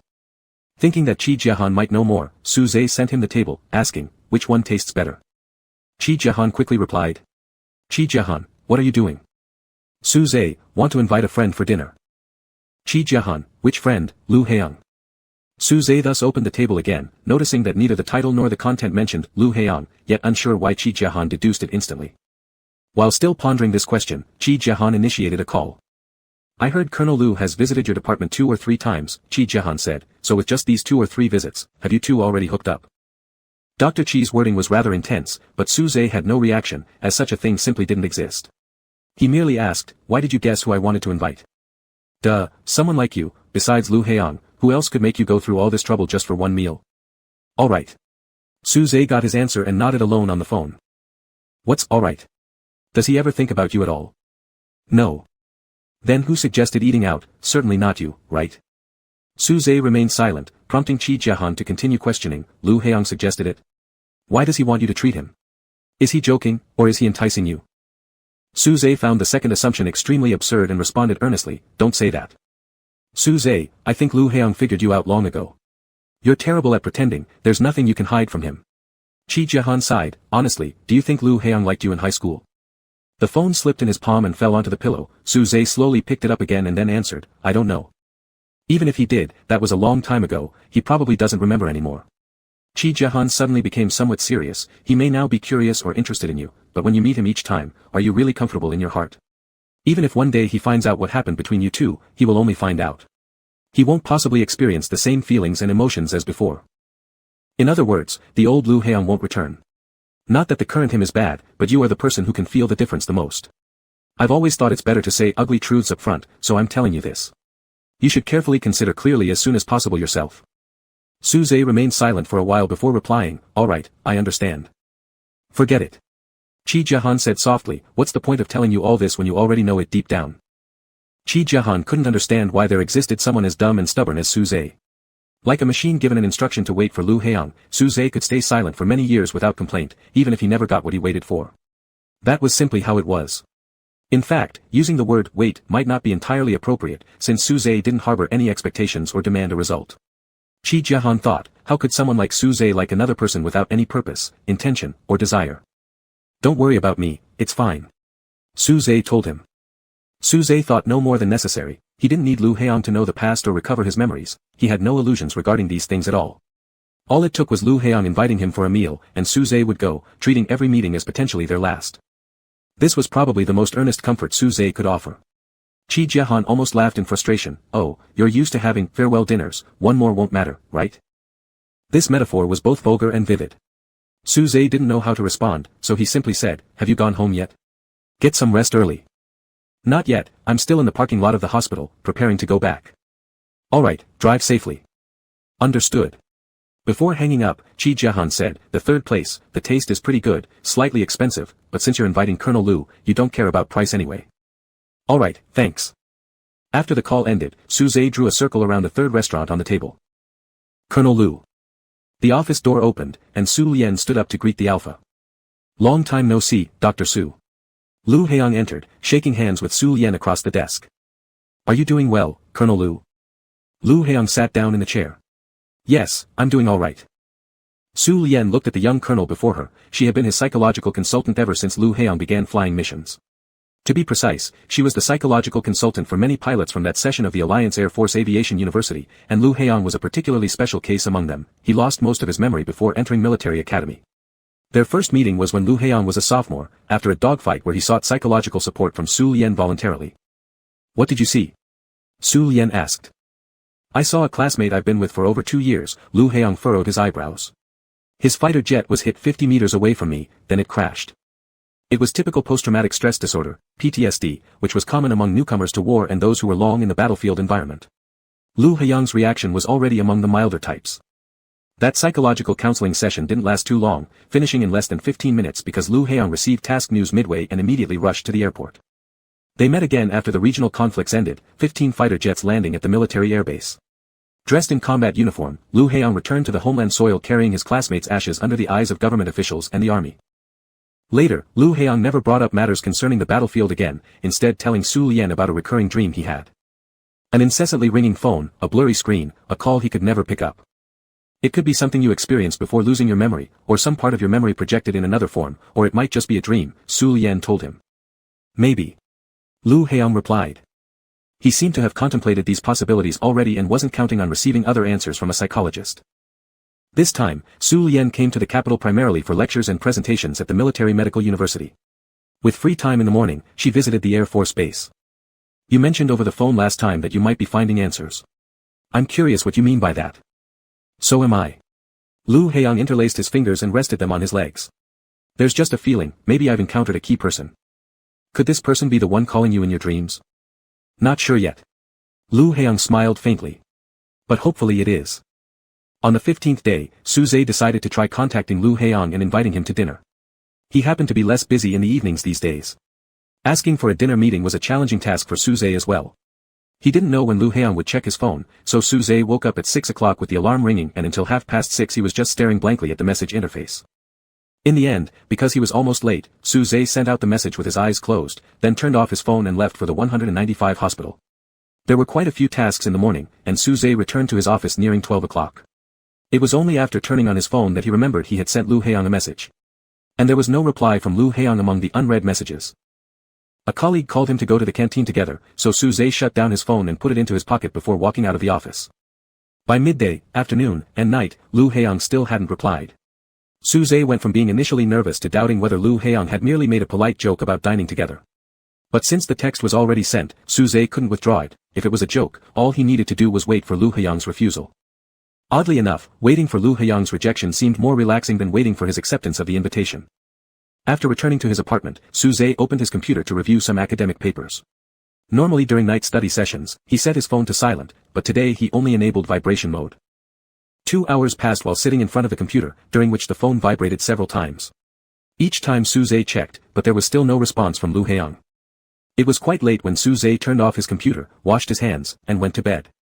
Before sleeping, Su Zhe opened the message app and reviewed the simple sentence he had sent earlier. Good morning, Colonel Lu, this is Su Zhe. Regarding the dinner we discussed last time, I wondered if you had any available time recently. The more he read it, the more clumsy and awkward it seemed to Su Zhe, leaving him speechless as he eventually turned off the light. He slept poorly, having fragmented dreams throughout the night, even dreaming that his phone received a new message. In a daze, Su Zhe grabbed the phone and vaguely saw that Lu Heong had replied, instructing him to call back. How could that be possible? Su Zhe thought as he drifted into another dream. Not long after dawn, Su Zhe woke up before the alarm clock rang. With a headache, he opened his eyes, taking a moment to recover before reaching for his phone to check the time. Before checking the time, Su Zhe noticed a notification preview on the screen, with the 3 prominent words, Colonel Lu. Su Zhe hesitated briefly, unlocked the phone, and clicked into the message box. Colonel Lu, if Dr. Su wakes up before 6:30, please give me a call. Or perhaps later around noon, I will call you. Su Zhe immediately glanced at the time, 6:13 a.m. Without hesitation, he sat up and dialed Lu Heong's number. During those few seconds of waiting for an answer, Su Zhe clearly heard his own heartbeat. The last time he called Lu Heong was when he was 18 years old. That day, he called countless times, but none were answered. Hello. Dr. Su. At the sound of Lu Heong's voice, Su Zhe unconsciously held his breath and after a moment replied, Colonel Lu. Sorry, I was tied up with work yesterday and got back to my room very late. I wasn't able to respond to your message promptly. That's fine, Su Zhe subconsciously touched his neck and found his palms sweating. There's a meeting tonight, so it might not be possible to have dinner together. How about tomorrow? It wasn't a rejection, Su Zhe paused slightly before responding, that's all right. Lu Heong sounded like he was smiling, asking, Dr. Su, have you decided on a restaurant yet? Yes, Su Zhe nodded to himself through the phone, a friend recommended it and said the food tastes good.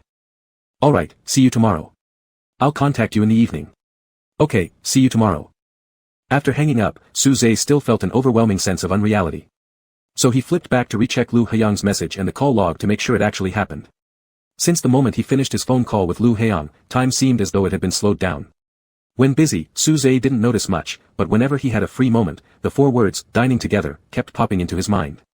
Every time it did, he would pause for a second and glance at the time, realizing there was still a long way to go.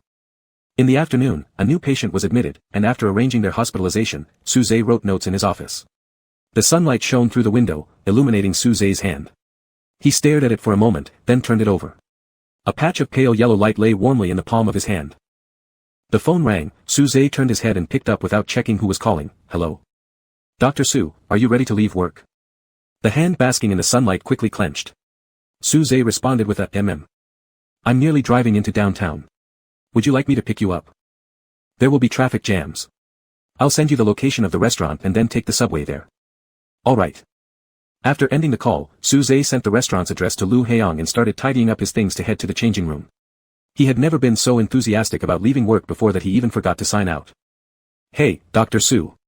The nurse at the front desk saw Suze already taking off his white coat and hurrying towards the elevator, so she called out to him, remember to sign out. Suze stopped, walked back, and pressed his fingerprint to sign out. You're in such a rush, is there something urgent? No.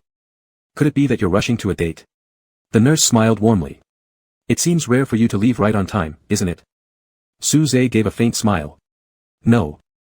The evening rush hour subway was very crowded. Suze held onto the strap with one hand, constantly watching the station signs turn green and then red, the subway doors open and close, people flood in and leave. He's arrived. Suze got out of the carriage, swiped his card to exit the station. On the escalator, he took out his phone and saw a message Lu Heong had sent 5 minutes ago, I'm at exit D. Suze had exited from exit C, but it didn't matter as exit D was just across the road from where he stood. He replied, all right, I'll be there soon. In the most prosperous commercial area of the capital city, the crowd surged as several massive LED screens lit up half the sky. Suze looked across the street through the crowd and immediately spotted an Alpha car by the roadside. Lu Heong was standing there in plain black clothes, looking unremarkable yet standing tall and relaxed. Perhaps because he was too tall or maybe simply because Suze was most familiar with that face among all the unfamiliar ones, he recognized him instantly. The traffic light was red, so Suze stood still at the pedestrian crossing, gazing far away at Lu Heong. A moment later, he noticed Lu Heong's gaze flicker, reflecting the lights around him, fixing upon his own face. In that moment of eye contact, Suze felt as if time froze and his body went stiff. However, Lu Heong didn't seem surprised, instead, he just looked at Suze and smiled slightly. Vehicles rushed through their intersecting gazes. Suze confirmed in this moment what Chi Jiahuan said earlier was wrong, Lu Heong hadn't changed. Whether he was a teenager or now an adult, he remained the same. The only difference, which mattered only to himself, was that he shouldn't narrowly define Lu Heong as being two different people just because Lu Heong no longer remembered who he was. The red light seemed endless, the last few seconds dragging endlessly until finally, it turned green. Suze, however, didn't react quickly enough until someone accidentally bumped into his shoulder, prompting him to start moving. The pedestrians from both sides of the street met at the zebra crossing while Lu Heong continued to stand there in the same spot. Suze stepped aside to avoid those walking straight toward him, advanced forward, and eventually stepped onto the sidewalk, approaching Lu Heong. Lu Heong reached out, lightly grabbing hold of Suze's arm, pulling him closer to himself by a step. The surroundings were still bustling with noise, but Suze felt as though his body was floating. He asked, did you wait long? Not really. Lu Heong let go of his hand, so actually, I wanted to tell you earlier not to rush so much. But Suze could barely remember how he'd acted in the previous minute, so he couldn't help but ask, did I look that rushed? Lu Heong glanced sideways at him, eyes gleaming with amusement, and said, not really. The restaurant was an independent store, not inside a mall, making it much quieter. Suze had booked a windowside seat where they could enjoy the night view of the river. He had only ordered a few signature dishes and left the rest to Lu Heong to decide. Lu Heong ordered only one dish and then asked Suze, is there anything else you want to order, Dr. Su? Suze shook his head. No more. All right. Lu Heong handed the menu back to the server. Because of the quiet atmosphere, Suze felt a little uneasy. He looked outside the window, realizing only today how beautiful the capital city's night views truly were. Have we ever had dinner alone like this before? Lu Heong suddenly asked. Suze turned back and answered, yes, we've had it before. Though, the meals at the restaurants were mostly with Hiwei and Gu Yunqi together, if it was only 2 people, it was likely only in the old house or that noisy, run-down noodle shop. What did we eat? I made the dishes myself, and we also ate noodles. You remember it so clearly. Lu Heong continued asking, were the homemade dishes at your place? At this point, Suze sensed something unusual, but Lu Heong's expression appeared natural, without any particular meaning attached. So Suze nodded, yes. Back then, did I often visit your place? No, too often. But Lu Heong insisted, so it can still be considered frequent, right? Maybe. Suze reminded himself mentally to stay alert and answer carefully, but it had limited effect. What do we usually do at your place? Besides eating. At this point, saying they studied together would have been even funnier. Suze thus answered, we chatted. Unfortunately, this answer was only slightly less amusing than studying together. Lu Heong laughed and said, was Dr. Su talkative during high school? Su-zhe realized that Lu Heong had probably caught him lying again, but he didn't seem upset, still looking rather relaxed and happy. Just then, the server wheeled the cart over with the dishes, rescuing Su-zhe, who said, the food has arrived. Lu Heong cooperatively nodded, yeah, I see it. A meal shouldn't last so short, it was the first time Su-zhe thought this. He had deliberately eaten as slowly as possible. As he confirmed the meal was almost finished, Su-zhe glanced out the window, then looked at Lu Heong. There wouldn't likely be moments like this in the future, yet Su-zhe felt pleased. At least, he managed to take Lu Heong for a formal dinner. Are you full? Lu Heong asked him. Yes. Let's go then. Su-zhe nodded and pressed the service bell to ask the waiter to settle the bill. After finishing paying, they walked out. Su-zhe guessed Lu Heong's car must be parked close to the restaurant, so once they reached the entrance, it'd be time to say goodbye. It was an unnecessary emotion, but Su-zhe couldn't stop feeling a sense of loss. When they reached the restaurant entrance, Su-zhe started waiting for Lu Heong to bid him farewell. Dr. Su, are you busy tonight? Su-zhe hesitated for a moment, no. Would you like to watch a movie with me? Lu Heong's eyes were dim and hard to read under the downward pouring light. He said, an outdoor drive-in cinema, about 20 minutes from here. Living in the capital city for over 2 decades, Su-zhe didn't even know there was a drive-in cinema nearby. Though he desperately wanted to say, yes, Su-zhe still asked, won't it inconvenience Major Lu's schedule? You're the guest, you don't need to worry about that. Lu Heong smiled lightly, tonight is my personal time, no schedule conflicts. Su-zhe looked at him and said, all right. Lu Heong still drove the same plain military off-road vehicle. As Su-zhe got into the passenger seat and reached to close the door, he spotted a small packaging bag by his feet. Thinking it was trash, he bent down to pick it up. Did you drop something? Lu Heong turned on the interior light to make it easier for Su-zhe to find. It's not. It seems. As Su-zhe straightened up, his voice trailed halfway when Lu Heong fastened his seatbelt and turned to look at Su-zhe's hand. Under the clear light, it wasn't trash, it was an unopened condom. For a few seconds, Su-zhe was startled before reacting accordingly. Since casually opening someone else's storage compartments in their car wasn't polite, he could only pass the condom to Lu Heong. Strangely, at this moment, there weren't significant fluctuations in his emotions. Su-zhe remained calm and accepted it matter-of-factly. It was normal, reasonable, and certainly beyond what he had the right to inquire about or explore. What do you want me to do with it? Lu Heong asked. Su-zhe didn't look at him, asking instead with confusion, where should it go? Lu Heong looked at him for a while, then extended his palm, just give it to me. Placing it in Lu Heong's hand, Su-zhe quietly buckled his seatbelt. He felt like he probably should say something, naturally make some alpha jokes to appear unaffected, but it was genuinely difficult for him. His senses began to feel numb, and Su-zhe stared blankly at his hands. After watching them for a bit, he gradually realized the car hadn't started yet. Confused, Su-zhe raised his head to look at Lu Heong and found that Lu Heong was staring back at him. The car's lighting was soft, warm yellow, casting a shadow over Lu Heong's eyelashes. Su-zhe stiffly turned away. What are you thinking about? Lu Heong started the car and asked simultaneously. Nothing. Su-zhe shook his head slightly. Gradually maneuvering out of the parking lot and driving for a while, Lu Heong suddenly said, is it because the badge quota is used up? He glanced at Su-zhe briefly before focusing back on the road, seems like Dr. Su's honesty comes with a hefty price tag. Pity, I didn't bring my card today. It took a moment for Su-zhe to fully grasp the implications of Lu Heong's words, which reminded him of what Chi Jiahuan said earlier, you're terrible at acting. You can't hide anything from him. Su-zhe regretted seeing the condom and picking it up. I'm thinking about which movie to watch. Su-zhe replied. Although he had just thought about it for a second, it still counted as thinking, and thus wasn't exactly dishonest. Upon hearing this, Lu Heong glanced at Su-zhe again before responding, I'm not sure either, we'll see when we get there. Alright. More than 20 minutes later, they arrived outside the drive-in cinema, where an expansive grassland lay by the lakeside. The ticket booth resembled a highway toll booth. After glancing into their car to confirm the number of people, the staff handed out 2 tickets. As they continued further inside, they noticed there were 3 large screens in total, with over a dozen cars already parked on the lawn, facing different directions. Lu Heong drove the vehicle toward the screen on the right side and stopped. Handing the movie ticket to Su-zhe, Lu Heong noticed his brief hesitation and asked, have you seen it before? This line of questioning implied that he had nearly guessed it, leaving Su-zhe no choice but to nod slightly, yes, I saw it last month. It was a crime-action film, and the theater had given out free tickets. That time, Chi Jiahuan invited him to watch after Su-zhe had just finished an experimental project. It was the first time they watched a movie together in all these years. Did you come with a friend? Lu Heong asked while adjusting the frequency. Yes, with a friend, Su-zhe said, looking out the window. I'll go buy some drinks. Let's go together. After adjusting the channel, the opening sounds of the movie played in the car, and Lu Heong opened the door.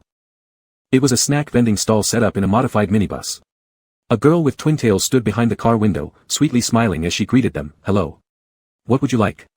Juice, tea, mineral water, cake, fried chicken, or popcorn? What do you want to drink?" Lu Heong asked. Su-zhe stood 40 centimeters away from him and said, "Grapefruit juice, nothing else." "2 grapefruit juices." "Got it. One moment." While Mega prepared the grapefruit juices, Lu Heong looked behind her and asked, "Are the flowers for sale?" "Yes." Mega stepped aside, revealing a 4-tier flower stand placed against the wall. She had been uncertain of the relationship between these two alphas and so hadn't offered a bouquet earlier, but now, after Lu Heong asked, she introduced, "There are labels beside each bunch of flowers, so you can purchase individually or mix and match different flowers." Gentiana. Lu Heong briefly scanned the flower stand and quickly decided. "Okay, how many blossoms would you like?" 17. After Lu Heong gave his order, he lowered his head to reply to a message on his communicator. "Got it, please wait." Mega inserted straws into the 2 grapefruit juices, turned around, picked 17 white gentian blossoms from the flower stand, trimmed some apple eucalyptus leaves as decoration, and carefully wrapped the whole bouquet with a matte milk-white paper. Mega's hands were skilled, fast, and precise, and the bouquet of gentians looked simple yet attractive. Cutting off excess pale green ribbon with scissors, Mega directly held the bouquet and presented it to Su-zhe, saying, "Hope you have a pleasant evening, gentlemen." Throughout the process, Su-zhe silently observed from the sidelines, watching someone else's flowers. When the bouquet was handed to him, he turned around to find that Lu Heong already held a grapefruit juice in each hand, making it impossible for him to take the flowers. So Su-zhe accepted the bouquet with both hands, cradling it carefully, walking back with Lu Heong. Returning to the car, Lu Heong placed the grapefruit juices between the driver's seats, whereas Su-zhe still stood outside holding the flowers. "What's wrong?" Su-zhe seemed a bit troubled. Where should the flowers go? The bouquet wasn't large nor heavy, placing it on the lap should be fine. Lu Heong asked him, "Is it inconvenient to hold?" "For now, I can hold it." Su-zhe genuinely worried about the future fate of the bouquet, but later, when you drive back alone, you'll have to place it somewhere. Some might get flattened. Since it was packaged simply, it could easily be flattened. Once flattened, it wouldn't look good anymore, and if it were to be gifted, it might seem imperfect. Lu Heong looked at him for a while, leaned over, and opened the passenger side door, saying, "Get in first." "Okay." Su-zhe carefully got in with the bouquet in his hands. The light from the large screen cast it into the car. The movie had already started, but Lu Heong lowered the volume and spoke up, "Whom do you think these flowers are for?" Su-zhe stared at the big screen but didn't actually see any part of it. He said, "I don't know." "And what if they're for you?" Su-zhe furrowed his brows lightly, and it was hard to tell if he was bewildered or perplexed. If time could be rewound, not far back, only to before they left the restaurant, had Lu Heong given him a bouquet then, Su-zhe would have certainly accepted it, with delight. "Can you not give it to me?" Su-zhe eventually responded this way. Even refusing took the form of a question, which made Lu Heong chuckle as he turned on the communicator and handed it over to Su-zhe. Military communicators, except for their authorized users, must not be accessed or viewed by others under any circumstances. This was clearly written in the military regulations, thus Su-zhe didn't dare lift his hand to take it, only looking at Lu Heong. "If anyone else knew I let you see this, even as the owner of the communicator, I'd still get locked up," Lu Heong added casually, "possibly in the detention room right across from you." Upon receiving this future cellmate's assurance, Su-zhe ceased hesitating and accepted the communicator. The conversation partner displayed on the screen was Song Yuka. "Scroll up." Su-zhe complied, scrolling slightly until he reached the approximate timing of when the grapefruit juice was bought, where he saw Lu Heong sending a license plate number, "Check who used this car last time." Song Yuka, understood. Half a minute later, Song Yuka, it was Captain Lu from the information department. The car was returned rather late, so it missed the unified cleaning that day. Originally, it was scheduled for washing this evening, but since you drove it out again, is there something wrong? Lu Heong, why is there a condom in the car? Song Yuka, let me ask. Another half a minute, Song Yuka, picture. Song Yuka, Colonel, here's the hotel check-in record Captain Lu just provided. He said the condom fell into the car by accident yesterday. They haven't done anything inappropriate in the military vehicle. Song Yuka, Colonel, Captain Lu said he'll submit a report to you shortly. Lu Heong, not necessary. Song Yuka, alright, understood. The conversation ended, and Su-zhe turned off the communicator, wiping it with the back of his hand to prevent leaving his fingerprints. He silently returned the communicator to Lu Heong, seemingly lost in thought. Can you accept the flowers now? Lu Heong asked. Su-zhe still maintained the posture of holding the bouquet, needing time to process the facts that the condom belonged to someone else and the flowers were sent to me. After a while, he asked, why are you giving me flowers? Because Dr. Su accompanied me in watching a movie you've already seen. It's fine, Su-zhe trusted this reason wholeheartedly. This film is very popular, so watching it again doesn't matter. Not quite sure, I've been disconnected from society for a long time. Lu Heong took a sip of the grapefruit juice and set it down again. Actually, Suze himself wasn't clear either, it was Chi Jiahuan who explained it to him while watching the movie. Suze carefully placed the flower bouquet horizontally on his lap, meticulously adjusting the wrapping paper and lower flowers to avoid crushing them. After pondering for a moment, he asked, isn't it monotonous being stationed in the combat zone for such a long time? A bit. Lu Heong looked at the movie screen, so give Captain Lu some understanding, hope you don't mind. I don't mind. This time, Suze quickly grasped what Lu Heong meant, and he picked up 1 cup of grapefruit juice. A few seconds later, Lu Heong suddenly looked down at the side of the driver's seat, then turned to Suze. The flickering light of the screen cast upon his side face as it changed according to the movie frames. Lu Heong called Suze, Dr. Su. With the straw resting on his tongue, Suze nibbled lightly. Not knowing what Lu Heong wanted, he hummed an acknowledgement, This cup appears to be mine. Lu Heong reminded him. Suze froze instantly, glancing at the grapefruit juice in his hand. After a moment of silence, he asked, what should we do? Don't make such a face, it's not serious. Lu Heong stretched his hand toward him, give it to me. I've already bitten on it. Suze didn't move, adding, on the straw. Bitten or not, it's still mine. Suze felt Lu Heong was smiling but didn't see the smile on his face. This cup absolutely shouldn't be returned to Lu Heong anymore, so Suze moved it a little further away, farther from Lu Heong's fingertips. He said, my other cup hasn't been touched, drink that. All right. Lu Heong retracted his hand and took the other cup. The movie progressed rapidly. After a third of its storyline, it was all new content for Suze, as he had fallen asleep during the screening with Chi Jiahuan because of fatigue. The protagonist discovers the lover has gone missing, frantically calling the other person, flipping everything inside out in search of an important letter amidst continuous busy signals, finally breaking down and crying. Suze watched this scene attentively this time. The car window was open, and the late summer evening breeze blew in, carrying the faint scent of gentiana. Lu Heong's hand slid over the cup as his gaze lingered on the screen. Suddenly, he asked, if you couldn't get through on a call, would you keep trying?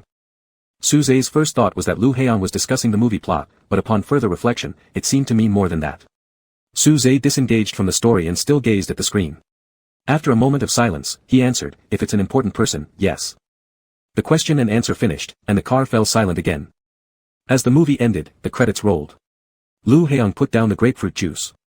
His hand just rested on the gearshift when he heard an unseen microphone outside somewhere. Thanks everyone for coming here together to finish watching this movie. According to our old tradition, now is our KJSS cam segment. Please continue to lock onto the screen. Selected audience members will gain tonight's free ticket privilege.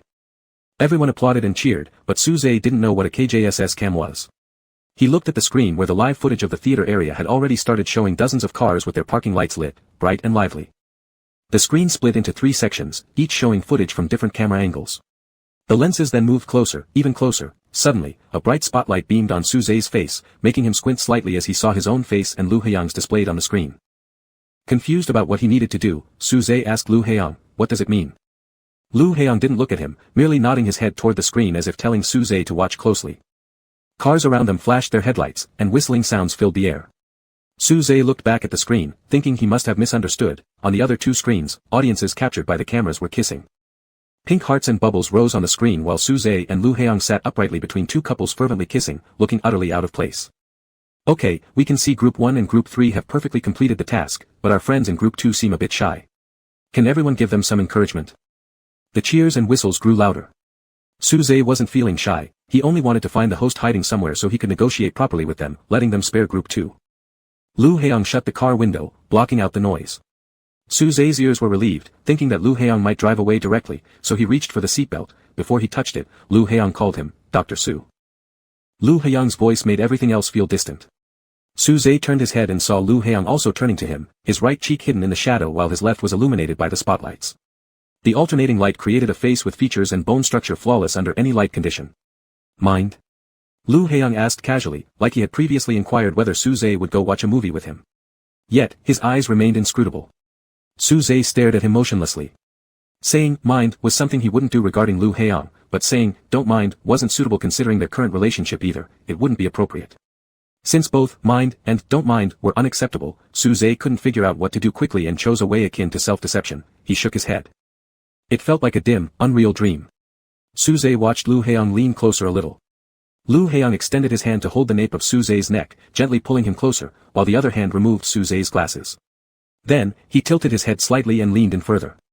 Su Zhe heard his own heartbeat, seeing Lu Haiyang's eyelashes, nose, and lips up close, so close that they blurred out of focus.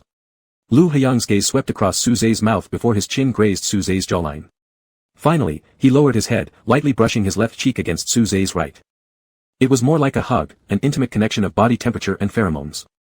Regardless, from the screen perspective, it appeared as if Lu Haiyang had kissed Su Zhe's right cheek, which made the KJSS cam task somewhat successful. Before pulling apart and sitting upright, Lu Haiyang said to Su Zhe, "Thank you, Dr. Su, for treating me to the movie."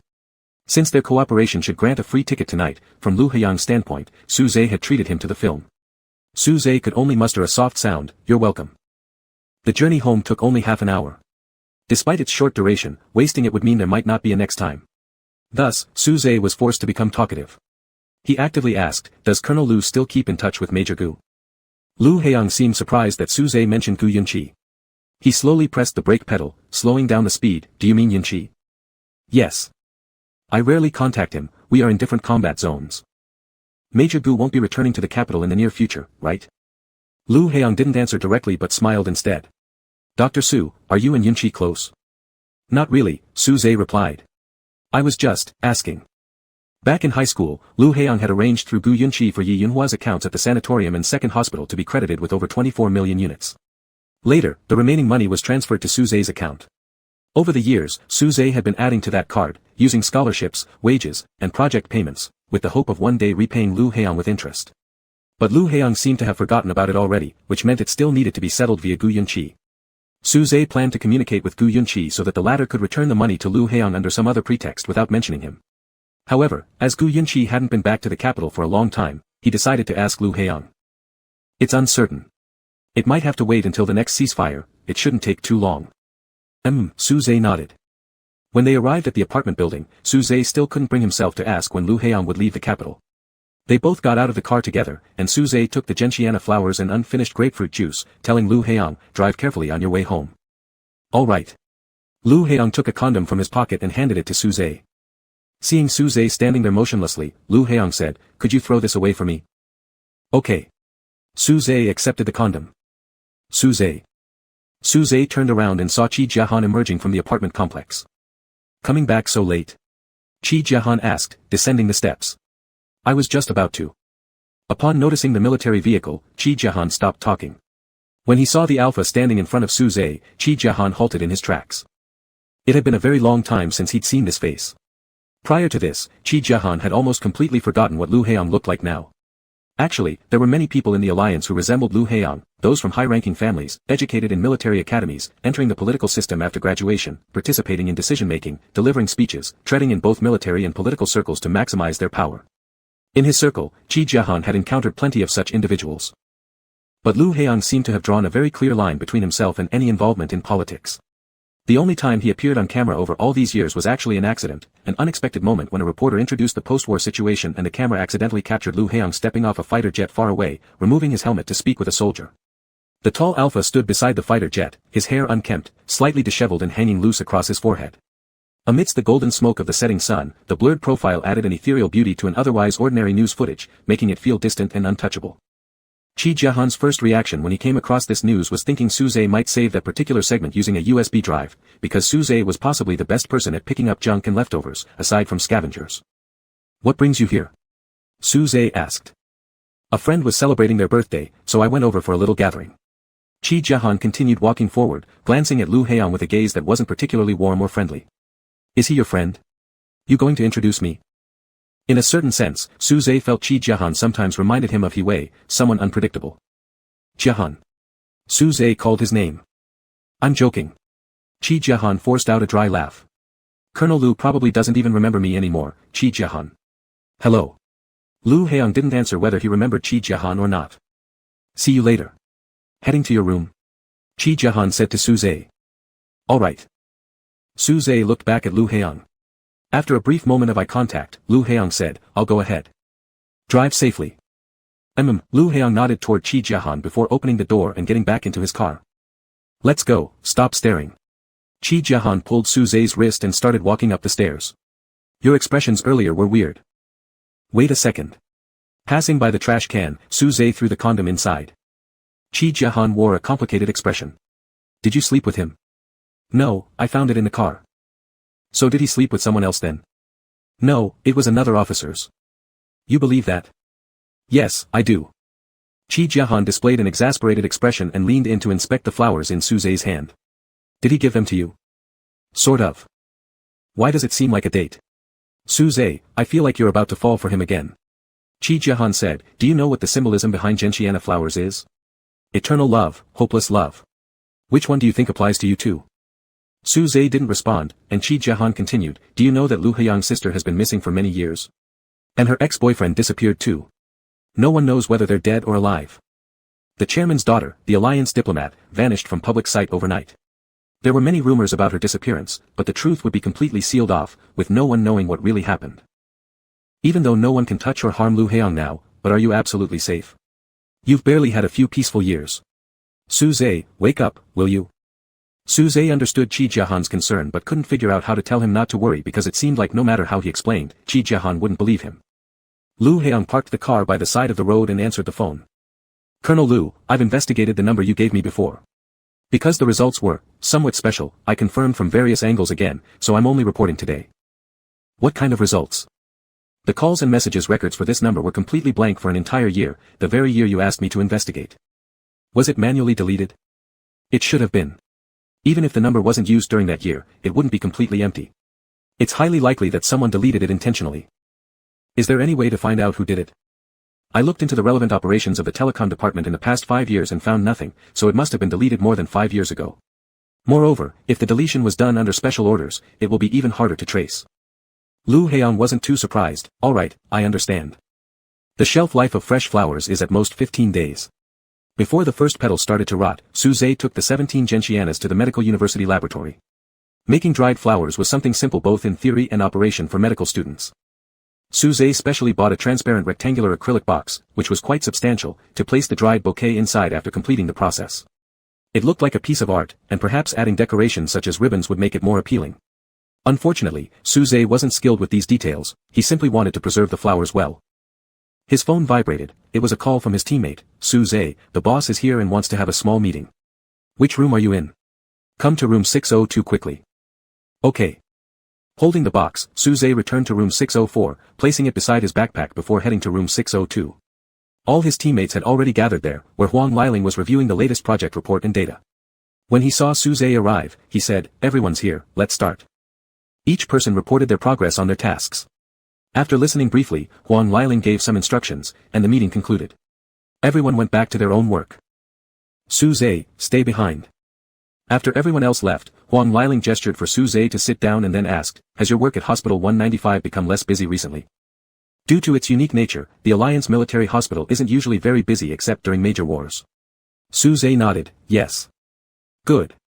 Take advantage of this period to meet someone I mentioned to you before, Wan Miao, the daughter of the deputy general manager of the Alliance Investment Bank. Huang Liling added, last week she transferred back to the capital city government office. Before Su Zhe could open his mouth, Huang Liling cut directly, a year ago, she expressed interest in you, but you turned her down due to your focus on frontline support. Now, she still wants to meet you. Don't tell me you'll refuse again. Even casual chats among the youth are fine. Her father is an old friend of mine and doesn't have high demands for son-in-law candidates, he just wants his daughter happy. Such open-mindedness is rare indeed. Teacher. Huang Liling interrupted him, this time, you must go and at least meet her. I don't care about others' preferences much, but if you refuse again, I'll immediately arrange for a new PhD supervisor for you. From then on, we'll have no connection. The academic system of the military medical university differs slightly from ordinary medical schools. Every session of clinical medicine includes a group of talents cultivated under the 5+2+2 program, around 20 people. The 9-year integrated program means that upon enrollment, students receive the military physician designation of the Alliance. Students proceed through undergraduate, master's, and doctoral studies continuously. After graduation, they may choose to stay at the hospital, remain at the school, or join the military district. Su Zhe was one of the 9-year program students in this cohort. Huang Liling had been his professional course teacher for 5 years and his graduate advisor for 2 years. If everything went smoothly, he would continue to be Su Zhe's PhD advisor for the next 2 years.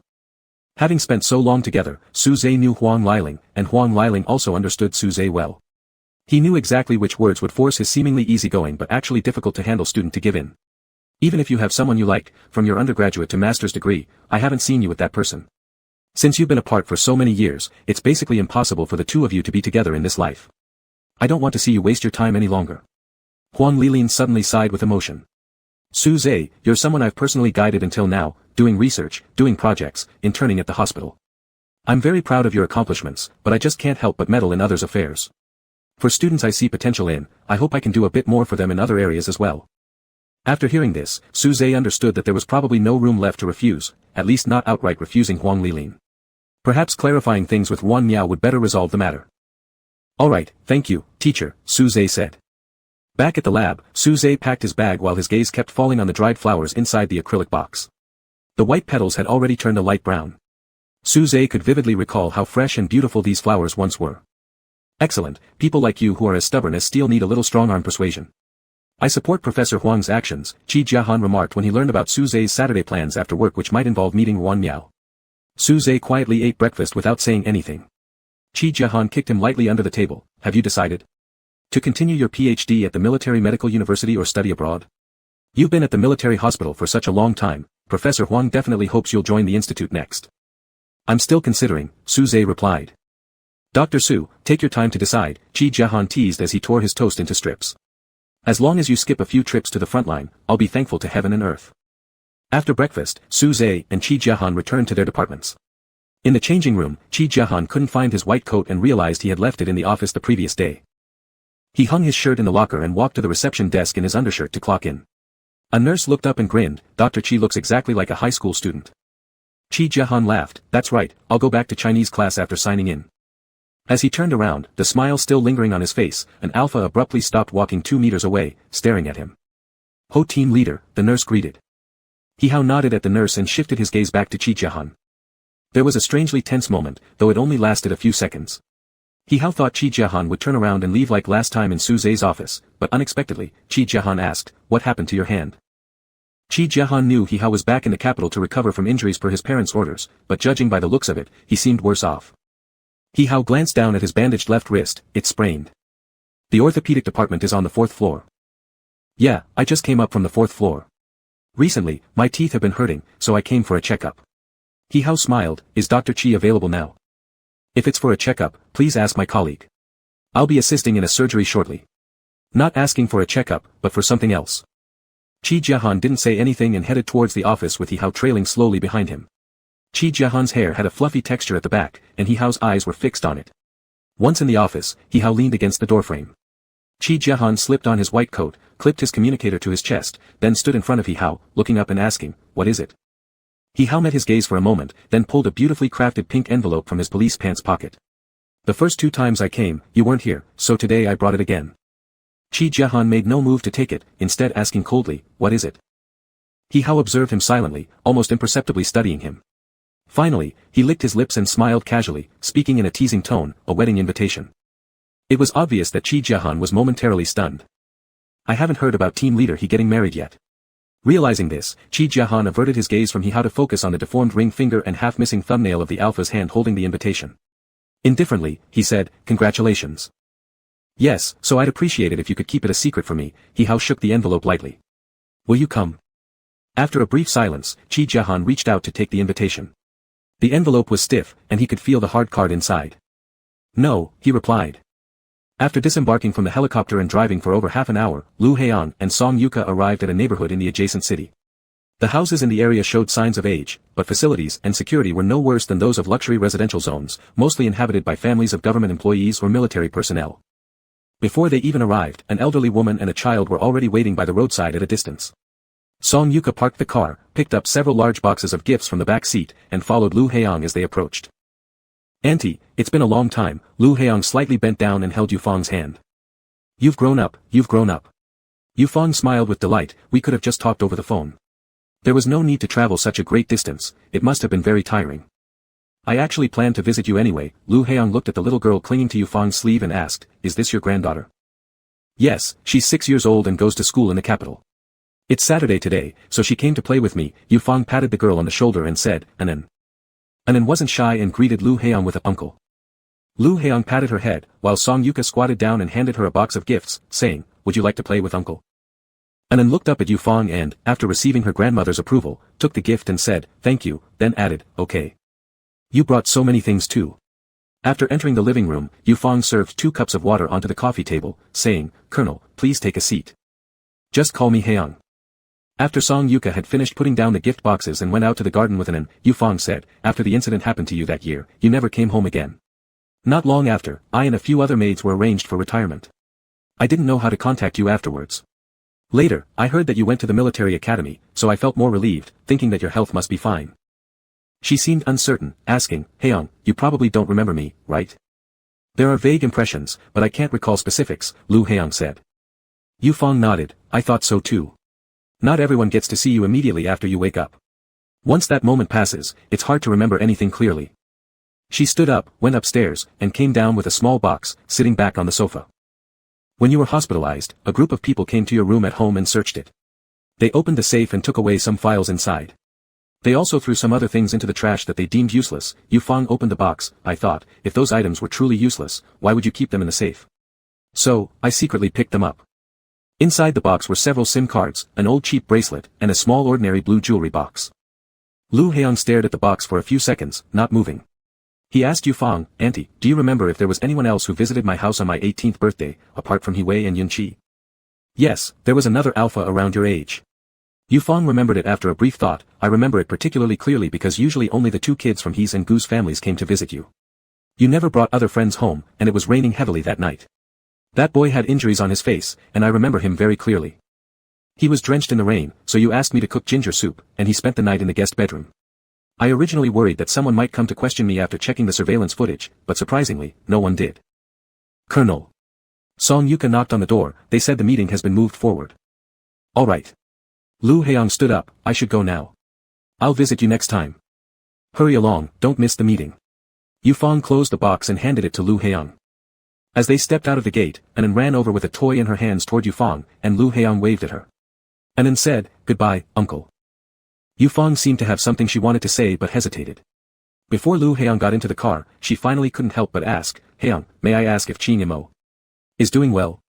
Lu Haeyoung stopped his steps, his hand resting on the car door, turned around, and smiled at Yufang. "My sister is doing very well, please don't worry." That's good, Yufang patted her chest, letting out a sigh of relief and laughing. "It's all good that nothing serious happened." On the way back, noticing that Lu Haeyoung was looking at the items in the box, Song Yuka asked while driving, "Are these toys from when you were a child?" "No." Lu Haeyoung opened the jewelry box, stared at it for a moment, and replied, "It's evidence." On Saturday afternoon, Huang Lilin called Su Zhe no fewer than 3 times, reminding him to make sure to show up on time for the appointment and preferably pick Wan Miao up at the municipal government entrance to give them a chance to familiarize themselves before dinner. "I'll arrange for someone to drive the car to number 195 hospital, and then you can take it to pick up Wan Miao." "Understood." "There's no need, I'll borrow a friend's car, thank you, teacher." Su Zhe declined. Sure. We can leave when the time is about right. Wan Miao finishes work at 5, you know that, right?" Huang Lilin might also be acting as a matchmaker for the first time, and there was actually a hint of nervousness in his tone. I know," Su Zhe replied. In fact, at noon, Qi Jiahan had already thrown the car keys on Su Zhe's desk and told him, "It just got cleaned last night, and the tank is full." Before Su Zhe could say anything, Dr. Qi coldly remarked, "I know why you agreed to go out for dinner, but still, it feels satisfying to think that this is your first blind date in such a long while."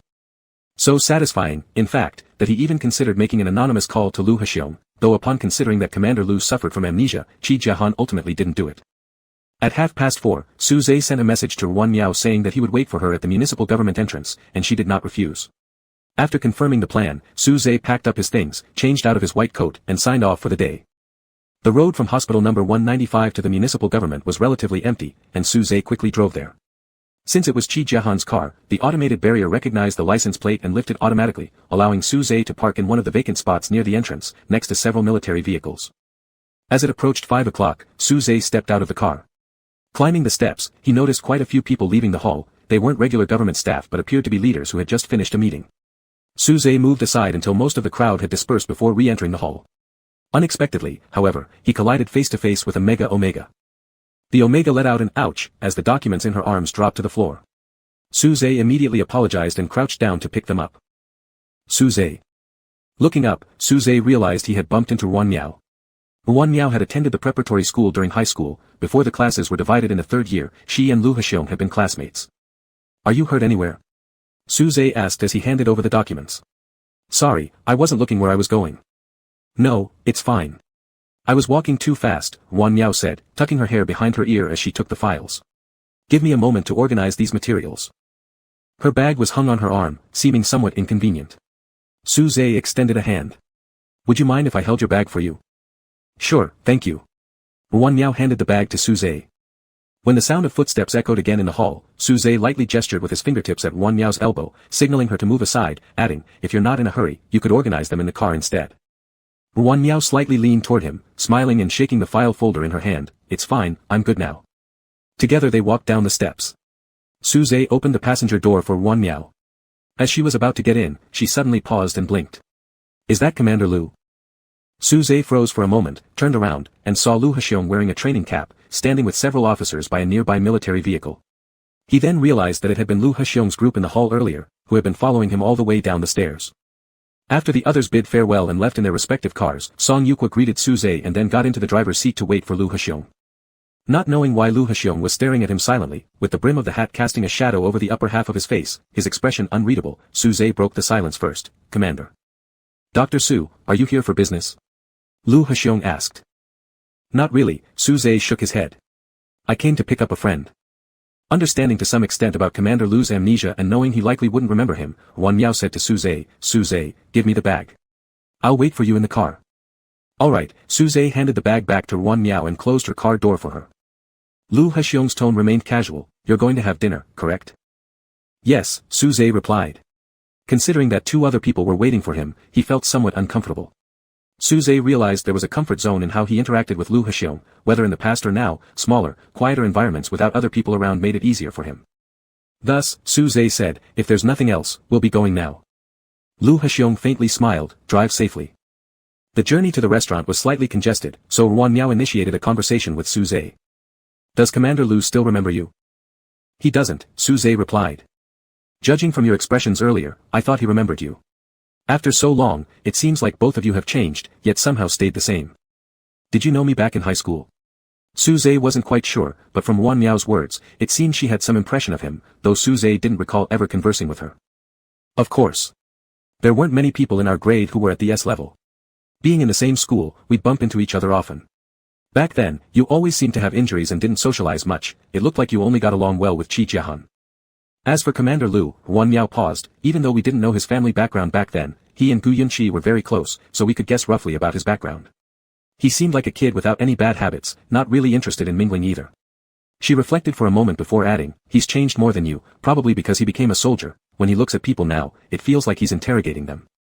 This change wasn't something Su Zhe particularly noticed, perhaps because he had already been interrogated many times by Lu Hexiong even during high school. Don't feel pressured, just think of this as having dinner with an old schoolmate, Wang Miao shrugged, smiling at Su Zhe. You look like someone who's only interested in studying and working. After pursuing a PhD, you must be even busier. The prepared words that the other party implicitly ignored left Su Zhe unsure of what to say. He turned to Wang Miao and smiled faintly. After dinner, Su Zhe dropped Wang Miao off at her home, then drove to Qi Jiahan's apartment complex and handed the keys upstairs. So, tell me how you turned down Commander Lu. Qi Jiahan lounged on the sofa with a pillow in his arms. I didn't. I knew it, Qi Jiahan yawned. After all, anyone who talks to you for too long will figure out you're practically a robot, you don't need to reject them. You go ahead and sleep, I'll leave now, Su Zhe said. Not gonna see you out, Qi Jiahan muttered, watching Su Zhe leave while half closing his eyes. The subway station was only a few minutes' walk from the apartment. With a slight throbbing sensation at his temples, Su Zhe took off his glasses. When he approached the entrance to the residential complex, Wang Miao called to ask if he had arrived home. Just got here. Then rest early. It was nice dining with you tonight. Good night. Su Zhe thought the word nice was likely a kind gesture from Wang Miao to make him feel better. He replied, good night.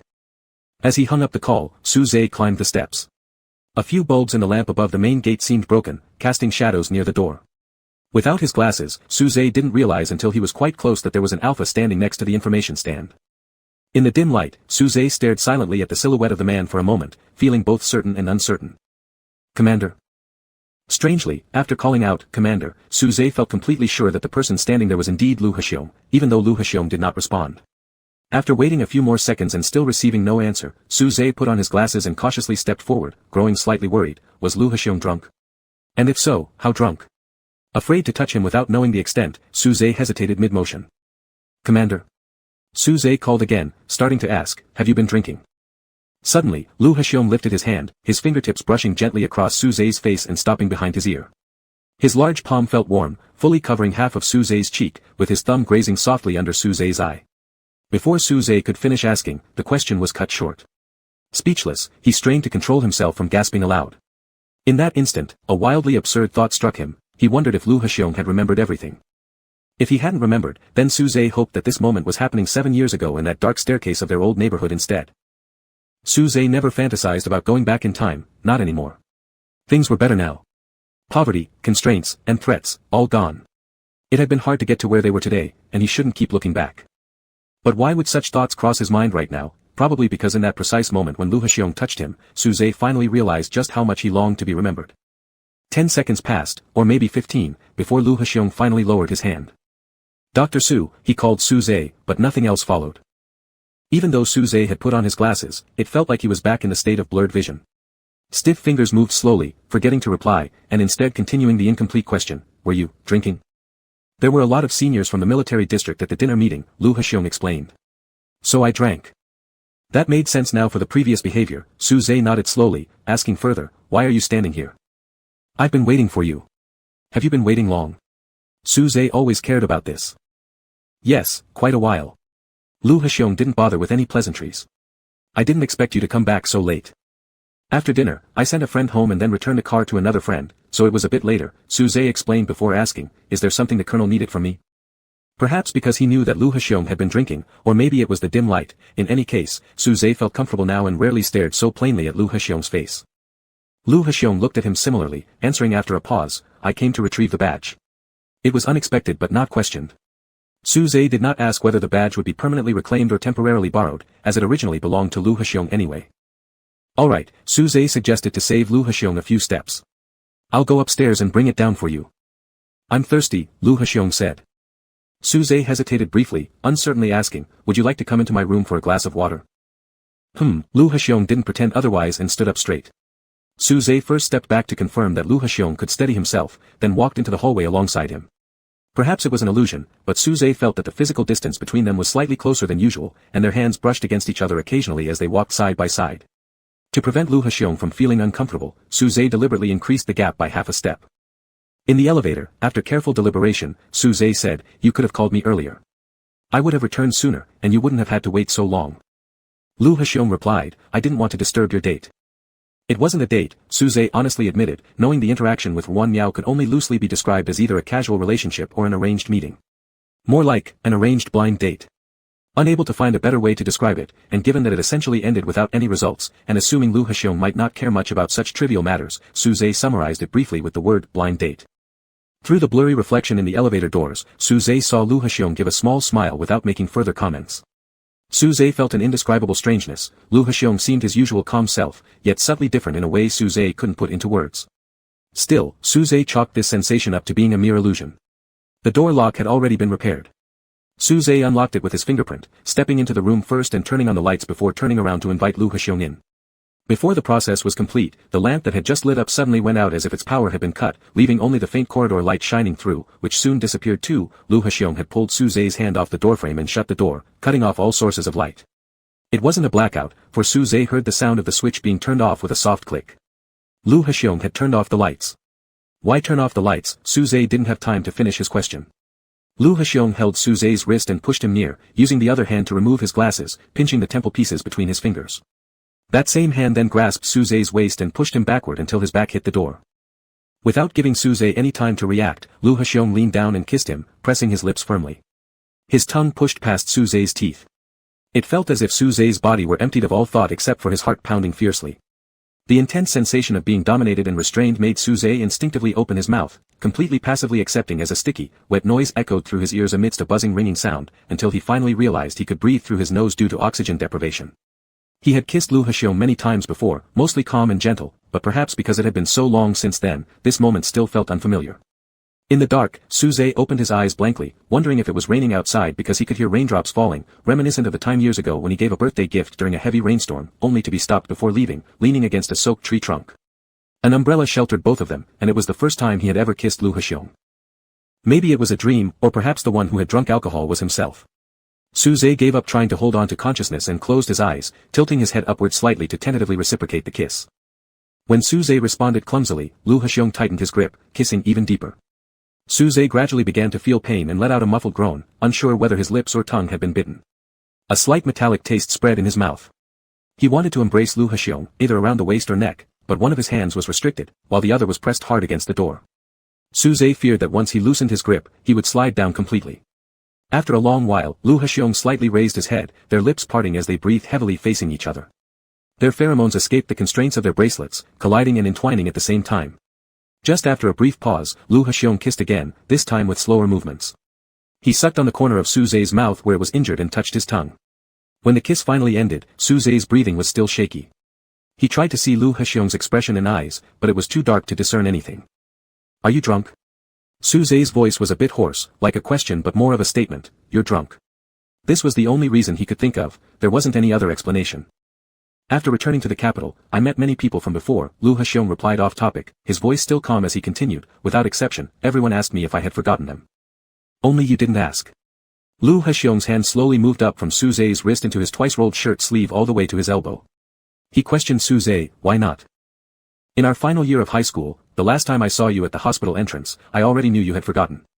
Just being touched on the arm made Suze shiver down his back, speaking so that his words were faintly trembling. Asking again wouldn't make any difference. So you just claimed we were ordinary friends, unimportant acquaintances. An ordinary friend would never accept a sudden kiss without resistance. Suze realized Lu Huxiong had already proven this point moments ago, his only hope now was that Lu Huxiong would forget everything when he sobered up. You're drunk, Suze said. This time, it was an inquiry for confirmation. Yes, Lu Huxiong straightforwardly admitted. After the acknowledgement, true to a proper drunkard, Lu Huxiong gently kissed Suze's lips again. Suze subtly turned his head away and lightly brushed against Lu Huxiong's lips, believing that Lu Huxiong in his drunken state wouldn't notice this slight action. It doesn't matter. Suze suddenly said. With their noses nearly touching, Lu Huxiong asked him, what do you mean? It was almost impossible to see clearly, yet Suze avoided direct eye contact, responding, it doesn't matter even if you've forgotten. In those 7 years, Suze had sporadically dreamed a few times about the past. In his dreams, Lu Huxiong always wore his school uniform and smiled at him. Even though it ended with losing again, that fleeting illumination of an otherwise bleak period in life was itself a kind of luck. Sometimes right and wrong are hard to distinguish, or maybe there isn't one, it's simply fate that loves to fool people. So, being forgotten doesn't matter, because he'd already encountered the best person. Indeed, it doesn't matter. After a quiet few seconds, Lu Huxiong released Suze's hand and waist, placing his glasses back into his hands, whether you don't want to say, or can't express, it doesn't matter, I won't force you to tell me. Dr. Su seems to have no demands of me, so I'll reciprocate that same lack of demand. Before Suze could fully comprehend these words, Lu Huxiong continued, I'll be going out on a mission tomorrow morning and won't be back for some time. Suze's heart quickened its pace and started to hang in suspense. He felt uneasy, and this unease had lasted for a long time, ever since Lu Huxiong's group of Air Force pilots began taking missions. Suze was always afraid to watch the news, fearing the worst messages. Be safe. Two concerned phrases weren't appropriate to say, nor would Suze know how, so he simply managed 4 words. The atmosphere did not become heavy due to this. Instead, Lu Huxiong asked Suze, will you have already gotten married by the time I return? Not comprehending, Suze confirmed that Lu Huxiong really was drunk, otherwise he wouldn't have asked such a question. Shaking his head, Suze responded, no. But you'll keep attending blind dates, won't you? Huan Miao had expressed her position, and Huang Liling shouldn't insist anymore either. Suze said, I'm not going anymore. Good, then I'll leave first. Lu Huxiong took hold of Suze's arm and guided him forward a step, then proceeded to open the door. When reaching the doorway, Lu Huxiong turned around, half his face illuminated by the corridor light. He said to Suze standing behind the door, good night, Dr. Su. Tonight would absolutely be unrestful under any circumstances. Suze stood there frozen, saying with a chaotic and complex emotion, good night. The door closed, and the room fell back into darkness. A few minutes passed, Suze still stood there motionless. He thought about how Lu Huxiong came to retrieve the badge, but left with empty hands. He also recalled that Lu Huxiong said he was thirsty, but didn't drink a glass of water before leaving. Then he considered whether Lu Huxiong, who was leaving for a mission the next morning, truly could have been drunk the previous night based on his usual character. I'm so worried, I'm so worried. After Lu Huxiong walked out of the apartment building and got into the car, Song Yuka immediately started the car. After you rest when we get back, Colonel, there's been a notice from the Northern Theater Command, departure time has been moved up, we're leaving at 3 a.m. Lu Huxiong opened the communicator and said, all right.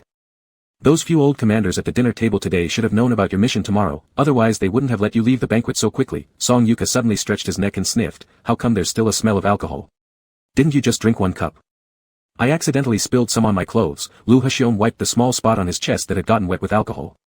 The war situation in the Northern Theater Command was entering its most critical phase, with the General Command mobilizing several elite units from other theaters for reinforcements. Without exception, Lu Haxiong would meet Gu Yunqi tomorrow at the Northern Theater Military Command. Thought you'd get more rest by leaving the banquet early, but then you say you're coming here. Song Yuka was puzzled by Colonel Lu's late-night visit to Dr. Su's place. It surely couldn't be for medical reasons. Business, Lu Haxiong summarized succinctly and then added, I won't be resting tonight either, there's a video conference after we return to base. As if he himself were the one who needed sleep, Song Yuka lamented painfully, Sir, you've pulled multiple all-nighters this month. Sigh, if there's something, you could always send me to handle it. Lu Haxiong finally took his gaze off the communicator, glanced at Song Yuka, and said, thank you, but no. Chapter 86. Are the department exams over? Was there a translator this time? They're over, there was a translator, it wasn't very hard. There's nothing that's hard for you. Qi Jiahan scooped up a spoonful of caviar. Where's the next round again? Hun and I. While chewing, Qi Jiahan looked up and thought that the wound on Su Zhe's lip seemed increasingly suspicious. Though Su Zhe claimed it was due to heatiness, internal fire, Qi Jiahan remembered clearly that the night before when he came to his house to return the car keys, there were no signs of any issues, no redness, no swelling. But somehow, by morning, there was already an open sore. Isn't this mouth thing actually not heatiness? Su Zhe hesitated momentarily while holding his spoon and asked, doesn't it look like it? That basically confirmed it. Qi Jiahan cut straight to the point, I work in oral surgery, and it doesn't seem like it to me. Used to it now, always lying to Qi Jiahan, always getting exposed, Su Zhe simply replied, fine. I don't understand. Qi Jiahan was prepared mentally but still shocked, can you explain? Last time we ran into you two, you and Lu Haxiong looked like a divorced couple awkwardly meeting after years apart. What happened in such a short span? Su Zhe offered an explanation, maybe he was drunk. So what if he was drunk? If you disagreed, a single punch could knock him out, right? Qi Jiahan ruthlessly exposed the truth, you were the guy who fought in dozens of high school arena matches, knocking out a colonel should be easy. Though he said this, Qi Jiahan couldn't quite imagine Su Zhe throwing a punch at Lu Haxiong, it was too far outside their comprehension. Let's eat. Su Zhe lowered his head to sip the soup. Yeah, okay. Forget it then. Just don't send me a wedding invitation. Qi Jiahan paused, stirring his spoon around the bowl for a bit, then casually asked, did He Wei send you a wedding invitation? No. Su Zhe seemed a bit surprised, is he getting married? Who knows? Qi Jiahan stared at the table for a moment before concluding, psychopath. At the Northern Theater Land Force Military Command Headquarters, a helicopter landed on the helipad, the fast-spinning blades stirring up grass blades to whirl around. The cabin door opened, and a few Air Force personnel wearing combat uniforms stepped down, led by an alpha who removed his flight helmet. A young lieutenant colonel waiting on the ground saluted him. Lu Haxiong returned the salute, raising his hand, and then shook his hand. It looks like life in the capital suits you well, Gu Yunqi said. Colonel Lu seems to be in fine form. Lu Haxiong was also straightforward, yes, may Major Gu also have a smooth journey back to the capital this time. Let's get through today's meetings first. Gu Yunqi took Lu Haxiong toward the command building, there may be some days ahead where sleeping well won't be possible. Understood, thank you for the reminder. The operation meeting went on from afternoon until evening, and after a quick dinner, they finally had a short break. Lu Haxiong and Gu Yunqi leaned against the railing on the rooftop of the building to catch some air. The Northern Theater area was at a high altitude, with a desert more than 10 kilometers away. It was sparsely populated, and except for the bright stars in the sky, its external conditions ranked last among the major combat zones. How long has it been since you've returned to the capital? Gu Yunqi lit a cigarette, I lost count. I heard the person has been found. Found 3 years ago, and I've had people watching him closely, no need for names, the meaning was understood. Gu Yunqi gave a slightly mocking laugh, he didn't notice anything, stupid as can be. Lu Haxiong massaged the back of his neck, are you planning to personally go and capture him later? Gu Yunqi lowered his eyelids and exhaled smoke, catch him, then kill him. What happens next? He Wei is still waiting for your wedding celebration. Let him stop meddling. Lu Haxiong chuckled lightly without saying anything. Gu Yunqi extinguished the cigarette he'd only taken a few puffs of, asking, is there anyone you remember after going back to the capital? No. Normal, you barely remember me and He Wei. Gu Yunqi played with the cigarette but even if you suffer amnesia, it shouldn't affect you much, right? A blank test paper waits for you to fill out answers, would you just leave it all blank? Lu Haxiong asked calmly. It's not necessarily a required question. Gu Yunqi said, you didn't fill out any answers, but aren't you doing just fine now anyway? Does Major Gu's grievance have something to do with staying in the combat zone for too long and not being able to pursue someone, a mega figure that disrupted his mental balance? Lu Haxiong inquired concernedly. Gu Yunqi smiled cryptically, I should be better off than Colonel Lu seeing someone special yet having an utterly blank mind. Who's this special person? Haven't you already figured it out? A howling whistle echoed through the night sky. In the distance, the runway lights flashed intermittently as several fighter jets landed one after another. After the engine roar subsided, Lu Haxiong said, I'm curious about the reason for the breakup. You two were together. Gu Yunqi raised his eyebrows slightly. He told you. You think too highly of his honesty. Gu Yunqi said, isn't the reason for breaking up because of your amnesia? At first, I thought so, but later I realized it might not be that simple. It's probably related to my family. What about the group Uncle Lin arranged for you before? I haven't seen them since I woke up from the incident. If I confirm studying at the military academy, I must cleanly sever ties with uncles like one to avoid unnecessary complications. Lu Haxiong said, Uncle Wen went abroad later to help Dad with company affairs, and I have no memory of him, unsure of how much he knows. I originally planned to meet him when I had time, but then I received the notification to come to the northern region. I'm sorry, but I don't know much about your personal matters either. Gu Yunqi turned his head toward Lu Haxiong. However, Colonel Lu, the debt you owe me can be considered for repayment, as debts won't be erased due to your amnesia. Lu Haxiong also looked at him. What's the origin of the debt? When we were in high school, you covered over 24 million yuan for Grandma Su Zhe's hospital and convalescent home, using my account, and you contributed less than 2 million. Even after many years in the military, Gu Yunqi, born into a commercial dynasty, still had the genes of a businessman. He asked, do you know what this means? Not quite sure. Lu Haxiong answered, but his expression seemed as though he were thinking about something else. It means you still owe me 500,000 yuan, plus 7 years of interest. Lu Haxiong nodded, all right, I'll pay you back when I have time. Gu Yunqi asked, are you very busy right now? Yeah. Lu Haxiong opened his communicator to check messages. They're urging me to return to the warship, and the Navy side still has a meeting. Task deployment will start in the early hours of the morning. Lu Haxiong's Air Force unit mainly coordinated operations with the Navy, typically based on warships, and his attendance at the Army headquarters today was only necessary for the meeting. Running away from debt won't work, Colonel Lu, Gu Yunqi said. After a month or so when the battle line shrinks, we'll see each other again. I know. Lu Haxiong stood up straight, placing his hand on Gu Yunqi's shoulder. I hope Major Gu pays more attention to his own mental state before the victory of the war and doesn't get too anxious. Of course. Gu Yunqi crushed the cigarette between his fingers, the brown tobacco releasing a bitter scent before being scattered by the wind. The respiratory department would be slightly busier than the cardiology department. Starting this semester, Su Zhe had entered the final 2 years of the MD-PhD integrated training program and needed to decide whether to go to the Joint Research Institute abroad or enter the military zone. Huang Lili only gave these 2 options. He believed that even if Su Zhe's final intention was to stay in the hospital, he should not miss the opportunities for overseas exchange or military zone internships. In reality, Su Zhe hadn't intended to give up those opportunities, he was just still considering his options. Autumn always seemed so short. In the blink of an eye, it was already at the end of the season, and it had been more than 3 months since Lu Haiyang left the capital. It wasn't until a month ago that Su Zhe learned that Lu Haiyang had gone to the northern combat zone because everything was kept confidential at first. As the battles in the north intensified, the military eventually disclosed information about the reinforcements. Hospital No. 195's designated support area was the western combat zone. Except for large-scale wars, it was rare to support other combat zones, so there was no need to mobilize the resources of Hospital No. 195 for now. Su Zhe had been having trouble sleeping for a long time. No matter how tired he was from night shifts, he couldn't fall asleep smoothly. The frequency with which he took out the metal from the safe deposit box was increasing. Su Zhe didn't know what he was looking at, but somehow seeing it made him feel reassured. Later, he somewhat understood, the metal was a significant piece of evidence after their reunion 7 years later. Tangible and visible, it felt more real than the kiss they shared just over 3 months ago. The wound on his lips had healed long ago, leaving no scar behind. Sometimes, Su Zhe wondered if that moment was simply a dream. But even if it was a dream, it was fine. He'd had many dreams already, and one more wouldn't hurt. The number of casualties reported daily continued to rise. Su Zhe followed all military-related accounts and channels closely. He read every news item carefully, to the point where even his colleagues asked him if he had decided to do the internship in the military zone. On the 105th day, an ordinary morning, Su Zhe was about to change out of his white coat and sign off after handing over the shift when his phone began vibrating incessantly. Before he could check it, he heard someone in the ward exclaim excitedly, "The northern region has ceased fire." Su Zhe stopped in his tracks as countless news notifications popped up on his phone screen, each with an exclamation mark. The battle in the northern combat zone had finally ended in victory. After more than 10 years of continuous warfare, it became the second major combat zone to cease hostilities this year. Shortly after, Qi Jiahan called, "Dr. Su, isn't the night shift tough? What can we do? Our Colonel Lu is still lying in bed at Hospital No. 195. Don't you want to take a look?" One unexpected thing after another left Su Zhe barely able to react, managing to croak out, "What?" He arrived a few hours ago. It said that as soon as his mission was completed, he flew back. The hospital just lifted the confidentiality restriction. Looks like you haven't received the message yet.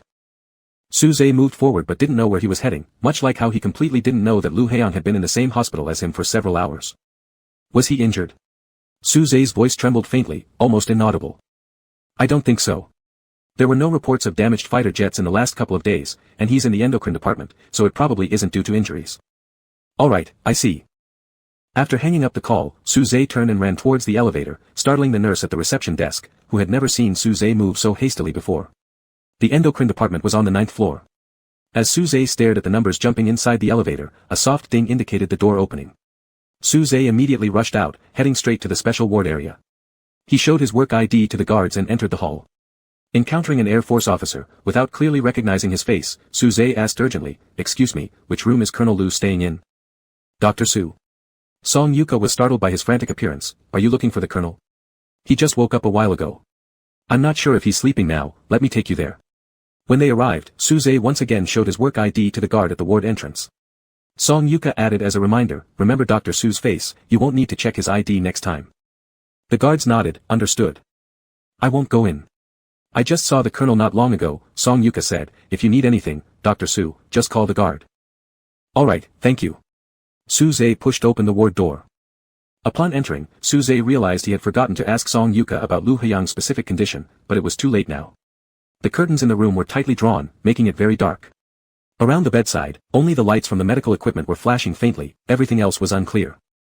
As Suze approached the bed, the scent of pheromones in the air grew stronger. He did his best to regulate his breathing and adjusted his wristband settings higher. He went to the foot of the bed first, pulled out a tablet for recording nursing data, entered the internal password, and retrieved the medical records.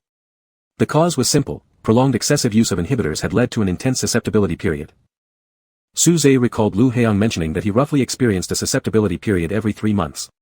This time, having stayed in the combat zone for over 3 months, Lu Heong must have continuously used inhibitors to avoid affecting his command in battle. Over time, this disrupted his pheromone balance and triggered a strong susceptibility period.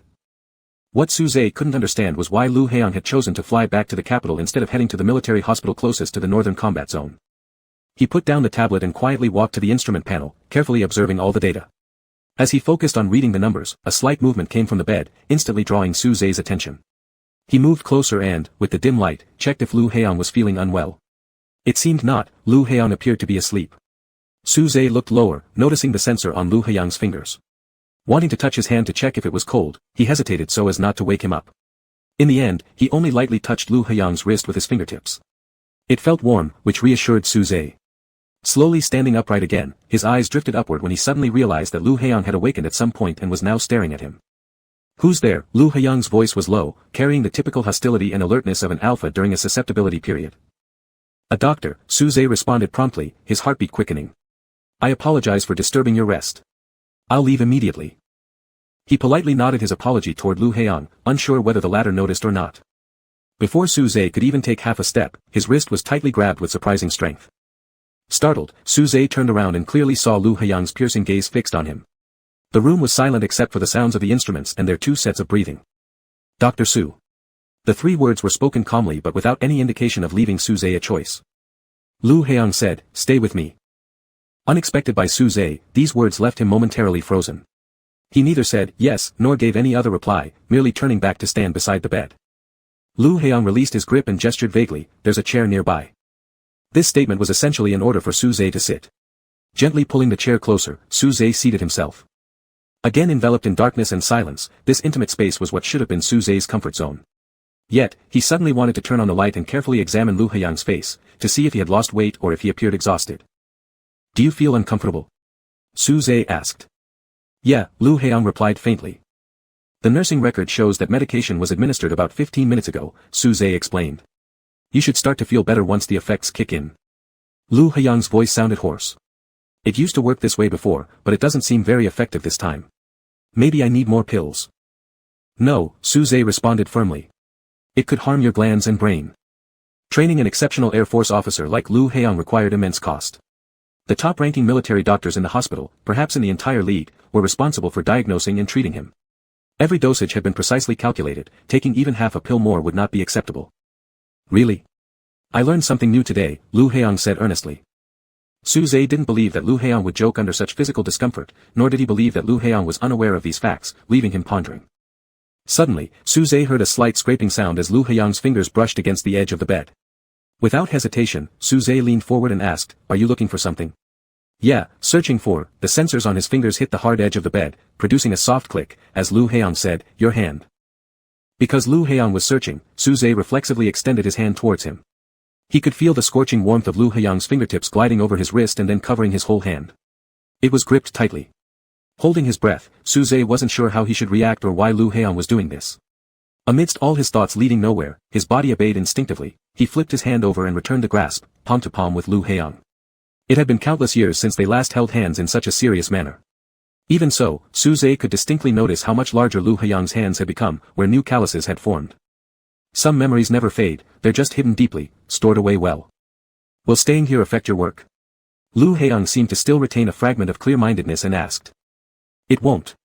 I've just finished my night shift and am resting in the morning. Suze replied.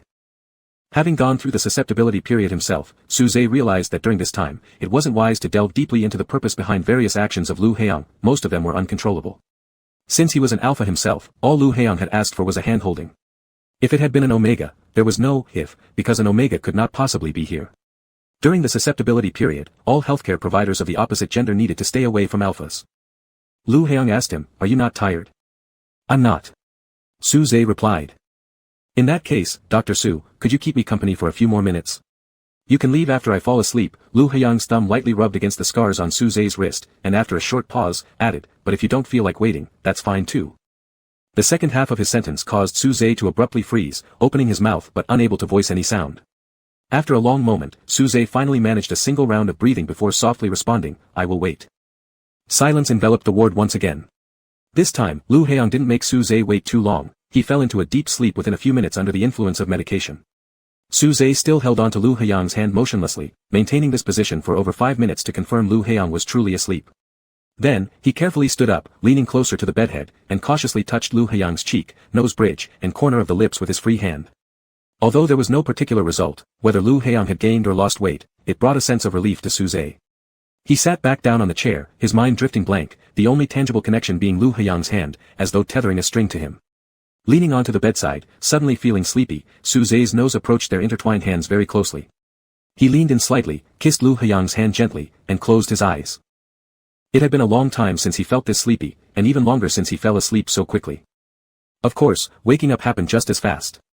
Suze was a light sleeper, so when he heard the door open, he immediately opened his eyes. Lu Haiyang was still sleeping, and Suze slowly withdrew his hand, then turned around to see the beta nurse from the gland department standing at the door of the ward. The nurse seemed surprised to find the doctor still sitting beside the bed, not recognizing who it was due to the dim lighting, and merely nodded at Suze before picking up the tablet at the foot of the bed and walking to the instrument panel to record data.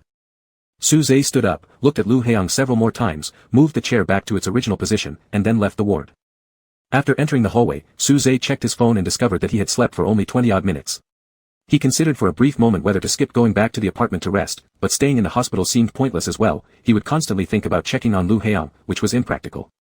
Ultimately, Suze decided to sign out and finish his shift. Just as he reached the hall, he encountered He Wei. "Were you just leaving Lu Haiyang's room?" He Wei asked. "How is he?" "He's sleeping." "Could our Dr. Su have lulled Colonel Lu to sleep?" Hearing that Lu Haiyang had already fallen asleep, He Wei decided not to disturb him, casually putting an arm around Suze's shoulder as they walked out together. "My friends have finally returned from the combat zone victoriously, yet one hasn't even gone home to fetch his wife, while another remains isolated in the ward because of the susceptibility period.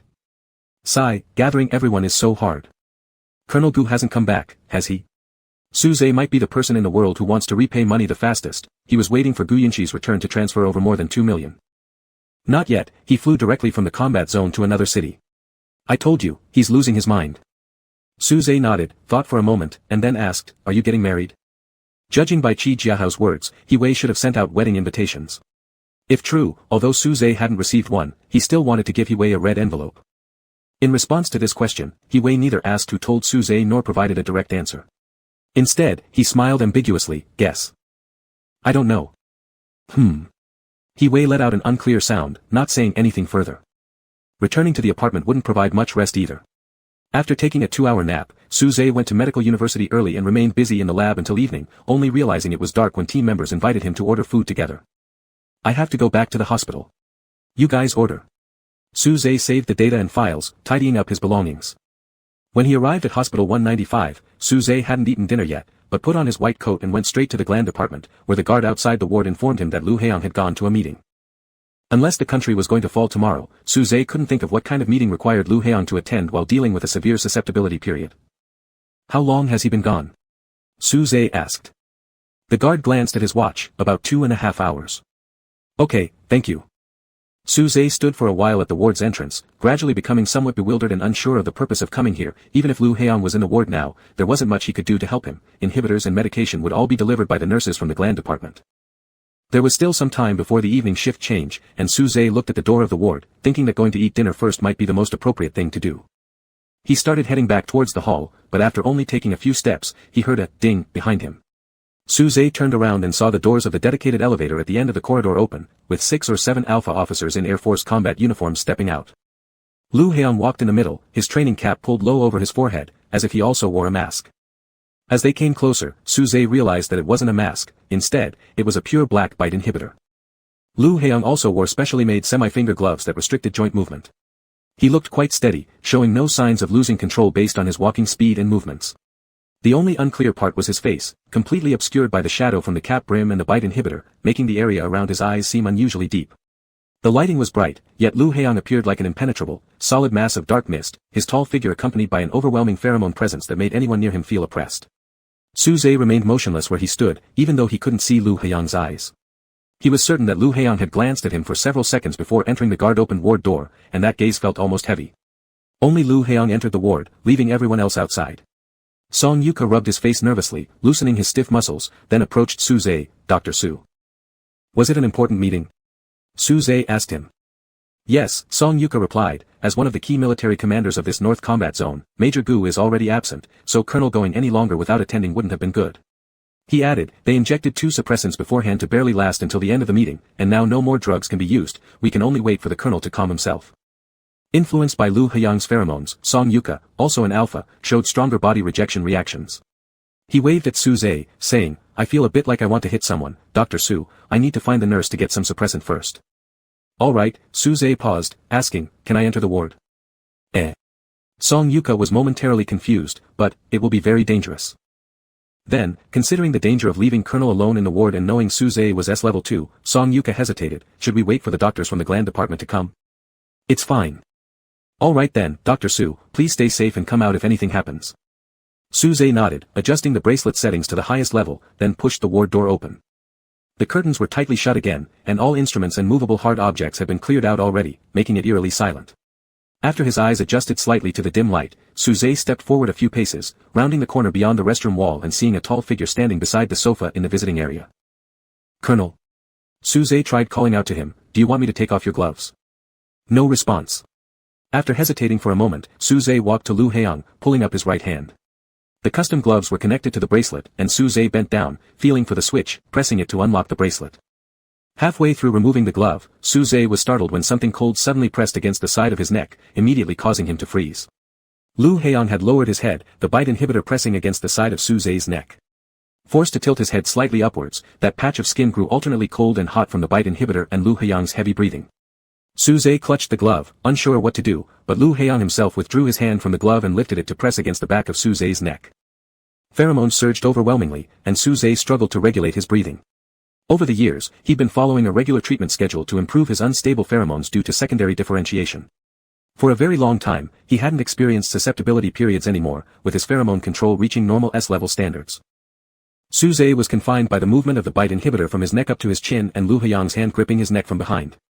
Lifting his head, Suze looked into Lu Heong's eyes, which were hidden beneath the deep shadow of the stopper. Raising his hand to touch the bite inhibitor, Suze slowly moved backward to the position of the switch, laboriously asking, do you know what the password is? The bite inhibitor's password was set to prevent alphas from opening it themselves, and he had forgotten to ask Song Yuka about it before entering. Default password, Lu Heong spoke this time, his voice low, try it.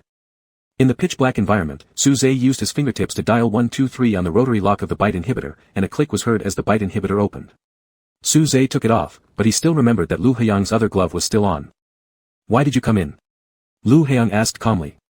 The bite inhibitor and the gloves, if you don't take them off, they will make you very uncomfortable, Suze speculated about Lu Heong's current state and asked, or, is there anything else I can do? Are you capable of doing it? Yes. Su-zhe then looked for Lu Haiyang's left hand and helped him take off the glove while asking, "What do you need me to do?" Lu Haiyang didn't answer. Instead, he grabbed Su-zhe's hand and moved closer.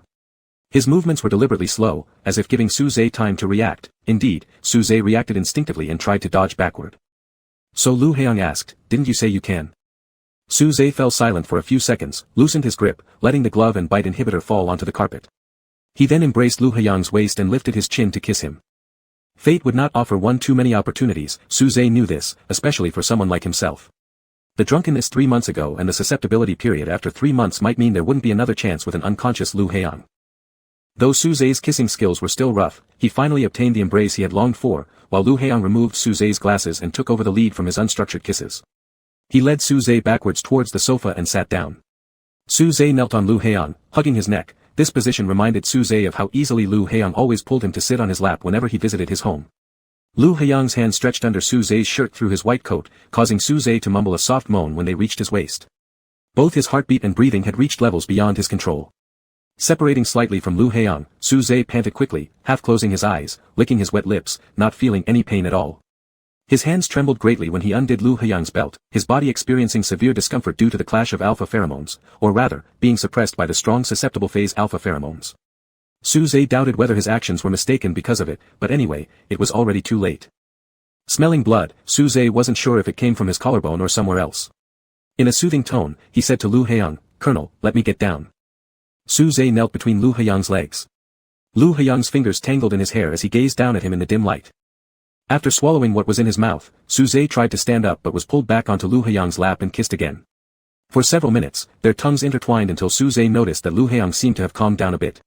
Raising his head, Su-zhe realized it was already time for the shift change, and there was no way to stay here any longer. "I need to return to work." Su-zhe gave another kiss to Lu Haiyang's lips, cheeks, and forehead. Finally, nose to nose with Lu Haiyang, he softly whispered, "Forget this as well." Just like forgetting everything in the past, it would be best not to remember. Like most alphas during their susceptibility phase who wouldn't waste energy talking, Lu Haiyang didn't reply to Su-zhe. Instead, he picked up the glasses nearby and handed them back to him. Before leaving the ward, Su-zhe took a mask out from his pocket and wore it, then opened the door. Exclamation point. Song Yuka showed signs of shock. "Su. Dr. Su, why are you bleeding?" Looking down, Su-zhe saw that his collarbone was indeed bleeding, soaking through his light-colored shirt, making the scene rather horrifying. "It's fine, I'll go back to work." "Did Colonel hit you?"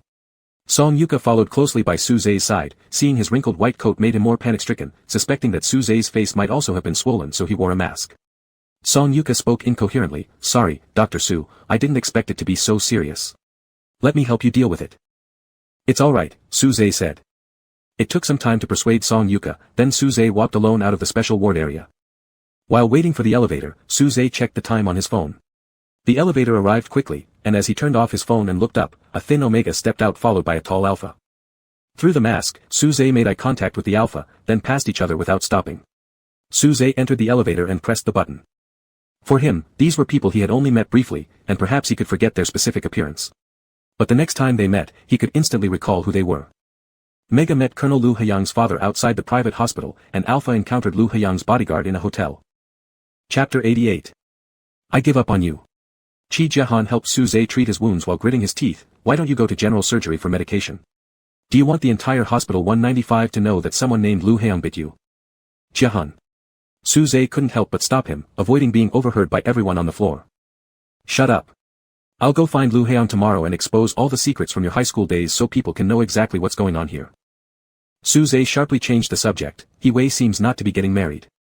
Dr. Qi, renowned for steady hands among the new generation of dentists, suddenly lost his grip, pressing a cotton swab into Su-zhe's wound before quickly realizing it and moving away. Fortunately, Su-zhe wasn't particularly sensitive to pain, and he didn't even flinch, only asking, "What's wrong?" "It's none of my business whether he marries or not." After answering, Qi Jiahan finished treating the wound and began packing up. "And you?" Su-zhe asked. Even though Qi Jiahan's parents weren't in the capital, their constant nagging had never ceased, forcing him to attend various banquets to try arranging a suitable match with an alpha from their social circle. Qi Jiahan always ignored these attempts, but inevitably felt tired and bored after a long time. "What about me? I'm not getting married either," Qi Jiahan said expressionlessly. "If they force you," Su-zhe considered some possible realities. The benevolent Dr. Qi Jiahan replied, "Then I'll kill them all." Following this response, Su-zhe thought straightforwardly about it. If Qi Jiahan had to kill his own parents over this matter, He Wei would happily pass him the gun and then use it as an excuse to incite a runaway marriage together. Ridiculous as it was, perhaps that was something they'd actually do. All right. Su Zhe nodded. He had never considered marrying anyone and wouldn't easily fall for anyone. Mega or Beta Alpha, if registering a marriage could help resolve some of Qi Jiahan's problems, Su Zhe was willing to cooperate. Qi Jiahan, caught off guard, finally said after a pause, "Never mind. I'm afraid one day Lu Heong might suddenly recover his memory and kill me." Su Zhe fastened the buttons on his shirt and faintly smiled. "He won't." Qi Jiahan understood that "he won't" referred to Lu Heong recovering his memory. In the past 2 days, Song Yuka had visited Su Zhe's office 3 times to discuss whether his injuries caused by Colonel Lu's unconscious attacks during the susceptible period could be classified as work-related injuries, along with military compensation issues. "It's no big deal, I just accidentally bumped into something." Su Zhe gave the same statement for the 3rd time. Song Yuka had never heard of bumping anywhere leaving a toothmark injury, yet he was glad that Dr. Su's face, the perfect face for Hospital 195's publicity bulletin, hadn't been disfigured, only the lower lip suffered some damage. Song Yuka consoled him, "Don't worry, Dr. Su. Let's follow the procedure. We'll receive compensation first. Once the Colonel finishes his susceptibility phase, I'll explain the situation to him, and the Colonel will personally apologize to you." Su Zhe found it unimaginable and unacceptable to imagine such a scene. He seriously refused. "Really, it's not necessary. It's just a little scratch. There's no need for compensation, nor apology from the Colonel. Please don't bother about it." Impressed by the generosity of this white-clad angel, Song Yuka secretly resolved to tell the Colonel and ensure he settled things with Dr. Su. "All right, let's follow Dr. Su's preference." Song Yuka said, "By the way, the gland department has already enforced isolation protocols for the Colonel's room. Daily monitoring and special care are provided, strictly controlling access. Even the Colonel's father visiting the other day wasn't allowed to see him. For now, Dr. Su, please stay away to avoid making unnecessary trips. I'll let you know once the situation improves." "Okay, thank you." In fact, Su Zhe had already heard this news. Originally, Lu Heong could have passed through the susceptibility period after resting for a few days, but since he went to a meeting after taking 2 suppressants, it caused pheromone leading to severe fever and unconsciousness. The hospital promptly formed a specialized team responsible for treating Lu Heong during his susceptibility period. He Wei knew about this, cursed Gu Yunqi mercilessly for having no conscience and harming others without end, saying sooner or later heaven would strike him with lightning. There was also a doctor from the internal medicine department in the group. Every time he returned from the gland department during these past few days, Su Zhe would shamelessly ask him about Lu Heong's condition, prompting the other to genuinely remark, "You and Colonel Lu are truly good brothers." After being Colonel Lu's good brother for 4 days, Su Zhe was finally informed by both his colleague and Song Yuka that Lu Heong's susceptibility period had almost ended and the quarantine of his room had been lifted. "Perfect timing. Why don't you go on my behalf today? It'll just be some routine checks," said his colleague. "The symptoms of respiratory fever basically disappeared yesterday, so just check again, and if there's no issue, we can stop the medication." "All right." Su Zhe grabbed a pen-style flashlight and got up. Hey, why so rushed? Medical records. Medical records. Oh, okay. When did our Dr. Su become so careless? This is overblown." Su Zhe simply smiled and didn't say anything. After grabbing the folder, he walked out. The gland department was slightly busier than usual, with constant soldiers in uniforms or training gear walking around. Su Zhe waited outside the door of the ward for a few minutes, confirming with the guard that Lu Heong wasn't currently working, before pushing the door open. Inside the ward, the curtains were wide open, bright and clean, without too much pheromone smell, only the faint scent of flowers greeted Su Zhe. There was a sound of conversation. The visiting area was empty. When Su Zhe reached the doorway, Lu Heong was sitting against the bed, and the small bouquet of ice blue roses on the bedside table was partially hidden behind a mega. Lu Heong looked thinner in his hospital gown, his complexion somewhat pale, with his unstyled hair hanging down over his forehead. Su Zhe was suddenly reminded of the last time he saw Lu Heong many years ago. When he noticed Su Zhe, Lu Heong placed the file in his hand on the desk and looked at him. After merely half a second of eye contact with Lu Heong, Su Zhe turned away. He should have made Lu Heong forget the events of the previous few days, but in truth, the one who needed forgetting most was himself. "Sorry for interrupting, I'm here to conduct your examination today." Lin Yumian turned back upon hearing this and gave Su Zhe a smile, answering for Lu Heong since he remained silent. "All right." Su Zhe nodded, taking the tablet from the foot of the bed and moving to the other side beside Lu Heong to take his temperature and make records. Then he used the flashlight to examine Lu Heong's throat. There were no abnormalities. "Does your throat still hurt?" asked Su Zhe. "No." His voice was normal. Su Zhe pressed 3 fingers on Lu Heong's Adam's apple. "Could you please swallow?" Lu Heong complied, and after confirming there was no problem, Su Zhe finished the examination and recorded everything electronically and on paper. As Su Zhe was writing, Lu Heong asked, "Is the wound healed?" The tip of the pen paused, and Su Zhe stopped writing. It's just a small wound. It's fine now. Song Yuko said your blood stained the entire shirt. Lu Haiyang's tone carried no fluctuation. Sorry. It wasn't that serious, Su Zhe replied awkwardly, feeling unsettled by Lu Haiyang's apparent calm demeanor regarding the matter he seemingly forgot. It was only a minor injury. Thank you, Dr. Su. Su Zhe stared at the screen, blinked twice, then saved the record. It's nothing. I'll take my leave now. Rest well. Glancing back and forth between Lu Haiyang and Su Zhe, Lin Yumian smiled and said, thank you for the trouble. Su Zhe gave him a slight nod, returned the tablet to its place, and left the room. Why are you mad? After Su Zhe left, Lin Yumian said. You scared Dr. Su. I'm not mad. Just because you're not shouting at someone doesn't mean you aren't upset. Polite coldness counts as anger, and you rarely do that. Lu Haiyang didn't respond, silence filled the air for a few seconds, then Lin Yumian suddenly said, I need some time to accept this. I hope it won't bother you too much, Lu Haiyang expressed normally. Once Uncle Wen finishes his business, ask him to come over. Okay. Lin Yumian was unusually absent-minded, leaning back in his chair and pressing his temples before asking, can you tell me, is it something that happened after you returned to the capital this year? What's your current relationship? High school, Lu Haiyang summarized briefly, ex-boyfriend. Lin Yumian paused in surprise, then laughed softly, guess I really am an unfit dad. Su Zhe, are you heading to the gym? A knock came from the anesthesiology department. Didn't you have dinner yet? Do you need to stay on duty? Su Zhe, who had been spacing out while reading a book, slowly raised his head. The other person widened his eyes and snapped his fingers, reading yourself stupid. Let's go, just for an hour. Alright, Su Zhe closed the book and capped his pen. The hospital had a sports center specifically for its staff, but Su Zhe didn't exercise much, he'd only show up to relieve some tension when his shoulders or back ached. Hey, I heard you're going to the research institute next semester. Su Zhe adjusted the treadmill settings, yeah. For how long? Probably a year. Will you come back then?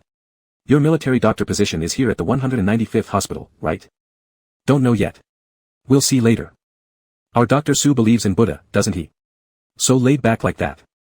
Su Zhe thought about it for a moment and replied, I don't follow any religion. His colleague stumbled a few steps, nearly falling off the treadmill. He waved his hand, alright, let's stop this conversation. After exercising, they took showers. As Su Zhe came out and put on his clothes, his colleague stopped him from dressing further and leaned close to his collarbone with curiosity. What's this? Looks like a bite mark. Which mega got so wild, are you dating someone? No, just accidentally bumped into something. The colleague wore an unreadable smile and inspected Su Zhe again, asking, when can I reach your level? I don't think there's anything special about my physique, Su Zhe responded, shouldn't you refer to Dr. Zhang from the orthopedics department instead? Him. No, a bit exaggerated, looks like a bullfrog. You look much better. A hand suddenly pressed onto his shoulder from behind, and Dr. Zhang's voice followed, who's the bullfrog? Silence fell over the locker room as Su Zhe quickly finished getting dressed, picked up his things, and said, I'll go ahead. On his way downstairs, Su Zhe met Chiu Cheng, who had just left the badminton court, and they walked back to the hospital building together. From afar, several meters away, Su Zhe noticed Lu Haiyang standing at the entrance of the hall, wearing an overcoat, in front of a senior commander in military uniform who had probably come to visit. They exchanged a few words, and the old commander patted Lu Haiyang's shoulder, giving some more instructions before Lu Haiyang saw him off to his car. Dr. Su. Just as Lao Song Yuko was turning to ascend the steps, seeing Su Zhe coming toward them, he called out. Lu Haiyang glanced at Su Zhe's face for a brief moment, then shifted his eyes toward Chiu Cheng beside him. The initial plan was to start the conversation casually and hand it over to Lu Haiyang and Su Zhe, but neither seemed willing to open their mouths. Confused, Song Yuka could only laugh awkwardly at Su Zhe and say, we're heading upstairs first. Su Zhe softly murmured an Isn't that Colonel Lu who visited your dormitory before? Chiu Cheng couldn't forget the commemorative badge clearly. What's wrong between you two? Wanted to say, nothing, but it wouldn't come out. Su Zhe shook his head. Walking back into the hall, on the way to the dedicated elevator, Song Yuka asked, is there something unpleasant between you and Dr. Su? He felt like Su Zhe had something to say, and Lu Haiyang already knew that Su Zhe had been injured due to his susceptibility period. This attitude shouldn't have existed between them at all. No, Lu Haiyang answered. Song Yuka watched Lu Haiyang's expression through the mirror in the elevator and asked again, then why did you just now? I'm also curious, Lu Haiyang countered, what do you think? Song Yuka hesitated for a second, opening his mouth as if nothing happened. The command post sent over a few documents, I've placed them by your bedside. Also, you may need to return a few phone calls. Understood. At 10 o'clock in the evening, another night shift colleague went to sleep in the duty room, leaving Su Zhe alone in the office. After realizing he truly couldn't study efficiently as usual, he closed the book. Too many thoughts filled his mind, yet it felt as though he was thinking of nothing. No conclusions could be drawn. When he came to, Suze was already inside the elevator, the button for the 9th floor gland department glowing. "Colonel, have you rested yet?" At the door of the ward, Suze inquired the guard. "Probably not, someone just delivered some documents not long ago." The guard opened the door, confirming the light in the visiting area was still on, nodding to Suze. Suze quietly said, "Thank you," and walked in. In the reception area, only one floor lamp was lit. Lu Heong sat on the couch beside it, a stack of file folders and document bags on the small table in front of his knees. In the shadow outside the circle of orange-yellow light cast by that lamp, Suze stood quietly until Lu Heong finished reading the last line and signed his name. Closing the files, Lu Heong's slender fingers lay naturally on the folder. Looking up, his arrival unsurprising, he asked, "This late, what brings you here, Dr. Su?" He came with nothing, no medicine, no medical record, not even a stethoscope or flashlight. If he had come for work, it indeed lacked credibility. Suze realized that he was in the same predicament as many years ago when he braved a heavy rain to buy custard buns for Lu Heong. It was an impulse without much thought, and when questioned, he couldn't provide a reasonable answer.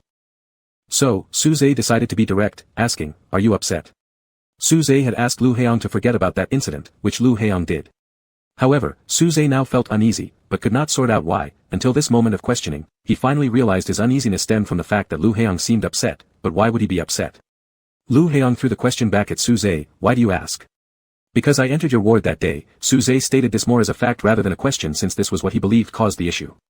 He thought that his initiative then might have been a mistake, something Lu Heong perhaps didn't need, an action that only made their relationship unclear, generally inappropriate.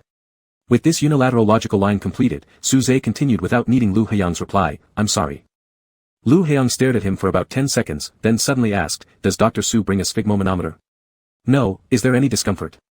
Suze took 2 steps forward into the light, trying to determine if there were any abnormalities in Lu Heong's condition.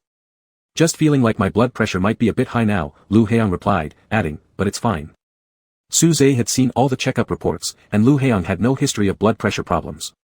He worried, "I'll notify the cardiologist immediately." "Not necessary." Lu Heong put the files back on the coffee table, stood up, and walked to Suze. "Dr. Su can apologize less often." Suze noticed that Lu Heong was only wearing a thin hospital gown. He looked at the thermostat on the wall and relaxed slightly. "Are you upset?" Suze insisted on asking again. "A little," Lu Heong said. Suze wanted to say, "I'm sorry," again, but considering Lu Heong's blood pressure, he swallowed those words. He lowered his eyes and nodded, "All right, I understand." "What exactly do you understand? Can you tell me?" Lu Heong sought clarification. "I shouldn't have entered your ward during your susceptible period." Lu Heong sighed slightly, "Maybe we should still contact the cardiologist." Suze, unable to confirm whether this suggestion was genuine or not, raised his eyes, if needed. Before he could finish, Lu Heong cupped Suze's right cheek and leaned down to kiss him. It was a very brief touch of lips, but Suze remained frozen for a long time, like encountering a test paper where the first question stumped him. He was incredulous and extremely confused. After kissing for a few seconds, Lu Heong pulled back. Suze grabbed his sleeve, looking at him wide-eyed. "You initiated that day and then asked me to forget," Lu Heong began. "I never thought Dr. Su could be such an irresponsible person." Suze didn't expect this either. He never imagined one day being labeled as a playboy. For a while, he was speechless and unable to defend himself. "So many things have already been forgotten. Why must you ask me to forget again?" Lu Heong slowly said. This was the second time Suze refrained from saying, "I'm sorry." He pursed his lips and asked, "So you're upset because of that?"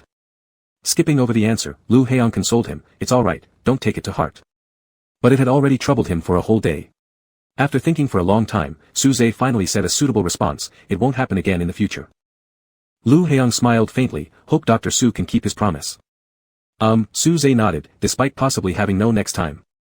"Is your wound healed?" This question Lu Heong had already asked this morning, but Suze detected a subtle difference. His answer remained the same, "It's healed, no issues." "Can I take a look?" There was no way to refuse. Suze never found anything inconvenient with Lu Heong. He reached out to unbutton his shirt, exposing his collarbone. The light was insufficient, so Lu Heong moved closer to examine it. His fingertip gently brushed over the scar as he said, "The scab has almost fallen off entirely." The spot touched by him grew warm. Suze looked at Lu Heong's close nose and eyelashes, breathing cautiously, desiring to cover Lu Heong's ears to prevent him from hearing his own heartbeat. The communicator pinned to his white coat lit up inconveniently, perhaps quite conveniently, causing Suze to freeze. "It's from the emergency department." Lu Heong helped him fasten the buttons on his shirt. "Go ahead." "Okay."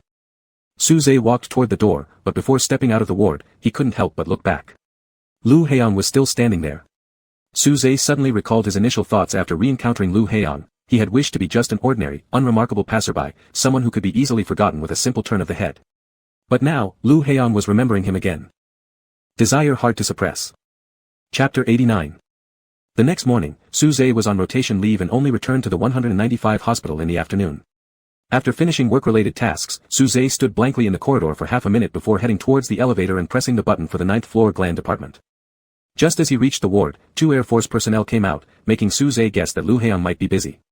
He decided to leave first, but the guard stopped him, opening the door and saying, "Colonel should be free now." "Thank you."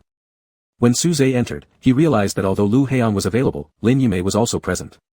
Suze, arriving yet again with nothing in his hands, immediately felt awkward. Neither leaving nor staying seemed appropriate. Fortunately, Lu Haiyang noticed this promptly, glanced up at him with a faint smile, and asked, "Did you rest this morning?" "Yes," Suze nodded. Lin Yumei, sitting on a single sofa, put down her newspaper, looked at Suze for a few seconds, then smiled and called him, "Dr. Su." Suze's body tensed as he cautiously replied, "Hello." He anticipated the next question would involve something like, "Doctor, why have you come?" But instead, Lin Yumei simply stood up, poured a glass of water, and handed it to Suze, asking, "Dr. Su, were you classmates with Helian during high school?" "No." Suze was highly focused, though it wasn't helping much. He said, "We are alumni." "Do you get along well?" Suze was momentarily stumped. This was clearly not a question that could be answered with a simple yes or no. Clutching the cup of water, afraid that Lin Yumei might perceive any signs of their connection through his glance at Lu Haiyang, Suze hesitated for a moment before offering a cautious response, "I think it's okay." "I see." Lin Yumei's eyes twinkled with laughter as she posed another question, "Dr. Su, are you single?" "Yes." "That's good." Suze blinked, confused. "Dad," Lu Haiyang interjected. "Oh, I have things to do, I'll leave now. You guys can chat." Lin Yumei was still smiling and told Suze, "Dr. Su, see you next time." "See you next time." Not knowing how else to respond, Suze repeated this line. After Lin Yumei left the ward, Suze remained rooted to the spot. His purpose had merely been to visit Lu Haiyang, and now having seen him, he hadn't yet figured out what to do next. With the guard already stationed outside the door, Dr. Su doesn't need to act as sentry here. Lu Haiyang placed military documents into a file bag. "Sit down." "All right." Suze moved over to the single sofa where Lin Yumei had been sitting and sat down. "Why did you come see me?" Unable to fabricate another reason, Suze admitted directly, there was no particular reason, just checking up. "What exactly are you checking?" Lu Haiyang tilted his head slightly and seriously questioned. Suze quickly glanced at Lu Haiyang, then turned his gaze to the coffee table while poorly attempting to shift the topic. "Colonel, when will you be discharged?" "In a few more hours." "So soon?" Suze blurted out involuntarily. With his hand propped under his chin, Lu Haiyang adopted a relaxed posture. "Dr. Su seems not so happy about this." "No," Suze denied weakly, then paused, adding, "You should probably rest longer after the hypersensitive period. It's not like I will go straight back to the base after discharge. I will likely have around 2 or 3 days off. Later there will be evaluations to confirm if my flight operation has been affected by this hypersensitivity period before returning to missions." Suze nodded, saying, "All right," then took a few sips of water. He hoped Lu Haiyang stayed safe and healthy, preferably never needing to return to the hospital, but if Lu Haiyang really never came back, he might lose any chance to see him. "Don't you have anything else to say to me?" Lu Haiyang asked. A pile of files still waited for Lu Haiyang to review, and Suze naturally interpreted this statement as a polite dismissal. "Nothing else to say means you can leave, I'm busy." "Nothing else," Suze responded, tipped his head back, and drank the remaining water in the cup. He actually wasn't thirsty, but this cup of water was given by Lin Yumei. Setting down the cup, Suze stood up, "Then I won't disturb you further. Wishing Colonel a pleasant vacation."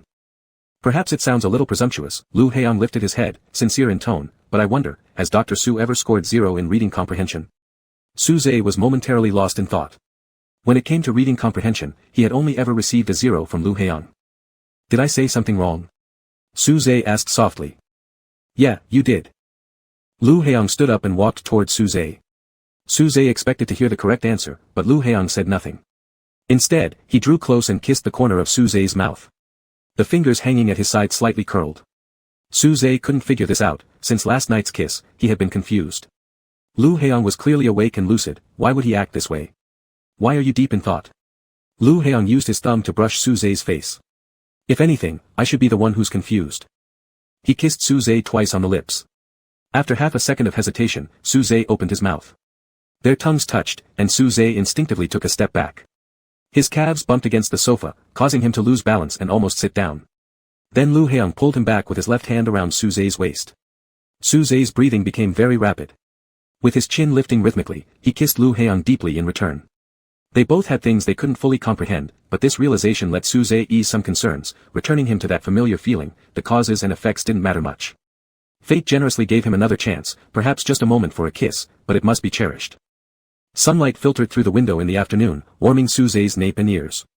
When they parted, he felt as if waking from a dream. Dropping his head onto Lu Heung's shoulder, he breathed heavily. Tap tap tap. Accompanied by a lazy voice, "Colonel Lu, I'm coming in." Before the sentence finished, the door was pushed open, and an alpha entered noisily. Back to the capital city means endless meetings, which drives me crazy. Shutting the door behind himself, He Wei glanced toward Su Zhe who was standing near a tall green plant in the corner, 2 meters away from Lu Heung. Oh, Xiao Zhe is here too. Su Zhe remained silent like the green plant, neither moving nor speaking. I wish I had a hypersensitive period too. He Wei tossed his police hat onto the sofa after walking over. Then I could come here to be hospitalized and enjoy Dr. Su's regular visits. Sitting down and looking up, He Wei noticed that Su Zhe had already put on a mask, leaving him somewhat puzzled. Why is everyone so quiet? Did you two have a quarrel because you're standing so far apart? No, Dr. Su wants to study that tree. As Lu Heung spoke, he picked up the cup from the coffee table to pour water. After a few seconds, Su Zhe realized and wanted to remind him that the cup had been used by him, but it was too late. Lu Heung had already taken a sip. I see Dr. Su was just thirsty, otherwise why would he keep staring at your cup? He Wei reached for a new cup. Colonel, haven't you been spoiled enough that you don't even know how to serve water to Dr. Su? Lu Heung turned to look at Su Zhe. The eyes visible above Su Zhe's mask were wide open. After a long pause, Su Zhe finally said, I'll leave first.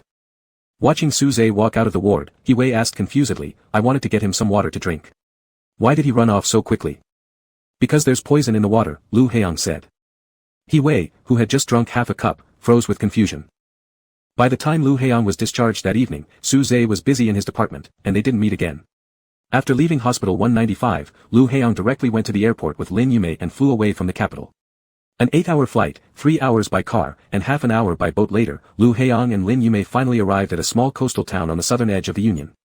The warm sea breeze under the sun dispersed the chill brought by the distant visitors.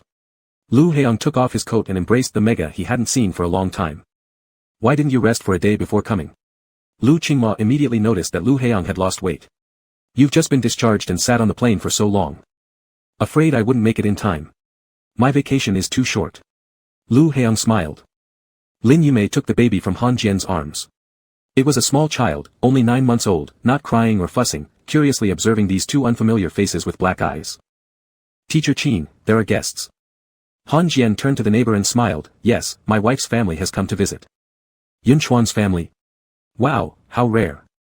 Lu Qingma tucked her unruly strands of hair behind her ear and smiled, yes. The Lu Qingma and Han Jian in the bustling capital had disappeared a long time ago, and now only Lin Yunchuan and Qin Yan led ordinary lives in this tranquil little town. 7 years ago, Lu Heung, having lost his memory, followed Lin Yumei abroad, while Lu Qingma, after divorcing Wei Lingzhou, requested a month-long leave from the foreign ministry. Before her leave, she completed all her ongoing work and handed over tasks to her colleagues. Everyone assumed she was taking a break to recover from her brother's accident and divorce, which seemed quite reasonable. However, on the second day of her vacation, Lu Qingma vanished completely from the capital city, leaving not a trace behind in the entire Union.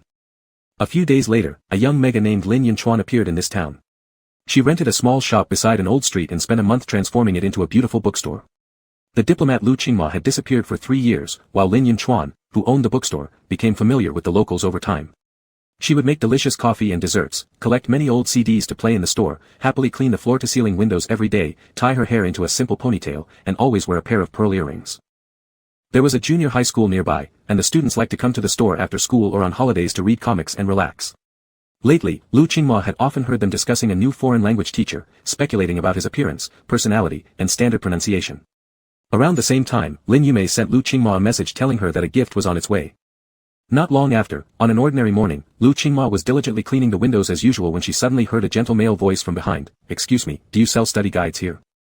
Lu Qingma froze, staring at the reflection of a tall figure in the freshly cleaned window. When she turned around, she finally realized what Lin Yumei meant by gift.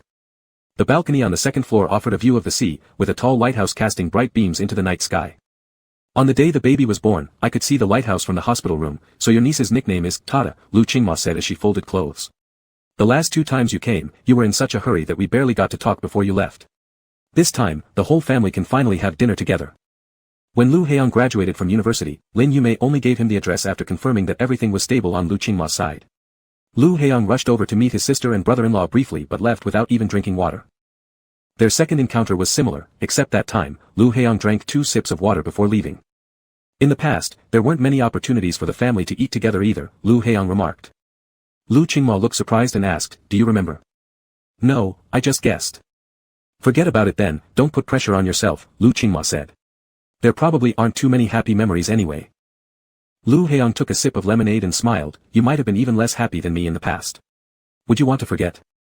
Lu Qingma didn't reply. The hardest and the best often coexisted and happened simultaneously. If they were all forgotten, it would be unfair and regrettable.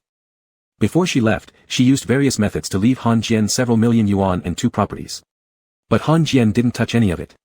3 years later, when he learned of her whereabouts, he gave up the opportunity for promotion and abandoned everything to live anonymously with her. If she had lost her memory like Lu Heong did back then, perhaps there wouldn't be today's happiness. "Do you remember what you told me before you left for abroad in your senior year of high school?" Lu Qingma placed the laundry on a chair beside her. "You said, 'Sister, I hope you can be free.' At the time, I didn't understand how you could say that even though you remembered nothing. It wasn't until one day when I looked at myself in the mirror and suddenly realized how terrifying my face looked, like a dead person. Only then did I understand why you said that." Lu Qingma gazed at the distant sea surface. 7 years ago, when you were kidnapped, you refused to ask him for help. Back then, I thought you were crazy. It was only later that I realized why you'd put yourself in such a dangerous situation. You weren't trying to compete with him, you simply chose your own path, and although you lost something, it must have been worth it, right? Lu Heong replied unexpectedly, "Not necessarily."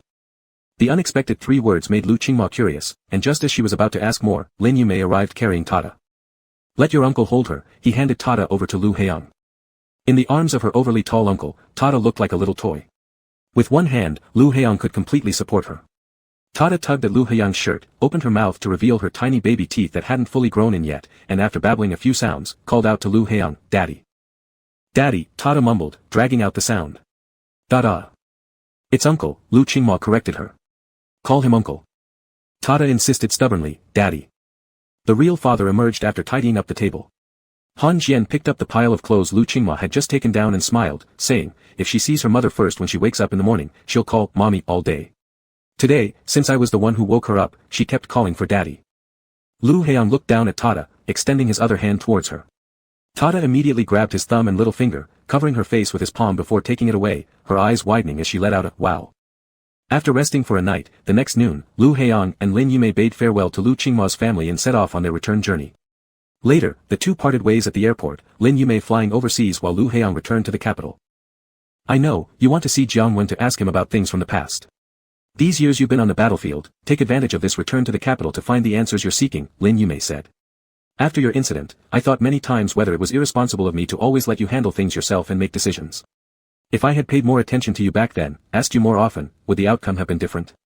"Perhaps," Lu Heong smiled faintly. "But it might not have been better than the current result." Indeed, only Lu Heong was injured and lost his memory while everyone else was liberated, free, and unscathed. It was a risk-free deal within Lu Heong's plans. "I still feel regretful," Lin Yumei sighed. "I didn't fulfill my responsibilities." "Then the next project can invest in a time machine, go back to the past, and change the future." Lin Yumei laughed, "How childish, Major." It was early morning when the plane landed in the capital. Lu Heong had instructed Song Yuka in advance not to send anyone to pick him up. The waiting hall outside the airport was vast and quiet. Lu Heong walked to the roadside and gave an alpha standing by a jeep a smile, "Uncle Wen." "Major."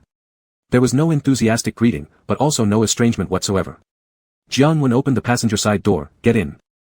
"Do you have a place to stay?" Jiang Wen started the car, "Yes, near the Electric University." "Come over to my place for a drink," Lu Heong brought up navigation. "Have we ever drank together?" "No." "Then it seems I used to be a good student." Jiang Wen chuckled, "Possibly." This home Lu Heong had visited only once when he first returned to the capital. It was bought for him much earlier by Lin Yumei, a spacious riverside apartment, so large that it felt somewhat cold and quiet. Lu Heong took 2 bottles of wine from the wine cabinet, moving to the sofa side, opening one of them and pouring some into a decanter. Jiang Wen stood by the floor-to-ceiling window, the distant river view glittering, a bustling city that never sleeps. The heater soon took effect, and Lu Heong removed his coat, pouring the wine into glasses. Jiang Wen turned and sat on the sofa. Silently, they clinked glasses, drinking until empty. Without any dialogue after 5 cups, Jiangwen finally spoke. It's been such a long time, why suddenly now do you want to know? Since entering the military academy, all the people I encountered were new, and all the matters I considered were new: training, exams, war, commands. It seemed not having memories of the past made no difference. Lu Heiyang opened another bottle of wine. This time returning, meeting certain people, I wanted to recall, but it felt odd being left with a blank mind every time. Jiangwen raised his glass to toast again. What people? Is Suze among them? Lu Heiyang lifted his eyes, then sipped some wine. He seems guilty towards me. Lu Heiyang placed the glass down. Dad replayed the kidnapping scenario to me, and it appeared to just be political strife, but I suspect Dad might not know the entire truth. Guilty, you mean Suze? Jiangwen topped up half a cup for Lu Heiyang. Of course he'd feel guilty. You had foreseen and planned the kidnapping beforehand, but in his perspective, the accident happened on the way to finding him. He must feel extremely guilty. A detail nobody had ever mentioned before. Lu Heiyang remained motionless. Is that so? Yes. Downing the glass in one sip, Jiangwen took out his phone, unlocking it and placing it before Lu Heiyang. The screen showed a file interface, listing 4 recordings vertically. Jiangwen opened the first one. Happy birthday. The second, happy birthday. The third, happy birthday. The fourth, happy birthday. From 4 different years, the same date, the same line, happy birthday. In the first, happy birthday, there was even a slight hint of immaturity yet to fade. A calm tone, without the joy of blessings or the anticipation of receiving a response. The background was very quiet in each recording, only accompanied by the buzz of electric current. It seemed like they wanted to say something more beyond happy birthday, but ultimately, nothing extra was spoken. It's a bug, you gave him one before. Jiangwen leaned back against the sofa. He probably kept it all along. But after the 4th year, no more recording data came through, likely because it broke. There should have been a complete 7 happy birthdays if it hadn't broken. Until the screen went dark, Lu Heiyang still stared at the phone. After a long while, he picked up his wine glass again but didn't drink from it, instead asking, is there anything else? Yes. Jiangwen took out a USB drive from his pocket and placed it on the coffee table, hesitating a moment before adding, but think carefully before listening. He rarely suggested that Lu Heiyang do anything, almost never. But the content of this recording wasn't entirely appropriate for the current state of Lu Heiyang. Perhaps not knowing would be better. From an outsider's perspective, if Lu Heiyang could never recover his memories and if he and Suze were to reunite, then the most fitting way to deal with the truth about Suze's father's sacrifice was to never mention it. Sometimes in relationships, a degree of better not to ask is necessary, making things easier. With Suze's character, he would never bring it up voluntarily. This fact could remain buried forever without issue, and perhaps it might even be a good thing. Lu Heiyang looked at the USB for several seconds without responding, reaching instead for the decanter and refilling Jiangwen's glass halfway.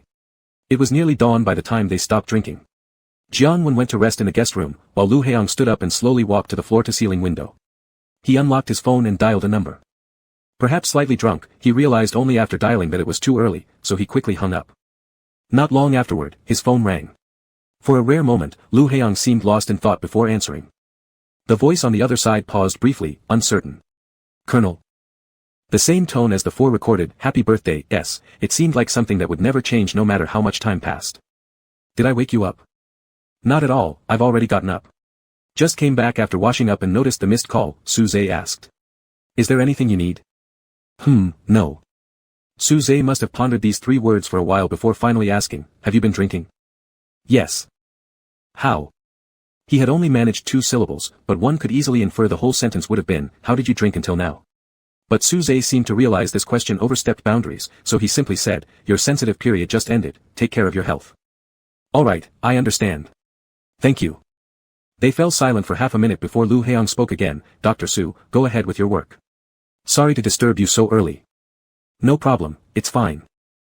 A polite, yet distant conversation ended. Lu Heiyang turned back to the sofa, picked up the USB from the coffee table, and went to the bedroom. The next day greeted clear weather. Lu Heiyang returned to the base to handle some business. Afterward, he got into his car and drove through the west side of the city, arriving at the old district. The roads and street signs showed traces of having been renewed, but the buildings were still old. Slowing down, Lu Heiyang rolled down the window and surveyed the unfamiliar scene around him, following the navigation directions through several alleys and entering an old residential complex. The trees below the buildings were tall, their leaves already gone. Getting out of the car, Lu Heiyang confirmed the building unit number on a rusted blue metal plate before stepping inside. The handrail was chipped, the walls plastered with advertisements, and the air carried a dusty smell. Step by step, Lu Heiyang ascended the staircase, stopping in front of a door.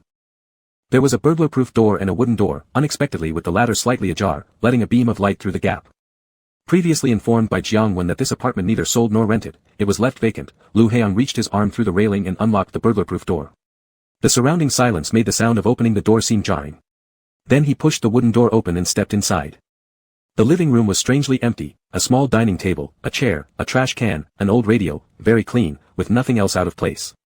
And yet, it didn't feel like it had been unoccupied for a long time, rather as though the owner had just gone out to buy groceries and forgotten to lock the door. After standing in the living room for a few minutes, Lu Heiyang headed toward the bedroom. The door wasn't locked, a simple press of the handle opened it. Walking in, Lu Heiyang found the curtains drawn open, and the room filled with bright sunlight. Outside the window were the greenish-brown tree tips. His eyes swept over the wardrobe, desk, chair, and electric fan covered in a plastic bag for dust protection, eventually settling on a small bed partially blocked by the wardrobe. Approaching the desk, he looked at the small bed opposite it.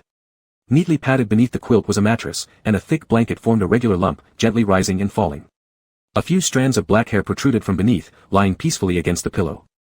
The rotation at the WHO hospital was over, and since Suze might go to a foreign research institute next semester, he did not continue applying for rotations. Instead, his name was listed back under the pheromone and blood department, occasionally showing up a few times a week. Mostly, he stayed in the lab of the Military Medical University. Today, there was no need to go to Hospital 195, and the work in the lab wasn't urgent, so Suze unexpectedly managed to free up an entire day for rest. He came to the old district in the morning, carried his quilt to the rooftop to air it out, then bought groceries and cooked lunch. After eating alone and cleaning up, Suze went upstairs, collected the quilt, laid it on the bed, took off his coat, and got under the covers to sleep. Over the years, Suze had developed a peculiar habit, taking afternoon naps in the old house. Maybe it was because he always lacked sleep during adolescence, or maybe the relentless medical school schedule contributed, leading him to make afternoon naps a hobby. But usually, he was too busy, and opportunities to indulge this habit were scarce, sometimes only possible every few months. There was another reason, verified by experience. Suze discovered that he was more likely to dream of Lu Heiyang when sleeping here. The clearest dream he had was last summer in this very small room, where the wind blew the curtains gently, and one could smell faint traces of gardenia blossoms. Lu Heiyang, dressed in his school uniform, sat in front of the desk and softly said as he turned on the electric fan, "It may take some time, so you don't have to wait if you don't want to." Lu Heiyang looked 18, yet Suze felt like he himself wasn't the 18-year-old Suze anymore. As the breeze from the fan brushed against him, even though Suze knew how things would end, even though they would inevitably part ways, and even though it was just a dream, he still nodded without hesitation, answering with the same obstinacy as he had in reality many times before, "I will wait." After waking up from the dream, Suze remained stunned for a long while. By then, he hadn't seen Lu Heiyang for nearly 6 years, so he could only dream of Lu Heiyang from high school. Hanging on by those distant and ephemeral memories, never pursuing any particular purpose, sometimes even Suze didn't fully understand why he did this. Endless recollections replayed again and again, leaving almost no new detail to uncover. The rare glimpses of Lu Heiyang in dreams, while these sightings brought no joy, but rather profound emptiness, they were also seemingly the only way for Suze to see Lu Heiyang. Returning to the ocean of suffering from his 17th year, they met once again. But today he dreamed nothing. Suze opened his eyes, the warmth and quiet comfort of the bed lingered, along with the unique scent left behind by the sun-dried quilt. He rolled over, poking his head out slightly, and took a deep breath. Halfway through inhaling, he suddenly stopped, startled, staring at the alpha leaning against the desk, unsure whether he was still dreaming and hadn't actually awakened, a second layer of dreams, perhaps. Yet the figure in front of him wasn't the high school Lu Heiyang, but someone slightly taller and more mature than what Suze had previously envisioned in his dreams. Suze slowly sat up in bed, fixing Lu Heiyang with an intense stare, having no idea how he had known this place, let alone come here. A possibility occurred to him. After scrutinizing Lu Heiyang's gaze seriously for a long time, Suze gradually relaxed the tautness in his shoulders, slumping forward slightly. It wasn't clear whether it was relaxation or disappointment. Suze's emotions were often quite subtle. "The front door wasn't properly closed," Lu Heiyang said. Suze thought about it. When he had returned with the quilt earlier, he'd nudged the door with his shoulder, assuming it was closed but obviously not. "It doesn't matter," he replied, trying instead to reassure Lu Heiyang. "There isn't anything valuable in the house anyway." Not much separated this from being completely destitute. It was probably the kind of place where even a thief would feel compelled to leave $10 behind before leaving. "An S-Class Alpha can fetch at least 1,000,000 yuan on the black market," Lu Heiyang reminded him. It was meant as a joke, but Suze couldn't find the usual flicker of amusement on Lu Heiyang's face. Something seemed off. The man standing there neither resembled the Lu Heiyang with full memory nor the one who had suffered complete amnesia. There was something strange about him, subtly unusual. "Colonel." It was both a call to Lu Heiyang's attention and a question for his own clarity as well. Suze asked, "How did you know about this place?" "Someone told me." No name was given, perhaps Yue or Gu Yunqi, implying that it was someone Suze didn't recognize, yet someone who could precisely identify the apartment number, most likely one of Lu Heiyang's former bodyguards. Su Zhe began to lose confidence, guessing that Lu Heiyang must have been investigating things from his past, but why had this inquiry led straight to his home?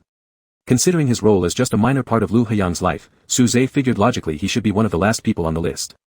Shifting out of the quilt, Su Zhe got off the bed, grabbing the sweater at the foot of the bed and slipping it on. Without continuing to ask why Lu Heiyang had come here, he simply said, "Let me get you a glass of water." "Alright, thank you." After going to the kitchen and pouring a glass of warm water, Su Zhe returned to the room where Lu Heiyang was still standing by the desk. Su Zhe handed him the cup, hesitating for a moment before asking, "Is the holiday about to end?" Today's the last day." When Lu Heiyang took the cup, Su Zhe briefly touched his fingers. They were cold, so Su Zhe glanced down at Lu Heiyang's collar, trying to count how many layers he was wearing. "Do you come back often?" Lu Heiyang looked at Su Zhe's face as he asked. "Not really."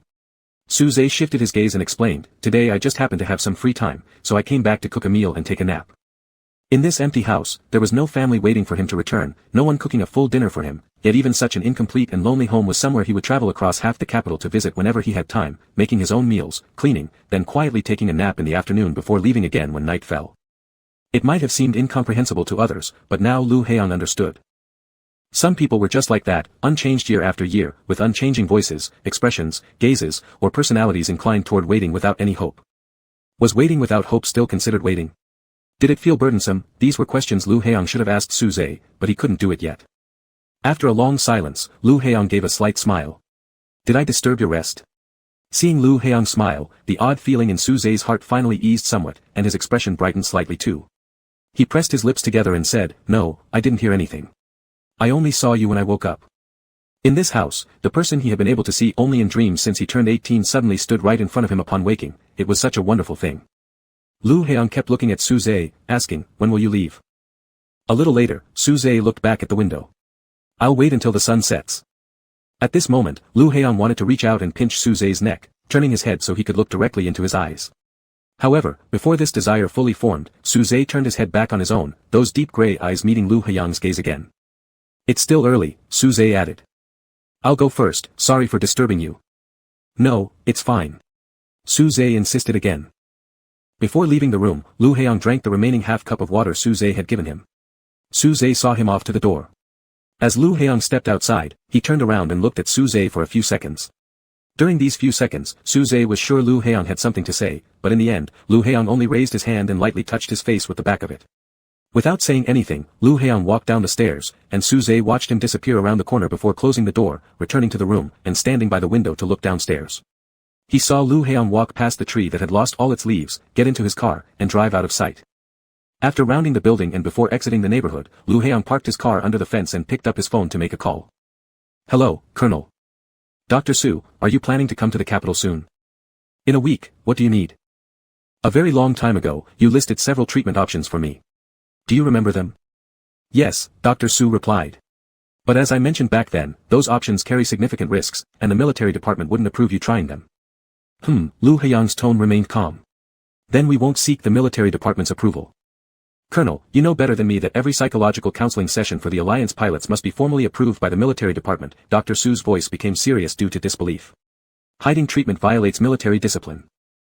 Of course, Lu Heiyang lowered the car window to let the wind in. "I will arrange confidential treatment through relevant institutions. I hope you can be my primary doctor, you're familiar with my condition." Realizing that Lu Heiyang apparently didn't care about what he had just said, or even the military rules at all, Dr. Su was silent for a while before responding, "I don't understand. This is just a personal decision of mine, and misunderstanding it doesn't matter." Lu Heiyang advised her, "We can talk further when you return to the capital. You can refuse then if you wish." Wishing Dr. Su a smooth journey. "Okay, Colonel." With no way to regain her composure, Dr. Su hung up the phone. Lu Heiyang placed his phone aside and started the car again. Chapter 91. Lu Heiyang did not pass the flight test. Song Yuka, waiting outside, stared at the data on the screen. This was the regular test for Alpha pilots after the susceptible period ended. It was a simple operation for an Air Force colonel, something he could do with his eyes closed, but Lu Heiyang had failed by 0.5 points from the passing mark, despite having scored full marks in every similar test before. Song Yuka originally thought it would be as easy as eating breakfast and assumed it would go as smoothly as consuming a steamer of small dumplings, only for Lu Heiyang to throw him a plateful of buckshot instead.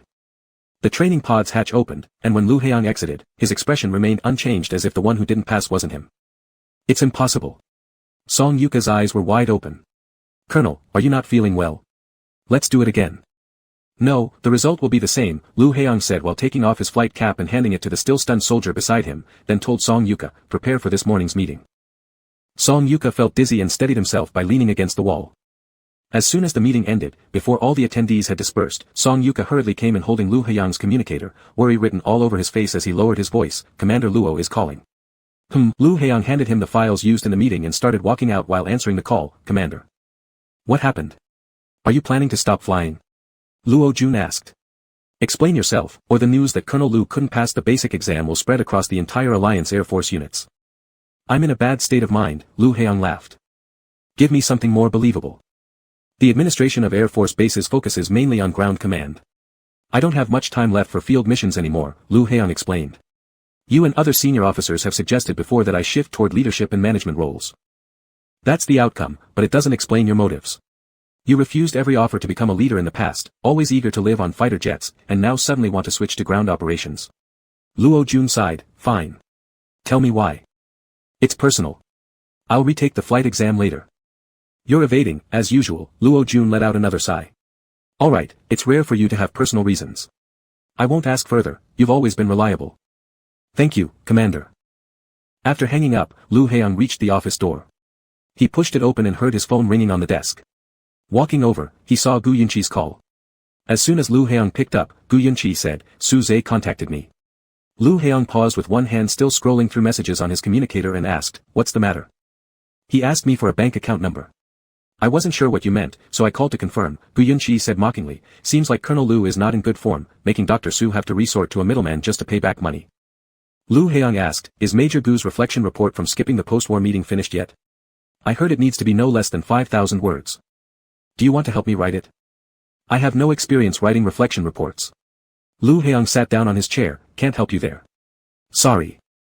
Then we'll skip that part. Tell Dr. Su to transfer the money to you, Lu Heong returned to their original topic. Is this meant to end things this way? It's just letting him solve the issue in a way he feels comfortable with. Gu Yunqi gave a low, and Lu Heong could hear the sound of his lighter clicking. Then a very clear, slightly defiant voice came from the other side of the line, can you stop smoking? Both sides fell silent for a few seconds before Gu Yunqi coldly said, I'll hang up, and ended the call. Just after putting down the phone, there was a knock on the door. Su Lian, unnerved by the absurd proposal made earlier and supposed to arrive in the capital a few more days later, stood outside the door and said, Colonel Lu. Lu Heong looked up and said, please come in. It had been 2 days since he'd gone home, and on the subway, Su Zhe sent a message to Qi Jiahan asking if they wanted to have breakfast together. Qi Jiahan, I won't go, you eat alone. Su Zhe, do you want me to bring some to your office? Qi Jiahan, no, I'm not very hungry. Sensing something was off, Su Zhe still took breakfast to the dental department. It was still early, and the dental department was quiet and empty. Su Zhe arrived at the office door and knocked lightly. Qi Jiahan first pulled the mask up from under his chin to cover his face before looking toward the door. What happened to your face? Su Zhe placed the breakfast on the table and asked. It's nothing, Qi Jiahan stood up and moved towards the file cabinet nearby, pretending to take something. Su Zhe raised his hand and stopped him, asking again, what's wrong? Without receiving an answer, Su Zhe grabbed Qi Jiahan by the shoulder and turned him around, then with the other hand removed his mask. On Qi Jiahan's left cheek, near the corner of his mouth, there was a slight swelling and a bruise, fortunately not too severe. How did this happen? Su Zhe asked rather calmly. Qi Jiahan sat back down on his chair, opening the breakfast. My dad and my stepmom returned to the country yesterday and called me for dinner. When I arrived, I found out they had arranged a blind date between me and some alpha. He's a well-known spoiled brat, terrible character, and very promiscuous, but he seemed extremely familiar with my parents, as if he had known them forever. They didn't even care about my opinion and began discussing wedding plans right away. It was ridiculous. I couldn't take it anymore, and that alpha kept rubbing against my leg under the table. I lost control and threw my food across the table. Qi Jiahan, eating breakfast with half of his face swollen, added, we almost got into a fight, and later I tripped over something and bumped into the chair, so that's how it happened. Su Zhe remained silent, quietly watching Qi Jiahan finish eating. It was getting close to working hours, scattered footsteps could already be heard outside. After Qi Jiahan tidied up the desk, Su Zhe asked, would you like to register our marriage with me? Registering their marriage sounded like a casual joke from Qi Jiahan, or at least it appeared to be one. However, Su Zhe believed that since Qi Jiahan mentioned it, it might serve as a possible solution, not necessarily the best, but functional enough. Are you looking to die? Qi Jiahan glanced away from Su Zhe, saying, the moment we register, my father will come after you. However, Su Zhe replied, just think about it. Then he left the office, planning to get a bottle of medicine water from the surgery department. But as he stepped out, he found He Wei leaning against the corridor wall outside the door, turning his head to lock eyes with Su Zhe. This was perhaps the first time Su Zhe saw such a gaze and expression from He Wei, void of any humor, reminding one unmistakably that this alpha was a police officer. Presumably having heard some of the conversation, Su Zhe felt it was inappropriate to offer any explanations, so he merely nodded briefly at He Wei and walked toward the elevator. After Su Zhe departed, He Wei straightened up and entered the office. Sensing someone coming in through the corner of his eye, Qi Jiahan immediately put on his mask again. Looking up and seeing He Wei, he paused slightly before asking, "Why are you at the hospital so early?" "If I hadn't come early, I'd have missed Dr. Su proposing to you," He Wei remarked. Qi Jiahan didn't bother to explain. He wasn't in the mood and saw no necessity either. Lowering his head, he tucked the neatly organized reports into a folder and headed out. "Excuse me." He Wei still stood blocking the way and, with astonishing speed, ripped off Qi Jiahan's mask before the latter could react, making Qi Jiahan furious in just 10 minutes due to two alphas forcibly removing his mask repeatedly. It was really aggravating. Before Qi Jiahan could speak, He Wei furrowed his brow, pressing a finger on Qi Jiahan's neck while scrutinizing the bruise on his face. "Who did this to you?" "I ran into something." This was true, but clearly He Wei didn't believe it. Without uttering a word, he pulled out his gun from beneath his coat at his waist holster, placing it on the edge of the desk next to Qi Jiahan's hand. It was hard to imagine that a police officer would do something like that. Qi Jiahan said, "Are you encouraging me to kill my father?" "So, it was your uncle who hit you," He Wei concluded, "because he didn't approve of you marrying Su Zhe?" "It's none of your business." "Why isn't it?" "I'm preparing a gift for the occasion." "No need, you won't be invited." "Why won't you invite me?" "I've already sent you the invitation, Dr. Qi. Are you that impolite?" Qi Jiahan suddenly raised his head to look at him. After a moment, he slammed the file on the desk, turned around, and pulled open the first drawer. From inside, he took out a pink envelope He Wei gave him months ago, which didn't contain a wedding invitation, at least not what Qi Jiahan had expected. Instead, he pulled out a blue credit card-like item and hurled it at He Wei's chest, his tone now less calm and slightly trembling as he questioned, "What exactly do you mean?" The card fell to the ground, revealing its front, an Alliance Preparatory School student ID, Class 9 Grade 3, Qi Jiahan, student number 5, with a color 1-inch photo showing Qi Jiahan's youthful face, albeit looking quite annoyed. He Wei bent down to pick up the student card, looking at the picture and murmuring softly, "I've been wanting to ask." He had long wanted to ask, 7 years ago, when he learned that Lu Heiyang had been injured due to kidnapping, and when there was a possibility that he might have fallen into the ravine without leaving a trace. He Wei locked himself in the suite of Yunwan Hotel, blankly drinking a lot until someone walked in, crouching next to the sofa, wiping the tears off his face, calling his name. "Jiahan." Recognizing the person, He Wei choked on his words, saying, "My brother is gone." "I know," Qi Jiahan said. As if he had finally found an outlet, He Wei hugged him and burst into tears. "I told him a long time ago not to associate with Tang Fei. If he had listened to me, maybe he wouldn't have died." Qi Jiahan wasn't good at comforting others, he simply held He Wei's neck and stroked his hair. Feeling that the spot on his shoulder was getting soaked with He Wei's tears, Qi Jiahan pulled away a bit and said, "Cry a little more after you rest." Then he leaned over and lightly pressed his lips against He Wei's, trying to pull back right away. But He Wei grabbed his head and kissed him again, several times, looking at Qi Jiahan with bloodshot eyes. Qi Jiahan asked, "Do you feel better?" His brain numbed by alcohol couldn't think clearly. He Wei kissed Qi Jiahan again. Qi Jiahan didn't refuse when He Wei pushed his tongue into his mouth, nor did he resist when He Wei's hand touched his waist. Even as he was carried onto the sofa, Qi Jiahan only said one sentence, "I still have my school bag." So the school bag along with the school uniform jacket were taken off together. Their bare upper bodies pressed against each other, sensing Mega's stiffness and tension, He Wei stopped and propped himself up. But Qi Jiahan turned his head away and said, "Just this once." At the time, He Wei couldn't figure out what that meant, his thoughts only focused on what was happening in front of him. He saw Qi Jiahan shedding tears and heard him say, "Go slower," so He Wei lightened his movements, leaning down to kiss Qi Jiahan's face and calling him, "baby." From the living room to the bedroom, by the time they woke up, it was already the next morning. There was no one beside the pillow, neither the school bag nor the school uniform, nor Qi Jiahan remained. He Wei got out of bed and walked out of the room, picking up a preparatory school student card from beside the sofa. When he called the number on the card, it was switched off. He Wei learned from others that Qi Jiahan hadn't returned to school and was now receiving private tutoring. For several consecutive days, He Wei waited near Qi Jiahan's home, but Qi Jiahan never showed up, likely having moved alone to another house. Not long after, the police academy term started, and He Wei had to pack his bags and leave the country. Before departing from the airport, he made one last call to Qi Jiahan's number, unexpectedly reaching him. However, at that moment, He Wei didn't know what to say. He suddenly remembered Qi Jiahan's words, "Just this once," finally beginning to understand. Even though they were still very young, they still wouldn't have enough time. "Sorry," He Wei said. The other side of the line stayed silent all the while, until Qi Jiahan hung up. Years went by quickly. He Wei still didn't quite understand why back then Qi Jiahan could have ignored it all, refused even a chance, yet still managed to obtain his room number and keycard from Gu Yunqi, surprising He Wei with unexpected comfort. But whether asking earlier or later, it wouldn't matter anyway. Qi Jiahan was never someone who would give him answers. I'll just assume you reported to the police. He Wei put away the gun, tucking the campus card into his pocket. He'd kept this card for 7 years. It appeared Qi Jiahan didn't want it anymore, so He Wei would continue keeping it. He Wei said, I will take some people to my uncle's place later to investigate the case of domestic violence against you. I said I bumped into something myself. Qi Jiahan turned his head away. If it were him who hit me, I would have already gone public and filed a report. Rather than like 7 years ago when 2 slaps across the face were endured silently. The reason being coming home late at night covered in alpha pheromones, short-term markings on his glands, and contraceptive pills found in his school bag.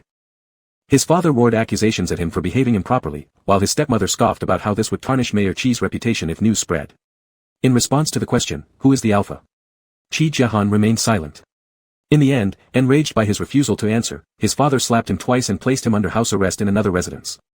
Qi Jiahan knew before doing this that it was wrong, which made him start understanding Su Zhe's actions to some extent, why one might persist even knowing there would be no outcome.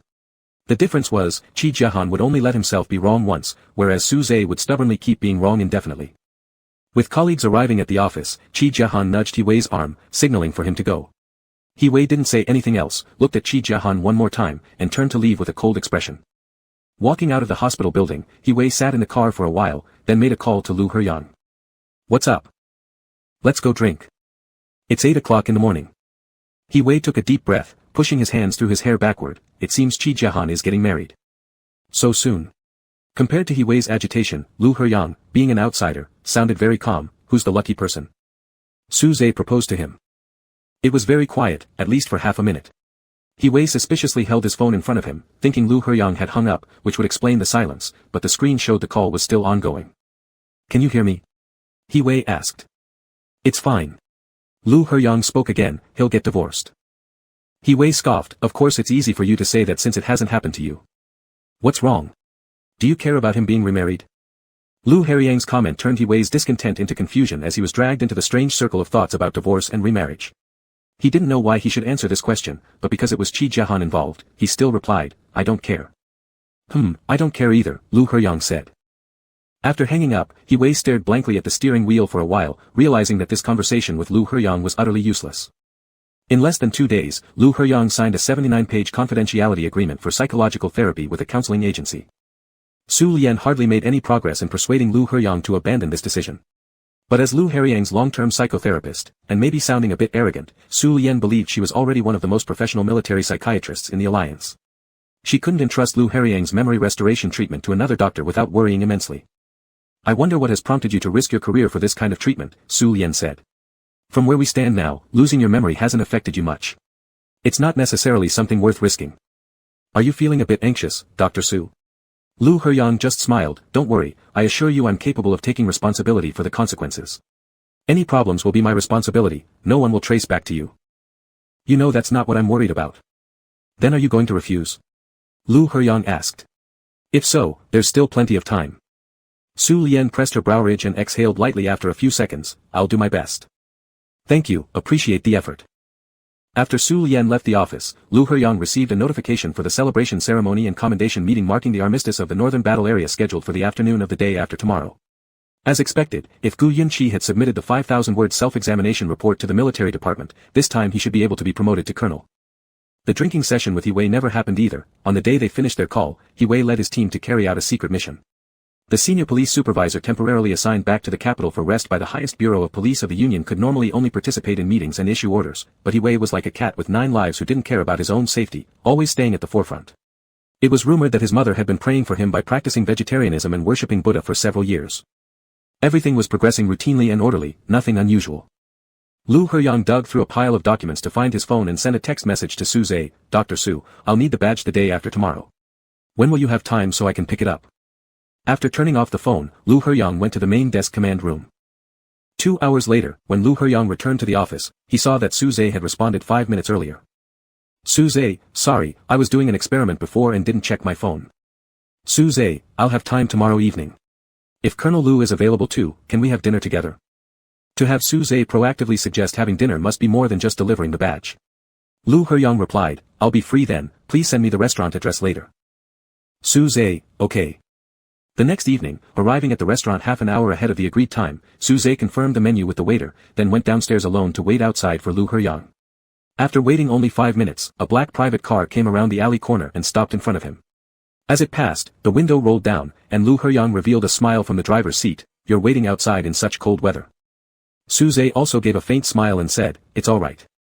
The waiter guided Lu Heyang to park in the yard.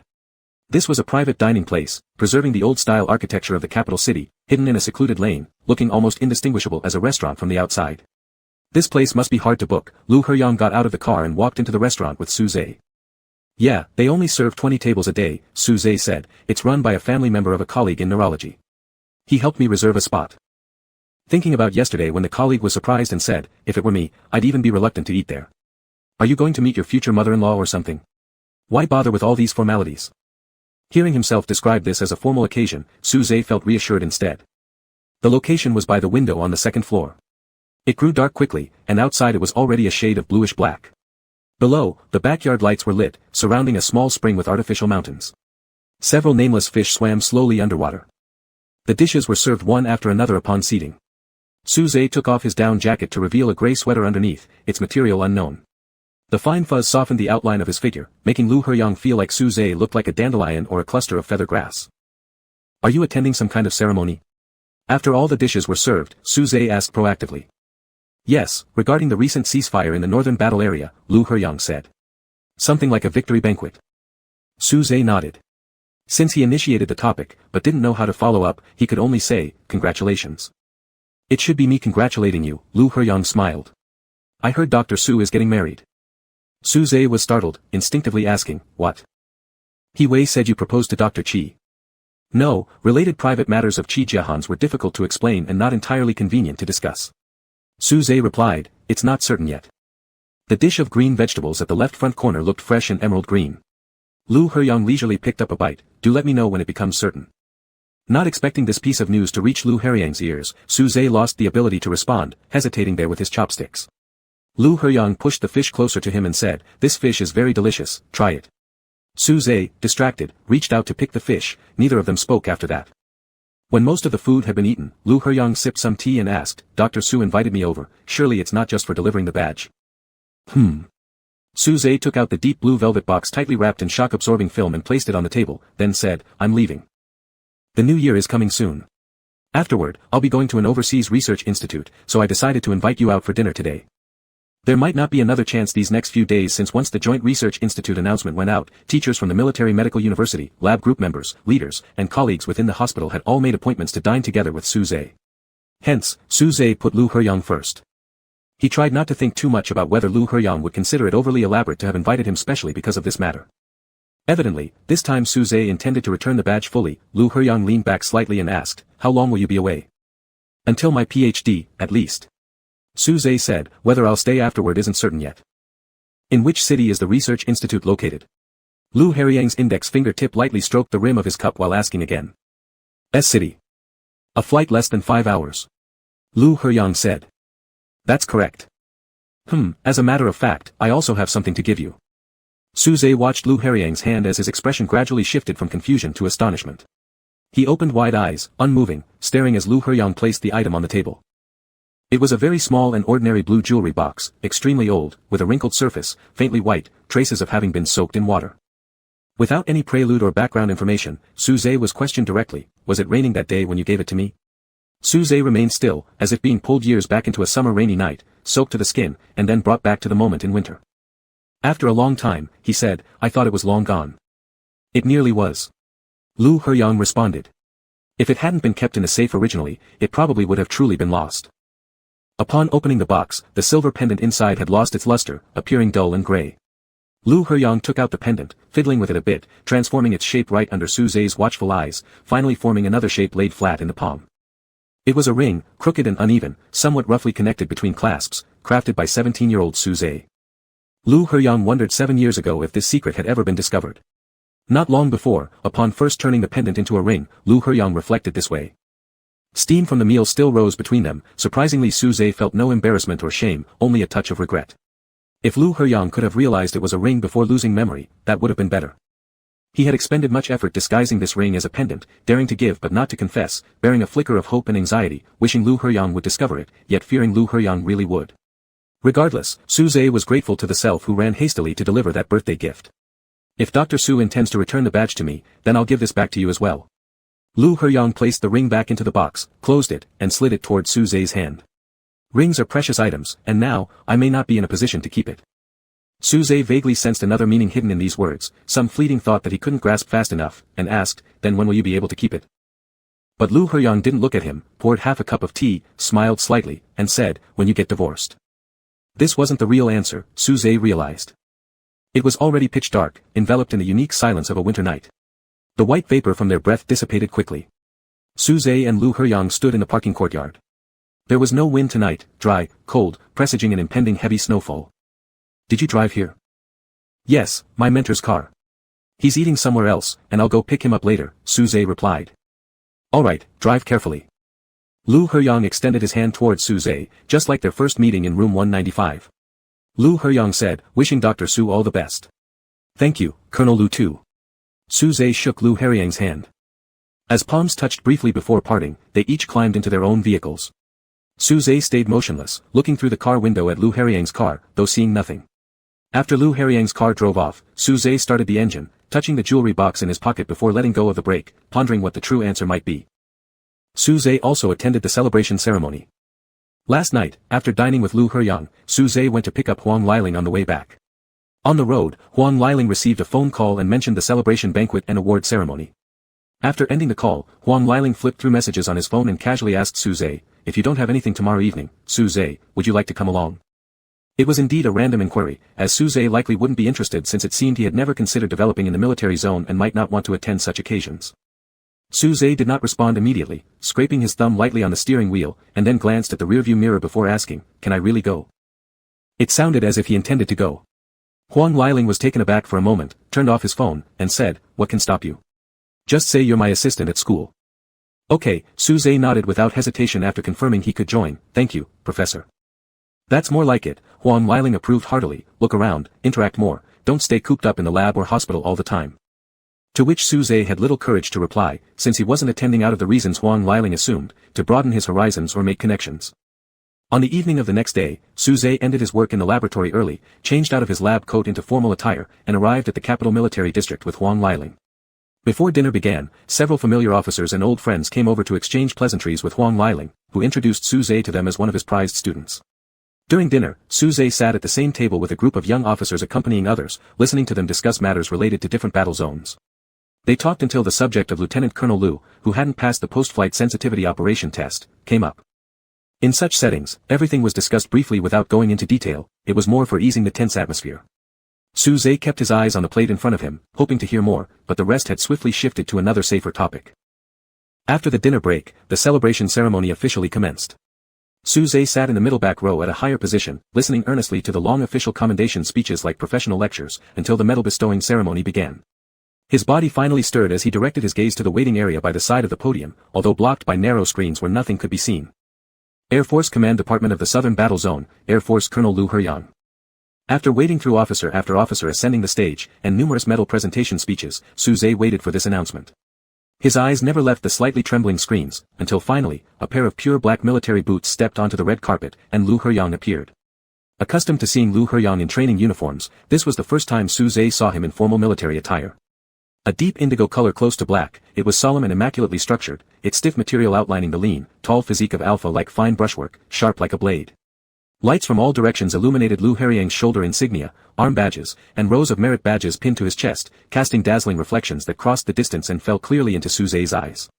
Su Zhe applauded along with everyone else absent-mindedly, recalling several years ago when he watched a fighter jet soar high above the capital's central square. Witnessing Lu Huiyang's glory made Su Zhe feel truly elated. Lu Huiyang appeared relaxed and natural. Under his military cap was a young face with a faint smile as he shook hands and saluted the old commander who had presented him with the award, wearing spotless white gloves. In just a few minutes, Su Zhe felt like he had watched an entire feature film. He kept his eyes on Lu Huiyang as he walked off stage and disappeared behind the side curtain, turning his head back to the podium only after a long while, but already unable to focus on the next word being said. After the medal ceremony came the conferment of ranks for school-trained officers and junior commissioned officers. Su Zhe saw Gu Yunqi, someone he hadn't seen in years, promoted amidst applause to become yet another young colonel of the alliance. Due to the length of the ceremony, there was a 20-minute break in the middle. Su Zhe took out his phone, unlocked it, then shut it again. Lu Heyang might not have brought his phone to this kind of event, and besides, Su Zhe noticed that he didn't sit back down among the audience after stepping down from the stage. Perhaps there were other people to meet or things to attend to. Lost in these distracted thoughts, suddenly someone sat beside him. Su Zhe turned his head and was surprised. It was Gu Yunqi.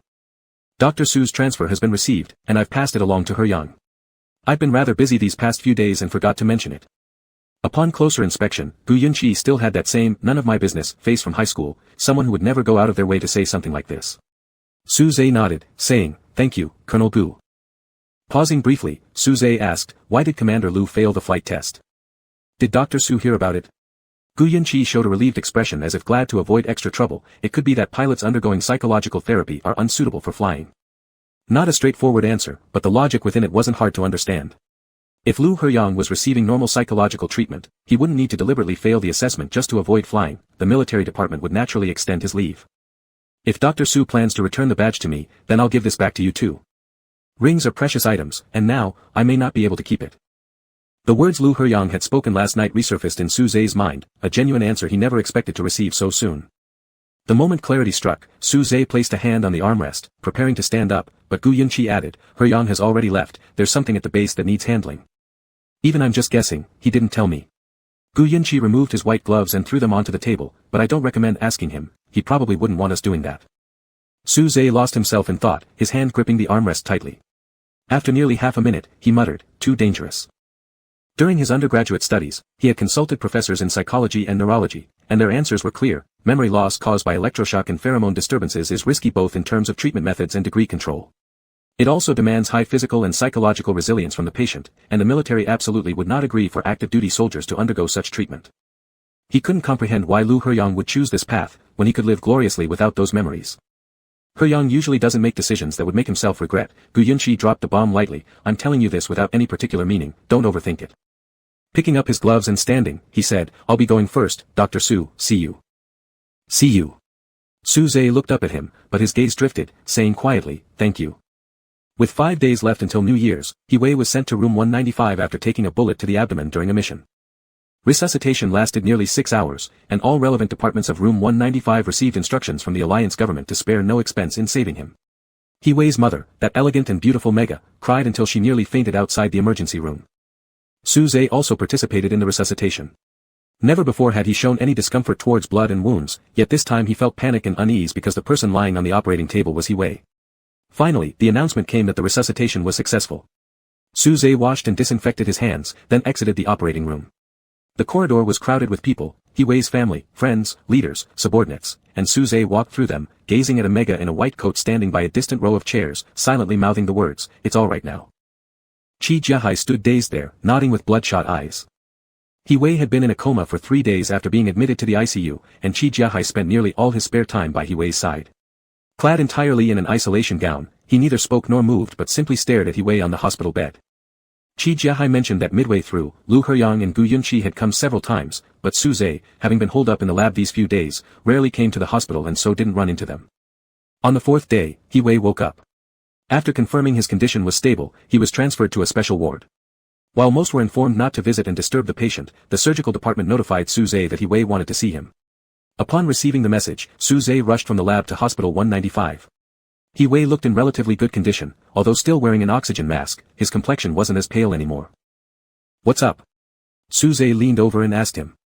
Wei's voice was weak. "Let's talk about the 10 things you need to know before becoming Qi Jiahai's husband." Su Zhe turned back around.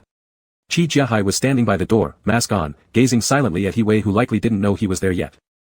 "Just kidding," Wei smiled and then said, my brother, he's alive."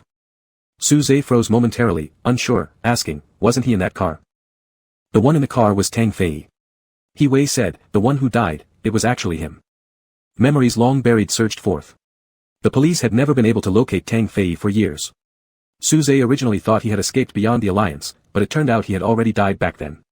"Do you know Jiang Wen?" He was Heyang's bodyguard at the time. After Heyang got into trouble, Jiang Wen found my brother and proposed trading Tang Fei's life for his. My brother agreed and arranged with Tang Fei to help him escape. Thus, on the car the police pursued, it was Tang Fei seated inside. The vehicle had also been tampered with beforehand. After Tang Fei's death, Jiang Wen kept his word and sent my brother out of the alliance. My brother said that even before the incident happened, He Yang had told Jiang Wen not to let Tang Fei go to jail but rather kill him quickly because once imprisoned, many unforeseen events could occur, and immediate death would be more reliable. He Wei continued smiling, if it weren't for this mission, I wouldn't have bumped into my brother sneaking back into the alliance. Although he got shot by a suspect, overall, it was worth it. The first thing I wanted to do upon waking was tell you this piece of good news, He Wei whispered conspiratorially, we Group 17 should be among the first to know. Yeah. Su Zhe knew he should smile, but he couldn't quite manage it. The killer of his father, the man responsible for harming Lu Heyang, over the years, Su Zhe always felt indignant, wishing to hear the news of Tang Fei being caught one day. When he began doubting if that day would ever come, suddenly he learned the man had been dead for more than 7 years. He didn't feel vindicated. It almost seemed calm, yet Su Zhe understood that some matters had finally reached their conclusion, actually, they had ended long ago, he just didn't know until now. And the person who orchestrated all of this was Lu Heyang. There was another person whose whereabouts Su Zhe hadn't asked about, because he had pretty much guessed the outcome. After the club got shut down that year, Xiao Feng must have stayed with He Yu continuously. If later the police tracked down He Yu, they would certainly notice Xiao Feng beside him. To make Tang Fei impersonating He Yu appear more convincing, if Tang Fei was to look truly like He Yu, then He Yu's little follower, Xiao Feng, would also definitely be on that car. Even if Xiao Feng hadn't wanted to go, Tang Fei would have forced him to. Su Zhe tried contacting Xiao Feng numerous times. But messages went unanswered, calls remained unanswered until eventually, that number became disconnected, leaving Su Zhe no choice but to give up. Thinking back now, perhaps there was no response because Xiao Feng could no longer respond at all. There's one more thing, He Wei added, even though you and Jia Hai aren't married yet, I'd like to ask, when are you two planning to get divorced? We're not getting married, close your mouth, Jia Hai interjected. He Wei blinked, looked toward the doorway, identified the figure for a couple seconds, and asked, why do you look thinner? If he hadn't lost weight, he might not have mistaken Jia Hai despite the mask. I'm leaving. Get plenty of rest, Su Zhe exited the room at the right moment. Okay. As soon as he stepped out of the room, Su Zhe heard He Wei ask behind him, is Dr. Qi on a diet? Is it for looking prettier in his wedding dress? Did the bullet hit your stomach or brain? In the final days before New Year's, the examination room buzzed with activity while Lu Heyang stood relaxed by the observation window, chatting on the phone. His ease contrasted starkly with the tension around him, as though the impending treatment wasn't meant for him. After ending the call and leisurely reviewing all unread messages, Lu Heyang put down his communicator and sat in the treatment chair. Su Lian used a cotton swab to disinfect Lu Heyang's gland skin, then picked up the syringe and slowly injected the prepared medication into the gland. The examination room had fallen completely silent, only 2 doctors and a nurse remained. After the injection, Lu Heyang leaned back on the chair as the nurse unbuttoned his shirt and attached electrodes to him. She then tidied up his hair and carefully placed the device on his head. Pressing the start button, both doctors and Su Lian closely watched the neural waveforms and neuron activity displayed across 4 screens, capturing the neural network units that could form memory encodings. This was Lu Heyang's 4th treatment session, and his psychological and physiological advantages stemming from his background as a pilot were quite evident. The first few treatments were the most dangerous, but Lu Heyang had mostly gone through them smoothly. 40 minutes later, the treatment ended. Lu Heyang closed his eyes and adjusted his breathing while the doctor wiped the sweat off his forehead and body. Are you feeling uncomfortable anywhere? Su Lian asked. Lu Heyang shook his head. We'll provide the report as soon as possible, the doctor said. Have there been any recent developments? Not really. I'm still somewhat insomniac, experiencing more dreams. Sometimes fragmented images appear in my mind. Lu Heyang opened his eyes, I've recorded everything and sent it to Dr. Su. Good, we will analyze the data along with the imagery records later. Thanks for your effort. Lu Heyang accepted a glass of warm water from the nurse and took a sip. After resting for about 10 minutes, Lu Heyang put on his coat. Still uneasy, Su Lian reiterated her instructions as she had done before, if you experience hallucinations or auditory delusions, make sure to let me know immediately. Certainly. Lu Heyang smiled slightly, waving at them, Happy New Year. We'll have to bother you again next year. Leaving the building, he walked out of the hall where a jeep was parked. Jiang Wen glanced at Lu Heyang to ensure there were no abnormalities, then opened the passenger door for him to get in. Will you celebrate the New Year in the capital tomorrow? Lu Heyang asked Jiang Wen. No, I'll be going out to meet some friends somewhere else. Jiang Wen asked in return, and you? I'll stay at the base. Isn't Mr. Lin coming back? My dad went to visit my sister, you know how he dislikes the capital. Jiang Wen smiled, saying nothing. Not long after the car left the hospital grounds, fine snow began to fall, and Lu Heyang gazed out the window asking, did it snow here before? Yes, it snows every year in the capital. On the last day of the year, Suze had earned a brief holiday, though he would need to go back for night duty. Originally, he didn't need to, but since one of the colleagues was heading home for the holidays, Suze volunteered to cover the shift. Upon waking up, Suze found the snow had piled thickly, probably having fallen all night. After dressing, he left the house and had breakfast downstairs, even pausing by the roadside to watch children playing in the snow for a few minutes, a rare moment of leisure for him. In the underground garage was Chi Jiahai's car lent to him. Chi Jiahai was also spending the new year at the hospital along with Hiwei. Suze started the car and drove slowly toward the suburbs, passing through the old city district along the way where he intended to clean his old house before traveling abroad. When reaching the mountain road, it began to snow again, or perhaps the snowfall in the mountain area hadn't ceased yet. The road wasn't steep, so driving was manageable, yet Suze stopped by the roadside to fit anti-slip chains on the tires. As he ascended further, the snow grew thicker until finally Suze parked his car on a flat stretch of land and continued walking towards the summit.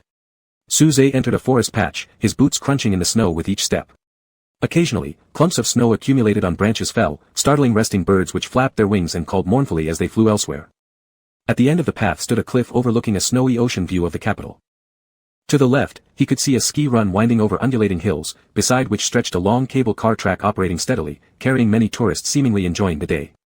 Suze brushed the snow from his hair and cleaned his glasses. Standing alone in such heavy snow might seem bizarre and purposeless to others, but not everything needed a reason behind it, it could just be something one wanted to do.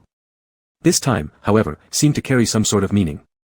When hearing footsteps, Suze thought he might encounter a large wild animal like a tiger. Rigidly turning around, he instead saw someone even more unbelievable than a wild beast. A few meters away stood Lu Heyang covered in snow, staring at him with a calm and scrutinizing gaze. This look made Suze feel as if Lu Heyang was staring at something that shouldn't exist, exuding a sense of vigilance and suspicion, just like Suze also believed he might be experiencing a hallucination. "Colonel." Lu Heyang didn't respond but stepped closer to him. Suze dismissed the idea of a hallucination, as he had never experienced such an illusion before, and Lu Heyang appeared too real to be mistaken for anything but truth. Suze recalled Lu Heyang once mentioning camping here with Hiwei, perhaps it was why Lu Heyang happened to be in this place today. Suze wanted to reach out and brush the snow off Lu Heyang's body but restrained himself, instead asking, "Are you here alone?" Lu Heyang's attitude was somewhat distant. "I saw footprints while coming over." "How would you end up here?" "Just checking out the view." Lu Heyang shifted his gaze toward the distant ski slope. "Dr. Su." He hesitated momentarily before continuing, "Is Dr. Su here for skiing?" "I've never skied." Suze replied. Lu Heyang drew his focus back, looking at the side of Suze's face, and asked, "Just here to see the snow?" The capital received snow every year. In the winter after Lu Heyang went abroad, Suze had come here for the first time to watch the snowfall, just as Lu Heyang had described, how much better the scenery looked covered in snow. In the silence, the sounds of the wind and falling snow grew clearer. Suddenly, Suze said, "Colonel, may I ask you a question?" As he spoke, Suze looked up at the sky. In that instant of his upward gaze, Lu Heyang felt as though the wind had stopped, the snow halted, white turned green, winter transformed into summer, morning became night, and the vast open space around them had been enclosed within a tent. The soothing buzz of insect calls arose faintly. Yet the body could still feel the cold, and there was no change in what stretched out before their eyes. Lu Heyang realized he was simultaneously seeing two images, one in his mind, one right in front of him. In the memory inside his mind, Suze also gazed at the sky, wearing an expression akin to making a wish. When flying in the sky, the present-day Suze began speaking. Lu Heyang heard another Suze say, "I hope you are free." Then they both turned to look at him, one cloaked in snow, the other wrapped in moonlight, standing on either bank of a chasm through time, yet with identical expressions and gazes. "Do you feel free?" "Wish you freedom." A blessing did not require a response, and Lu Heyang knew that the past version of himself must have given none. Thus, Lu Heyang answered the present-day Suze, saying, "Yes." Hearing this, Suze smiled, saying, "That's good," giving the impression that the person who seemed truly free was him. "There is one more thing," Suze continued. It seemed he was talking more than usual today. Slightly lowering his eyes, Lu Heyang looked at him. "What is it?" "You gave me 3 opportunities in the past." "What kind of opportunities?" "Chances to make requests from you." Suze wasn't sure if this agreement would still hold because of Lu Heyang's loss of memory, but he voiced it anyway. "I used up 2 in high school, and now there's 1 left." In fact, Lu Heyang almost didn't want to hear further. Judging by Suze's character, he could almost guess what Suze might bring up. But Dr. Su not only talked more today, he also persisted. He confirmed with Lu Heyang, "Does it still count?" Of course, Lu Heyang responded, showing no trace of insincerity. "In a few days, I'll be leaving." Snow had piled up on Suze's glasses frame, like 2 tiny white hills. Lu Heyang intended to remind Su Zhe to wipe his glasses and suggested he needn't bother finishing his unfinished statement. Afterward, can we keep in touch? Unlike expectations, Lu Heyang paused for 2 seconds, asking, what do you mean? If Colonel Lu has time, could we call or send messages? Su Zhe explained. We might both be busy during the day, but at night, a little later, can we chat? Even just a few words would work. He didn't plan to inquire about Lu Heyang's memory treatment. Had it started? Were there any developments? He didn't intend to ask these questions. Since Lu Heyang had already made a decision and acted upon it without telling anyone, it was best not to mention it. It violated military regulations, and refraining from bringing it up was the most appropriate action. What will we talk about? Lu Heyang objectively questioned him. Su Zhe's answer was extremely straightforward. I'll figure it out when the time comes. Alright, agreed, Lu Heyang responded. Nodding his head, Su Zhe wore a slightly delighted expression. These words he had thought through for quite some time, originally assuming he wouldn't meet Lu Heyang again before going abroad and planning to message him to say these things. However, unexpectedly meeting today provided an opportunity to say them face to face instead. The snow kept falling, drenching them into 2 snowmen. Su Zhe felt as if he saw Lu Heyang's white-haired appearance and thought that he probably looked the same. Lu Heyang looked at the ski slope again. We probably won't have time this year. Skating, Lu Heyang said, I'll teach you next winter. Su Zhe slowly blinked, his face frozen stiff. Alright. Desires difficult to express. Chapter 93. On the 4th day of the new year, Su Zhe simply packed his luggage, and Qi Jiahan drove him to the airport. Huang Liling didn't come to see him off. Su Zhe was carrying Huang's project with him, and in a few days, Huang would also arrive at the institute. How is He Wei doing? What can go wrong with him? Qi Jiahan said flatly, his mouth will be sewn shut by someone one day. He likes you, Su Zhe said. Even when mistaken about Su Zhe and Qi Jiahan getting married, He Wei still wanted Su Zhe to be the first person to know about Tang Fei's death after waking up from surgery. Su Zhe felt like he should do something for He Wei too, maybe hint at something to Qi Jiahan. Qi Jiahan was silent for a few seconds before opening his mouth. If I were with him, who do you think would be the happiest person? Before Su Zhe could answer, Qi Jiahan continued, my father and my stepmother. Do you know what position He Wei's father has now reached? Qi Jiahan calmly stated, there will not be a more satisfying family-in-law for my dad than this. It would be a perfect union for my father. That's the reason why, as long as I am his son, I'll never escape being treated as a bargaining chip. It's not just He Wei, any rich or powerful alpha, I won't consider. Though this suggestion was absurd, Su Zhe still tried. What if you don't get married? He Wei's parents only have one son. Do you think they'd allow him to remain unmarried? Alright. Su Zhe nodded, it's your decision. In fact, these past few days, Qi Jiahan noticed that Su Zhe seemed a little different, though specifically he wasn't sure. But it must have been related to Lu Heyang. Therefore, he intentionally asked, so, do you think that our promise to register our marriage still counts? Sure enough, Su Zhe hesitated, pausing for a moment before saying, maybe it doesn't work out anymore. Why? Qi Jiahan feigned confusion, didn't you say you'd help me? I can help in other ways, Su Zhe responded uncomfortably but firmly, just not with this. Then tell me why. Qi Jiahan turned his head and looked at him, why? Why? Su Zhe was forced to come up with an excuse, getting registered shouldn't be so rash. Qi Jiahan smiled, so what you're trying to say is, your lie written all over your face might have already been discovered by Lu Heyang from the start. And you probably think you hid it pretty well. Recalling the past, whether it was high school or the present, it seemed indeed like that. Su Zhe remained silent. At the airport, Su Zhe sent his luggage for check-in.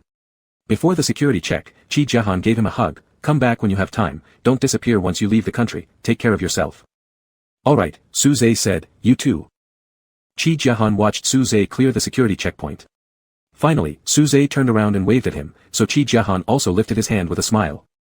Throughout his undergraduate years, Su Zhe always sent him off to study abroad. This time their positions were swapped.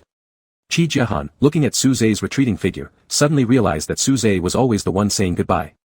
Fortunately, even if Su Zhe appeared lighthearted now, there were certainly things he still cared about in his heart. Having things one cares about is good, otherwise a person would be blown away by the wind, no longer aspiring to possess their own piece of resting ground. When the plane landed, it was already night.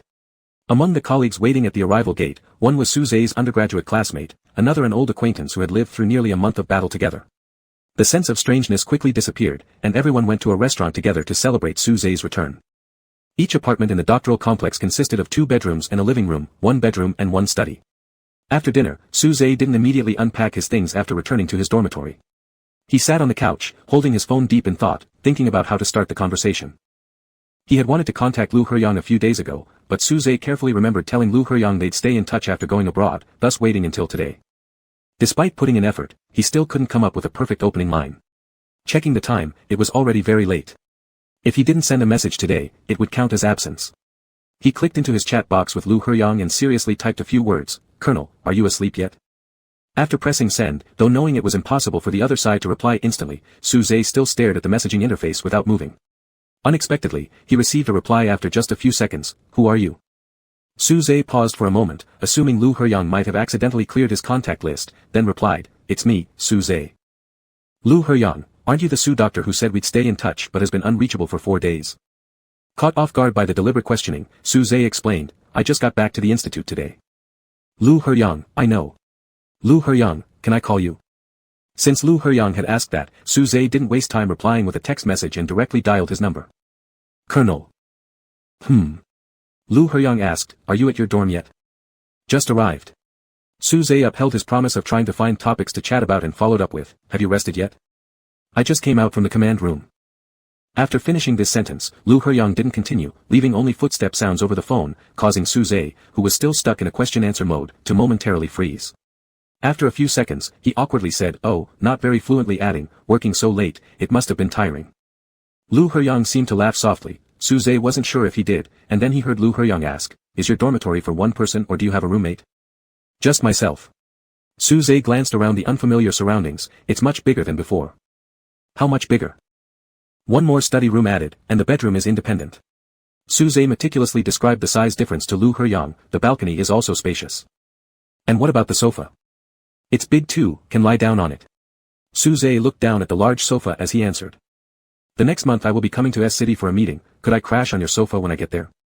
Lu Heyang coming to S City, Lu Heyang sleeping on his sofa, both pieces of news threw Su Zhe off balance, and he sat straighter while asking, "When?" "Roughly early next month, the government alliance has a meeting, but they haven't set the exact date yet." Su Zhe quickly thought it through, saying, "Today's only the 6th. Meaning there was still over a month left. Why does that sound so disappointing?" Lu Heyang addressed him, "Dr. Su. Even if, I'm lying, was clearly written all over his face right now, as long as he wasn't face to face with Lu Heyang, he wouldn't discover it." Su Zhe replied, "No, not disappointed." "That's good. Taking a flight should be exhausting, go rest early." Su Zhe nodded through the phone, hesitating for a moment before asking again, "Is today, alright?" "You mean what?" "Talking like this, is it alright?"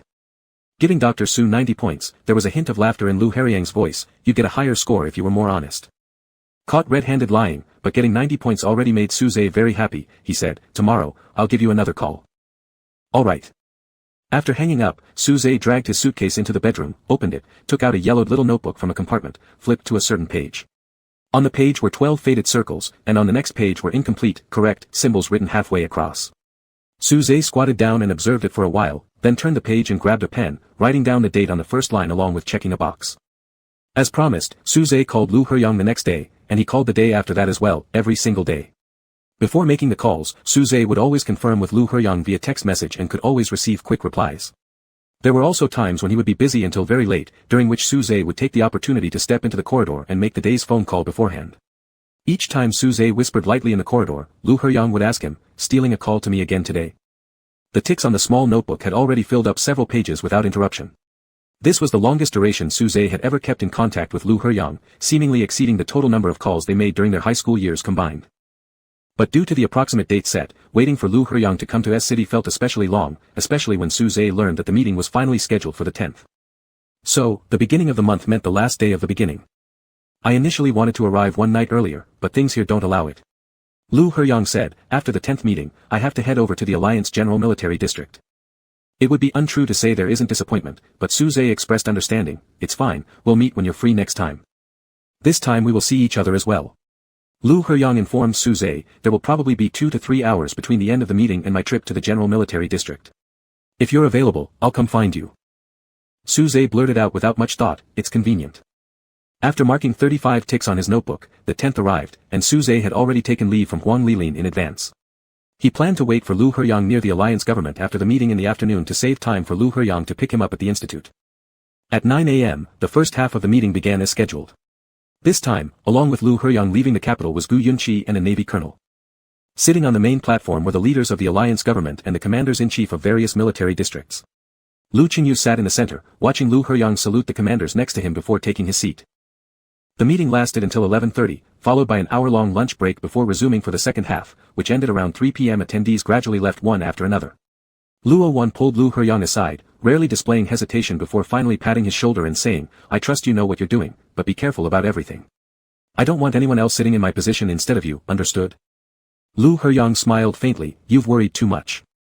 Luo Wan glanced behind Lu Heyang, lifting his chin slightly and said, "Someone's looking for you." Turning back, Lu Heyang saw a government official standing not far away, smiling professionally and apologizing, "Sorry for interrupting, but Chairman Lu requests Colonel Lu visit his office." "You go ahead," Luo Wan said, "I'll head to the military district." "All right." When they reached the entrance of Chairman Lu Qingyu's office, the secretary opened the door and invited Lu Heyang inside. There was a chair in front of the desk, but Lu Heyang didn't intend to sit down, only asking, "What does the chairman need me for?" It had been many years since he last called Lu Qingyu Dad, starting when Lin Yumian divorced Lu Qingyu. That year, after losing her memory due to a kidnapping incident, Lin Yumian hired a professional psychological counseling team to treat Lu Heyang. However, during the process, Lu Heyang vaguely sensed something amiss. He realized that the psychological suggestion and memory interference he was receiving was stronger than the recovery of his actual memories. These doctors seemed to be attempting to alter his memories. When Lin Yumian found out this fact, she nearly trembled in anger, immediately stopping all psychological treatments for Lu Heyang and flew to S-City to confront Lu Qingyu. 3 months after returning from S-City, Lin Yumian completed her divorce procedures, completely shedding the title of chairman's spouse. As for why Lu Qingyu agreed to the divorce, Lin Yumian never disclosed it, and neither Lu Heyang nor Lu Qingmu ever asked. Lu Heyang took a straightforward approach, and Lu Qingyu was equally direct, "I hear you're undergoing psychological treatment. Is there a problem with that, Chairman? Has it been reported to the military department?"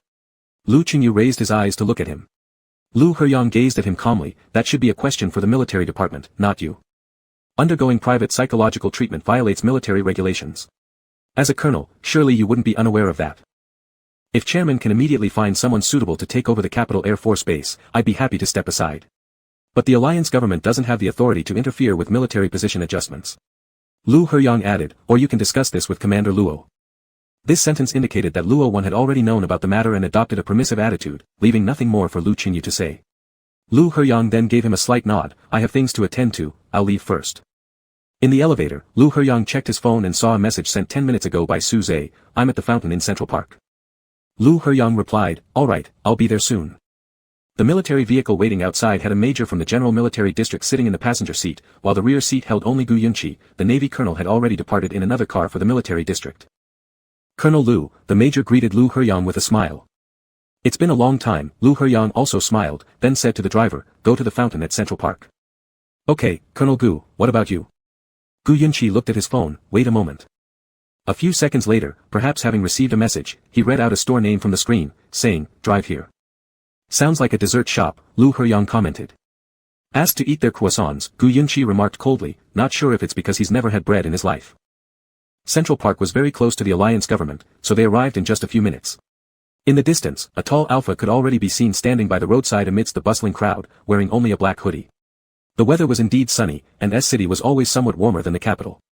"Hey," the major exclaimed in surprise, "isn't that Dr. Su?" As Lu Heyang was just removing his military cap, upon hearing this, he turned to the major, "Do you know him?" "Kind of. 2 years ago, I met him at the front line of the Western Theater Command. That was when you went for reinforcements. Dr. Su asked me where your troops were specifically located, so I helped him check. It turned out that you had just led your team to fly to another area about 15 minutes earlier. It was such a close miss," the captain said. "I thought Dr. Su was looking for someone in the Air Force, but it turns out he was searching for you." Gu Yunqi glanced at Lu Heyang, who hadn't said anything, and said softly, "Invite me to your wedding, and I'll take the main seat." The car pulled over to the side of the road, and Lu Heyang got out. When Su Zhe saw him, he paused, his lips curling into a smile before suddenly noticing Gu Yunqi in the back seat and the major in the passenger seat lowering his window, waving at him with a familiar face. "Dr. Su, do you remember me?" Su Zhe quickly recalled who it was. "Yes, Major Yu." He regretted standing in such an exposed spot now, despite it being a casual encounter. Since Lu Heyang held a special status, unnecessary associations should be avoided as much as possible. This was why Su Zhe never directly mentioned wanting to find Lu Heyang when asking Major Yu for the location of that Air Force unit. While Su Zhe was thinking this, Lu Heyang's hand had already settled on his back, leading him forward as he bid farewell to Gu Yunqi and the others. The car started moving again, and the major was still a bit surprised. Colonel Lu and Dr. Su seemed to have a good relationship. "All right," Gu Yunqi replied, then took out his phone and sent a physical examination report from 8 years ago to Lu Heyang with swift movements. The fountain area was bustling with lively couples taking photos, running children, and a rainbow refracting through the sprayed water droplets under the bright sunlight. As they crossed through the crowd under the brilliant sunlight, Suze felt an unreal sense of wonder, possibly because they had been calling each other almost every day for more than a month, creating a peculiar sensation akin to meeting an online friend in person. Lu Heyang took off his military uniform jacket, draping it over his arm. After a moment of thought, Suze asked, "Shall we walk along the seaside promenade?" The crowd noise made it hard for Lu Heyang to hear clearly. "What? Do you want to go to the beach?" Suze moved closer, asking again. "Sure, whatever you decide." Walking through the park's forest for dozens of meters, they reached the sea. The sound of voices faded instantly, replaced by the wind and the tides. "Are you getting used to living here?" Suze nodded. "It feels like just switching to another lab." Indeed, for someone like Suze, who wasn't enthusiastic about socializing or entertainment, there wasn't much difference no matter where one lived. "This place is more livable than the capital," Lu Heyang said. "There's also plenty of delicious food here. Remember to eat well." For the past month, Suze had eaten mostly at the Institute's cafeteria, and likely would continue to do so in the future. Still, Suze calmly agreed, "Okay." Looking at his watch and glancing to the right, Suze then asked Lu Heyang, "Do you want some juice?" "Sure. I'll get it." Suze wasted no time, immediately heading off. Lu Heyang's gaze followed Suze's back until it stopped 10 meters away at a shop, watching him place an order and wait on the side. Suze's waiting was purely patient, without checking his phone or looking around, only occasionally checking his watch even though the juice-making process was actually quite short. Suze bought 2 cups of green grapefruit juice, which he remembered Lu Heyang drinking during high school, and coincidentally this store was famous for its green grapefruit juice. He also bought a custard tart, separately packaged in a paper bag and held in his right hand. After collecting everything, Suze looked up, seeing Lu Heyang standing in the same spot, one hand resting on the railing while answering a call, the wind ruffling his hair and causing his military uniform draped over the railing to sway gently. It was a very brief call. By the time Suze was halfway there, Lu Heyang had already returned his communicator to his waist and looked up at him. Upon making eye contact, Suze quickened his steps. A few strides later, a large seagull suddenly swooped down from the side at incredible speed, snatching the custard tart from Suze's hand and even brushing against his head with its wings before flying far away. Suze stopped midway, staring at the crumpled empty paper bag in his hand and then at the gull that had already flown off. Grabbing his military coat, Lu Heyang approached Suze and gripped his wrist, checking if he had been scratched. "My colleague warned me to be careful about seagulls when eating here," Suze responded after regaining composure. "I forgot." "Good thing you're not hurt," Lu Heyang couldn't help but laugh. "What did the seagull steal?" "A custard tart. I was going to ask if you wanted to try some." "Never mind, we can just have the juice." Suze nodded, taking out one of the green grapefruit juices. As Lu Heyang reached to take it, Suze noticed a few needle marks on his hand, 2 or 3 in total, with a faint bruise around the newest one. Trying hard to pretend he hadn't seen them and to stay calm was proving difficult. Suze stared at Lu Heyang's hand for several seconds before tearing his gaze away. They continued walking, and gradually, the number of pedestrians around them decreased. Suze slowed his pace, lagging slightly behind Lu Heyang. He tilted his head to look at the back of Lu Heyang's neck, spotting through the collar of his shirt some needle marks on the glands there. "What's wrong?" Lu Heyang turned back. "Nothing," Suze replied as he resumed walking alongside him. The two slowly stopped by a railing, where the sea waves crashed against the stone walls beneath their feet. Suze glanced at his watch again. Despite exchanging only a few words with Lu Heyang, almost half an hour had already passed. This kind of countdown-like meeting reminded him of an experience many years ago. It left a deep impression, and Suze felt uneasy. "Don't keep checking the time," Lu Heyang placed a hand on Suze's back. "I'm not here to say goodbye. We'll meet many more times." It felt as though his heart, which had been aimlessly floating, was now being supported by this hand. Suze asked, "Will we?" "We will," Lu Heyang gave him a definite answer. This was highly effective. Suze visibly relaxed, taking a sip of juice before hesitating a moment and asking, "Why always 90 points?" They had been talking on the phone for over a month, and at the end of many conversations, Suze would ask Lu Heyang how the chat went, like a customer service agent interested in user ratings. The response was always 90 points. Suze wanted 100 points. He needed feedback for improvement from Lu Heyang. "Because for me, perfection is 90 points, Lu Heyang glanced at him and said, "Ever since Dr. Su initiated that first call, it has been perfect." Suze wore an expression similar to when the seagull snatched his food and flapped its wings against his head. He heard himself asking Lu Heyang, "Are you happy to receive my calls?" "Yes, I am," Lu Heyang replied. "I wait for your calls every day, and I'll continue waiting, so don't forget." This caught Suze off guard. When he learned that Lu Heyang was undergoing memory restoration treatment, Suze didn't expect much. He simply chose to reciprocate Lu Heyang's step by stepping forward himself. Keeping in touch, calling daily, wasn't about tracking Lu Heriang's progress in treatment or testing whether he had regained memories. Suze just thought the treatment was arduous, and spending a few minutes each night on the phone wouldn't take up too much of Lu Heriang's time but could fulfill his wish to accompany him. That was all there was to it. Suze didn't know that Lu Heriang also waited for his calls or that Lu Heriang was happy because of them. Suddenly, Suze realized every decision had meaning, acting as turning points. Before Lu Heriang decided to undergo treatment and before Suze decided to maintain contact, even kissing Lu Heriang left him suspended and uneasy. But today, after Lu Heriang said he was happy, Suze felt as though his entire body was filled, full of a solid reality. A bubble easily popped, transformed into a fully stuffed rice sack. Suze hadn't even noticed that he was smiling, promising Lu Heriang, "I'll keep calling you every day." Right after saying this, his phone rang very conveniently. Suze apologized to Lu Heriang and answered a colleague's call regarding the storage location of some documents. Seeing that their conversation wasn't going to end any time soon, Lu Heriang took out his phone, planning to inform Gu Yunqi that if he didn't want to wait, he could head to the military district first. However, he discovered that the other party had sent a document half an hour earlier, named with a string of date numbers, from a late summer day 8 years ago. Lu Heriang opened the file, slowly scrolling through the screen, pausing for at least 15 seconds on a certain page before continuing to browse downward. After ending the call, Suze intentionally checked the call duration, 4 minutes plus a bit, very short, but receiving it during the meeting with Lu Heriang still made Suze somewhat heartbroken. Turning his head, he saw Lu Heriang looking at his phone, frowning slightly. Suze asked, "Is something the matter?"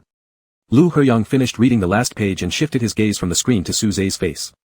Suze didn't quite understand the way Lu Heriang was looking at him, finding it somewhat peculiar, and he asked again, "What's wrong?" "Yunqi sent me a health check report." Lu Heriang looked at him, "but I don't quite understand it." "If it's convenient, you can show it to me," Suze said. Although he also didn't understand why Gu Yunqi, who had both military doctors and personal physicians, sent the health check report to Lu Heriang. Lu Heriang handed the phone to Suze, "Thanks for your trouble." When Suze looked at the first page, he immediately sensed something was off. This wasn't the standard health check report format from the military hospital. He skipped over less significant details like height, weight, and vision, scrolling to the blood tests and pheromone levels. Most of the results were normal, but the few that weren't were alarming. Then, he saw the conclusion under the ultrasound report, pseudo-pregnancy. Those two words jolted his mind, bringing up distant memories. Stiffly, Suze flipped to the last page, where the signature, Gu Yunqi, appeared, written in handwriting that perfectly matched his own. The tip of his finger grazed the top of the screen, returning him to the first page. Beside the age category, clearly printed, was 17. The sea breeze was blowing so strongly that Suze could barely hear anything else. After fumbling twice, he managed to find the lock button, turning off the screen before handing the phone back to Lu Heriang. Lu Heriang slipped the phone back into his pocket and then asked Suze, "What about the child?" "There was no child," Suze responded faintly, his mind drifting back to that night when Lu Heriang had discovered the pregnancy test stick. Lowering his eyes, he said quietly, "It was just a pseudo-pregnancy." Only now did Suze realize that the disappointment and emptiness from back then still lingered. He thought Lu Heriang might ask, "Why didn't you tell me the truth earlier?" Or perhaps say, "Don't lie to me again." But neither came. Instead, Lu Heriang simply extended his hand. Suze looked up, hesitating for 2 seconds, unsure, and then took one step closer to Lu Heriang. Awkwardly, he wrapped his arms around Lu Heriang's waist, lowering his head to bury his face in Lu Heriang's shoulder. By the sea in a foreign land, with no one recognizing them, Suze willingly held on to this embrace. As Lu Heriang embraced Suze, his right hand slid from Suze's back to his neck, lightly patting it. He said, "Give me a little more time." Knowing that Lu Heriang must have guessed that he was aware of his treatment, Suze maintained their unspoken understanding, replying, "It's fine." Even if it would take a long time, even if Lu Heriang couldn't recall everything in the end, it wouldn't matter. Suze had complete patience when it came to waiting. Since many years ago, he had been prepared for the worst, abandoning any expectations, always navigating life with this kind of mindset. Even being able to embrace Lu Heriang like this was already the best outcome Suze could ever imagine. The orange glow of the sunset covered the sea surface. For 2 hours, from afternoon to evening, Suze and Lu Heriang walked through the entire scenic path. Gu Yunqi sent a message, informing Lu Heriang that the car was already waiting at the exit. To get to the exit, they had to pass through a small path. When they reached the 1/3 mark, Suze gathered his courage, heart pounding fiercely as he reached out to hold Lu Heriang's hand. Lu Heriang glanced at Suze and returned the grip. For less than 2 minutes, until they finished the small path, Suze let go of his hand voluntarily, only to catch sight of the parked military vehicle nearby. He worried whether he had loosened his hand too late. "Rest early tonight," Suze said. Having flown 5 hours overnight to arrive here and not having napped after the meeting, Suze increasingly felt himself guilty for taking away Lu Heriang's rest time. "I'll rest after we finish talking on the phone," Lu Heriang replied, raising his hand to briefly touch Suze's neck with the back of his hand. "I'm leaving first." Okay. After getting into the car, Lu Heyang rolled down the window and waved to Suze. Standing amidst the fading sunlight, Suze watched him intently. The car started moving. The deputy driver in the front seat was dozing off, while Gu Yunqi was looking at his phone and saying curiously, I wonder what people would think if they knew Colonel Lu spent 2 hours strolling with someone. Dr. Su's time is also precious, Lu Heyang replied. The whole car smelled of bread. Glancing backward, Lu Heyang saw an object half a meter tall on the rear seat. Are those all croissants? He asked. 80 of them, Gu Yunqi said without looking up. If he likes them, let him eat his fill. The frequency of making covert phone calls began to increase as the project in hand approached the crucial phase of submission. Suze spent day after day in the lab or in front of his computer. The brief moments in the hallway every evening talking with Lu Heyang became the most relaxed periods of his day. In a way, Suze felt it was actually Lu Heyang who was supporting him. Spring arrived sooner in City S compared to the capital. Within less than 2 months, Suze had completely shed his winter clothes, whereas the icy winds in the capital had yet to relent. Even Qi Jiahan complained over the phone about how unusually long the winter seemed to be this year. At around 10 o'clock in the evening, Suze was organizing experimental data when the door suddenly swung open. A colleague entered holding a phone, whispering mysteriously, what should we do? We've got a traitor among us. In full view of everyone, he pointed straight at Suze, announcing, congratulations. You've won this year's Future Doctor Award from the Alliance. Before Suze could fully process what had happened, he was already surrounded by 4 or 5 colleagues who put their arms around his shoulders, hugged his waist, patted his back, and demanded that he treat them to a meal. The commotion only subsided when Huang Liling entered the room. Seeing the celebration, he smiled and said, how did you guys get the news faster than I did? The Future Doctor Award was the highest honor given to all military medical students across the Alliance. There was no application process. Recipients were usually selected from among doctoral candidates based on publications in journals, research initiatives, clinical rotations, and frontline support missions. Professor, is this official? One of them asked. If it is, let's call it a day and make Suze buy us night snacks. It is official, Huang Liling confirmed. As for the night snacks, ask Suze. Still dazed, Suze replied, no problem. After a brief discussion, everyone went back to their work. However, Suze was already distracted and, after organizing his data, went out into the corridor. He sent a text to Lu Heyang, asking if it would be convenient to have a phone call. Previously, Lu Heyang always replied within half a minute. This time there was no reply.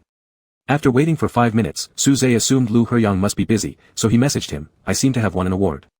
Tonight I'll need to treat some people to night snacks, so we probably won't be able to talk tonight. See you tomorrow. It wasn't until after eating night snacks with his colleagues and returning to his apartment that Suze received a message from Lu Heyang, good, take care. Lu Heyang didn't ask about which award it was, likely showing little interest. It was already past midnight, and Suze resisted the urge to respond. After brushing his teeth and washing up, he went to bed. When his phone rang and woke him up, Suze thought it was morning, but no light seeped through the curtains. In a daze, he answered the call, hello. The breathing on the other end was heavy, and Suze immediately became alert, Colonel. I woke you up, Lu Heyang admitted. Rain sounds and faint thunder came through from the other side. Suze sat up in bed, what's wrong? I had a nightmare. At 3:30 in the morning, Suze didn't believe Lu Heyang would call him just because of a bad dream. Trying not to overthink it, he softly asked, what was the dream about? I forgot as soon as I woke up, Lu Heyang said in a low voice. You mentioned winning an award. What award was it? The Future Doctor. There will be an award ceremony 2 weeks from now. Congratulations. Lu Heyang's breathing seemed to relax slightly. The situation at the Western Combat Zone isn't good recently. Have you received any notice about providing support? I've already confirmed I can be ready at any time, Suze replied. Once the project proposal is submitted, I should have some free time for a while. So, you're the Future Doctor, Lu Heyang said, perhaps smiling faintly. Suze lay back down, listening to the continuous rain from the other end of the line as though it were raining in his own city too. He asked, does this phone call count toward today's tally? It counts toward yesterday's. We'll have our daily call later tonight. Feeling content, the sound of the rain lulling him, Suze closed his eyes halfway and mumbled, then let me mark yesterday's box off. What box? One for each call we have. Do you mark one every day? Question after question passed between them. Suze barely remembered how he fell asleep but clearly recalled Lu Heyang saying, good night, and then himself repeating it. Yet, it seemed a long time after that when Suze vaguely heard the beep signaling the end of the call. Half a month later, the Future Doctor Honor Medal presentation ceremony was held as scheduled. 9 winners from different military medical universities across the Alliance were awarded. Huang Liling dressed even more formally than he would for his own award ceremony, but his expression was grave. Leaving for the combat zone at 2 in the morning, Suze, you really know how to push yourself, he said breathlessly. So, you're going to pick up your award and then join everyone for a celebratory dinner before heading straight to battle? To the Central Military Hospital in the combat zone, it's not exactly the front line, it won't be dangerous, Suze reassured him. Huan Liling waved his hand dismissively, not wanting to say more. He took a big sip of tea from his thermos and then took his seat on the leadership platform. Suze was the third to go on stage. Wearing a black formal suit jacket over a brand new white lab coat, he looked dignified and clean-cut. The military doctor general from the main headquarters of the Alliance pinned the honor medal, engraved with the recipient's name and school, onto the white coat. Suze accepted the trophy and bowed respectfully to the general under the camera flashes. Following the award ceremony was an individual acceptance speech for the winners. During the break, Suze took a picture of the trophy and sent it to Lu Heyang in Chijiahan. Truthfully, he didn't have many people with whom he could truly share his joy. Chijiahan was one, and now Lu Heyang was another. Chijiahan quickly replied, "If I weren't tied up at the hospital, I'd be touching your trophy right now." After about 10 minutes, it was Suze's turn to go on stage. He had already rehearsed his acceptance speech many times. Under the spotlight, he felt no nervousness and spoke calmly and clearly. Huan Liling sat in the audience, looking at his quiet and intelligent student with a mixture of concern and pride. As Huan Liling watched, he noticed something odd about this quiet and intelligent student.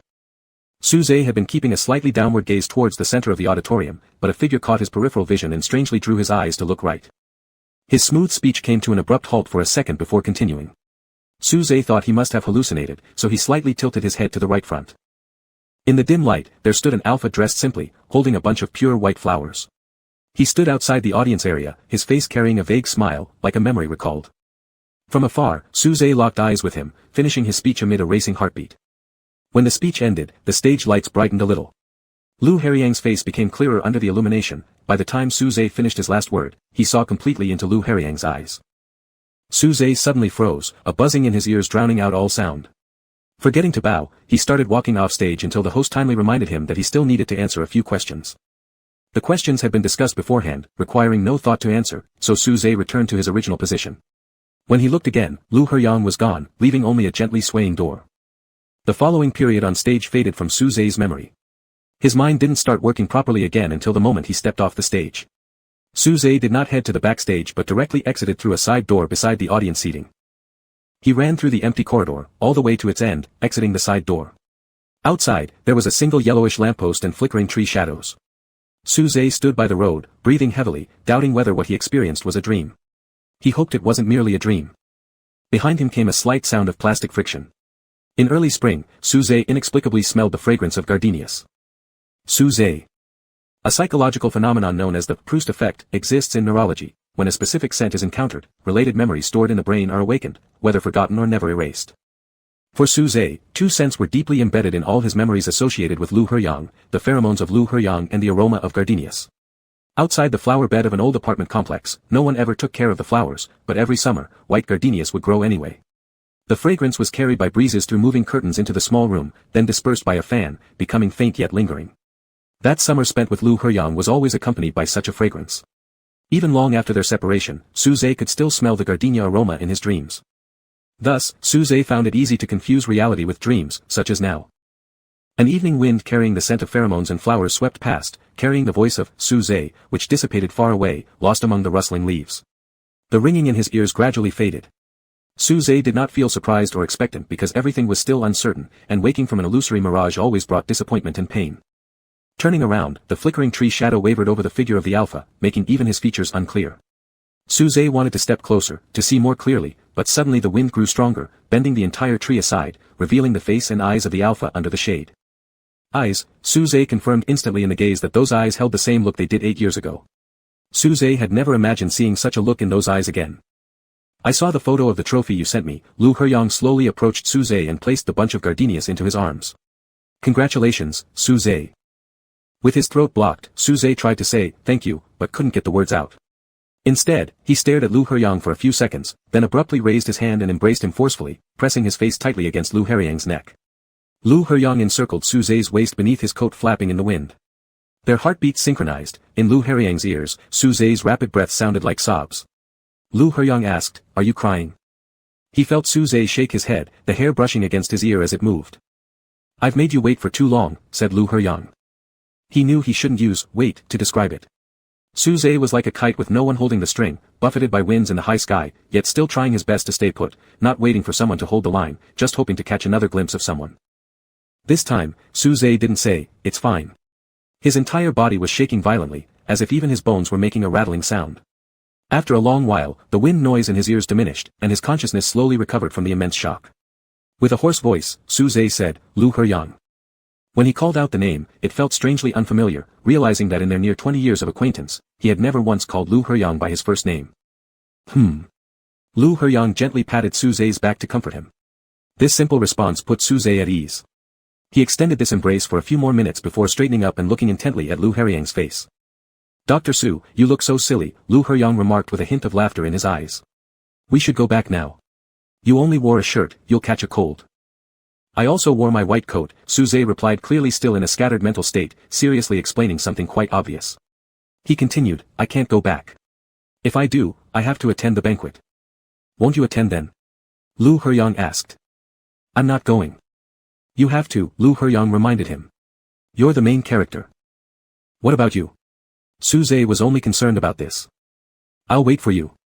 Lu Heyang cupped half of Suze's face, which had been chilled by the wind, in his hand. "Call me when it's over." Suze nodded but had no intention of going back. He almost couldn't take his eyes off Lu Heyang, still looking at him. Lu Heyang took off Suze's glasses, covering his eyes, and told him, "I am leaving for the war zone soon. Remember not to drink alcohol." Suze blinked, his eyelashes brushing against Lu Heyang's palm. Lu Heyang stood by the side door and watched as Suze carried the gardenia flowers back to the backstage through the corridor. Suze turned back every few steps to confirm that Lu Heyang was still there.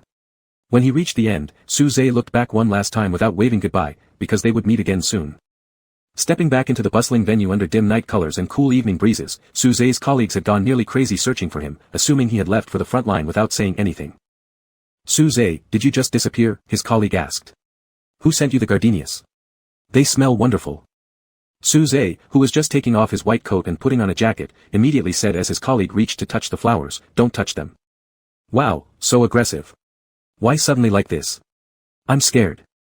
They were sent by an old friend I haven't seen in a long time." Suze hastily zipped up his jacket, stuffing his white coat into his bag. He carefully picked up the flowers. These were important evidence tied to Lu Heyang, and such evidence mustn't be touched by others lightly. What should have been a joyous celebration party saw Suze vanish from the table after 10 minutes. Inside the elevator, he messaged Huang Liling to apologize to him and the other colleagues, claiming that he had to prepare some things at the apartment because of the early morning departure for the war zone. "Huang Liling, are you trying to upset me?" Before Suze could reply, a dozen seconds later, Huang Liling sent another message, "Be careful, take care of yourself, come back safe." Suze typed 2 words, "Definitely will." After exiting the gate, Suze made a call to Lu Heyang. The call connected quickly, and at the same moment, Suze heard a short beep from outside as well as Lu Heyang's voice saying, "I'm at the gate." Lifting his gaze, Suze instantly spotted the military vehicle, forgetting all about hanging up as he stepped down the stairs. During the 15-minute ride, Suze's mind was chaotic yet empty. It seemed like he was contemplating many issues, but he actually hadn't drawn any conclusions. The bunch of white gardenias rested silently in his arm, and even during the dinner, Suze clutched the bouquet tightly, unwilling to let go. He assumed his colleagues must have thought he was losing his mind. Lu Heyang remained silent, driving smoothly. Arriving at the dormitory entrance, Suze worked very hard to concentrate, finally remembering the lock password. Lu Heyang observed him input the numbers, which were the same as those for the graduate student dorms at the military medical university he used to frequent. Knowing this, he might have spared Suze some trouble earlier. Inside the door, Suze placed the gardenias carefully on the coffee table. Then, he stared into Lu Heyang's eyes again. The living room light was too bright, forcing Suze to divert his eyes after watching for a little while until Lu Heyang questioned him, "Have you packed your things?" "I guess not." Suze didn't know where to place his hands. He said, "Let me pack now." He went to the bedroom, opened the suitcase, and started to place some simple clothing inside. An out-of-season sleeveless shirt accidentally came out, and Suze returned it to the wardrobe. However, after flipping through twice, the sleeveless shirt appeared again, and Suze put it back once more. By the 4th time the sleeveless shirt resurfaced, Lu Heyang beside him grabbed Suze's arm and said, "Calm down before packing." Failing to calm down, Suze was instead at his most disoriented at this moment, his breathing becoming erratic. Lu Heyang gripped the side of Suze's neck, his thumb grazing under Suze's jaw as he asked, "Did I scare you?" "No." Suze's voice trembled slightly. "I thought it was a dream." Lu Heyang looked at him and finally pulled him into his arms, saying, "Sorry. I should have considered more back then."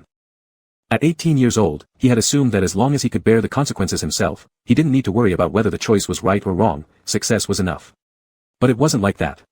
When snippets of those memories occasionally surfaced, Lu Heyang felt no joy, relief, or satisfaction. The first emotion that arose was regret, a rare emotion for him over anything.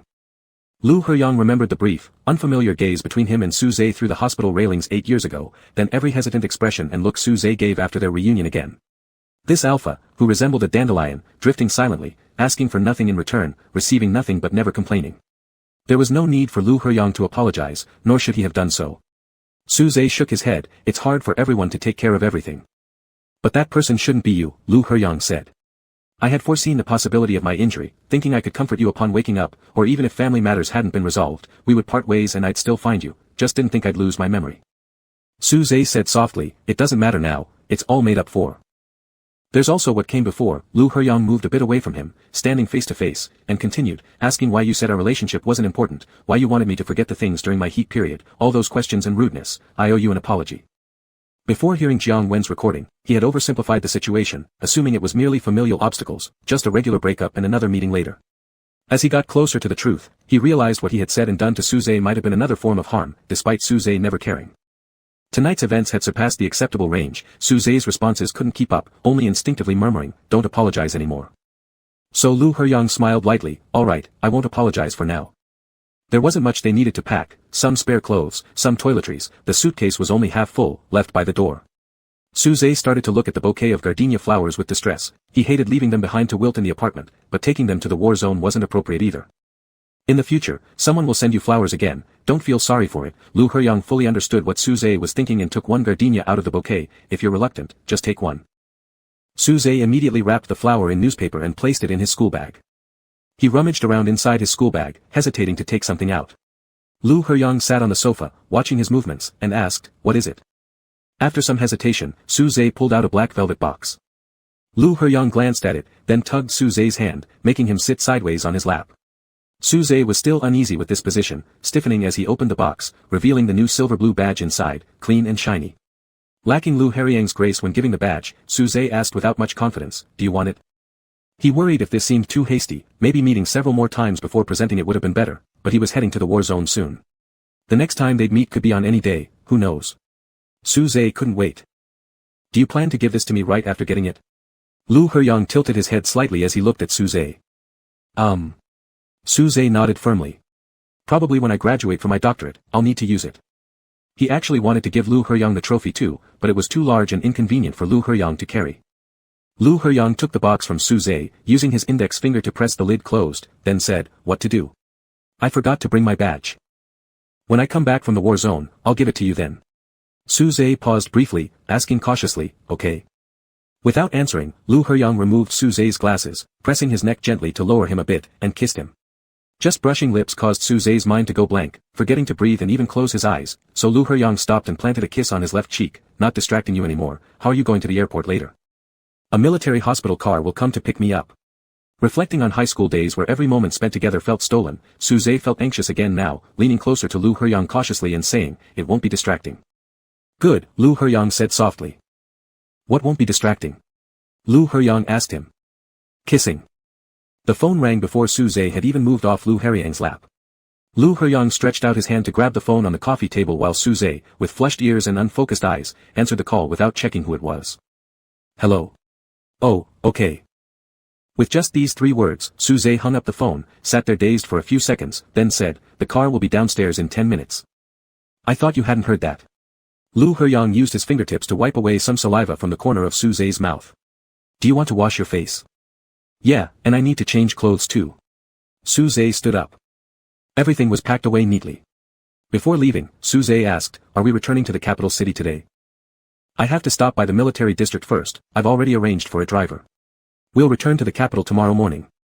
We can wait here for the driver, it's a bit cold outside. Alright, then I won't see you off downstairs. Lu Heyang opened the door. I'll make sure to turn off the lights and lock the door for you when you leave. Su Zhe stood in the corridor, feeling as if they'd been living together for a long time.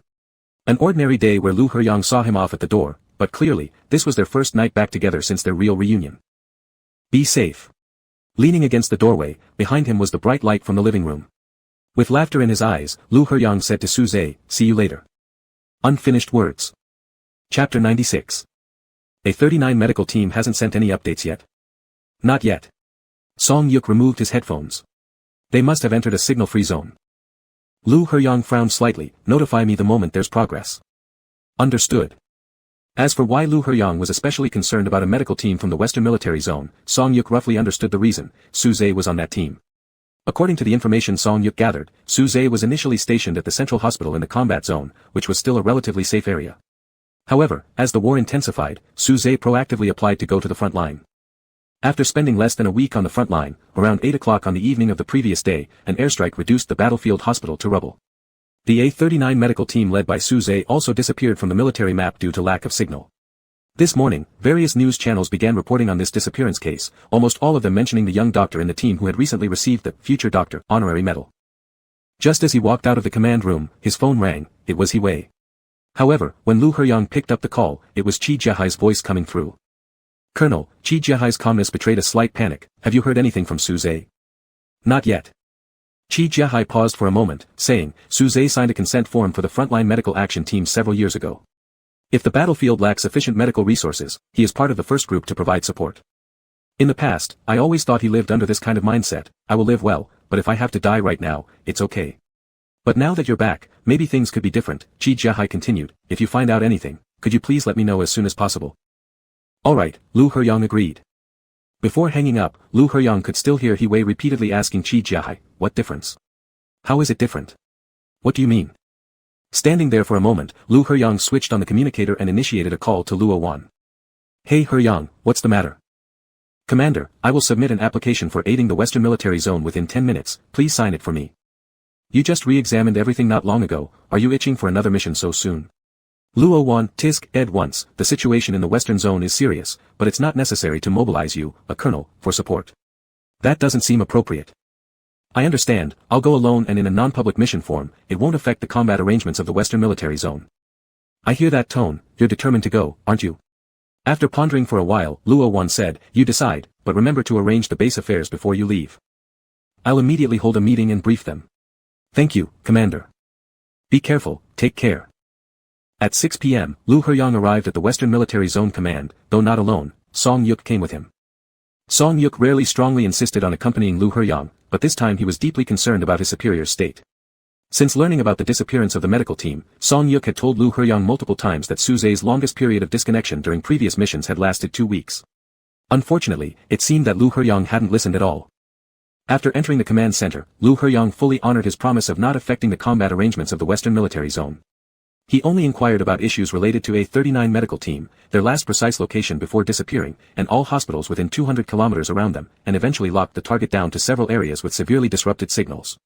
The entire command room was in a state of waiting for Colonel's combat advice, but after understanding the situation, Lu Heryong directly left. Song Yuk, who followed a little later, was grabbed by someone. Hey, isn't it unusual? Colonel just walked away like that. Song Yuk hurried to catch up with Lu Heryong and officially explained, Colonel is not participating in the combat deployment this time. So what's the point of rushing here from afar in the middle of the night? It's mainly, for the A39 medical team. To deploy a colonel to look for a medical team? Don't joke. Song Yuk laughed bitterly, I wish it were a joke. When he ran out of the command building, Lu Heryong was already sitting on the driver's seat of a military vehicle. There was no driver, no accompanying soldier. Song Yuk asked, how did they agree to let you drive alone? Lu Heryong started the car and replied, because I said I just want to go to the cafeteria 100 meters away to eat. What are you really going to do? Find people. Lu Heryong pulled up the map and marked the destination as a hospital in the nearest signal-free area. Driving on the battlefield is a much more covert and inconspicuous way than flying a helicopter, especially without any soldiers along. Informing the command post to send rescue teams once the medical team is found is the best way to minimize human resource consumption in the war zone. Each decision made by Lu Heryong seemed reasonable and well supported on its own, yet together they made Song Yuk feel incredibly absurd. Reflecting on it, this absurdity had already begun, ever since last year when Lu Heryong deliberately failed the evaluation test. Colonel, Song Yuk mentioned for the 5th time, Dr. Su once lost contact for half a month, similar to this situation. The search team is still looking now, so. Lu Heryong finally reacted to this statement, saying, I didn't know before. Meaning if he knew, he would have acted just like now.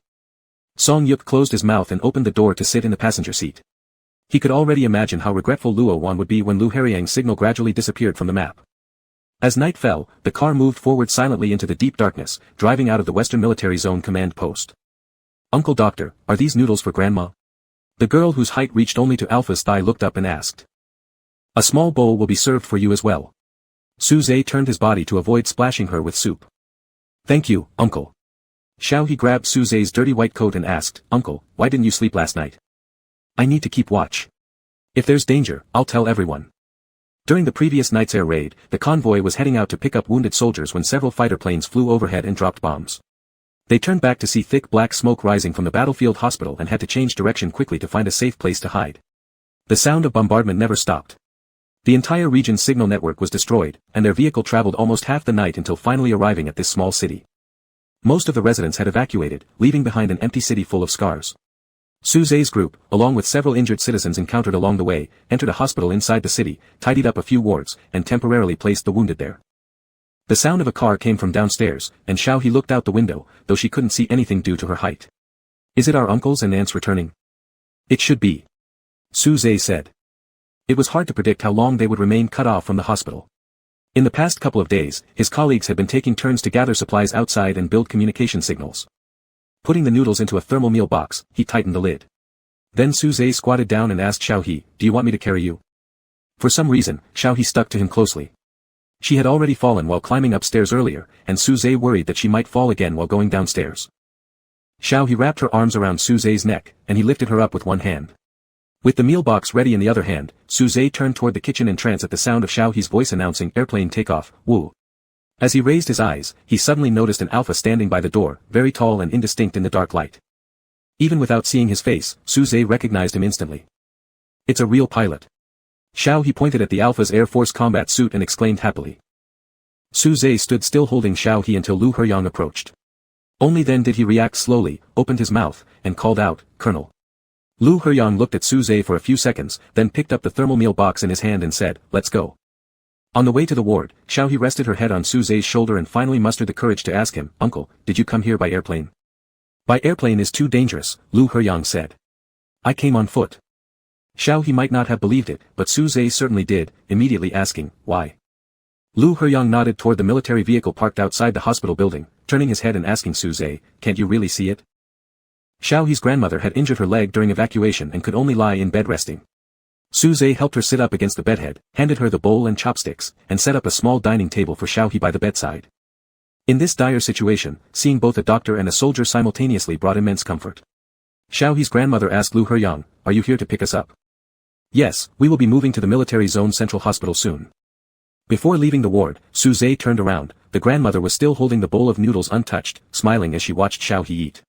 After eating a couple of bites, Xiaohe straightened up and whispered, "Grandma, the pilot uncle said he came on foot, but I saw the car right outside. Uncle might just be joking with you." A thick layer of dust covered the window glass at the end of the corridor, and the sunlight filtered through faintly. Suze opened the window slightly.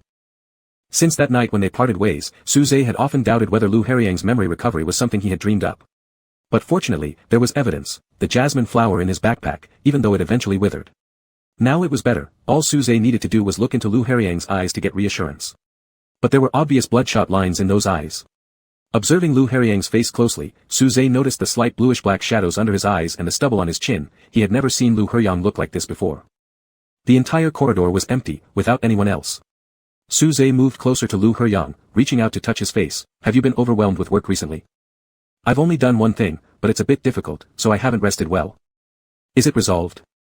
Lu Heyang wrapped his arms around Suze's waist, lowering his head to rest it on his shoulder. "Yeah, it's resolved." Actually, Suze wanted to ask Lu Heyang if he had been transferred to support the Western Military Zone, why he hadn't brought any soldiers, and how he knew where Suze was. But Lu Heyang looked genuinely tired, so Suze didn't press further. "Qi Jiahan said you signed the consent form for the First Response Medical Action Team." "Yeah, I signed it when I graduated from undergrad." Suze guessed that Qi Jiahan must have contacted Lu Heyang out of worry for him.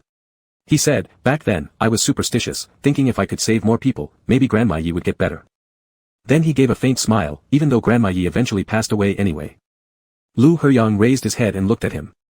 In the 4th year after the lung transplant, Yi Yunhua's heart began to show problems and, under Huang Liling's arrangements, she was transferred to the 195th hospital for treatment. 2 years later, Suze was barely finishing his master's degree when Yi Yunhua passed away. On the morning she passed, her spirit had unexpectedly improved, she ate a lot, talked more, and kept waiting for Su Zhe to visit her. When Su Zhe arrived, Yi Yunhua held his hand and joyfully said, Yuan is coming to pick me up, I'm going somewhere nice. Su Zhe couldn't describe how he felt at that moment, only knowing he must have smiled very awkwardly. He asked Yi Yunhua, Grandma, can I give you a hug? Without waiting for her response, Su Zhe gently embraced her. Tortured by disease for over a decade, Yi Yunhua had become extremely thin, her frail frame feeling bony in his embrace, like a dry old tree, no longer the same person who used to carry Su Zhe on her back for long distances during his childhood. She patted Su Zhe's back, saying, Good child, you're such a good child. Our little Gua has grown up, and he needs to be just like you. Though forgotten by her grandmother, Su Zhe realized she still loved him deeply. He thought that his grandmother, despite losing clarity, had continuously worried about him, enduring much longer for his sake. That night, deep into the night, Yi Yunhua peacefully passed away. From receiving the death notice to completing Yi Yunhua's funeral arrangements, Su Zhe went about everything as usual, neither breaking down in overwhelming sorrow nor suffering from sleeplessness or loss of appetite. His studies and work continued without interruption. It was about a week later, around 9 o'clock in the evening, planning to go to school the next day and unable to visit the hospital anymore, Su Zhe got up to wash fruit, intending to bring it to Grandma Ye's room so she could eat it the next morning. Halfway through washing the fruit, a fragrant pear rolled off the counter. Su Zhe turned off the faucet and bent down to pick it up. At that moment, he suddenly realized that his grandmother was gone. Su Zhe picked up the pear and used one hand to steady himself as he stood up from the wash basin. He turned the water back on and washed the fruit again, tears rolling continuously down his chin in the sound of the rushing water, eventually dripping onto his arm and soaking into his white coat, leaving faint water stains. That night, Su Zhe had a dream. It was still the scene of the morning of the first day of school in second grade. He stood alone at the school gate and saw his parents and grandmother smiling and gently waving to him before turning around and walking toward a blinding and blurry white light. The moment he woke up, Su Zhe firmly believed there must be another world where his grandmother regained her memory and health, reunited with the daughter she missed, no longer suffering, no longer alone. I became superstitious again during the ash placement ceremony, Su Zhe said. Since Grandma had stayed in the ward all the time, I didn't want her ashes placed in the crematorium, so we bought a burial plot in the cemetery. It wasn't easy to buy a good position in the capital cemetery, but Huang Liling helped with this matter. However, during his impoverished youth, if not for Lu Heyang hiring the top cardiologist, if not for the over 2 million yuan transferred by Lu Heyang into the hospital account, treatment might not have proceeded so smoothly. In the 6 additional years of his grandmother's life, Lu Heyang had been an important figure. Footsteps sounded. Before the figure appeared at the end of the corridor, Su Zhe stepped back, separating his waist from Lu Heyang's hand. Lu Heyang glanced at him. Colonel. Song Yuqua ran over and greeted Su Zhe. Dr. Su, I finally found you. It will probably take about 2 more hours, he reported to Lu Heyang, then suggested, why don't you rest in the car for a while? Not necessary, Lu Heyang replied. Let's check again if there are any residents who haven't evacuated yet. After finishing, Lu Heyang reached up to pat Su Zhe's nape as a farewell gesture, but Su Zhe remained stiff, focusing on Song Yuqua, fearing he would notice something. Dr. Su. Lu Heyang called him. Su Zhe turned back, puzzled. But Lu Heyang didn't say anything further, instead walked out with Song Yuqua. Around 10 o'clock, under the perfect sunlight, the sky revealed a clear blue. Medical vehicles and rescue teams arrived successively to transfer the injured. A war correspondent, after concluding a series of follow-up shooting, asked Lu Heyang, Colonel, may I take your photo? For records. Lu Heyang looked elsewhere and said, wait a moment. When holding Xiao He onto the medical vehicle, Su Zhe turned around and caught Lu Heyang's gaze exactly. Lu Heyang waved at him, and Su Zhe immediately walked over, asking, what's wrong? Take a photo. Lu Heyang turned to the journalist, can both of us be in it? Of course, the journalist stepped back a few paces to find the right positioning and said to Su Zhe, who hadn't reacted yet, come on, look at the camera. In front of the war-torn hospital's lawn, the wind blew, the sun was strong, casting its light on them. Su Zhe, wearing a white coat whose color was barely visible anymore, was hugged on the shoulder by Lu Heyang, capturing their first joint photo. Back at the central hospital, Su Zhe called Qi Jiahan to report safety and then called Huang Liling. On the other end of the phone, Huang Liling sighed repeatedly, claiming he'd soon age prematurely from worry. Su Zhe apologized over and over again, finally proposing to return to the capital. Huang Liling agreed without hesitation, reminding him to rest well for a few days. That jasmine flower had dried beyond recognition, but Su Zhe still wrapped it carefully and put it in his bag, unwilling to leave it here alone. Subsequently, he and Lu Heyang took the military plane back to the capital. On the way, Song Yuqua was troubled, worrying about whether Commander Luo would criticize Lu Heyang severely and also how he should write this operation report, writing that they had followed Colonel Lu driving the entire night without protection looking for the medical team wouldn't do. Whenever he felt distressed and at a loss, he could always see Lu Heyang and Su Zhe leaning against each other, peacefully sleeping, or quietly talking, or reading the same newspaper together. This made Song Yuqua even sadder. They returned to the capital in the evening. Sitting in the car, when passing Hospital 195, Su Zhe thought Lu Heyang would let him get off, but he did not. When passing the Military Medical University's apartment buildings, Su Zhe assumed Lu Heyang would ask him to get out, but again, he didn't. When passing the old district, Su Zhe once again thought Lu Heyang would ask him to get off, but still, nothing happened. In the end, Su Zhe was directly taken to the Air Force Base, and then unceremoniously pushed into Lu Heyang's room along with his luggage. Take a shower, get some sleep, and later someone will deliver a meal, Lu Heyang said. Sleep in the bed, not on the sofa. Why? Su Zhe had originally planned to sleep on the sofa but was prohibited by Lu Heyang first, and he didn't quite understand.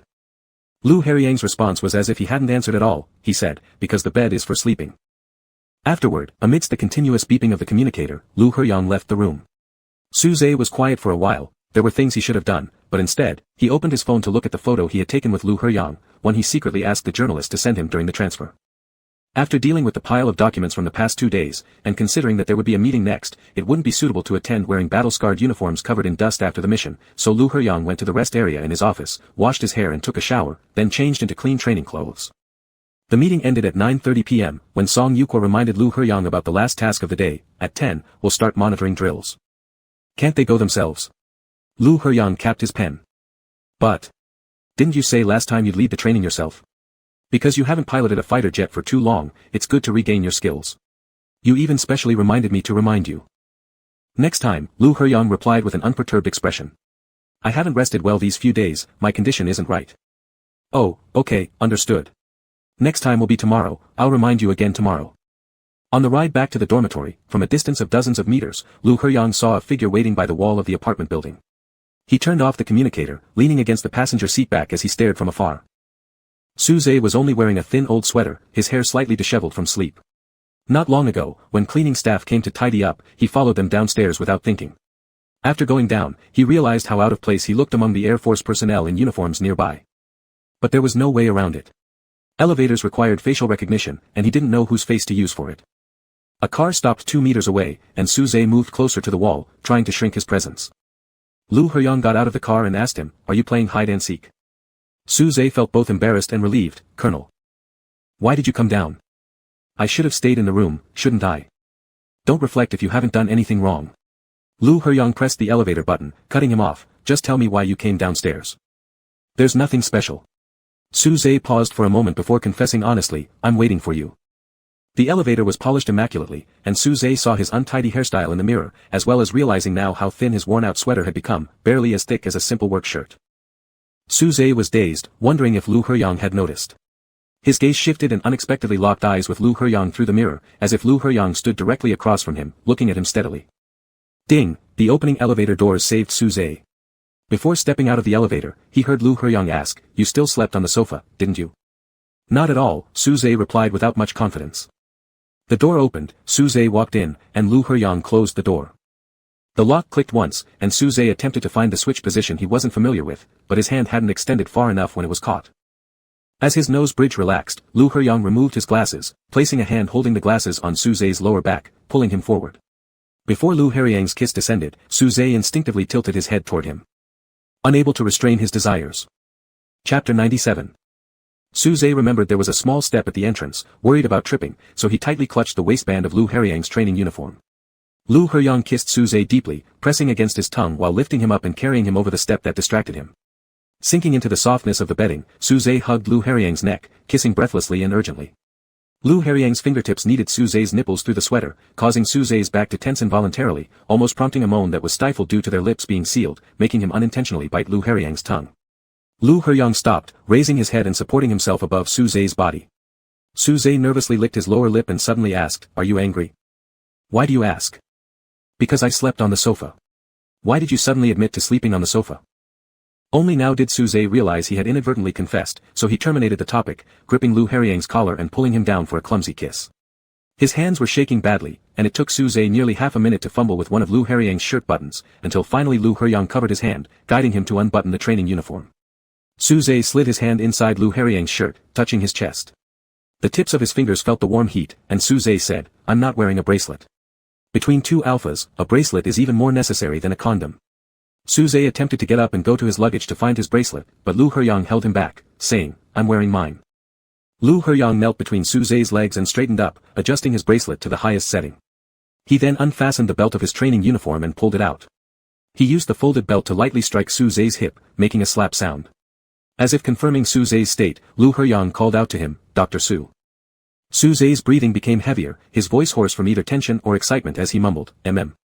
At 2:30 a.m., the entire base was completely quiet, except for the regular flashes of light from the searchlights passing through the curtain slits. Lu Heyang wiped his wet hair and came out of the bathroom. The bedsheet and cover had already been changed. A lump was formed on the left side under the quilt. Lu Heyang tried to pull back the covers, but Su Zhe held them tightly, shielding his face. "Are you still feeling uncomfortable?" Lu Heyang asked with concern.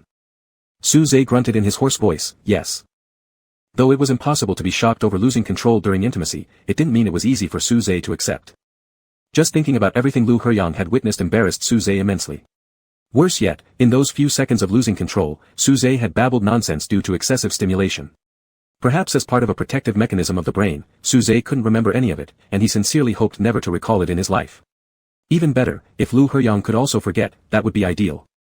Lu Heyang dimmed the bedside lamp. "Let me turn off the light." Rustling sounds filled the room as Su Zhe slowly uncovered his face after some silence. He asked, "Shouldn't I sleep in the medical department's quarters?" "No." Lu Heyang pulled back the covers and climbed into bed. Lying in the same bed with Lu Heyang was a rare experience. Time was always short during their high school days, and Lu Heyang usually wouldn't stay long.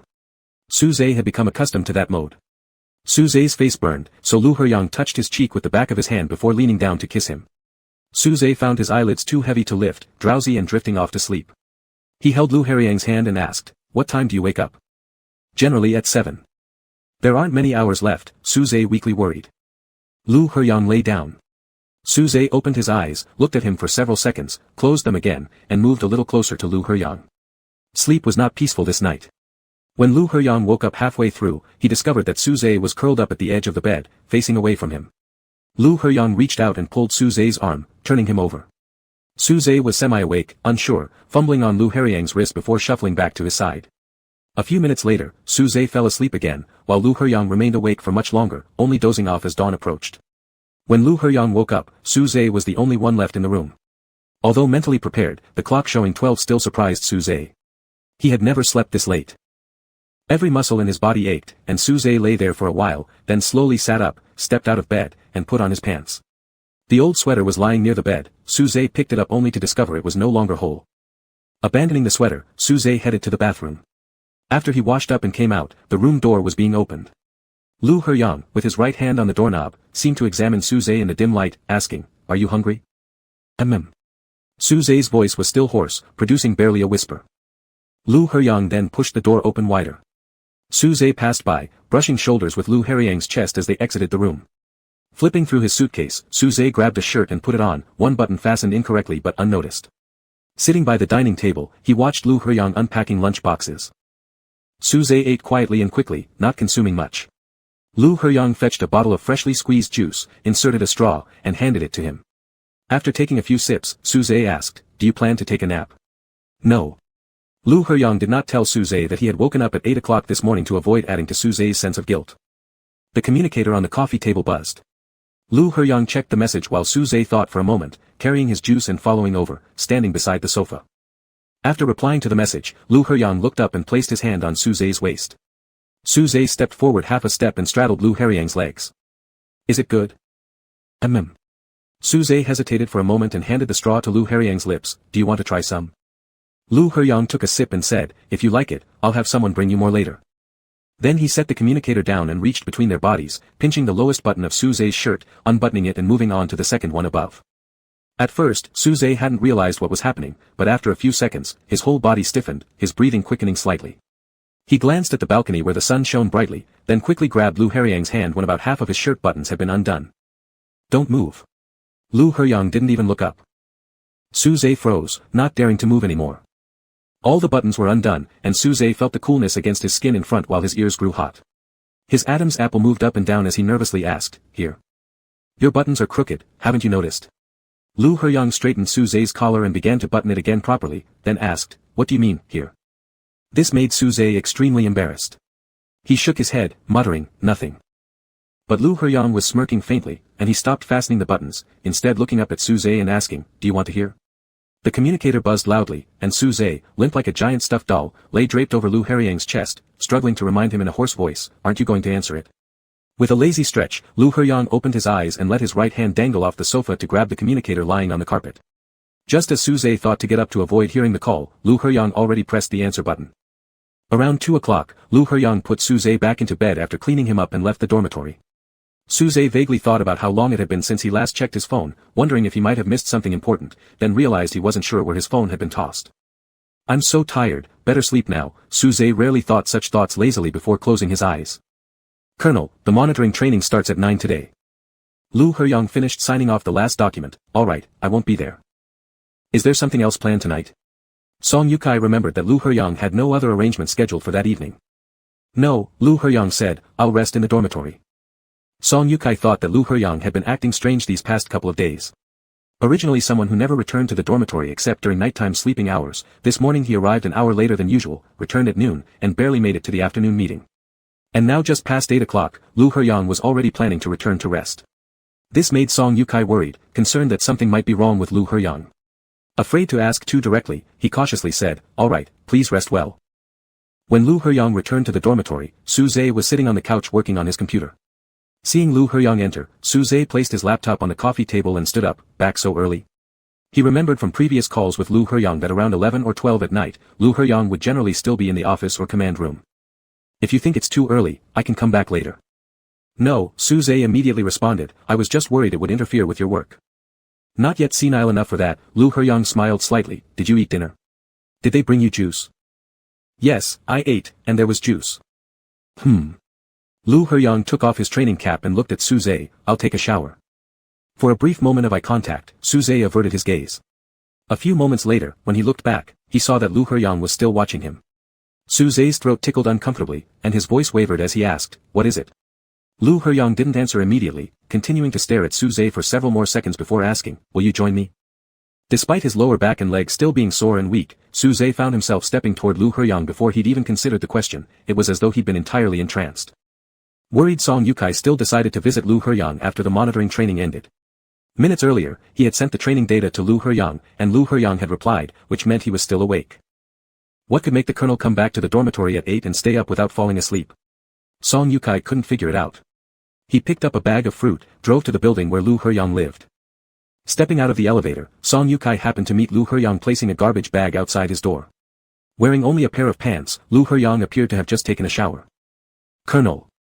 Song Yukai jogged a few steps closer. "You're not asleep yet." It was a bit of a surprise to see Song Yukai suddenly appear here, so Lu Heriang paused. "Yeah, what is it?" "Oh, nothing really, just..." The latter half of his sentence was cut off by footsteps coming from inside the house. Song Yukai stood stunned as another alpha came into view, momentarily unable to respond.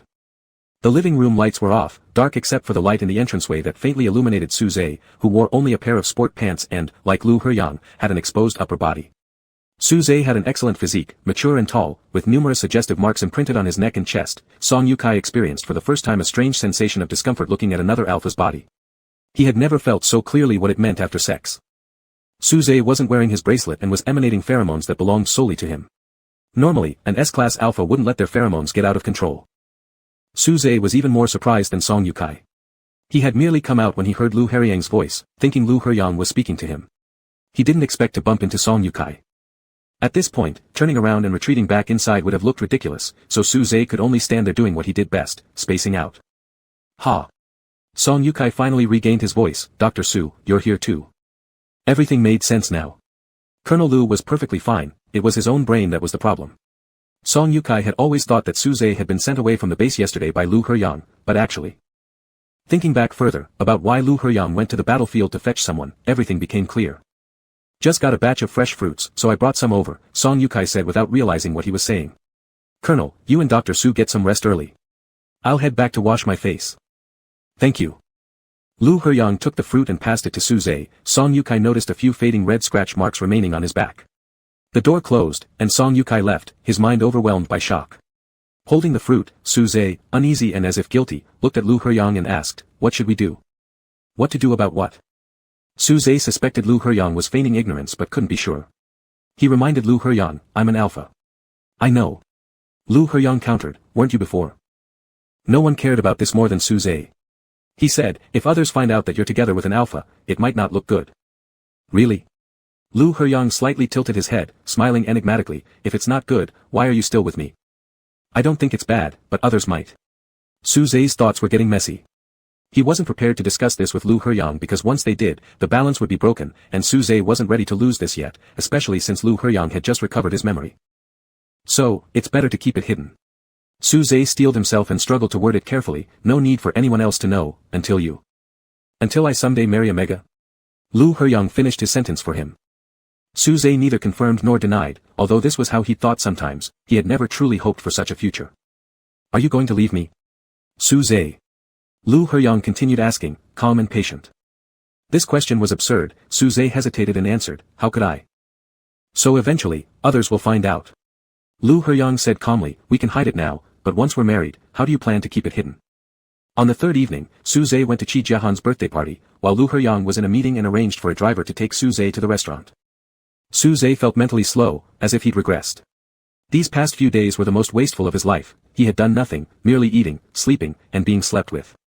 Thus, at the party, Qi Jiahan repeatedly shook Su Zhe's shoulder and said, wake up. You've been ruined by Lu Heyang. Qi Jiahan slurred drunkenly but seriously, he's kept you locked up in the Air Force Base for days and finally let you out. Isn't that scary? Only Lu Heyang's name managed to grab Su Zhe's attention. He replied, he hasn't locked me up. You're hopeless. Qi Jiahan muttered. Qi Jiahan picked up Su Zhe's ringing phone, answering it, hello, who is this? Huo Wei recognized his drunken state and said, I'm your boyfriend. Qi Jiahan snorted and hung up. A friend nearby asked, who was it? A scam call. Qi Jiahan replied. After the party, Qi Jiahan was abducted by He Wei in a police uniform as soon as he stepped out of the restaurant. While He Wei helped Qi Jiahan with his seatbelt, he scolded him for drinking too much. Qi Jiahan leaned against the backrest, half-closed eyes looking at He Wei, and suddenly, amidst He Wei's incessant chatter, he kissed him. He Wei froze, silent for a few seconds before leaning in to kiss Qi Jiahan's cheek. After kissing for several minutes, He Wei didn't receive any yelling or hitting. Do you think this is fun? Qi Jiahan wasn't mad, but He Wei seemed annoyed by their kiss, saying, are you teasing me? Is that fun for you? Qi Jiahan didn't answer. Instead, He Wei went on laughing nervously and kissed him again, saying foolishly, anyway, I think it's funny. Qi Jiahan had no words to say. Just about to start the car, He Wei glanced outside and said, hey, isn't that Su Zhe? Should we pick him up? Oh, someone's here to pick him up. The more He Wei looked, the more uneasy he felt. What's going on? It's Lu Heyang taking him home. Hold on, let me go greet him. Qi Jiahan held him back, no rush, let's see what happens. What to see? He Wei was confused, will Yunqi show up next? Gu Yunqi didn't show up, but He Wei saw Lu Heyang wrap an arm around Su Zhe's waist and lean down to kiss the corner of Su Zhe's mouth. After a moment, He Wei slowly turned to Qi Jiahan and said, are they acting? There were so many things left unsaid. Chapter 98. In the short span of time, past memories flashed through his mind like a carousel, from high school to now, every detail, every word. He Wei felt as though he'd been watching an elaborate and spectacular lantern show all by himself. It's still you who looks fake. Qi Jiahan slowly remarked, as one of Lu Heyang's best friends, you need me pointing this out for you to know. No idiot could act like you. He Wei fell apart, don't tell me Gu Yunqi knew this long ago too. Seems like it. His eyes and brain appear sharper than yours. I don't believe it. He Wei trembled, pulling out his phone and dialing Gu Yunqi. What do you want? Gu Yunqi sounded as impatient as ever. He Wei clutched his phone like a life buoy. Lu Heyang and Su Zhe were together in high school, did you know about this? To have promoted someone like you to senior police inspector is the responsibility of every leader of the highest police bureau in the alliance. Eh. He Wei immediately hung up and started raving to Qi Jiahan, but those two don't even look gay. It has nothing to do with sexual orientation, it's related to the people themselves. Qi Jiahan said, anyway, how would you understand? But He Wei suddenly became quiet, extracting a line of reason from his chaotic state, I get it. Just like if you were alpha, I'd still fall in love with you, baby. Qi Jiahan was silent for a few seconds, then said, go die.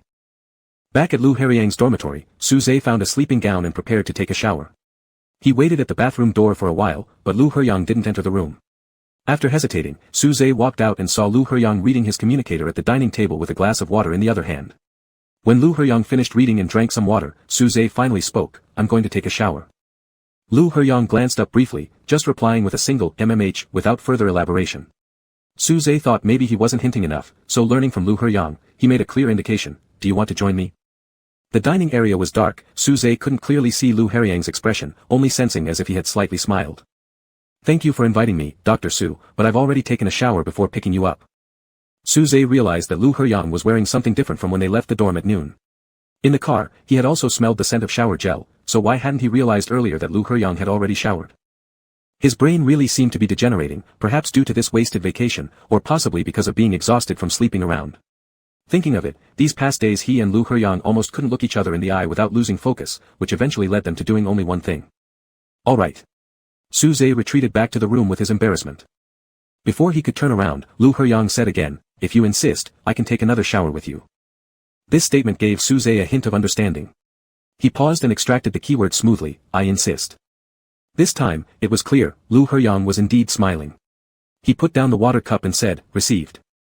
Lu Heriang was making a call in the living room, while Suze curled up under the blanket. Despite being tired, he still picked up his phone and phrased his words carefully to request 2 more days off from Huang Lilin. Huang Lilin wouldn't doubt his well-behaving student, so he approved Suze's application without any question. However, Suze felt extremely guilty, falling into deep self-reproach. But all these guilt feelings disappeared as soon as Lu Heriang entered the room. I thought you were already asleep. Lu Heriang stood by the bed, leaning over to touch Suze's face, asking, do you want some water? Suze shook his head. Then Lu Heriang dimmed the bedside lamp and got on the bed. Having slept together for several days, they were still independent sleepers, there wasn't any hugging at night. Suze expressed his affection towards Lu Heriang by lying on his side after Lu Heriang got into the bed, silently staring at Lu Heriang's profile motionlessly. When are you going back to the research institute? Lu Heriang turned his head and asked. After turning his head towards Lu Heriang, Suze lowered his eyes and replied, I've requested another 2 days off from my teacher. Pack your luggage tomorrow afternoon, tonight. Suze listened quietly. He presumed that Lu Heriang would probably say, tonight I will arrange someone to take you out of the base. If so, the extra day off wouldn't matter much, they could return to the research institute tomorrow evening directly. We'll go out tonight. Lu Heriang said. It was unlike what Suze expected, leaving him momentarily stunned. Instantly, he remembered something from a long time ago and suddenly felt uneasy. He couldn't help but ask, where? To somewhere a bit far away. A strange feeling rose in his chest, not very comfortable. Suze lay flat again, adjusting his posture to relieve this discomfort. He looked at the curtains with blurry contours beside him, asking after a while, and then. Digging deep wasn't Suze's habit. Lu Heriang propped himself up on one hand, looking down at Suze and calling him, Zhe Su. Suze slowly shifted his gaze to Lu Heriang's face. Leaning half reclined against the pillow and backrest, Lu Heriang said to him, come closer. As soon as Suze comfortably positioned himself on Lu Heriang, he began, I'm worried you might be bored staying in the base, so I want to go out with you. Not bored, Suze said. Then don't want to hang out with me? Lu Heriang's hand rested on Suze's back, with me. Want. Eventually, Suze asked, then what after that? After that, you go back to the research institute, I go back to the base. If I have time, I will come find you. If you're free, remember to come to the capital and look for me. And also remember to call me every day. The strange feeling disappeared, and Suze completely relaxed, nodding his head and saying, all right. His phone rang. Lu Heriang reached out to get the phone for Suze. He glanced at the caller's name, He Wei. Worried that something might have happened to Qi Jiahan, Suze immediately took the phone and answered. Heard that you're back in the capital. He Wei came straight to the point, where is your apartment? I'll find you. Is there anything urgent? I'm not at the apartment these few days. Then where are you? Lu Heriang was playing with Suze's fingers below. After thinking for a moment, Suze replied, at a friend's house. Which friend? Suze contemplated, then said, a friend. Very nice, He Wei let out an odd laugh, our little Zhe can talk so smoothly. Good night. This brief and mysterious conversation ended, Suze put down the phone, somewhat confused and asked Lu Heriang, what did officer he mean? Don't know. Lu Heriang chuckled, perhaps just to compliment you. Within just a few seconds, the conversation with He Wei vanished from Suze's mind without leaving any trace. Suze returned to his conversation with Lu Heriang, realizing he had many questions today. As Lu Heriang was busy during the daytime, there might not be a chance to ask tomorrow. What do you want to say? Lu Heriang used He Wei's tone, our little Zhe. Suze pressed his lips lightly, asking, badge, will you give it to me? What badge? The honor commemorative badge of the Air Force you gave me before. Suze described it to him in detail, with your name and rank on the back. Lu Heriang seemed to understand, I remember now. Will you give it to me? Suze mustered his courage to ask again. That one isn't valuable enough anymore. How could that be? Suze seriously said, that one is very valuable. Is that so? Lu Heyang smiled, alright, I'll give it to you tomorrow. The next evening, Su Zhe and Lu Heyang left for the airport. After nearly 7 hours of sleep on the plane, they landed in another city. After landing, they had breakfast, then Lu Heyang went to pick up the car. As the fiery red morning glow filled the sky, the car drove through the urban area and headed towards the vast outskirts. Su Zhe didn't ask about their destination again, just like many years ago on his birthday during that sunset elopement. Su Zhe hadn't asked then either. But this time, Lu Heyang had promised him a comforting ending and wouldn't tell him, it doesn't matter if you don't wait. As the sun gradually rose, Su Zhe lowered the window, allowing the wind with its grassy aroma to rush into the car, disheveling their hair and shirts. Turning around, Su Zhe saw the smile at the corner of Lu Heyang's mouth, which was no different from when he was 7 or 18 years old. Because he was very happy, Su Zhe also began smiling. Several hours later, Su Zhe stopped smiling. The passenger boat slowed down as it approached the shore. Su Zhe took in the view of this coastal small town, an entirely different charm from the bustling metropolis. It wasn't until Lu Heyang raised his hand and waved toward the pier that Su Zhe followed his gaze and became momentarily stunned. Bathed in bright sunlight, he saw Lin Yumei, Lu Qingma, and the adorable child in Lu Qingma's arms. With the sea waves pushing the boat constantly back and forth, Su Zhe stood there immovably, tense shoulders rigid, eventually asking Lu Heyang, isn't this supposed to be just for fun? That's right, as the passenger boat docked, Lu Heyang held Su Zhe's hand and led him onto the pier, saying, to visit my sister's place. Chapter 99. Compared to seeing Lu Heyang's family without any preparation, there was something else that troubled Su Zhe even more at the moment. He and Lu Heyang were holding hands under broad daylight, under everyone's eyes. Su Zhe tried to withdraw his hand, but failed. Lu Heyang turned his head with a questioning expression. Let's not hold hands for now. Su Zhe reminded him softly. What's wrong, it's not like we're having an affair. Although he said that, to avoid making Su Zhe feel pressured, Lu Heyang still laughed and let go of his hand. Dr. Su.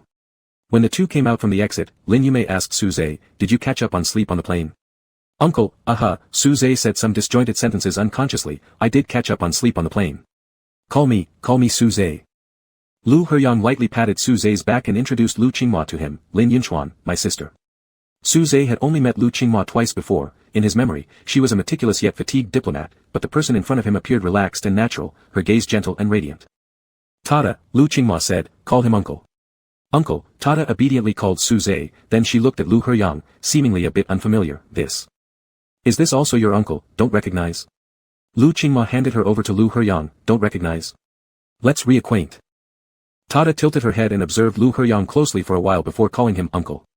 Lu Heyang patted Tada's head and asked Lu Qingma, where's brother-in-law?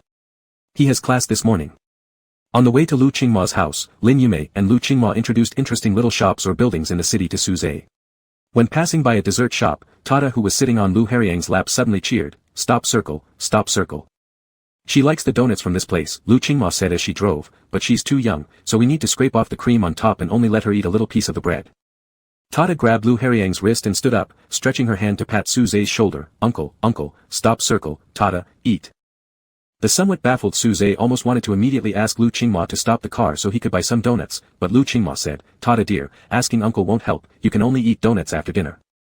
Tada looked very upset, and Su Zhe looked even sadder than her. Lu Heyang just smiled silently. I'll buy you some later. Su Zhe apologized. Tada hugged Lu Heyang's arm like a sad koala bear.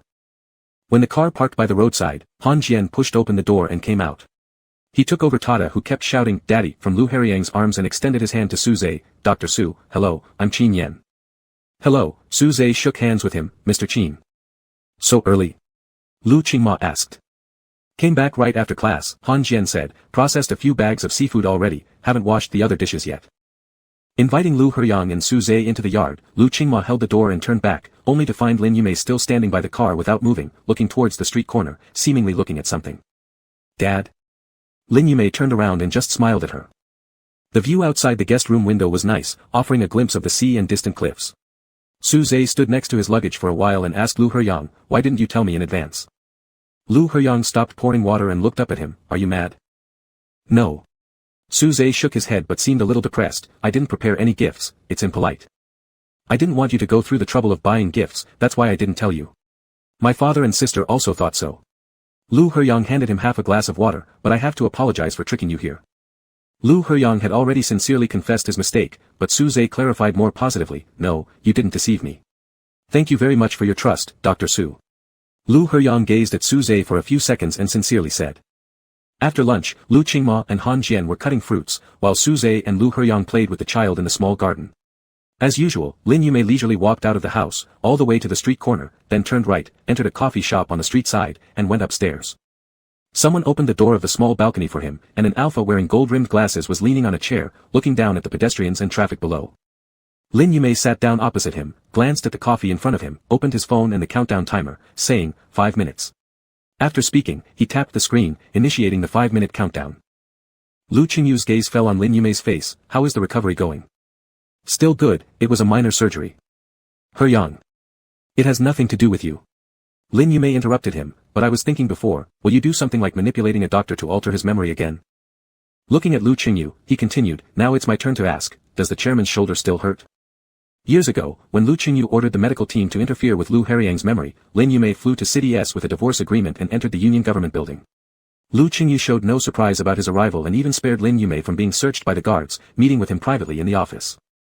Lin Yumei was too lazy to ask or express anger, placing the divorce agreement on the desk and stepping back, please read it carefully and sign. Is there anything else besides this? Lu Qingyu did not even glance at the document. Of course. A silenced gun muzzle pointed at Lu Qingyu's forehead from several meters away, as Lin Yumei gripped the gun steadily, this is the second thing, so I suggest you finish the first one. There were at least 5 hidden alarm buttons within reach.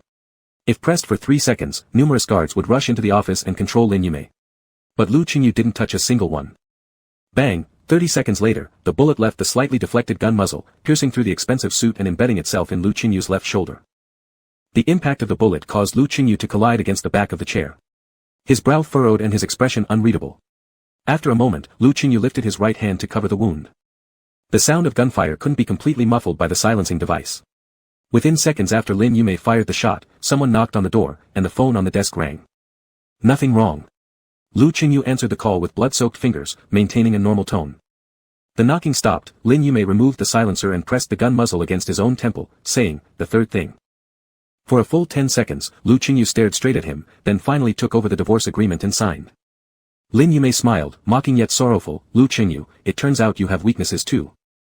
That twisted, deformed, utterly collapsed marriage had ended many years ago. Speculation about the injury to the chairman's left hand also continued for many years. Some believed it was due to a political attack, others thought it was illness. Later, Lin Yumei realized that in absolute power, composure was contempt. He used to be always sharp, futilely swinging his claws inside the cage, but never actually harming Lu Qingyu, whereas Lu Heyang remained calm, confronting Lu Qingyu directly. So Lu Qingyu forced Lu Heyang to bow his head with a life-or-death choice question, but Lu Heyang resolutely abandoned the option to seek help, breaking the thin ice beneath everyone in the family. It wasn't bone-chilling water underneath the thin ice, but an exit. In the sunshine and sea breeze of the small city, Lu Qingyu still resembled a sculpture devoid of human warmth. Lin Yumei had long known that such individuals existed as embodiments of power, cold, selfish, and never repentant. Lu Qingyu did not respond to the question about whether his shoulder still hurt. His left hand could no longer be raised above 30 degrees. Its sole function now was to make him look like a complete person. There are 3 minutes left, Lin Yumei reminded him. Lu Qingyu took a sip of coffee. Amidst the hustle and bustle of the street, they exchanged no more words, sitting face to face until the timer's end bell rang. Lin Yumei put away his phone, stood up, leaving the untouched cup of coffee behind, and exited the coffee shop. Tada, having eaten her fill and played to exhaustion, was carried by Han Jian to be comforted into sleep. Su Zhe and Lu Heyang also returned to their room for an afternoon nap. However, Su Zhe woke up after only half an hour, sunlight seeping through the curtain gaps, just enough for him to clearly see Lu Heyang's face. During these past few nights, Su Zhe would often wake suddenly in the middle of the night, staring at Lu Heyang's indistinct profile in the darkness before drifting off again drowsily. Perhaps because there were too few opportunities to be together, subconsciously he always wanted to steal a glance or two. Are you feeling uneasy? Lu Heyang's eyelashes fluttered, and he opened his eyes. Caught red-handed, Su Zhe awkwardly rolled back onto his back and replied, no, it's probably just that I'm not very sleepy. For Su Zhe, excessive passion or grandeur made him feel pressured, but the natural attitude of Lu Heyang's family instead made him feel more relaxed, as if he had been with Lu Heyang for a long time, and this visit was just an ordinary one. Shall we go out? Lu Heyang said, I'll steal my sister's car and take you out. Su Zhe rustled around as he got up, whispering, all right. Everyone was resting, so the house was quiet. Lu Heyang grabbed the car keys, and together with Su Zhe, drove along the long streets. Lu Heyang was actually not familiar with this place, and Su Zhe was just the type who never inquired about their destination. The car slowly drove from the downtown area to the coastal ring road, Su Zhe silently enjoying the scenery, until Qi Jiahan called him. Have you already returned to the institute? Suze hesitated but answered truthfully, not yet, I asked for 2 more days off. I can't bear it, Chi Jiahan sighed loudly over the phone, you might as well be kept inside the base forever by Lu Heyang. It won't happen, we've already gone out. Where?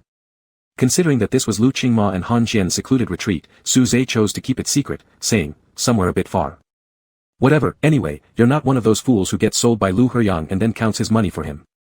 That surprisingly sounded like a compliment, but before Suze could fully react to the surprise, Chi Jiahan continued, you're the fool who gets sold by Lu Heyang and then worries whether the price is high enough so that he doesn't lose out on profit. That's absurd, Suze said.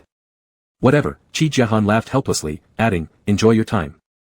After hanging up the call, before Lu Heyang could ask anything, Suze clumsily revealed the truth, it was Jiahan, wishing us a good trip. Is that so? Lu Heyang smirked, glancing sideways at Suze. Suze, gazing ahead, nodded solemnly, yes. After driving past the coastal road and climbing uphill continuously, the car finally parked in a parking lot. The midday sun shone brightly, and Lu Heyang led Suze along a shady footpath. It was a weekday, and almost no one was around. After walking for a while, Suze lightly touched Lu Heyang's hand, holding it gently. Does Dr. Su really think we're sneaking around like lovers having an affair? Lu Heyang asked him. Of course not, Suze responded, once again reverting to his overused yet universally applicable answer. Along the way, they passed several large and small viewing platforms. Lu Heyang showed no intention of stopping, and Suze quietly followed, feeling content regardless. There are 22 viewing platforms on the mountain. Lu Heyang finally brought Suze to a small viewing platform covered with green vines. This is platform number 17, reportedly with the best view. The ears were filled with the continuous sound of the tide crashing against rocks and leaves rustling. Suze, facing the wind, looked outward to see the beach, lighthouse, and distant islands. The sunlight reflected off the sea surface, creating shimmering ripples, and the sea breeze seemed tinted with color, turning everything it brushed against a pale shade of blue. Does looking at this make you feel good? Lu Heyang asked. Yes, Suze expressed awkwardly but sincerely, beautiful, makes me happy. Lu Heyang handed him a deep blue velvet gift box. It was the honor medal. Suze hesitated for a moment and accepted it. He had already scrutinized the medal numerous times, memorizing every detail, but he still wanted to take another look. He opened the box, sunlight filtered through the branches, casting mottled shadows over the golden medal alongside a radiant ring that sparkled brightly beside it. Suddenly, Suze remembered Lu Heyang's comment last night, that one isn't valuable enough anymore. Once I mentioned getting married to you, but it seems your brain automatically filtered out those 2 words, Lu Heyang said slowly. Sometimes I wish you could think more about us. If I hadn't met you when I returned home last year, I would probably have continued living my life with 18 years of blank memory. With time, I might not have cared or felt pain. Every time I see you, I feel curious and regretful. Even though I know you're someone special, I can't remember. Constantly realizing what I would lose if I really let go of those memories, I finally decided to undergo treatment. Suze felt like an old machine requiring great effort to fully absorb and understand each word Lu Heyang spoke. He was being told explicitly that he was the most important reason Lu Heyang wanted his memories back. The last time I went to the Western Military Zone looking for you, on the road, I suddenly thought about all those worries and prayers you must have experienced countless times in these past years. Unfortunately, I didn't know them. I don't want any more regrets. We've already lost too much time. Lu Heyang picked up the ring beside the medal. The ring was made from the first medal he received after his university's first real fighter jet mission melted down into its base. The diamond was specially commissioned by Lin Yumei at an auction, a very rare deep gray-blue stone, resembling a lake, the sea, and even Suze's eyes. Compared to the age of 18 spent under restraints in the locker room of the preparatory school swimming pool, now finally offered the perfect timing and place, no second should be wasted. The dazzling brilliance of the diamond reflected in Suze's eyes as Lu Heyang looked at him and asked, Suze, have you ever thought about marrying me?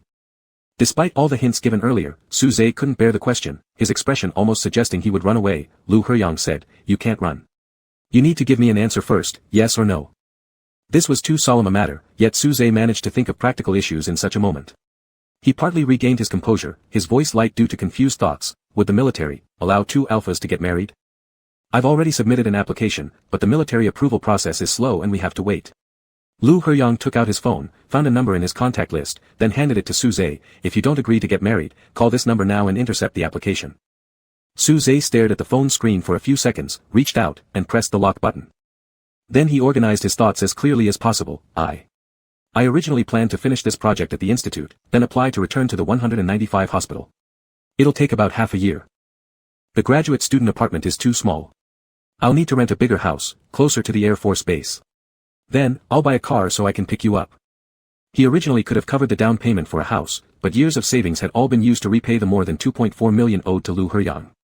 Suze currently only had enough money to buy an ordinary car. I haven't even bought a ring. At this point, Suze deeply regretted and sighed in distress. I'll have to give it to you next time we meet. Lu Heyang smiled gently, reminding him, you haven't answered me yet.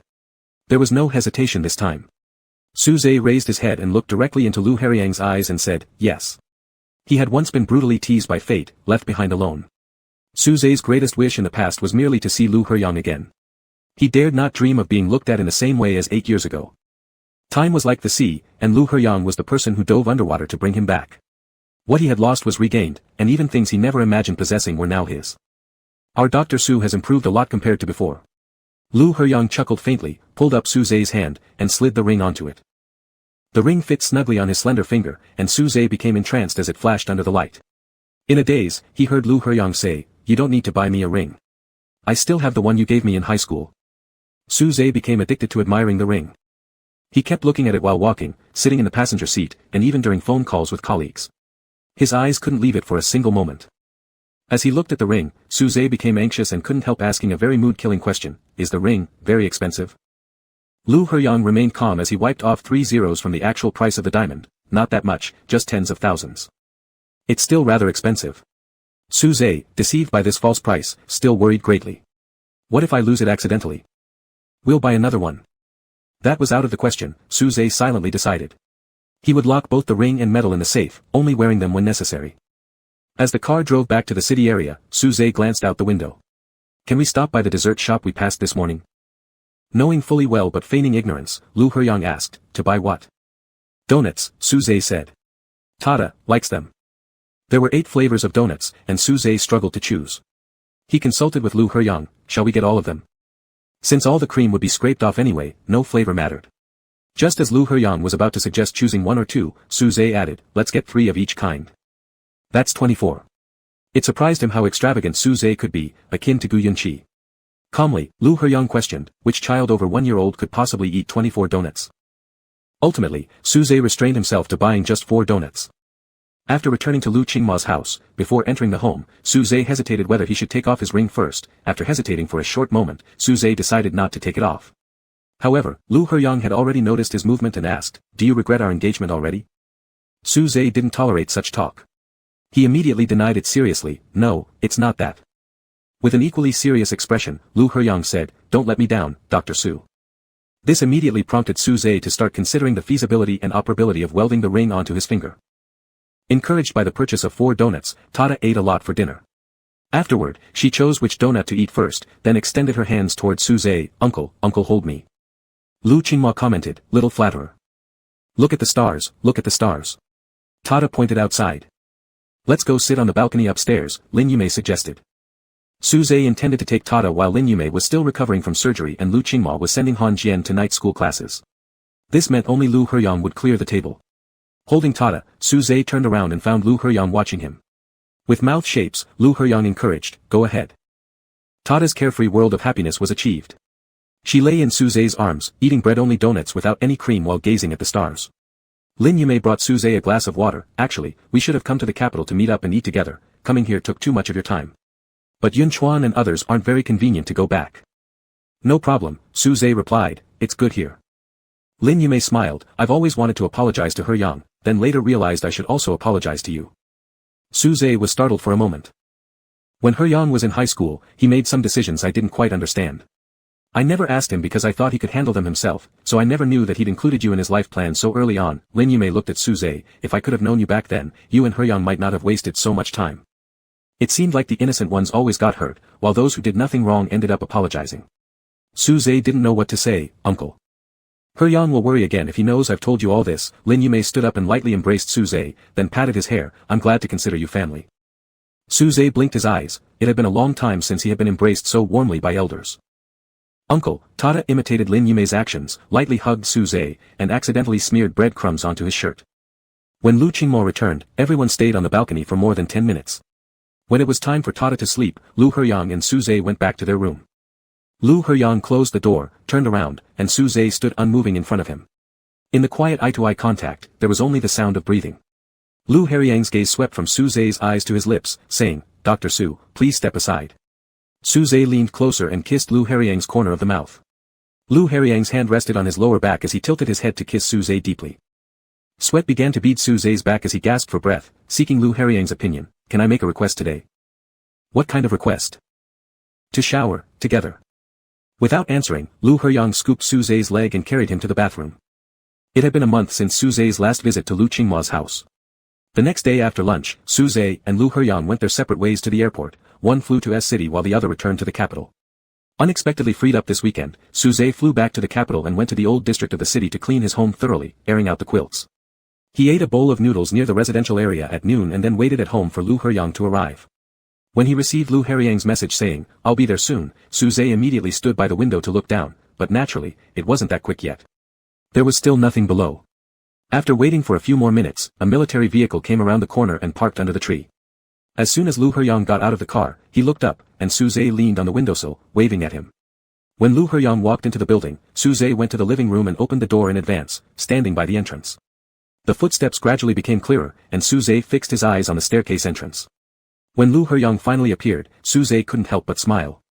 It was just like before, the restlessness, absent-mindedness during the time he spent waiting for Lu Heriang to come, all those feelings of anticipation, excitement, and nervousness that filled his chest were exactly the same as they always had been. After a month apart, Suze wanted to say something, but the moment Lu Heriang stepped through the door, he caught Suze's left cheek and kissed him, lowering his head. His other hand closed the door. Lu Heriang could vividly recall Suze waiting for him by the door, whether it was today or from their high school days, each time. Back then, he didn't understand why such peculiar emotions kept surfacing in his mind whenever he saw Suze waiting for him like this, until now when kissing Suze, Lu Heriang belatedly realized what those emotions truly meant. The old fan was still working fine, blowing cool air towards the bed. Lying flat on the bed, Suze was drenched in sweat and was about to drift off when he suddenly opened his eyes, his voice hoarse as he said, "I haven't given you the ring." "You did." Lu Heriang raised his hand, showing the crooked silver ring on his finger. "How could you forget so quickly?" "It must have been because I was in such a hurry," Suze explained, "so I forgot momentarily." "True, it was quite rushed." Lu Heriang understood and said with a gentle tone. Suze felt something was off but couldn't pinpoint it. Lu Heriang pinched his earlobe. "Go to sleep." In the quiet afternoon of the old district, only the chirping of birds and the sound of wind rustling through leaves could be heard. Suze looked at the old desk, the fluttering white curtains, and Lu Heriang's face beside his pillow. Having gazed upon everything again, he closed his eyes peacefully. In a hazy blur, it seemed no time had passed before Suze woke up again. He was still in the small room, but this time, there was no one beside him. Turning his head, he saw Lu Heriang wearing his school uniform sitting at the desk facing him. Behind him on the table were scattered assignments. The fan swiveled slowly, moving the air gently, and the curtains billowed in the breeze. Suze smelled the heavy fragrance of gardenias. Slowly, he sat up and looked at Lu Heriang. Though only a few steps away, Suze felt an inexplicable longing, as if they hadn't seen each other for a very long time. Indeed, it had been a very long time. Outside the window, the cicada's song had stopped, and Suze smiled faintly, though tears welled up in his eyes. It was all such a beautiful scene. Through tear-blurred vision, Suze vaguely saw Lu Heriang smiling softly at him, asking tenderly, "What's wrong?" After a long pause, Suze whispered softly, "I had a really long dream." The end.